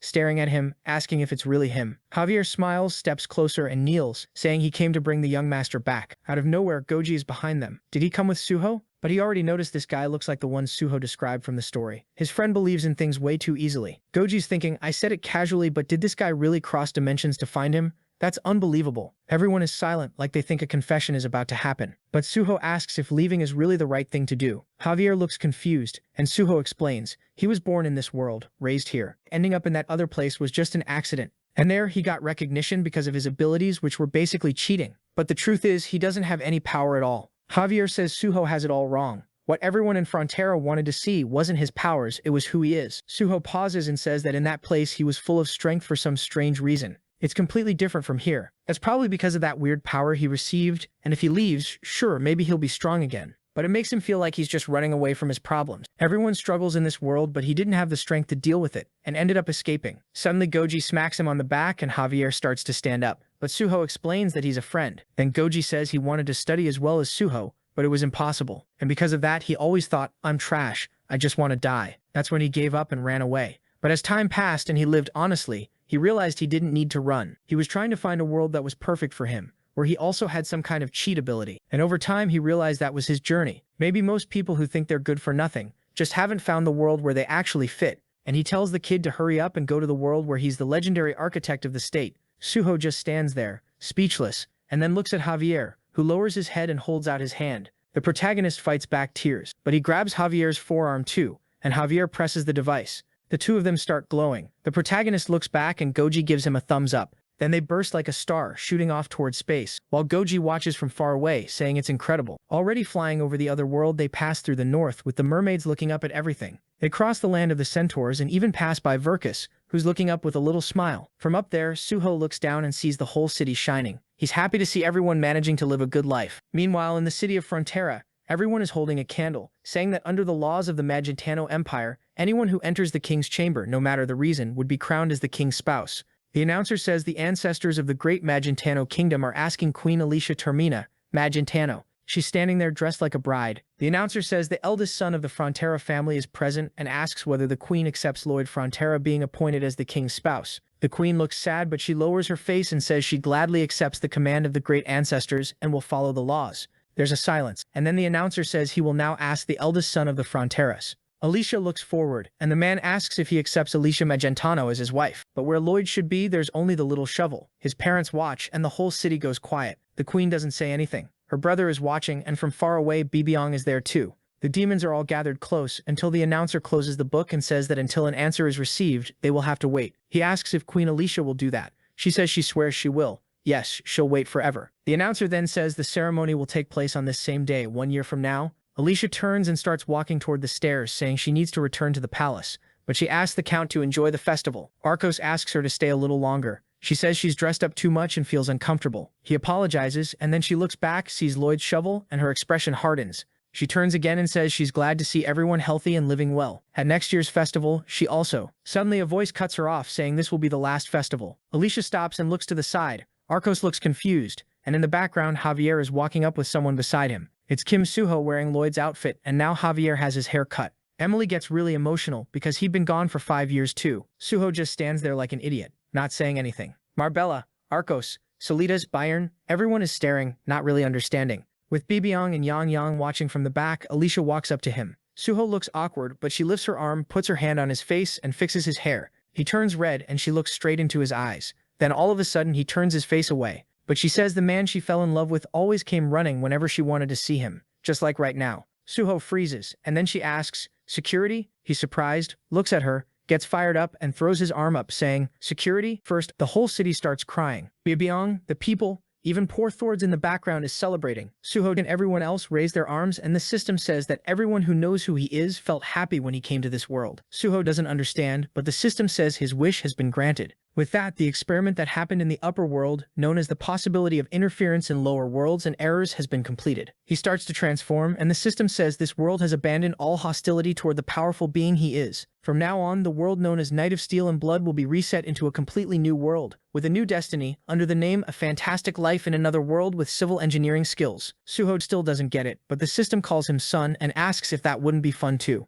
As his powers return, all the fantastic creatures appear and cling to him. Yang Yang lets out a roar from far away, Bangle eats a seed, Bibiong comes running, and they hug. Then the queen pulls the kid in and hugs him, saying his face used to be way too pretty. She didn't even want to hug him because she prefers potatoes. The protagonist is all bent out of shape, like, what do you mean potatoes? Javier watches them from the side while the queen says his heart is beating way too fast. Does he happen to know why? Javier just listens to Lloyd stumbling over his words, like, yeah, because I don't know. But then Emily walks toward him smiling. Alicia says she knew she'd been expecting too much from him. But Lloyd gathers his courage and says his heart is beating like that because he loves her. Emily clings to Javier while the queen puts her hands on Lloyd's arm and says the most important moment has arrived. In the background, he sees Arcos and Marbella walking up. He stares, steels himself, and steps forward saying he's been deceiving them both this whole time. They must already know everything. But actually, when he tries to speak, they interrupt him and thank him for bringing their son back. Lloyd can't react. He just stands there, emotional, until the system appears behind them with his parents smiling. He apologizes to his father and mother for being late. Suddenly, the announcer comes spinning in, falls in front of them, and says that Lloyd Frontera, the eldest of the family, will accept Queen Magentano as his wife and become the king's spouse.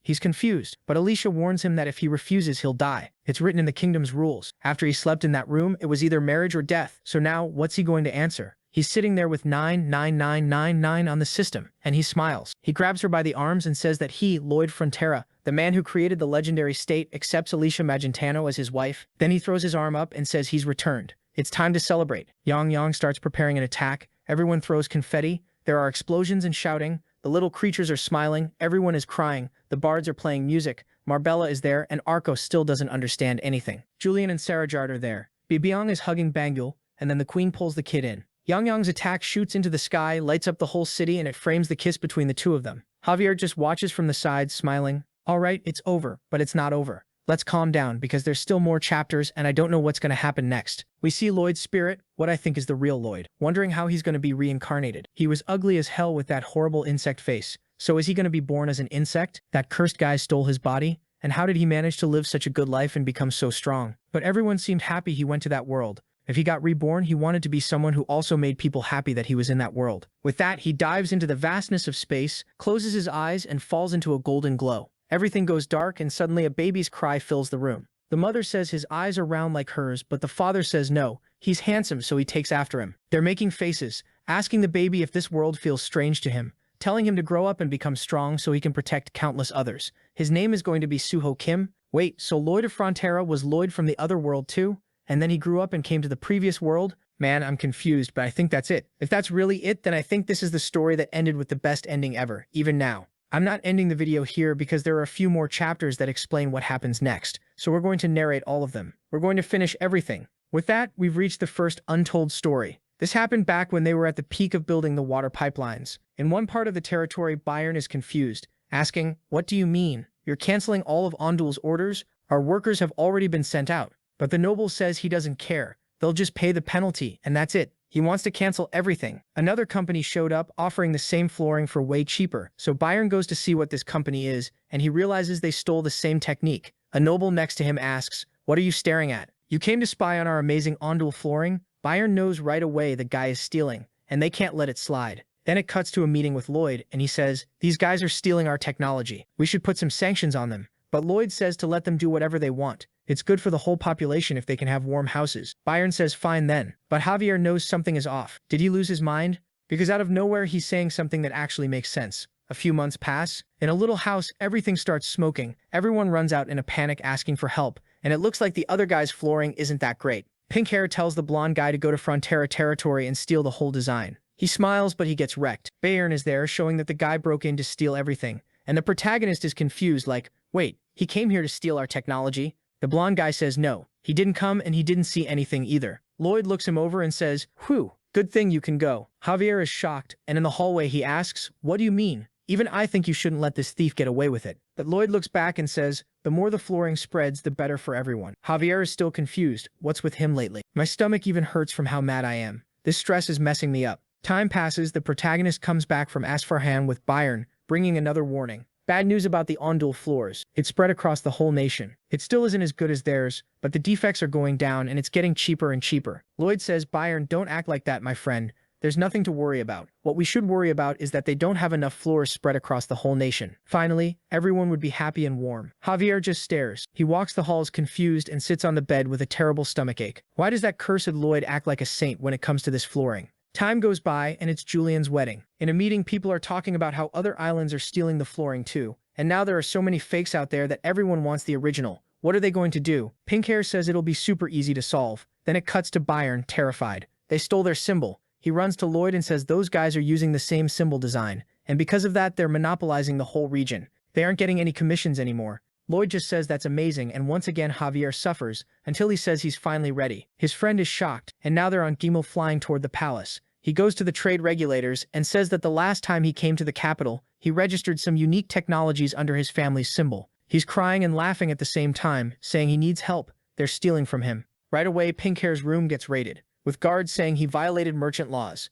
The guy begs them to wait a second, saying he's been doing this for a long time, but nope, everything is being confiscated. All profits will be seized and delivered to the owner of the invention. The protagonist laughs while the noble cries, hearing that everything will be handed over to him. Javier, off to the side, says Lloyd Frontera really is a terrible person, but now he feels good. Meanwhile, on the outskirts of Frontera, in the Lacona region, some guys on the street are talking about Lloyd approving a project. When they bump into someone, the Viscount of Lacona, who falls down pathetically. They glance at him and keep walking, saying, "It's the Viscount." He starts getting up and walks through the city while everyone ignores him, saying he lost everything. He remembers Lloyd saying, "Viscount Lacona, all that money you embezzled was too much, so you're going to pay for all of it." Since then, every bit of money he earns goes straight to Lloyd. A kid bumps into him, telling him to move, and the poor guy falls to the ground begging for a piece of bread. The boy tells that bastard to stop being a bandit, but Lacona begs, saying it's not for him, it's just for his only son, just a little piece of bread. The kid is angry, but he takes a tiny crumb and puts it in his hand, saying, "There, I did a good deed today. I'm definitely going to heaven." Lacona is thanking him, and the kid goes, "I even wanted to give you a bit more bread, but it was because of you shaking money out of everyone that my little brother could barely eat properly when he was a kid, so this is what he had to eat." The kid walks off thinking, "Yeah, I totally humiliated that idiot." Meanwhile, Lacona just stands there staring at that tiny piece of bread, saying, "Well, it's all he's got. It's the most mercy anyone has ever shown someone like him." Then he goes back home calling for Diego, his son, but Diego is hitting him, telling him to get out. Why would they eat that trash? Better to starve. Lacona apologizes and says his dad will try harder. Then that buff elf in the back wants to know why they aren't working to earn money. Looks like someone who spent his whole life ordering people around didn't actually have any guts. After hearing that, Lacona goes looking for a job. The farmer asks if he wants to help with the fruit harvest. Lacona, all awkward, "Yeah, could you give me some work?" The guy turns and says, "Hey Lacona, this is your town, you can do whatever you want." All the money the poor guy earns gets sent to Lloyd, so even when he's working, he's got nothing. But there he is, picking flowers and dying from back pain. The foreman shows up, saying the sun's already gone down and everyone should go get their pay for the day. He praises his work and hands over a little bag, but then right when he's about to say he's done, Lacona is standing there with this puppy dog face begging. The farmer asks what he's still doing there. Lacona, embarrassed, my pay?" The guy turns his face away and says, "I never said I was going to pay you, did I?" Lacona flinches, and the guy goes, "All right, that's enough, bye." Lacona wants to complain, but the farmer asks if he needs to grab a whip to make him leave. So the Viscount lowers his head and walks off, completely wrecked. Then, out of nowhere, the guy calls him from behind and says that's exactly what he's been doing to everyone. Lacona tears up a little, but then the guy throws a sack at him and says those are the ones that burst when they were being removed. Total garbage. But if he wants, he can take them. Lacona gets emotional and thanks him, saying he'll never forget that kindness. Now we've got Diego, his son, eating like crazy, saying it's delicious. He asks to eat the same thing tomorrow, and there's Lacona again with his back killing him. Then one of the workers calls out to the Viscount. He remembers she's one of the people he humiliated, asking why she was always dragging out the work like only a whip would make her stronger. Lacona turns and says he doesn't want to talk to her, but she says he's going to feel awful if he keeps hunching his back like that. He needs to keep it straight for support and lift with his legs. She leaves, and Lacona doesn't say anything. Then there he is getting a sack full of fruit flowers, and the farmer says he put some good ones in there this time too, so he should eat. Lacona gets all emotional. But when he gets home, Diego is throwing everything around, saying every day they're eating this crap, it's always the same thing. He's going crazy from it. He asks if his dad really has no pride left. They were nobles, so how are those bastard slaves throwing food at them like this? Lacona slaps him across the face. Lacona says he shouldn't insult kind people. The son tries to say something about how they were, but Lacona hits him again and another tooth goes flying. Crying with his eyes shining, Lacona says the two of them are going to prove people can change. For some reason, I still don't really trust him. Next day, bright sun on the scene, and the elf takes a look and sees they really do have a bucket of fruit. She asks Lacona if she should throw it all away. He says no, people worked hard to pick it. They'll take the ones that are getting older and turn them into jam. Then he tells his son he's going to work. When he changes his mind, he can come along. Now the farmers are all saying good morning to the Viscount, saying it looks like a great day to work, and here we go. He learns how not to wreck his back, starts picking a ton, and the day ends. Then his son shows up asking if there's work for him too. Lacona gets really emotional, but later that night when he gets home and smells something nasty and weird, he realizes the fruit has all aged. He feels ashamed. They were so kind to him and he let it spoil like that. But when he tastes it, he realizes it tastes like wine. Here he goes getting ideas. The scene switches to Byron telling Lloyd, looks like some of the fruit growing in the Lacuna region can make wine. Lloyd asks if he's sure. Last he knew they weren't good for that. But he's not a wine expert anyway. Byron explains, well, it looks like the perfect conditions happened in the Viscount's tent, and they say when everything mixes with Bruna's pure waters, it turns into one of the best drinks. The Viscount is making wine from the discarded fruit and handing it out to everyone in the village. Lloyd is shocked. Wait, handing it out? That old guy? And Byron says everyone's been talking about how the V count changed drastically. He's working hard and now his reputation is spreading through the village. Lloyd thinks for a second and says, well, if that's how it is, let's support his project. Lacona will have to manage everything, but he keeps 50% of the profits. Then it cuts to Byron telling him and Lacona celebrates. Scene changes to Javier saying, Lacona changing like this is kind of surprising, isn't it? And Lloyd says, my friend, people are shaped by where they are. If the place changes, people change with it too. And look at that, he already set up a winery there in Lacuna. I don't even know if that's the name. He's walking around, everyone saying hi to the vase count, thanking him for working so hard, saying they're growing really fast. He announces they're going to start exporting to the capital, and everyone celebrates. The story says, yes, people change. Then Lacona says that to increase profits even more, from now on they'll work 18 hours a day. Everyone freaks out on the spot. I knew it, I don't trust a big-nosed guy like that at all. His son is standing there scared, and one of the farmers says, what kind of nonsense is that? What are you even talking about? The contract made the number of hours crystal clear. Lacona answers, you filthy people, you didn't see anything, did you? Take a look at this fine print. Additional clause, overtime hours and wages can be adjusted according to Lacona. He's celebrating while they say there was a penalty clause, but of course he already had another clause to cancel that too. And he's laughing, saying this is what he wanted all along. Finally, he'll reach glory after putting up with all that. The son who can barely talk. Dad, you told me people can change. Lacona hits him again and another tooth goes. And Lacona says yes, people change, and he just changed again. Now listen up, you bunch of slaves. You're going to spend the rest of your lives working here until this place disappears. And look who shows up. Lloyd says, so to build the Jewel of Truth, we're going to need a dam. And for that, we'll have to redirect this river. So tell me, what's that building over there? Byron explains, oh, that's where Lacuna is making his wine. Lloyd doesn't answer. All right then, let's tear it down. And Podong already kicks it, smashing everything. The Viscount sees it and panics, and Javier asks, sir, you said Lacuna became a good man. Doesn't this count as cruelty? You even said people change. Lloyd is always lies. What are you talking about, Javier? How would someone like Lacona ever change? So everything gets destroyed, and the good son returns home. Sirs, would you happen to have a job for the Viscount? I don't have much to eat. He gets kicked in the face, and the protagonist tells Lacona to endure it. One day he'll be successful and rule the world. Until then, good luck. Next chapter, we see what happened to our dear Babian. He says he's the great king of the Stoma Sea. He doesn't know how he was born or how he ended up there. He doesn't remember anything except that he wanted to be alone forever. Then the little protagonist showed up, tossing him a seed and telling him to eat it.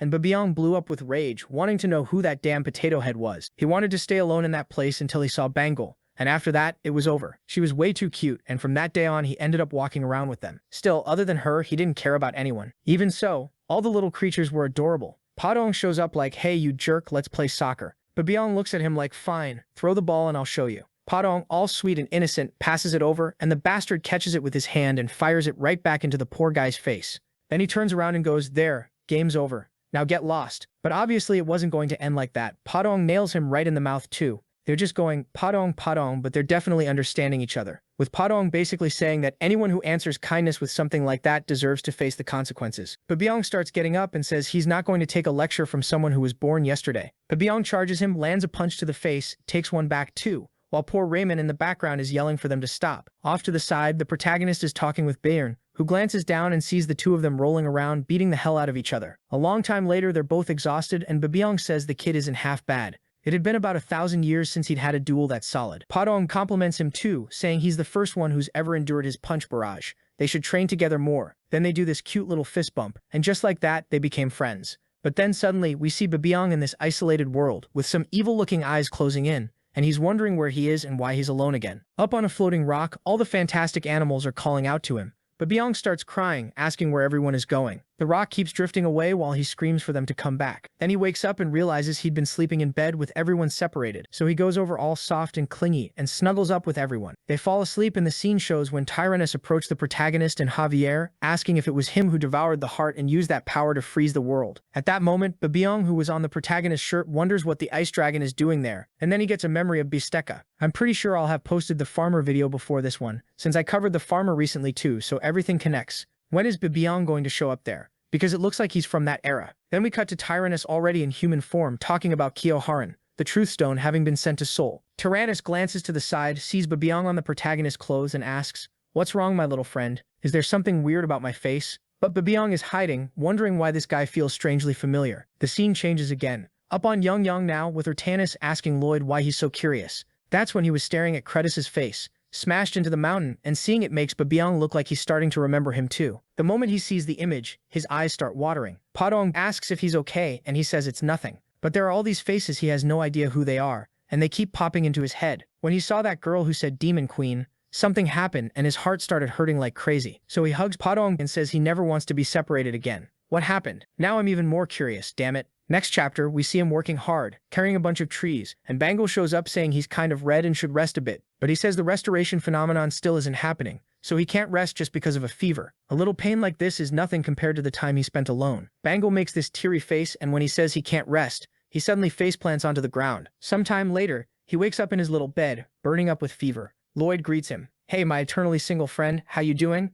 But Bibiong immediately tries to get up, asking about the construction. Lloyd tells him to relax. They already solved that problem though. Obviously another one already showed up. Bibiong looks to the side, sees some little towels, and instantly starts scolding Lloyd, asking why he's taking care of him. Lloyd has a ton to do. He shouldn't be wasting time like this. But Lloyd says he doesn't want to lose anyone. If any of them are gone, everything would lose its meaning. Bibiong starts tearing up, saying he's an idiot and that he deserves to lose everything anyway. Then the scene shifts back to that moment when a rain of harpoons came down, thrown by the mermaids while they ordered Alicia to send the whole border army forward. The fantastic creatures come rushing in from the side. The protagonist calls Kuming and climbs on top of him. Someone attacks from behind, but Bibiong steps in front, pounds his chest, rips off a chunk and crushes the attacker. Then Greg and another guy are about to take a laser to the head. Another attack comes in, but Bibiong jumps in front again and tanks it, thinking about what Lloyd said. If he loses even one person, nothing matters anymore. But while he's recovering, two enemies come at him from behind. That's when Bangle arrives and whips her tail, splashing a bunch of poison right into their faces.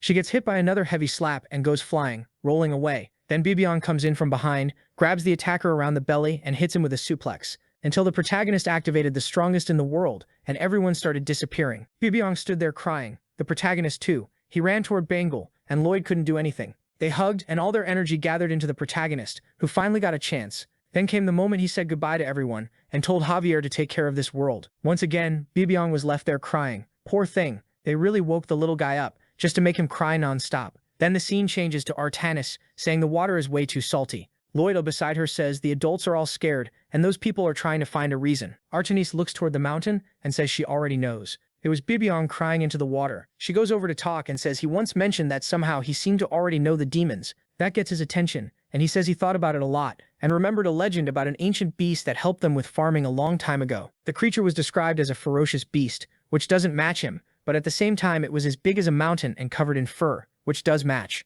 Maybe there's a chance they reunited again after a long time. So everyone from the farmer's tree is all connected. Then Artanis says that for Lloyd who disappeared, for Podong, Bangle, Hemeng, everyone, they had to hold on so that when they met again, they could smile and say they were okay. Podong, who's been crying this whole time, turns his face away and suddenly lets out a shout, saying he's the king of Stoma. Back to the moment Kimsu showed up again, saying safety first. From then on, Bibiong said he wasn't the king of Stoma anymore. He was one of the fantastic animals known as Bibiong. It didn't matter where he was born or how he ended up there. He was just one of the legendary creatures who wanted to keep living like this. Everyone hugging, all cute and cozy. The next chapter starts by saying this is an ordinary story. A small village out in the corners of Magentana, where a little girl lived. At the castle gate, someone tells the countess she's back. Marbella asks Emily what happened to her face. With the bandage there, Emily gets awkward and flashes back to a week earlier at Cougar's house. She says his house really did look bigger than the others, and he explained it was big because they were the #1 warriors across generations, kind of like human nobles. I have to be careful because I mixed up Emily, this girl, Cougar's with Siluria, the mage who's with Javier, a bunch of times.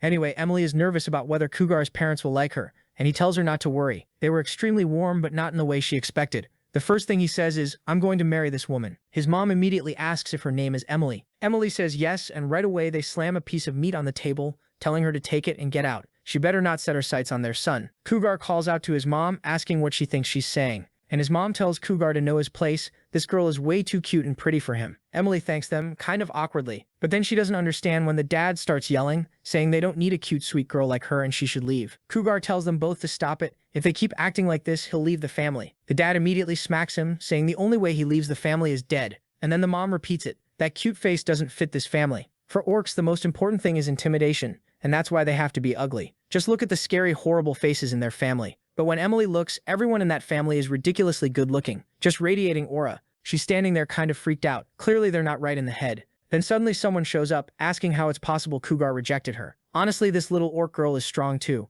She says, so this is the girl he wants to marry. She's really small and cute. Emily thanks her, but the other woman calls her shameless. Cougar tells her to shut up, that this is family business. but she slaps him too, saying he once said he'd marry her and he's a fraud. Then the dad says that's enough. Marriage is about people's feelings first. But without the family's blessing, both their hearts would feel heavy. He calls Emily over and says, if you had a way to convince everyone, would you try? She goes quiet for a second, then says yes, she'd do whatever it takes because she loves Cougar. That's how she ended up in a one-on-one against Sharona in a Balpango hunt. She has no idea what's going on, and then, okay, here comes a whole bunch of boars charging at them. Whoever hunted more or knocked the other person down would win. Cougar tries to say it's unfair and calls out to Emily, but it's too late. Sharona is already wrecking a bunch of them. A boar runs at Emily, but seeing her trembling, they stop and think, small and weak, zero intimidation. So let's go after the ugly strong one. So the animals start smashing Sharona, coming from behind and from the side like 20 of them on her. Cougar's mom says this is getting dangerous because they're all targeting Sharona. Then Emily suddenly pulls out her club and swings it, blowing up the middle of the group, saying they're going to face the girl from Frontera. Seriously, look at her arms. Then all the boars turn toward Emily, and Sharona freaks out like, why would you do that? If you just stayed out of it, you'd win. But then all the orcs see this fragile human girl facing countless Baopangos, not just fighting to win, but also to save her friend. The duel ends 6-4 and Sharona wins. She calls Emily over and says she's cute, beautiful, amazing, and deserves to get a few bites. That makes her wonder how a girl like this seduced Cougar. But now she realizes Emily's forearms are stronger than any warrior's. For real, she's going to take good care of him. So Cougar's family celebrates, while the poor guy is completely passed out. Their wedding happens and the protagonist is clapping, while Javier tells him to control his little horns because he's starting to look like a pervert. That's when Lloyd, seeing the couples, remembers that conversation from the book where Crimo asked Javier what happened to the rest of the Frontera people. And Javier answered that all of them had been sold as slaves. Right away, Lloyd says, come on, Javier, we've got something to fix. And with that, the girl from that small town who was supposed to be sold into slavery escaped her fate, and with her own strength found happiness. That was cute too. You can't even deny it. I liked it. Next chapter, now we're going to see Goji. The guys at work are saying, good day's work, let's all rest. And they're thinking the reason Kim Soo works so hard at these physical jobs is because he needed money to pay for his studies. Since the hourly pay was higher, he had more time left to study. He managed to get into university thanks to money, strategy, and all those prep courses he took. But now that he doesn't have money for that anymore, this is the real fight. He had to solve it with his own ability and judgment. Staring at the blurry pages, he tells himself he can do it. Kim Soo-ho can do it, so he just has to hold on. He sits there repeating to himself that it's only from start to finish, filling page after page until he faceplants onto the desk. When he gets to work later, a guy says, hey, look who showed up. The kid who works hard but looks terrifying. He's kind of confused and says his face doesn't look normal. Then he trips and falls on the floor. Everyone rushes to help while Goji tells himself it isn't working. He'd need a job that demanded less physically. So McDonald's it is. The manager says they've got a new guy today, so everyone should introduce themselves. He asks Jumi to teach him everything, and she says okay. But when she looks at him, he seems kind of intimidating. A little later, everyone's eating, and she's telling him that if he keeps an eye on the timers, everything will be fine. As soon as an order comes in, he has to move right away. But she stops mid-sentence when she sees he's writing everything down. She asks if he's really going to do that, and he says yes. He grew up like a spoiled young master who never had to lift a finger. Because of that, his memory is awful, and he has to write everything down or he'll forget. Jumi, though, starts thinking he's clearly mad at her. Later that night, when he's leaving, she calls out and says he did a good job. She was worried she'd explained something wrong. He looks back and says no, she explained everything perfectly. There wasn't any problem. They stand there in silence. Then she breaks the ice, saying she thought it was kind of rude, but when she first saw him, she imagined he'd be really scary. But he's actually hardworking and a good person. That's why she thought maybe she'd messed up, since he always looks angry. Goji says that's the most relaxed face he has. She decides that means he's definitely furious, but he's already biking away, saying he'll be back tomorrow. Jumi realizes he's a coworker who's hard to get close to. Right then, her friend shows up asking if she's okay, if that jerk was hitting on her. She says no, he just told her to get home safely. Her friend says, trust me, Jumi. A man recognizes another man. That guy's got a sleazy face. He says that, then puts a hand on her shoulder and goes, if there's any problem. She just shrugs his hand off and thanks the senior. Too late, buddy, missed your chance. Goji heads home, thinking about her, saying that for a second he felt something, but he can't get distracted by anything. He had energy, and now it was time to focus on studying. Lights on, time to start writing. But he wonders why he can't remember anything he studied yesterday. Back at McDonald's, everyone's scrubbing the floor, and that friend of hers is asking Jumi if she's free later. She says she doesn't have any plans, and Goji just listens as the guy invites her to a bar, saying he'll buy the drinks. She says no thanks, she's not good with alcohol, but his hand goes to her shoulder again, saying there are lots of non-alcoholic drinks. How about she goes with him? He keeps pushing until she says no thanks, I have to go home and study. Then Goji suddenly calls her over holding 2 bags. He says he grew up really spoiled. Could she help him carry this? She says sure and runs over, but the guy who is hitting on her clearly doesn't like it. They throw out the trash and she thanks Goji. Goji finds it weird and asks if she really likes carrying trash that much that she's thanking him. She says that's not it, but he's already walking away. She wonders why he's so isolated. Every time she tries to talk to him, she ends up feeling awkward. Goji turns around and says he's hard to like. She asks if he's talking about her. He says no, he's talking about himself. Then he turns away again, saying, all right, he's leaving.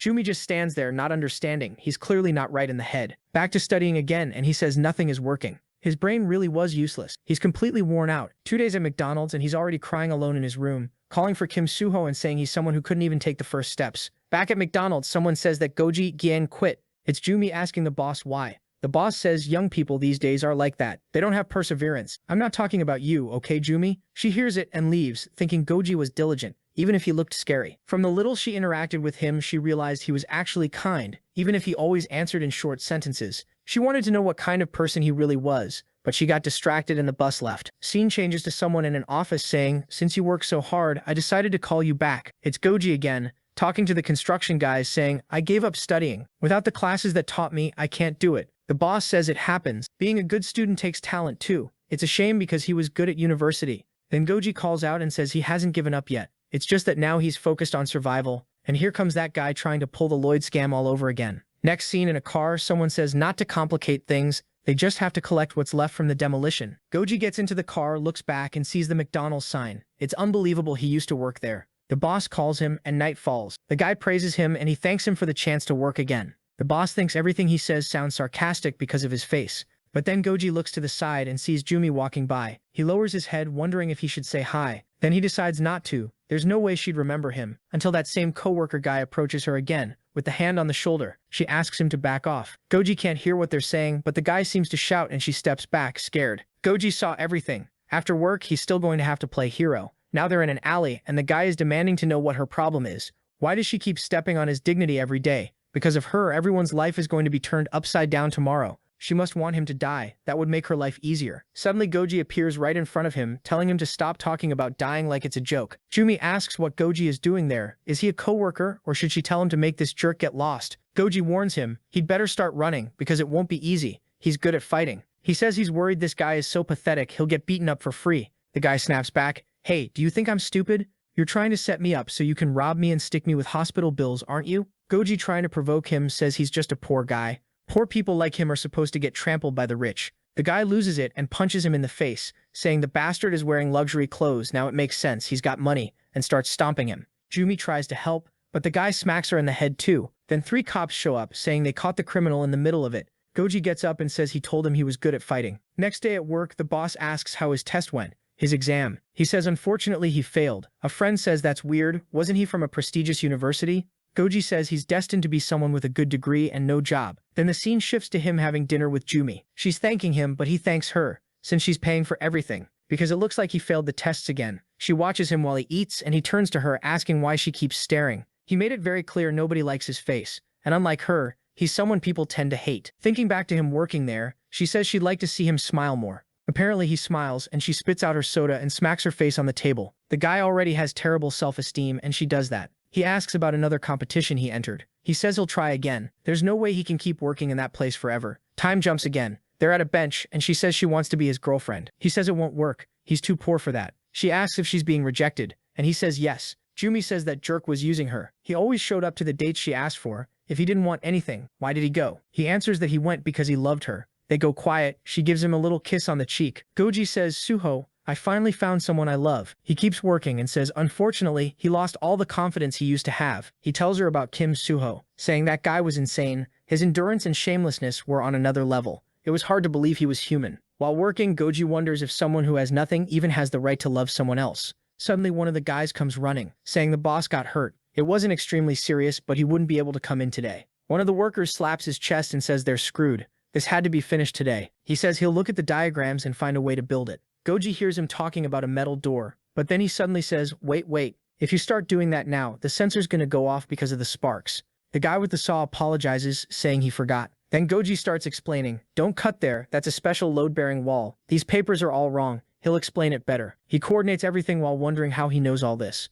Like the stories he read, he feels like the main character. Information just keeps flooding into his head. In that moment, he's the chosen one. Back in the office, someone says they heard what happened. They call the kid an idiot but say he's finally becoming a professional. The boss tells him to start his work already. He helps the kid at the beginning. Goji is surprised. The boss says yes, he's the most knowledgeable person there. He deserves to be in charge. For the first time, he smiles. His smile is normal, honestly, compared to Lloyd's, and with that, his business starts working out. He keeps pushing himself as hard as he can, trying to survive the way that guy did. On a bench, Jumi asks if he's not going to Namsan Tower to meet his friend. He says no. Unfortunately, the guard showed up and took him away. She asks if he means that romance story about the two guys who got together and flew off to the stars. Goji says yes, but it's not a romance story. They keep talking until she says she wants to marry him. He says fine, let's get married then. She's shocked, saying he finally didn't hesitate. He asks why he would hesitate, and she says, well, marriage comes with a lot of problems. He says he knows. When they get married, they'll have their own state. Locusts might invade, diseases might spread, and the whole place could be destroyed. They'll have to face a lot of hardships, but they'll overcome every one of them and say, we survived again,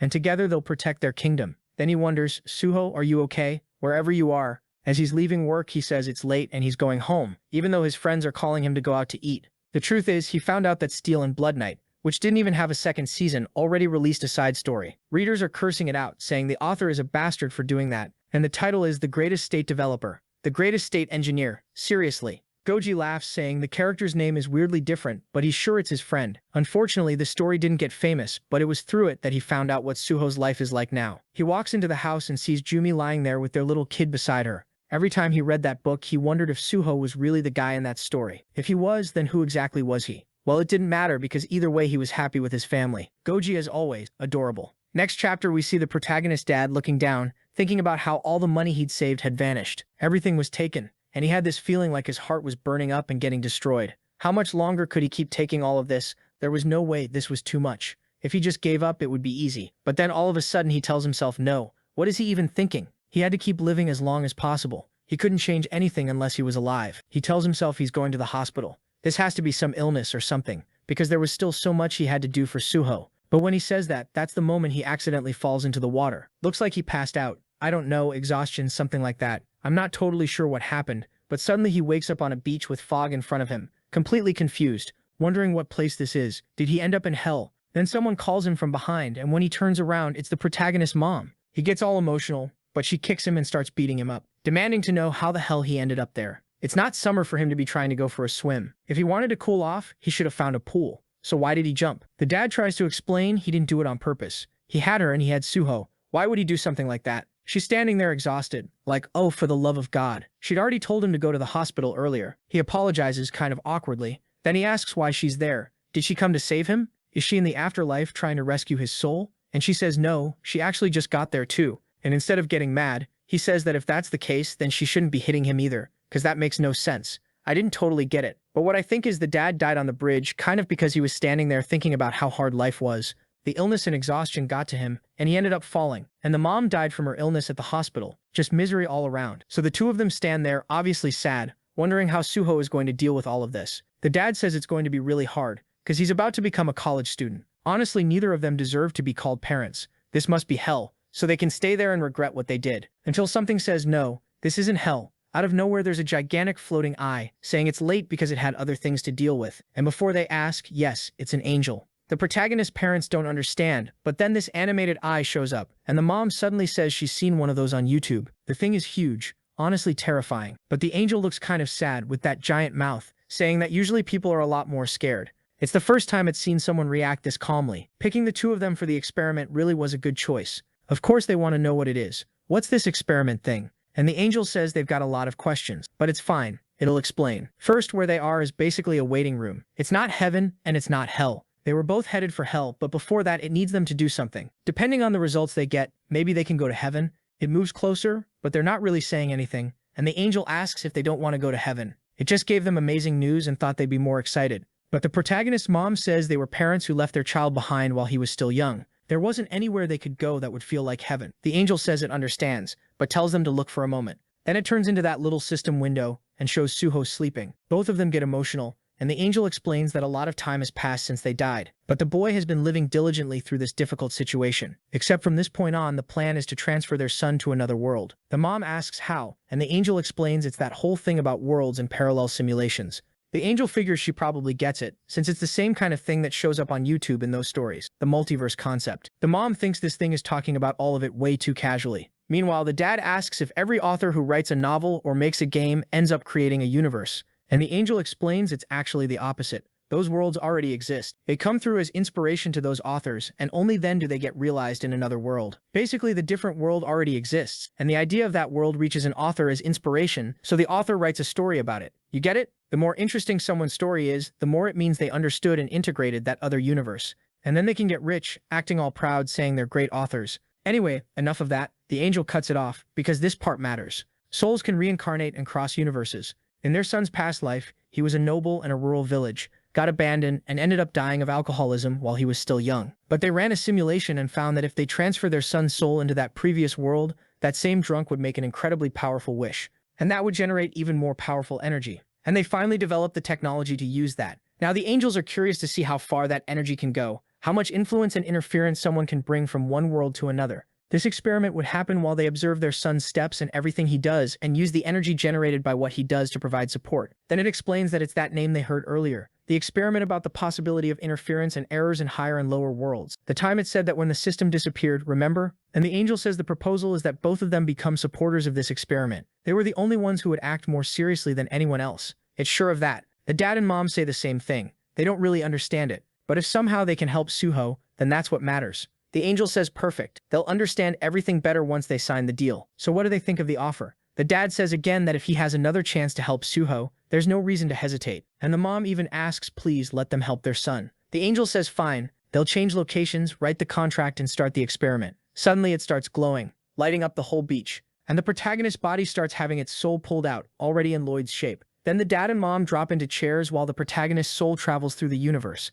They're in a room watching a laptop when he falls to the ground, the very beginning of the story. They smile a little, and right then Lloyd opens his eyes, startled. The dad starts typing, "You have been selected to receive a wish from the Absolute," and that's where everything began. The dad and mom smile while Javier starts walking up. Thinking about it, the system always said he was really ugly, probably because their son Suho was cute, but reincarnated as Lloyd, what a disaster. But then in the next chapter, we're in the royal capital of Magentano. Alicia says he's the kind of guy who thinks he's all that and gets on people's nerves. Why was he already planning to leave again, acting like he'd done everything? Lloyd apologizes for the insolence, but says there's something urgent that can't wait. She asks if it's more important than staying and resting a little. He says yes, and she thinks, yeah, he really is annoying, but she tells him she'll be waiting for him. It's the first time the boy blushes. But that night, walking through the corridors, she's wondering about it. She's sure his face was red, so he must have understood a little of what she meant. But was his face red because of what she said? Or because he was tired? Does he see her as a woman? She heard men like women. They can protect. But she's the complete opposite of that.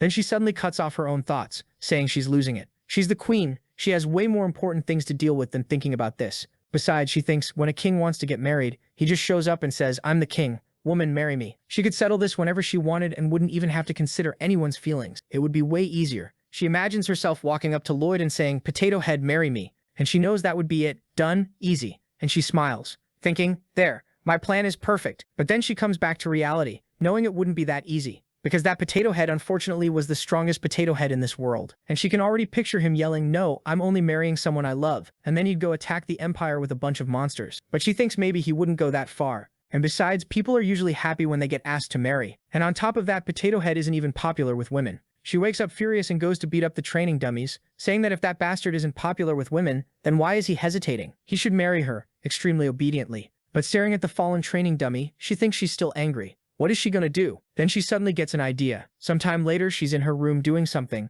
and there's a pile of little paper balls on the floor. After a long time writing, she finally looks proud of what she made. The sun comes up and someone says they managed to obtain the statues from the eastern lands, but transporting them would be difficult, since they'd have to cross the sea twice. She says, good. It was good work. Okay, so apparently it was just a meeting, until the guy says he's leaving. But then she says, wait a second, she has something to ask. Then she shows the drawing of Lloyd she made and asks who this guy looks like. The man thinks for a moment, well, it's a pretty beautiful drawing. It really carries the artist's emotion. But she says he's wrong. She wants to know who the person in the drawing is. The old man apologizes and says he feels honored to be useful for something. But unfortunately, he's never seen that handsome man around, so she asks him to look again, really carefully, and he apologizes again, saying he still has no idea who it is. Then the queen says, what do you mean? This is a meticulous portrait of Lloyd Frontera. You seriously can't recognize him, or does the drawing not look like him? The old man, who'd been calm, immediately wants to know who the hell drew that. It didn't resemble that demon even a little. Lloyd Frontera is someone he recognizes very well, because he does a lot for the Empire. It's missing a ton of details, like his crooked mouth, like it was split down the middle, that droopy, tired eye, those smile wrinkles, the huge nose, the crooked ear. None of that looks like Lloyd. The queen is shocked, asking if it isn't him. And the old man says, no, it doesn't look like him at all. Lloyd Frontera has the kind of face a man would have if God decided to make the most competent man on earth, and also the ugliest. The queen doesn't like hearing that, and he keeps insulting him until she says that's enough and tells him to leave. He leaves, and she thinks he's not that ugly, except when he makes those faces. Without the faces, he's not that ugly. Some time passes, and one of the butlers tells her that knowing this won't do her any good. But then the scene cuts again to a bathtub, and she's asking the woman beside her what kind of man she'd like to marry. The maid says someone capable, someone she can rely on, the kind of person who will help her whenever she's having a hard time. The queen says it's good to know. Already imagining she knows a man exactly like that, she says, and what if it was the extremely successful and competent Lloyd Frontera? The woman freaks out so hard she drops something on the floor. She immediately apologizes to the queen, begging, asking why she's threatening her like that.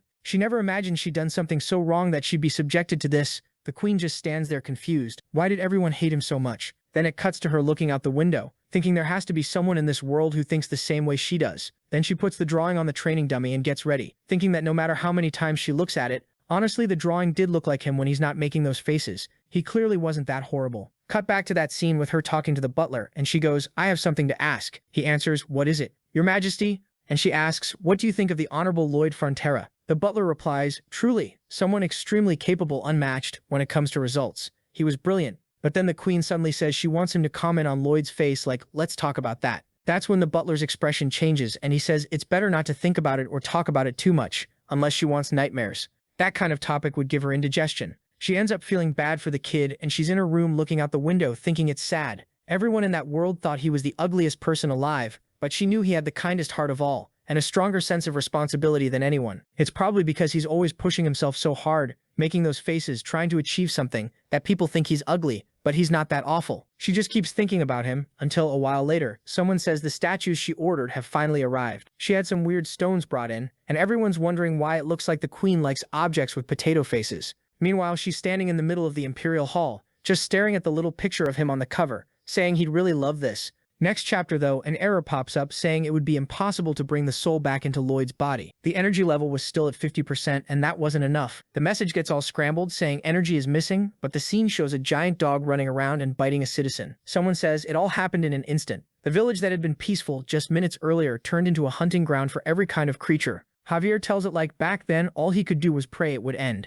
Until one of the creatures steps right in front of him, crouches down and starts trying to bite under the table. Little Javier tries to back away, but the thing grabs his foot and starts dragging him out to bite him. Then his dad shows up at the perfect moment, like some grim reaper out of a 99 regression story, and slices it open. Javier says his father was a farmer. He'd never left that place, and he'd never abandoned the people around him. He'd never fought with anyone close to him, and he'd never even held a sword. The dogs are biting at his arms, but the scythe is wrapped in an aura, and the narration ends with he was just a simple farmer. Next scene, bodies everywhere, torn apart on the ground. Little Javier walks up crying saying he survived because someone was there to protect him. And in the middle of all those wolves, his father's body is lying there. Javier starts wondering if he was someone who deserved to be protected, or if he could ever protect someone who does deserve it. Then the scene shifts to a snowy city. Arcos and Marbella are walking around, and she says this banquet is really late. It's far and it's freezing. He agrees, saying he hates these gatherings where everyone acts important. Then she suddenly looks to the side, and he asks what it is. She says that pile of clothes in the corner looked like it moved. She looks again and realizes it's a little boy. She immediately runs over saying there's a child there. The two of them wonder how this kid ended up abandoned. Then it cuts to the first time Javier is introduced. He's meeting Lloyd, and Arcos says that from today on, this child will receive butler training and serve in the house. His name is Javier Azuram, and Arcos wants the two of them to get along. Javier glances at Lloyd. Lloyd looks back and suddenly smiles, asking if he wants to train with swords, saying his brother is still too young and can't practice with him. Javier smiles, and then we're outside. Blue sky, and Barrett says he'll help them train. He tells Lloyd to come closer and says that today he has to jump high enough to clear knee height. The protagonist goes first, does a little hop but gets smacked on the side of the foot and kind of loses his balance. Barrett says he needs to put more power into the jump. Little Lloyd says he already tried and he's using all the strength he has. Then Barrett calls Javier over and tells him to try.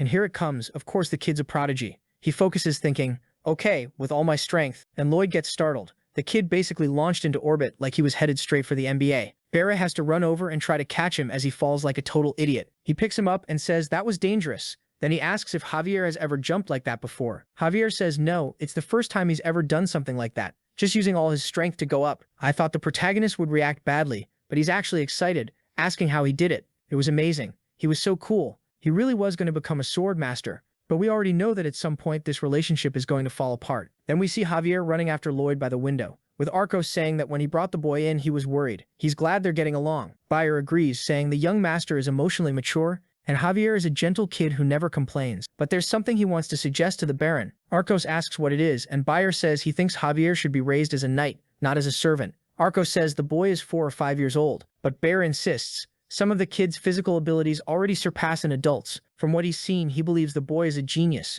Arcos thinks for a moment, then says fine, they'll watch and decide later. He'd rather Javier do what he wants. Let the kid develop, and later he'll ask him directly. Later that night, little Lloyd is gathering small logs. He remembers Javier's insane jump. He backs up, runs and jumps like a complete idiot, but he doesn't quit. He sets it up again, runs again, jumps again, and falls. Under the moonlight, he keeps falling and jumping over and over. After a while, he's just miserable. I feel bad for him too. He was born without talent. Next chapter, we see some village kids asking why he's living in the Baron's house. He's not a noble. He should live in the village with everyone else. He doesn't have the right to that. Javier awkwardly says he only lives in the barracks next to the mansion. But the kids tell him to stop lying. He's an invader, and he should be kicked out of the Baron's house. They start punching him, saying they need to destroy that bastard. Then Lloyd comes running in and tells them to stop right now. He opens with a flying kick and tells them to get lost. Javier is number 1 in the mansion, and nobody bullies him. Seeing Lloyd fight for him, Javier remembers his father. Then Lloyd turns to him. Javier, are you stupid? You have to hit them back. Javier, embarrassed, says he's never fought in his life. Lloyd grabs him and says, come here, I'll teach you how to fight. When I grow up, just so you know, I'm going to become a sword master. But then Lloyd's little sword goes spinning up into the air and Javier just stares, confused. Lloyd falls on the ground and Javier runs over apologizing to the young master. Lloyd gets up smiling, saying his paper sword broke, so Javier really was strong. Even while he was still young, Javier already knew the young master didn't have much talent for being a warrior, and it was around then that Javier decided he wanted to become a knight, so he swore he would protect them. He wanted to protect the Baron and Baroness, the people who saved him, and especially the young lord who was always kind to him. Night falls again and Lloyd is practicing all night. He struggles and gets exhausted, and then in the morning the training dummy gets smashed apart by one strike from Javier. Lloyd comes back the next night and pushes himself even harder, practicing again. But then he hears Arcos talking to Barrett. Javier really does seem to want to become a knight, and he has the potential to become a royal knight or even a sword master. Lloyd runs off in a panic, remembering his father saying that Lloyd might be a different case, that for him it would be very difficult. And Barrett answers that with all due respect, aptitude matters a lot. So yes, it would be extremely difficult for Lloyd to get anywhere. He runs off without hearing Barrett add that on the other hand, Lloyd is extremely intelligent, has a great memory, and understands things quickly. He'd probably be great with tools if he studied mechanical fields, but Lloyd doesn't hear any of that. He runs to the field, tries to jump the wooden board, and just trips and falls like a total idiot.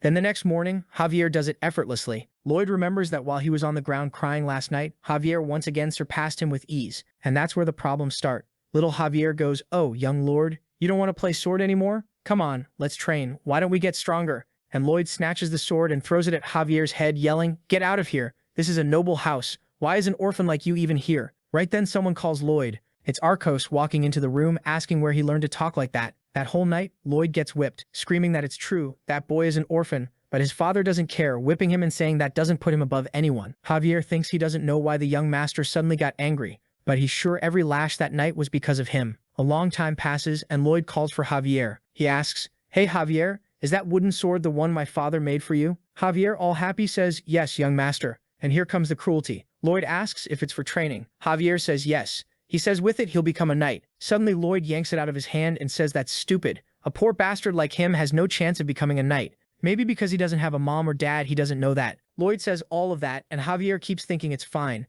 There has to be a reason Lloyd is saying those things. He must have done something wrong. But Lloyd points at him, laughing, saying an orphan will never become a knight. He puts it on the stairs and says dreams like that have to die, because only by being reborn would trash like him ever manage it. The moment that sword was destroyed, something in Javier broke too. The dream and the vow he made to protect Lloyd. Everything shattered. But as time passed, Frontera became his home. He protected the city, and the city protected him from his fear and his loneliness. He knew he survived because someone once protected him, so he wanted to keep living to protect others, protect his home, the Fronteras, the Baron, his wife, and everyone. Then he runs into Lloyd, drunk, carrying a bottle, walking past and saying, "You bastard, you ruin every drink." Javier just turns and says he's glad he's okay. The Baron and his wife were worried, so please don't drink too much. Lloyd curses him and throws the bottle, but Javier just dodges. Lloyd storms off yelling that one day he'll kick him out. Javier always wondered whether he was someone who deserved to be protected by his father, by the Baron, or by the village. Later that night, Arcos says, "I heard Lloyd made a mess in the shops again. It's getting harder and harder to control him. It's frustrating. If he still hasn't come back, he probably passed out somewhere drunk. I'm sorry, Javier, but could you please go look for him again? I know he's a useless son, but I can't leave him to die out there alone. Javier keeps wondering, how do you tell who deserves to be protected and who doesn't? He gets to the bar and sees it completely destroyed. And Javier admits that maybe he was asking for something impossible. It was a much more desperate wish than he realized. He didn't want to abandon Lloyd, so he asked the stars that protecting him would become the meaning of his life. He wanted with everything he had for it to mean something. And that's when the wish of Javier Asrahan, connected to Lloyd Frontera by a deep bond, was detected. The energy level reaches 100%, and the experiment begins. And with that, like this video that helps Mamoru make more juicy content for his viewers, activate the cheeky little bell, and I'm out.